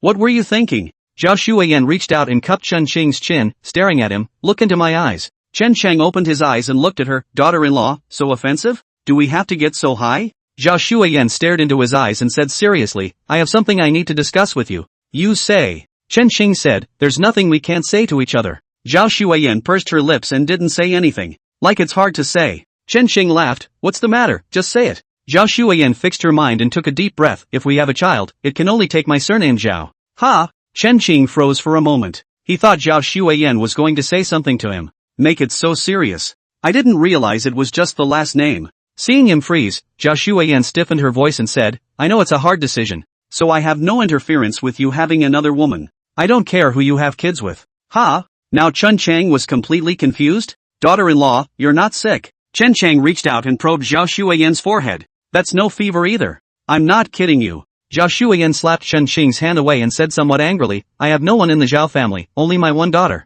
The bloodline of my Zhao family name cannot be broken. That's why the children I have will only have the surname Zhao. As compensation, you can find another woman to have children with you and carry on your Qin family name and bloodline. In the future, when my Zhao family rises again, you talk to me when you have your eyes on that woman. I'll go grab it for you. Having said that, Zhao Shuiyan held her breath, waiting for Chen Cheng's answer. After Chen Cheng looked at her for a while, he said somewhat breathlessly, daughter-in-law, if I tell you that the matter of the child taking your surname is an easy decision for me to make, would you believe me? Chapter 133, Husband, Mother will treat you. I believe. Zhao Shuiyan looked serious and said, but what you think is your business? What I think is my business. The family name heritage is greater than heaven. I was originally married to you, but the child has my surname, which makes you a member of my Zhao family. So whatever you think, I'll make it up to you. Chen Cheng looked at Zhao Shuiyan's serious appearance. After a moment of silence, he said, can I ask you something? You asked. Was it a long-planned thing that we met, or was it just an accident? Hear the question. Zhao Shuiyan was a bit surprised. After a long moment of silence she said, would you believe me if I said it was a calculated accident? Faith. Chen Cheng looked at her very seriously and said, as long as you say it, I believe it. Zhao Shuiyan guffawed. It's actually not a very complicated calculation. There was a flash of complexity in her eyes as she said this. My father's greatest wish in life was to have a son. Unfortunately, she only has me as a daughter. So the succession is all staked on me. At that time, the court was pressing so hard that I could only feign madness in order to survive. But even so, I don't know how long I'll live. So I've been secretly searching for someone, and then I picked you. Why did you pick me? Chen Cheng asked curiously. Because you are good. Ha? Just because of that? Aha! Zhao Shuiyan did not hide it. I've seen you several times when you couldn't feed yourself and gave alms to some little beggar. And even try to help them be able to have a good life. Speaking of which, after a slight pause, Zhao Shuiyan reached out and touched Chen Qing's handsome face and said, one more thing, you're good looking, I like it, so I chose you. Personality, looks over the top. It's a good companion. After Chen Qing was silent, his tone could not be heard to be happy or angry as he asked, so, the day you met me by chance and then ran after me, it was all on purpose? Aha. Zhao Shuiyan said, to be precise, I'm chasing you together with her. As you know, she's childlike, more like a cutie. Chen Qing gritted his teeth and said, then do you know how much of a psychological shadow you caused me that day? Facing Chen Qing's displeasure, Zhao Shuiyan pretended to be afraid and said, husband, I made you angry. How would you like to punish me? Say this. She licked her lips deliberately. Chen Chang, who had been somewhat angry, instantly sobered up. He hasn't forgotten. The day of the wedding. How mean is this woman? My back almost broke that day. Instantly Chen Qing's eyes became extremely clear and sincere. He looked at Zhao Shuiyan and said, ma'am, you're being overly concerned. How could I punish you? I'll forgive you on this one. No. Zhao Shuiyan said, I made a mistake. You have to punish me. Chen Qing's entire body went numb. This woman is an obsessed woman, right? Ma'am, let's just forget it. Do you not know how to punish me? Zhao Shuiyan acted as if she hadn't heard Chen Qing's words. To himself, he said, for those who don't listen, you should be ruthless with the whip. Smoked all over the place. Then hang her up and put her in a small dark room to break her spirit. Ma'am. The corner of Chen Cheng's mouth twitched and said, I don't think that's a good idea. It's not very good. Zhao Shuiyan stroked her chin and murmured, if you're covered in injuries, it'll ruin the beauty. Tell you what, I'll teach you some interrogation techniques. You cover. With a hot towel. Okay. Without waiting for Zhao Shuiyan to finish her sentence, Chen Cheng hurriedly interrupted, ma'am, don't say anything. If you say any more, the will of the underworld is about to descend. We'll all have to go into the small dark room when the time comes. What nonsense are you talking about? Zhao Shuiyan reached out and touched his forehead and said, sure enough, he's not very sick. Husband, come with me to the bed, you lie down and I'll give you a good look at what's wrong with your body. With that, Zhao Shuiyan tugged Chen Qing towards the bed. Mrs. Listen to me. Chen Chang was shocked and trembled. Madam, for my husband is not sick, and for my husband does not want to punish you. Ooh-hoo. You shut up. Zhao Shuiyan said in a slightly excited tone, look at all the swelling, and you still say you're not sick. I'm so heartbroken as a mother that my heart aches and tears fall from my eyes. Let me treat you carefully. Don't. Chen Cheng's terrified voice resounded through the clouds. 1 hour later, Chen Qing lay on the bed with his eyes lifeless. Zhao Shuiyan stretched her back in a refreshed manner and said, the disease has been cured. Don't you lie down. Chen Qing's eyes regained their focus, and he said with quite a sense of sadness and indignation, the physical illness has healed, but the psychological illness is even worse. So, should I treat you again? Zhao Shuiyan glanced at him with a smile on her brow. You're sick. Chen Qing very nimbly climbed up from the bed and said, we are at least husband and wife. Why do you act like you've never eaten meat before? Hate to eat me alive. What? You have a problem with that? Zhao Shuiyan glanced at him faintly. No comment. One moment. Chen Chang was then honest. If this woman held herself down for another round of therapy, that's really no place to cry if you want to. Come on, don't be a poser here. Seeing the honest Chen Chang, Zhao Shuiyan rolled her eyes without any good humor and said, you've had a good time in your heart, haven't you? Not cool. It's not comfortable at all. Chen Chang's head shook like a rattle drum, it's hard as hell. Ha! Zhao Shuiyan didn't argue with him either. Collecting the smile on his face, he said, I'm going to part with you for a while. If you're not even pregnant this time, you'll see a physician next time we meet. Why should I be the one to see the physician? Chen Qing subconsciously returned, why not you go see the physician? Who are you to say I have a problem? And rightly so. Zhao Shuiyan pondered for a moment and said, then find a way to take Chen Qingyi down. If she's pregnant, there's something wrong with me. I'm going to the doctor. Wait. Chen Qing said with some hindsight, you just said that you're leaving for a while? Where are you going? Didn't I say that? Recall the old guard. Zhao Shuiyan said, the game of chess in Shu is too big, and there's no way to take the chestnuts out of the fire with just a few of us. Even if you could, you wouldn't get much out of it. Chapter 134, The Unexpected Joint. You're going to subdue those bandits? Will these work? Most of it can't, only a small portion is expected to work. It doesn't work and you're still going? So I'm going to have to find someone else. Zhao Shuiyan said, the end of my Zhao family has long been predicted by the schemer Li Dan. Thus there is a party of more than 2,000 men who have been stationed near Quinlan. I'm going to get them. Speaking of this, Zhao Shuiyan looked at Chen Sheng and said, if you feel that the game of Shu is too big and you feel that you have the heart to do it, then don't force yourself. Go straight to Qingzhou to take up your post, and I'll bring someone to you then. Chen Xing frowned and said, since it was already anticipated, then why was your family still exterminated? Anticipation doesn't mean the ability to fight back. Zhao Shuiyan said in a complicated tone, sometimes, people are in different positions and are able to have different choices. Hey, it's all in the past. Zhao Shuiyan let out a light laugh and said, I'm leaving. Ha, that fast? Chen Chang was a bit stunned and said, just say you're leaving? There's nothing left to stay. Zhao Shuiyan said with deep eyes, it's a waste of time to continue staying here. For another, we're an old married couple, there's no need to be so sentimental. Go away. Zhao Shuiyan pushed the door directly. The back is sprightly. Miss. Sujin, who had been waiting outside in the courtyard, saw Zhao Shuiyan come out and immediately followed her. Chen Chang stopped when he reached the door. What to say? It's all been made clear. Shouldn't have said that. She wouldn't say anything if she went after it herself. He waited until Zhao Shuiyan's back disappeared. Only then did Chen Chang withdraw his gaze. Turning his head, he looked at Cheng Qingyi, who was sitting on the railing of the porch. Cheng Qingyi's back was leaning against a pillar, one leg resting on the railing and one leg wobbling. It's very laid back. What got Chen Qing's attention, though, was that she had caught a sparrow from somewhere. The sparrow was caught in her hand and played with. And in the other hand, a dagger. The dagger danced at the tips of his fingers. It's gorgeous. Seeing Chen Qing looking over, Cheng Qingyi first exchanged a glance with Chen Chang before the dagger in his hand plunged directly into the sparrow's head. A knife to the head. The bird's blood flowed instantly. What are you doing? Chen Chang was taken aback. Cheng Qingyi dropped the sparrow's corpse and said in a cold voice, don't hit on me, or you'll end up like it. Poof. Cheng Qingyi snorted coldly, got up and jumped off the railing and went back inside, leaving Chen Qing standing there in a daze. After a while, Chen Chang then shouted very breathlessly, you're sick in the head. When did I ever say I was going to hit on you? Inexplicable. Chen Qing glanced at the corpse of the sparrow on the ground. Very breathlessly, he shook his head. He then headed for the lobby of the tavern. Wandered around the lobby. He found the person he was looking for. Flower Monk Guangji. At the moment he was sitting alone in a corner. Chen Chang walked over and sat directly across from him. I thought you had already left. Mr. Chen. Guangji revealed a helplessly bitter smile. It can't be helped. There's a mission. Even if I wanted to leave, there's no way for me to do so. What mission? This. Guangji was very embarrassed. Mr. Chen, don't make things difficult for me. I really can't tell you that one. Good, then I won't give you a hard time.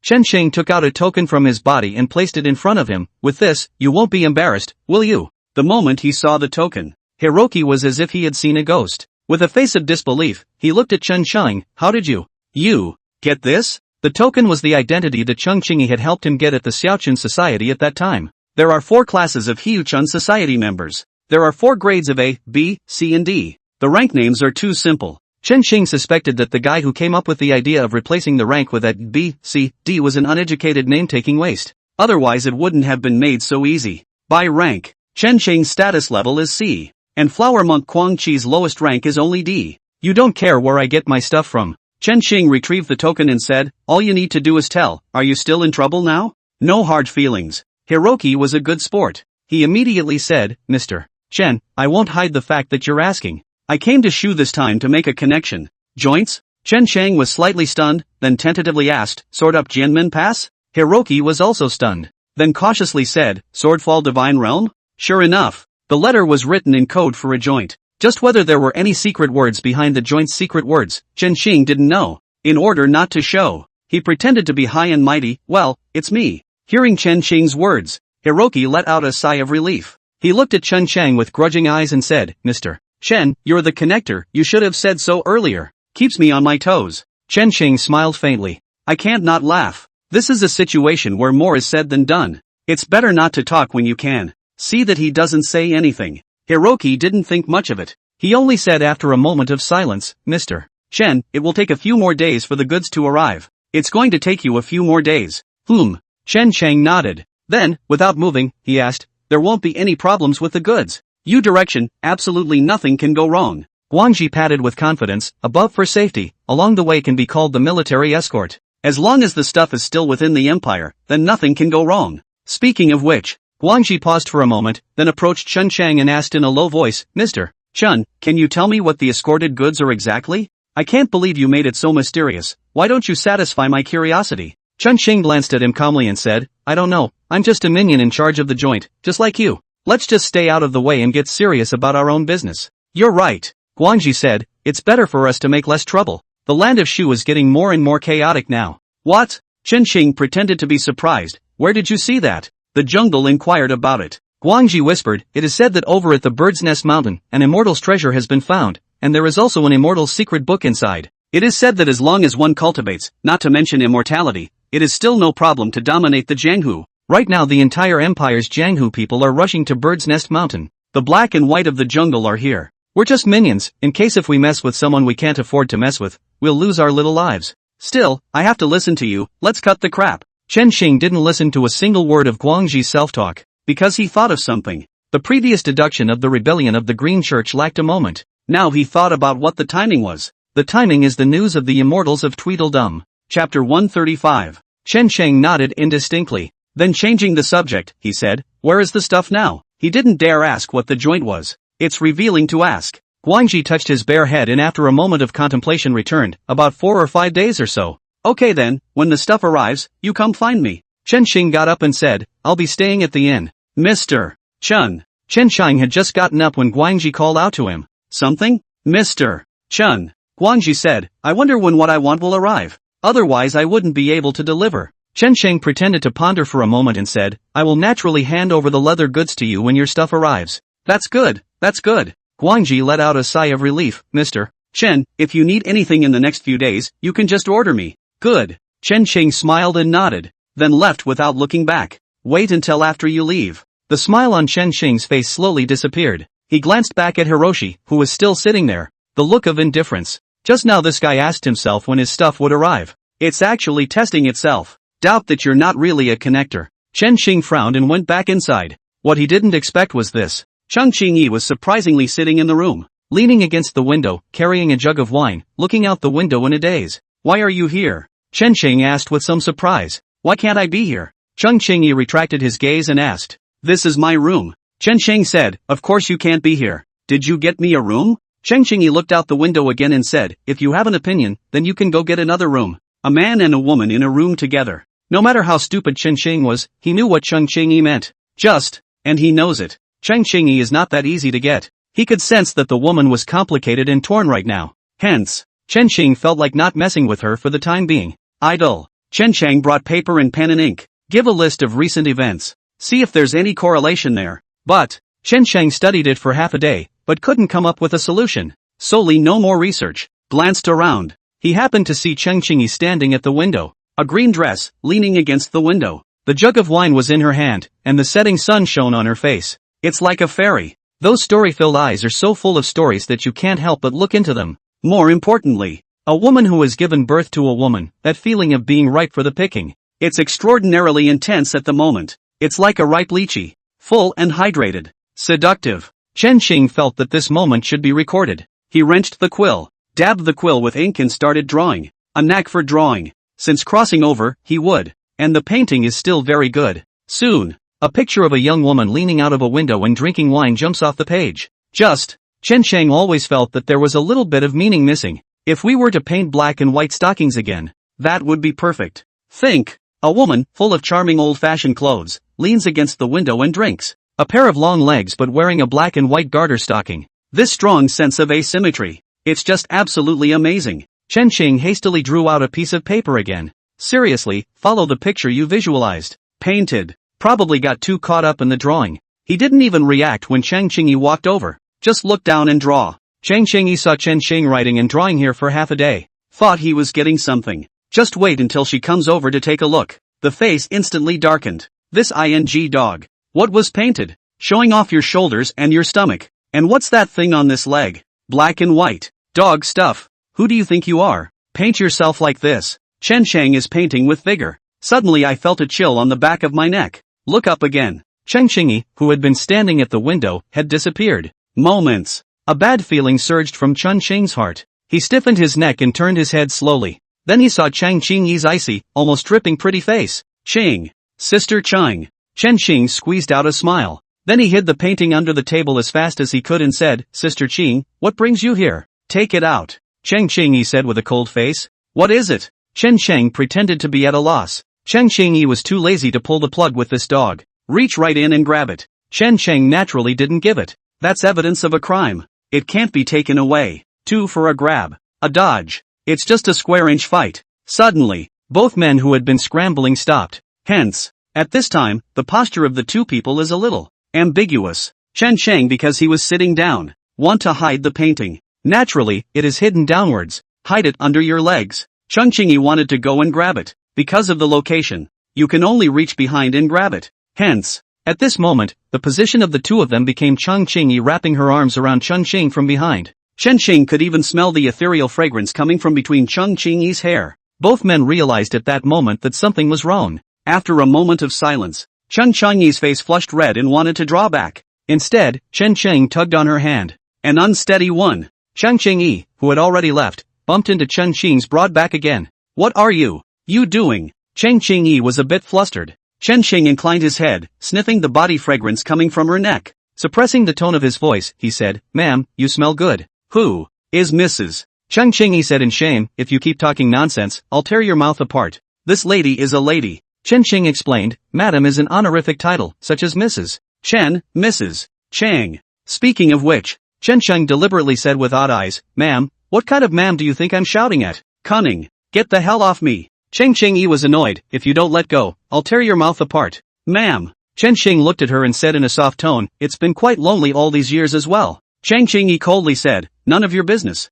Ah. Only she hadn't finished her sentence. Chen Cheng then wrapped an arm around her waist. Then he set her down on the table in front of him. What do you want? Chen Chengyi's face was flushed with panic. Trying to push Chen Cheng away. Instead of retreating, Chen Cheng leaned down and stared directly at her. The proximity of the two. It's only a finger away. Chen Chengyi's breathing stuttered after she and Chen Cheng exchanged glances. Then she turned her head to look away and said angrily, "Dog, let go of me. If you kiss me, I'll crack your teeth and tear your mouth." Ma'am, do you give it up? Chen Xing asked softly as he came to her ear. Chen Chingyi, on the other hand, closed her eyes. Chapter 136. Chen Chingyi waited for half a day, but didn't wait for what came next. She cautiously opened her eyes. It happened to meet Chen Cheng's smiling eyes. Moments. A pretty face turned red. Dog, get off me. Chen Cheng was unmoved and said, Sister Ching, have you thought about it? What a thought. Chen Chingyi was annoyed and said, "Get up off me, or I'll be rude to you." Chen Cheng, on the other hand, continued, "If you want it, then you'll talk to me.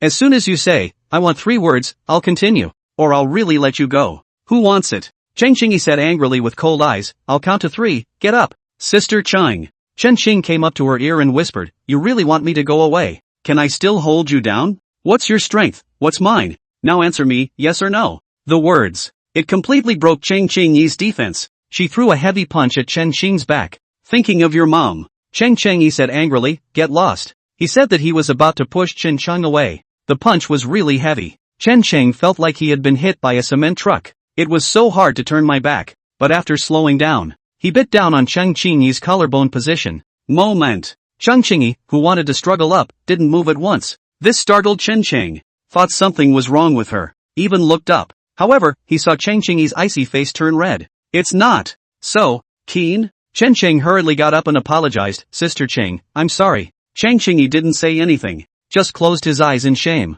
Chen Cheng knows. This time. Say nothing yourself. Do what you want. But, now is not the time. Because, this is going to be really bad for him. Chen Ching lamented bitterly. Before my own daughter-in-law left. That was with all my might. I've paid all the rations. You really can't get a grain of food out of it. Ugh. Chen Ching lamented and headed out. Walking to the door. Chen Chengyi's cold voice came from inside the room, "You're not a man?" Chen Ching didn't dare to answer. Just head off without looking back. Chen Ching walked to the courtyard. Rubbed his face vigorously. How dashing it was to walk away just now. That's how much this will be regretted. Pa! Chen Ching lightly slapped himself. You say you, what a big tail you act like. No means no. If you can't, do it the hard way. What do you mean you're leaving? What a chance, now it's gone. After a while, Chen Chingyi walked out of the room. Only at that moment her face was frighteningly cold. It's never been this cold. Coming out. She didn't even look at Chen Ching. Straight away. Ugh. Chen Ching helplessly glanced at the darkening sky and said, "There really isn't a single drop left.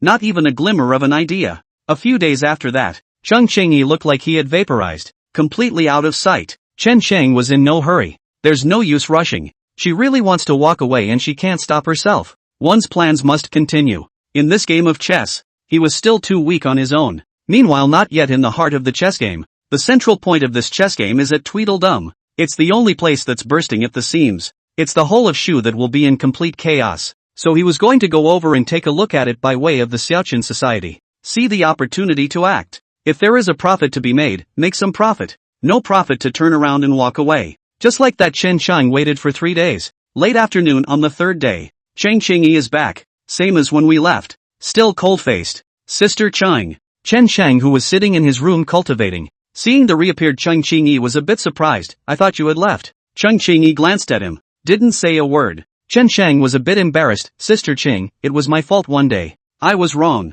If you still want it, I can. I don't need to. Chang Qingyi coldly returned. Then turned and went out the door. Chen Xing, who had made a fool of himself, also shut up. Prepare to continue practicing the sitting in Oblivion Sutra. Just not for a while. Chang Qingyi came in again. Hot water and towels in hand. Then she was in Chen Xing's dismayed as well as unbelieving eyes. Start wiping your body. Now where could Chen Xing hold his hand? Sister Qing, actually one day Chen Xing hadn't finished speaking. A silver needle flew by. Stick it in front of him. Cheng Xingyi, whose clothes were half undone, said coldly, try getting out of bed if you dare. Do you really think I don't dare to do it? Chen Shang looked at the silver needle that glowed with an ethereal light. Involuntarily, he gulped. Now that's really pissed off. Sister Chang. Chen Xing could only sit there with a bitter face. Dry eyes. Ask a woman when she is most seductive. Not the time to get naked. Rather, it's a half-disclosure. Most tantalizing. Obviously. Chang Qingyi knows this well. She took a towel and just scrubbed her body carefully there, even to make Chen Xing see clearly, and purposely slowed down his movements. But as long as Chen Xing made a move to get out of bed,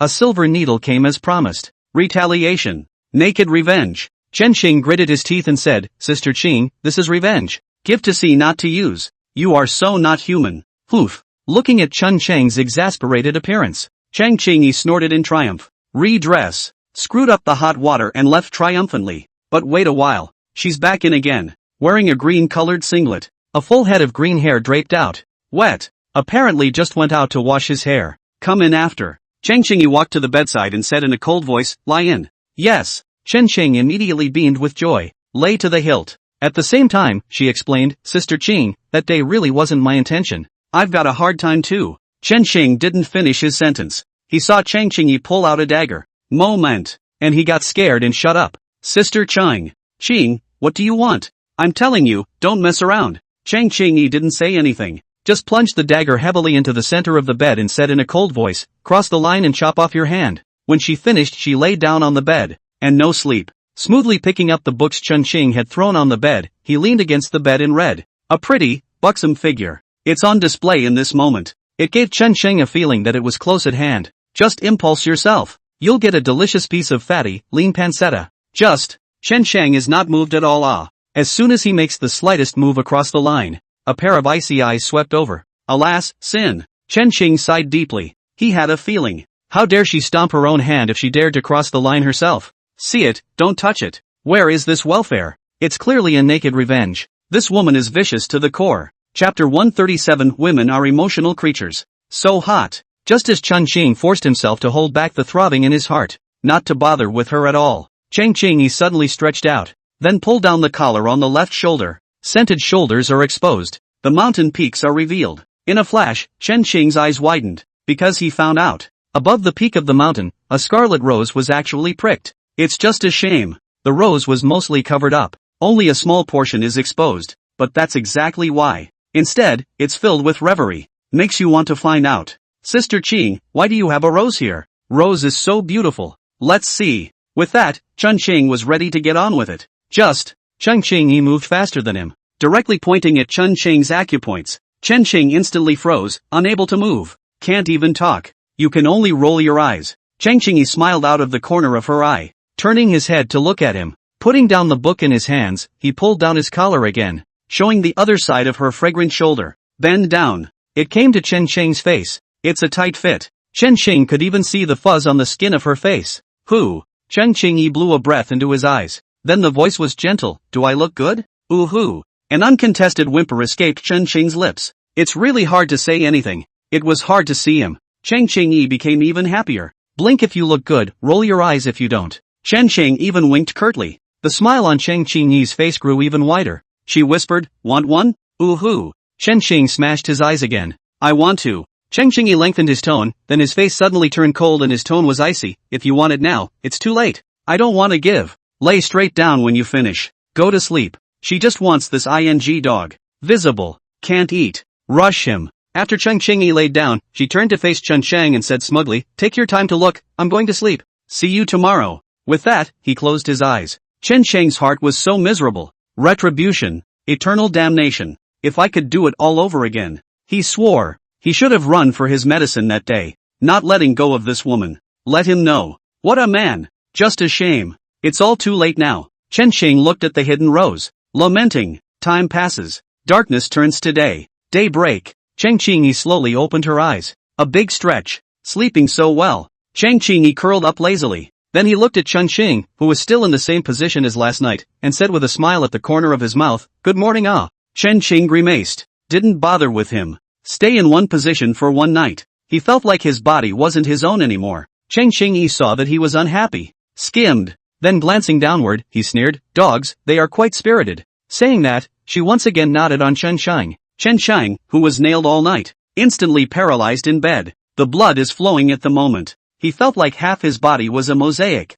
It's hard as hell. Chen Qingyi's beautiful eyebrows frowned when she saw how difficult he looked. Didn't bother caring about him after all though. Who let this guy ruffle his feathers? And he's pissed. I'm not mad yet. Poof. Cheng Qingyi coldly grunted and got up. Get up and put on your belt. Put on a coat. Pick up one of the green hair ribbons you left on the table last night. Tie on a high ponytail and head out the door. Chen Qing lay on the bed for a while. Air and blood flow. The body is finally not numb. He didn't say anything. Get up, get dressed. Go out and wash up. After washing up, went to the restaurant in the front yard and ordered a bowl of noodles. Come back. Sat in the yard and ate. Cheng Qingyi, on the other hand, was practicing his sword in the courtyard. The sword light danced. The body is shapely. At this point, though, she was clearly out of her element. Cheng Qingyi clearly felt that this man was really angry. Cold War?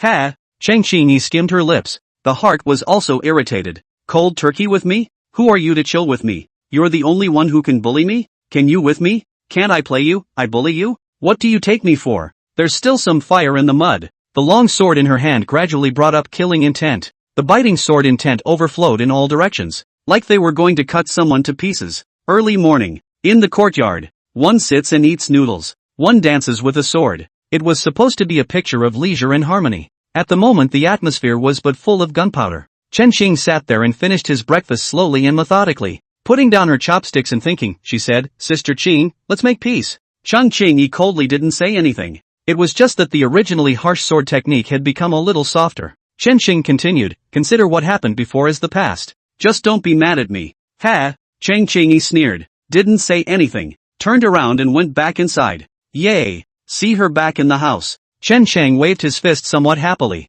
A creature like a woman. It's completely dominated by emotions. As long as she doesn't reject you. As long as you can mobilize her emotions, whether they are happy or not. Just get her in the mood. It makes her rise and fall and suffer. Then you'll get it. This morning's Cold War Chen Shang was on purpose. It was to tell Cheng Qingyi with his actions. I have a temper too. The latter volunteered to make peace. It's the Cold War that can't be fought for too long. Too long is counterproductive. Offer to give her a leg up. As for her sneer. But it's just a matter of pulling the plug for a while. But as soon as the stalemate is broken. This mental tug of war Chen Shang won. It's only a matter of time before we take down Cheng Qingyi. To be precise. Already took half of it. Otherwise. With Cheng Qingyi's nature. If she didn't like it, she'd color? It's just that there are still hurdles in her heart that she hasn't buried over. There wasn't much Chen Qing could do about it. You can only smooth out the bump a little bit. Knock knock. Just as Chen Shang was contemplating. There was a knock on the door from outside the courtyard. Who? Chen Shang asked back.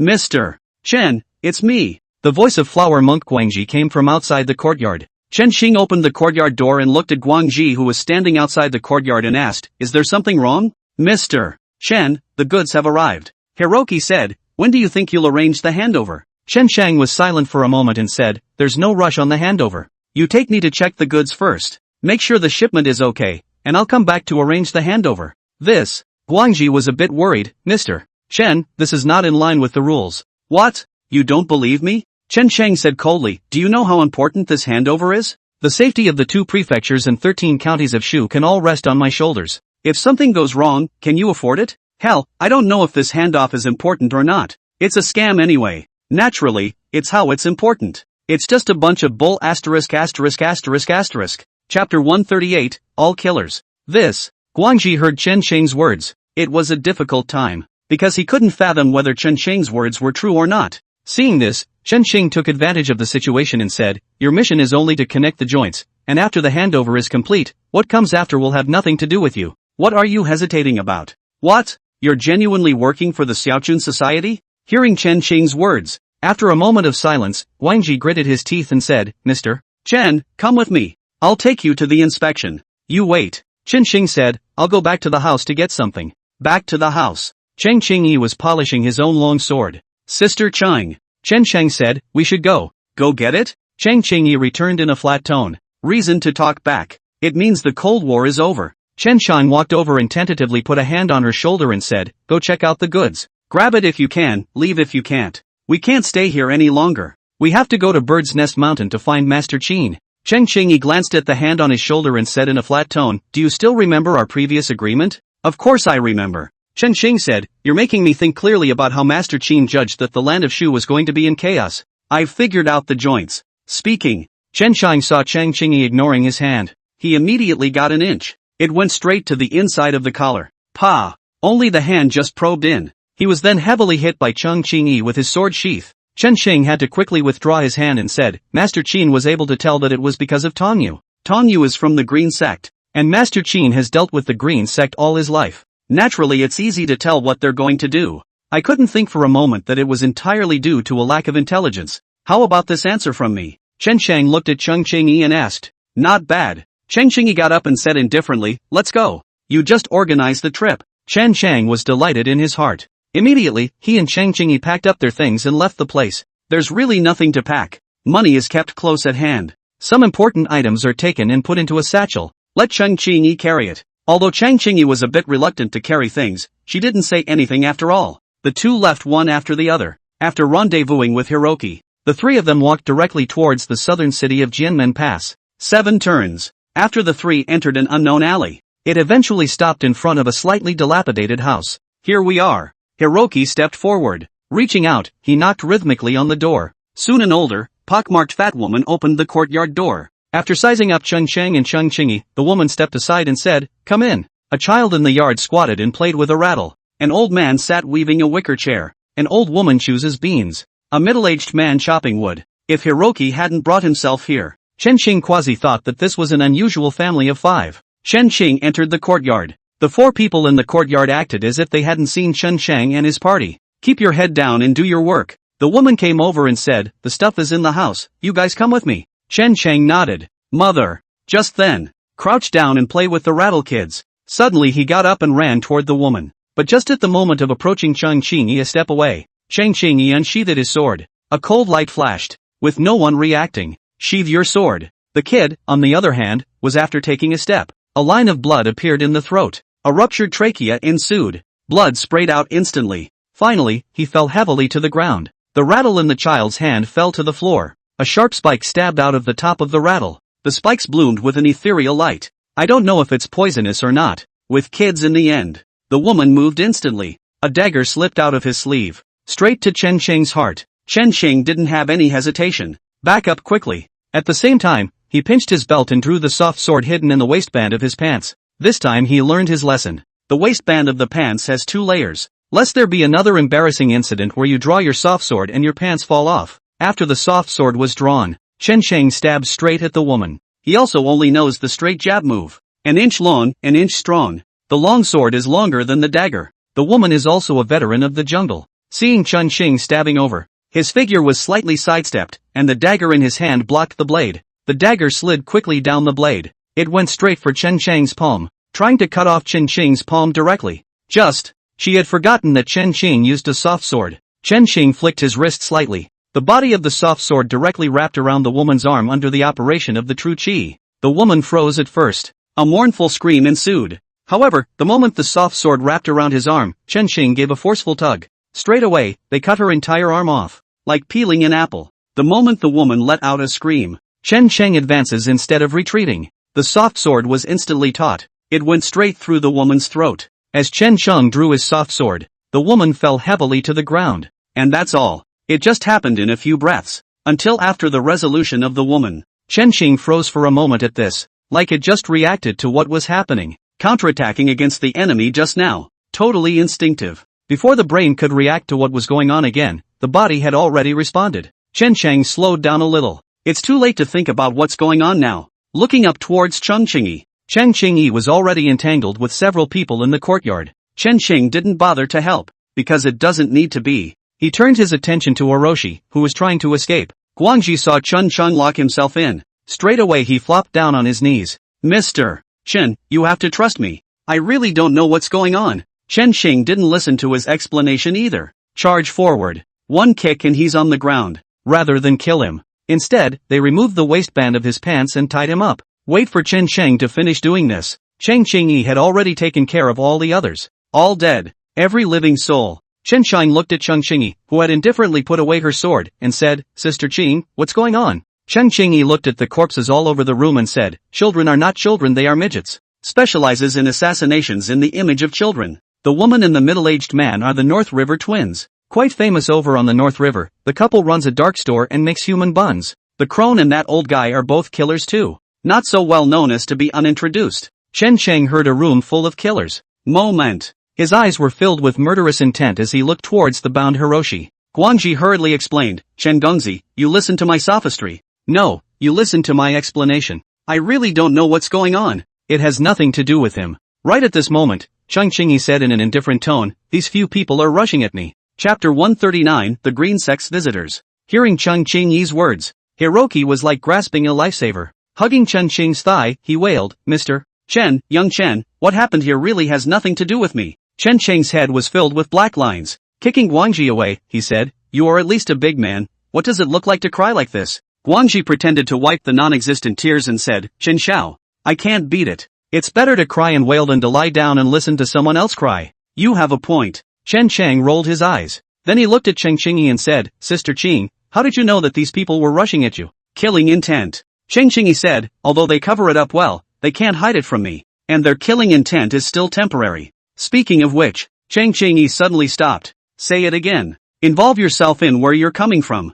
She didn't want to reveal where she came from right now. She turned her head to Guangxi and said, are you sure these people are from your Xiaoqun society? Hiroshi hesitated, a little apprehensive, I don't know. All I know is that they were responsible for escorting the goods here. I don't know anything else. Guangxi was afraid that Chen Sheng would not believe him, so he quickly raised his hand and swore, I swear to the Buddha that if I had known that this would happen, the heavens would have struck me with 5 thunders. You flower monk, does swearing to Buddha help? Chen Xing kicked him with a head full of black lines and said, cut the crap and take us to see the goods. Guangxi hurriedly climbed up from the ground and said, young Chen, this way please, said Guangxi as he led the two Chen Xing through the houses. Behind the house was a larger room. The house has no windows. Push open the locked door of the house. What met Chen Xing's eyes was bag after bag of grain. Layers and layers. Piled up all over the warehouse. Food? Chen Sheng looked at Guangxi with some surprise. Yes. Guangxi said, the total is 500 stones of grain. All transported from the south. Chen Qing frowned. Own joint code.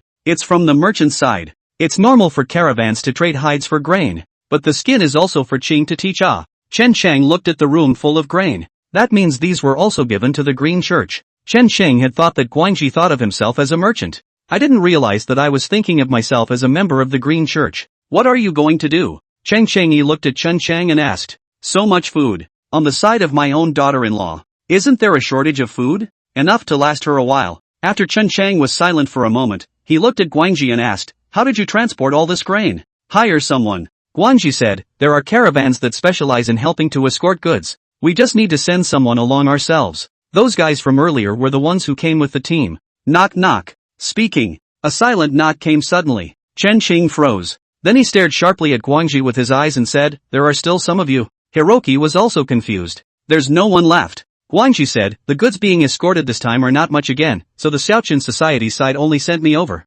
And there's no pie in the sky. Chen Qing stared at him for a moment. Seeing that what he says doesn't seem to be false. Immediately, she said, Sister Chang, I'll go out and take a look, you keep an eye on him. If things go wrong, just get him. Chen Xiao. Hiroki's whole body was bad. He wailed, I really don't know anything. With that, he was about to chase after Chen Qing. Just didn't take a few steps. Cheng Qingyi had already put his long sword on his neck. Guangxi crouched to the ground without tears and said, why am I so unlucky? Chen Qing opened the courtyard door. Outside the door stood a young Taoist. Is this Taoist master up to something? Chen Qing looked at the other party and asked. The young Taoist bowed his head, then whispered, sword up, sword gate pass. Chen Sheng was slightly stunned. Joint code? From the Green Church? Chen Xing's mind turned sharply, then he looked as normal and said, sword fall divine immortal realm.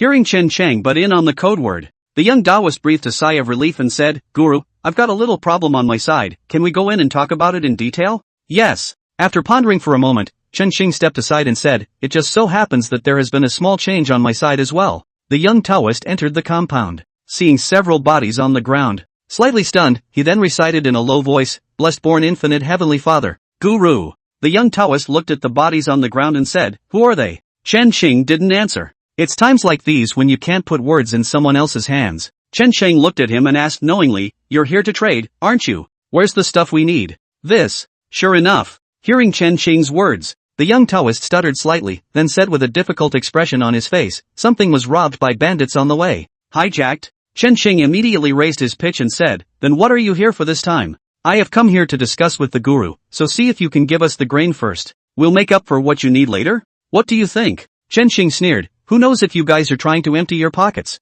How will I deliver if the stuff is given to you? Guru, hear me out first. The young Taoist said unhurriedly, The situation is urgent now. We need to transport this shipment of grain to Bird County as fast as possible. We stock up on a lot of supplies in Tweed County. Just need you to take this grain and get it to Bird County for us. We can buy it for double the market price on top of what it would have been. Speaking of which, the young Taoist was afraid that Chen Chang would not understand, so he immediately stepped forward and whispered, The grain belongs to the Xiaoqun Society, but this money belongs to you personally. After you get the money, you can pick up a bunch of hides in Bird County at a low price and ship them back to deliver. I don't need to tell you about this extra money. Chen Chang didn't expect this guy to give himself such an idea.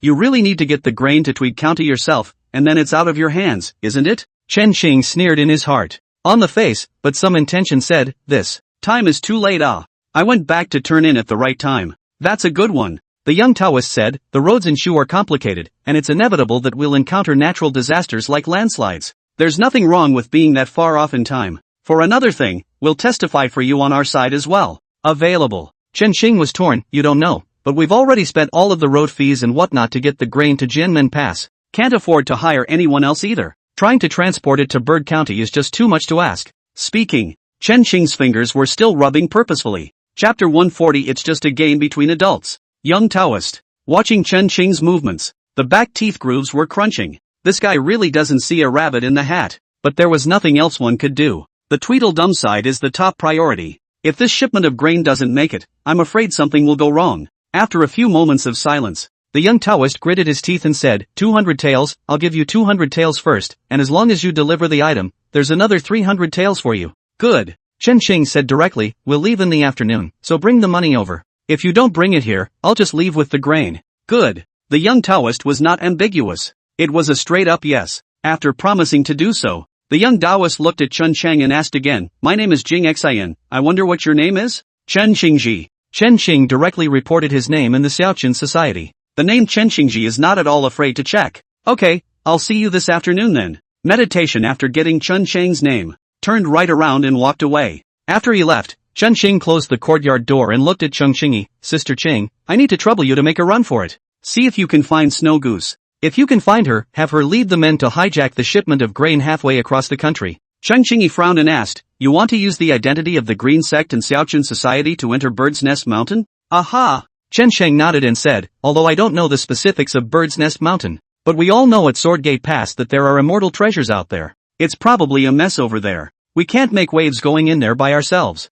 But it would be completely different if we resorted to the identity of the Green Cult and the Xiaoqun Society. Cheng Xingi locked his gaze on Guangji and said, Then he can't stay. Hiroki, who had wanted to watch the fun. The man was numb. He immediately said, Young Chen, don't worry, I definitely won't betray you. You do know that I joined the Dawnspring Society only to seek my fortune as well. There's no loyalty to be had. I would never betray you. Then let's keep him for now. Chen Xing said, Go and find a reliable merchant team for me, load the goods immediately, and strive to ship them out of Jianmen Pass in the afternoon. If you do it, the 200 taels sent by the meditating Taoist priest this afternoon are yours. As soon as I heard there was money to be taken, Guangji instantly smiled with an open brow and said, Young Chen, don't worry about it. I'm absolutely reliable in my wide wisdom and versatility. I'm going to get someone now. Wait until Hiroshi leaves at a quick pace. Shang Qingyi asked, You believe him? Unbelievable. Chen Sheng said, But I believe that money makes the world go round. Just have it in your mind. Cheng Qingyi spoke in a flat tone.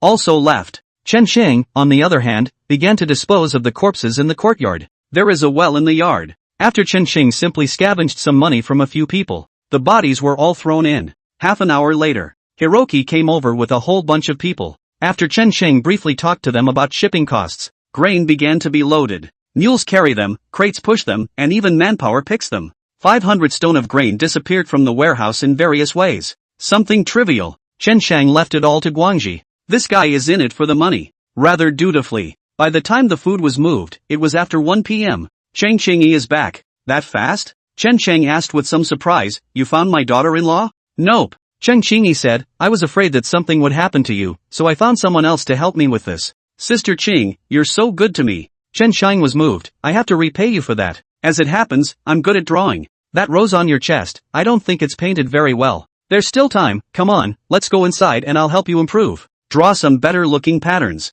Ha! Cheng Qingyi laughed coldly. Your abacus beads are really loud. But, isn't out of the question for you to study. Cheng Qingyi's words changed. But what? Hearing can be studied. Chen Shang looked at her with eyes full of anticipation. However, I do have one condition. On what terms? Cheng Qingyi's mouth smiled and his eyes teased. I'll give you the research if you can just walk out of Jianmen Pass from here, naked. Okay. No problem. Without saying a word, Chen Shang began to undo his belt. Cheng Qingyi was instantly confused. What are you doing? Strip. Chen Xing said, strip naked and walk out of Jianmen Pass from here, as you requested. You, do you even want to be ashamed? Cheng Qingyi was numb. The very fact that she made the request was in itself a hardship for the guy, but she didn't expect it. This dog thing, it's really a dog. No hesitation at all. Face? What was that? Chen Xing said, I don't know my way around this Jianmen Pass. It's not even certain to come back later. What's wrong with taking a walk? Rather, it's you, Sister Qing, do you really mean what you say?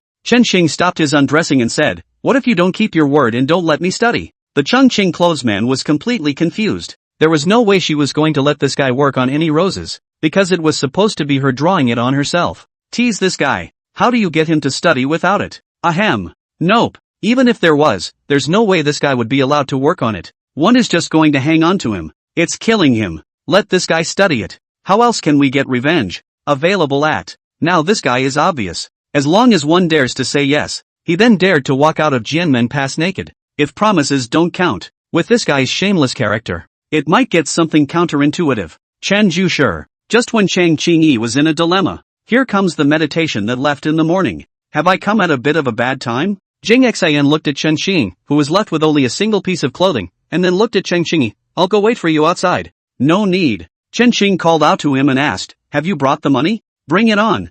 Jingxin drew a silver ticket from her sleeve and said, the Swordgate Pass Money Bank just deposited it. You can get it tested for authenticity. Chen Xing redressed himself. He took the silver ticket and looked at it, then handed it to Guangji, who was looking at the door, and said, go and verify the authenticity yourself, then notify the merchant team that we're leaving. Yes. Guangji's eyes were glowing as he trotted over to Chen Xing to receive the silver ticket and said, my lord, the caravan has long since begun to leave the city. They'll be waiting at the gates. Chen Shang nodded in satisfaction, then looked at Jing Xian and said, do you need someone to set out with us? That's natural. Jing Xian smiled, with such a large batch of goods, we can't be worried if we don't send someone to follow them. Since the matter is settled, I will leave you two alone. I'll wait for the two of you outside the city. Chapter 141 Gambling. After meditation left, Chen Shang grabbed the belt that was still unfastened and looked at Cheng Qingyi and asked, still playing? Play. Why don't you play? Cheng Qingyi, who had slowed down, took a few steps forward and reached out to grab Chen Shang's chin. Eyes forced, but how and what to play, the rules are mine to set.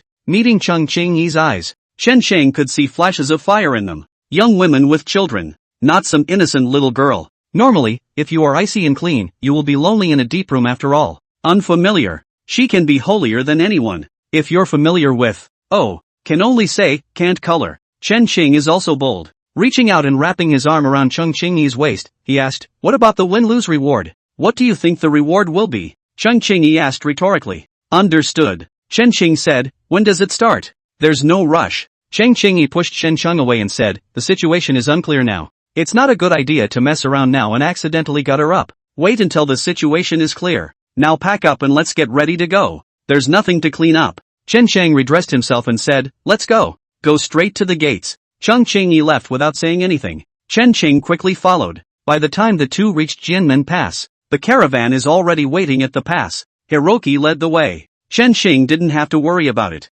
Taoist meditation is also present, but he had some extra people around him. A team of dozens. There was a wagon in the middle of the procession. Inside the carriage sat a young girl wearing a warm yellow dress with bright eyes and white teeth. The young girl poked her head out of the car window. Staring at Meditation, he asked with some impatience, "How long do we have to wait?" "It's been a long wait." Meditation looked at Chun Chang and Chung Chingy, who came over and said in a calm tone, "I still need to trouble you for a moment. This is the daughter of Magistrate Liu of Bird County. She needs to set out with us." Chen Xing glanced at the young girl and said, "There's no problem following. But his safety, I don't care." "Who are you? This lady needs you to care." Before Jing Xian could speak, Lu Yuner glared at Chun Chang and said, "Coming so slow. Hurry up." "Poof." Chen Chang looked at the young girl who drilled back into the carriage. The look was flat. "So what if she's a bratty girl? It's not like it has anything to do with you anyway." Instead, it was Jing Xian who smiled somewhat awkwardly and said, "Mr. Chen, please forgive me." "Well, excuse me. I'm very sorry to see that." Chen Chang waved his hand to indicate that it was fine, then said to Guangji, "Arrange for the team to depart."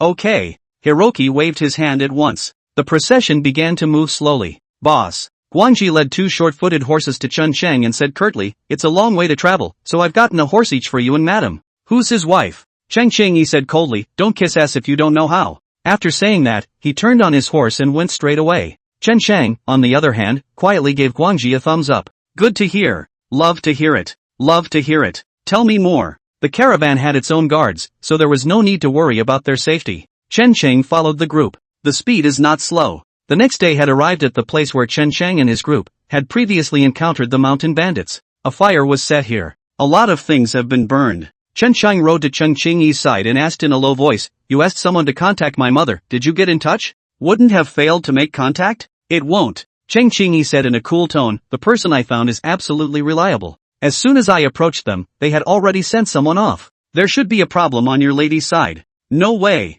Chen Cheng bit out, "My lady won't have any problems." "A bet?" Cheng Qingyi glanced at Chen Chang. "Yeah." Chen Qing said, "What's the bet?" Cheng Qingyi pulled out a small black pill and said, "Whoever loses will eat it, and can only resist the effects of the medicine hard, and is not allowed to slow it down in any way." "What is it?" Chen Chang asked with a somewhat odd gaze. "You don't care what it is. Just tell me to bet or not to bet." "Bet on it." Chen Qing said, "But this pill, you need to get something to seal it now. Otherwise if you lose and you change the pills, won't I lose out too much?" "Ha! Villainous. It's better to be a villain than to be a gentleman and be deceived." "Whatever." Cheng Qingyi handed the pills to Chen Chang and said, "Just keep them." Chen Xing caught the pills and said, "According to the foot count, the person you found set off immediately, he should be faster than us." "This way. My daughter-in-law hasn't brought anyone out by tomorrow evening. How about I win?" "You win after the evening." Cheng Qingyi said, "Evening is too generalized, so let's use the hour of 5 o'clock as the standard. You win by 5 o'clock. After the hour of the 10th, I win." "Could be." Chen Chang agreed without hesitation. The procession then continued on its way. The caravan stopped at the top of a mountain at night. Set up camp. The two of them, Chen Chang and Cheng Qingyi, were alone in one place. The meditation gang is in one place. Guangji had the good sense not to bother Chen Xing. He accompanied the management of the caravan alone. "Gentlemen, I've shot some game, would you like to try some?" Chen Xinggang raised the fire. Meditation then walked over with half a bobcat in her hand. "Where was the fight?" Chen Xing asked curiously. "It's in the nearby mountains." Jingxin said, "This place in Shu, the land of heaven, as long as there are not years of drought, starvation does not die. Here, get yourselves." Meditation put down the bobcat and left. Chen Cheng looked at the half bobcat without bothering to move. "He's afraid of poison." "Sister Ching, what do you think?" "How else can you look at it, baked?" Cheng Qingyi said expressionlessly, "Don't worry about what's there, just go for a spin in the fire. A big part of the problem is gone. Poison becomes no poison." Saying that, Cheng Qingyi had already set up the bobcat on the fire and roasted it with his hands and feet.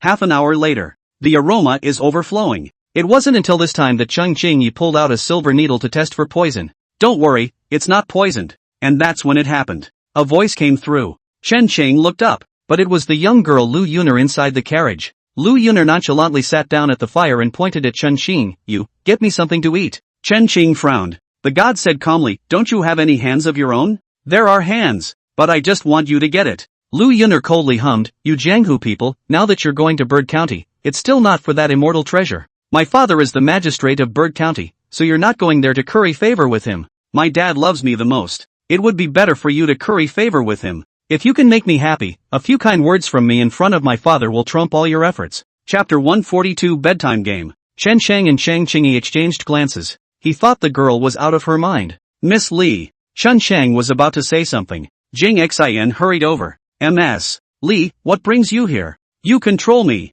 Lee Yuner said angrily, you are all hired by me. Do I need to check in with you guys where I'm going? After saying that, she glared at Chun Chang again. What are you looking at? Don't hurry up and get food for this young lady. Mr. Chun. Jing Xian squeezed out a smile and said, don't you mind. Miss Lee is still young and doesn't understand the world. With that, she tugged on Lee Yuner's hand and gently persuaded, Miss Lee, let's go back. It's not appropriate for us to be in the way here. Say this. He also smiled apologetically at Chen Qing. Chen Qing returned the smile. His eyes wandered over Lee Yuner and Jing Xian for a moment and said, if Miss Lee wants to stay here, then stay here. Saying this, he tore off another piece of roasted meat from the grill and handed it to Lee Yuner. Miss Lee, eat the roasted meat. No, no. Jin Xin hurriedly refused. Instead of Lee Yuner, Mr. Chen, these wild game were originally brought to you. What? Something wrong with this bobcat meat? Chen Qing said in a relaxed tone, Miss Lee wants to have a bite, and you're even going to stop her like this? How? Jing Xian said, Mr. Chen, you've misunderstood. How can bobcat meat be poisonous? If it's not poisonous, why don't you eat it? As Chen Chang's words fell, Chung Qing also raised his eyes narrowing slightly as he stared at Jing Xian. The atmosphere instantly became tense. For a while the only sound was the crackling of wood burning, as well as grease dripping down into the fire. The sound of burning violently. Mr. Chen, don't believe me? Meditation smiled, then I'll eat. With that, he reached for the roasted meat that Chen Qing handed over. Chen Qing, however, retracted his hand. In a calm tone, he said, Miss Lee wants to eat. It's not like you want to eat. If you want some, get it yourself on the fire. That's right. It's not for you. Lee Yuner said angrily, don't you have any hands yourself? Get your own if you want to eat. After she finished speaking, she reached out and took the roasted meat that Chen Qing handed over and threw it directly into her mouth. Nice roast. Lee Yuner quipped, in the future, you guys will specialize in getting me food. When we get to Bird County, I'll put in a good word for you to my father. After saying that, she clapped her hands and got up to look at Jing Xian. And you stinking Taoist. When I see my father, I'll make sure he comes after you. Always forbidding me to do this or that. With a bitter smile on her face, Jing Xian said, Miss Lee, I'm also doing this for your safety. Yes, yes. Lee Yuner said in a conspiratorial manner, all I need to do is stay quiet and I won't be in any danger. But it's you, stinking Taoist, who's thinking about it a lot more. Ms. Lee. Jing Xian squeezed out a smile and said, we'd better go. Oof. Just go. Lee Yuner left without looking back. After Jing Xian squeezed out an apologetic smile at Chen Qing, she hurriedly chased after him. Miss Lee, wait for me. Wait until they leave. Only then did Chen Qing look at Chen Qing and asked, do you think this girl is really stupid, or is it a fake? Does it have anything to do with us whether she's really stupid or not? Chen Qing asked rhetorically. Chen Qing froze, then laughed, you're right, she has nothing to do with us. It's okay. Then, naturally, her death or life would have nothing to do with Chen Qing. So whether she was coerced by meditation, or is this all pretend, it has nothing to do with Chen Qing. Chen Shang is going to do it now. Wait for your own daughter-in-law to bring the men and loot the shipment. As for these guys, whether or not you survive, that's a matter of luck. Are we still eating this? Chen Shang asked, pointing at the roasted golden bobcat meat. Why don't you eat? Chen Qingyi was speechless. If I don't eat it, then wouldn't I have roasted it for nothing? Seeing her say that, Chen Shang was not polite. The two ate and drank. It was already completely dark, except for the fire in front of me, stretching out all around. Chen Shang was about to lie down and rest when he heard Chen Qingyi say, can't sleep, play a little game? What game? Chen Qing asked as he raked his hand over the ashes at the edge of the fire. Chen Qingyi took out a copper coin and said, forward and backward. The coin falls to the ground. Let's guess forward and backward. What's the bet? The winning land asks the losing side for one thing and may not refuse it. How? Play or not? Chen Qing borrowed the light from the fire's bright and uncertain flames. Glancing at Chen Qingyi, it always feels like she's springing into action. Cheeks smoldered. It's too dark. It's not real or accurate to see. Could be. Chen Chang looked around. The two are a bit out of the way. Plus there were horses and tents in the way. In the dark, outsiders couldn't really see what was going on over here. So he asked, how big a scale can you play? Just don't maim and don't gross people out. Okay. Chen Chang said, I'll choose the front, you throw it. Chen Qingyi threw out the copper coins. Copper falls to the ground. Reverse on top. You lose. Chen Qingyi looked at Chen Chang with a smile. What do you want? Chen Qing asked. He was not at all surprised that he would lose the first hand. After all, the coin flip thing, it can be controlled by manipulation. Don't ask why. Ask is what he would. Give me the most precious thing you have on you, Chen Qingyi said. This one can't be given. Chen Chang balked. What? Can't play? It's not that you can't afford to play, it's that you can't give. Chen Qing said, the most valuable thing I have right now is my one true heart. I really want to sleep with you now, but you certainly won't give it, so I can't give it to you. Where had Chang Qingyi ever heard such words? The face went straight to red. She was a bit mortified. I'm talking about real objects. Oh,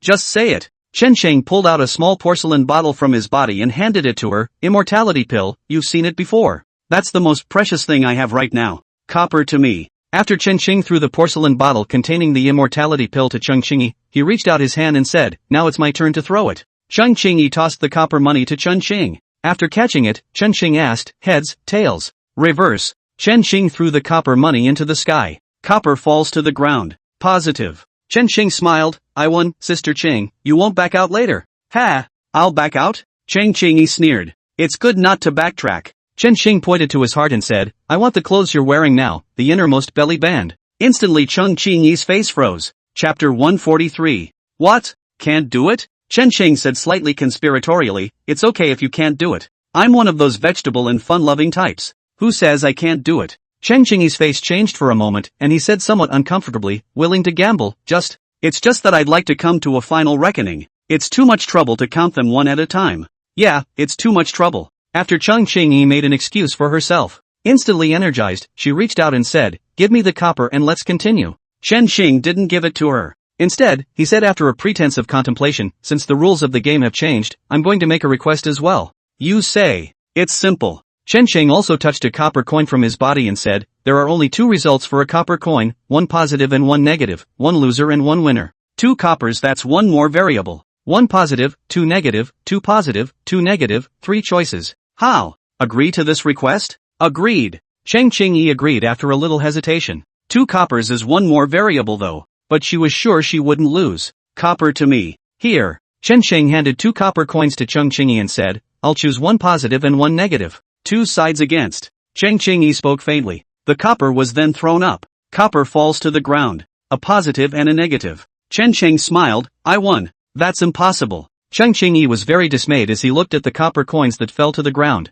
Why not? Chen Chang asked knowingly, Sister Chang, are you cheating? You're the one cheating. Cheng Qingyi said angrily, playing a game and you still suspect me. No more games. Cheng Qingyi grumbled in anger and turned directly to lie down. Chen Chang was dumbfounded. Sure enough. Every woman has a knack for taking advantage of opportunities to play tricks. If you can't afford to lose, you can't afford to lose. Chen Xing gently picked up the 2 copper coins on the ground. Silently wiped the dirt off the copper. He's actually tampering with the copper. Dab a little dirt on it. The copper is unevenly stressed. In free fall, without interference. Dirt-soaked directions will land slightly heavier earlier. So, Chen Xing smeared a little dirt on both the front and back. After the copper falls to the ground. Naturally, it's positive and negative. Ugh. Chen Sheng put away the 2 copper coins inside. It's no fun. It's no fun. How can I play a game that I can't afford to play? It's so vegetable and fun-loving. Ugh, sleep. Cheng Qingyi couldn't stand this kind of shifty behavior from Chen Sheng. She got up and left. Into the darkness.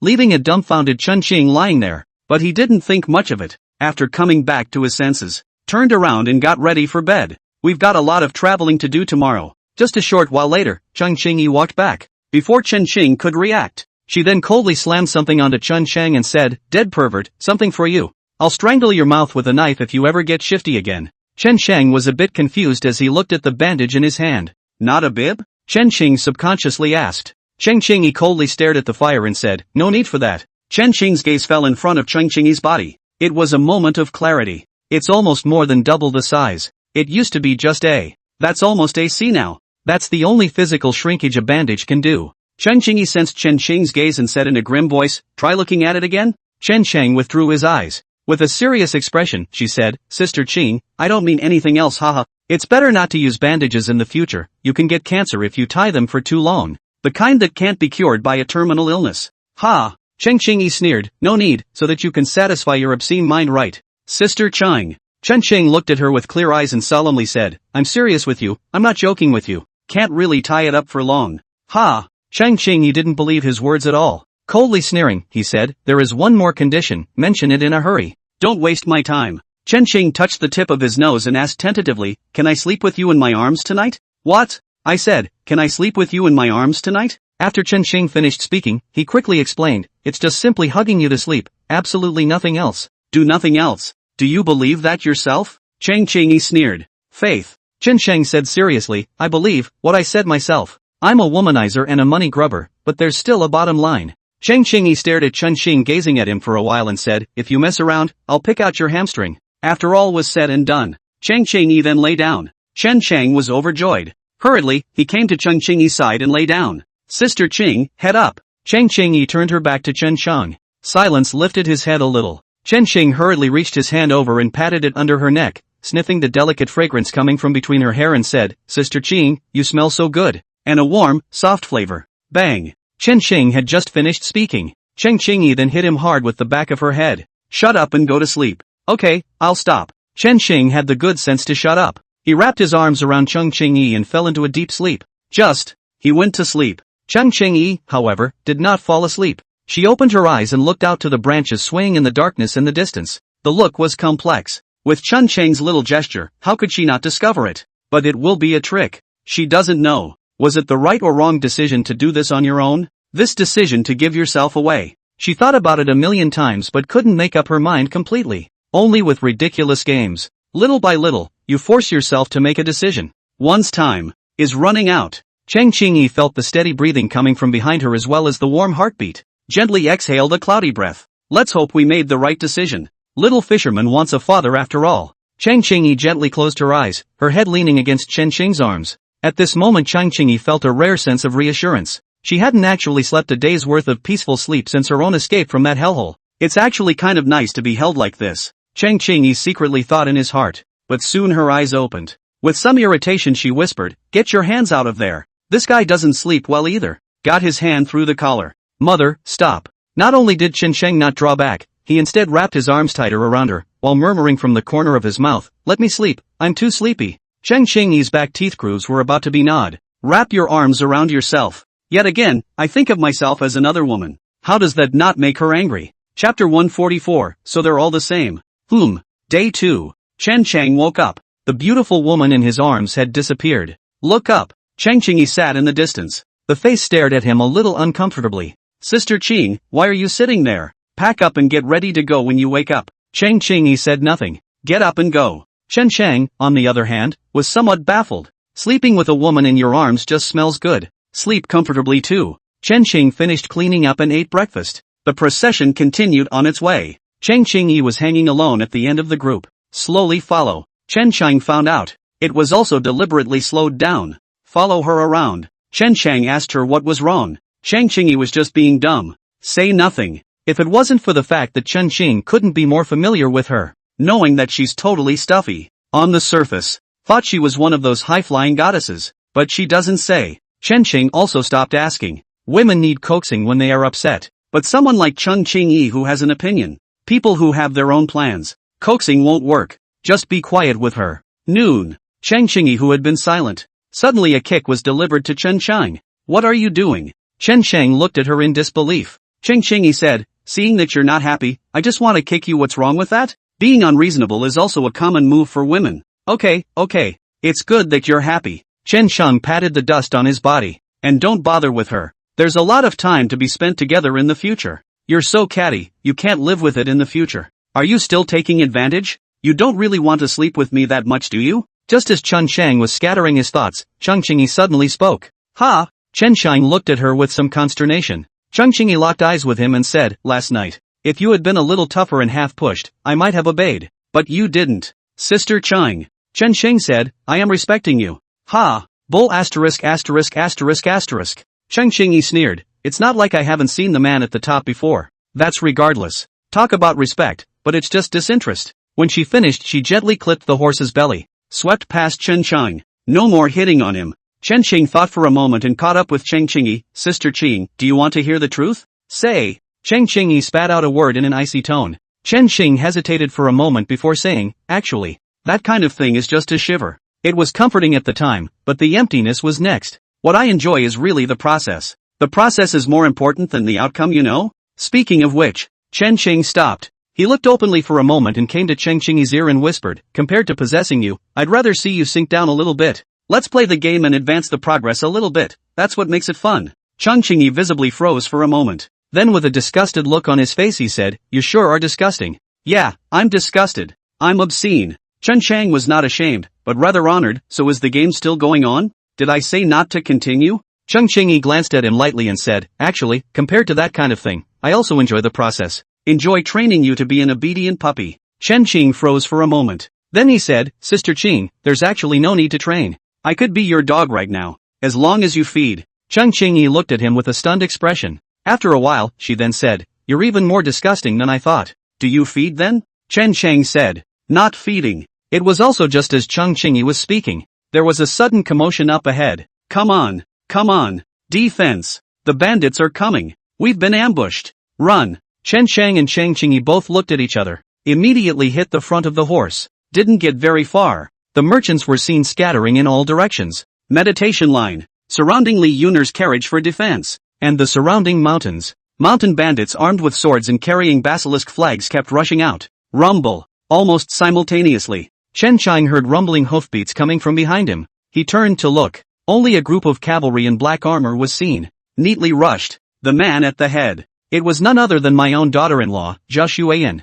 Zhao Xueyan wore a general's robe and held a long spear. A ponytail tied with a red hairband. Flying through the air as the horses galloped. Valiant. It's full of killing. Chen Chang saw her, and she naturally saw Chen Chang. But Zhao Xueyan didn't stay. Just smiled at Chen Ching as he passed by. Then it rushed near the wagon that Meditation was guarding. The roads in Shu are narrow. Ben couldn't swing it. And Zhao Xueyan, with dozens of horsemen, had already formed a charging formation. The result was not in doubt. The defensive formation was put through in a single pass. Jing Xian was nailed with a shot from Zhao Xueyan. Not dead. Still struggling. Soon the battle was over. The whole process. Chen Chang and Chang Qingyi were right there watching. Not a single bit of movement. Zhao Xueyan lifted the curtain of the carriage to take a look. Then he commanded, those on the ground that are not dead are arrested, and this one in the carriage is not to be touched. After the command, only then did Zhao Xueyan pivot her horse. Coming in front of Chen Qing, he asked with a smile, husband, have you been frightened? Scared. Chen Qing said, you've been ambushed here for a long time? Aha!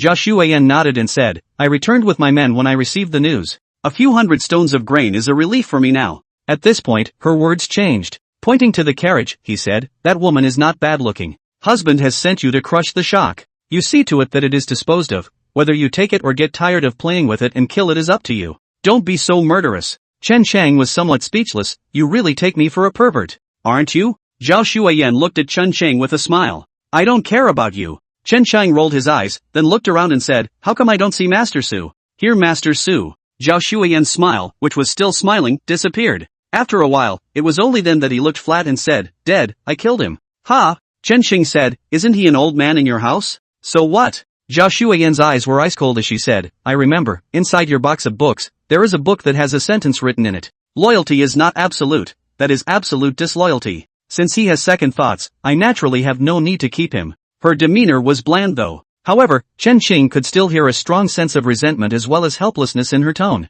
If it's not necessary, I don't think she would have killed Xiao Jin. No more of that. Zhao Xueyan clearly didn't want to linger on this topic. She shifted her gaze and pointed at Chung Qingyi and asked, still not taken?